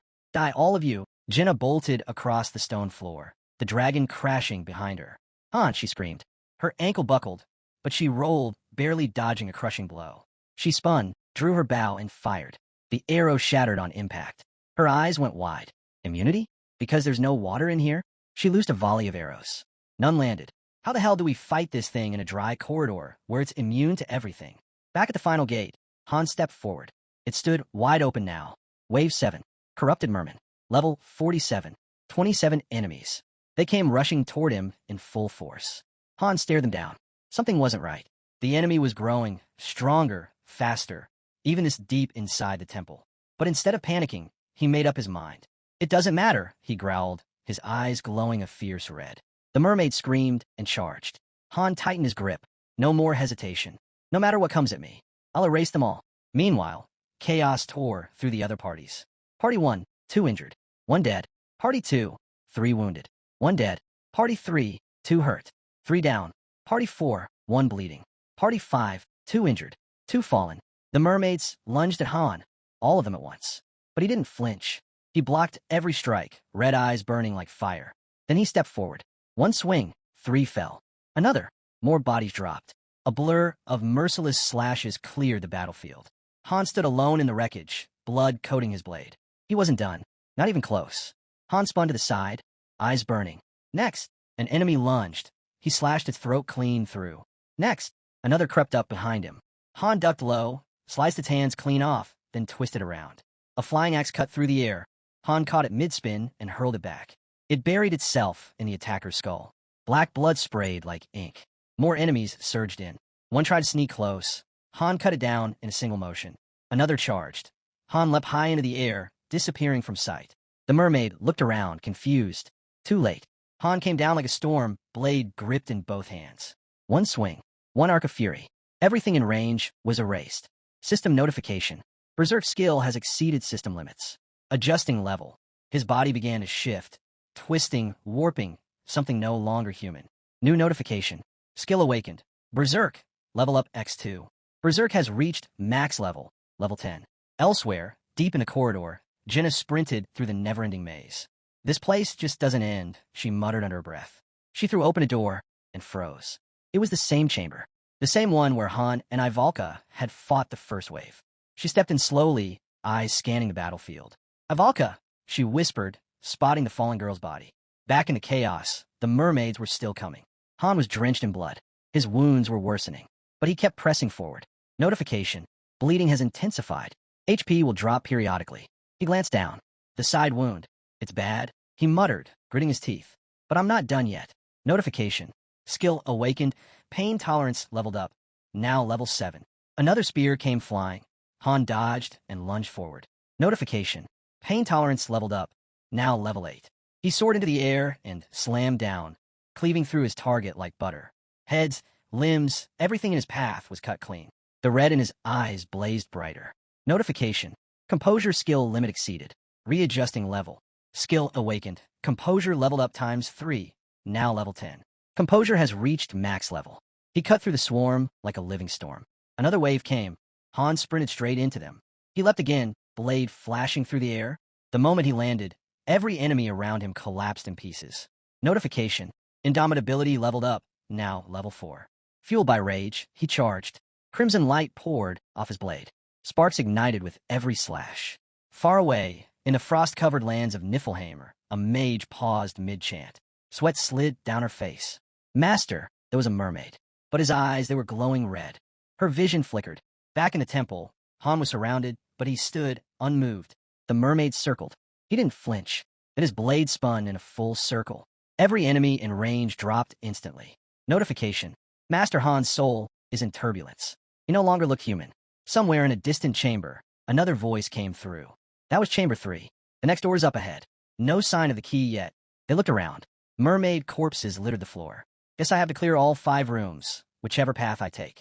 Notification. Pain tolerance leveled up ×2. Now, level 10. Pain tolerance has reached max level. New skill unlocked. Battle speed, level 1. Han exhaled slowly, still standing. Barely, but standing. He stepped into the 4th chamber. 3 statues loomed before him. Half human, half serpent. Each one held a deadly spear. Each one had a glowing stone embedded in its chest. They weren't just statues. System notification. Monster wave, round 9. Guardian golems, level 50 ×3. Han's grip tightened around his blade. Let's finish this. One of the towering statues slowly raised its spear, its tip fixed directly on Han. Han gripped his blade tighter. The weapon had shifted, now a longsword, humming with residual power. Notification. Han has entered a state of exhaustion. All stats reduced by 90%. He didn't flinch. Shadow cast across his face. He said nothing. His mind drifted back. He remembered standing in front of Ivalka. I know you use fire magic, he had asked her. But what about teleportation? Any support spells? Ivalka had laughed, covering her mouth with that usual mix of pride and playfulness. Support magic? Please. That's for turret mages. What God is raw firepower. I warned you, if I ever showed you the real thing, you'd all be stunned. That memory faded into another, back in training, the two of them running side by side. This is insane. Ivalka had huffed, panting hard. Why am I even doing this? I'm a brain mage, not a brawler. Han hadn't even slowed down. Then stick to potatoes. Meat's for people who move. She gasped, mock offended. Using food as an insult? How cheap. Then came the image of the coat. Han handing it to her quietly. No words. Ivalka had hugged it close. Trying to win me over now? So indecent. Flames flickered, another memory. She stood tall, a green aura spinning in her hand. While you were off playing hero, she said, I was training. She lifted her fan with practiced grace. And by the way, my vacation's over. The genius is back. I bet you noticed something was missing while I was gone. Her flame flared sky high. Now, in the present, Han's eyes burned with focus. He activated indomitability, planting his stance. Ivalka's voice came back one last time. Idiot. He clenched his jaw. Notification. Skills Berserk and Composure are fusing. The swirling flames tightened into a perfect ring, then shattered like glass. Notification. New skill unlocked. Exceed, level 1. A blue aura erupted from his core, rising like a tidal wave. Energy flowed through him in pulsing waves, each one stronger than the last. The 3 guardian golems lunged together. Han didn't move back. His red eyes had turned violet, burning cold and bright. He shot forward, caught a golem's spear with raw strength. Crack! The spear exploded in his hands. The golem's arm shattered. Cracks split through its chest. It collapsed in a heap of stone and dust. Then the next one, and the next. All turned to rubble under Han's onslaught. He stood in the aftermath, sword in hand, blue light surrounding him like a shield. Purple light surged from his wounds, his chest, his legs, his back. Every injury now pulsed with raw power. He lifted his head slowly, trembling, but still standing. I'm not going down, he growled. His eyes locked on what was ahead. Rage simmered beneath the surface. Notification.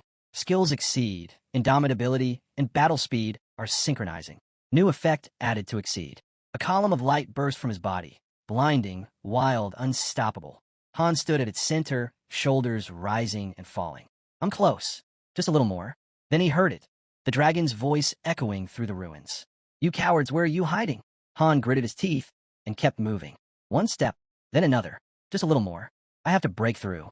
The dragon's voice thundered again. I'll find you. Han moved carefully, blade at the ready, aura still flaring. Meanwhile, aboard the battleship, Kishasha, Lackery, and another party member froze in horror. A mermaid stood before them, red eyes gleaming, and clenched in its teeth was the severed head of one of their own. Lackery dropped to her knees, paralyzed. The mermaids stared them down, eyes glowing brighter. No! Lackery screamed and lunged forward. In that instant, a massive shadow dropped from the sky. A dragon swooped down, jaws wide. Chomp! It clamped down around her, then vanished into the sea. Lackery! Kishasha shrieked. But she was already gone. Somebody help her! Kishasha screamed. Right then, Belkis launched himself off the ship, straight into the sea. As he dove, he drew his sword. Blood spiraled in the water around him. Notification. Lackery has returned to the goddess's embrace. Her warrior spirit shall be honored forever. Belkis' fists clenched. She's gone. A dragon came rushing in behind him. But before it could strike, Belkis spun mid-water and cut it to pieces. Notification. Belkis Savage has reached level 4. New title unlocked, Dragon Slayer. Crimson light exploded from his body. Surrounded by mermaids, sharks, and dragons, he bellowed. Fine, I'll take you all on. Back on deck, Roderick was deep in the fray. He split a mermaid in two with a clean sweep of his spear, spun, but another blindsided him, slicing across his legs. He crashed the ship's edge. The mermaid grabbed his fallen spear as he stared back at her, lifeless. Suddenly, two party members jumped in, taking her down before she could finish him off. We're done here, Ryman yelled. Everyone fall back to the cabin. Another voice joined in. Retreat. Move now. One healer blinked, confused. What? He turned, saw someone ducking in shadows. You're already healed. Why are you hiding? The man muttered, terrified. I'm not going back out there. That's suicide. Elsewhere, a wounded fighter, his arm gone, ran past, shouting, Where's Miguel? A bald man replied grimly. He's gone. Miguel's body lay nearby, still and broken. They've taken the deck. Get below now, the bald man ordered. A girl called out. We're all in. Where do we go from here? Suddenly, 3 mermaids smashed through the ceiling and landed in front of them. Edith and Cadio froze. Cadio backpedaled, raised a staff, and cast a barrier, just in time to block a flying spear. Down one more floor, he shouted. Friasis clutched the key, heart racing. What was happening? A mermaid charged her fast. Before it could land a strike, Edith flashed in, decapitating it mid-sprint. Get back, she barked. Then, thud, a spear embedded itself in Edith's shoulder. At the entrance, for more mermaids, blocked the way. We're surrounded, the white-haired girl yelled. My weapon's broken, the fat guy panicked. Ryman snapped. Then use your dagger. Throw it, stab it, to slow them down. He turned, furious. We need an exit. Clear a path. Edith gritted her teeth, gripping her dagger tight. Han, what are you doing? Hurry. Notification. Hubert is on the brink of death. His life is in danger. Edith closed her eyes for a second, trying to steady herself. Another alert. Notification. Gerald is bleeding. HP will drop steadily. She shouted again. Han, and the next blow came, harder than the rest. Notification. Roderick has returned to the goddess's embrace. His fighting spirit will be remembered forever. Far from the chaos, inside the temple, a blue glow pulsed in the room. At the very top, nestled in a bed of glowing purple crystals, sat the second key, a goblet, gilded, radiating with a brilliant blue gem. Han stood before it. Then, triple warning, danger alert. His hands tightened around the hilt of his sword. Notification. Monster wave, final round. Ancient Guardian, level 61. Han stepped forward. Second boss. One shot. That's all I've got left. Suddenly, crack. The temple's dome split wide open. A dragon roared as it crashed through. You? I'll kill you. At the same time, the Guardian stepped out from the shadows, towering, armored, primed to strike. Han took his stance, blade ready, both hands clenched around the grip. This is it. No more thinking. Just finish it. Blood dripped freely from his wounds. A violet glow pulsed from beneath his skin. Notification. Han is on the brink of death. His life is in danger. The dragon and the ancient guardian charged at him simultaneously. Alert. Skill awakening. Han's body, sword unity, and power strike have fused. His eyes flashed deep violet. New skill acquired. Destructive sword spirit, level 1. With what little strength he had left, Han swung his blade at both monstrosities. His body was barely holding together. Jenna and Belkist were bleeding out. Ivalka, already gone. Cadio, injured. From Party 2, Edith wounded. Roderick dead. 2 more barely clinging to life. Lilani gone. From Party 3, only Kishasha still stood. Party 1, completely wiped out. In the 4th group, 1 had fallen. The rest were bleeding out, 1 foot in the grave. In the 5th, 2 were down, barely breathing. 3 had perished. It was nearly over. Han's sword slammed into the dragon's hide with a thunderous clang, the echo ripping through the temple like a shockwave. Then, a soft chime. Notification. Water God's blessing activated. Incoming strike intercepted by divine barrier. Another alert hit. Warning. The monster is immune to specific attack types. Han's body trembled, sword still raised. His jaw clenched.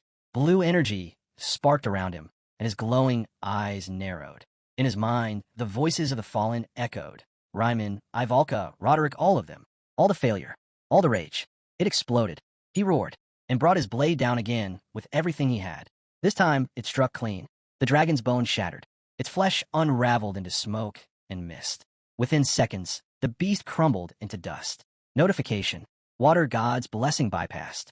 High-strength barrier ignored. Golem's defense shattered. It was done. The dragon was no more. Han gasped for breath, the berserk aura fading fast. Blood poured from his mouth. His vision blurred. He stumbled forward toward the goblet, hand trembling, eyes flickering. He reached for it and collapsed, face first into the cold, shallow water. Then, Han, Han, a voice shattered the silence. Jenna was at his side, shaking, sobbing. Wake up. What are you doing? Han's eyes opened slowly, weak and distant. Jenna, he whispered. His voice was barely there. He saw the goblet beside her. You got the key, he said with a faint smile. She nodded, tears falling. What about you? She asked, voice breaking. Han exhaled slowly. I don't think I'm going to make it. No, she said, shaking her head violently. Don't say that. He looked at her, soft but honest. I'm sorry for all the lies. Jenna's face twisted with pain. She yanked out a healing potion, tried to feed it to him, but his lips wouldn't move. Her hand shook. With no choice, she drank it herself, then pressed her mouth to his, transferring the potion breath by breath. She pulled back, face flushed, but eyes locked with fire. Wiping her mouth, she growled. If you die, I swear, I'm never forgiving you. You told me, Han murmured. If I wanted to survive, I had to find the right people. It's alive, Han. Don't quit now. His eyes caught the fabric in her grip. That's Ivalka's dress. Jenna didn't stop. She drank from the mermaid's tears, her hands desperate to keep him alive. Then, without hesitation, she began pushing him upward, fighting against the pull of the deep. Below them, the ancient temple began to sink into the ocean. Han's fading gaze caught one last sight. Ivalka's body, weightless, floating downward, drifting into the dark with the water dragons. His chest ached. He couldn't reach her. He couldn't say goodbye. But he knew. He had to keep going. For her. I knew this could happen, Han thought bitterly. But knowing doesn't make it hurt any less. Jenna swam, fighting to keep him afloat. Every second was a struggle. The oxygen meter blinked, 39%. Han stole one final glance downward. Ivalka's form was drifting, growing smaller, vanishing. This wasn't how I imagined it would end. The sea swallowed everything, sound, light, warmth. Silence pressed in from all sides, and with it came the weight of isolation. I may never see her again. Then, Han's eyes flew open. He was lying in bed, back in town. Pain pulsed through his body, dull but real. He raised his hands, checking. No wounds. No blood. I made it, he murmured. A bitter smile tugged at his lips. I wish it hurt more, he thought. No scars. No marks. Nothing to show what he'd lost. The room was cold. Too quiet. A cart rolled past the door. Isel paused, her eyes wide. Ah, Loki, you're awake, she gasped. Thank goodness. I thought you weren't coming back. Hans sat up slowly. His body ached with every movement. I'm fine, he muttered, voice hollow. He eyed the cart beside her. What's all that? Isel glanced at it. They're things. Master said to send them to storage. Only a few personal items from 8 members. The rest didn't make it back. Han's stare sharpened. How many died? Isel hesitated. Her voice softened. 13. Han's breath caught in his throat. 13. He said it again, quieter. That many. He turned his head, face darkening. Over half the force gone. Isel gave a small, pale nod. Should I take this to the check room? She asked quietly. Han didn't answer right away. His eyes stayed on the floor. 13 lives, he thought. And soon, even their names will fade. His jaw tightened. Even the check room can't hold that much. Then came a voice, quiet, bitter. Unfair, isn't it? Someone muttered nearby. Only third-floor members get to store their stuff. Another man stepped into view, his eyes sunken with fatigue. Ryman and I are the last from Party 4, he said. Party 5, hardly anyone left. He stopped, struggling to speak. I keep seeing him, he said, voice shaking. Lying there on the deck, that kid from Party 5. He died, right at the end. He could have lived, if he just held out a little longer. The man opened a small pendant. Inside was a faded photo. 2 parents, smiling, with a boy between them. He worked harder than anyone, he whispered. Said he'd get strong, impress some girls. No one's gonna cry for him. But when the new recruits come in, I'll tell them how brave he was. That no one was cooler than that kid. He gently set the pendant on the cart, movements slow, deliberate. I need to hold on to something. If I don't, who will? His hand lingered on the card, heavy with grief. Han looked at Isel. Don't throw anything out, not even if it doesn't fit. She blinked. But the check room's full. Tell the master to upgrade it, Han said, his voice steady. Isel raised an eyebrow. Upgrade it? That's a waste of resources. Han shook his head. Right now it's just a box. It should mean something more. Isel studied him for a moment, then nodded quietly. All right. As Han turned to leave, he added over his shoulder, you both did well. The master saw everything. Party 4 might get access to the 3rd floor too. Ryman watched him walk away. I used to think he was cold, he murmured. But maybe he's more than I thought. The other man gave a tired smile. Come on, let's wrap this up. I'll take the card. Deeper inside the building, for candles flickered quietly. Kishasha from Party 3 leaned against the wall, her shoulders trembling. That's not how a hero should die, she whispered. Her fists clenched tight. You all left me. Tears slipped down her cheeks. Her gaze lifted, and there stood Han alive. I wasn't strong enough, she murmured. They believed in me, and I couldn't protect any of them. Han opened his mouth to speak, but she kept going. It's okay, she said, voice soft, shimmering with grief. I don't blame you. You saved who you could. She turned to the shelf lined with small mementos from her fallen team. I followed you because I wanted to. That was my choice. Her voice dropped to a hush. Let me stay here a little longer, just to be near them, even if all that's left are these. Nearby, a coat lay folded beside an ornate fan and a small fox-shaped charm. Nerissa, Belkist, and Jenna stood quietly near the display. As Han approached, Belkist glanced up. You're up, he said flatly. The others turned to look. Belkist shrugged half-heartedly. The archer wants us to hold a funeral, he muttered. I'd rather get back to training. Nerissa elbowed him hard. You thick-headed idiot. Belkist didn't flinch. He met Han's eyes. You look miserable. You're not a god. People die. He gave a lazy shrug. If we fall apart every time, we'll never move forward. Then he added, let's be honest. She'd probably just tell us to get stronger. Jenna's hands curled into fists, her voice sharp. Just one day. That's all I'm asking. She fought with us. Protected us. Doesn't that deserve a day? Belkist hesitated. A drop of sweat trailed down his face. I didn't mean it like that. Jenna stepped forward and gently placed a hand on Han's shoulder. You know she was waiting for you. Belkist muttered. The dead don't wait. Wham! Nerissa's fist slammed into his gut. You seriously need to shut up. Han's mind drifted. If I were the master, I could replay her clips, see her sketches, her spells, her smile. But I'm not. I'm just the hero. He and Jenna stepped closer to Ivalka's belongings. Jenna's voice trembled. It's hard. Now all that's left is her stuff. Han nodded slowly. Isel said, if we max out the check room, we'll get access to MVP clips. No replay stream needed. But by then, will we still remember what she looked like? Jenna's eyes sharpened. I won't forget. I can't. That's the least I owe her. She handed him a folded letter. This is her will. She wanted you to read it first. Han paused. You sure? I'm sure, she said quietly. She wrote it just before we reached the 20th floor. Han turned to the hallway. Isel, you haven't cleared her room yet, have you? Of course not, she answered quickly. Han stepped inside. The walls were covered in scribbles, notes, diagrams, incantations. Books and scrolls lined the corners like they belonged there. He looked around in quiet awe. She really poured everything into this. Studied magic here, lived here. This wasn't just a room. It was her story. Our hero recalls that the text he could not read before, thanks to Aloka raising the hero's reaction to search level. None of the heroes in the lobby are illiterate. But then he calls Aloka an idiot when he opens her paper and reads her writings that question whether this can even be called a war, saying she thought only people who were going to die wrote such things. She insists it has nothing to do with her since she will never die and will make it back no matter what, calling it more of a scribble and deciding to write whatever she wants since no one will read it anyway. She then adds a note to Han, telling him it is closed and calling him a stupid idiot bastard. The hero becomes conscious as soon as he realizes she is writing about him. She admits she hated him from the first time they met and wonders why he is always on her case.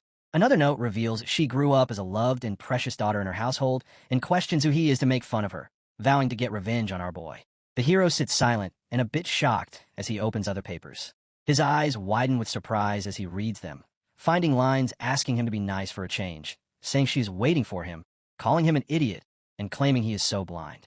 Our hero calls Isel, who is behind him, and answers yes. He is just about to ask about the dead heroes, though he already knows the answer, since dead heroes cannot be brought back, something he learned as a ranker in Pick Me Up. But Isel says she cannot be brought back, which shocks our boy. His eyes widen with surprise. He remembers the first party, which includes Han, Jenna, Velkist, Ialka, who was killed in action, and Cadio. The attacking forces also consist of 4 additional parties under the leadership of Adis, Kishaha, and Ryman. Hearing Isel's answer, Han turned toward her and asked what she meant. Isel pointed ahead and explained that she could be brought back if he reached the 100th floor. That, she said, was when a fallen world would be recreated. Stretching out her arms, she added that the heroes wouldn't retain memories from the past, but they would be able to live new lives in that world. Han stared at her in disbelief and asked if she was serious. She confirmed that the information had come from their leader. Han quietly considered the possibility that she might be telling the truth. Isel then asked if she could return to her work. Han nodded, and she vanished. Meanwhile, the master logged in and was welcome to pick me up. He began constructing facilities. A notification appeared, asking him to choose the facility he wanted to build. He selected the check room. Another message confirmed the selection of check room level 3 and asked whether he wanted to add it to the current building. He chose yes. The check room glowed blue as a countdown timer appeared. A message displayed on screen explained that higher-level facilities required more resources to upgrade and that heroes couldn't enter while construction was in progress. At the same time, Han looked up and placed a letter into an envelope. The master then opened the gift shop. He purchased a warhorse for 5,000 gold, a flower crown for 3,000, and a necklace for 1,000. While still looking upward, Han combined the 3 items. He pressed the confirmation button, and a new statue began to form. The combination was complete. He had obtained the Morning Warhorse statue, which was gifted to Han. He peered at the statue through his spectacles, smiling. As he held it, he wondered if Morning referred to the early heroes in the game. Han stepped outside, still deep in thought. As Loki, he had never done anything like this. He recalled how he used to treat heroes who died during missions as tools, useful until they broke. As he walked past Yala's room, he suddenly heard a voice calling the master. It was Yrnith. He responded with his name. She said she was relieved he was all right. Han admitted that things had gotten messy and that he had even leveled up. She replied that she could feel how much stronger he had become. Yrnith asked him to return to Nibelheimer. She said she didn't want to see him in that state again. Han scoffed at the idea and asked if she expected him to run away now. She tried to respond, but Han cut her off, warning her never to say something like that again. She apologized, explaining that it was just too dangerous. Han's sword appeared as she added that even Bifrost wouldn't be much help. Despite the mission's success, she said it was, in reality, a failure. She suggested that if Han wasn't planning to return to Nibelheimer, they could instead send heroes from there to Tonia. Han's eyes darkened at the idea. She insisted they should handle the tower raid while keeping Han safe. He called the suggestion foolish. Lifting the new statue, Han explained that Tonia's level was too low to support heroes from Nibelheimer. They would need to reach the tower's middle floors to acquire 6-star heroes. Yrnith argued that even if they couldn't go themselves, they could send capable low-level candidates. Han asked if she really thought his master would accept goodwill with no strings attached. Setting the statue back on the shelf, he warned that a single failure could mean death. There were no second chances. That was true for all 5 of them. Yrnith's eyes widened. Han lowered his head and said none of the 5 had ever failed a mission. He reminded her that he shared the same condition. He declared that the heroes in Tonia must grow stronger, even if it meant many of them would die in the process. He promised them that he would climb the tower. Yrnith lowered her head and said they looked forward to the day he would conquer it. Han told himself he would bury his memories deep within his chest, so far down that he could never recall them again. At the training ground, Velkus was locked in combat with training dolls. He slashed off one doll's head and arm, then struck through another side. Breathing heavily, he walked toward Han and commented that he thought Han had said he could rest. Still catching his breath, Velkus explained that this was just light exercise and mentioned he had acquired a new skill that could prove useful in most situations. The skill was Dragon Extinction, a passive ability that increased resistance to all status abnormalities caused by dragons. It also boosted all his stats by 1 and activated automatically during battles against dragons. Han realized that Velkus had fused his skills. He asked when it happened. Velkus recalled that it occurred while fighting anchovy-like creatures underwater. During the battle, his Dragon Slayer and Bleeding Resistance skills merged, resulting in Dragon Extinction. Han noted that Velkus had lost Bleeding Resistance in the process, which might have increased his overall survivability. While the skill's effect was limited to dragons, Han figured it would be useful in the long run. Just then, Nerissa approached and reported that the others had arrived. Looking at Han, she said she had something important to report, something about the First Law. Before she could continue, someone shouted Han's name. The 3 turned to see Adis approaching. She asked Han to follow her to Party 2's training hall. As Han started walking away, he told them he would be back. Nerissa crossed her arms silently. Velkus commented that it was nice for each party to have its own training hall, but admitted he lacked enough teammates to spar with. He said he wanted to duel Han someday. At Party 2's training hall, Han noticed the place was empty. Ada stopped and explained that morale had been low ever since Leilani died. She drew her dagger and told Han to raise his sword. Without hesitation, she dropped into a combat stance and shouted for him to fight. Han unsheathed his sword and suggested they move to the ring, but Adis refused. She admitted that she would obviously lose and didn't want anyone seeing their party leader in defeat. Han warned her to come at him seriously. If she expected to lose, then she never stood chance. Han's stats appeared, maxed out as usual. Adis lunged, launching the first attack. Han blocked it and noted that her fighting style was still creative, but now harder to deal with. She had acquired many new skills. She jumped back, pulled out a bow, and fired. Han sliced the arrow out of the air, recognizing how much sharper and faster she had become. She switched again, now dual-wielding a dagger in her left hand and launching another strike. Han blocked both at once. He realized that, in terms of raw stats, there was no difference between her, a 3-star from birth, and him, a 1-star who had climbed his way up. She used her skills with impressive versatility, constantly shifting her approach. The fight was difficult. With an intense look, Adis unleashed multiple skills at once, pressing in with both hands. Han deflected her again. She reminded him of his past claims, defeating the Black Dragon on the 20th floor and the Water Dragon in a recent mission. Han warned her not to regret challenging him. Sparks flew as their weapons clashed. Han entered his exceed state. His hair turned white, his eyes glowed, and all his stats and agility surged. Only his stamina remained unreadable. Adis adjusted her grip and backed off. Han rushed forward, thinking about how Adis, though usually emotional, became cold and calculated during missions. Her leadership and reflexes had kept her alive this long. As Han kept attacking, Adis dodged and retreated, barely managing to block his strikes. Sweat formed on her brow. Han realized she had acquired so many skills precisely because she had been weak. Her determination to survive had pushed her forward. He slashed again, knocking the dagger from her hands. Gripping his sword with both hands, Han activated Destructive Sword Spirit and swung with such force that a shock wave burst forward. Adis fell to the ground, eyes wide, mouth open, as the impact shook everything around her. A white light erupted from behind a building, creating a massive crater. Dust filled the air. Adis sat near the edge of the crater, stunned. She looked at the destruction and admitted Han's strength. She had no chance of winning. Still holding his sword, Han stood nearby as Adis trembled and clenched her fists. She didn't understand why she couldn't beat him. Acknowledging his strength, she confessed that her vow, not to lose anyone again, had been naive. She promised that Lilani wouldn't be the last to die. 2 of their teammates, Anin and Bennick, were devastated but would likely recover in time. Roderick, however, was broken. He had been found in the check room, on his knees, hands against the glass. He hadn't spoken a word. Adis said he was worse off than she was and might never return. Without him, Party 2 was out of commission. Adis lowered her head and admitted she didn't know what to do anymore. She apologized, acknowledging that none of this was Han's fault. Sitting in front of him, she confessed that despite losing Ialka, the only elemental mage, she didn't know where to direct her frustration. Han turned to leave. His white hair faded back to black. He thought about the weight of Ialka's loss and the mental toll it had taken on Party 2. Party 3 was practically wiped out. Even those who had been showing fast growth were now gone. The glass of the fallen heroes began to crack. Han looked around and realized the truth. The lobby was collapsing. Han observed that since the last raid, the number of lobby members had grown to 130, including new recruits. Yet only half of them were actively training.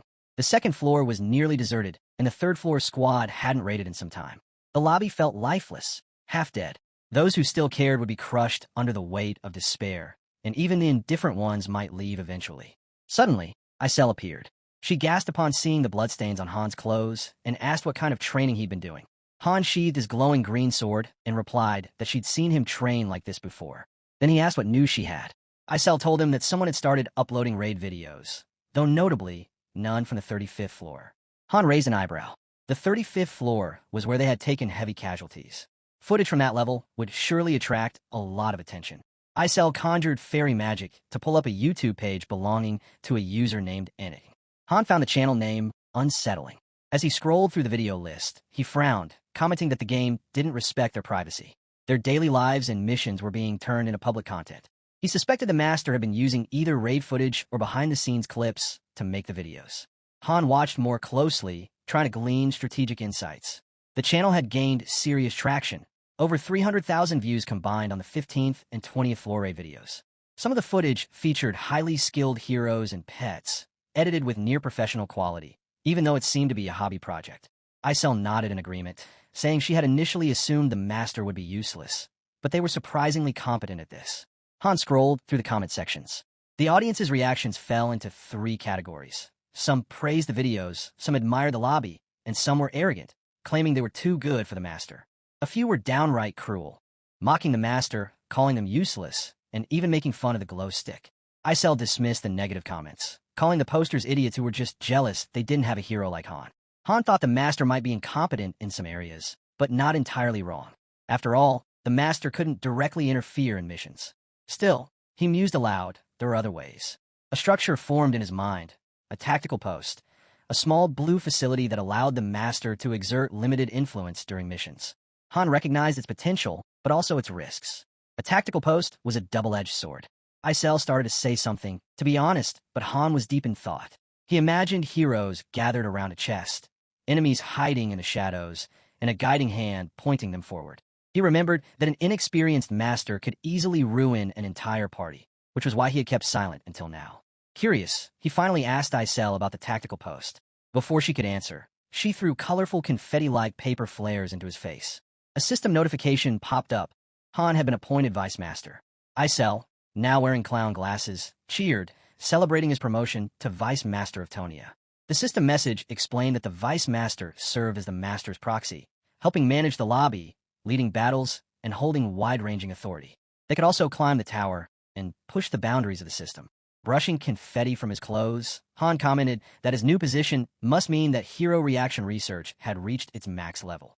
Isel confirmed this, saying the mage kid had pulled it off in just 2 days, something that normally took far longer. She was still shocked by it. A system pop-up confirmed it. Hero reaction research, level 10.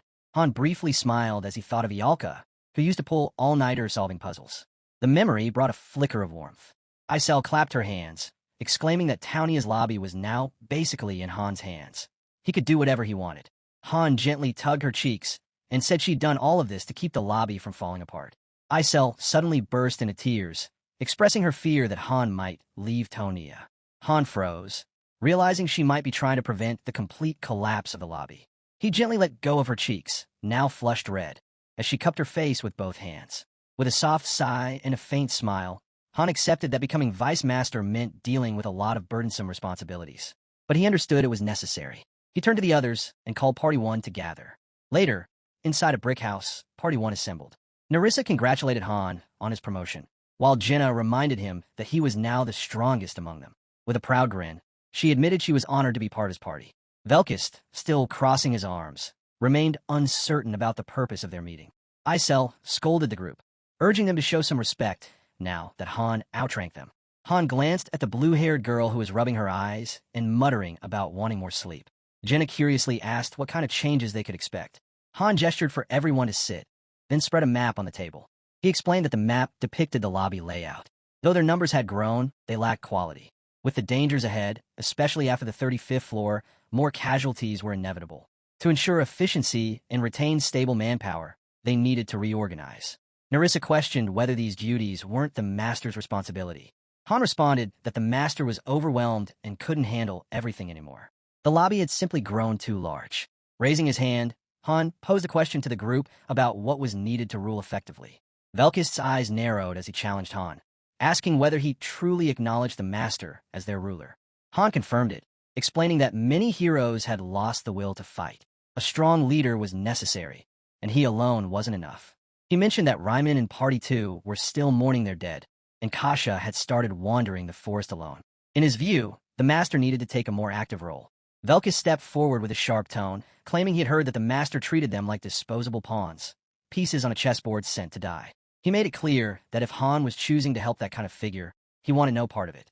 He argued that his own survival, and possibly Han's, came from their own efforts, not the master's, who merely watched from above while sending them into deadly missions. Velkist admitted he might have agreed to follow if Han had been the master instead. In his eyes, their actual master was useless.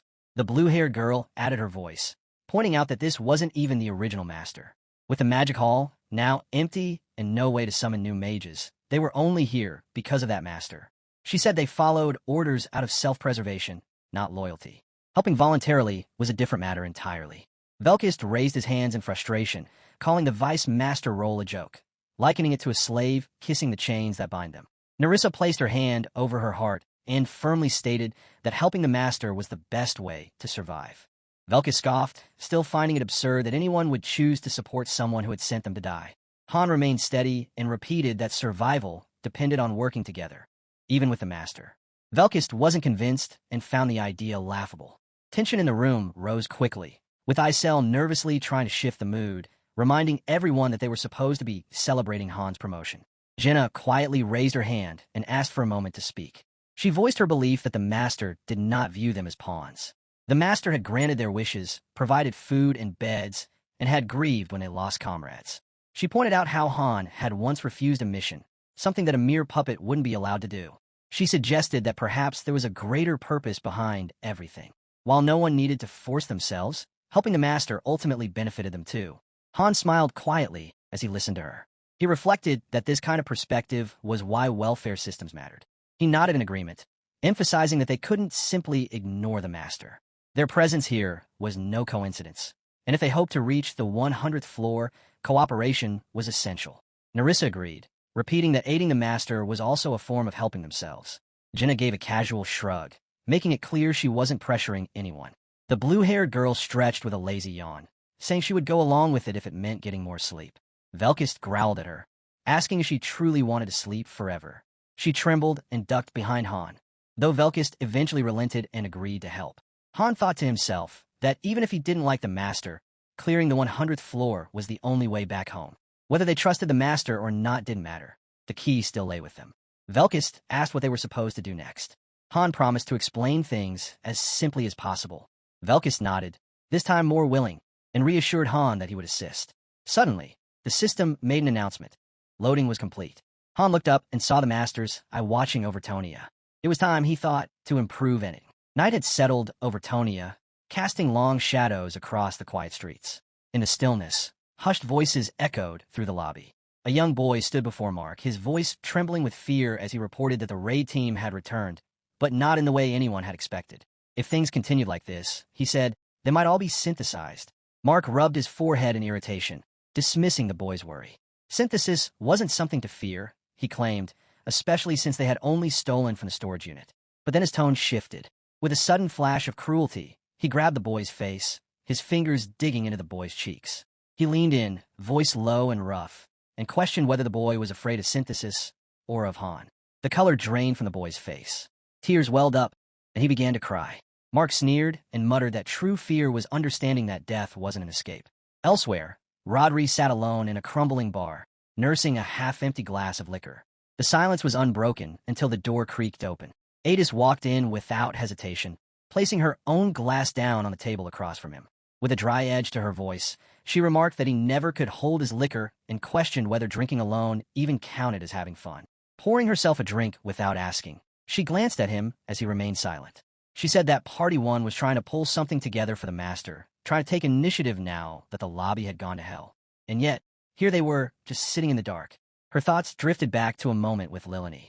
She remembered the hesitation on Lilini's face, the pain etched into her eyes as she whispered about how many people had died. Adis had responded quietly, saying they could still mourn and be glad to have survived. That was the way mercenaries lived. Lilini had nodded in quiet agreement. Back in the bar, Adis downed her drink in one go and slammed the glass down with resolve. She declared that she would get back on her feet tomorrow. Rodri stirred, blinking out his daze, but before he could speak, she told him to leave Party 2. In the central plaza near the Grand Fountain, Jenna stood at Han's side. She told him that everyone had assembled, just as he had requested, motioning toward the nervous crowd gathered before them. Former civil servants wiped sweat from their brows, uncertain why they had been summoned, but wise enough not to ignore the man in charge. Han crossed his arms and acknowledged that the turnout was more than he had expected. He informed them that starting now, they would take on new responsibilities. It was simple, he explained. They would begin tracking everything in the lobby. People, levels, classes, floor clears, storage, facilities, dungeon statuses, and equipment. He met their eyes and said the word again, everything. A confused man raised his voice, asking what exactly that meant. Before he could finish, Isel landed beside him with a solid thud.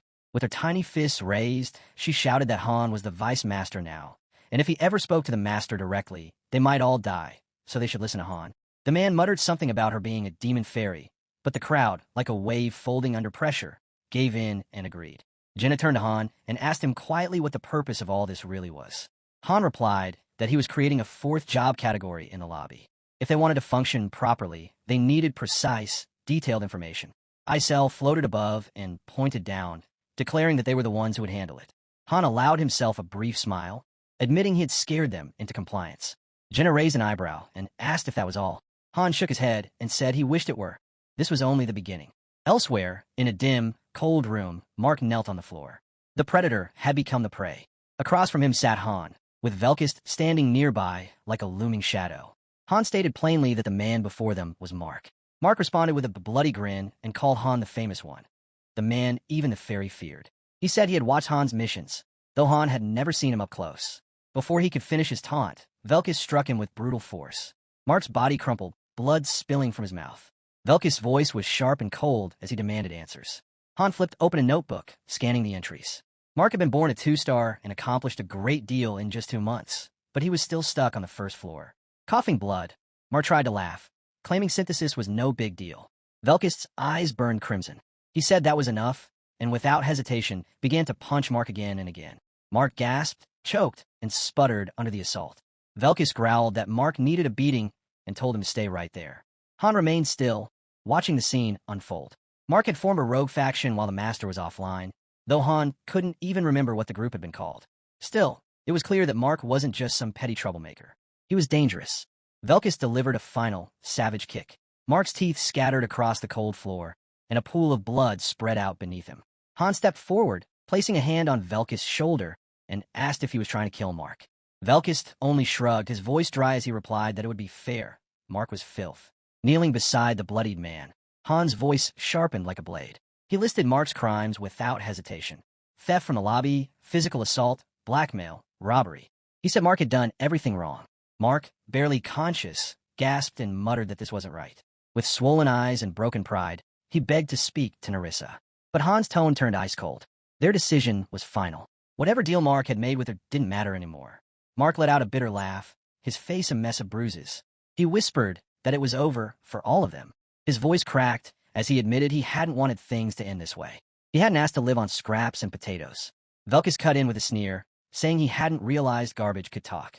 Mark, now just a heap on the floor, muttered something about the world already ending. He asked what the point was in fighting fate. Wouldn't it be better to enjoy life before it burned? Han narrowed his eyes. Velkist asked what they should do with him. Han ordered that Mark be locked up, then added that there were more like him. Velkist nodded, noting that most had already been caught, and said they were no different than Mark. Han acknowledged the effort and said he was glad he had asked. Velkist spat on the ground and muttered that he'd prefer not to be asked again. Too much of a headache. As Mark slipped into unconsciousness, Han let himself reflect. The gangs on the first floor had flourished while the Master was offline. Theft, violence, and disorder had rotted away beneath the surface. That would no longer be the case. There would be no more passive heroes and no more untrained recruits. From now on, every summoned hero would be trained, educated, and disciplined. There would be law and consequences. A decree was issued. Murder meant death. Theft meant death. Harming the lobby meant death. Tonia would no longer be a chaotic mess of misfits. It would become an organized, efficient system, and at its center would stand the vice of the Master. Velkist complained, irritated, that all the administrative work was distracting him from his training. Han, equally frustrated, wished someone else could handle it. He grabbed Mark by the collar, noting that he hadn't even drawn his sword yet. But Mark's healing abilities made it tempting. The battered boy muttered that if Han found a replacement, he'd leave willingly. Velkist, ever hopeful, said he'd appreciate that. Meanwhile, in another space entirely, the Master logged in. He casually scrolled past unread reports submitted by Vice Master Han. The system chimed, flagging a public execution request for Mark White, a new administrative class, and a proposed policy update. Han didn't even bother reading it. A gift notification appeared instead. 10 warhorse statues, glittering into existence. Han picked one up and scoffed, wondering aloud if that was all he was worth.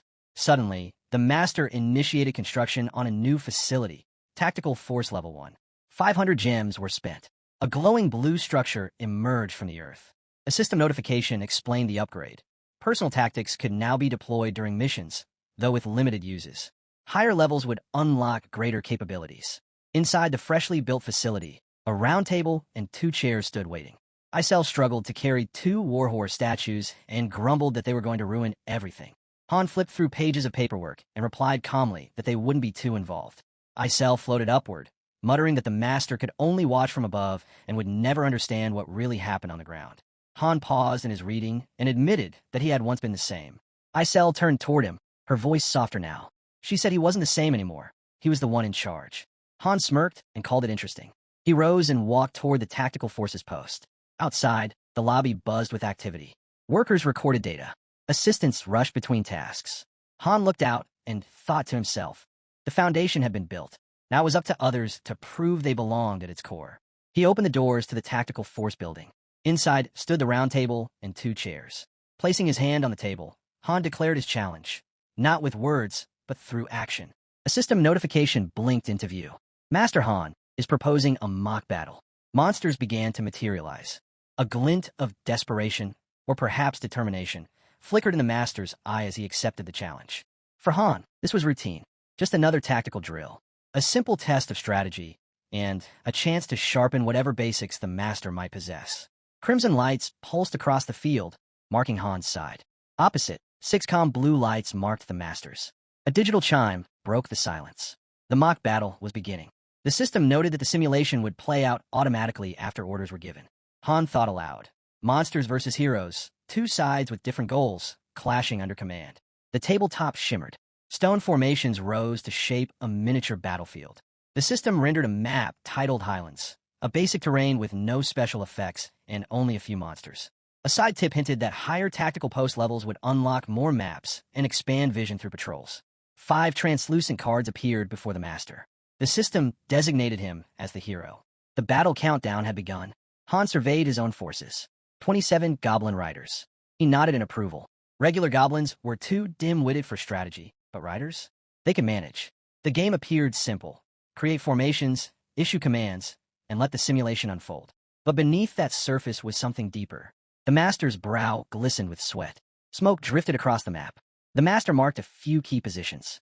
Han, meanwhile, calculated variables, unit formation, mixed forces, feints. He understood now why some masters became obsessed with these simulations. Still, he kept it simple. 9 squads of 3 riders. Each would patrol independently, halting if they encountered enemies. Han deployed his units with confidence. If the master tried hiding in forests, he'd only drain stamina. Han had the advantage. Miniature heroes and monsters materialized on the map. Han's and Jenna's command cards flashed. He smiled. Party 1 was being used. Not bad.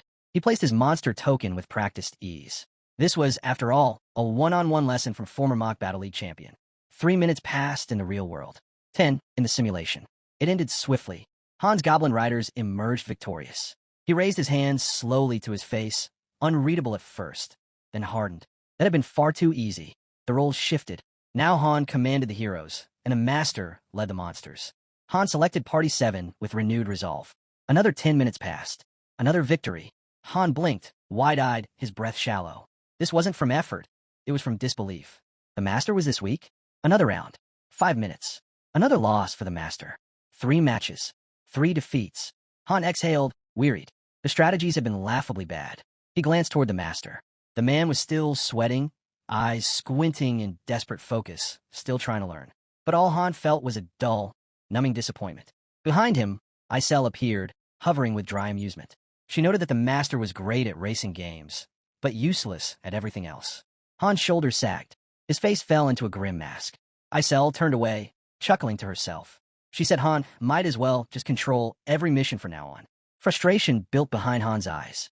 Then, a new notification popped up. The master wanted another battle. Han declined. Another request. He declined again. The master looked stunned. Han sighed and muttered that he didn't want to play anymore. Silently, the master reached across the table and placed a small warhorse statue before him. Another gift. Han stared at it for a long moment. Then, voice low, he asked if the master really thought that would change anything. Still, after a pause, he sat down again. They would play one more round. The master gave a small, relieved smile and reset the board. The battles continued. Warhorse statues began to stack up at the edge of the table. 5 more games. 5 more losses. Then it happened. The master broke down in tears. A system notification hovered in the air. He chose to log out. Isel stood in silence. After a moment, she whispered that it had been truly painful to watch. Han didn't reply. He stared at the row of glittering statues. 13 battles, he said softly. The master had spent gold for every single match. Han understood the desire to improve, but now he questioned whether this had been the right way. Maybe the master should have trained with someone else. Maybe someone less invested. He thought of his party. Velkus would be furious. Narissa would give a sharp, cutting comment. Jenna? She'd just say they had to push harder. But Han knew the truth ran deeper. They would lose faith in him. Was he really expected to train someone this unprepared? He turned to Isel and stayed quiet for a while. They had watched every recorded mission, every battle, every briefing. Had they learned nothing? His voice was steady now. He gave a command. Pull up the master's mission videos. The screen flickered to life, casting a pale glow as Han and Isel leaned in to scrutinize the footage. Han stroked his chin, eyes narrowing into razor-sharp focus. Isel asked what he saw. His gaze didn't waver. He's only watching me, Han muttered. Sweat glistened on both their foreheads as the realization set in. The camera angle, the focal points, almost everything centered around Han's movements. The master's attention had been locked onto a single figure. A real leader should be watching the whole field. Han continued, voice low, but his eyes were fixed on one unit. That's why he has no tactical insight. Already, a plan was forming. I need to get online, he said. Isel raised an eyebrow. You going to pretend to be Loki again? No, Han replied firmly. I'll pose as just another loyal fan. A devoted subscriber. He explained that he would slip tactical advice into glowing praise, breakdowns of raids from floors 5 through 30, interwoven with reminders about key principles from the documents he'd authored. That, at least, would give the master a proper foundation. Han knew it wouldn't be easy. The tactical system grew exponentially more complex as the post leveled up. At the start, there were only 7 basic commands. He pictured the humble beginnings of the tactical post and how it evolved with each upgrade. Once the post reached level 5, it unlocked features like forward construction, enemy general elimination, focus fire, trap deployment, infiltration, cover commands, reinforcements, cooperative moves, and rest strategies. Intermediate tactics, available from levels 5 through 9, allowed control over when active skills were triggered. At the advanced levels, 10 through 14, finer tactical manipulation became possible. But the real mastery came at levels 15 through 20, the pinnacle of tactical command. Currently, the master was still stuck at the lowest tier. That wouldn't cut it. Not for surviving the higher floors of the tower. Han glanced at the small mountain of warhorse statues stacked nearby. I'm not expecting miracles, he admitted. At this rate, he'll have 1,000 of those statues. What I need is for him to be good enough to help, just once when it actually counts. Elsewhere, in the training grounds, Daika approached with a fresh group of recruits. He reported that there were 10 in total, each with a specific area of expertise. The recruits stood in neat formation and offered respectful greetings.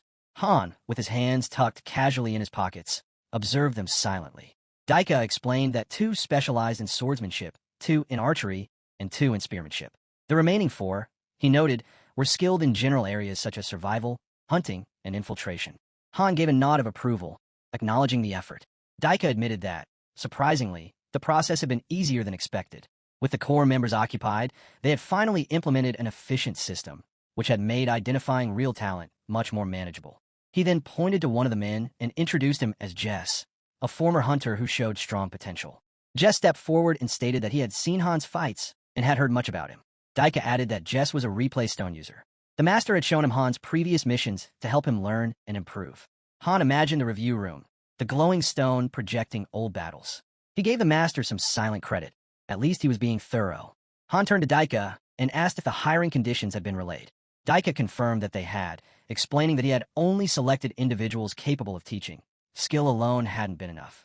Han began to walk away, saying he intended to introduce someone who would be taking the lead on instruction from that point forward. Daika blinked in surprise at the mention of a head instructor.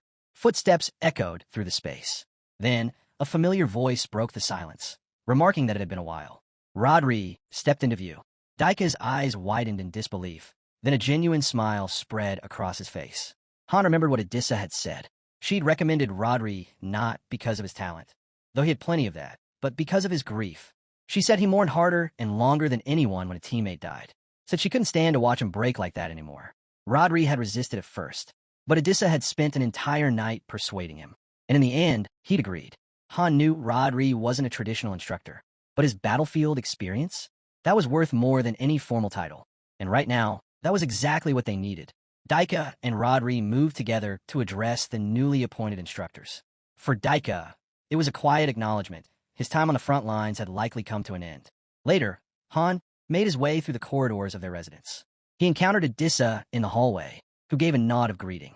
"You're back," she remarked. "Where are the newcomers?" Han asked. "In the drawing room," Idissa replied. "They've been waiting. Seem eager to meet you." As they walked, a series of system notifications suddenly chimed in Han's mind. The master had just summoned two heroes, Rain and Main. A surge of energy rippled through him as the system flagged a rare synergy, fated pair. Their bond was marked as paired breeze and double harmony of forest. Han stopped in his tracks, stunned. Another pair of three-star fated heroes? The master's luck was beyond reason. Idissa led him into the drawing room. Standing there were two young girls, one with vivid green hair, the other with icy blue. Each held intricately carved totems adorned with miniature monster skulls. The green-haired one stepped forward first. "I'm Rain," she said cheerfully. "I'm Main," said the blue-haired girl, her voice cool and calm. Han gave a welcoming gesture toward the couch. "No need for formalities. Make yourselves comfortable." They sat proper and composed. Han studied them with quiet interest. "You're both mages?"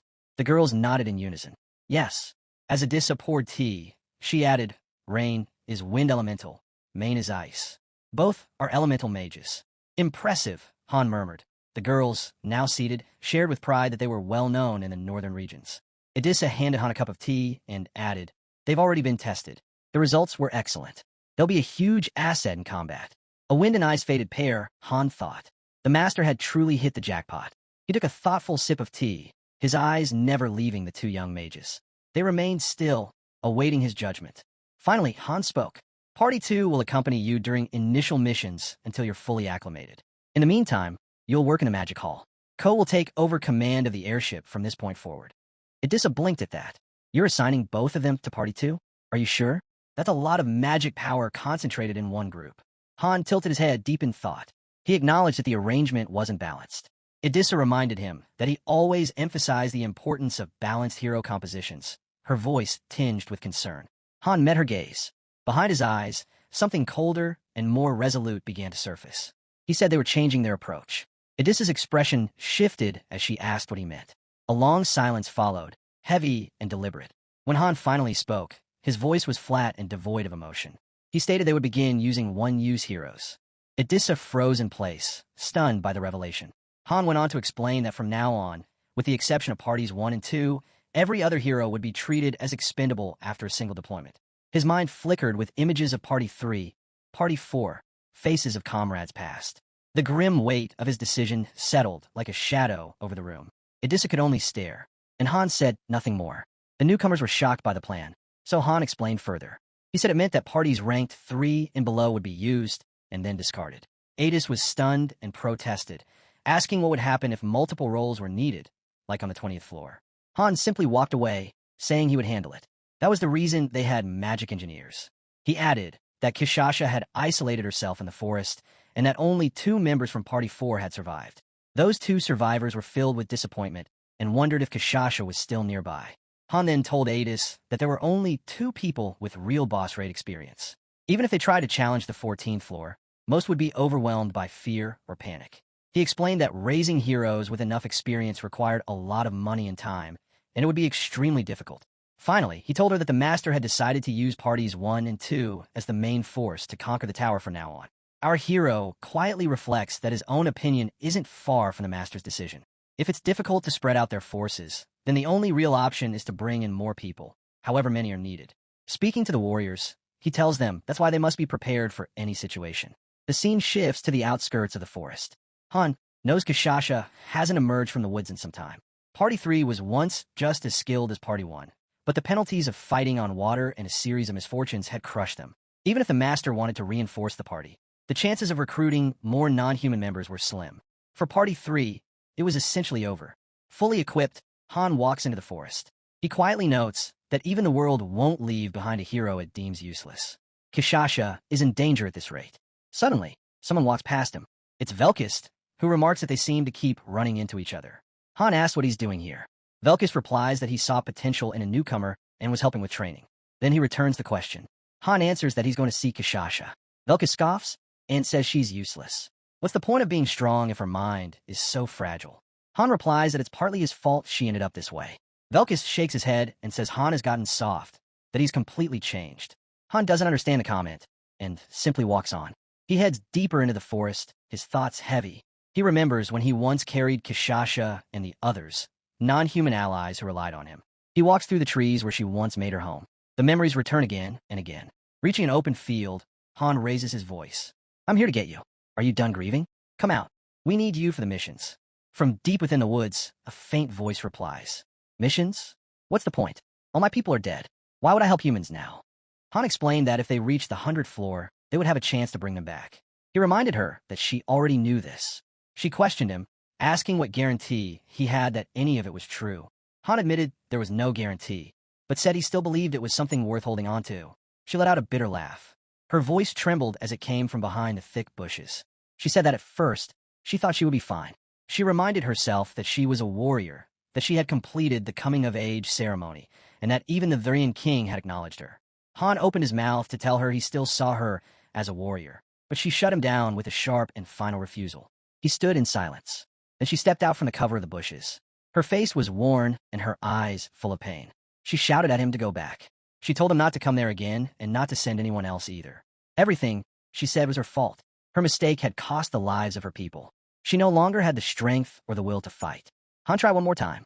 He asked if she understood what would happen if she continued to isolate herself like this. She replied softly that she did understand, and that maybe, in the end, it wouldn't be such a bad thing. Han sighed and said it was a foolish choice. Then from behind the trees, we get a glimpse of her. Her figure is no longer the same, as she got more monstrous now. But our hero reminds her, you were shining when you first came to this forest. Now, you're nothing more than a shell of your former self. I assume you're the one I'm meant to be synthesized for. It would be an honor. Then, our boy asked, are you really going to keep isolating yourself? She remained silent. Realizing the truth, he drew his sword and declared, I'm done. Without hesitation, he swung his blade behind him, shouting, coward! The impact was so powerful, it created a mountain of smoke that billowed across the forest. Suddenly, he froze, shocked. What's going on, he muttered. This is your warning, he said sternly. Don't stop. She vanished into the haze, leaving only a warning. Be careful. Sensing something approaching, our boy gripped his sword again and watched the edge of the forest. Then he unleashed another powerful strike, this one even more explosive, illuminating the entire forest. From above, Kishasha cried out, what are you doing? In a calm but serious tone, our boy responded, die where you stand. Then, without direction, he slammed his sword down again with even greater force. Suddenly, Kishasha appeared atop a tree. Han asked, you didn't expect this from me, did you? He continued, most things in a lobby recover over time, but durability still matters. Once a facility's durability hits 0, it'll disappear unless you rebuild it with gold. He then delivered a massive slash, cutting down the trees around him. Amid the destruction, he spotted the girl, standing right behind the last impact zone. Are you out of your mind? She shouted. But he had created a deep crater around himself, making it impossible for her to reach him. I thought you were a warrior, he said coldly. Why are you crying now? Then, with a serious tone, he warned, come at me. I won't go easy like last time. Enraged, she dropped her stealth. I didn't think you'd become like this, she yelled, rushing into attack. Our boy dashed forward as well. Cut the nonsense, he snapped. As she shouted his name and extended her arm to strike, he blocked it with his sword. The impact exploded outward, cracking the ground beneath him. While holding the block, he muttered, so you finally show your face. Long time no see. With a heavy expression, she asked, why are you doing this? Calmly, he reflected, yeah, Addis was like this too. Then he swung a punch and delivered a sharp blow to her face, sending her flying. You'll get better, he thought to himself, once you've been beaten down a bit. Blood burst out of Kishasha's mouth, and with a fiery gleam in his eye, our hero muttered, I couldn't hold back anymore. You just kept spewing nonsense. But Kishasha wasn't done.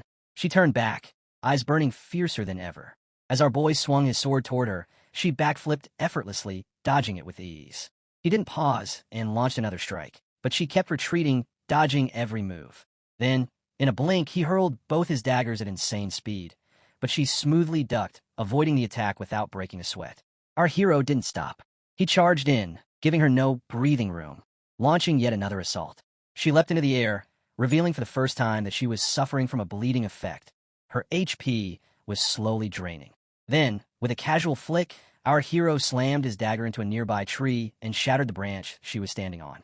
She landed gracefully and muttered, I'm disappointed in you. But the moment she touched the ground, our hero struck again. This time, she stopped the blade with just her bare hand, unleashing a shockwave that shattered the ground beneath them. She shouted at him to stop, but our boy, unfazed, growled back and questioned whether she had trained at all since their last mission, adding that she wasn't nearly as skilled as he remembered. He pushed her back once more.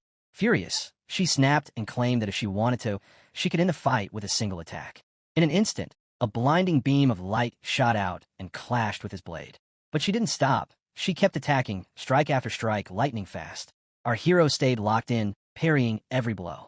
She jumped high and yelled, "You attacked first, and this is all you've got." With a flurry of claw strikes, one finally grazed his face. Blood spilled, and he thought, looks like she upgraded her gear. Good thing this is just the lobby.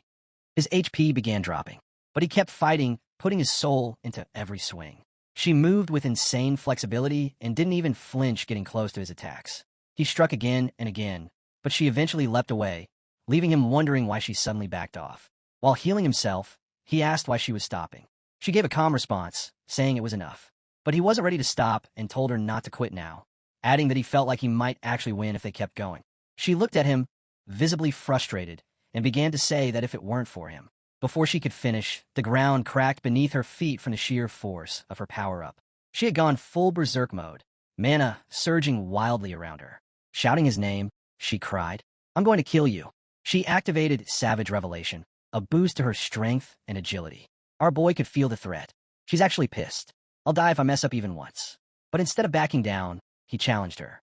"Come at me." "As you wish," she snarled. She shot forward, tearing through the ground and air, landing a brutal kick that launched him into the air. As he flew, she chased after him. He ducked midair, but she somehow got behind him and went for a deadly claw strike.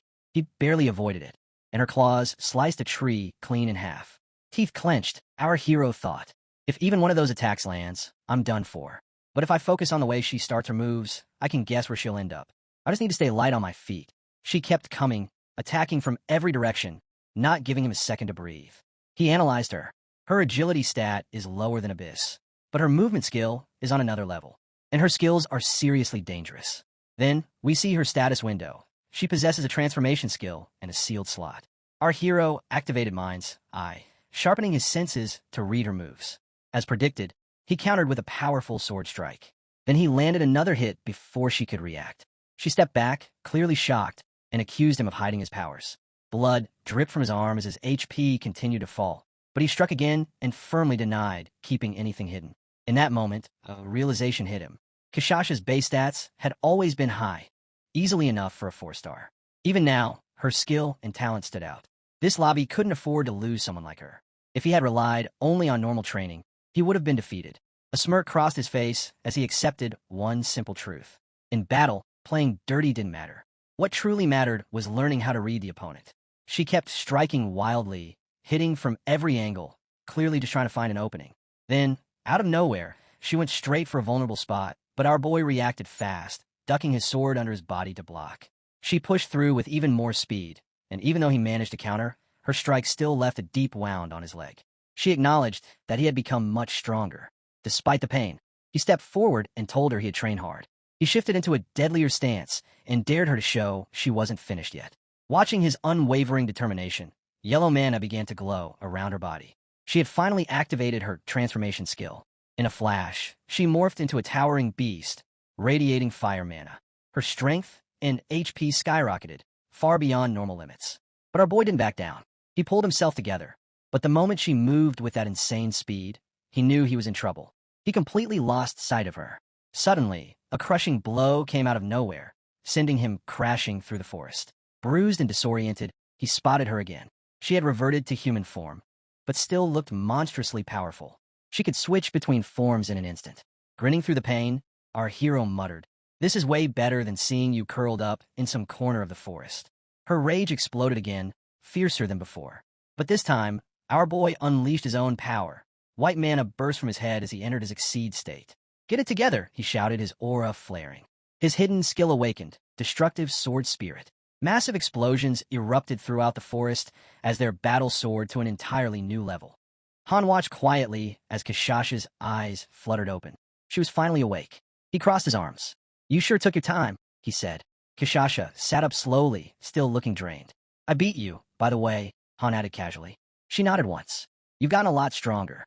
Han smirked. "That's what happens when you train every single day." Her tone shifted. "Then why didn't you finish me off?" Han waved it off. "Don't start with that nonsense again." But deep down, he knew the truth.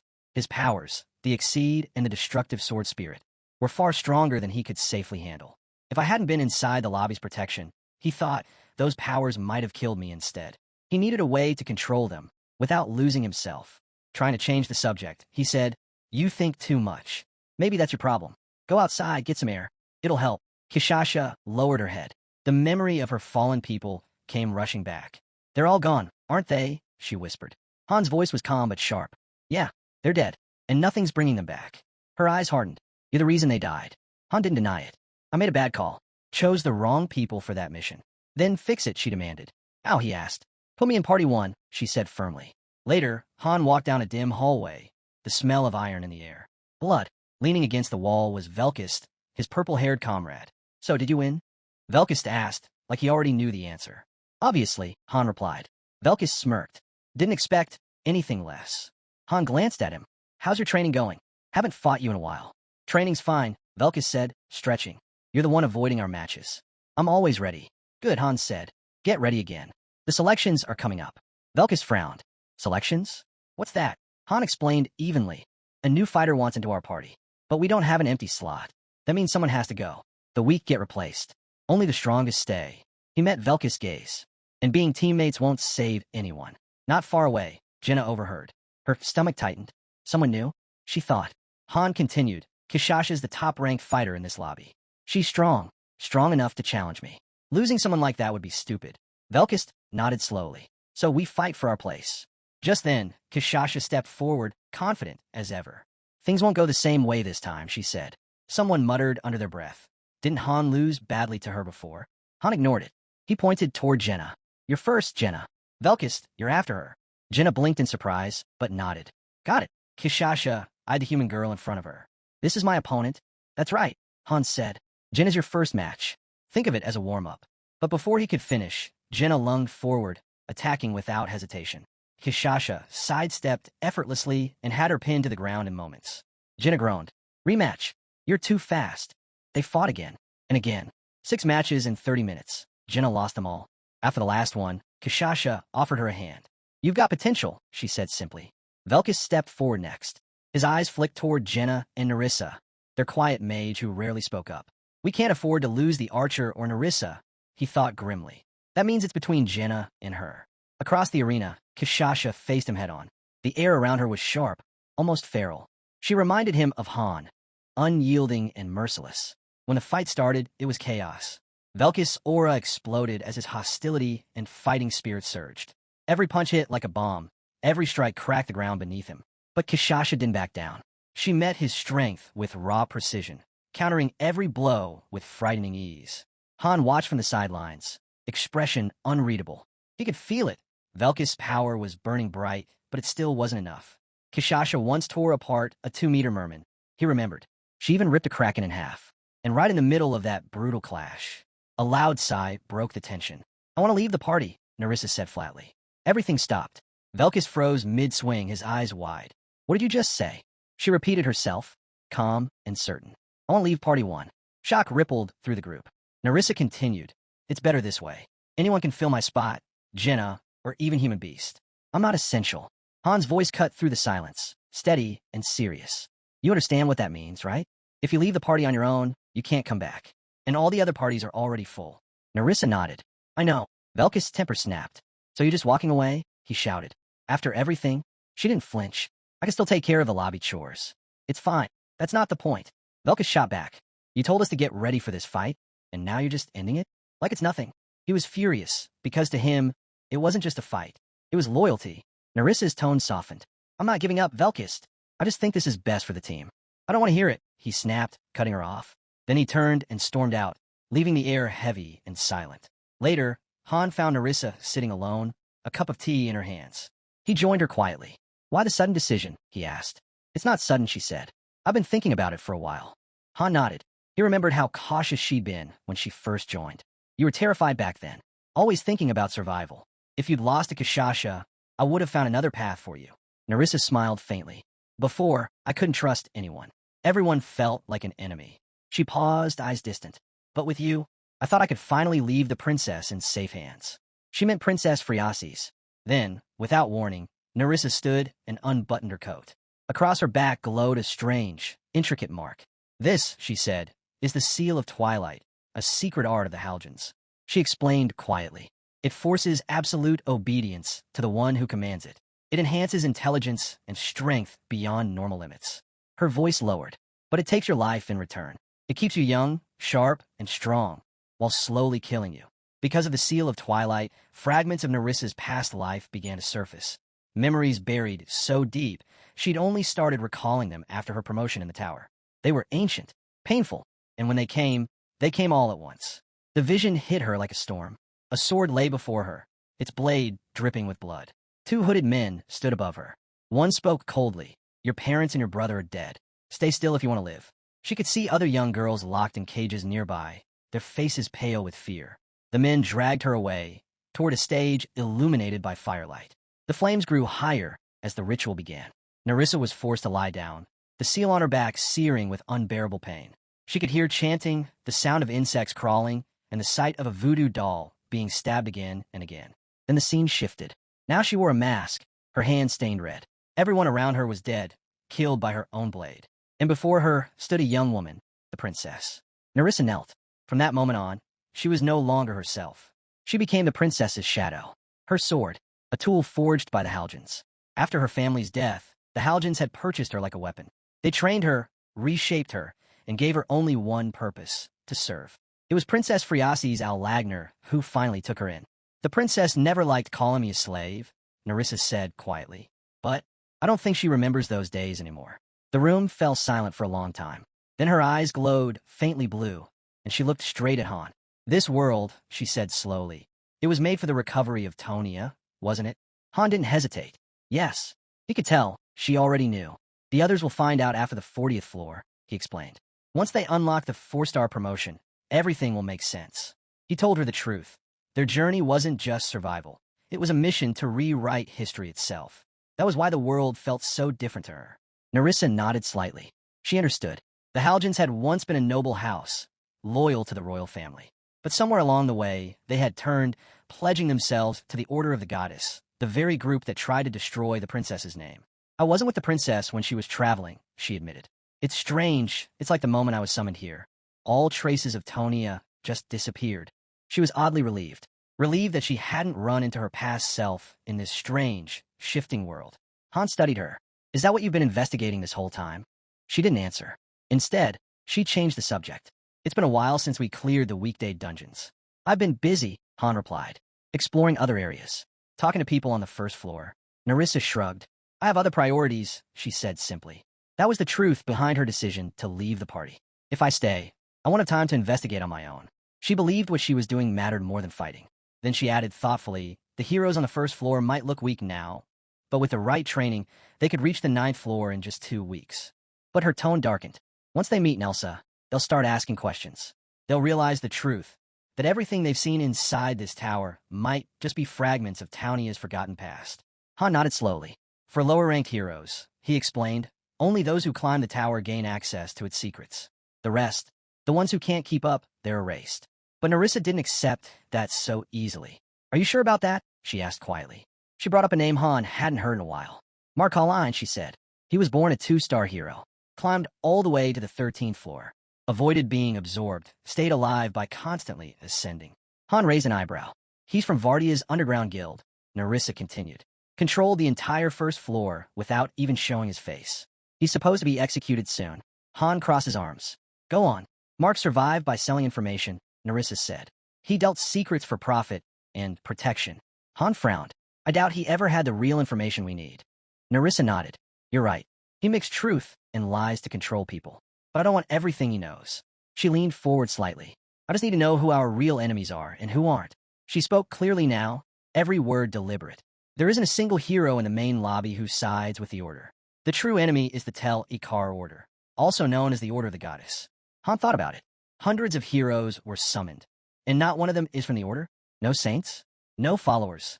Nerissa's tone hardened. The Order of the Goddess isn't holy. It's a monster. Han looked at her, then asked the one question that mattered most. And what about me? Where do I stand? Nerissa's gaze didn't waver. I'm from the Halgens, she reminded him. We were your enemy. She took a step closer. So tell me, Han, can you still tell the difference between ally and enemy? Narissa stood beside the halogen crest carved into the wall, her voice steady. Do you even know who your enemies are now? He thought back to everything they'd faced so far. The 15th floor, where they discovered the truth about the Order of the Goddess. And the 20th, where they learned the halogens themselves were enemies too. So many heroes had been summoned into this world. Yet, among them all, only Narissa had ties to that ancient bloodline. She began to reason it out aloud. The Asini's family might still be allies. They helped with sailing after you found the first key. And the Schuttenberg family trained mages like Ialka. She hesitated, but I can't say for sure they're on our side. In Tonia, 5 great powers ruled alongside the royal family. If even one turned against them, the balance would collapse. If all 5 became enemies, the world itself would fall apart. But there was something else that truly worried her. What if, she said slowly, an enemy gets summoned into our own lobby? Han's eyes narrowed. Narissa continued. Someone who can control people, twist them with words or power. They could take over the lobby from the inside, without us even realizing it. Han stayed silent, because he'd already thought the same thing. If a manipulator like that appeared, someone who grew stronger in secret, then no amount of strength would save him. It wouldn't just be a threat to the lobby. It would be a threat to him. The air between them had grown tense. Because of the danger she foresaw, Narissa made a bold proposal. Give me your position as Vice Master, she said without hesitation. Han didn't respond right away. Her tone was serious, too serious for a joke. Meanwhile, far away at the regular summoning site, a new summoning had just finished. 10 unfamiliar figures stood in the circle, blinking against the light. The 6th group this week. They looked disoriented, lost between worlds. Selena, the coordinator, stepped forward with practice calm. We'll need to start summoning 50 at a time, she murmured to herself before turning to greet the group. Welcome, she said kindly. Please follow me. I'll explain everything once we're inside. The new heroes followed, some dazed, others whispering with excitement at the word hero. Selena continued as she led them through the hall. You'll notice you can all read here, she explained. Even if you couldn't before, the system grants that ability. No one is illiterate in this world. She guided them toward their quarters. You start work tomorrow. Instructors will train you to fight and survive. That was when one girl broke down in tears. I've never even held a weapon, she cried, her voice trembling. Then, she turned on the others with disdain. Why am I stuck with these common people? The guy beside her didn't flinch. Your status here isn't based on birth, he said firmly. It depends on your skills and your special traits. The girl straightened, her pride flashing through her tears. I am Maribel de Strauss, she declared. My brother is Kyle von Strauss, the Silver Paladin of the White Silver Hall. The guides quickly checked her status window. 1 star. They noted it down and led her to her assigned room. Maribel stepped inside, and her face fell. This place is tiny, she exclaimed, disgusted by the cramped quarters. Selena, who happened to be nearby, said evenly, it's actually better now. We used to fit 16 people in one room. Now it's 12. One of the residents glanced up. Not anymore, she said. Darina died yesterday. So now it's 11. Maribel froze. People die here, she whispered, her voice cracking. The reality was sinking in.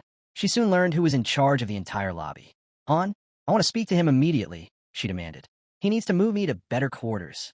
The others only sighed. He doesn't listen to just anyone, one replied flatly. Maribel crossed her arms, refusing to accept it. Then someone bring me tea, she snapped. But before anyone could react, a loud voice echoed through the hallway. Everyone outside. People began filing out reluctantly, grumbling about the overcrowded rooms and harsh living conditions. Then the official announcer appeared, standing tall before the gathered crowd. He unrolled a parchment and read in a clear, commanding voice. Mark Colline and 13 others are charged with assault, human trafficking, and other serious crimes. He paused before the final line. Their sentence is execution. The accused turned on Mark instantly. You lied to us, one shouted. Marchus smirked, completely unfazed. I told you I'd keep you from being used for synthesis, he said coolly. I never said you wouldn't die. The announcer's voice carried across the courtyard. Do any of the condemned have final words? One of them screamed. This isn't the only lobby. There are infinite fallen worlds. Mark laughed, loud, wild, and unrestrained. You idiots, he shouted back. You're fighting in a world that's already over. And then the executions began. Maribel stood frozen among the crowd, her face pale as she watched the sentence carried out. Her earlier arrogance had vanished completely. For the first time, she understood. This world didn't care about titles or noble blood. Here, heroes could die like anyone else. Selena entered the dim chamber and bowed deeply. Maribel de Strauss has arrived, she reported. Her brother is a paladin, one of the Order of the Goddess. Her master leaned back in his chair, lips curling into a faint smirk. "Let her go," he said casually. Then, as Selena turned to leave, he chuckled, quietly, almost to himself, his eyes glinting with amusement. Back in the main lobby, Nerissa had succeeded.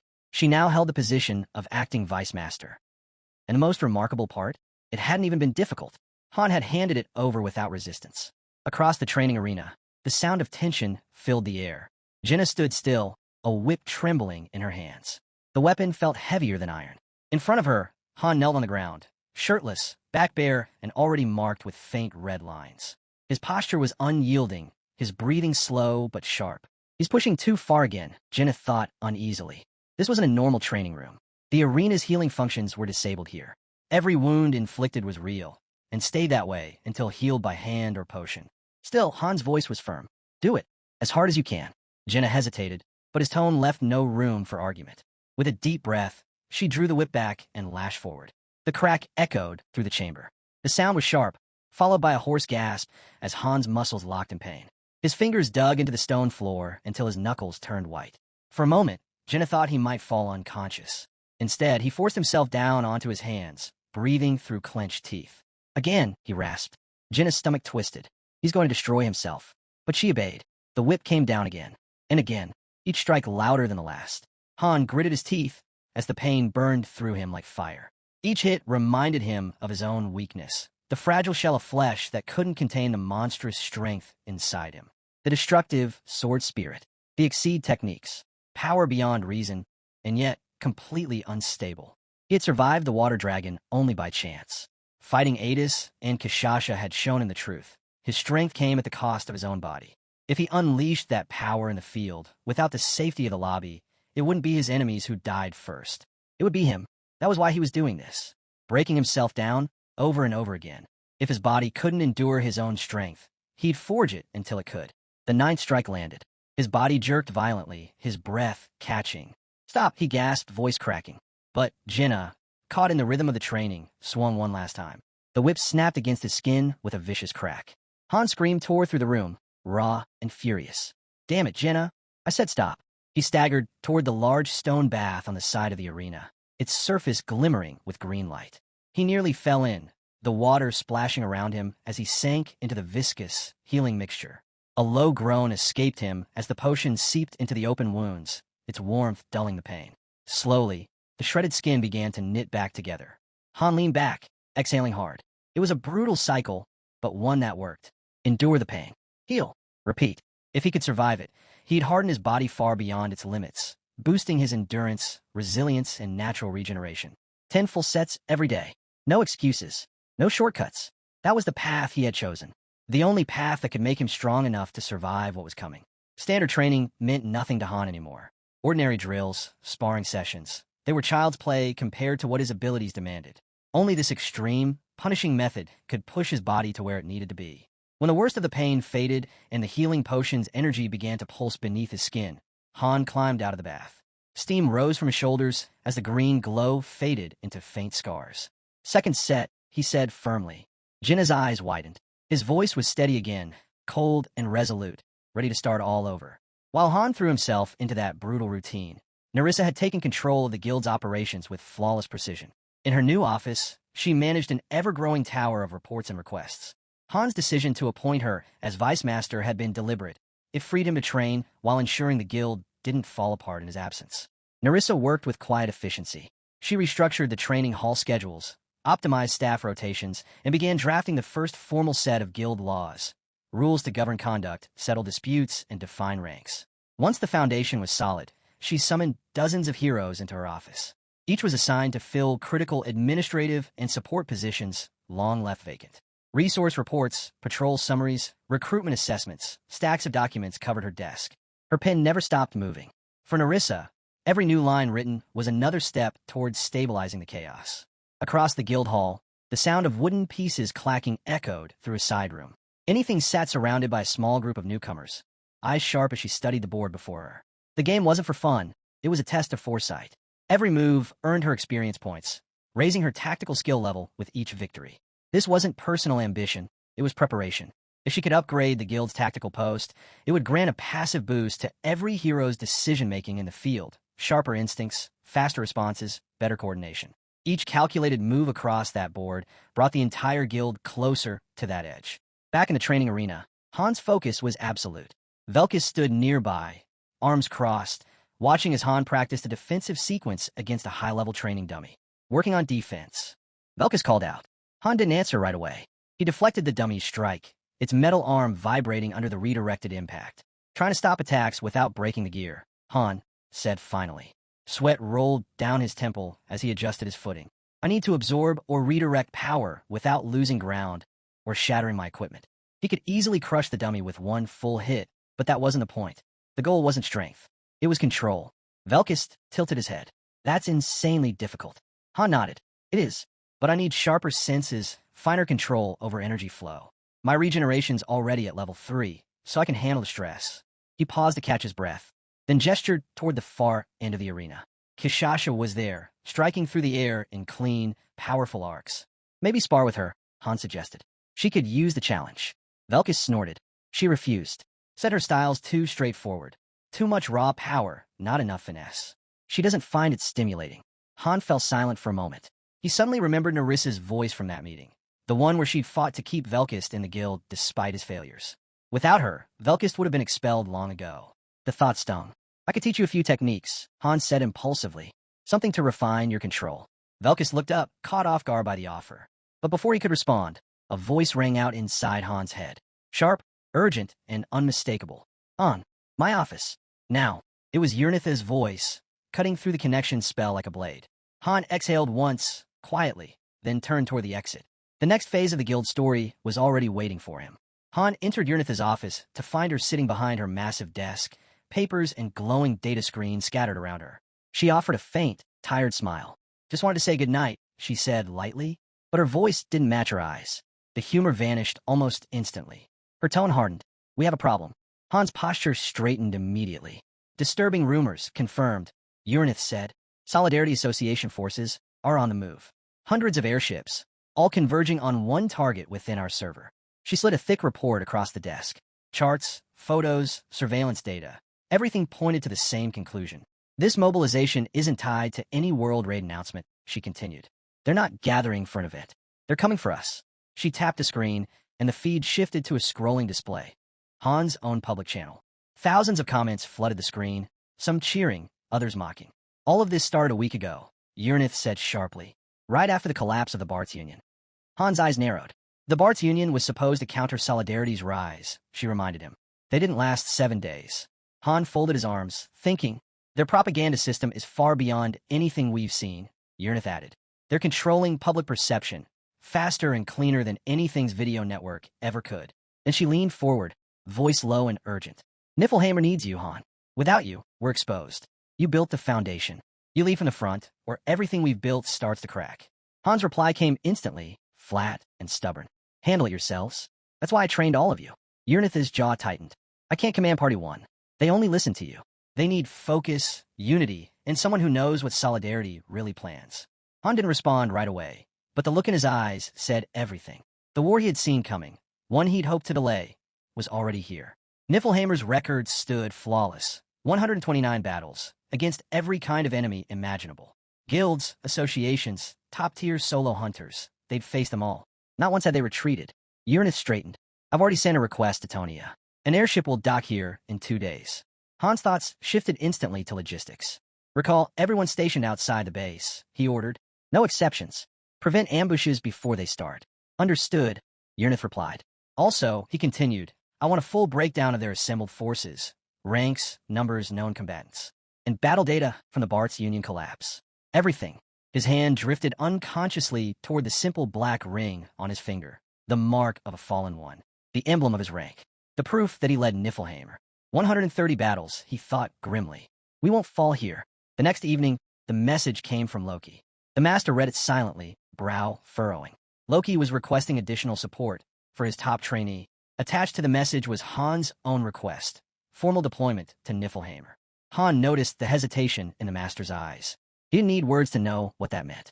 The master wasn't happy about sending him back into battle. Later that night, Han gathered his team. I'll be gone for a week, he told Jenna. Niflheimer needs me. Jenna nodded, though her expression fell slightly. Be careful. Velkist crossed his arms. Who am I supposed to spar with while you're gone? He grumbled. Then, after a pause, is Niflheim a good place? Jenna perked up immediately. Of course it is. There's so much to learn there. I wish I could go too. Han smirked faintly. You'll have your turn. Take care of yourself. Things will get busier once I'm back. I'm already busy, Jenna said, half smiling. I'm training hard too. A low rumble shook the air outside. They all turned toward the sound. The windows flashed with blue light as shadows passed overhead. The airship had arrived. Han inspected the airship's deck, the faint hum of engines echoing through the hangar. Lady was already there, checking through repair logs and mechanical readings. How's it coming? Han asked. Almost done, Lady replied, brushing grease from her hands. A few more adjustments and she'll be flight ready. I could use a couple more hands for the crew, though. Han nodded. Approved. Anyone specific in mind? Not yet, Lady said. Cadio's busy teaching the twins in the magic hall. I'll find others. Good, Han replied. You want to test the airship, right? Lady grinned. Yeah, there's a ruin not far from here. Good place for a proper trial run. Take party 4, Han said, and a few skilled freelancers. If anyone gives you trouble, remove them immediately. Lady gave a short salute. Understood. Before he could leave, a familiar voice called out. Han, you're not leaving forever, are you? Essel ran up the ramp, eyes wide with panic. Han smiled faintly. No, I'll be back soon. Just business with Niflheim. Before he could say more, Little emerged from the ship, her expression uneasy. Han, she said quietly. About last time? I'm sorry. I shouldn't have acted that way. Han gave a brief nod. Let's move forward. We have work to do. Moments later, the airship lifted from the platform, engines roaring to life as it tore through the dimensional rift. During the journey, Urnith joined Han in the command cabin. She spread a series of maps and digital records across the table. You should know what we're dealing with, she began. The Solidarity Association, their numbers, their fleet, their known heroes. They have over 200 operational airships, Urnith explained. Mid-tier strength, but overwhelming in coordination. Their vice master, he's the problem. Han looked up. Go on. He infiltrated the Bart's Union on his own. Killed every leader, every guard. No resistance. One man ended the entire faction. 7-star. Han guessed. Confirmed, Urnith said grimly. He's that strong. Han leaned back, unfazed. People said the same about Ceres. Didn't stop me then. Urnith frowned. Don't underestimate him. Han's answer was calm, but certain. I don't underestimate anyone. But I don't lose either. The words had barely left his mouth when the ship jolted violently. Alarms blared through the corridor. What now? Lady shouted from below deck. Han rushed to the window. Outside, streaks of light filled the sky. Enemy fire. We're under attack, Han said sharply. An enemy airship was closing in fast, its crew shouting through loudspeakers. Anyone flying the black goat symbol will die. Little's face went pale. We don't have any weapons. The ship shook again as enemy blasts shattered the outer barrier. A crash echoed through the hull. They've boarded. Lady's voice came through the comm. Within seconds, armed fighters stormed the deck. One of them sneered when he saw only Han and Little waiting. 2 of you? This'll be easy. Han's eyes narrowed. You sure about that? Little whispered quickly. Han, let me hold them off. Can you boost me? He interrupted. Yes, I can. Before she could cast the spell, one of the attackers laughed. I'm level 50. I'll take your arms and legs before you die. Han didn't reply. He simply moved. A flash of silver, and a man's head hit the floor before he even finished speaking. The others froze in disbelief. Han's aura surged, his body glowing faintly with that familiar, dangerous light. They exceed state. Now Little Han ordered. Little's chant rose over the noise, weaving threads of power through the air. Her strengthening spell wrapped around Han like a living current. He turned just as another fighter charged. She was faster, sharper, stronger than the rest. Her blade met his in a burst of sparks. You think beating one level 50 makes you invincible? She snarled. Han parried smoothly, eyes focused. You talk too much. She attacked again, faster this time. But when her sword met his, the sheer force of the impact sent her reeling. She stared, stunned. He's not level 50. He's level 70? Lightning crackled outside, lighting the sky in brief flashes. Little's voice trembled. Han, I'll try to buy time. Not needed, Han said flatly. The enemy roared, charging forward. We'll send your heads to Niflheim as a gift. But before they could reach him, a deafening crack split the air. A bolt of lightning slammed through the hull, hitting the deck, and then another, and another. The entire enemy squad convulsed, screams drowned by the roar of the storm. In seconds, every attacker was gone, struck down by the very sky itself.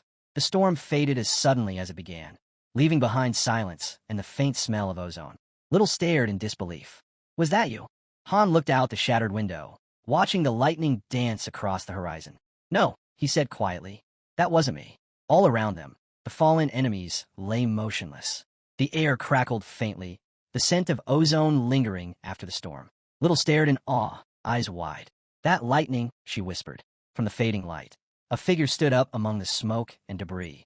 A young woman, calm, poised, and wearing Niflheimer's insignia. Sorry I'm late, she called cheerfully. Yurni gave me the wrong directions again. Han's eyes narrowed slightly. You're? The girl bowed gracefully, a bright smile lighting her face. I am Mihako Gastfiel, ranked 5th in Niflheimer, she said proudly. Greetings, master. Han blinked, momentarily speechless. Then, to everyone's surprise, Nahaku's expression crumpled. Her lips quivered, and tears welled up. I thought you were leaving for good, she cried, her voice breaking. I thought you hated me. Han sighed quietly. Actually, seeing you makes me feel kinda nice. That only made things worse, or better, depending on how you saw it. Nahaku burst into louder sobs, smiling through the tears. Sorry, I didn't mean to talk like that, she stammered, wiping her eyes with her sleeve. Then, straightening, she declared, just wait here. I'll finish off what's left. She raised one hand, her expression shifting from flustered to fierce. Lightning surged overhead. The surviving enemy soldiers panicked instantly, scrambling to escape. Zayap! A colossal bolt of lightning slammed down, vaporizing them where they stood, reduced to ash in an instant. But Nahako wasn't finished. Her eyes glowed bright blue as she turned her palm toward the enemy airship. The mages on board frantically strengthened their defensive barrier, layers of energy rippling around the hull. It didn't matter. Nahaku's next bolt tore straight through every layer, detonating the airship into 1,000 pieces. The explosion lit up the entire sky. In one strike, she had annihilated 25 enemy heroes and 3 mages. Little could barely contain herself. Nahaku, you're incredible. A real hero. Han, expression flat, rubbed his temples. I'm going back to sleep. Wake me when we reach Niflheimer. He walked off, ignoring the stunned silence. Nahaku just grinned and skipped over to Little, humming to herself. Flashback. When Han had first summoned Nahaku, he hadn't thought much of her. She seemed clumsy, unremarkable. He had almost merged her with other heroes during a synthesis session. If he hadn't discovered her true power in time, Nahaku would have been gone. Now, that same useless hero followed him faithfully, her power unmatched and her loyalty absolute. They reached their destination hours later. When Han went to his quarters, he found Nahaku already there, curled up on the floor, fast asleep. He just shook his head and stepped outside.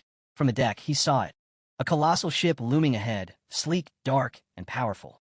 The Brynhildr, Niflheimer's flagship. Their smaller airship drifted into the massive docking bay of the Brynhildr. As the ramp lowered, Little stepped out first, turning to Han. Good luck, master. We'll be waiting. Then she saluted and walked off with the crew. A familiar voice greeted him at the entrance. Welcome back, master. Uranus stood there, composed as ever. Han nodded once. It's been a while. Come, Uranus said, gesturing for him to follow. Inside, Han got straight to the point. 2 things, he said. Show me the video of the Bart's Union ambush, and tell me where we really are. This isn't Niflheimer. Uranus didn't flinch. You're right, she said calmly. We're close, very close, to Solidarity's territory. She hesitated, then added, Master, I need a favor. Please don't refuse. It's for your dignity. Han's instincts flared. What kind of favor? Uranus smiled slightly and opened a case. Inside was a black and silver uniform, impeccably tailored, detailed with Niflheimer's crest. I made this for the master of Niflheimer, she said proudly. You'll wear it for the meeting. There will be other important figures present. Han's answer was immediate. No way. Uranus's smile faded. Her tone softened, but her words carried quiet weight. After all the effort I put into this, you won't even wear it? She asked, her voice tinged with disappointment. You don't appreciate my work? Han sighed, rubbing the bridge of his nose. You're using guilt now? Fine. He took the uniform, grumbling, and put it on. Uranus's eyes lit up. You look very... Stop. Don't say it. Han cut her off, clearly uncomfortable. Uranus laughed softly. Don't worry. I only invited people who can keep your identity secret. Han eyed her suspiciously. Who's coming? Nahaku is already here, she replied. Ledigian will attend, if you approve. And we're waiting for Muden's reply. Han folded his arms. So this isn't a small meeting after all. Uranus smiled faintly. No, this is the beginning of something much bigger. Ceres is too far away, Uranus said. She offered to call her in, but Han waved it off. No need. I'll handle this myself. Uranus nodded. Then I'll let the others issue orders on your name. All battle reports and data will be delivered directly to you, by our new intern. Han let out a long sigh. He could already feel the mountain of paperwork waiting to bury him alive. Moments later, the door creaked open. A tiny fairy stumbled in, struggling under the weight of an enormous bag stuffed with papers. With a strained grunt, she dropped it onto Han's desk. They locked eyes, both startled. The fairy froze. "The Thief King?" she gasped, recognizing him instantly. Han smirked. "How's the job treating you?" "Ugh, I feel like a total slave," she groaned. Han chuckled. "Want me to set you free, then?" Her wings fluttered nervously as she shook her head. "No way. I actually love it here. Being an intern is fun." Then she leaned closer, lowering her voice conspiratorially. "But listen, Master, this Solidarity Association nearby, their leader's a monster. They've crushed every opponent all the way to the 17th floor. I saw one of their top heroes train once. He took out dozens of fighters, without even touching them." She whispered, even softer now. "And that wasn't even their strongest. Their leader is way worse." Han knew the type. One of those whales who'd spent millions on the game. The Thief King puffed up proudly. "You're up against a serious powerhouse this time. It's not going to be easy for you." Then she blinked, realizing how that sounded. "I mean, do your best, okay? So, what's your master plan?" Han simply shrugged. "I don't have one." The Thief King's jaw dropped. "What? Then Niflheimer's doomed. They've got 20,000 heroes and over 400 airships. How do we even fight that?" Just then, a system alert popped up before Han's eyes. A message from the Solidarity Association. They were challenging him to a fair fight. Winner takes all. The message continued with a taunt. If Han surrendered and joined them before the battle, they'd stream his defeat live. But if he refused, they'd stream their victory instead. It wasn't just a fight anymore. It was a spectacle. Everyone in the game community was already talking about it.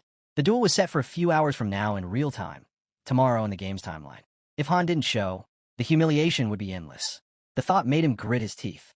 Dying might have been less painful. Soon, the fleet of the Solidarity Association appeared in the dimension of Macernus, a wall of warships stretching across the horizon. 600 of them, by Han's count.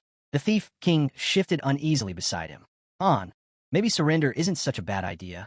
Before Han could speak, Urnitha's hand landed firmly on the Thief King's shoulder. "Watch your tongue," she said coldly. Across the bridge, Nahaku was practically trembling with excitement. 600 targets, she breathed, fingers hovering over the controls. "This is going to be amazing." Nearby, a small fairy floated close to Han, puzzled. Why only bring one Niflheimer ship? Against all that, Han didn't flinch. His voice was steady, unshaken. "One ship," he said, "is enough." Without warning, the main view screen crackled to life, splitting into dozens of live feeds. 1-inch TV dominated the screen, but it wasn't alone. Across dimensions, every major streamer and commentator was broadcasting the standoff. Han's composure wavered for the first time. "If they see me, everything falls apart." The streams. "Urnith, can they see me?" Urnith quickly scanned the feeds. "No, Captain. Your identity's still hidden." They're focused on the ship. Then a smug face filled the comms channel. "Commander Nistar of the Solidarity Association." "Han, you came here with one ship? Are you mocking us?" The chat feeds beside the broadcast erupted in chaos.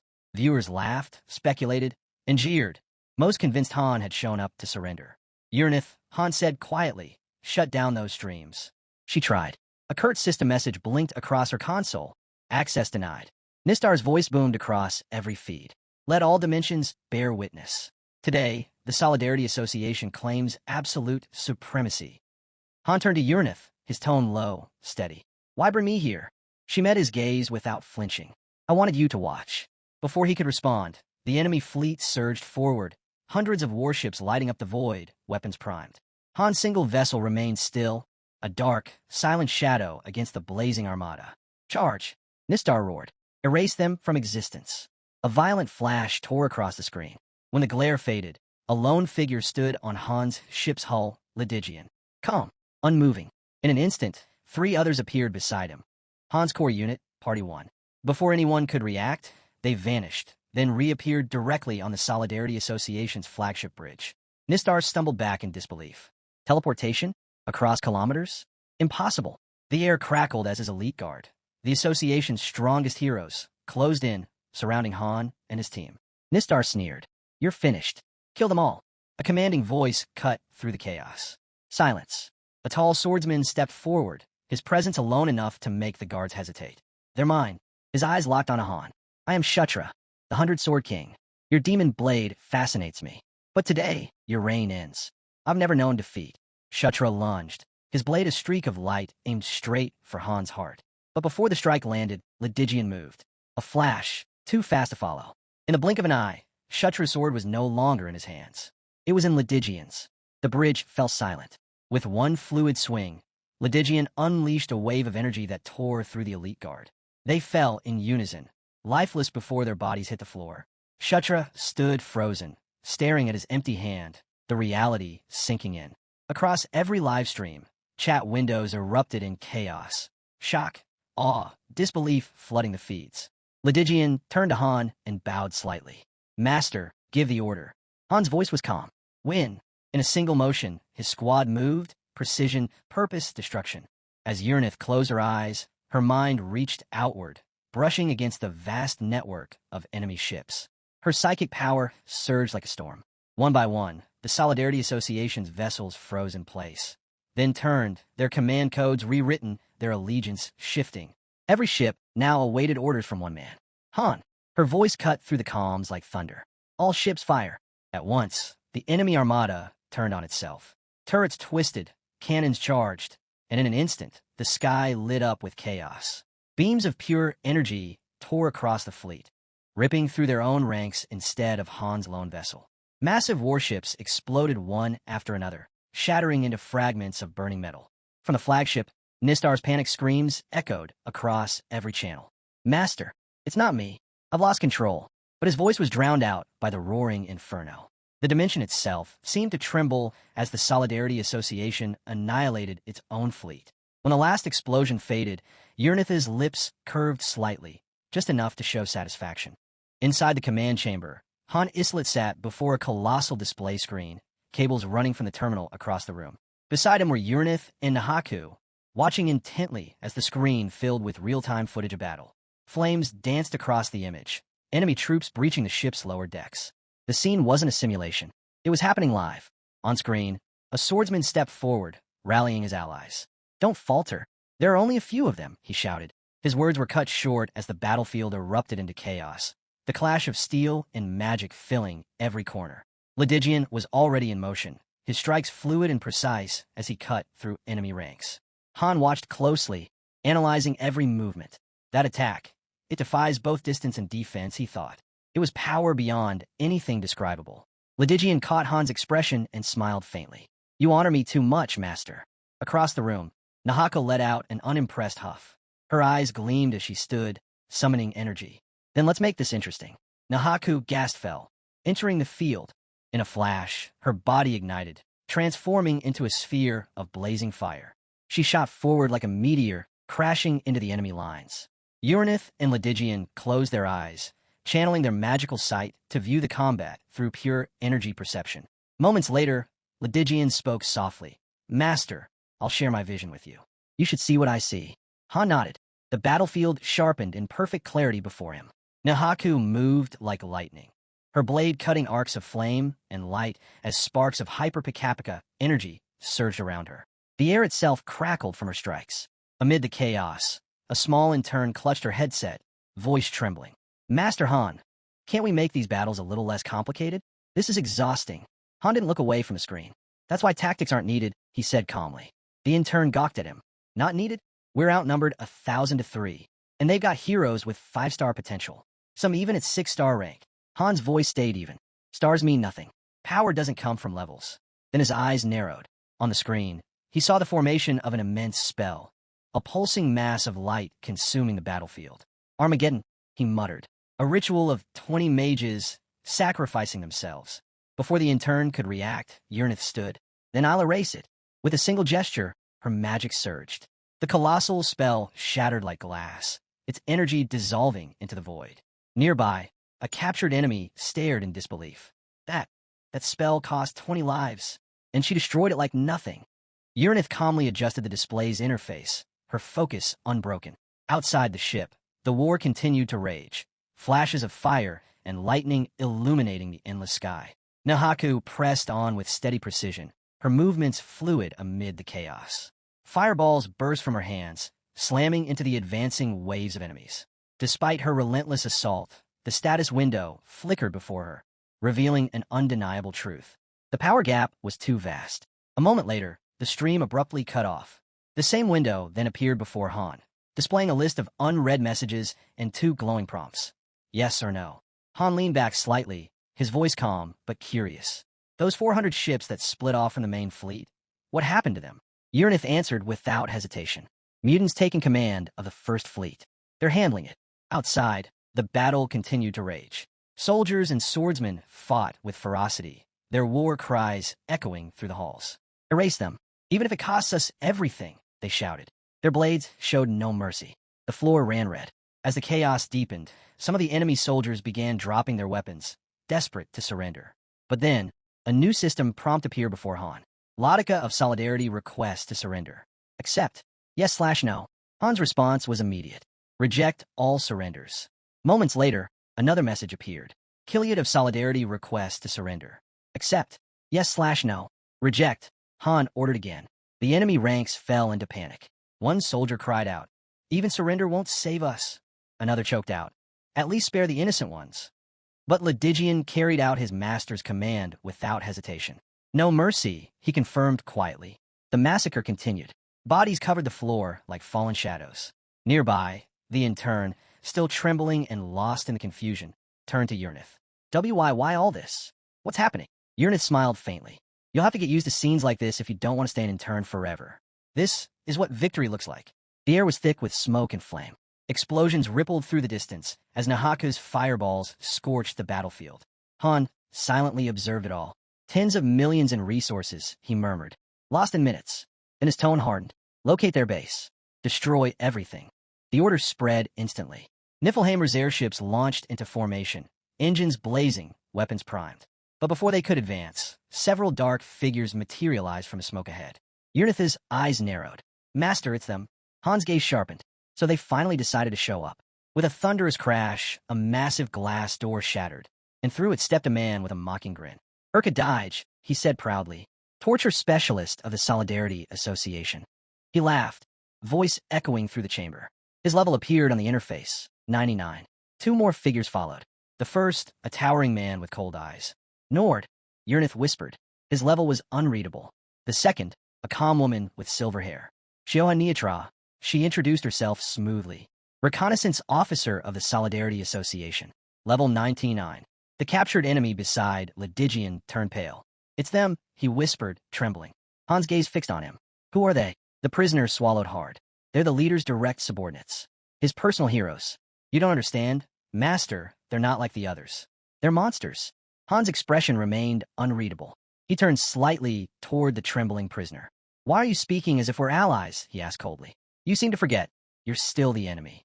Before the prisoner could respond, Shioha's voice cut through the silence. You betrayed him, she accused, her eyes narrowing on the Solidarity commander. You were trusted by our leader, and this is how you repay him? The commander's face twisted in rage. Lies, he barked. He struck the prisoner with a brutal blow, the sound echoing across the hall.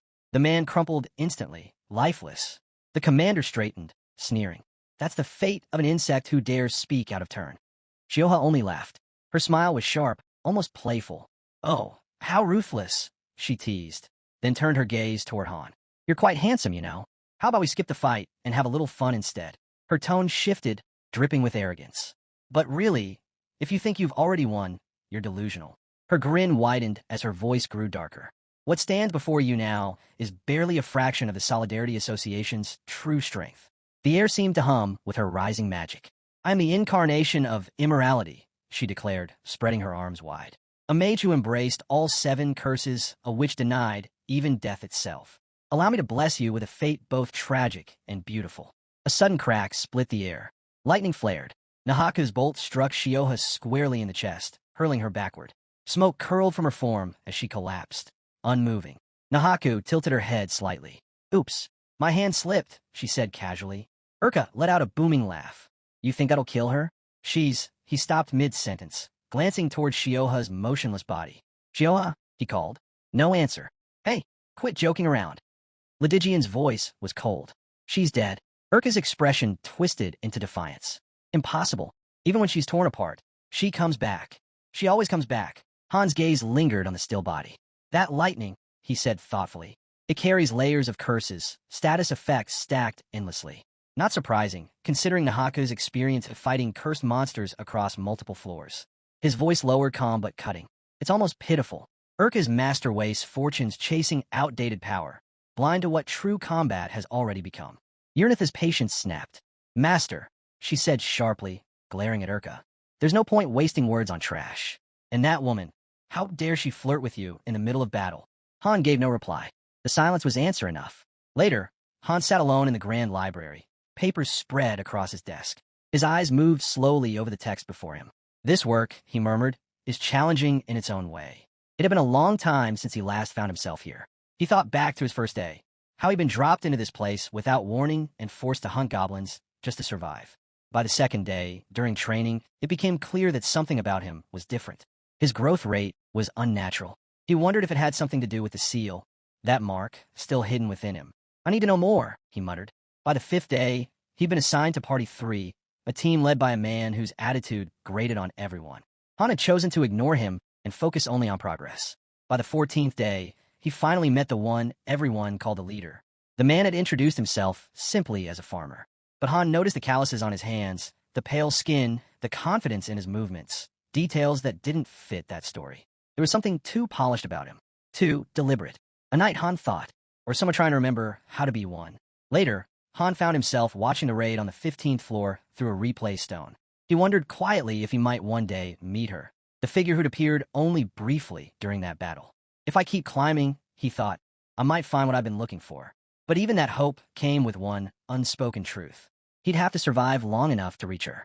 And somewhere in the back of his mind, he recalled the other man who had been there that day, someone who seemed to know far more than he should. The man stood before him with an air of quiet confidence. We're not from this world, he said. We came here on a mission. Han paused, studying him carefully. A mission? He thought. Then he must have arrived before me. When did you come here? Han asked. The man smiled faintly, his tone unreadable. Earlier than you think. He explained that this place operated under cruel laws. Each person was assigned a mission. Failure meant death. Nothing more, nothing less. Han wondered whether he should tell Her Highness about this. But revealing too much could be dangerous. Maybe it's better to learn more from him first, he thought. On the 52nd day, Han was transferred to Party 1. He continued to observe that man closely, noting how he always seemed to know things he shouldn't. Phenomena, secrets, distortions. He understood them all, yet he wasn't a mage. So how? Han wondered. What exactly is he? By the 102nd day, Han had started a quiet investigation of everyone stationed in the lobby. No one stood out. No one, except himself. On the 20th floor, Han encountered a familiar face once more. Haljan's patriarch, Ricardo von Halderath, a being carrying the blood of a half-black dragon. The meeting was brief, charged with unspoken weight. Later, on the 42nd level, Han only caught a glimpse of his face again. Less than 3 seconds, while passing through Niflheimer's dimensional zone. Meanwhile, Adis oversaw the lobby operations, tirelessly scouting new recruits for the red parties. That was when Han made a startling discovery. There were other lobbies. Entire groups of people scattered across the tower system, each fighting their own unseen wars. He kept a cautious eye on Adis, too. How does Shriggan still hold his will together? Han wondered, after losing so many on the 20th floor. There had to be something or someone keeping him informed. Maybe Adis was receiving updates directly from him. Still, Han knew that staying idle in the steam plains of the 25th floor would lead nowhere. If he wanted answers, he'd have to keep climbing. The status window appeared before him once more, its letters glowing faintly. Climbing the tower means saving the world. 25 stages conquered. Countless more ahead. When he finally met Her Highness, her expression was calm, distant. What are you doing here? She asked. How have you been? Han hesitated. There was no trace of recognition in her eyes. Does she not remember me? He thought. Or has the past itself changed? Whatever the truth was, he still lacked the pieces to understand it. Later, a man bound in ropes was dragged before him, fury burning in his eyes. You broke your promise of silence, he spat. You said you'd keep it secret after I told you everything. Han's voice remained composed. What you told me wasn't truth, he said. Just assumptions, illusions, stories dressed as facts. The man glared back. You never intended to negotiate. Han turned away. Negotiation only exists between equals, he replied evenly. And you have nothing I need. He glanced over his shoulder one last time. Remember this, stupidity brings death. There's no place for fools in this world. When it was over, Han returned to his desk and wrote quietly in his papers. Everything I've learned so far feels meaningless. But my curiosity about Han Islet remains. Elsewhere, Urka stood amidst the silence, watching everything unfold. His voice was low, uncertain. Who are these people? Beside him, Shioha lay motionless, her body still and pale. Euryntha's eyes narrowed. So, Urka, she said, when will you show us the true power of your so-called Solidarity Association? Urka threw his head back and laughed, the sound echoing through the chamber. In the association, he sneered, women only exist for appearances. He raised his arms dramatically. Now watch closely. I'll show you true power. His grin widened as he looked at Han's group. You'll make a fine addition to my collection. In fact, the four of you combined would be perfect. His voice dropped into a growl. Come forth, my arm of mortals, devour them all. Before the command could be completed, a sharp explosion cracked through the air. A figure, one of the master soldiers, lunged from behind and struck Urka with unexpected force. Urka staggered back, eyes blazing. What? What sorcery is this? Euryntha answered without even looking up. Nothing worth mentioning. At that moment, a new presence appeared. A flash of movement, and an enemy's arm hit the floor. Standing behind him was Nord. Lydigian's eyes narrowed instantly. Nord, Vice Master of the Solidarity Association. The Butcher of the Barts Union. Nord said nothing. His quiet composure was more terrifying than Urka's madness. Urka glared at him. If you're really Nord, he barked, prove it. Show your power. A heartbeat later, Urka's body shattered, crushed, and torn apart in a single blow. Nord didn't even blink. Lydigian turned sharply. Euryntha, prepare yourself. Things are about to get rough. Understood. Euryntha replied, her tone measured. That man isn't a typical 6-star. He's beyond that. He's a 7-star candidate. Lydigian frowned. Synthesis? He performed it himself? Euryntha nodded. Exactly. A true 7-star can perform synthesis without assistance. I had to use the Book of Reversal to reach that level. But even after years of searching every forum, I never found another copy. It's tied to the Transcendental Advent Dungeon, the reason I came here in the first place. So Nord the real thing? Lydigian asked. Not fully stable yet, Euryntha admitted. But yes, he's genuine. A sudden burst of messages filled the screen, scrolling rapidly across the command interface. Loki, where did Kaiser find that hero? Tell me, or I'll kill you myself. Kaiser, none of your concern. Then the screen erupted with chaos. Nord had resumed his attack. The battlefield was swallowed by a surge of power. Nahako leapt into the fray, grinning. Feels like the Three Musketeers, but with cockroaches. Guess my lightning's perfect for extermination. Before she could unleash another strike, Lydigian raised a hand. Wait, we could get useful information out of them. Nahaka sighed. Doubt it. These guys don't look like the talking type. Nord laughed amid the storm of energy, his form growing more monstrous with every pulse. You'll all be digested soon enough, he shouted. The more you fight, the stronger I become. Soon, I'll be whole again. Blasts of power tore through the area. The ground cracked. The sky seemed to warp. And through it all, Euryntha stood calmly beside Han, setting down a tray. Master, would you prefer coffee or Earl Grey? Han didn't look away from the battle. Coffee, he replied. As he took a sip, his eyes tracked the data on the display. Nord's level, he murmured, has already risen to 16. Nord stood tall amid the wreckage, his laughter ringing out. I can feel it. I'm evolving, he shouted. This world, every last one of you, will kneel before me. The numbers beside his name flickered violently. Level 164. Han sipped his coffee again, watching with faint surprise. Strange, he muttered. His level rises every time he heals himself? That's not a normal trait at all. He lowered his cup, eyes narrowing. What exactly are you, Nord?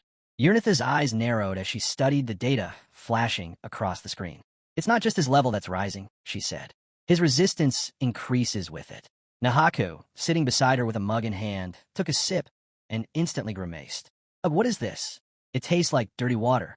That's coffee, Euryntha replied evenly. It's a product from Earth. Nahaka stuck out her tongue, clearly unimpressed. Too bitter. I don't get how anyone drinks this stuff. Across from them, Han Islet quietly watched Nord, who was regenerating amid the wreckage. So his level and resistance both increase with every recovery. Han thought, no wonder he managed to wipe out an entire guild on his own. Euryntha turned toward him with a faint smile. Master, how does the coffee taste? I brewed it myself. Han looked down at his cup. Sweet, he said simply. Euryntha nodded, clearly pleased. Then I'll make sure to perfect it next time. Their calm conversation was abruptly interrupted by Nord's enraged roar. Are you seriously having a tea party while I'm about to kill you? Without missing a beat, Euryntha raised her hand. A shimmering wall of magic appeared between them and Nord. Don't interrupt, she said coldly. Nord slammed into the barrier, but the wall pulsed with energy and hurled him backward. Lydigian stepped forward, his hand already gripping his sword. Master, permission to engage? Wait, Euryntha said smoothly. Let the master finish his coffee. Ledigian smirked. I was going to attack him anyway. His eyes flashed. Time to die, Nord. The battlefield was a graveyard of the fallen, the air thick with smoke and scorched earth. Nord's level surged again, 176. Uranith's expression turned analytical, her lips curving in mild amusement. Fascinating, she murmured. What an intriguing ability. She gestured toward the intern. Record everything. This is valuable data. Yes, ma'am, the intern replied, quickly activating her recorder.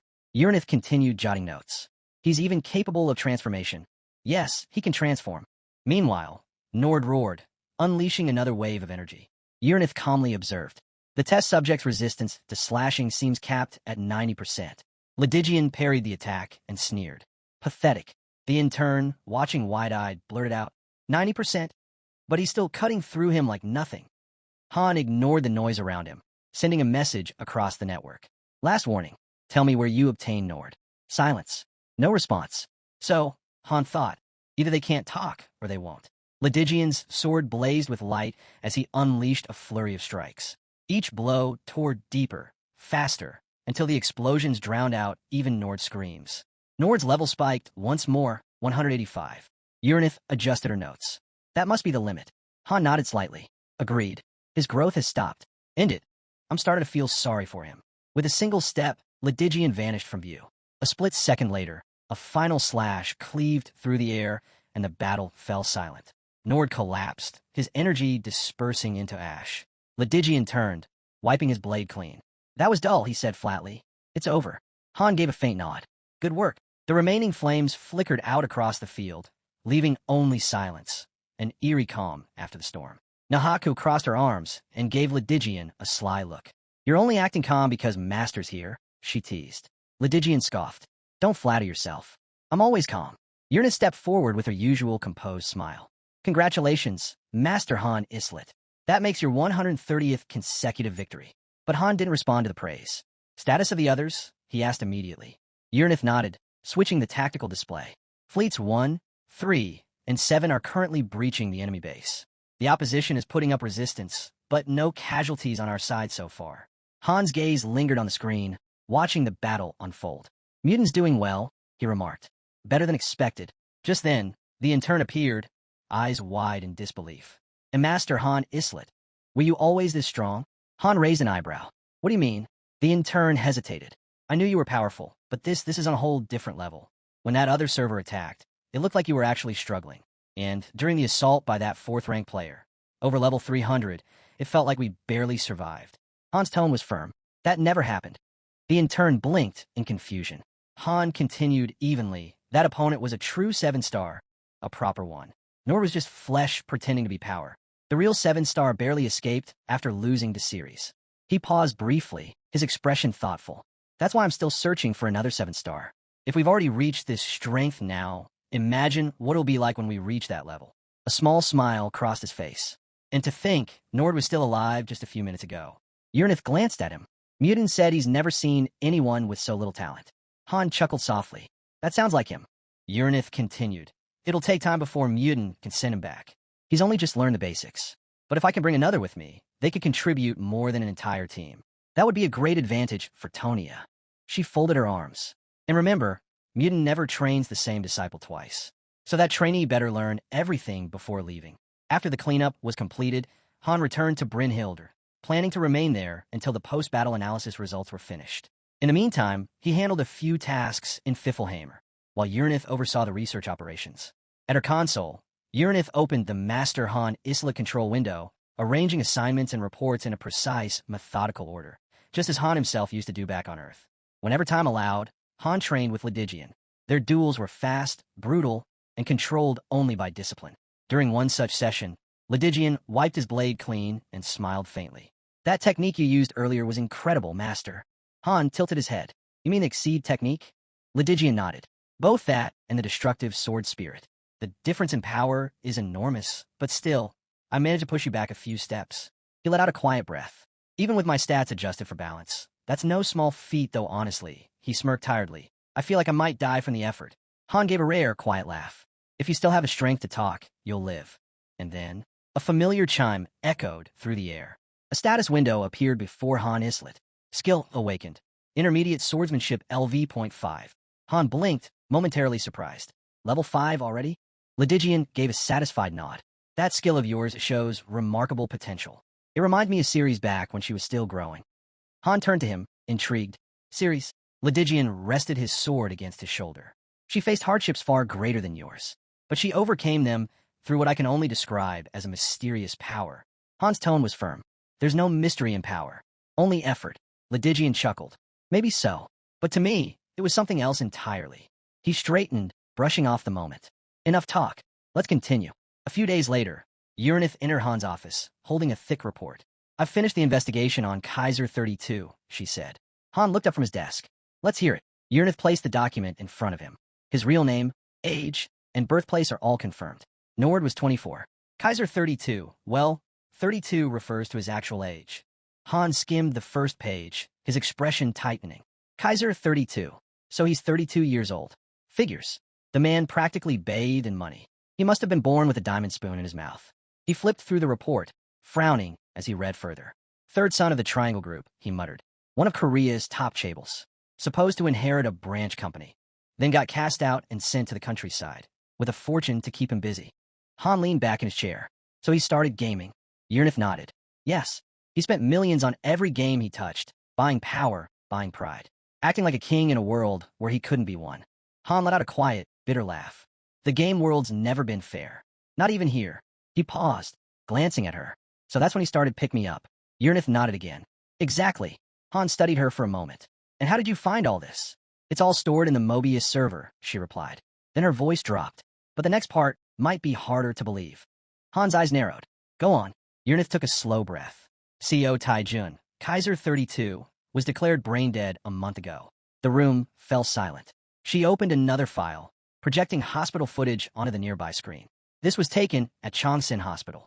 Han watched the video in silence, his reflection flickering faintly in the glow of the screen. So that's it, he muttered at last. That explains everything. He remembered the cryptic messages, the so-called text from heaven that had never matched any system log. He remembered how Kaiser 32 had gone completely silent the moment Nord entered battle. Now it all made sense.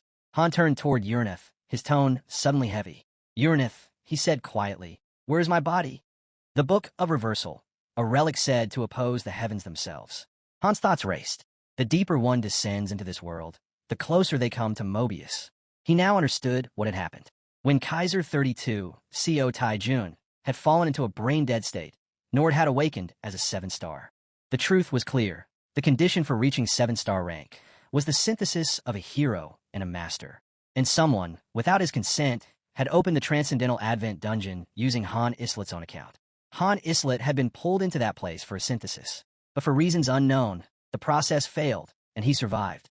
Shay Lathistry, on the other hand, had turned into light and vanished.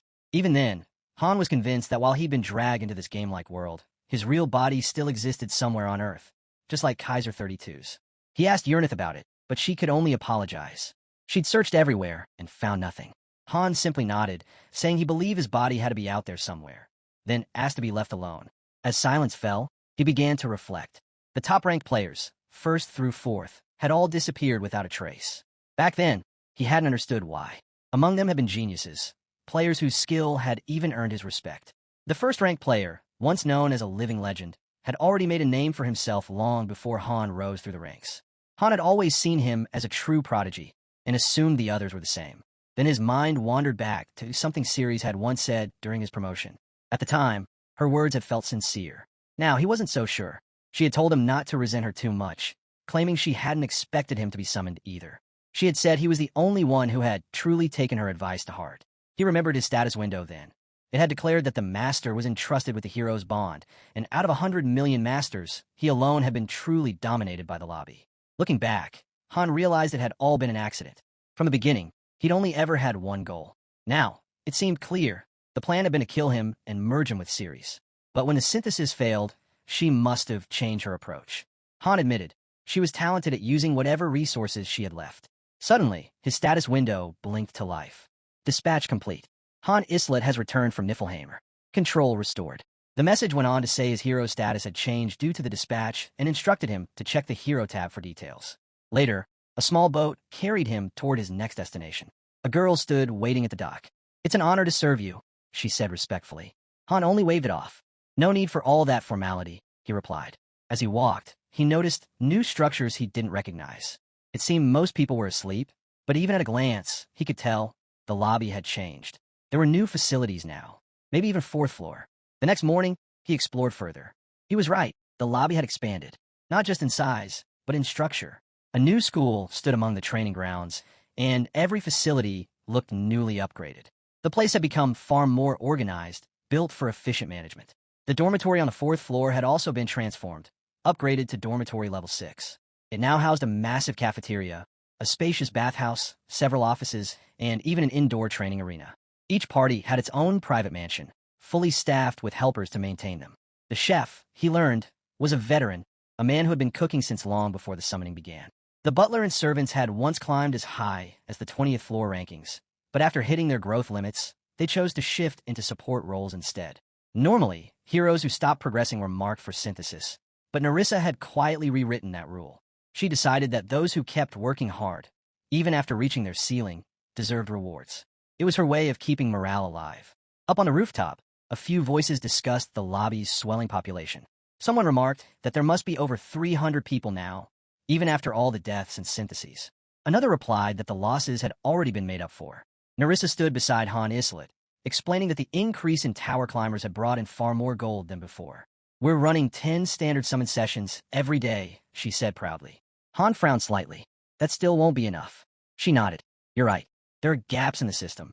Many lobbies are collapsing after Harura wiped out the nearby sectors. Skilled heroes, support specialists, all just wasting away. Their resources left to rot."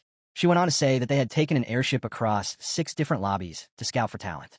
Han listened quietly, recognizing that her approach was far more strategic than mere plundering.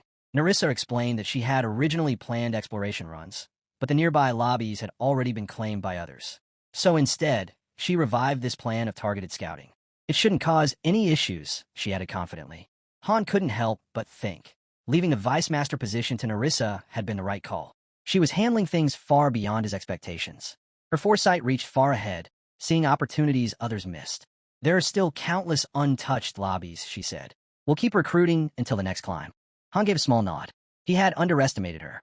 He hadn't expected her to achieve this much, this quickly. If those lobbies' masters have already abandoned them, there's no reason for anyone to complain, she continued, her tone calm but firm. Then she turned to leave. "I'll explain the rest on the 3rd floor." And with that, she walked away. Elsewhere, Maribel was in the middle of combat training against a massive monster. The lead trainer barked orders, her voice echoing through the hall. "Hold formation. Don't fall back. Stick to your drills." Another instructor, standing behind her, shouted, "Why aren't you taking the shot, Maribel?" Maribel hesitated, gripping her bow tightly. "I'm scared I'll hit someone," she confessed. She raised her arrow and tried again, but her aim faltered. I just can't do it." The second trainer snapped. "This is only the 9th floor. If you're struggling here, how do you plan to survive higher up?" Maribel bit her lip. "I've never done anything like this before," she protested. Moments later, the order came down. Everyone was to retreat. The instructors would finish the fight themselves.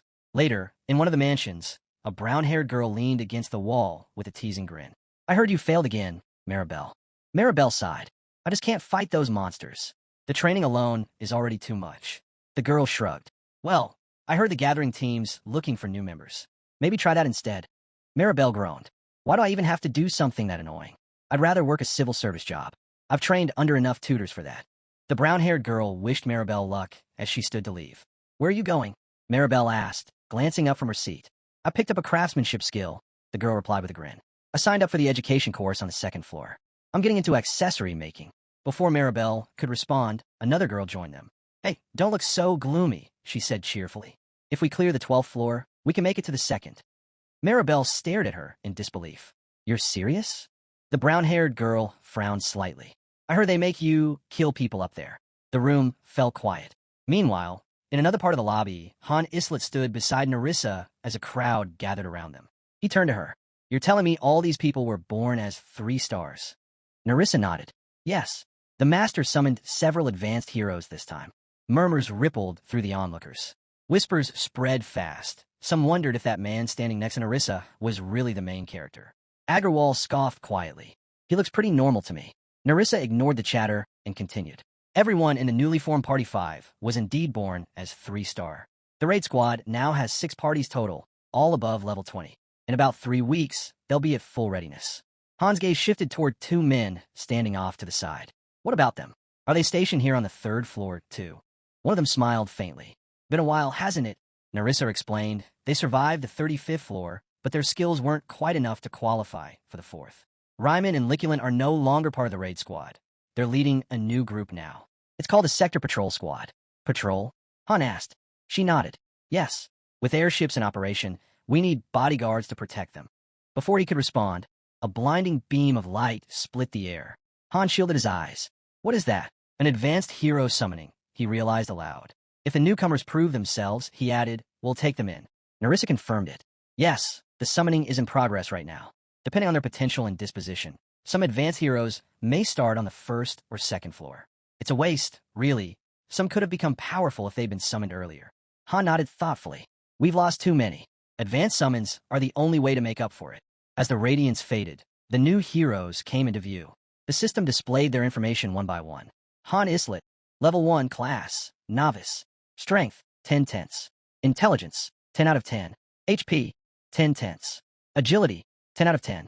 Skills, none. Next appeared Ada's called, Level 1 Class, Thief. Strength, 13 thirteenths. Intelligence, 10 out of 10. HP, 14 fourteenths. Agility, 17 seventeenths. Skills, Basic Dagger Technique, LV.3. Basic Archery, LV.1. Nimble Movement, LV.1. Then came Ialka Rival Strasher, Level 1, Class, Magician. Strength, 7 sevenths. Intelligence, 31 31sts. HP, 80 80ths. Agility, 7 of 7. The summoning light dimmed, revealing 2 more figures among the new arrivals. Shay Lathistry appeared as Level 1, Class, Knight. His stats glowed clearly in the system window. Beside him stood Kishasha Vikshavi, Level 1, Class, Half-Beast, with her own full set of attributes displayed. Han Islet studied the data quietly. Advanced heroes always started with powerful advantages. That much was undeniable. It was why they could climb the tower so quickly. But now that the system had matured, he knew they could no longer dominate the lobby as they once might have. He recalled the voices of past advanced heroes. One who had said, confidently, that he already understood Han's intentions without needing words. Another who had laughed and shouted that they should just go wild. Thinking about it now, Han realized there was no real danger in summoning many advanced heroes at once. Not anymore, not on the 3rd floor. The balance had shifted. A report soon arrived. The 3rd floor had successfully climbed to the 21st floor, with 10 members holding the top manager ranks and serving as the primary attack squad. The 2nd floor had reached the 12th floor, staffed by 100 workers, trainers, gatherers, miners, builders, cooks, and administrators. The 4th floor was home to 2 elite parties, 10 people total, supported by specialized workers and 2 chefs who could move freely between levels. Meanwhile, the 1st floor held a large group of 150 trainees. Han reviewed the data and gave a small nod. Even the 2nd floor is pushing hard, he said. Looks like the system's doing exactly what it should, motivating everyone below to climb higher. Narissa stood beside him, her voice calm and sure. It's far more efficient than synthesis, she explained.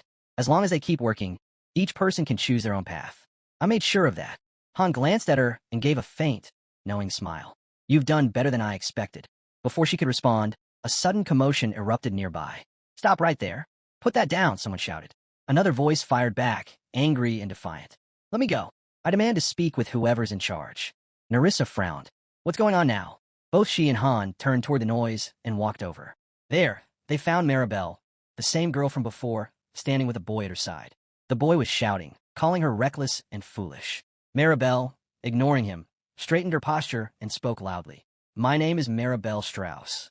How dare you treat the daughter of a noble house this way? Han blinked, confused. Noble? He looked to Narissa. What does that even mean? Narissa sighed. She doesn't have any special skills or a proper class. I checked her data myself. No magical talent, nothing combat ready. Just spoiled. Han exhaled through his nose. So all nobles are like that, huh? He turned to Maribel. Then start training. Wait, she shouted, voice rising with frustration. Han thought to himself that, at least compared to Yalka, Maribel ranked fairly high in potential. But out loud, Maribel's eyes widened. I'm not someone to be thrown away in a place like this, she cried. At least listen to me. Her voice echoed through the hall, defiant but trembling. Yet Han had already turned away. People began gathering around, whispering as Maribel's voice rang out through the hall. Han Islet ignored the noise. His mind was elsewhere. Thanks to Nerissa's relentless effort, the lobby now functioned like a small, self-sustaining town. Everything ran smoothly. Teams organized, systems automated, morale stable. Yet, he knew it wasn't enough. Not for what lay ahead. If they were to keep advancing, they'd need far more people. And with the difficulty level of Tonia, even heroes would continue to fall. The mission this time was on the 28th floor, a subjugation quest. The objective was simple: total annihilation. Han analyzed the upcoming raid. The main squad had to outperform every other team this time. Thanks to the new structure, there was no wasted effort anymore. The side jobs were trimmed down, giving everyone more time to train and refine their party formations. Most of the main squad had already received upgraded gear. Unlike their previous equipment, built for water combat, the new sets were tuned for mobility and defense. A blacksmith from another lobby had made it possible, forging A and B rank gear. It was impressive enough that Alter, whose best work had only ever reached C rank, was forced to step down. He didn't take it well, and was soon sent to the exploration dungeons for a vacation. Another division had managed to craft B rank gear as well, pushing the overall quality even higher. Han's attention shifted to Kishasha. Her movements were clean and lethal. She was skilled in one-on-one fights, but in free combat, she outclassed everyone. He couldn't help but think that bringing her onto the team had been the right call. As long as the next area wasn't another C-map, Kishasha would be invaluable. Jenna stretched her arms and said with a grin, "Feels good to warm up like this." Han replied, "We can't afford to get rusty," and in turn came rushing in, waving for everyone to hurry. Jenna glanced at the portal ahead. "There's a line already," she said. Han explained, "Only one party can enter the main dungeon at a time. The others will have to take smaller missions." Nearby, a boy standing beside Maribel spoke up. "Why isn't an instructor coming with us this time?" Jenna shot him a look. "Why do you care?" He frowned. "Because on the 9th floor, without an instructor, we could all die." Han thought back to the woman he'd seen earlier. She had to be involved somehow. The boy tried to lift the group's mood. "Come on, it's fine. They probably just want us to get some real experience."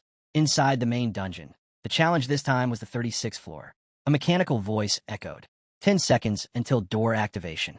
The team took their positions. Han studied the portal. "So with a bottle team this time," he muttered. Then he made his decision. "You all go ahead. I'll stay here for a bit." He had a feeling something was being prepared behind the scenes, something big. It had already been an hour since the signal. The team obeyed, vanishing through the door one by one. Left behind, Han overheard two soldiers arguing. "How long are we supposed to wait here? We should do something and go back already," one complained. "This is ridiculous," the other snapped. "Why does it look like the 38th floor instead of the 9th? We're dead if we stay here." The dungeon walls pulsed faintly in response, as if mocking their fear. The team pressed forward through the dungeon, the echo of their footsteps bouncing off the stone walls. Then, out of nowhere, the sound of hooves thundered down the path ahead. A silver-armored paladin rode into view, his shining horse gleaming under the faint dungeon light. He reined the beast to a halt before them and raised his sword. "Who are you people?" he demanded, voice sharp and commanding. "State your identities." The group tensed as Maribel and the others gathered together. The knight's armor bore an emblem that caught Maribel's eye, an unmistakable crest. "I am Kyle von Strauss," the man declared. "If you're mercenaries, drop your weapons and speak. Where do you come from?" He pointed his blade directly at them, unyielding. Maribel's breath caught. Her eyes widened in shock. "Brother?" Kyle frowned. "What did you say?" "It's me. Maribel de Strauss," she shouted, her voice trembling with disbelief. "I can't believe I'm actually seeing you here." Kyle's expression hardened. "Nonsense. Brother, please." "Silence," he barked. "I have no younger sister. How dare you claim the Strauss name?" "Wait, please," Maribel cried. Kyle's blade flashed. "Then die for your blasphemy." And with a single, swift motion, his sword pierced through her. The system voice echoed coldly in the aftermath. "Maribel has returned to the goddess's embrace. Her fighting spirit will be remembered for eternity." Moments later, more notifications followed. "Jack has returned to the goddess's embrace. Christopher has returned to the goddess's embrace. Joe has returned to the goddess's embrace. Party 27, eliminated. Mission failed." On the other side of the dungeon, Han Islet waited. It had been nearly an hour since he'd last seen the others. Normally, a subjugation mission wouldn't take this long. Something was off. If this had been a regular floor raid, they'd have already returned by now. But the situation was different, and everyone who came back from a state like this usually came straight to him for advice. Level 2, unlocked after 5 mock battles. Level 3, after 10. Level 4, after 50. Level 5, after 100. Someone approached him. Commander, how about another mock battle? Han entered the mansion, nodding slightly. They had finally leveled the tactical post high enough to unlock intermediate tactics, something that must have taken serious dedication. Inside, a massive battle screen illuminated the room, displaying the latest intel. The map had expanded, revealing new regions. Nelsa, Adilth, and Kaya. That should have been enough for now, but Han could already feel it. In half an hour, another problem would surface. He stared at the flickering screen. "What are you trying to tell me?" he muttered under his breath. No clear message came. He would have to make assumptions about the 36th floor based on the patterns from their mock battles. Judging by what he'd seen, the squads weren't fully in sync yet. Too many heroes with real potential had been lost in the last raid. Han Islet watched the quiet training grounds, deep in thought. Everyone seemed hesitant now, too afraid to climb higher. The losses had weighed heavily on them. He clenched his fist. Fear won't keep us alive, he thought. Preparation will. He resolved a plan for every possible scenario, to be ready for anything that came next. Survival depended on it. Meanwhile, in the 6,264th dimension, tension filled the air. Delula and a formation of enemy forces stood opposite the Tonia contingent. A Tonia soldier stepped forward, sword in hand. "How did you get here?" he demanded. The enemy knight smirked. "We don't want much," he began, but before he could finish, a Tonia trainee shouted from the back, voice firm and clear. "Listen up. If any of you have talent, whether in combat, crafting, or anything else, come to our lobby. Tonia can offer a better life than whatever you have here." He raised his hand and added, "We're not threatening you. We're inviting you. Prove your worth. See how far you can go with us." The crowd murmured in confusion. "How can we believe that?" one man asked under his breath. "They could be kidnappers," another whispered. The Tonia soldier turned to them. "You'll have to decide for yourselves," he said. "Stay where you are, or climb with us." But the enemy knight scoffed. "Don't be fooled. Sweet words like that are worthless. Even in a place like Tonia, people don't value each other." He drew his blade. "Keep talking, and I'll cut your tongue out myself." A Tonia soldier stepped forward, glaring. "You sure you've got the skill to do that?" Their swords clashed, and the fight broke out in an instant. The enemy knight's weapon was soon struck from his hand. The Tonia soldier pressed forward, voice rising. "Anyone who thinks they're better off without a master is wrong." Tonia climbs the tower, again and again, and grows stronger each time. When the dust settled, the soldier turned back to the crowd. "We're moving on to the next lobby in half a day. Anyone who wants to leave this place, come with us." Someone from the back called out. "Where are you headed next?" "The 2,441st floor," came the reply. A young girl objected, stepping forward. "You can't go there yet. The master just left a month ago. He might return. If he comes back and everyone's gone, it'll be chaos." Another voice cut in. "Then maybe we should head to the 8,422nd dimension instead." The discussion rippled through the group, but one truth bound them all. The mission remained unchanged. They had to climb the tower and save the world. The stages had already reached 35. Jenna was among them now, smiling faintly. "It's been a while," she said. Han nodded. "You'll be fine," he told her. "As long as no one does anything reckless, we won't lose anyone." Cadio stepped forward, unease written across his face. "Something's off. This isn't like Harura. The difficulty here, it's not normal. Are you sure we'll be okay?" Han met his gaze calmly. "Have I ever lied to you?" Cadio hesitated. "Well, then stop worrying," Han said simply, brushing it off. "Never mind all that. Get ready to move."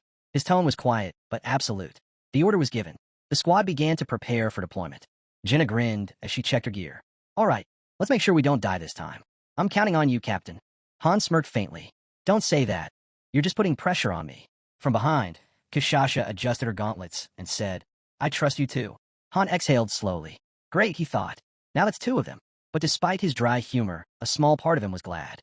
They still trusted him, after everything. And with that, the team stepped toward the next floor.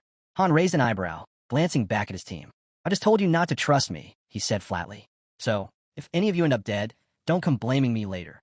Jenna laughed nervously, and Kishasha only smiled. Han sighed. The 30th floor was a desert. The 35th was an ocean. "I'm just hoping this one's normal for once, because I have no idea what the 40th is going to look like." He paused for a moment, his gaze drifting. Velka's been off ever since Narissa left, he thought. He's not causing problems, but I've picked up bits and pieces. It's fine. We just have to focus on the mission. Do our job. Keep moving. The mission window flickered to life. 36th floor, mission type, capture. Objective, secure the target object. Han straightened. They stepped through the portal, and in an instant, the landscape around them shifted. A vast open field stretched endlessly under a dull sky. Dust swirled across the ground like smoke. This place is huge, Jenna whispered. Wait, what does capture the target object even mean? Should we check it out first? Han's eyes scanned the tactical display. No need, he said. We'll finish this from high ground. Before anyone could answer, Kishasha froze. Her ears twitched. Something's off, she murmured. Han looked over. What kind of off? She sniffed the air, her expression sharpening. It smells strange. Then her eyes widened. Steel and blood. Without waiting for a command, Kishasha dashed ahead, her movements blurring through the field. Han frowned. What now? He muttered under his breath. Kishasha stopped abruptly near the edge of a cliff, staring down in disbelief. This is, she began, then cut herself off. Han called out, what did you find? Kishasha turned, her voice low but tense. Humans. A lot of them. Too many to count. She hesitated. It's a war. Han's eyes narrowed. A war. Yeah, she said. No idea who they are or why they're fighting. Who could even know something like that? Han thought to himself that Narissa might have. She always seemed to know more than she let on. I already miss her, he admitted silently. He turned his attention back to the battlefield. One army outnumbered the other several times over, and their banners carried a familiar emblem, the Order of the Goddess. Cadio approached, frowning. We can't get through. The entire path's blocked by the battle line. Then we'll find another way around, Han replied. We need to see the full picture first. Figure out the exact objective before we move. Jenna winced as she looked across the carnage. This is awful. Kishasha covered her eyes. There's too much magic. It's blinding. That doesn't help, Han muttered. Let's pull back. Somewhere we can actually think. As they withdrew, Han's mind replayed the data on this floor. The 36th floor raid had already claimed multiple squads. A low-level team went in first, wiped out. Then 3 more teams followed, each made up of heroes up to 3-star rank. None had survived. For teams. Gone. He clenched his jaw. For teams might not seem like much now, he thought grimly. But losing that many people on one floor, that's no small thing. The field of war stretched endlessly before them, silent except for the echo of distant blades. And somewhere out there, the next decision waited, one that could decide whether Tonia advanced or fell next. From the data he'd gathered during the mock battles, Han pieced together what had happened. The first, low-level team had done absolutely nothing. They'd been wiped out by enemy patrols before even making a move. The following squads had tried to complete their objectives, but they'd been surrounded and slaughtered before making progress. Han concluded that this floor's mission was less about direct combat and more about stealth, to move unseen and avoid detection by enemy forces. Something, or someone, must have placed his team here deliberately. The pattern was too specific. They'd clearly learned something from the 4 failed teams before them. If they actually cared about their people, he thought, they wouldn't just throw them into another blind fight. Crouching low, Han crept up a ridge and peered over the edge. Below, he counted 87 Order soldiers, all around level 21. 5 knights, each level 23, and 1 Order mage, level 25. So that's what we're dealing with, he thought. Out loud, he said quietly, the mission type's capture, but the real goal might be to intervene in the war itself. Velkus stood beside him, scanning the battlefield. There's quite a crowd down there. Yeah, Han replied. Thousands, by the looks of it. You scared? Velkus smirked, eyes glinting. Scared? Hardly. I like this one already.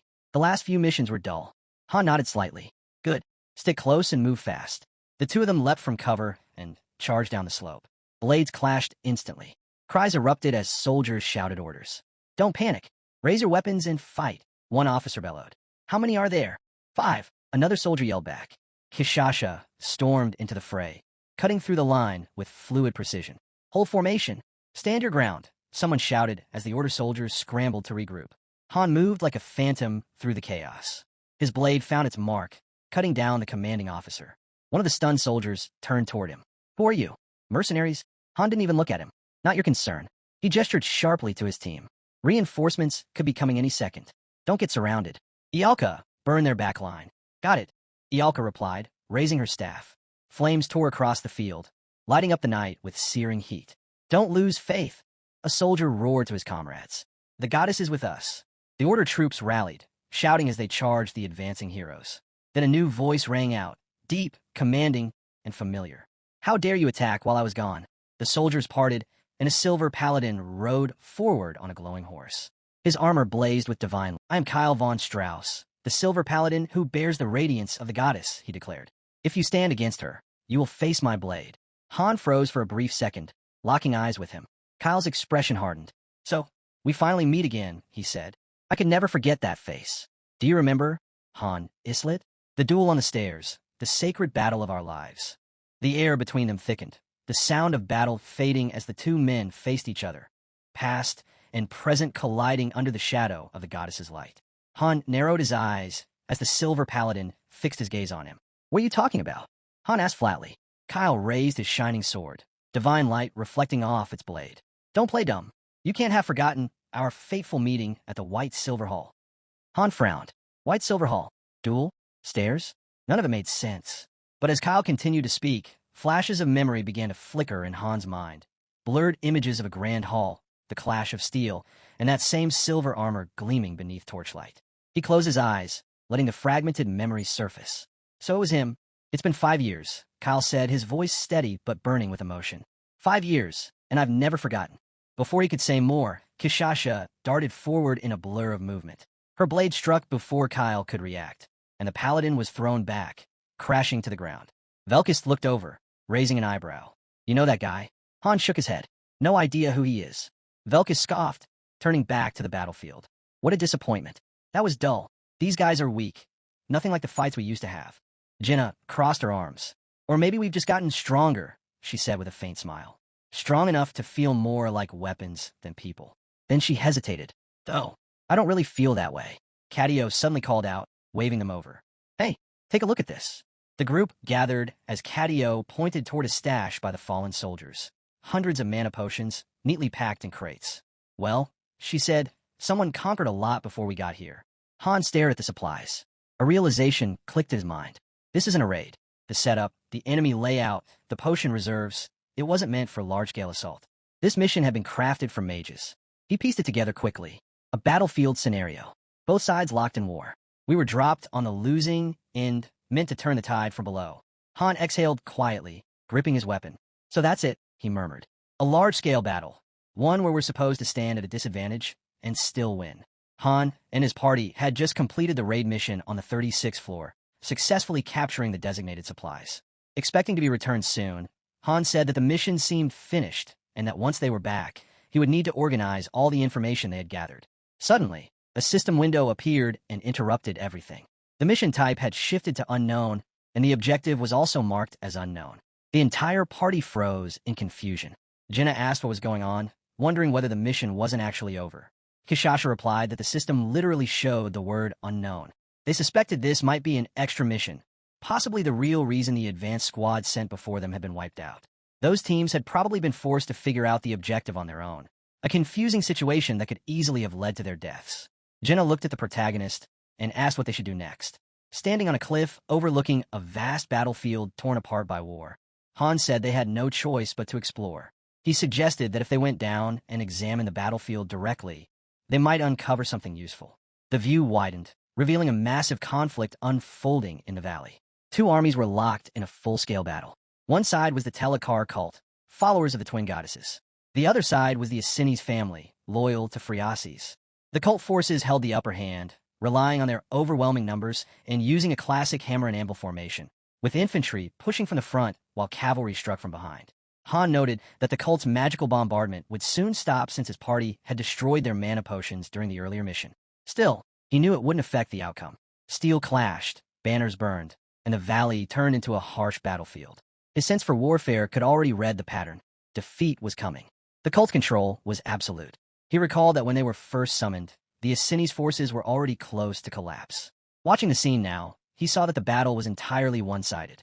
The Asini's army had few soldiers, even fewer mages, and their formation was broken. There was no chance for them. Jenna commented that they definitely could not go down there.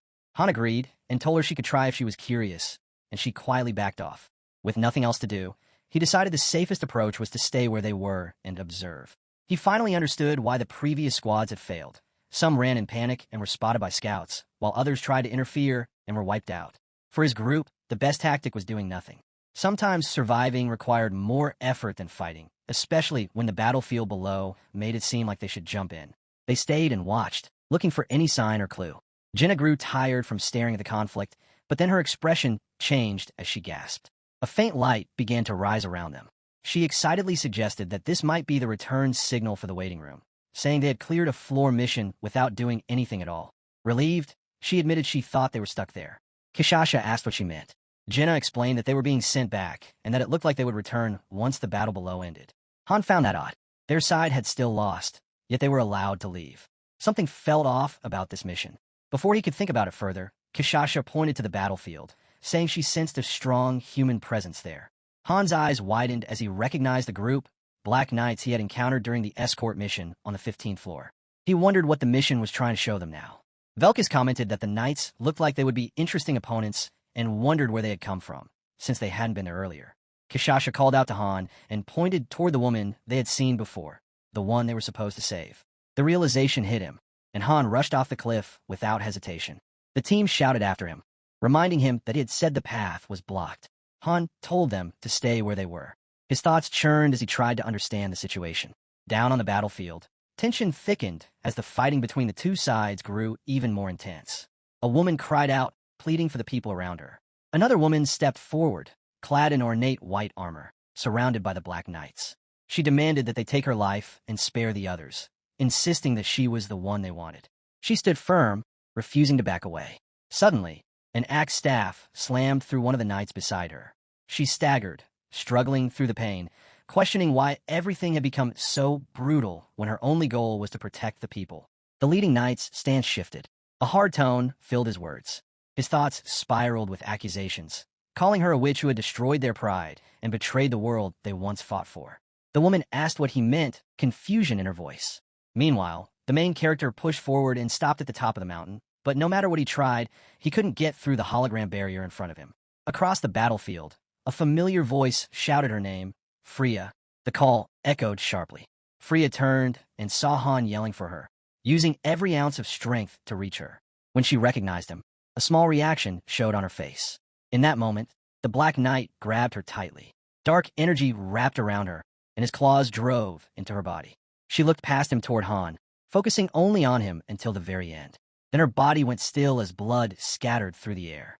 High on the cliff, Han stopped completely, his stance turning rigid. Everything fell silent. His figure began to flicker, fading from view. With Freya's death, a system window appeared, displaying stage clear. Han, Jenna, and Kishasha had leveled up. Their listed rewards were 300,000 gold and a low-grade wraith fragment. Moments later, they were teleported back. The party stood in stunned silence. Jenna asked if the princess had really died, but Han didn't answer. He clenched his teeth, trying to steady himself. Then another notification appeared, bright red against the screen. This message showed the true result. Mission result. Failure January 5th. The system announced that the quest would repeat up to the 40th floor. As the truth settled in, Han understood what it meant. They were stuck in a repeating cycle, a difficult trial known for its punishing design. The same mission would continue until they reached the 40th floor. If they failed to clear it before then, the outcome was permanent. That meant there was still a chance to save Friasis. Back inside the building, Kishasha sat at the table eating. She asked if the woman they saw might not actually be dead. Jenna responded that the situation felt unusual. After everything tied to the princess, it would make no sense for things to end like that. She reasoned that time and space didn't really apply inside these missions. Maybe they'd been sent back to a point when she was still alive, giving them another opportunity to change her future. Han said he was sure she would not die that easily. Han then handed Jenna a small ornate pocket watch. He told her to keep it safe, explaining that it was a low-grade magic component worth 100,000 gold, expensive and difficult to acquire in their situation. They would need it for the next mission, so she was not to lose it. When Jenna asked what they should do next, Han said they needed to re-evaluate the situation. He called everyone to the tactical room. Pointing at a holographic map, he explained where they had been standing before and where the supply unit had fought. They had only watched the rest of the battlefield from a distance and had never actually gone down there. His new plan was straightforward. If they were sent to the same area again, they would map every part of it. The next day, Party 1 gathered again. They teleported, and the system confirmed their position on floor 37. The mission type and objective were still marked as unknown. The air was thick with the scent of blood and iron. They had returned to the beginning. Han immediately began the plan. He told Jenna to check the time and assigned her to track the entire mission from start to finish, noting every event so they could identify future branching points. She would not be fighting in this cycle. He then turned to Kishasha and said he was counting on her. She told him to trust her and acknowledged her place in the Storm Squad. She would scout the field, meaning she was also out of the mission. Unknown again, but this time they had a stopwatch, a map, and a grudge. The field was unchanged, but the players now understood the rules better. Cadio was assigned to observation, linking his sight with Kishasha's and Jenna's view, all of it recorded into a magic stone. This left only Han and Velkist available for combat. As the team carried out their roles, Han looked out toward the far sky. If this mission really looped, it explained why Eniton had sent multiple squads earlier. He wondered if this was the message Eniton had tried to deliver through the mock battles. Han remembered Friasi's final moments and considered a grim possibility.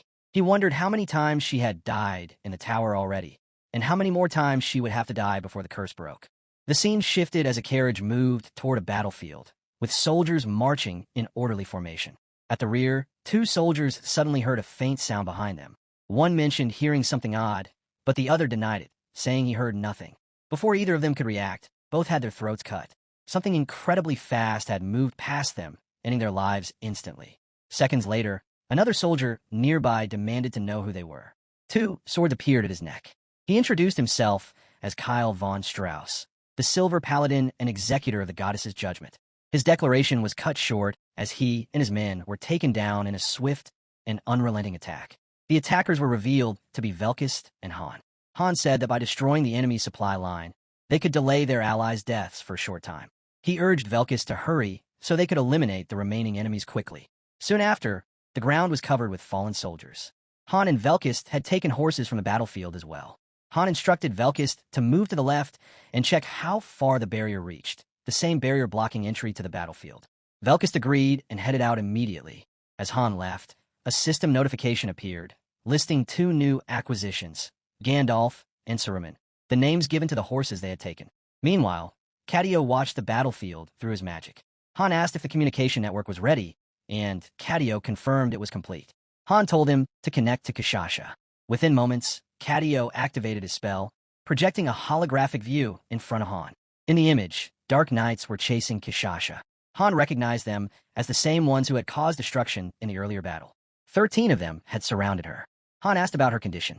Kishasha said she was fine but mentioned an odd, unpleasant scent coming from some of the knights. Han wondered where they had come from.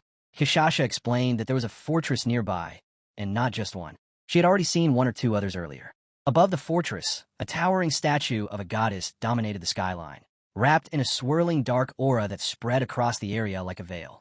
Seeing just how serious things had become, Han noticed several more fortresses in the distance and asked whether Kishasha could slip past those chasing her.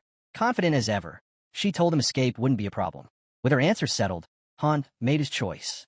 He told her he'd handle the left side while she took the right, then kicked his horse into a fast sprint across the plains. Before long, Han arrived at a narrow bridge stretched high over a deep canyon. At the far end stood a fortified enemy station packed with archers. Their formation, timing, and precision told him instantly that these weren't ordinary fighters. They were elite marksmen. Bringing them down would greatly ease the pressure on their allies. As he examined the battlefield, the full design of the mission hit him. Reinforcements and supplies were advancing from the left, while a fortress crowded with dark knights guarded the right. To have any hope of succeeding, they would need to attack both sides at once. The mission was growing more complicated by the moment, made worse by the strict time limit bearing down on them. The Dark Knights were already closing in, and his teammates were all separated across different locations, each handling their own objectives. This was nothing like their previous challenges, far harder and far more relentless. Han suspected it was the work of the crimson-eyed figure with the manic grin, the same one who had claimed the difficulty was S rank, on par with Niflheimer. It felt as though she had intentionally raised the stakes. Even so, Han committed himself to seeing it through. Pushing forward, he charged across the bridge at full speed. His plan was straightforward: clear out every archer ahead, then head north to regroup with Kishasha. But halfway across, sudden movement flashed before him. A wave of glowing arrows raced toward him with perfect accuracy. One struck his horse, another skimmed past his shoulder. The horse toppled off the bridge, falling into the ravine below in an instant. Han managed to jump free, crashing onto the bridge, but surviving. As he regained his footing, his eyes locked on a lone figure waiting ahead. An imposing warrior, clearly the source of the lethal arrows. The warrior raised his bow again, drawing another shot with steady focus. A system alert appeared, announcing a new threat, the demon marksman. Han reached for the arrow embedded in him and pulled it out. In that instant, the watch Han had once given Jenna shimmered into sight, its ticking stopping all at once. A clear signal that she had frozen time. Another system alert appeared, marking the stage as complete. Velkist and Cadio had leveled up, and Kishasha had been chosen as the mission's MVP. Even with the objective met, the outcome felt incomplete. The absence of their fallen allies weighed on him.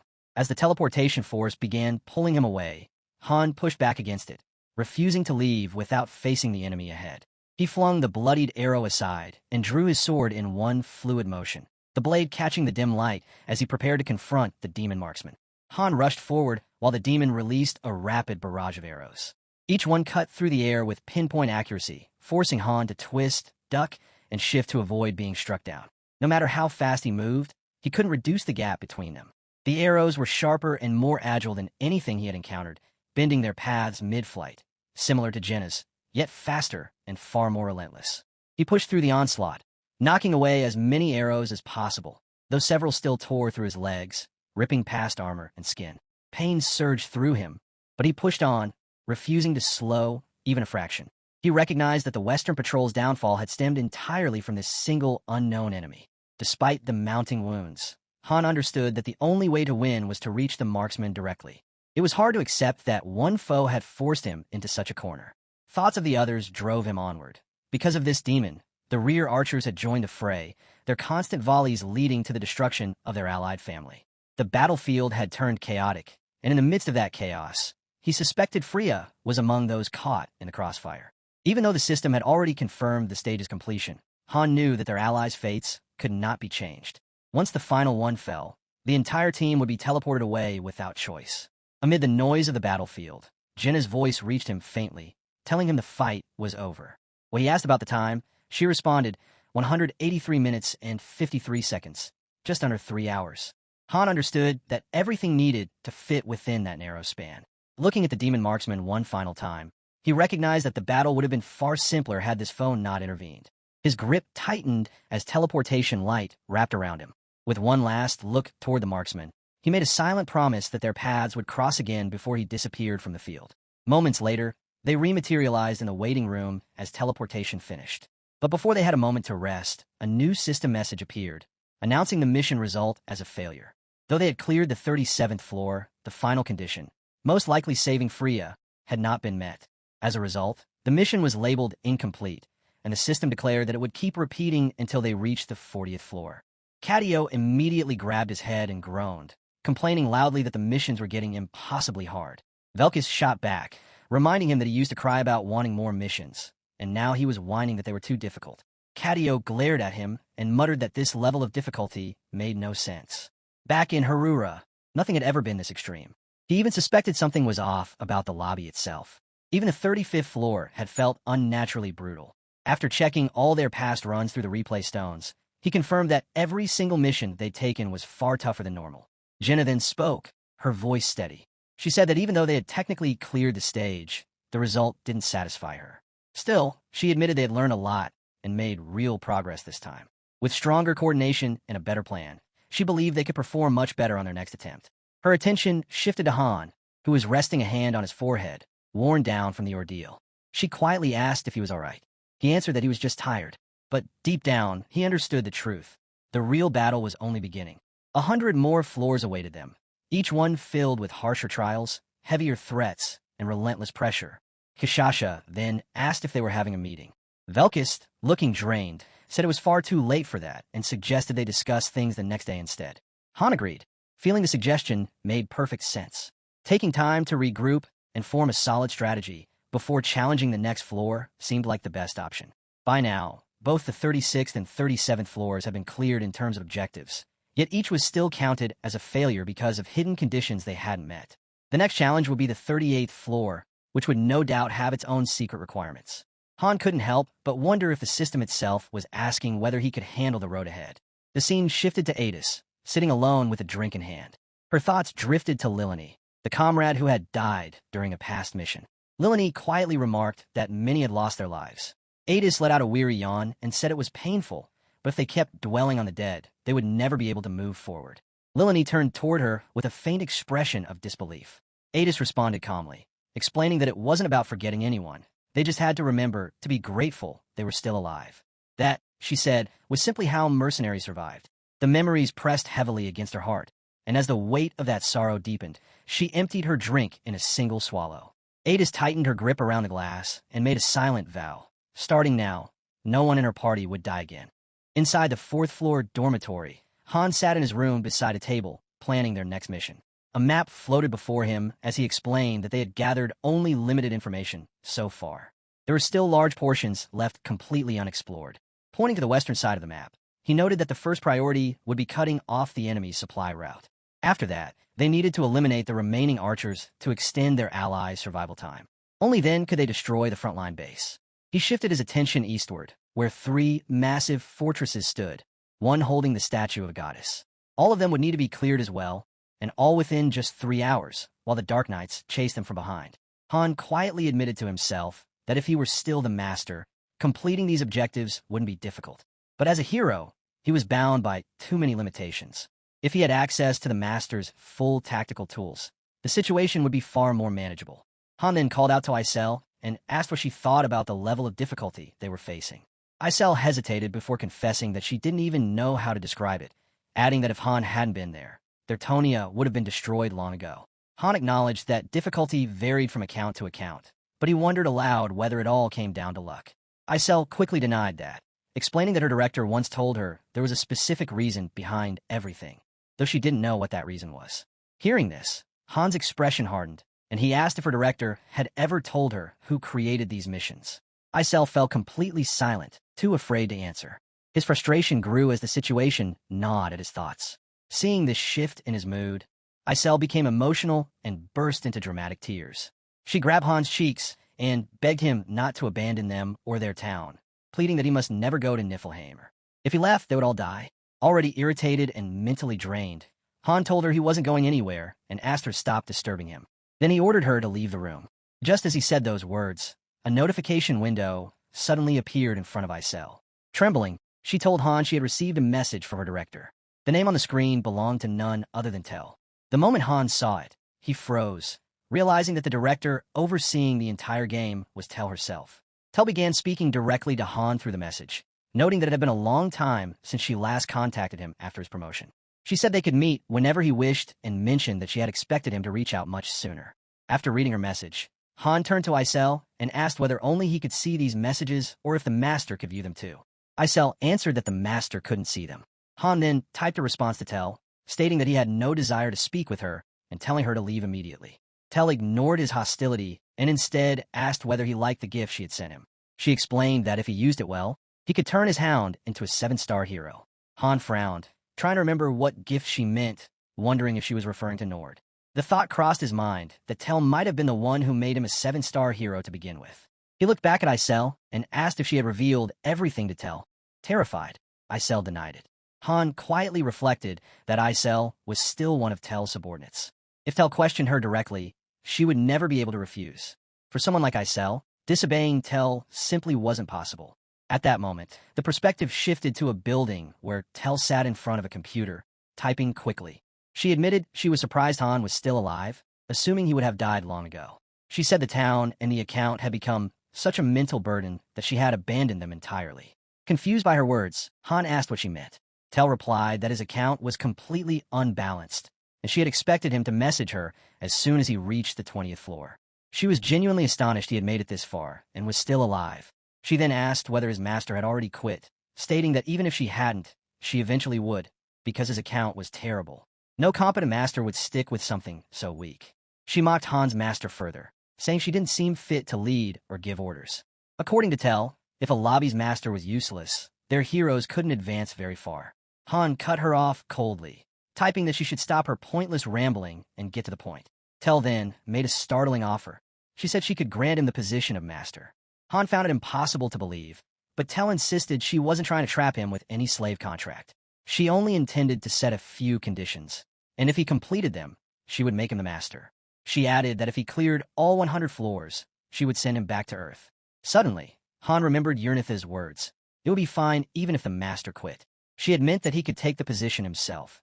Using his fairy and the Bivra sword, he wouldn't need a master at all. The thought stung. To the master, everything was just a game, something to pass the time. But for them, every choice meant survival or death.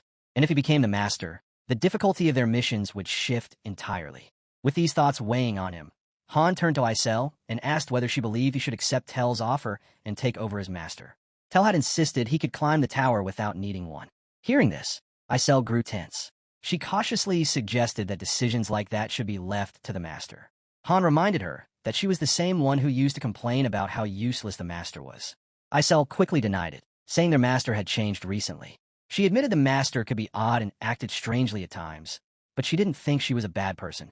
She pointed out that the master treated Han well, treated everyone well, and had even been putting real effort into the game, spending her own money to support them.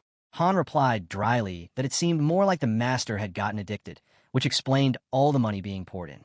Isel then said she wanted to show him something. When Han asked what it was, she eagerly explained that she would show what their master usually did on her phone. As she activated her fairy powers, Han was surprised, noting that her abilities seemed to have grown stronger if she could access the master's device. A virtual phone appeared before them. Isel pointed out that the master had viewed a file Han sent 32 times. Then she began displaying some of the notes saved inside the phone. Their master, a young woman, had written that she unexpectedly received a strange file from someone named Loki. Reading it had been difficult, but she managed to finish it. The file was filled with analyses, and from those notes, she could tell Loki was an incredibly sharp thinker. She even wrote that if Loki had poured that intelligence into gaming, he could have become a top-ranked player. Because of that file, she started recording her gameplay and slowly found herself enjoying the experience. Han read that and wondered if people still wrote things like this in their phones anymore. A later entry showed the master writing while traveling by train. She described clearing the 15th floor, recalling how Han had nearly died because Eren got injured. She complained about Eren's uselessness.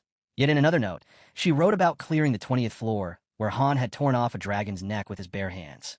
She admitted she once thought one-star heroes were worthless, but Han had proved her wrong. She even gave him a statue of a war horse as a reward, and it seemed to please him. She later discovered that Loki was actually a well-known gamer and felt lucky that someone like him had paid attention to her. At first, she had planned on quitting the game, but now she was genuinely enjoying it, even though her mother frequently scolded her for playing too much. As she progressed further, she wrote about clearing the 25th floor thanks to Kishasha, feeling proud of the investment, even if it meant surviving on ramen afterward. Han read through her scattered but earnest words, calling many of them nonsense. She also noted uploading a video of the 30th floor clear, which received many views. She wondered if it was because of her editing or because Han was strong. She kept uploading gameplay videos, hoping to grow like other creators. She wrote about being surprised at how powerful Han had become and guessed it might be due to accidentally merging a 4-star hero into him early on. That mistake, she said, became her biggest stroke of luck. Thanks to Han, her videos were now gaining thousands of views. She also wrote about losing her hero Yalka on the 35th floor and how troubled Han had looked afterward. To encourage him, she gave him the war horse statue again.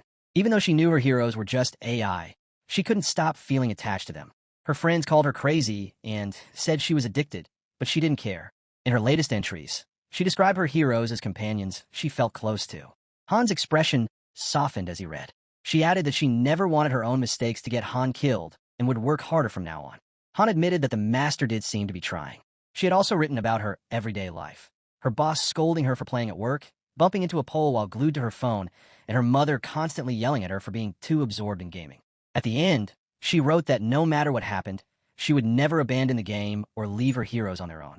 After reading those lines, Han handed the virtual phone back to Isel, noting that their master still kept losing even at the lowest difficulty during mock battles. A scene then showed the master losing again in a spar against Chloe, who didn't have much combat skill. Han quietly concluded that, despite everything, he could recognize something steady in his master, a clear determination to improve. Feeling he should support her as well, Han stood and walked into the tactical post. There, his master continued playing with Chloe until Chloe eventually stepped out of the room. As soon as Han stepped inside, he immediately suggested having a mock battle with the master. But he added one condition. Every time he won, he would take the statue of the war horse as his prize. The master agreed without hesitation. To Han, this moment felt like her chance to prove herself as a master. Right then, Han ordered Isel to adjust the battlefield. He instructed her to redesign the map exactly as he described.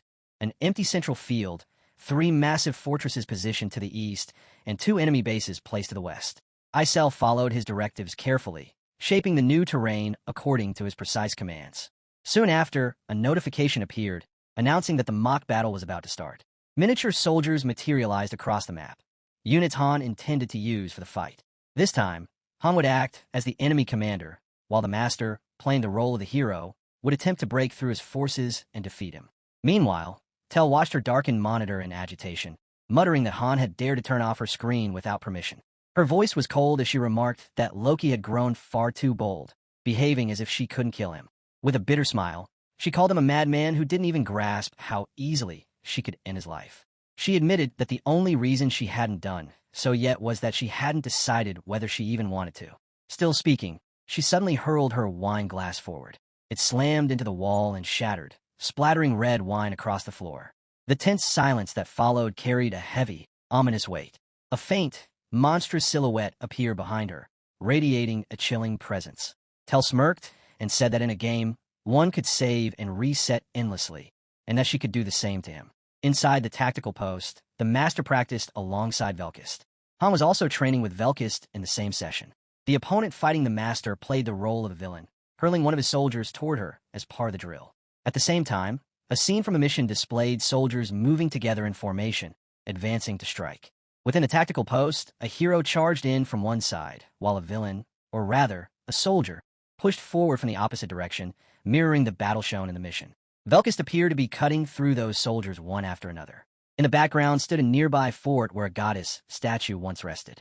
That statue had already been destroyed, and since then, the villains had taken its symbol for themselves. During the mission, Han and Jenna stood side by side, clearly working as partners for this operation. Not long after, a notification appeared announcing that the mission had failed. All the heroes were sent back to the lobby, where Party 1 gathered to discuss their next strategy. In the training area, numerous heroes, including archers and swordsmen, were practicing. Among them was Adis, focused on her drills, while Roderick oversaw everyone's training. The scene shifted again, showing Han sprinting across a bridge. At the far end stood the Dark Archer, locked in battle with Loki. Moments later, the Dark Knights arrived, and upon entering the battlefield, one of them struck Phreases down immediately. With her death, the 39th mission came to an end.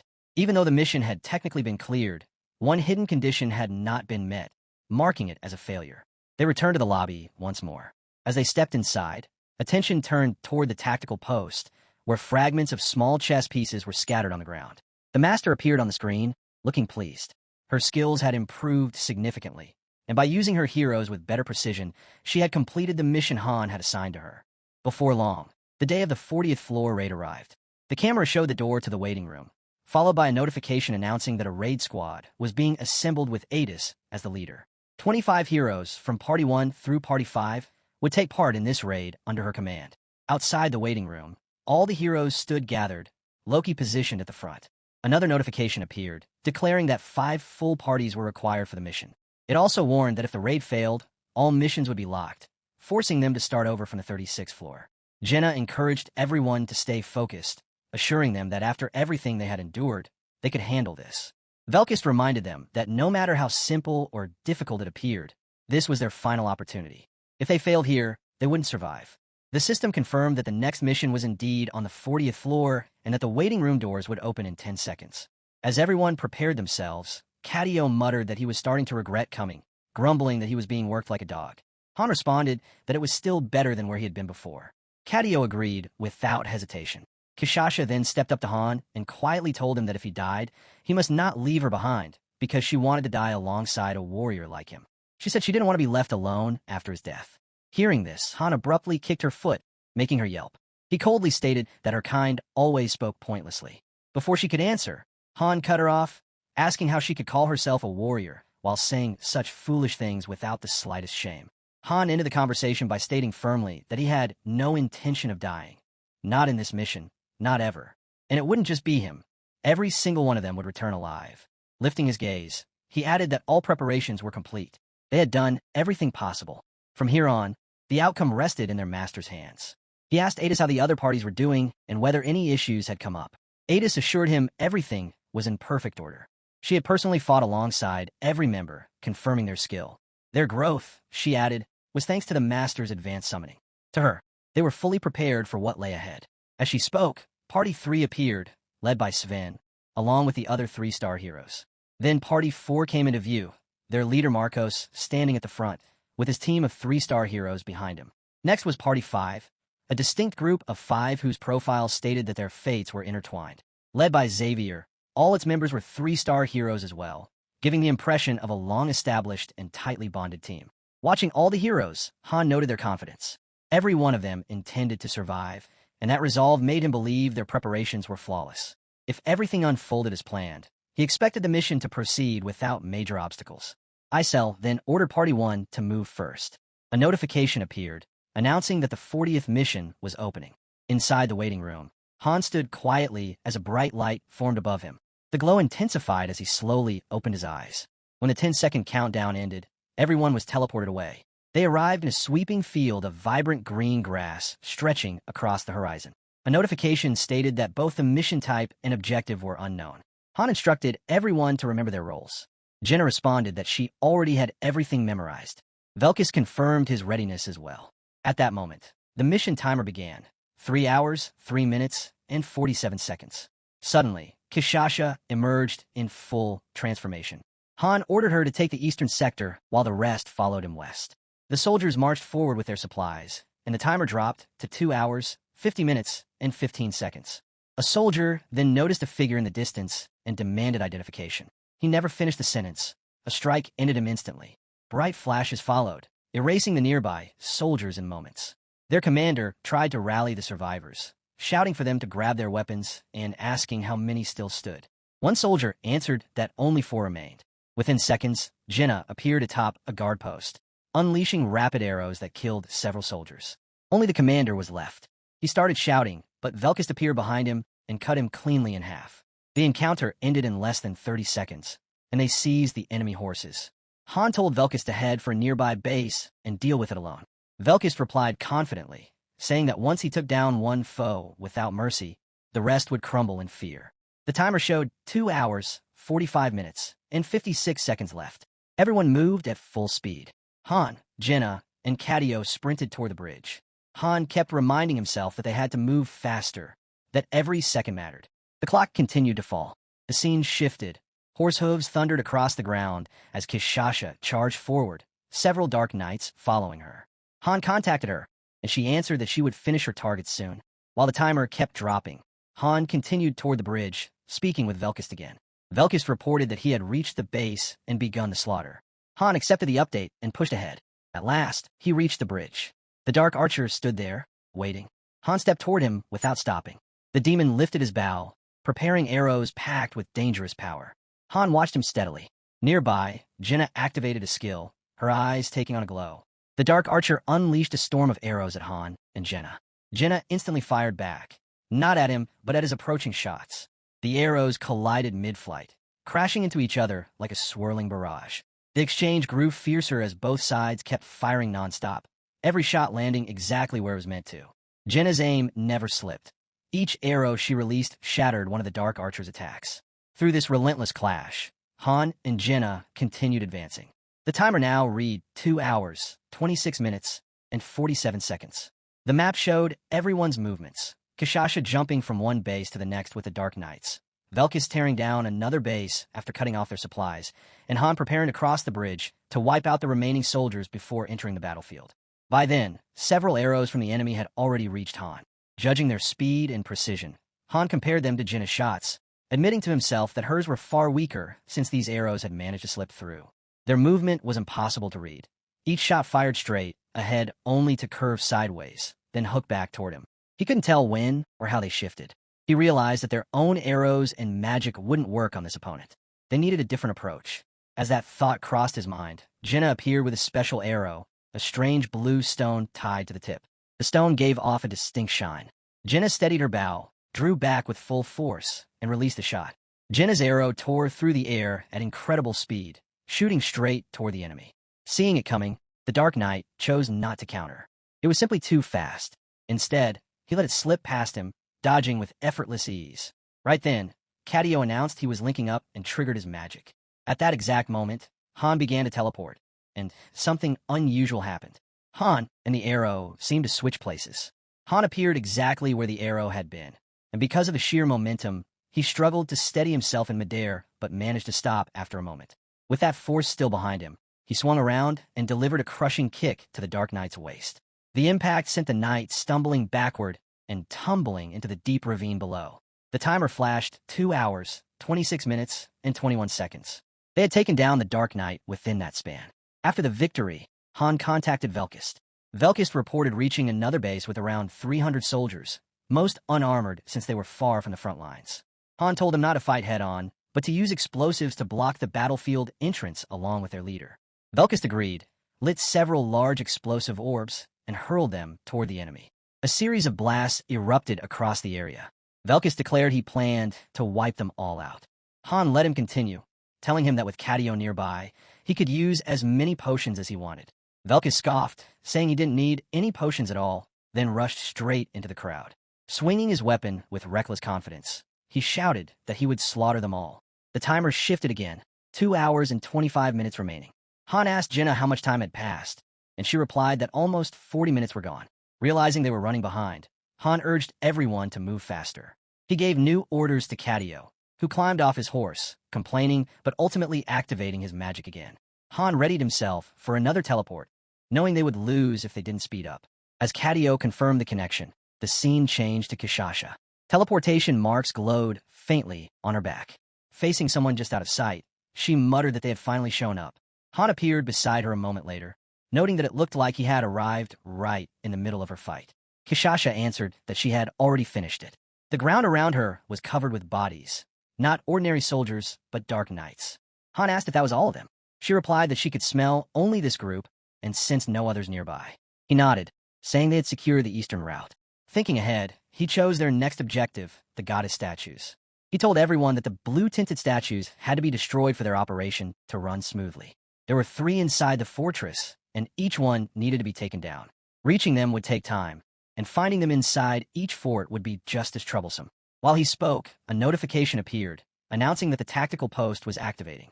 Han looked up and saw that their master had revealed the path for them. Feeling relieved, he said their master would now guide the mission. Han and Kishasha moved toward their next target. Along the way, Han checked in with Velkist, who confirmed he had completed his assignment. Velkist proudly reported killing the enemy leader, and with that, their timer increased by 10 minutes. Han praised him and ordered him to head north to support Jenna and Cadio. Han soon arrived at the fortress, where 72 archers were stationed. The timer now showed 2 hours and 19 minutes. As soon as Han and Kishasha approached, the archers fired a massive wave of arrows. The sky filled with them, all aimed at the 2 charging in. Fully transformed, Kishasha dodged every arrow with incredible speed, while Han stayed safely on her back. Kishasha leaped high, scaling the fortress wall and landing inside. Her shadow swept over the archers before she struck. She lunged at one, tearing him apart instantly. At the same time, Han decapitated 2 archers with a single slash. Together, they tore through the fortress, killing without hesitation. Bodies and blood scattered across the floor as Kishasha clawed and bit through enemies, while Han cut down soldiers from her back, his blade moving non-stop. Even as the soldiers shouted and tried to resist, Han kept pushing forward, determined to reach the statue as fast as possible. Soon he spotted it, the goddess statue, the source calling in reinforcements. He prepared to destroy it on the spot. But before he could advance, a heavy presence appeared. The ground shook with each step as a voice declared destruction in the name of the heavens. A warning notification flashed, signaling danger. A massive soldier stepped into view, his armor unlike any they had seen. Though his level was only 46, his power was overwhelming. Han signaled Kishasha to keep moving and told her they could handle this. Entering his exalted state, his hair grew longer and his aura surged. Ready to end it with one strike, Han charged forward, shouting fiercely as Kishasha roared beside him. With one decisive attack, Han severed the soldier's neck, and Kishasha tore the rest of his body apart. Together, they split him into 3 brutal pieces, killing him instantly. Han gained 10 more minutes from the kill, leaving them with 2 hours and 7 minutes on the clock. Dropping out of his exalted state, he quickly drank a health potion, then contacted Jenna for an update. The scene shifted to her. She was firing non-stop, taking down soldiers one after another. She explained that she had already killed the enemy leader, but still needed more time to clear the rest. Around her lay piles of arrows, along with a large, unfamiliar object that Cadio seemed to have summoned.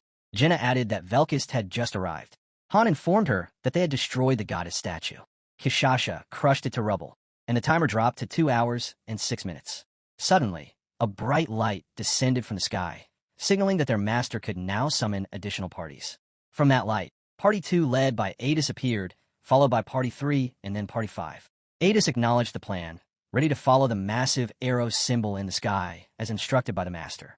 Inside the fortress, the tactical post shone brilliantly, scattering particles into the air. Those particles formed mystical symbols and arrows to guide the raiding teams. A notification confirmed that the tactical tab was now active, meaning the strategy phase had officially begun. Adis immediately headed toward the designated fortress, while parties 4 and 5 were also summoned. Their master directed the remaining teams to assault the last 2 strongholds, each marked with sword icons and flags showing their targets. He had calculated everything in advance, even enemy cavalry movements, ensuring that if the raid teams were split, some would pull attention while others slipped inside the fortresses. Those good at stealth would head straight for the goddess statues, while the rest continued fighting. It was clear that their master had learned well from Han. The entire plan was laid out perfectly, and the full-scale assault was finally beginning. At the town's tactical post, all the heroes had gathered. Their leader stood before them and explained that since the formation of their parties, this was the first time every leader was assembled in a single place. He announced that the raid on the 40th floor would soon begin. Everyone had likely reviewed the missions from floors 36 to 39 using the replay stones. But this mission, he warned, was entirely different. He would tell them exactly what needed to be done, and they were to memorize every detail. Forgetting or revealing any part of it would mean certain death. Han began explaining that when they first entered the 36th floor, they had spent all their available time analyzing the entire field and gathering information on their objective. Before they arrived, their master had already sent 5 different parties into the same mission, but all 5 had been completely wiped out. Even after Han's group joined in, progress was minimal, and the mission had been on the verge of total failure. After clearing that floor, they moved on to the 37th, where they discovered that no other teams could enter as long as they stayed alive. That meant they were trapped inside the mission and had no choice but to finish it themselves. They documented everything, every event, the exact moment the princess was killed, the timing of incoming reinforcements, and the full layout of the field. Once they succeeded on the 37th floor, they advanced to the 38th. There, they spotted a fortress to the east, marked with a goddess statue. Not long after, they found more fortresses, each displaying a statue of a different color: deep red, purple, and blue. Every statue was guarded by its own powerful boss. After a hard fight, they cleared the 38th floor and moved on to the 39th mission. But this time, the statues appeared in new locations, and their colors had changed.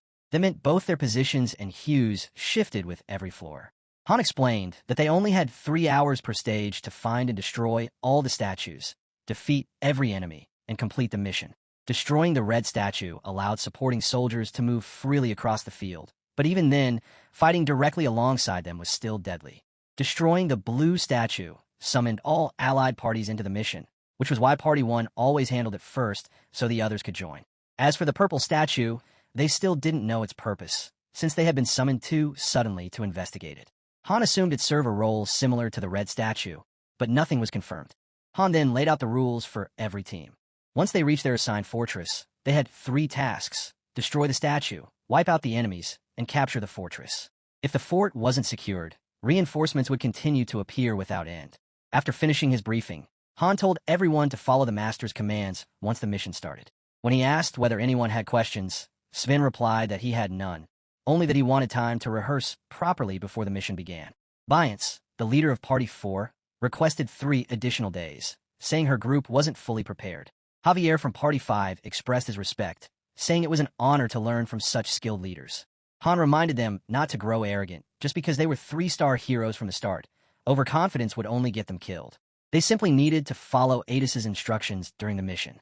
After explaining the rest of the raid plan, the flashback came to an end, revealing that the entire briefing had taken place in the past.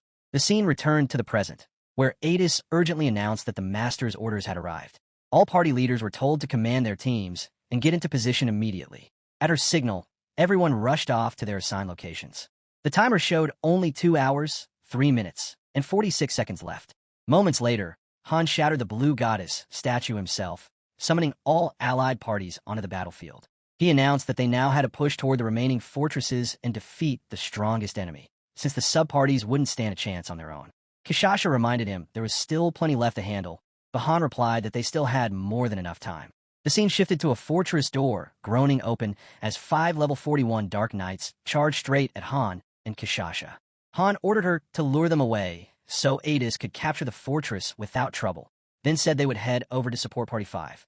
Meanwhile, Adis was already sprinting across the fortress walls, slipping through a gate while throwing daggers with flawless precision. cutting down soldiers instantly. She told her teammate Bennick to move ahead and open the gate quickly so Anin and the others could enter. Bennick accepted the order and dashed forward at full speed. As Adis continued fighting, the timer dropped to 1 hour, 51 minutes, and 29 seconds. The map widened, showing each party's location. Jenna, Velkist, and Cadio waited for Han, while Adis backed up Party 4, and Party 3 battled at another fortress. The fight with Party 4 was intense, and a cross mark appeared over the goddess statue Han had destroyed earlier. By then, Han and Kishasha reached Party 5's area with 1 hour, 50 minutes, and 59 seconds left. The southern fortress rang with screams as soldiers yelled to surround the intruders, convinced they could overwhelm the 5 attackers. Party 5's leader was laughing as he cut down enemies without hesitation. Seeing this, Han commented that he had wondered why the fortress defenses seemed weak, only to realize Party 5 had already taken over. Kishasha spotted the red goddess statue nearby, but Han decided to focus on their main target first. A moment later, they noticed a shadowy figure, an extremely fast enemy whose level exceeded 46. Losing focus for even a heartbeat meant instant death. The enemy vanished in a blur, reappearing behind Han and unleashing a rapid flurry of slashes. Han blocked everything calmly with a single hand, deflecting each strike. In an instant, the enemy attempted an attack from behind, but Han caught him by the neck, squeezing until blood spilled from the man's mouth.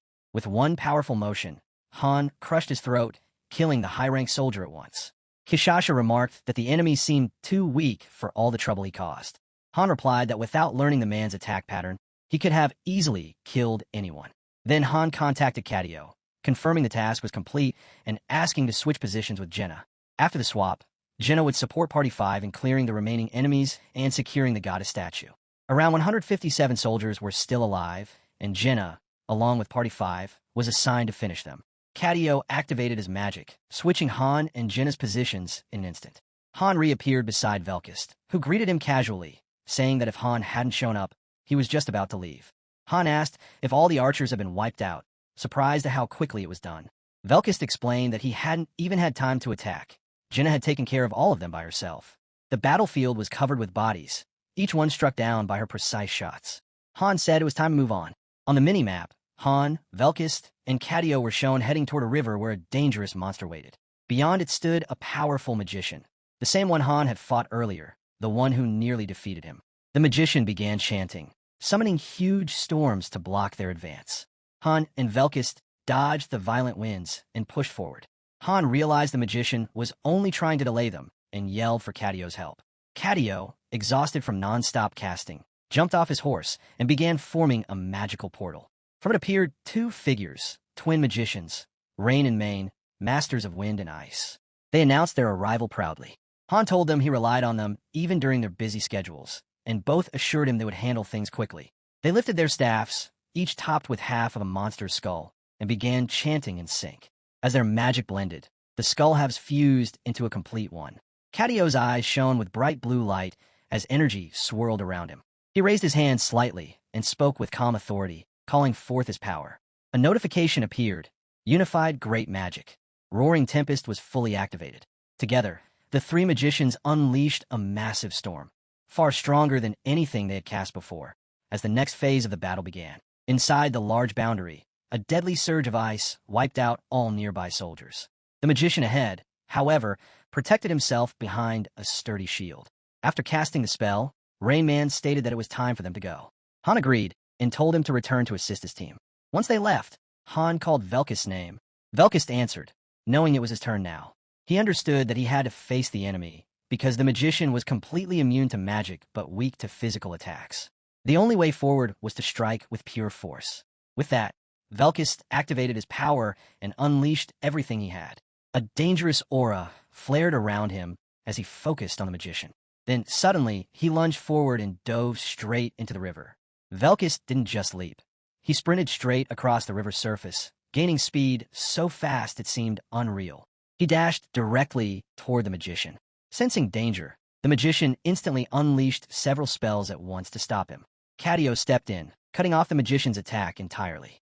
He cast a spell that erased every bit of magic the enemy had prepared. At that same moment, a small flash of light shot forward. Velkist. He moved so fast that the magician didn't even understand what had happened. By the time he realized it, his body had already been sliced clean in half. The The magician's corpse was split open in a grotesque state. When the surrounding soldiers saw their mage fall, they screamed in fear. Hearing them, Velkist's temper spiked. He glared at them and, in an instant, killed every last soldier around him. Across the river, Han watched the brutal scene unfold while Velkist shouted that the fight had been far too easy. Han calmly replied that with full information about their enemies, defeating them became much simpler. Nearby, Cadio slumped with exhaustion. Han told him to recover his mana, but Cadio weakly complained that he couldn't, saying he was in awful shape. Han urged him to drink a mana potion quickly since they might need him again soon. Cadio grumbled irritably. The timer appeared again, 1 hour and 20 minutes left. 10 more minutes were added after the magician's defeat. On the mini-map, Han and Velkist hadn't yet marked the boss's symbol with a cross, but within seconds it appeared, confirming their win. Han, Velkist, and Cadio moved behind the barrier, where a large group of magicians stood with no defenses at all. At that moment, Jenna contacted Han, reporting that she had destroyed the Red Goddess statue. A notification followed immediately, announcing that the field barrier had collapsed, allowing reinforcements to enter. The barrier flickered and slowly faded from sight. Han told Jenna to go support Kishasha. Jenna hesitated, asking if they needed to flee, but Han told her to run as fast as she could since Cadio was still recovering. She obeyed and raced off. The scene shifted to a roaming Dark Knight soldier, only for Sven, leader of Party 3, to appear and behead him. Sven turned toward more Dark Knight soldiers approaching. He and Adis had secured their fort and were discussing whether they should help Bianca. At the same time, Bianca reported that she still couldn't find the statue inside her fortress and needed more time. Thanks to Jenna, Adis, and Sven working together, the fort was eventually captured, adding 20 more minutes to the timer, a change that showed up on the map. Shortly afterward, Adis and Sven arrived at Bianca's location. Han noticed her sudden appearance and thought she had arrived faster than expected. Jenna replied that she had simply followed the massive cloud of dust Han and Velkist had kicked up while charging ahead. With that, the assault intensified. Parties 2 and 3 had joined Party 4 at the northern fortress, launching a coordinated attack. Sven and Anand successfully destroyed the goddess statue there, causing the purple goddess statue to shatter. As it broke, Han and Velkist were shown standing amid a burst of radiant purple light, having already finished off the Dark Knight soldiers in their path. A notification appeared, announcing that the statue's effect had been activated, fate itself had been broken, and the barrier had been completely destroyed. Another notice followed. The mission objective had changed. The new mission type was domination, requiring them to alter the entire course of the war. Han read it carefully and realized the truth. They now had to win the war itself. They had to save Freya and rewrite the predetermined outcome of the battle. Velkist, stunned, pointed out that they had already done the impossible, yet now they were being ordered to win a war that was clearly hopeless. Han insisted they had no choice. In his thoughts, Han recalled how the heroes of Niflheim had overturned the impossible before. As their leader, he had to do the same. They had stretched their time as far as it could go. Barely an hour remained. Freya's death was inevitable unless they prevented it. Saving her wasn't optional. It was essential to finishing their mission. He understood that if the enemies prolonged the fight, everyone would die. The mini-map displayed everything clearly, including the location of Javier, the leader of Party 5, who had been laughing nonstop since the raid began. A blue dot beneath the map indicated reinforcements approaching from the south to support Freya. Han saw the Asini's forces moving in, but they wouldn't arrive soon enough. The only option was to act now. Han contacted Adis, telling her not to enter the war directly, but to return to the tactical post. She was to brief everyone on the situation and create an unbreakable defensive formation. Adis acknowledged the command, saying that with their magicians back, they could handle it. Han confirmed the plan. They would draw enemy attention from behind. Han and Velkist mounted their horses and charged straight toward the cluster of magicians by the barrier, intent on wiping them out immediately. They cut through soldiers with sharp precision. Han reached the magicians first, catching them completely off guard. None of the soldiers reacted in time, and Han struck them down without effort. As the magicians tried to twist around to regroup and warn each other, they attempted to prepare a counterspell. But before they could cast anything, a sudden strike hit them, breaking their formation. That was the moment Jenna and Kishasha arrived. From a distance, Jenna fired arrow after arrow, declaring confidently that she would take care of every magician on the field. Han glanced back, noting how quickly she had caught up. Jenna smirked lightly and answered that she simply followed the trail of destruction they left behind. Kishasha sprinted ahead with incredible speed. Han told her to stay with him so they could track down and eliminate the enemy captain, while Velkist remained behind to finish off the remaining soldiers. Han and Jenna pushed forward, cutting through every soldier blocking their path. Han said they only needed to focus on the high-ranking targets and leave the rest to Velkist. Jenna agreed, adding that she would aim for the ones wearing shining armor, since that marked them as higher rank. They soon reached a wide area packed with tents, the base where elite soldiers and officers gathered. The enemy's archer commander realized they were under attack from behind and ordered a counteroffensive. Arrows poured toward Jenna, but she fired back instantly, her shots clashing against the incoming volleys with crushing force. Even though she was alone against a massive group of archers, her strength overwhelmed them completely. Shocked, the archers questioned what kind of power she possessed, right before she shot each of them down with ease. Moments later, hundreds more soldiers appeared, about 217-foot soldiers and 28 knights. Han tore into them like a raging force, cutting down enemies without slowing. Amid the chaos, he contacted Adis to check on her status. She reported that their formation was holding and everything was proceeding as planned. Han asked whether she had reached the enemy captain. She replied that she was near him, but he was insisting on retreating. Han told her not to allow it. They had to keep fighting. Adis relayed that the captain called Han's orders ridiculous. Still fighting through waves of soldiers, Han demanded to be connected to their magicians and told Cadio to activate his ability as well. Cadio sighed, but began casting. Han then spoke directly to the reinforcement captain, who thanked him. Han cut him off, saying there was no time for gratitude. They needed to stay focused. Retreat, Han warned, would guarantee death. Victory was the only option. The captain appreciated the advice, but still doubted they could win. Han told him he would personally kill all the high-ranking enemies, and after that, the captain needed to take care of the remaining troops. The captain found it unbelievable, and even Jenna, hearing Han's words, questioned if he was serious. She pointed out that even with Kishasha, wiping them all out seemed impossible. Han didn't answer out loud, but in his thoughts, he knew the truth. Only 3 of them stood against nearly 300 to 400 enemies. He had no idea how they would manage it, but he was certain of one thing. He had to eliminate every high-ranking foe. Ahead of him stood heavily armored soldiers, their presence radiating deadly pressure. Han told Jenna to simply get him close. He would handle the rest. Only 1 hour and 2 minutes remained. Within that short time, they had to turn the war completely around. Behind the battlefield, the reinforcements commander murmured to Adis that this mission was suicide and that they were all marching toward death. Adis answered firmly that he had heard the leader's orders, and all he needed to do now was prepare his troops and enter the battlefield as soon as possible. After ending the conversation, Adis stepped outside and gathered her heroes, announcing that it was time to move. She instructed Rain and Main to remain behind and eliminate any enemies approaching from the rear. Party 3 was to stay near the commander, making sure he didn't make any reckless decisions. If they spotted the princess, they were to bring her straight to the command post. Party 4 was assigned to join the fight directly, and this time, they would be the ones leading the battle. Bianca, the leader of Party 4, questioned why they were suddenly taking command when Adis was still present. Adis answered calmly, explaining that if she died, no one would remain to command afterward. She also pointed out that Party 4 possessed far greater destructive power than her own group, which made them the best choice to lead the charge.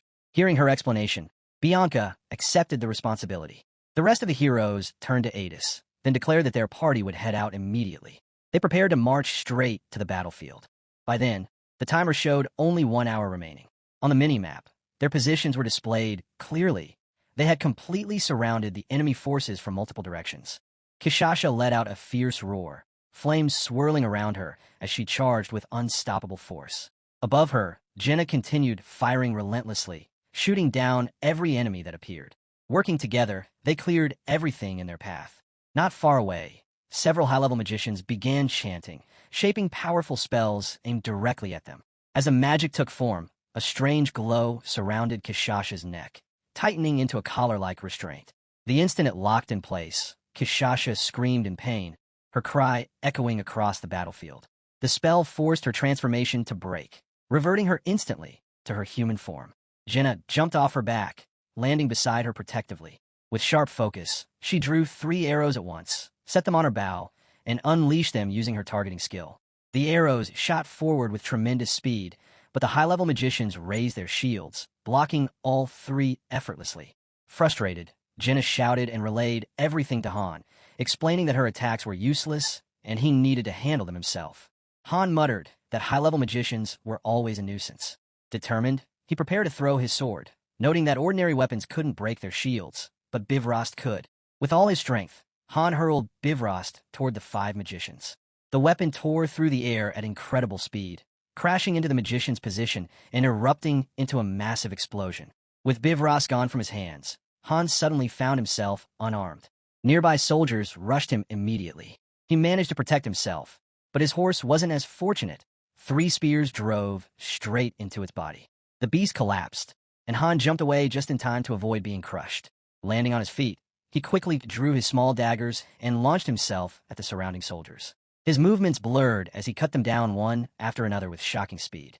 Within moments, the entire group lay dead. Han steadied himself, crouched low, then lifted his gaze toward Bivrast and commanded it to return. On the other side of the battlefield, Bivrast began to tremble. Dead magicians lay scattered around it. Slowly, the weapon lifted into the air and started flying toward Han, slicing through every soldier in its path. Bivrast had become like Thor's hammer, returning faithfully to its master. Right then, a notification flashed, danger. Han immediately warned Jenna and Kishasha to stay alert. Stronger enemies were approaching. He counted about 17 high-ranking soldiers, each with their own deadly abilities. Their names and levels appeared one by one, confirming they were all elite fighters. Han thought to himself that it was a good thing he had trained under Ledigian. From those harsh sessions, he had mastered intermediate swordsmanship and unified his body with his blade. Even then, Ledigian's skill was terrifying. Nahaku could overwhelm anyone with her arrows, and Uranith killed with a smile, emotionless and merciless. But Ledigian could cut down enemies as if they were nothing more than children. As the high-ranking soldiers charged toward him, Han remembered the brutal training he endured in Nibelheim. In that moment, his sword techniques, strength sword, flowing blade, heavy sword, merged together, forming a single, powerful style. A bright flash burst from him, and Han shot forward with incredible speed, cutting down the elite soldiers one after another. His movements were so fast that even these high-ranking fighters couldn't track him. His strikes were relentless. Dozens of elite soldiers fell, though several stronger ones still approached together. Han noted that even after seeing their comrades fall so brutally, some showed no fear. He decided he would show them what fear truly was. A dark and overwhelming energy erupted from his body. The nearby soldiers froze as a crushing pressure settled over them. With full resolve, Han finally activated his Exceed state for the first time, unlocking his most dangerous power. Radiant energy surged from him as he steeled himself. He would end everything, right here, right now. Han unleashed his destructive sword spirit, sending a massive slash roaring straight toward the high-ranking soldiers. The force of that single strike wiped them out instantly, followed by a thunderous explosion that shook the entire battlefield. It looked as if a missile had detonated in the middle of the enemy ranks, yet it all came from one swing of Han's blade. Through the smoke and destruction, Han stood firm in his Exceed mode, calm and composed, an intense aura spiraling around him. From afar, the soldiers of the Asini's family stared at him in horrified silence, wondering if he was some kind of demon. Jenna rushed up to check on him. Han, feeling completely drained, admitted how exhausted he was. At that moment, Kishasha bounded over and smacked Han's back with full force, praising him loudly for being amazing and the best of them all. The hit was so strong that Han spit blood, silently thinking that the girl really needed to learn how to control her strength. Looking around, Han noticed the soldiers had stopped attacking. They stood frozen, too terrified to move. Jenna commented that Han truly seemed like a demon. Han kept the thought to himself, but he knew he had to show that terrifying side to halt the enemy. The area where his destructive slash landed had been utterly erased, reduced to broken earth and rubble. Yet Han could see they were still far from the enemy command post. He turned to Cadio, saying he had rested long enough and needed to enter the battlefield now. Only 48 minutes remained. Han then addressed the commander, telling him he had already taken down the high-ranking enemies and asked if the man could win. The commander said he would try, but Han insisted firmly. He must win, not try. With that order, the Asini soldiers charged forward with renewed morale. Their formation tightened, and they pushed ahead with power. Party 4 led the advance, being the strongest group, with Adis's party right behind them. Adis instructed Anan and Bennek to support Party 4 from the rear and kill as many enemies as possible to boost their allies' morale. They agreed and prepared for the clash. In the distance, Party 2's magicians, Rain and Main, continued casting. Their spells summoned a violent tornado tearing across the battlefield. Enemy soldiers cried out that the opposing side had magicians and ordered archers to take them out. A rain of arrows flew toward Rain and Main. Main looked thrilled, while Rain panicked, spotting something much worse. He urged Main to look ahead. A massive ballista bolt, large enough to smash through their shields, was flying straight toward them. The ballista struck, erupting into a violent explosion. But Rain and Main stood unharmed, confused as to why they were still alive. Then the truth was shown. Cadio had arrived with his golem, blocking the ballista bolts midair. He asked if they were all right, then quickly handed them supplies, saying the bags contained healing potions for the wounded and mana potions for the magicians. He spoke so quickly that Rain and Main just stared at him, mesmerized. Meanwhile, the Assini soldiers had fully entered the battlefield, moving in tight formations with powerful determination. The commander led from the front, his energy inspiring the troops behind him. The timer showed only 35 minutes and 25 seconds left, and a minimap displayed the positions of every ally clearly. Han's voice cuts through the chaos as he orders the allied cavalry commander to win this charge, or accept that he's worth less than a nameless foot soldier. There's no protest, and no salute. The commander simply tightens his grip on the reins, eyes hard, and accepts the verdict. The moment Han drops his hand, the cavalry erupts forward. Hooves hammer the earth like rolling thunder, while their leader bellows for a full breakthrough, driving his riders to crash headfirst into the enemy lines. Far from that clash, Sven sends a quick report that he secured the princess, and demands to know the status of the command post. Adis fires back without hesitation, warning him to change course immediately, or he'll march straight into the ballista's firing range. Sven glances at the princess. She's shaking, her armor drenched in blood, shock frozen across her face. He decides instantly. Party 3 will escort her out, form a living shield around her, and cut down anyone reckless enough to pursue. Just as the battle begins tipping toward ruin, a system window flashes into existence. Allied Lathistry knights have entered the field. Their blonde commander lifts her sword and rallies her troops in one sharp motion, commanding an all-out charge to protect the heroes. Han spots the reinforcements and answers with a grim, satisfied smirk. At last, help has broken through. The war, however, is far from settled. Bianca urgently reports to Adis that Party 4 still can't reach Party 1. She's driven too deep behind enemy lines, and every step forward meets thicker, stronger resistance. Another system alert cuts in. Marcos is bleeding out, his health plummeting. Adis surveys the battlefield and understands immediately. Party 4 is surviving by a thread. Anan proposes rushing in to support them, but Adis shuts the idea down on the spot. The risk is too high. When Anan argues, she snaps, demanding to know if they intend to die beside him. Then the next notification strikes with brutal finality. Marcos has returned to the goddess. His spirit will endure in memory. Party 4 falters, and Adis forces herself to move before panic spreads. She redirects Bianca at once, abandon the straight push, use the cavalry as a screen, swing wide, and rip into the enemy's flank to tear their formation apart. Unease ripples through the allied ranks. Voices rise, warning that a turn now will expose their backs. An archer shouts that Marcos has fallen and pleads for a retreat. Bianca silences them with a roar. There will be no withdrawal. She pivots her unit herself and leads the maneuver without the slightest pause. Han catches the shift in an instant. They aren't reinforcing his position. They're cutting around to break the enemy from the side. He accepts the strategy without doubt and drives his assault even harder, certain he's already slaughtered most of the opposing generals. An army stripped of its leaders is an army already collapsing. His focus locks onto the enemy command tent, intent on finishing the battle, when a crimson warning bursts across his sight. A towering figure stands before the tent, red eyes burning beneath the shadow of heavy armor. A silver-haired aide waiting calmly at his side. A system window identifies the threat at once. Valentine of Iron Blood, level 56. Han releases a slow breath and tells his archer, Jenna, that they're staring at the true enemy commander. He gives a single order, shoot. Jenna falters for the briefest instant, then lifts her bow as it begins to blaze with gathered energy. Her arrow of light tears across the battlefield like a launched siege bolt, ripping through smoke and screaming chaos. Valentine doesn't so much as blink. He lifts his sword in one clean motion and bats the attack aside. The collision rings out sharply as the light shatters into nothing. Jenna goes rigid, shock draining the color from her face, as she understands her strongest strike achieved absolutely nothing. Valentine answers with effortless cruelty. He snatches up a spear and sends a hurtling toward Bianca. The weapon splits the air with a violent shriek, making the battlefield tremble before slamming down with catastrophic force. The earth ruptures on impact, leaving only devastation and a stunned hush. In the final heartbeat, Bianca throws herself away from the blast, crashing hard into the dirt and choking on dust as destruction blooms behind her. Anton isn't spared. Caught at the center, he never even registers what's happening. Bianca twists around, horror tightening her features as she realizes her survival was purchased by his death. Han studies the enemy commander and feels a heavy chill settle deep in his chest. This fight has passed beyond the bounds of ordinary war. Valentine isn't merely powerful. He's operating on an entirely different level. The focus shifts to Valentine as he surveys the battlefield with steady calm. His supply routes have been severed. His archers are gone.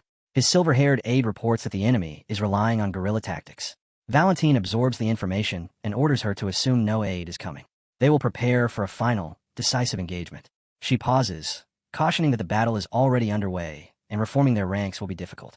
Valentine remains unmoved, quiet determination burning in his eyes as he rejects any thought of retreat. He commands the infantry to withdraw and condense into a tight defensive wall. Trumpets cut across the noise of war. Disorder snaps into discipline as a dense forest of spears rises to block Han's advance. Han and his allies are driven onto the back foot. Every gap he forces open seals at once, and irritation claws at him while the enemy formation refuses to fracture. Han yells for Jenna to keep firing, to lock Valentine in place and disrupt his command. Valentine stays perfectly composed. He signals the second mage platoon forward and orders an immediate assault. Jenna's shots are turned aside again and again as Valentine calmly instructs his aide to expend every remaining drop of mana. When she warns that their own troops are entangled with the enemy, he answers without pause that shattering morale justifies the cost. Flames detonate across the field. Fire magic engulfs the melee, explosions ripping through ally and enemy alike as panic spreads like a contagion. Javier grasps the reality in an instant. The bombardment is focused on Party 4. If it continues, they will be erased. He bellows the command to fall back. Carl from Party 4 lies wrecked on the ground, his lower body gone as his life slips away. Their formation collapses beyond recovery. Valentine observes the spreading chaos and notes with cool satisfaction that his gamble has secured the time he needed. With his mages spent dry, Valentine delivers his next command. Every unit will collapse toward the center, and the priority targets are Jenna and Kashasha. The enemy answers in perfect unison. Their charge rolls forward as a single mass, the earth trembling beneath pounding boots as steel and rage crash together like a breaking wave. Han shouts their names, his voice ripped raw by fear and urgency. Kashasha glances back at him, her eyes burning bright with resolve. She orders him to stay back, her tone sharp and absolute, yet threaded with unmistakable concern. Then she launches herself forward.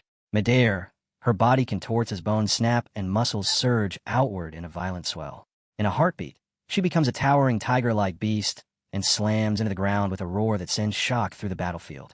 A wall of savage power rises between Jenna and the death rushing toward her. Kashasha barrels straight into the enemy ranks, claws carving arcs of flashing steel.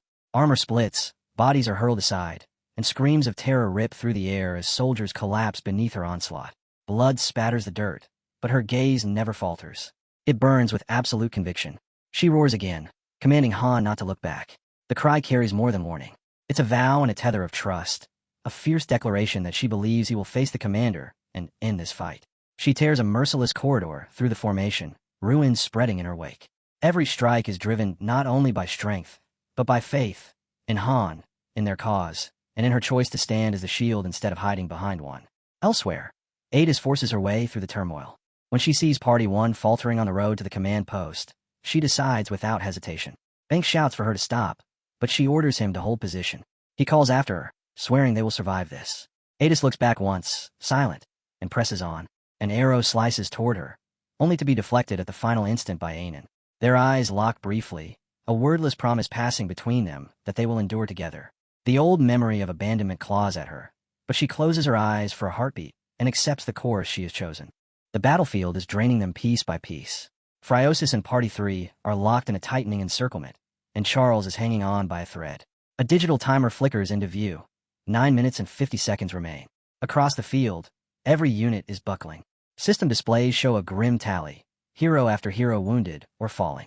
Party 4 has already lost 2 fighters, and another stands on the brink. The Alliance is splintered and exhausted, struggling against a commander who has outmaneuvered them while the clock relentlessly counts down. Blades collide in a storm of sparks as the clash intensifies, shouts and commands tangling in the din. Adis, leader of Party 2, slices through the noise and seizes a command link with every unit leader. She orders a compact, elite squad to detach and drive straight for the command post. The reaction is immediate and fierce, voices rising to condemn the plan as suicidal, and the danger in their words is undeniable. The force chasing the princess isn't a minor detachment. Sven, commanding that unit, rejects the request to divert more fighters without hesitation. He states flatly that he has already lost one of his own. The words settle heavily over the channel, a blunt measure of the price they are paying. Adis adjusts instantly. She removes Party 3 from the operation and redirects Parties 4 and 5, ordering them to commit everything to eliminating the enemy commander. Bianca answers at once, declaring she will lead the assault and instructing the others to withdraw. Immediate protests erupt, voices warning that the move is nothing short of suicide. Bianca disregards them and advances regardless. Adis follows with a clear directive. Anyone still able to fight is to regroup with Party 1 immediately. Silence hangs over the channel for a brief beat before Javier replies with a stretched, sarcastic acknowledgement that carries the weight of resignation. He accepts because no better path exists. His response has barely ended when his caution is vindicated. An enemy slips inside his guard, and a golem crashes down on him. There is no cry and no resistance, only a violent burst of red where he stood moments before. Attention shifts as Ko declares he will open a corridor, vowing to drive a wedge through the enemy lines. Almost on cue, Valus rockets high into the air and drops like a falling star. His landing detonates into a sprawling crater. He surveys the field with casual detachment and wonders aloud if every capable fighter has already been killed, his voice carrying bored appraisal rather than taunt. He remarks that he appears to have arrived late. Jenna's composure cracks in visible relief as she shouts his name and hurls a familiar insult at him. Kashasha fires back with a sharp complaint about his timing. Amid blood and wreckage, their exchange feels strangely out of place, a fragment of normalcy built from shared battles and hard-earned familiarity. The tone shifts abruptly. Kashasha roars again, but the sound is stripped of victory and filled with naked pain. A system display materializes beside her, stark and unforgiving, listing catastrophic bleeding and a rapidly collapsing health state. It offers no comfort. She will not escape this fight untouched. The focus returns to Han. A red timer burns across his vision. 6 minutes and 32 seconds remain. He continues cutting through armored foes, his face locked in a hard, unyielding mask as bodies fall in his wake. The count drops to 5 minutes and 29 seconds. Every advance grows heavier. His fingers slacken around his weapon, muscles aflame as blows that once flowed effortlessly now drag against mounting resistance. Exhaustion settles over him like a punishing status effect he cannot dispel. Nearby, an enemy officer, frantic to restore order, screams at a soldier paralyzed in fear and demands an immediate attack. The man manages only a broken stutter before he is struck down where he stands. A new voice threads through the command channel. Han speaks with steady calm and asks if everyone can hear him. The battlefield seems to draw a shallow breath as Han speaks again. He states that no one else will die. Ko snaps back at once, branding him a liar, the word cutting sharp and automatic, forged from grief that is still raw and bleeding. Han replies in the same, even tone. He says he is not lying.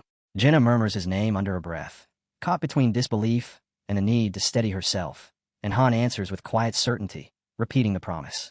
His voice carries across the field, unwavering, pressing down on the surrounding chaos until it contracts, as if that single declaration has hardened in a ground firm enough for everyone to stand on. His thoughts surface with sudden, crystalline focus. The world has always felt distant, distorted. Now he sees the reason. He has been trapped inside a delusion. His glowing blue blade moves on pure instinct, knocking aside a shield, as though his body no longer requires direction. This is reality. He cuts through another night, blood bursting from the visor while dark crimson energy coils around him. His mind sharpens into a frightening calm, and he wonders how he ever mistook this clarity. When the timer falls to 3 minutes, the realization strikes with icy precision. This world has always been a game. In that instant, a towering column of purple and white energy detonates from his body. Power surges outward in violent pulses. His hair bleaches to pure white as the system declares his transition into an exceed state, his output eclipsing every limit his rating should impose. Han speaks once more, voice level and faintly amused, observing that being unmatched is a pleasant sensation. From that moment, resistance collapses. He moves like a specter, white hair cutting through the battlefield while violet force tears apart the enemy ranks. Weapons carve through empty air where he stood a heartbeat earlier. He turns aside to strike and slips past a hulking armored warrior with such speed he becomes a smear of light. An attacker lunges from behind, only to fall as Jinna's arrow punches through him before the blow connects. Another soldier charges and is crushed beneath Kashasha's savage, perfectly timed assault. Ada shouts for everyone to retreat, fear written openly across her face as she witnesses Han's transformation.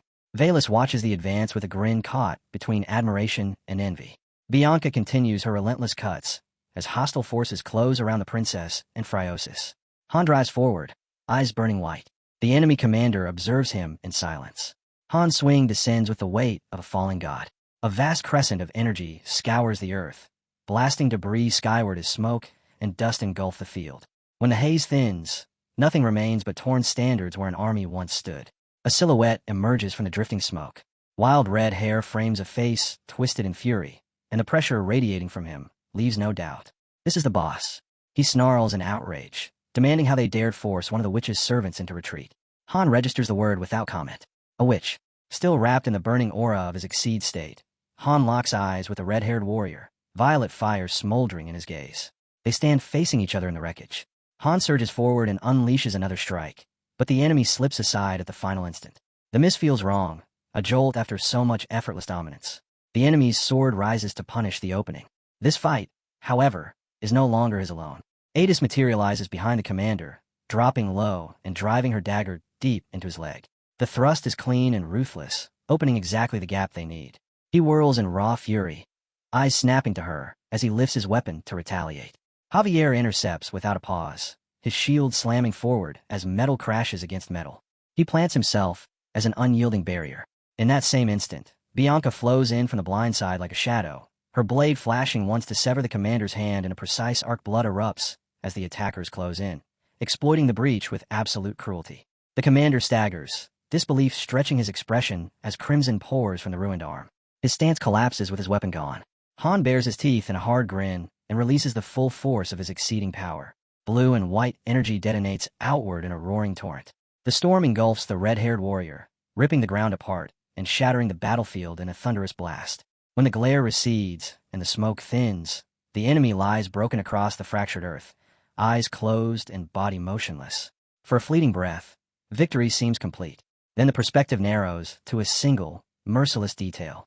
A red digital timer pulses in the air. 59 seconds remain.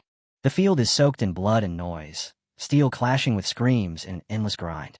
For two combatants, the contest is already decided. Han stands over his fallen opponent, white hair drifting in the scorched air as he studies the warrior at his feet. Grim satisfaction hardens his features. The enemy is still alive, strong enough to survive her blow, strong enough to lie half dead. In the calculus of war, survival carries more weight than pity. Around him, the massacre continues. Armored knights collide in brutal confusion, blades hacking as their formations disintegrate. General Valentin watches the collapse with despair coiling tight in his chest. 10,000 soldiers clad in heavy steel, and none of it is enough. Enemy weapons carve through them, as though armor were nothing. He draws breath to issue one final command, declaring that his men must stand, even if he falls. A massive, ornate sword punches through his chest. Blood bursts outward, silencing the order before it can form. Javier stands behind him, long black hair swaying as crimson markings spread across his face like an omen of death. His voice carries a flat chill as he states that he has no time to listen to complaints. He studies the man skewered on his blade and remarks almost idly that it is General Valentin. It has been a long time, he notes, long enough that the general would likely fail to recognize him now. The point is meaningless anyway. Recognition carries no weight with a hole torn straight through his chest. The focus returns to Han, now wrapped in a steady green healing glow that stands in sharp contrast to the surrounding slaughter. He informs his companion that the mission is complete and that dying here would be pointless. His tone is stripped to pure practicality. He considers the fact that he activated his exceed ability 3 separate times and concludes that if the battle had dragged on any longer, the result might have turned catastrophic. His companion questions whether he intends to spare the remaining enemies. Across the field, the surviving soldiers gather themselves. Fear curdles into fury as they scream for revenge, charging forward while calling for General Valentin and invoking their goddess. Han and Adis observe the surge in silence. She asks whether they should eliminate what remains of the enemy or prioritize the protection of Princess Freya. Han answers evenly that their objective was to reverse the course of the war. That objective is fulfilled. The future has shifted, and the princess will survive. A system display materializes to confirm it. Mission classification, domination. Objective, turn the tides of the war. The timer has fallen to 0. Han lowers his eyes and reasons that they now control the advantage and have secured what truly mattered. Everything depended on Party 3, the unit tasked with guarding Freya, enduring the chaos. He scans the battlefield once more, his expression hardening as he states with quiet certainty that they are still alive. His companion asks if they should re-enter the fighting. Han does not bother with a full reply. Exhaustion overtakes him. He staggers a short distance and drops onto a grassy rise, staring up at the sky as his body settles the question for him. He mutters that they will observe for the moment. The brief calm is broken by a voice calling his name.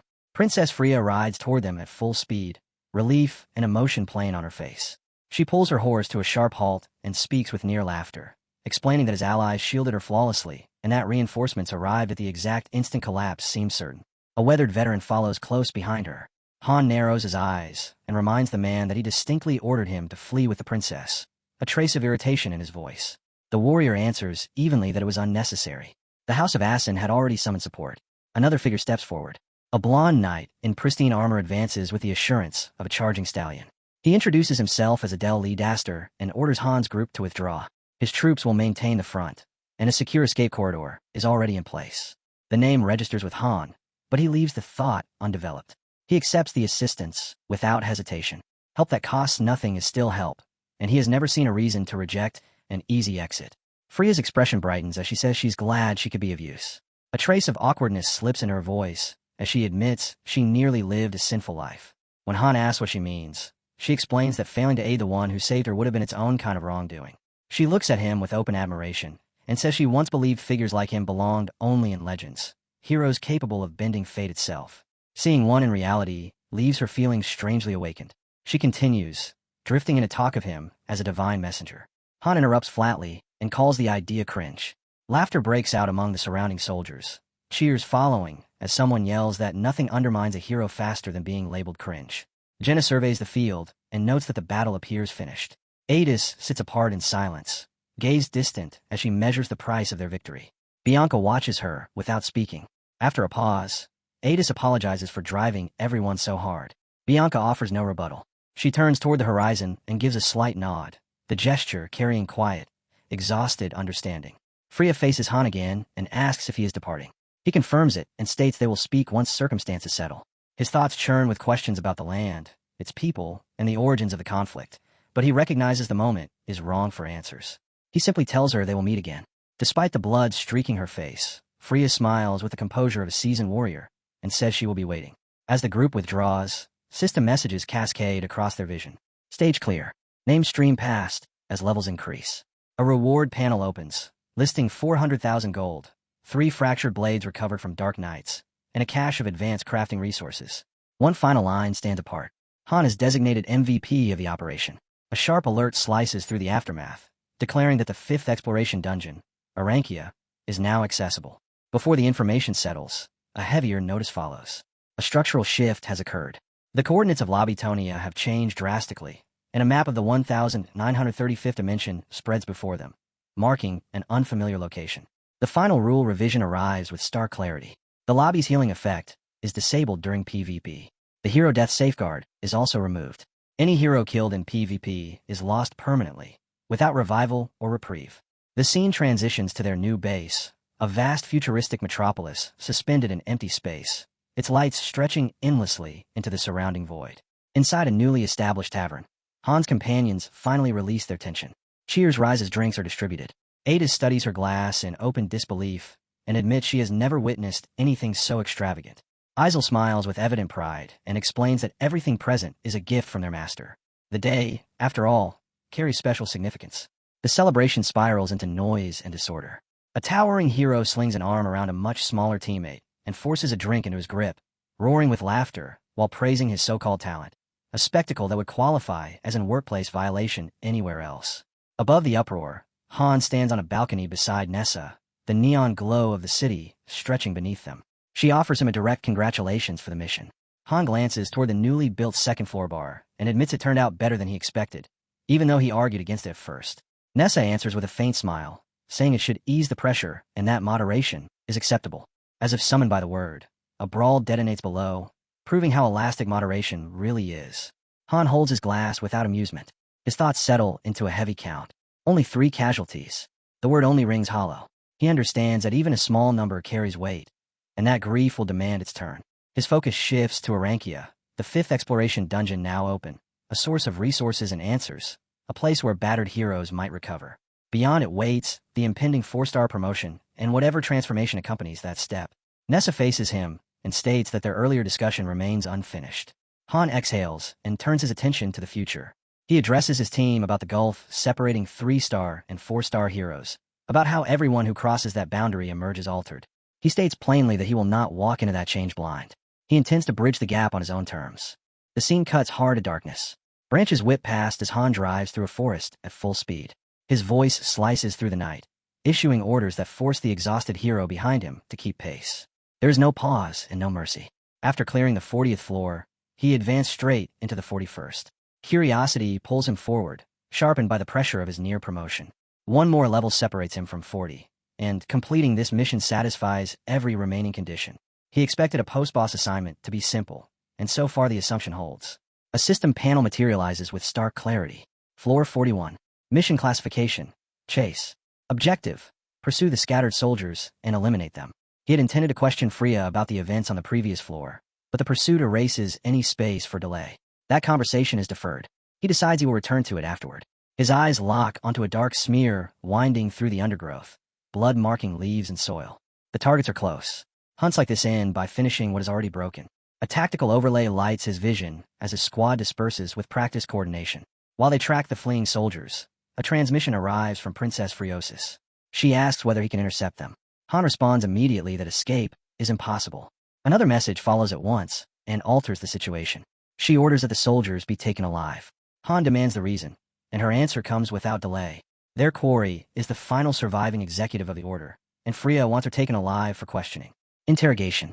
Han releases a measured breath. Freya is missing pieces of the truth. The awareness settles into him with uncomfortable weight. He recalls her earlier confession about searching for a last key before the order abruptly betrayed her. This chase is tied to something far more complex than a simple hunt. Another transmission arrives, stripped of formality. She asks why they call her a witch and why the hatred toward her runs so deep. The desperation in the message is unmistakable. Han studies the words for a long moment before responding. He tells her he will attempt to keep the target alive. He offers no guarantees. It is the only answer that fits the reality they inhabit. A scream rips through the forest. Han surges forward and crashes into the skirmish, ending one of the order soldiers with a single decisive cut. As he advances, his thoughts tighten into a knot. The system praises a goddess who shelters heroes and claims the fallen return to her. Her statues dominate the landscape. Yet the enemies dying beneath his blade fight in her name as well. The contradiction refuses to resolve. His focus snaps back when his red-haired archer reports in. She confirms that she honored Freya's request, sparing the officer and eliminating only the lesser troops. Uncertainty edges her voice as she asks whether that choice jeopardizes the mission. Han answers with a thin smile and tells her it likely does not. Certainty, even borrowed, is necessary. He steps through the fading clash and confronts the final survivor. A solitary knight waits ahead, drained but unbowed, long white hair plastered against armor dark with blood. Han orders her to discard her weapon and kneel. They will not execute her yet. His tone hardens as he warns that she will confess everything she knows. The system marks her identity at once. Versace of Silver Lighting. Level 47. She responds by raising her sword, posture locked and eyes steady, committed to fighting until her strength is spent. Her blade rises as she prepares to resist to the end. The conflict is far from settled. Jenna stands over the fallen white-haired knight, red hair whipping in the wind and a faint, dangerous curve touching her lips. She asks whether the woman understands her situation, her voice gentle as she suggests that cooperation could still preserve her life. The wounded knight, slick with sweat and struggling for breath, releases a low, contemptuous laugh. Her stare burns with open hatred as she declares she will never heed a traitor. The accusation lands cleanly. Jenna's expression empties into cold stillness as she replies that mercy will not come from her either. Versace advances, silver armor streaked with blood, her presence dense and oppressive. She looks down at the captive and states in a flat voice that forgiveness was never part of the equation. From the shadows behind them, Han remains perfectly still, his black coat drifting softly as if the tension in the air cannot touch him. Versace lifts her blade and slams it down in a single merciless motion, and at that exact moment Jenna releases her arrow, her follow-through sharp and unforgiving. The impact lands almost simultaneously, and when the dust thins and the echoes fade, Jenna can only stare at what they have done. A thin line of sweat slides along her cheek as she whispers to Han that Versace was terrifying, that the expression on her face carved a cold shiver straight through her. Han does not answer. He slides his weapon back into its sheath and surveys the battlefield with detached calm, treating the victory as a simple task that has already been checked off. A blue system window flickers open in front of them, carrying a message from the Empire's princess, Friosis. She admits it is regrettable that events ended like this, but she accepts the outcome and gives her approval. Han reads the words in silence, a brief thought passing through his mind as he wonders if this long ordeal has finally reached its end. With the immediate danger erased, Han faces Velkus, Jenna, and Co. and orders them to rest for the night. He states that the critical 4-star promotion will almost certainly begin the following day. Velas pauses, unease creeping into his voice as he asks, if that means the seal will be released, and how they are expected to collect the required components. Han responds in an even tone that while exploration dungeons are the usual path, other options exist, and he promises that he will lay everything out later. Valus shudders and turns to Kashasha with an awkward apology, confessing that he has no desire to end up transformed into an animal and alluding to the bizarre side effects bound to the seals. Nearby, KO's eyes stay fixed on the white-haired trader's body, still and hollow. Han comments that Kashasha is an exception, explaining that most seals function as simple extensions of a hero's skills. Ko bends down and gently closes Versace's vacant eyes, a quiet gesture that feels like respect and finality wrapped together. The instant Han withdraws his hand, a notification flashes before them announcing that the stage has been cleared. In the same moment, Han, Valus, and Jenna ascend to 3 stars. 10,000 gold floods in as the system confirms the deposit, and another message follows immediately, declaring that the heroes are now standing by for promotion. One after another, cards materialize for Han, Jenna, and Valus, each directing the master to forge promotion stones capable of restoring fragments of their lost memories. The scene rises high above, unveiling a sweeping aerial view of Tonia spread out beneath the sky. A tip glows across the screen, warning that the 4-star rank is a turning point that defines a hero's entire future and urging the master to handle the process with care. The perspective then sinks back down beside a vast circular structure ringed with marble columns. Inside, a notification reports that an item combination is underway. Komeg steps forward and pours her fairy power into advancing a promotion stone, but the attempt collapses instantly, the gathered materials dissolving into empty air. Somewhere else, Han reviews his spoils just as another notification appears, listing the results of a dispatch to Nibelheimer. A message from Loki follows, expressing gratitude for their participation in the education program and commending their performance. The compensation is substantial: an advanced spirit stone, 2 advanced promotion stones, and 300,000 gold. Han stands alone on the cobblestone street, a tight knot of tension crawling up his spine as sweat beads across his forehead. He convinces himself that with these materials, a single attempt should suffice. The system answers with brutal indifference. Purple notifications burst across his sight in rapid succession, each one announcing failure in a flat, merciless tone, each one confirming that the ingredients have been consumed. His face hardens as the messages continue to pile up. Failure follows failure without pause. The perspective widens, exposing Izel hovering in front of him. Han glares at her in stunned disbelief and demands how she managed to create only one successful item. His thoughts spiral as he runs the numbers aloud, stressing how insane it is to miss a 50% chance 10 consecutive times. The fairy floats there helplessly, fingers interlocked as she silently begs for the streak of failures to end. Han stands in the middle of fading magical residue, clutching the lone item that survived the process. Izel falters before reminding him that from 4 stars onward, promotion carries a genuine risk of failure. Han releases a slow breath, still rattled by the disaster, and tells her that the failure rate sits below 1%, and that worry is pointless unless his luck is impossibly cursed. The narration cuts through his words and marks them for what they are, a warning disguised as comfort.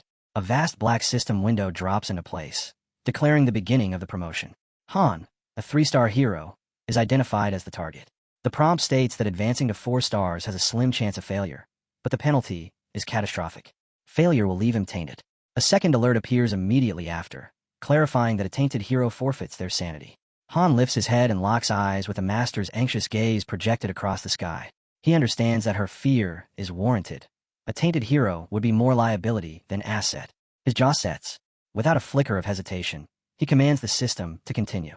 A confirmation window materializes as he raises a prismatic stone in his palm, its shifting light casting an ominous glow while the choice becomes irreversible. The system proclaims that Han, leader of Party 1, has submitted a request for promotion. Far above, the watching master grants her approval. The fairy erupts into cheers at once, thrusting her tiny fists into the air and shouting encouragement toward him. Han answers with a short nod of acknowledgement before stepping ahead. He moves into the center of the promotion chamber, where weak light struggles to survive against the surrounding darkness. Crimson runes slither across a circular altar, pulsing faintly as towering pillars rise and disappear into shadow. Han walks in the magic circle, red light spilling over his black combat attire. He lifts the rainbow stone above the core of the rune array, and it begins to vibrate, syncing with the altar's rhythm. Without warning, a savage tremor rips through his sword. Han's eyes widen as a familiar yet utterly unexpected power surges through him. His lips part and a single name escapes: Bifrost. In the next heartbeat, a blinding detonation bursts from the altar. White energy coils violently around him and engulfs his entire body. When awareness returns, the light has vanished, and the promotion chamber has vanished with it. Han blinks and steadies himself, his senses struggling to anchor to the strange world around him. A corrupted system window hangs in the air, its surface fractured by glitches and crawling with broken text. It labels the place as the 0,000th dimension, Tonia, followed by chains of unreadable symbols and splintered code. He stands inside a vast hall swallowed by rolling gray fog. Another notification flickers to life and designates the area as the Golden Court. Han steps forward, and the sharp echo of his boots cuts cleanly across the polished floor. Before the sound can fade, a shrill screech tears through the silence. To his left, a twisted goblin crouches in the gloom, bloodshot eyes bulging and jagged tusks quivering. It is only the beginning. Han's chest tightens as he becomes aware of something far more oppressive. A colossal black dragon from the 35th floor coils within the darkness, its immense frame rigid. Yellow eyes blaze through the haze, but its stance is unmistakable. Even a dragon mother is afraid. As his sight sharpens, more shapes emerge. Werewolves, serpent men, ogres, and countless other monsters crowd the gaps between towering pillars. These are sworn enemies of humanity, creatures shaped for slaughter and endless war. Yet none of them advance. They tremble. The crimson glow in their eyes is not fury. It is fear. Every monster in the hall dreads the same presence. Han traces their shared line of sight to the center of the Golden Court. There, beneath immense, angelic statues, a group of humans sits at ease around an extravagant banquet table. Candelabras bathe heaps of radiant food in warm light, the feast grotesquely out of place amid the suffocating dread around it. At the head of the table rests a man with unruly blonde hair, draped in a fur-lined cloak. A soft smile curves his lips as he remarks that everyone is finally gathered. Han's gaze sweeps across the seated figures until it meets a man whose black hair is streaked with white. A system prompt marks him as Ricardo von Halgar, patriarch of the House of Halen. His level reads as unknown. Ricardo's calm, resonant voice breaks the stillness as he notes that the House of Assen seems to be missing. The blond man at the head lifts his goblet and drinks with unhurried composure before speaking again. He states that he was the one who summoned them all. His gentle tone never wavers as he adds that anyone determined to fight until the end will not be restrained. A woman in immaculate white armor sits to his right, while a dark-haired man observes in silence to his left. The blonde host suggests that standing together in these final moments is wiser, implying that the banquet is nothing more than a last assembly before an inescapable fate descends. Among the guests, a purple-haired woman rises slightly from her seat.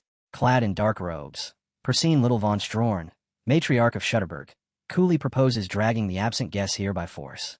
The blonde leader lifts a single hand and halts her with effortless authority. He states that such measures are unnecessary. If those who failed to appear chose instead to meet death with honor on the battlefield, he states that he will respect that decision. His eyes travel the length of the banquet table, where the gathered figures sit like a living barricade against the darkness pressing at the edges of the world. He names them the guardians of the continent, and praises the impossible roles they have carried through countless eras.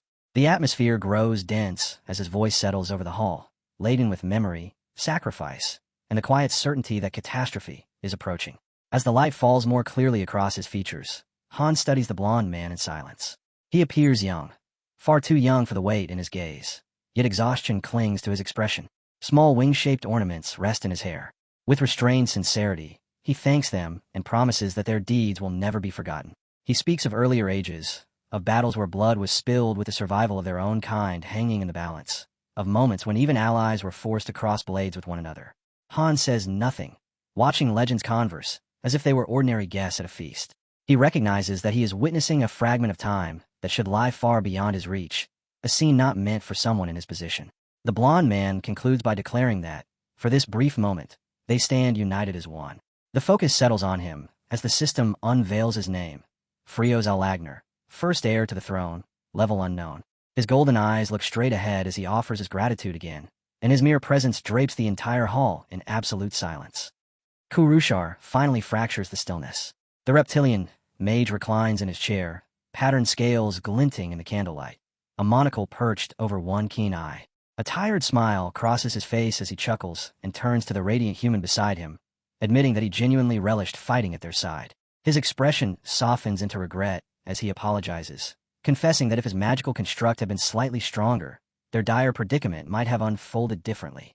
It is the classic grief of a creator, faulting his own invention when reality refuses to bend.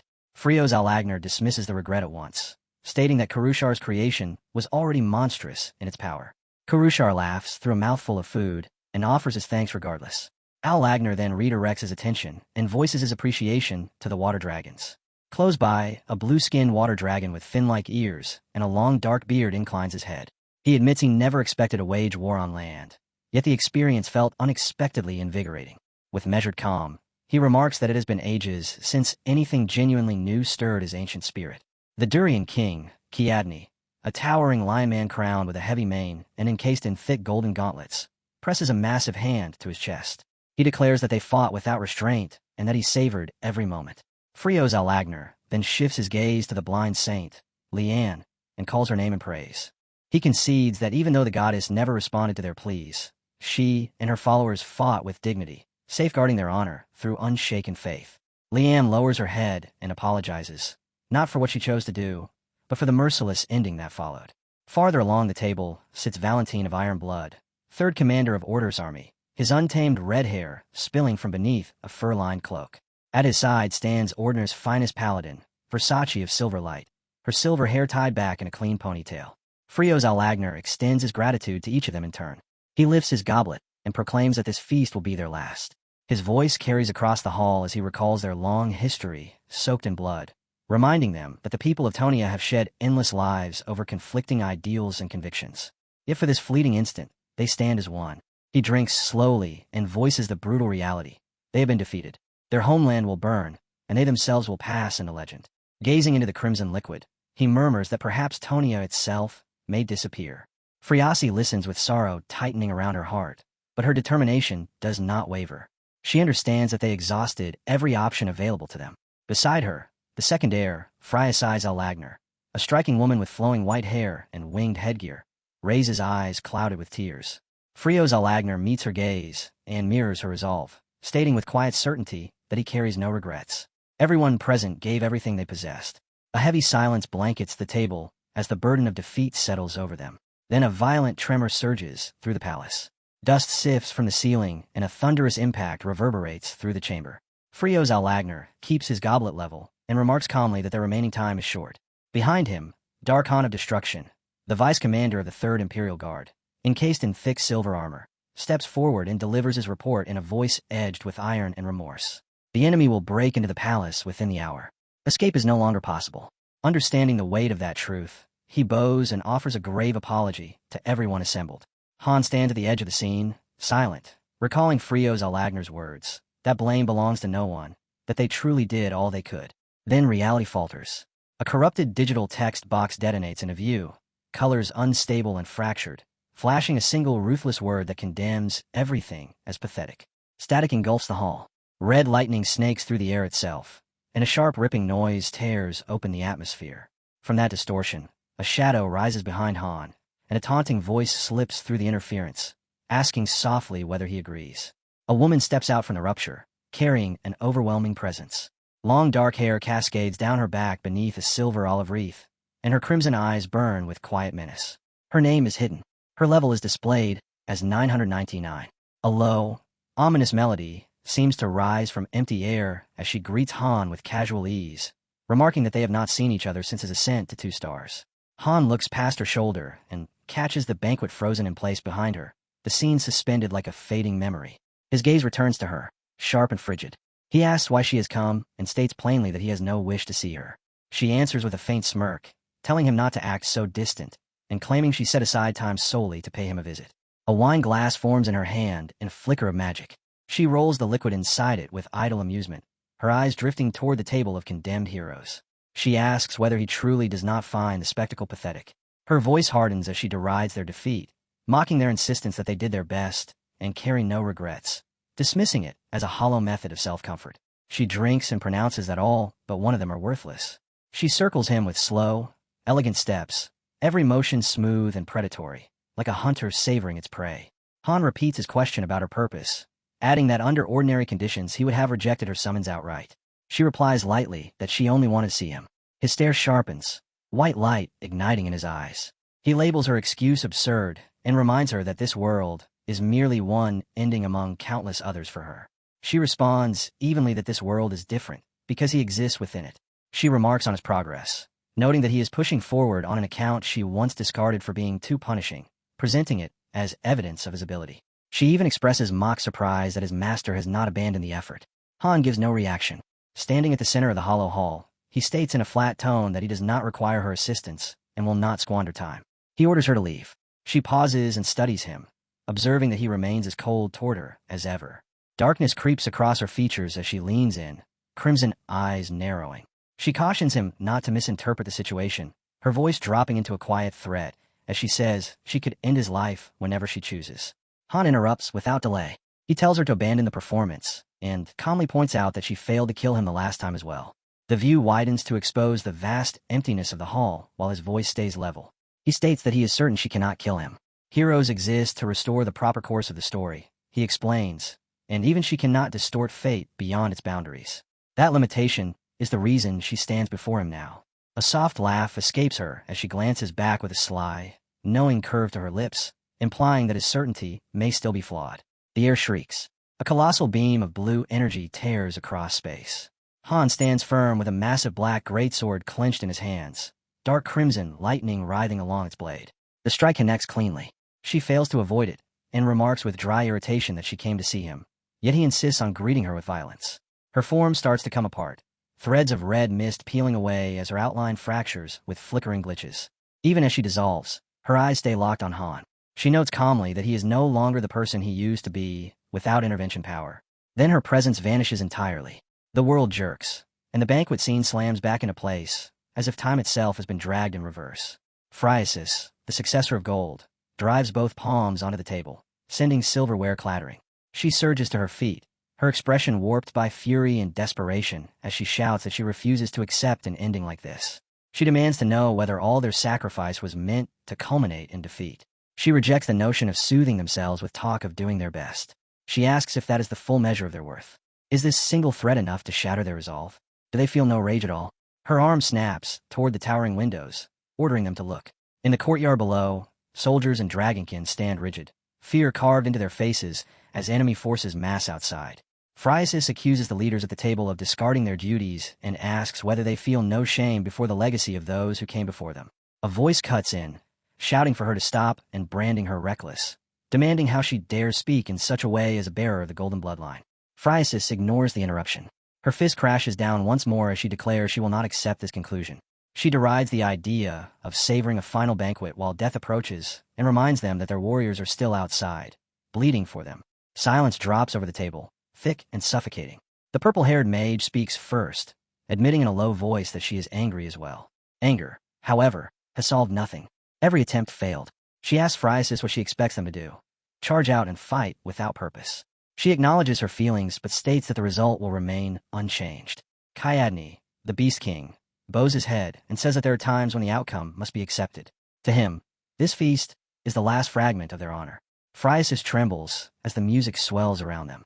She shakes her head and insists that another path must exist. Her eyes snap to the blind saint, Lian. She asks about the oracle. Lian stiffens, color draining from her face. Phriasis presses on, saying she has heard whispers of a vital clue capable of saving the continent, and demands to know why it was concealed. Her words slice through the hall as she exposes the truth. The oracle holds the power to rewind time by several years. From his distant vantage point, Han watches and understands at last why this memory is unfolding before him. The purple-haired mage repeats the revelation in disbelief, as if voicing it might force it into sense. Turn back time. Han recognizes that this vision reveals the true objective behind the hero's struggle. At the table, Phriasis leans forward, her voice unsteady but burning with resolve. If they return to the past, everything can be rewritten. She refuses to yield. They refuse to accept an ending reached in ignorance of their enemy. The winged friezes carved along the walls answer Phriasis's rising will, beginning to glow with a faint, restless light. Kayadni turns sharply toward the saints, disbelief etched across his face.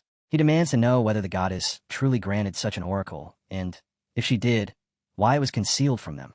Lian lowers her head, sweat cascading down her temples as she forces herself to respond. Her image warps. Static ripples over her features, her body flickering with unnatural distortion. When she speaks again, her voice quavers with something alien. She asks whether beginning again would change anything. Perhaps it is better to let it all end. Every race in Tonia fought side by side, yet not a single decisive victory was ever secured. She questions whether Phriasis truly wishes to relive that torment. She confesses their exhaustion and claims that ending everything now would be an act of mercy. Phriasis recoils in horror. She brands her a coward and slams her palm against the table, shouting that she will not accept such an ending. She admits she once believed everyone gathered there were heroes, and now she fears she was mistaken. Her voice fractures as she demands to know why no one will rise with her. Her hand presses against her chest as she cries that the attempt itself has value, no matter how slim the odds. She vows to repeat it endlessly, hundreds of times, thousands, until the result changes and their people are spared. Tears spill freely as her golden eyes blaze with absolute resolve.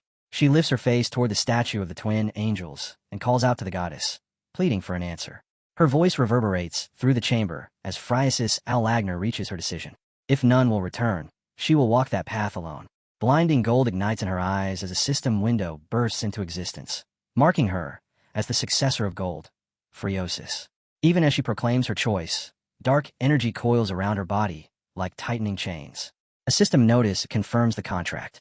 Phreosis surveys the hall one final time, memorizing the faces of her companions, Darkhan, Kyadne, Valencian. Her voice trembles as she implores the goddess to grant them at least an ending worthy of their sacrifices. The response is devoid of mercy. A black speech window manifests overhead, yellow letters searing themselves into the air as it declares that those who fail to meet the conditions will be cursed. Terror detonates instantly. Darkhan, the armored vice commander, folds in on himself, choking as blood floods from his mouth and his eyes bulge with unbearable pain. Another message appears, addressing Phreosis as the successor of gold and promising her the goddess's blessing. The banquet hall descends into pandemonium. Kyadne clutches his throat as blood spills through his fingers. Valencian and the others convulse, their bodies writhing as life is torn from them. The voice continues, assuring Phreosis of endless chances and declaring that noble heroes will walk in her wake. The chamber drowns in crimson as bodies strike the floor in succession. The gift of time's reversal exacts a sacrifice that borders on absolute cruelty. Amid the slaughter, Phreos Allagner collapses among the fallen. With the last of his fading strength, he stretches a trembling hand toward Phreosis's radiant form and exhales a single, gentle word, Phrea. His voice dies with it. The image lingers on Phriasis, her eyes blazing with unbearable golden power as the regression ignites, driven by the deaths of everyone she cherished. A dark aura coils around the crumbling statue of the twin angels. One after another, floating text boxes erupt into view, issuing cold imperatives to defy fate, seize authority, overcome destiny, and ascend to the throne of gold. The proclamation is familiar and hostile, wrapped in apocalyptic grandeur and hollow divinity. Within the wreckage of the cathedral, Han stands surrounded by bodies. Fallen warriors are scattered across the shattered stone. He looks down at them with detached indifference. Their sacrifice carries no weight in his eyes. The title of hero earns only silent contempt. His fingers tighten around his sword as his gaze lifts to the angelic statue, cutting through the illusion draped over it. He orders the deception to end. This spectacle, he states, has nothing in common with the Phrea he knows. Power detonates through his body. Han launches upward and brings his blade down in a single, absolute strike. Light erupts in a violent flash. The false vision fractures instantly. The angel statue splinters into shards of glowing violet crystal that scatter and dissolve, exposing the concealed truth beneath. The scene shifts. A council chamber takes shape, lit by the dying shimmer of shattered barrier. Kyad slams his fist onto the table and demands to know whether what they witnessed is real. Fragments of broken illusion drift through the air as he glares at the priestess. She finally admits it. The goddess granted an oracle. Kyad's roar fills the chamber as he demands an explanation for its concealment. Beneath her hood, sweat beads along the priestess's face, her eyes flicking toward the floating crystals. Phreos Allagner murmurs Phrea's name. She turns to him and asks quietly if he knew. Grief weighs his reply as he confesses that he did not. The sense of betrayal settles over the room like a physical weight. Phrea demands clarity. Phreos Allagner questions whether it was ever justifiable to drag the entire continent into agony for a single possibility. Phrea presses further. The priestess answers at last, struggling to justify the truth. The goddess is not flawless.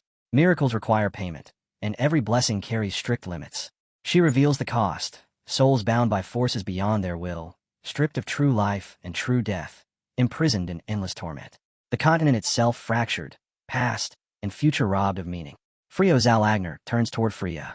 He tells her he understands her fury, but nothing endures forever. Every beginning carries its ending, and theirs has arrived. He warns her against wagering everything on momentary defiance. Phrea lowers her eyes, caught between rage and silence. Alberto Langria, Patriarch of Lanch, rejects the conclusion outright. He faces the Emperor and asks whether he truly intends to allow everything to collapse. The Emperor answers without pause. Pride is what remains to them. He stands. His golden cape spills behind him as his sword clears its sheath. With steady resolve, he announces their final stand. Kiadi's lips peel back into a fierce grin, his voice thunderous, as he declares he has waited for this moment. Determination spreads like fire through the gathered ranks. Frio Alagner turns to Persine and asks whether the women and children are secure. She answers immediately that the underground gates are sealed and the civilians are safe. That confirmation seals their path. Retreat no longer exists. Frio Alagner steps forward and calls to the Essenes Knights, proclaiming that they will not fade in silence. Even if this is their last battle, they will carve the will of Tonia into their enemies. He asks whether they are ready to die with the land they love. Weapons rise one after another, voices merging into a single oath to stand beside him until the end. Kiadi positions himself at the Emperor's side, eyes fixed on the darkness ahead. He considers whether any death could surpass this in honor. All lives end eventually, and the only decision left is whether that end comes in cowardice or in defiance. Frio Alagner shouts again, his voice cutting through the air as he orders them to cast aside fear. He promises to fall first, to open a path into hell for the heroes who follow. On this day, he declares, everyone seeks to be the first to die. Before the charge can erupt, a knight staggers forward, voice shattered as he reports that the Essenes Knights have been annihilated. The Emperor watches the erasure of his elite guard and understands that their moment has arrived. He commands everyone to ready themselves. Frias Lagner turns toward his sister, Freya, and apologizes for failing to quiet the storm inside her. He tells her softly that if her anger still burns when the end arrives, she should accept the offer. Confusion flashes across her face, and he reassures her that he has always stood with her, without exception. The Emperor then addresses all the beings of Tonia and proclaims that this is their last war. He orders them not to stain their final moments with disgrace. A knight steps toward Freya. She bows and vows that she will speak no more of the goddess's oracle. Frio Alagner meets her eyes, gratitude unmistakable. He cries out Tonia's name and prepares to lead the charge, but a violent explosion rips across the battlefield, flinging debris through the air. From the settling dust, a woman clad in black advances with unhurried calm, her presence suffocating and immense. She asks in a cold voice who granted them permission to attack, dismissing the defenders as feeble and contemptible. Stepping over shattered stone and fallen bodies, she ridicules the heroes for discarding their last hope and laughs at the emptiness of their resistance. Beneath her veil, her crimson eyes burn as she asks whether they are afraid, already deciding they are pathetic regardless of how they answer. A surviving knight lunges at her in fury, shouting for her name. She gives a lazy flick of her wrist, and his body crumples mid-charge, crushed as if by an invisible weight. With open disdain, she remarks that a dog incapable of recognizing its master has no value to her. The masked priestess drops to the ground, trembling so violently that all composure abandons her. Through a shattered voice, she names the woman before them as the goddess herself. The revelation slams into the hall like thunder. Barely able to steady her breathing, the priestess confesses that this same goddess was the one who granted her the oracle from the beginning. Tel stands over them, her presence pressing down like a physical force, and coolly asks why the priestess chose to act on her own. Her voice hardens as she accuses them of summoning her only when it benefited them, then discarding her the moment it became troublesome. She reminds them without warmth that they were offered a chance to begin again, to wipe everything clean without shame, and they refused. Lowering her head, the priestess begs forgiveness and insists they are thankful, yet they wish to meet their end by their own decision. She pleads for a final scrap of dignity, a death they can claim as theirs. Tel looks at her with naked contempt and asks when a dog was ever permitted to question its master. Then she poses a colder question. Who gave them the authority to die honorably? Her heel descends and crushes the priestess without hesitation. Freya stares in horror, clutching her chest, as if her heart might tear itself free. Tel announces that Tonia will not fall here. Frio Alagner shouts for her to lift her foot. From the wreckage, the Emperor rises, armor ripped and stained with blood, yet his eyes remain unwavering. He admits her overwhelming power and her deeds, but states that they still possess the right to choose their own ending. He asks her to step aside and let them face it with dignity. A thin, cruel smile curves across the goddess's lips as she calls his claim arrogant. Frio Alagner answers without retreat, declaring that the gold running through his blood grants him the right to speak so boldly. Tel laughs outright, dismissing him as a mongrel existence, half monster and half human, unfit to boast of such lineage. The knights close ranks around her. With faint amusement, Tel observes that those who once knelt in worship now raise blades against her. Frio Alagner replies that she is no longer the being they served, and they cannot accept what she has become. Wrapped in shadow, the goddess leans close and tells him in a quiet voice that the contract binding them is finished. Her gaze then shifts to Freya. She asks whether Freya truly has no desire to learn how the child first came to know about the oracle. Freya recoils, denying any pact and demanding an explanation. Tell answers by unveiling the truth. The child chose to save Tonia, even if the price was the sacrifice of everything else. The hall falls into a suffocating silence as every gaze drifts toward Freya. The goddess states that the girl once wished to rewind time itself, even knowing it could drag everyone else into ruin. Freya screams her refusal, swearing she never spoke those words and never stood before this deity. Tel presses her palm against Freya's chest, a crimson flare igniting in her eye as she vows upon her own soul that every word is true. The instant stretches around Freya's face, frozen in naked terror, as she cries out and begs the goddess to stop twisting reality. Freya trembles in place, while darkness tightens around Tel, the air shrinking back from the goddess's presence. Tel ridicules her openly, asking whether she still questions her claim, then coolly reminds her that even a goddess would be erased if an oath sworn on a soul were broken. A dry, cracking snap cuts through the chamber, brutal and absolute, leaving no doubt about how helpless Freya is. Her features remain obscured by the veil and the brim of her hat, as Tel seizes Freya's chin and forces her to look up. A scarlet glow seeps through the fabric and locks her in place. Tel orders her to remember, to claw up the truth buried deep inside. Freya crumples to the floor, choking for air, while Tel proclaims that none of them deserve to be called heroes. Her voice rises into a furious scream as she declares they were never destined to be heroes, only offerings meant to elevate the real ones. Freya, drenched in blood and struggling to remain upright, demands an explanation. Tel responds by lifting a gloved hand, dark power spiraling from her fingertips.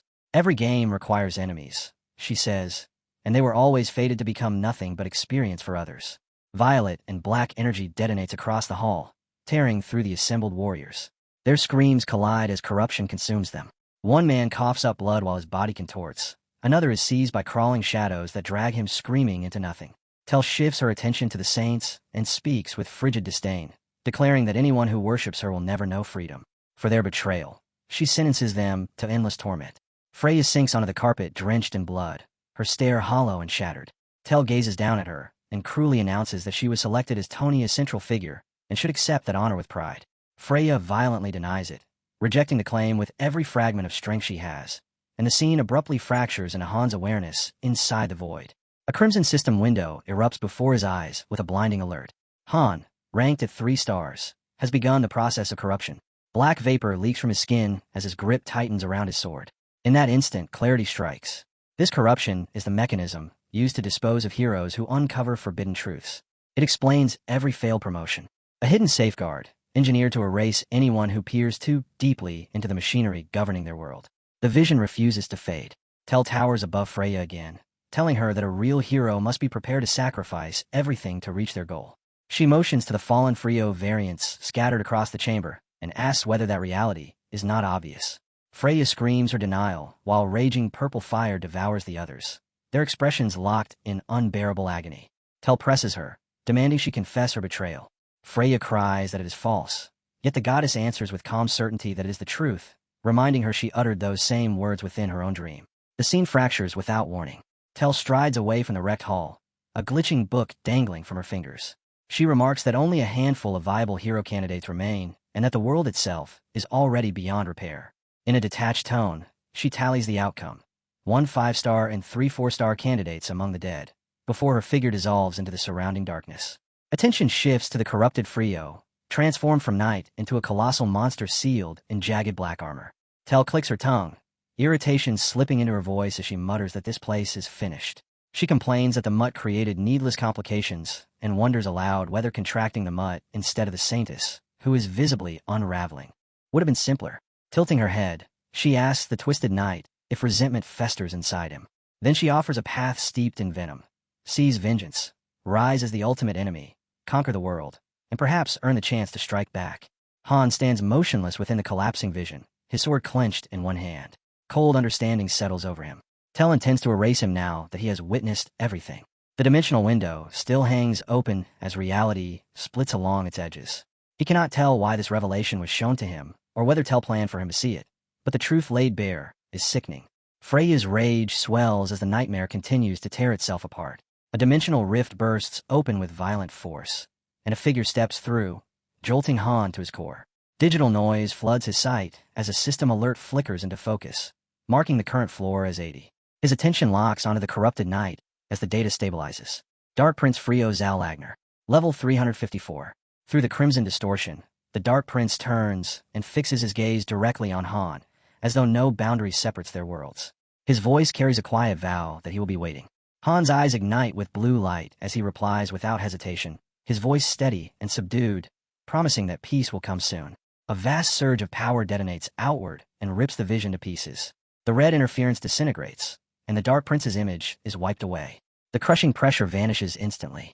In its wake, a radiant notification screen unfurls, declaring success. A message confirms that Han's lost memories have awakened, and that he has advanced to 4-star rank. A new illustration card materializes, showing Han encased in elaborate dark armor, his gaze sharp and unbreakable. The system continues its cascade of announcements, stating that his level and skill capacity have risen, and that the hero's first seal has been released. A translucent window expands to clarify that seals are rare abilities gained within Advent dungeons, each carrying the weight of 10 ordinary skills, and serving as a cornerstone for any hero seeking the uppermost tiers of power. Close by, Jenna, the red-haired archer, throws her arms into the air and shouts in celebration over Han's ascent to 4-star. Her cheer dies mid-breath when she catches the look on his face. Before she can speak, Han tells her evenly that she is next and surges forward, crashing into the wall beside her with a deafening impact. Jenna cries out in alarm. Han pulls back and explains in a steady tone that it was only a bug. Within the splintered stone, a dim digital fracture flickers weakly. A forbidden system panel blinks into existence, labeled as a Game Master interface, and warning of a GM-exclusive channel filled with unread messages. Han studies the distortion and decides there will be no discussion. Under his stare, the glitch withers and disappears. Seconds later, the triumphant system music resumes as though nothing ever occurred. Jenna's card refreshes, her rank climbing to 4-star. Soon after, Velkus follows, his status rising to match. The moment lingers on the rhythm of their advancement before the system's hum steadies and the world settles back into alignment. A combination interface bursts open, presenting intermediate fire, water, and wind stones alongside a promotion stone and a spirit stone. Without waiting for input, the automated sequence begins. The items slam together and fuse with exaggerated sound and blinding light, as if the system is applauding itself. A bright fairy notification declares success, and when the radiance fades, an advanced promotion stone hangs in the air, whole and gleaming. Not far off, Adis, the black-haired warrior, completes his own ascent and steps into the 4-star tier. The scene then shifts to a quiet, opulent meeting chamber where the newly promoted group gathers. Despite the lavish setting, tension weighs heavily on the room. Ada stands with her arms folded, her expression severe, stating that she assumes everyone witnessed the same vision during their promotion. Jenna rubs the back of her neck and admits it shook her. She says it felt significant, even if its meaning still escapes her. Velkus leans against a chair, scowling as irritation tightens his features. He senses that something far more serious lies beneath what they saw. Adis lowers his voice and warns that the knowledge must remain contained for now. If it spreads unchecked, fear will fracture their ranks before they can manage the fallout. Narissa closes her eyes, her awareness drifting into a distant projection. She finds herself standing in a broad grassland where confused soldiers ask what year it is. When the reply reaches her, her expression hardens. It is the 338th year of the Empire. She returns to herself and states calmly that anyone inside the exploration dungeon could confirm the same. They are not looking at echoes of history. They are standing within it. Back in the meeting chamber, the tension thickens as her concern sharpens. Whispers about the illusion are already spreading, and the strain will only intensify once more elite heroes arrive. Adis turns toward Han and asks what they should do about the fighter's station on the lower floors. Han rises without warning, his chair screeching harshly across the floor. He walks past Adis without slowing and says in a flat voice that it does not matter to him, and they can deal with it as they see fit. At the doorway, he stops, just long enough to offer a brief apology, claiming he feels unwell. Adis follows him with his eyes and understands the silence Han has chosen. It is not a question of trust, but of risk. Han cannot reveal what he witnessed. The image is already burned into his mind. The god is towering over humanity like a child toying with fragile dolls. If that truth surfaced, morale would not simply fracture. It would collapse. Han withdraws to his quarters and shuts the door behind him. A flare of glittering light bursts through the air. Shimmering sparks drift downward as Isel materializes, the fairy administrator striking a bright, theatrical pose. Loki's highest subordinate smiles and remarks that Han must have seen something remarkable during his promotion. Han sits on the edge of his bed, unmoved, and accuses her in a cold voice of deception. Her smile falters as confusion seeps into her expression. She asks what he is talking about. Han folds his arms and demands a direct answer. Yes or no? Are the mission monsters tied to the world's destruction? Aizel hesitates, scrambling for an excuse and trying to steer the exchange elsewhere. Han cuts her off sharply, warning that he already understands more than she assumes and that concealing the truth is pointless. Under his stare, Aizel begins to shake. Han raises his massive sword until it eclipses her vision and calmly tells her to hide her eyes behind it. Fear flashes across her face as she blurts out that discovery would mean her death.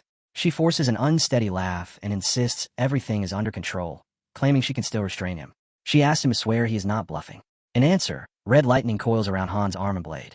The energy swells and floods the room, a violent storm of crimson force tearing loose. A system alert erupts with an unknown error as reality itself starts to glitch. Han reaches forward, his hand blazing with destructive light, and seizes the very space surrounding the terrified fairy. As the digital framework splinters and the world shrieks under the strain, Aizel finally yields. She confesses that the monsters they fought were never responsible for Tonia's downfall. The moment locks on her face as it twists into a sharp, unsettling grin, promising that the truth still waiting beyond this confession is far more horrifying than they suspect.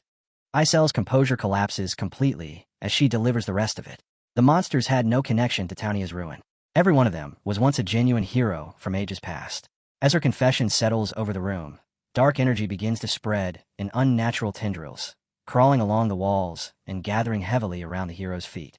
He turns toward his ally and asks in a low voice whether every human and otherworldly being they have slain was once a person like them.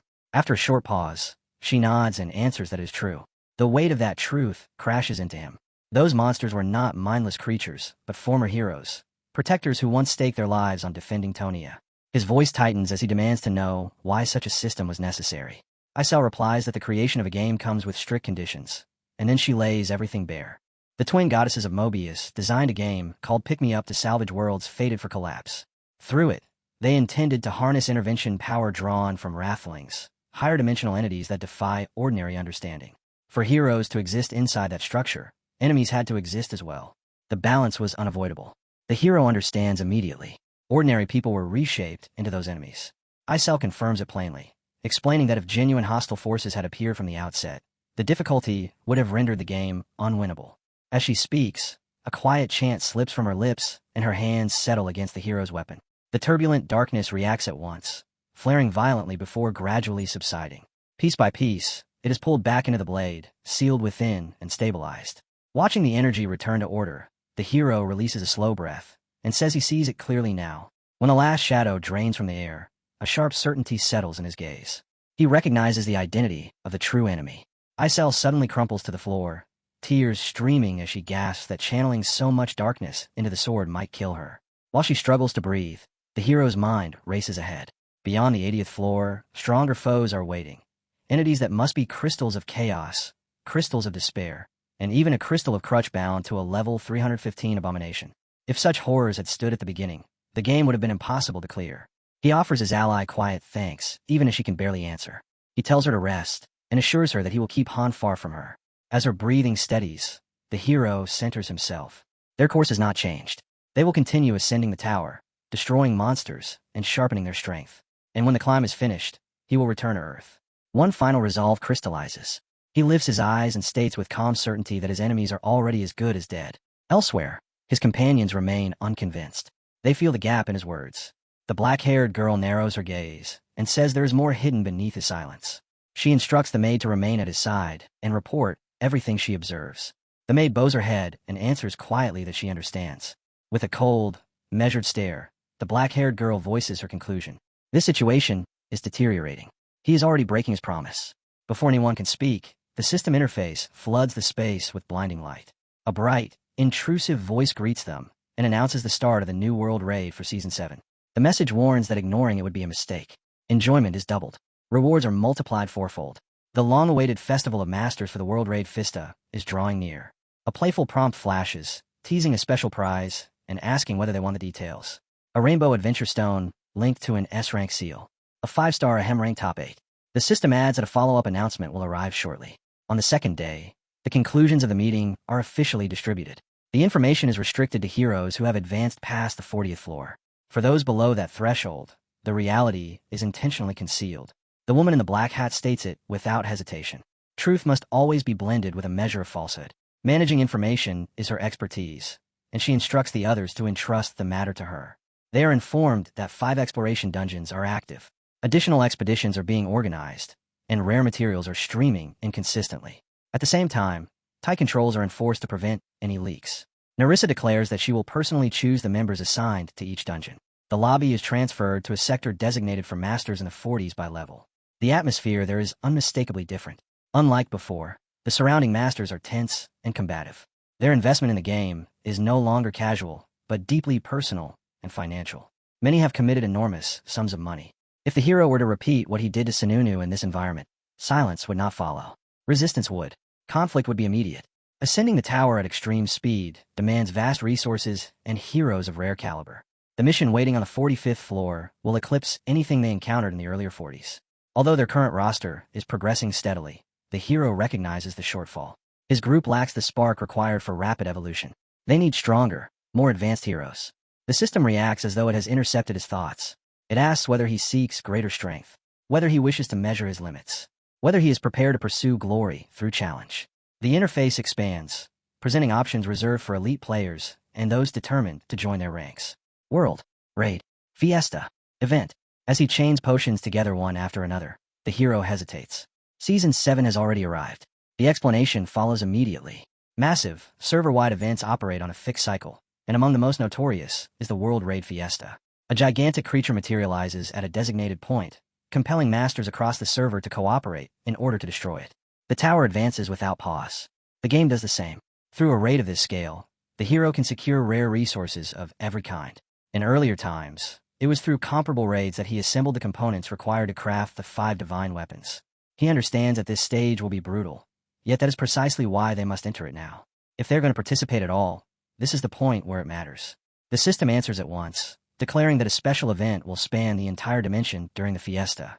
Heroes who distinguish themselves will accumulate points and rewards, all redeemable in the event shop for an extensive catalog of materials and items.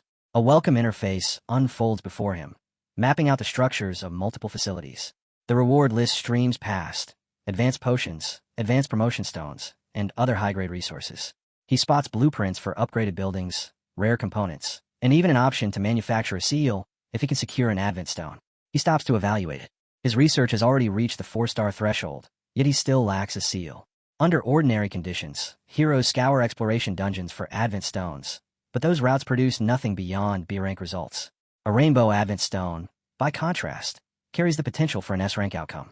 As he selects the seal option, it becomes clear that this is an uncommon opportunity to accelerate his development on an entirely different scale. Then a single entry freezes him in place. He presses his fingers to his forehead and stares at the screen while sweat gathers and slides down his skin. The top reward for Dimensional City points is a 5-star summon ticket. The sheer recklessness of it borders on absurd. The scene shifts to a fog-drowned expanse scattered with jagged stone. Without warning, an immense explosion tears through the terrain, erasing everything in its wake. From the ruin rises a colossal horned beast, so enormous that the nearby airships appear insignificant beside it. Its silhouette merges lupin and bat-like traits into a shape that radiates pure menace. As the creature edges toward collapse, the command to fire rings out. Cannons thunder together, unleashing a continuous storm of shells. A strange yellow barrier suddenly ignites around the monster, turning the barrage aside. Reinforcements rush in, shouting that the airships are in danger of being targeted. They demand an immediate withdrawal. New orders follow in rapid succession. Commence the second phase, prepare close-quarter strikes, and support sorcery. Initiate a fresh transmission cycle. The engagement escalates rather than ends. The fleet surges ahead, and the monster retaliates with a violent shockwave that nearly erases one airship into drifting smoke. On the ground, warriors swarm its towering body, steel and magic colliding in relentless bursts as explosions chain across the battlefield. Cannon fire never falters, round after round slamming into the creature's vast frame, while the sky fills with flame and thunder. Another battleship slices through the air with measured precision. Inside stands the hero. Valjest surveys the carnage below and clicks his tongue, asking whether heroes from other lobbies were always this excessive back in his training days. He remarks that if even a fraction of them joined their ranks, raids would lose all difficulty. Afio answers evenly that the backbone of the world raids is formed by rankers, fighters who have already reached maximum level. Valja's expression tightens as he asks whether Afio is making fun of him. Afio denies it at once, and says he is only laying out the facts. When Valjest orders the ship to advance, Afio cuts in with a warning that pushing closer would drop them straight into a massacre. This event is built for collective combat against colossal monsters. The prizes are immense, but their role is limited. They are granted a single strike to register participation, and a direct hit from the raid creature would reduce them to nothing. He reminds them that during the previous feast, Niflheimer annihilated every low-tier lobby that tried to ride on stronger groups. Even stray shockwaves erased those who failed to land their attacks correctly. Tentative, who has been listening in silence, finally interjects and points out that their real target is not the world raid but the second event. The strategy is direct.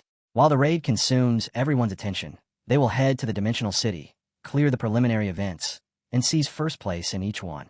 A slow grin forms on the hero's face as he states that they are claiming the 5-star summon ticket. Soon after, the event rewards flare across the interface. A sprawling catalog of items appears beside adjustable point values. Murmurs sweep through the lobby as disbelief spreads, players whispering that the developers have abandoned restraint. A 5-star summon ticket has never been offered in this manner, and it is reserved exclusively for whoever finishes first in total points. Points are earned through event participation and traded freely for resources. To secure overall victory, at least 3 divisions must be won. The full format then reveals itself. For battles, each governed by a distinct tag team rule set. Every bracket carries rising incentives, starting at 50 gem points in the opening rounds and climbing to 30,000 in the championship match. The hero hesitates, recognizing the weight of the decision. Out of 6 dimensional cities, a poor selection could end their run before it starts. Entering a city ruled by weaker rankers might block their participation entirely. Even with balanced opposition, sweeping 3 consecutive matches is never certain. No one knows where their rivals will deploy, yet the shared channels vibrate with tension. Everyone is tracking everyone else. Many competitors have already abandoned the auxiliary events and poured their full effort into the giant monster raid. A sudden system alert interrupts, ordering the hero to choose a 5-star special package. Its contents spill onto the display: gems, currency, advanced bridge stones, and exclusive raid supplies. Then the cost appears: 110,001. His eyes widen at the figure. What unsettles him more is seeing his teammates purchase it immediately, without a trace of hesitation. For a brief moment, he honestly questions whether he is surrounded by genuine high rankers after all. System windows stack over one another. More special packages, priced at 55,001 and 33,001, have already been purchased. His point bonus climbs to 30%. The system announces additional feast benefits and notifies him that a gifted warhorse statue has been delivered to Han. The instant he takes the statue, irritation flares. A warhorse statue, of all things. He is being buried in ornaments while being pushed into a competition for a 5-star summoning ticket. His mind snaps to the scale of the event. Hundreds of thousands of masters, all hunting the same outcome. Each dimensional city offers only one ticket. To claim it, they must win multiple events against ruthless competition. And yet the system keeps dropping warhorse statues into his hands like cheap consolation. Then the real shape of it becomes obvious. The ticket was never the only prize. The true objective is the Rainbow Advent Stone. The first seal is the real turning point. It determines the hero's growth from this moment onward. Even as war hero statues stack up in his inventory, his eyes stay locked on the 5-star summoning ticket burning on the screen. When the registration page refreshes and shows 12 members confirmed, the hero finally speaks. They have already committed this far, so they might as well commit completely. And in that instant, the event's real intention becomes painfully clear. The hero enters the Battle Royale phase. Velkist is assigned to the 1 vs 1 tag match. Anin and Benik are selected for the 2 vs 2 battle. Jenna, Kashasha, and Adis take the 3 vs 3 slot. The 5 vs 5 match is handed to another unit. Their ship glides in silence through the void as the team advances, crossing the boundary into the event. High above the cloud line, a specialized airship cuts through the mist, white mechanical wing sails moving with cold precision. Inside, the atmosphere is tight enough to choke. Jenna cannot hide the worry in her face. Her voice trembles as she asks Han if he is truly certain about choosing this path. A 5-star summoning ticket is not a normal reward. If that information leaks, top-ranked players will flood the place. Han does not even blink. Calmly, he explains that the dimensional city ahead only allows 4-star heroes to enter. Any ranker who arrives will be forcibly suppressed to the same tier. External strength will not matter there. Once inside, everyone stands on the same ground.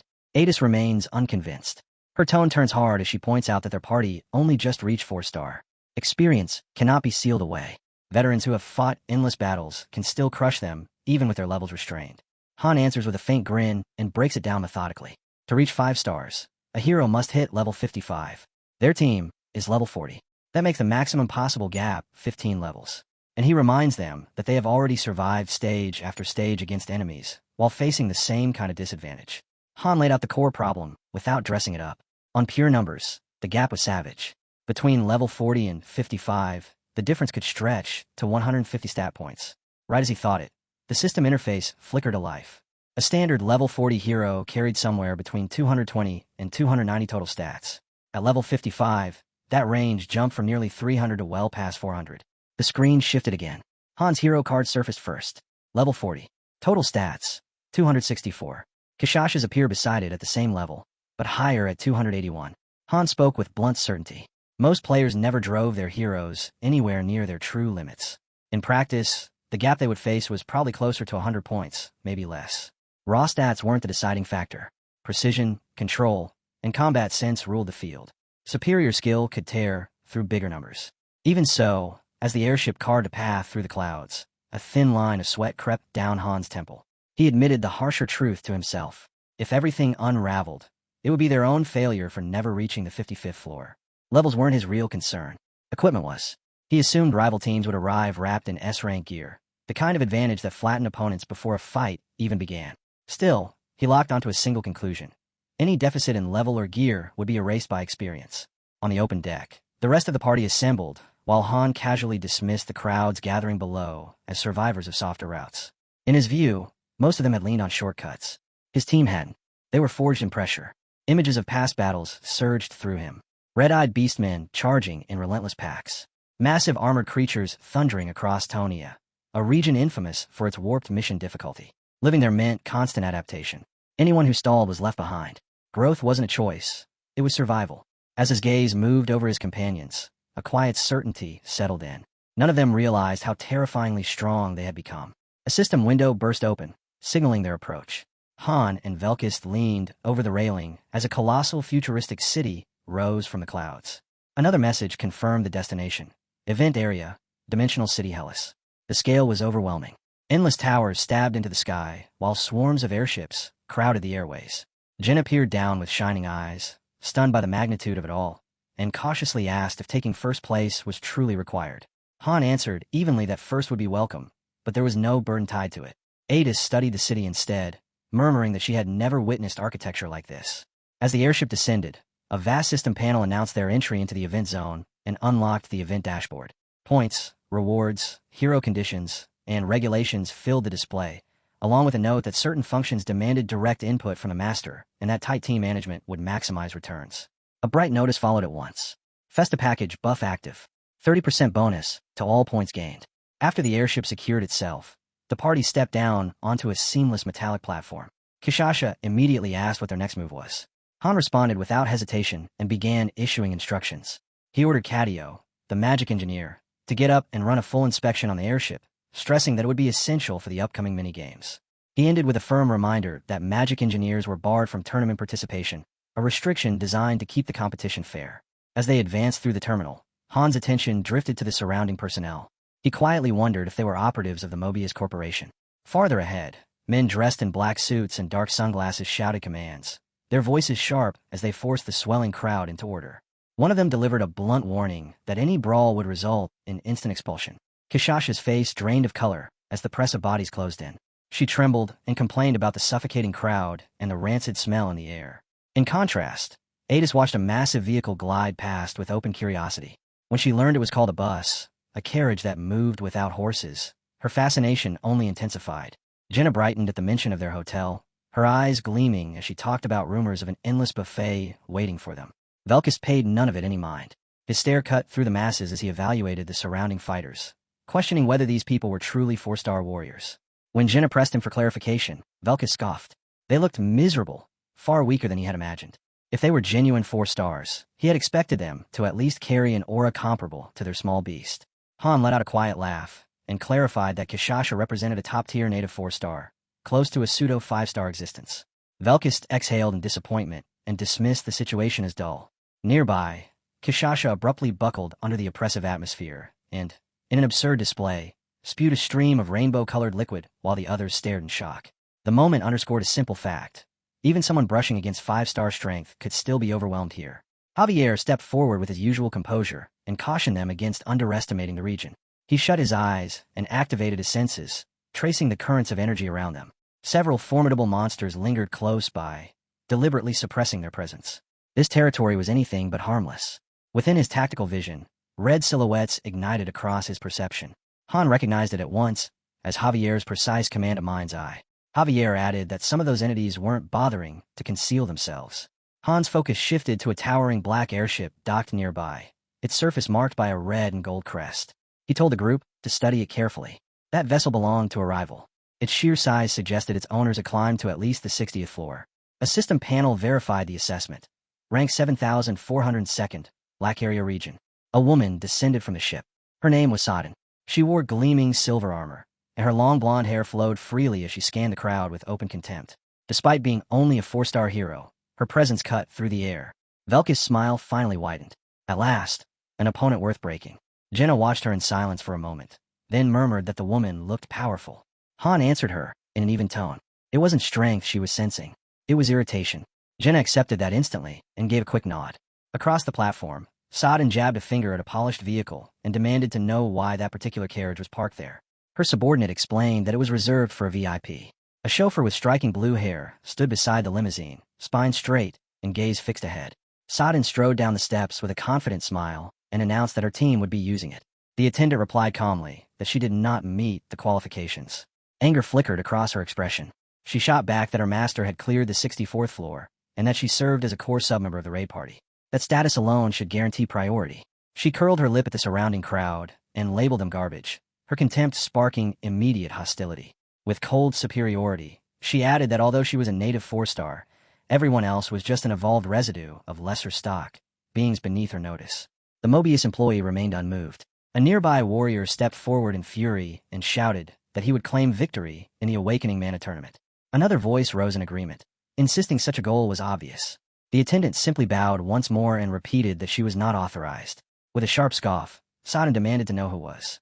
The employee lifted a finger and pointed toward the sky. A massive shadow rolled over the platform as an even greater airship descended. Its dark purple and gold hull radiated an oppressive authority that weighed on the air. Sodden initially sneered, dismissing it as smaller than her own ship and ridiculing it as an obsolete model. Then the emblem came into view. A black mountain goat. The color drained from her face as she whispered the name under her breath. Black Mountain Goat. Velkas looked to Han, confusion plain in his eyes. Han's jaw tightened. It was Urnith, a development he had not anticipated. While their group began moving down the steps, Sodden stood rooted in place, staring at the vessel in disbelief and muttering about why forces like this would appear here. The attendant cut her off with a crisp command to move aside. She was blocking the arrival path of honored guests.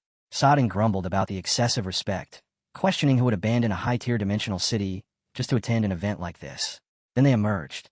Heroes dressed in black military uniforms trimmed with gold epaulettes stepped onto the platform, their presence compressing the atmosphere as they advanced. The attendant invited them toward the vehicle with visible deference. One of the newcomers raised a hand and observed that a member was still absent. Another checked the time and wondered about the delay. A solitary figure then descended from the ship, offering a casual apology for being late and blaming it on a change of clothes. The moment his face was revealed, silence crushed the platform. Eyes widened and breathing stalled. Aaron stepped forward, a long spear resting loosely in his hand. As he moved, memory surged, and the scene tore open. A barren realm stretched into view, strewn with dead leaves and fractured earth, floating mountains suspended within an endless void. At its center stood a single hut. Inside the dim wooden interior, a red-haired man sat in quiet composure, a faint, knowing smile on his lips as he spoke to another trainee. He observed that countless challengers had stood there before, and every one of them had failed. His piercing eyes settled on Aaron as he pointed out that he was not a native of Niflheimer. He asked his origin, then introduced himself as Shrajan and stated that their situations were alike. He spoke without ornament. Aaron had come for one reason alone. He wanted more power. A flicker of confusion crossed Aaron's face as a voice he recognized resonated in the depths of his mind, dragging a single truth to the surface. He had come because he craved strength. The memory cut to a lethal portal churning before them. Han's earlier explanation echoed with clinical clarity. It opened into Luanon Dimension 0584, a world that siphoned life force from anything that entered. Simply existing, there was a slow death. Fewer than 3% ever returned.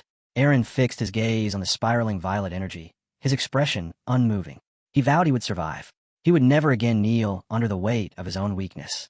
After a measured breath, he advanced without pause. Han watched in silence as the young fighter neared the portal, a quiet hope forming that he did not voice. When Eren stepped across the boundary, his eyes burned with absolute resolve. Jenna's body locked up without warning. Shock ripped through her as her eyes widened and her jaw slackened, panic flashing openly across her face. Instinct overrode thought, and she shouted his name, her voice cutting through the air. She knew him at once. Eren. A short distance away, Eren spared her a brief glance before turning away with calm detachment. He said nothing. He simply entered the sleek black vehicle.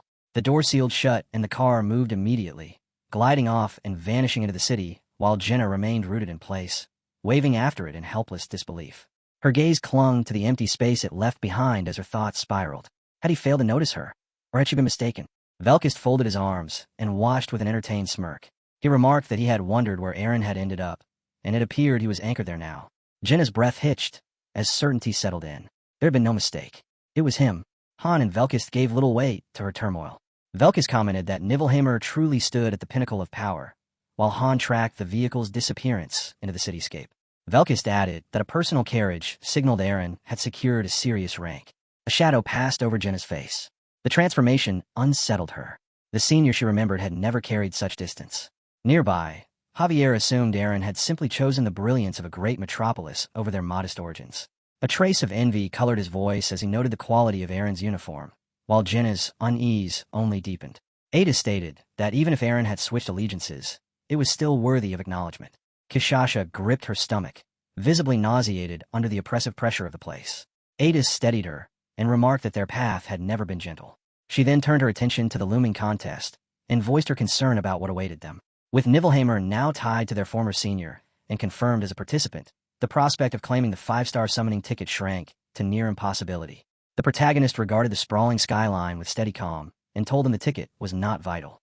This event was a rehearsal, nothing more, and they were not to burn themselves out chasing it.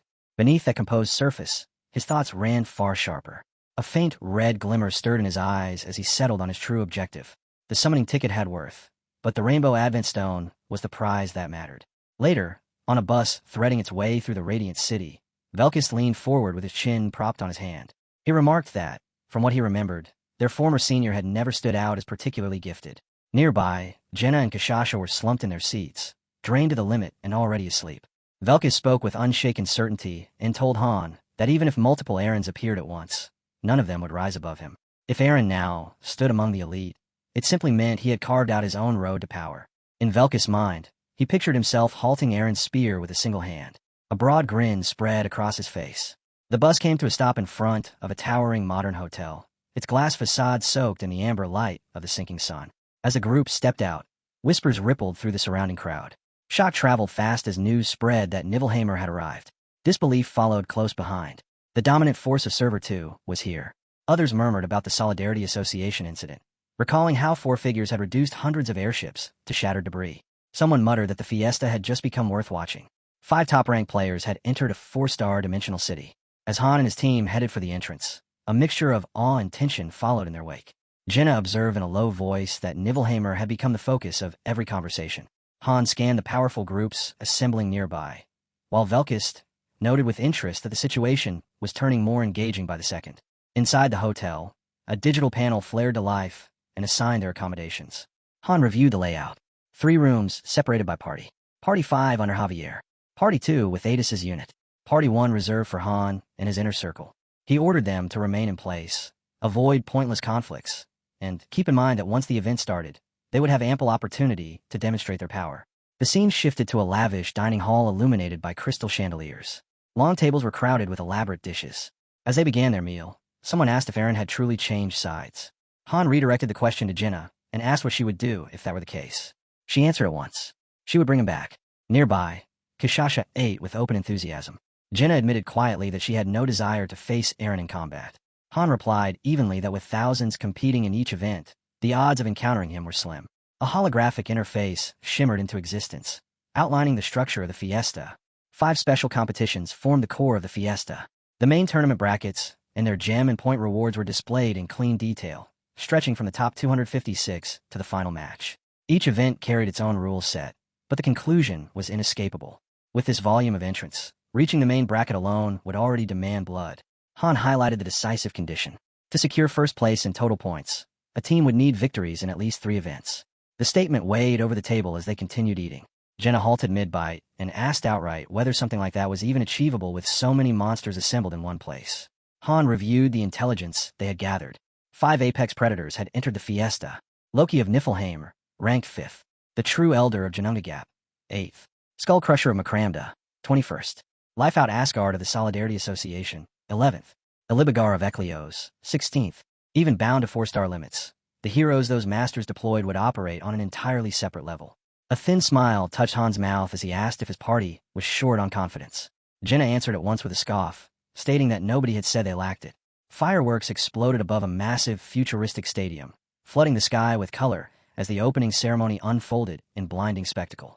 The timeline advanced to the fiesta's 2nd day, and a system panel announced the official start of the Raid Fiesta, along with the launch of all 5 preliminary events. A vast schedule board expanded, mapping out the structure of the week. Every competition followed its own rhythm. The Battle Royale drew immediate attention, labeled as a long-format contest running from preliminaries through the main bracket and into the semifinals and finals. An aerial perspective revealed the scale of the complex. 5 colossal arenas dominated the district: team battle, individual battle, party battle, battle royale, and pair battle. Until the main brackets commenced, each arena would be saturated with competitors. The enormous facilities were wedged between towering skyscrapers, and projections placed the audience at well over 100,000 spectators filling the stands and waiting sectors. Inside the party battle arena, the tension was dense. One participant swept a nervous look across the field and wondered how many present would actually survive to see the main bracket. Nearby, a cluster of adventurers spoke in muted tones. One mentioned rumors that Niflheim had joined the competition. A hooded man trembled at the thought, fearing that his merciless master would reduce them to raw material if they failed to advance. Han turned to Anand and outlined the city's reality. This was not a protected zone. There would be no automatic restoration. Although their masters had stocked them with high-grade potions, those resources were limited. Han added that while he himself would return upon death, any hero who fell even once would be disqualified from the remainder of the matches. He instructed Anand not to overextend. Anand swallowed and nodded, the burden of those rules settling visibly over him. A crushing presence rolled through the stadium. Suspended above the arena hovered a woman in a fitted black suit and dark sunglasses, a microphone in her hand as she welcomed the assembled heroes to the event. A shout rose from the stands as someone recognized her immediately and called out the name Isel. The instant it reached her ears, her expression hardened. She shot downward in a streak, anger warping her features as she demanded to know what he had just said. The man realized his error too late and locked in place. She barked the question again, asking if he had truly compared her to some domestic fairy. A golden membership card ignited in her hand as she thrust it forward, her voice edged with menace. Was he blind? Her fury sharpened as she warned him never to liken her to household slave labor masquerading as help unless he wanted his skull broken open. The man stood rigid and drenched in sweat, his voice gone. In the following instant, Isel smoothed her posture, and her professional mask returned as if the outburst had never occurred. She announced that the fiesta would operate on a cutting-edge system and told everyone to enjoy the experience. Holograms blossomed across the arena while she instructed the participants to focus. The special rewards were about to be unveiled. A single card filled the massive display. Suspended at its center was a jagged crystal pulsing with prismatic light. The Rainbow Advent Stone, a top-tier relic awarded exclusively to the victor of the Battle Royale. Even the most insignificant hero would crave it, despite the brutal improbability of ever claiming it. High above, Sadin exhaled slowly as confidence returned to her gaze. With the Advent Stone in hand, they would annihilate their opposition. She dismissed Niflheim as a fading legend. On the field below, the host lifted her arm. Golden energy spiraled outward and washed across the arena. The message was unmistakable. The preliminaries had started. The stadium erupted into disorder as steel clashed, spells detonated, and bodies were flung through the air. The week-long tournament had begun. Across the battlefield, the dominant contenders revealed themselves. Orbis, ranked 33,200th, a short-haired woman with a savage charge, surged ahead. Gunterra followed, ranked 52,114th, his dreadlock silhouette hidden behind a mask. Lakiria, ranked 7,402nd, entered the conflict without pause. Each of them stood confirmed as 4-star heroes. The 666th ranked genomes of the Liberty Guild appeared, scarred by relentless combat. Nearby, Volkendor, ranked 3,002nd, a bulldog beastkin, seemed to be dozing in the middle of the turmoil. Vermin, ranked 85th of the Solidarity Association, stepped forward with a loud cluster and goggles, the 43rd ranked domestic investors of Gedera. The numbers climbed into the upper echelon. The 21st ranked Skullcrusher of Makramda took the field, his presence dense and crushing. Close behind stood the 16th ranked Alibigar of Eklios, upright with a single red eye burning in the gloom. Two heavily armored knights followed as envoys of the 11th ranked Lifeout, Asgard of the Solidarity Association. A masked figure in a jester-like hood emerged next, representing the 8th ranked True Elder of Janungagap. Finally, the air shifted as the elite squad of the 5th ranked Loki of Niflheim entered the battlefield. The announcer's voice cut across the stadium and ordered the team battle participants to assemble. Thousands of gazes fixed forward as Han stepped out from the mass of competitors, hands buried in his pockets, the hem of his black coat dragging lightly behind him with each measured step. The narration declared that when this event ended, Tonia would stand at the center of public attention. A system panel shimmered into existence beside Han. It did not bear the feared title murmured by the crowd. Instead, it presented the unremarkable status of his master. Rank 2,485,000. 4th ranked master, Inning. Inside the Battle Royale Arena's staging zone, Team 18 assembled within a polished metallic locker room where every surface gleamed cold and sterile. A staff member with vivid orange hair and dark sunglasses addressed them in a clipped tone as he explained the rules. All equipment was to be surrendered. No personal belongings would be permitted on the field. Any infraction meant immediate disqualification. Tension crept through most of the contestants as they changed into standard bodysuits. Han showed no reaction. He raised a hand and asked flatly whether participants could exit if they completed their objectives early. The staff member blinked, momentarily thrown by the certainty behind the question. After a short hesitation, he confirmed that it was allowed, then added that given the event structure, finishing early was nearly impossible. Han dipped his head once. That answer was sufficient. He stretched out his hand. A rotating blue portal unfolded in front of him. He stepped in and reached through, and reality twisted. The immaculate locker room dissolved. Han stood beneath a dull gray sky in the ruins of a modern city. Broken skyscrapers towered around him, their shattered skeletons strangled by creeping vines. The streets lay split and uneven as vegetation forced its way through the concrete. A system notice appeared and outlined the win condition. Survive. Remain within the final 50. The counter showed 124 survivors left in Team 18's preliminary round. A holographic map expanded next, detailing the battlefield with marked safe zones and danger zones. 3 rules were emphasized. Everyone started empty-handed. Weapons and tools were scattered and had to be scavenged. The playable area would contract over time as supply drops fell. Han surveyed the terrain without urgency. A contemporary ruin meant salvageable materials were hidden everywhere. His gaze settled on a corroded L-shaped metal pipe propped against a cracked wall. He picked it up and tested its weight. It would suffice. A voice called out behind him. A brown-haired young man approached with a strained, friendly smile, gripping a makeshift weapon. He spoke quickly, proposing an alliance for mutual survival and urging cooperation to avoid needless fights. Han cut him off. The pipe snapped through the air. The strike landed cleanly. The man dropped at once, folding onto the shattered pavement as blood spread beneath him. Han continued forward without breaking stride. He stepped over the fallen body, retrieved the dropped weapon, and remarked flatly that he had no time to waste. A system notice blinked into existence. 1 kill confirmed. 3 points awarded. The perspective cut to a live broadcast. A towering digital interface dominated the screen under the emblem of BJ Yasala, a major channel with more than 300,000 subscribers. The Pick Me Up Dimensional City event streamed in real time. Messages flooded the chat in a relentless torrent as viewers poured in to witness the unfolding carnage. Back in the wrecked city, a trio advanced through the fractured streets with measured caution. A woman carrying a spear led them, followed by a shield-bearing man and a third with a crossbow. The spear wielder muttered that the survivor count was falling too quickly. A notification confirmed it. 94 remaining. She ordered the others to stay sharp. The shield-bearer swept an uneasy look across their surroundings. 20 minutes had passed, and their scavenged gear was miserable. If they collided with anyone now, the situation could collapse instantly. Footsteps grated over broken concrete. They pivoted as another group appeared at the far end of the street. The air tightened. The shield-bearer whispered that the opposing side seemed just as poorly armed and suggested avoiding a clash. Driven by desperation, he called out and proposed that they pass each other without fighting.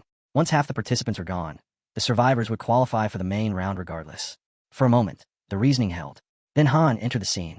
One of them dropped before anyone reacted. A system alert followed. 2 kills confirmed. 7 points awarded.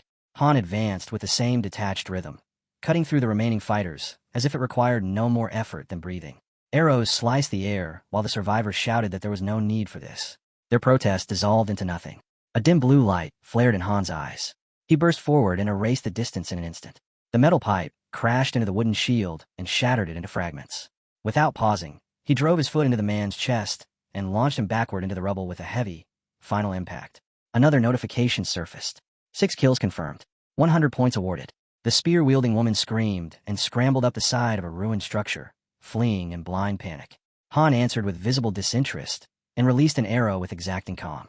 It struck true and pinned her to the wall as blood splashed across the concrete. The system responded immediately. 7th kill confirmed. Total points, 300. He exhaled in irritation, turned away, and complained that the battlefield was larger than it should have been, stretching the process and wasting his time. On a tighter map, he could have finished early enough to watch the solo matches. Behind him, the woman's body tore loose and hit the ground. Elsewhere, he casually struck down a survivor crouched behind debris while opening a treasure chest. Moments later, rain fell from a darkened sky as supply crates drifted downward on parachutes, and Han stood motionless beneath the cold downpour. Sometime later he reappeared draped in crude camouflage. Branches jammed clumsily into his hair, and sprang from cover to wipe out 2 bewildered participants before they could react. Soon the field was stripped down to its final pair. Han advanced on the makeshift wooden fortress they had assembled in panic. Shaking voices spilled from inside, accusing him of single-handedly massacring the entire arena. One voice faltered as recognition hit, the speaker realizing Han was a 4-star hero, just like them. Han closed the distance at an easy pace, the metal pipe balanced on his shoulder, and asked if they honestly believed they qualified as 4 stars. He dismissed them without pause, stating they ranked below even the 2-star heroes from his own lobby. Fury erupted from within the structure as the survivors shouted back, insisting he would never breach their defenses. A trap snapped. A massive log swung down toward his head. Han did not move aside. His arm rose once. The pipe smashed through the descending log and its mechanism in a single motion. The entire fortification burst apart in a spray of splintered wood. A silver-haired man shrieked as he tumbled from above and slammed into the ground. Han stepped over him, lifted the pipe, and struck. The scream ended instantly. A results panel unfolded. 15 kills. Total points, 1,500. Rewards were tallied without delay.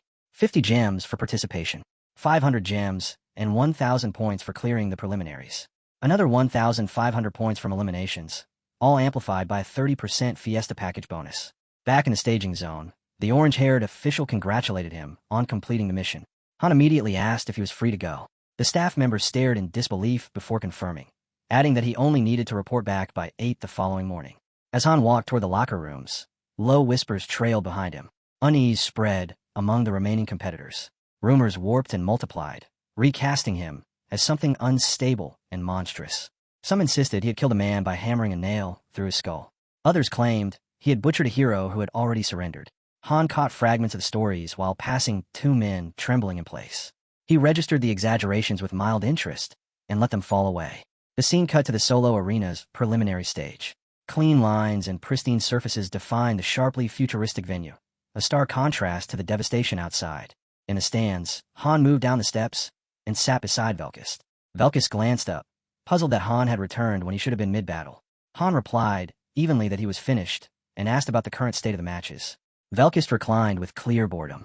The fights were unimpressive. 5 preliminary brackets were underway, with 2 still unresolved. Han ran the numbers at once. That structure alone guaranteed that more than 10,000 participants would be removed before the preliminaries concluded. Han asked whether Velkist had been injured and if any opponents of consequence had surfaced. Velkist answered loosely and tilted his chin toward the arena floor. Aaron. He remarked that Aaron had changed more than expected. As the match unfolded, even Velkist admitted a measure of surprise. The growth on display went well beyond his predictions. Han watched in silence. Aaron had not gone to Nibelheim to idle. Velkist reasoned that he must have endured severe training, possibly harsher than his own, yet he still judged that Aaron fell short of what he had wanted to see.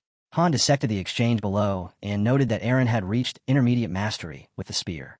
As the fight intensified, Velkist indicated another clash nearby. A silver-haired combatant smashed into a masked fighter wielding a scythe, sparks bursting outward with every violent impact. When someone nearby suggested Velkist might be underestimating that man, the comment was dismissed without weight. In the middle of the exchange, the uniformed warrior shifted weapons with smooth precision. His movements stayed measured and controlled, his presence steady. He stated without embellishment that he was only selecting the weapon best suited for the moment. Han caught the pattern immediately. The man had rotated through several weapons during a single bout. Velkist recited them from memory. A spear first, then an axe, a bow, now a short, dagger-like blade. Han's gaze sharpened. The fighter's flexibility and hunger to compete were abnormally high. He did not recognize him. After a short silence, Han asked if the man had been summoned during his absence. A wave of quiet shock moved through the surrounding seats as spectators identified the warrior. Murmurs spread in rapid succession. Niflheimer, one of their elite trainees. Velkist clicked his tongue and named him plainly. The second coming of the sword demon. Loki's left arm. Mobius's strongest swordsman. Below, the sword demon erupted into full motion. Bands of golden light sliced the air with each swing, his strikes chaining into an unbroken torrent. Han leaned forward slightly, his brow tightening as recognition settled in. Advanced weapon arts. Techniques normally attained only at the summit of the 5-star tier. He studied the display with focused intensity, breaking down the man's combat logic layer by layer, tracing not only the mechanics of his movements, but the intent driving them. Night fell, and the setting shifted to a polished, modern hotel. A reward interface opened before Han, confirming 1,650 gems and a total of 10,400 points. At dinner, Jenna ate with open enthusiasm and remarked in disbelief that Niflheimer was stronger than anticipated, yet still manageable. Inside a spacious suite, Team 18 clustered around a table crowded with pizza boxes. The atmosphere was relaxed. Jenna stated with confidence that if they avoided careless errors, victory was inevitable. Adis admitted she had arrived, tense, expecting brutal resistance, only to find the early rounds easier than imagined. Han interrupted by dropping a folded sheet of paper onto the table. He told them not to grow complacent. The main brackets would pit them against ranked opponents. He ordered them to examine their matchups closely. As their eyes moved across the listings, Han outlined the reality in blunt terms. Their draws in the team battle and duo event were unfavorable. Volkendor, ranked 3,002nd, stood in their path in the team match. Yet that was not the element that concerned him most.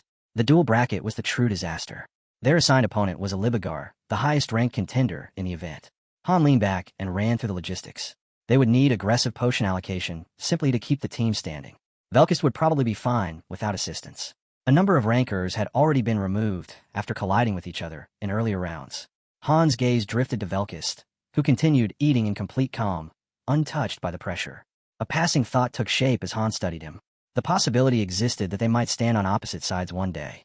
Nothing about Velkist suggested he would resist that outcome. Night settled over the hotel, and quiet swallowed the halls, broken only by a single lit window.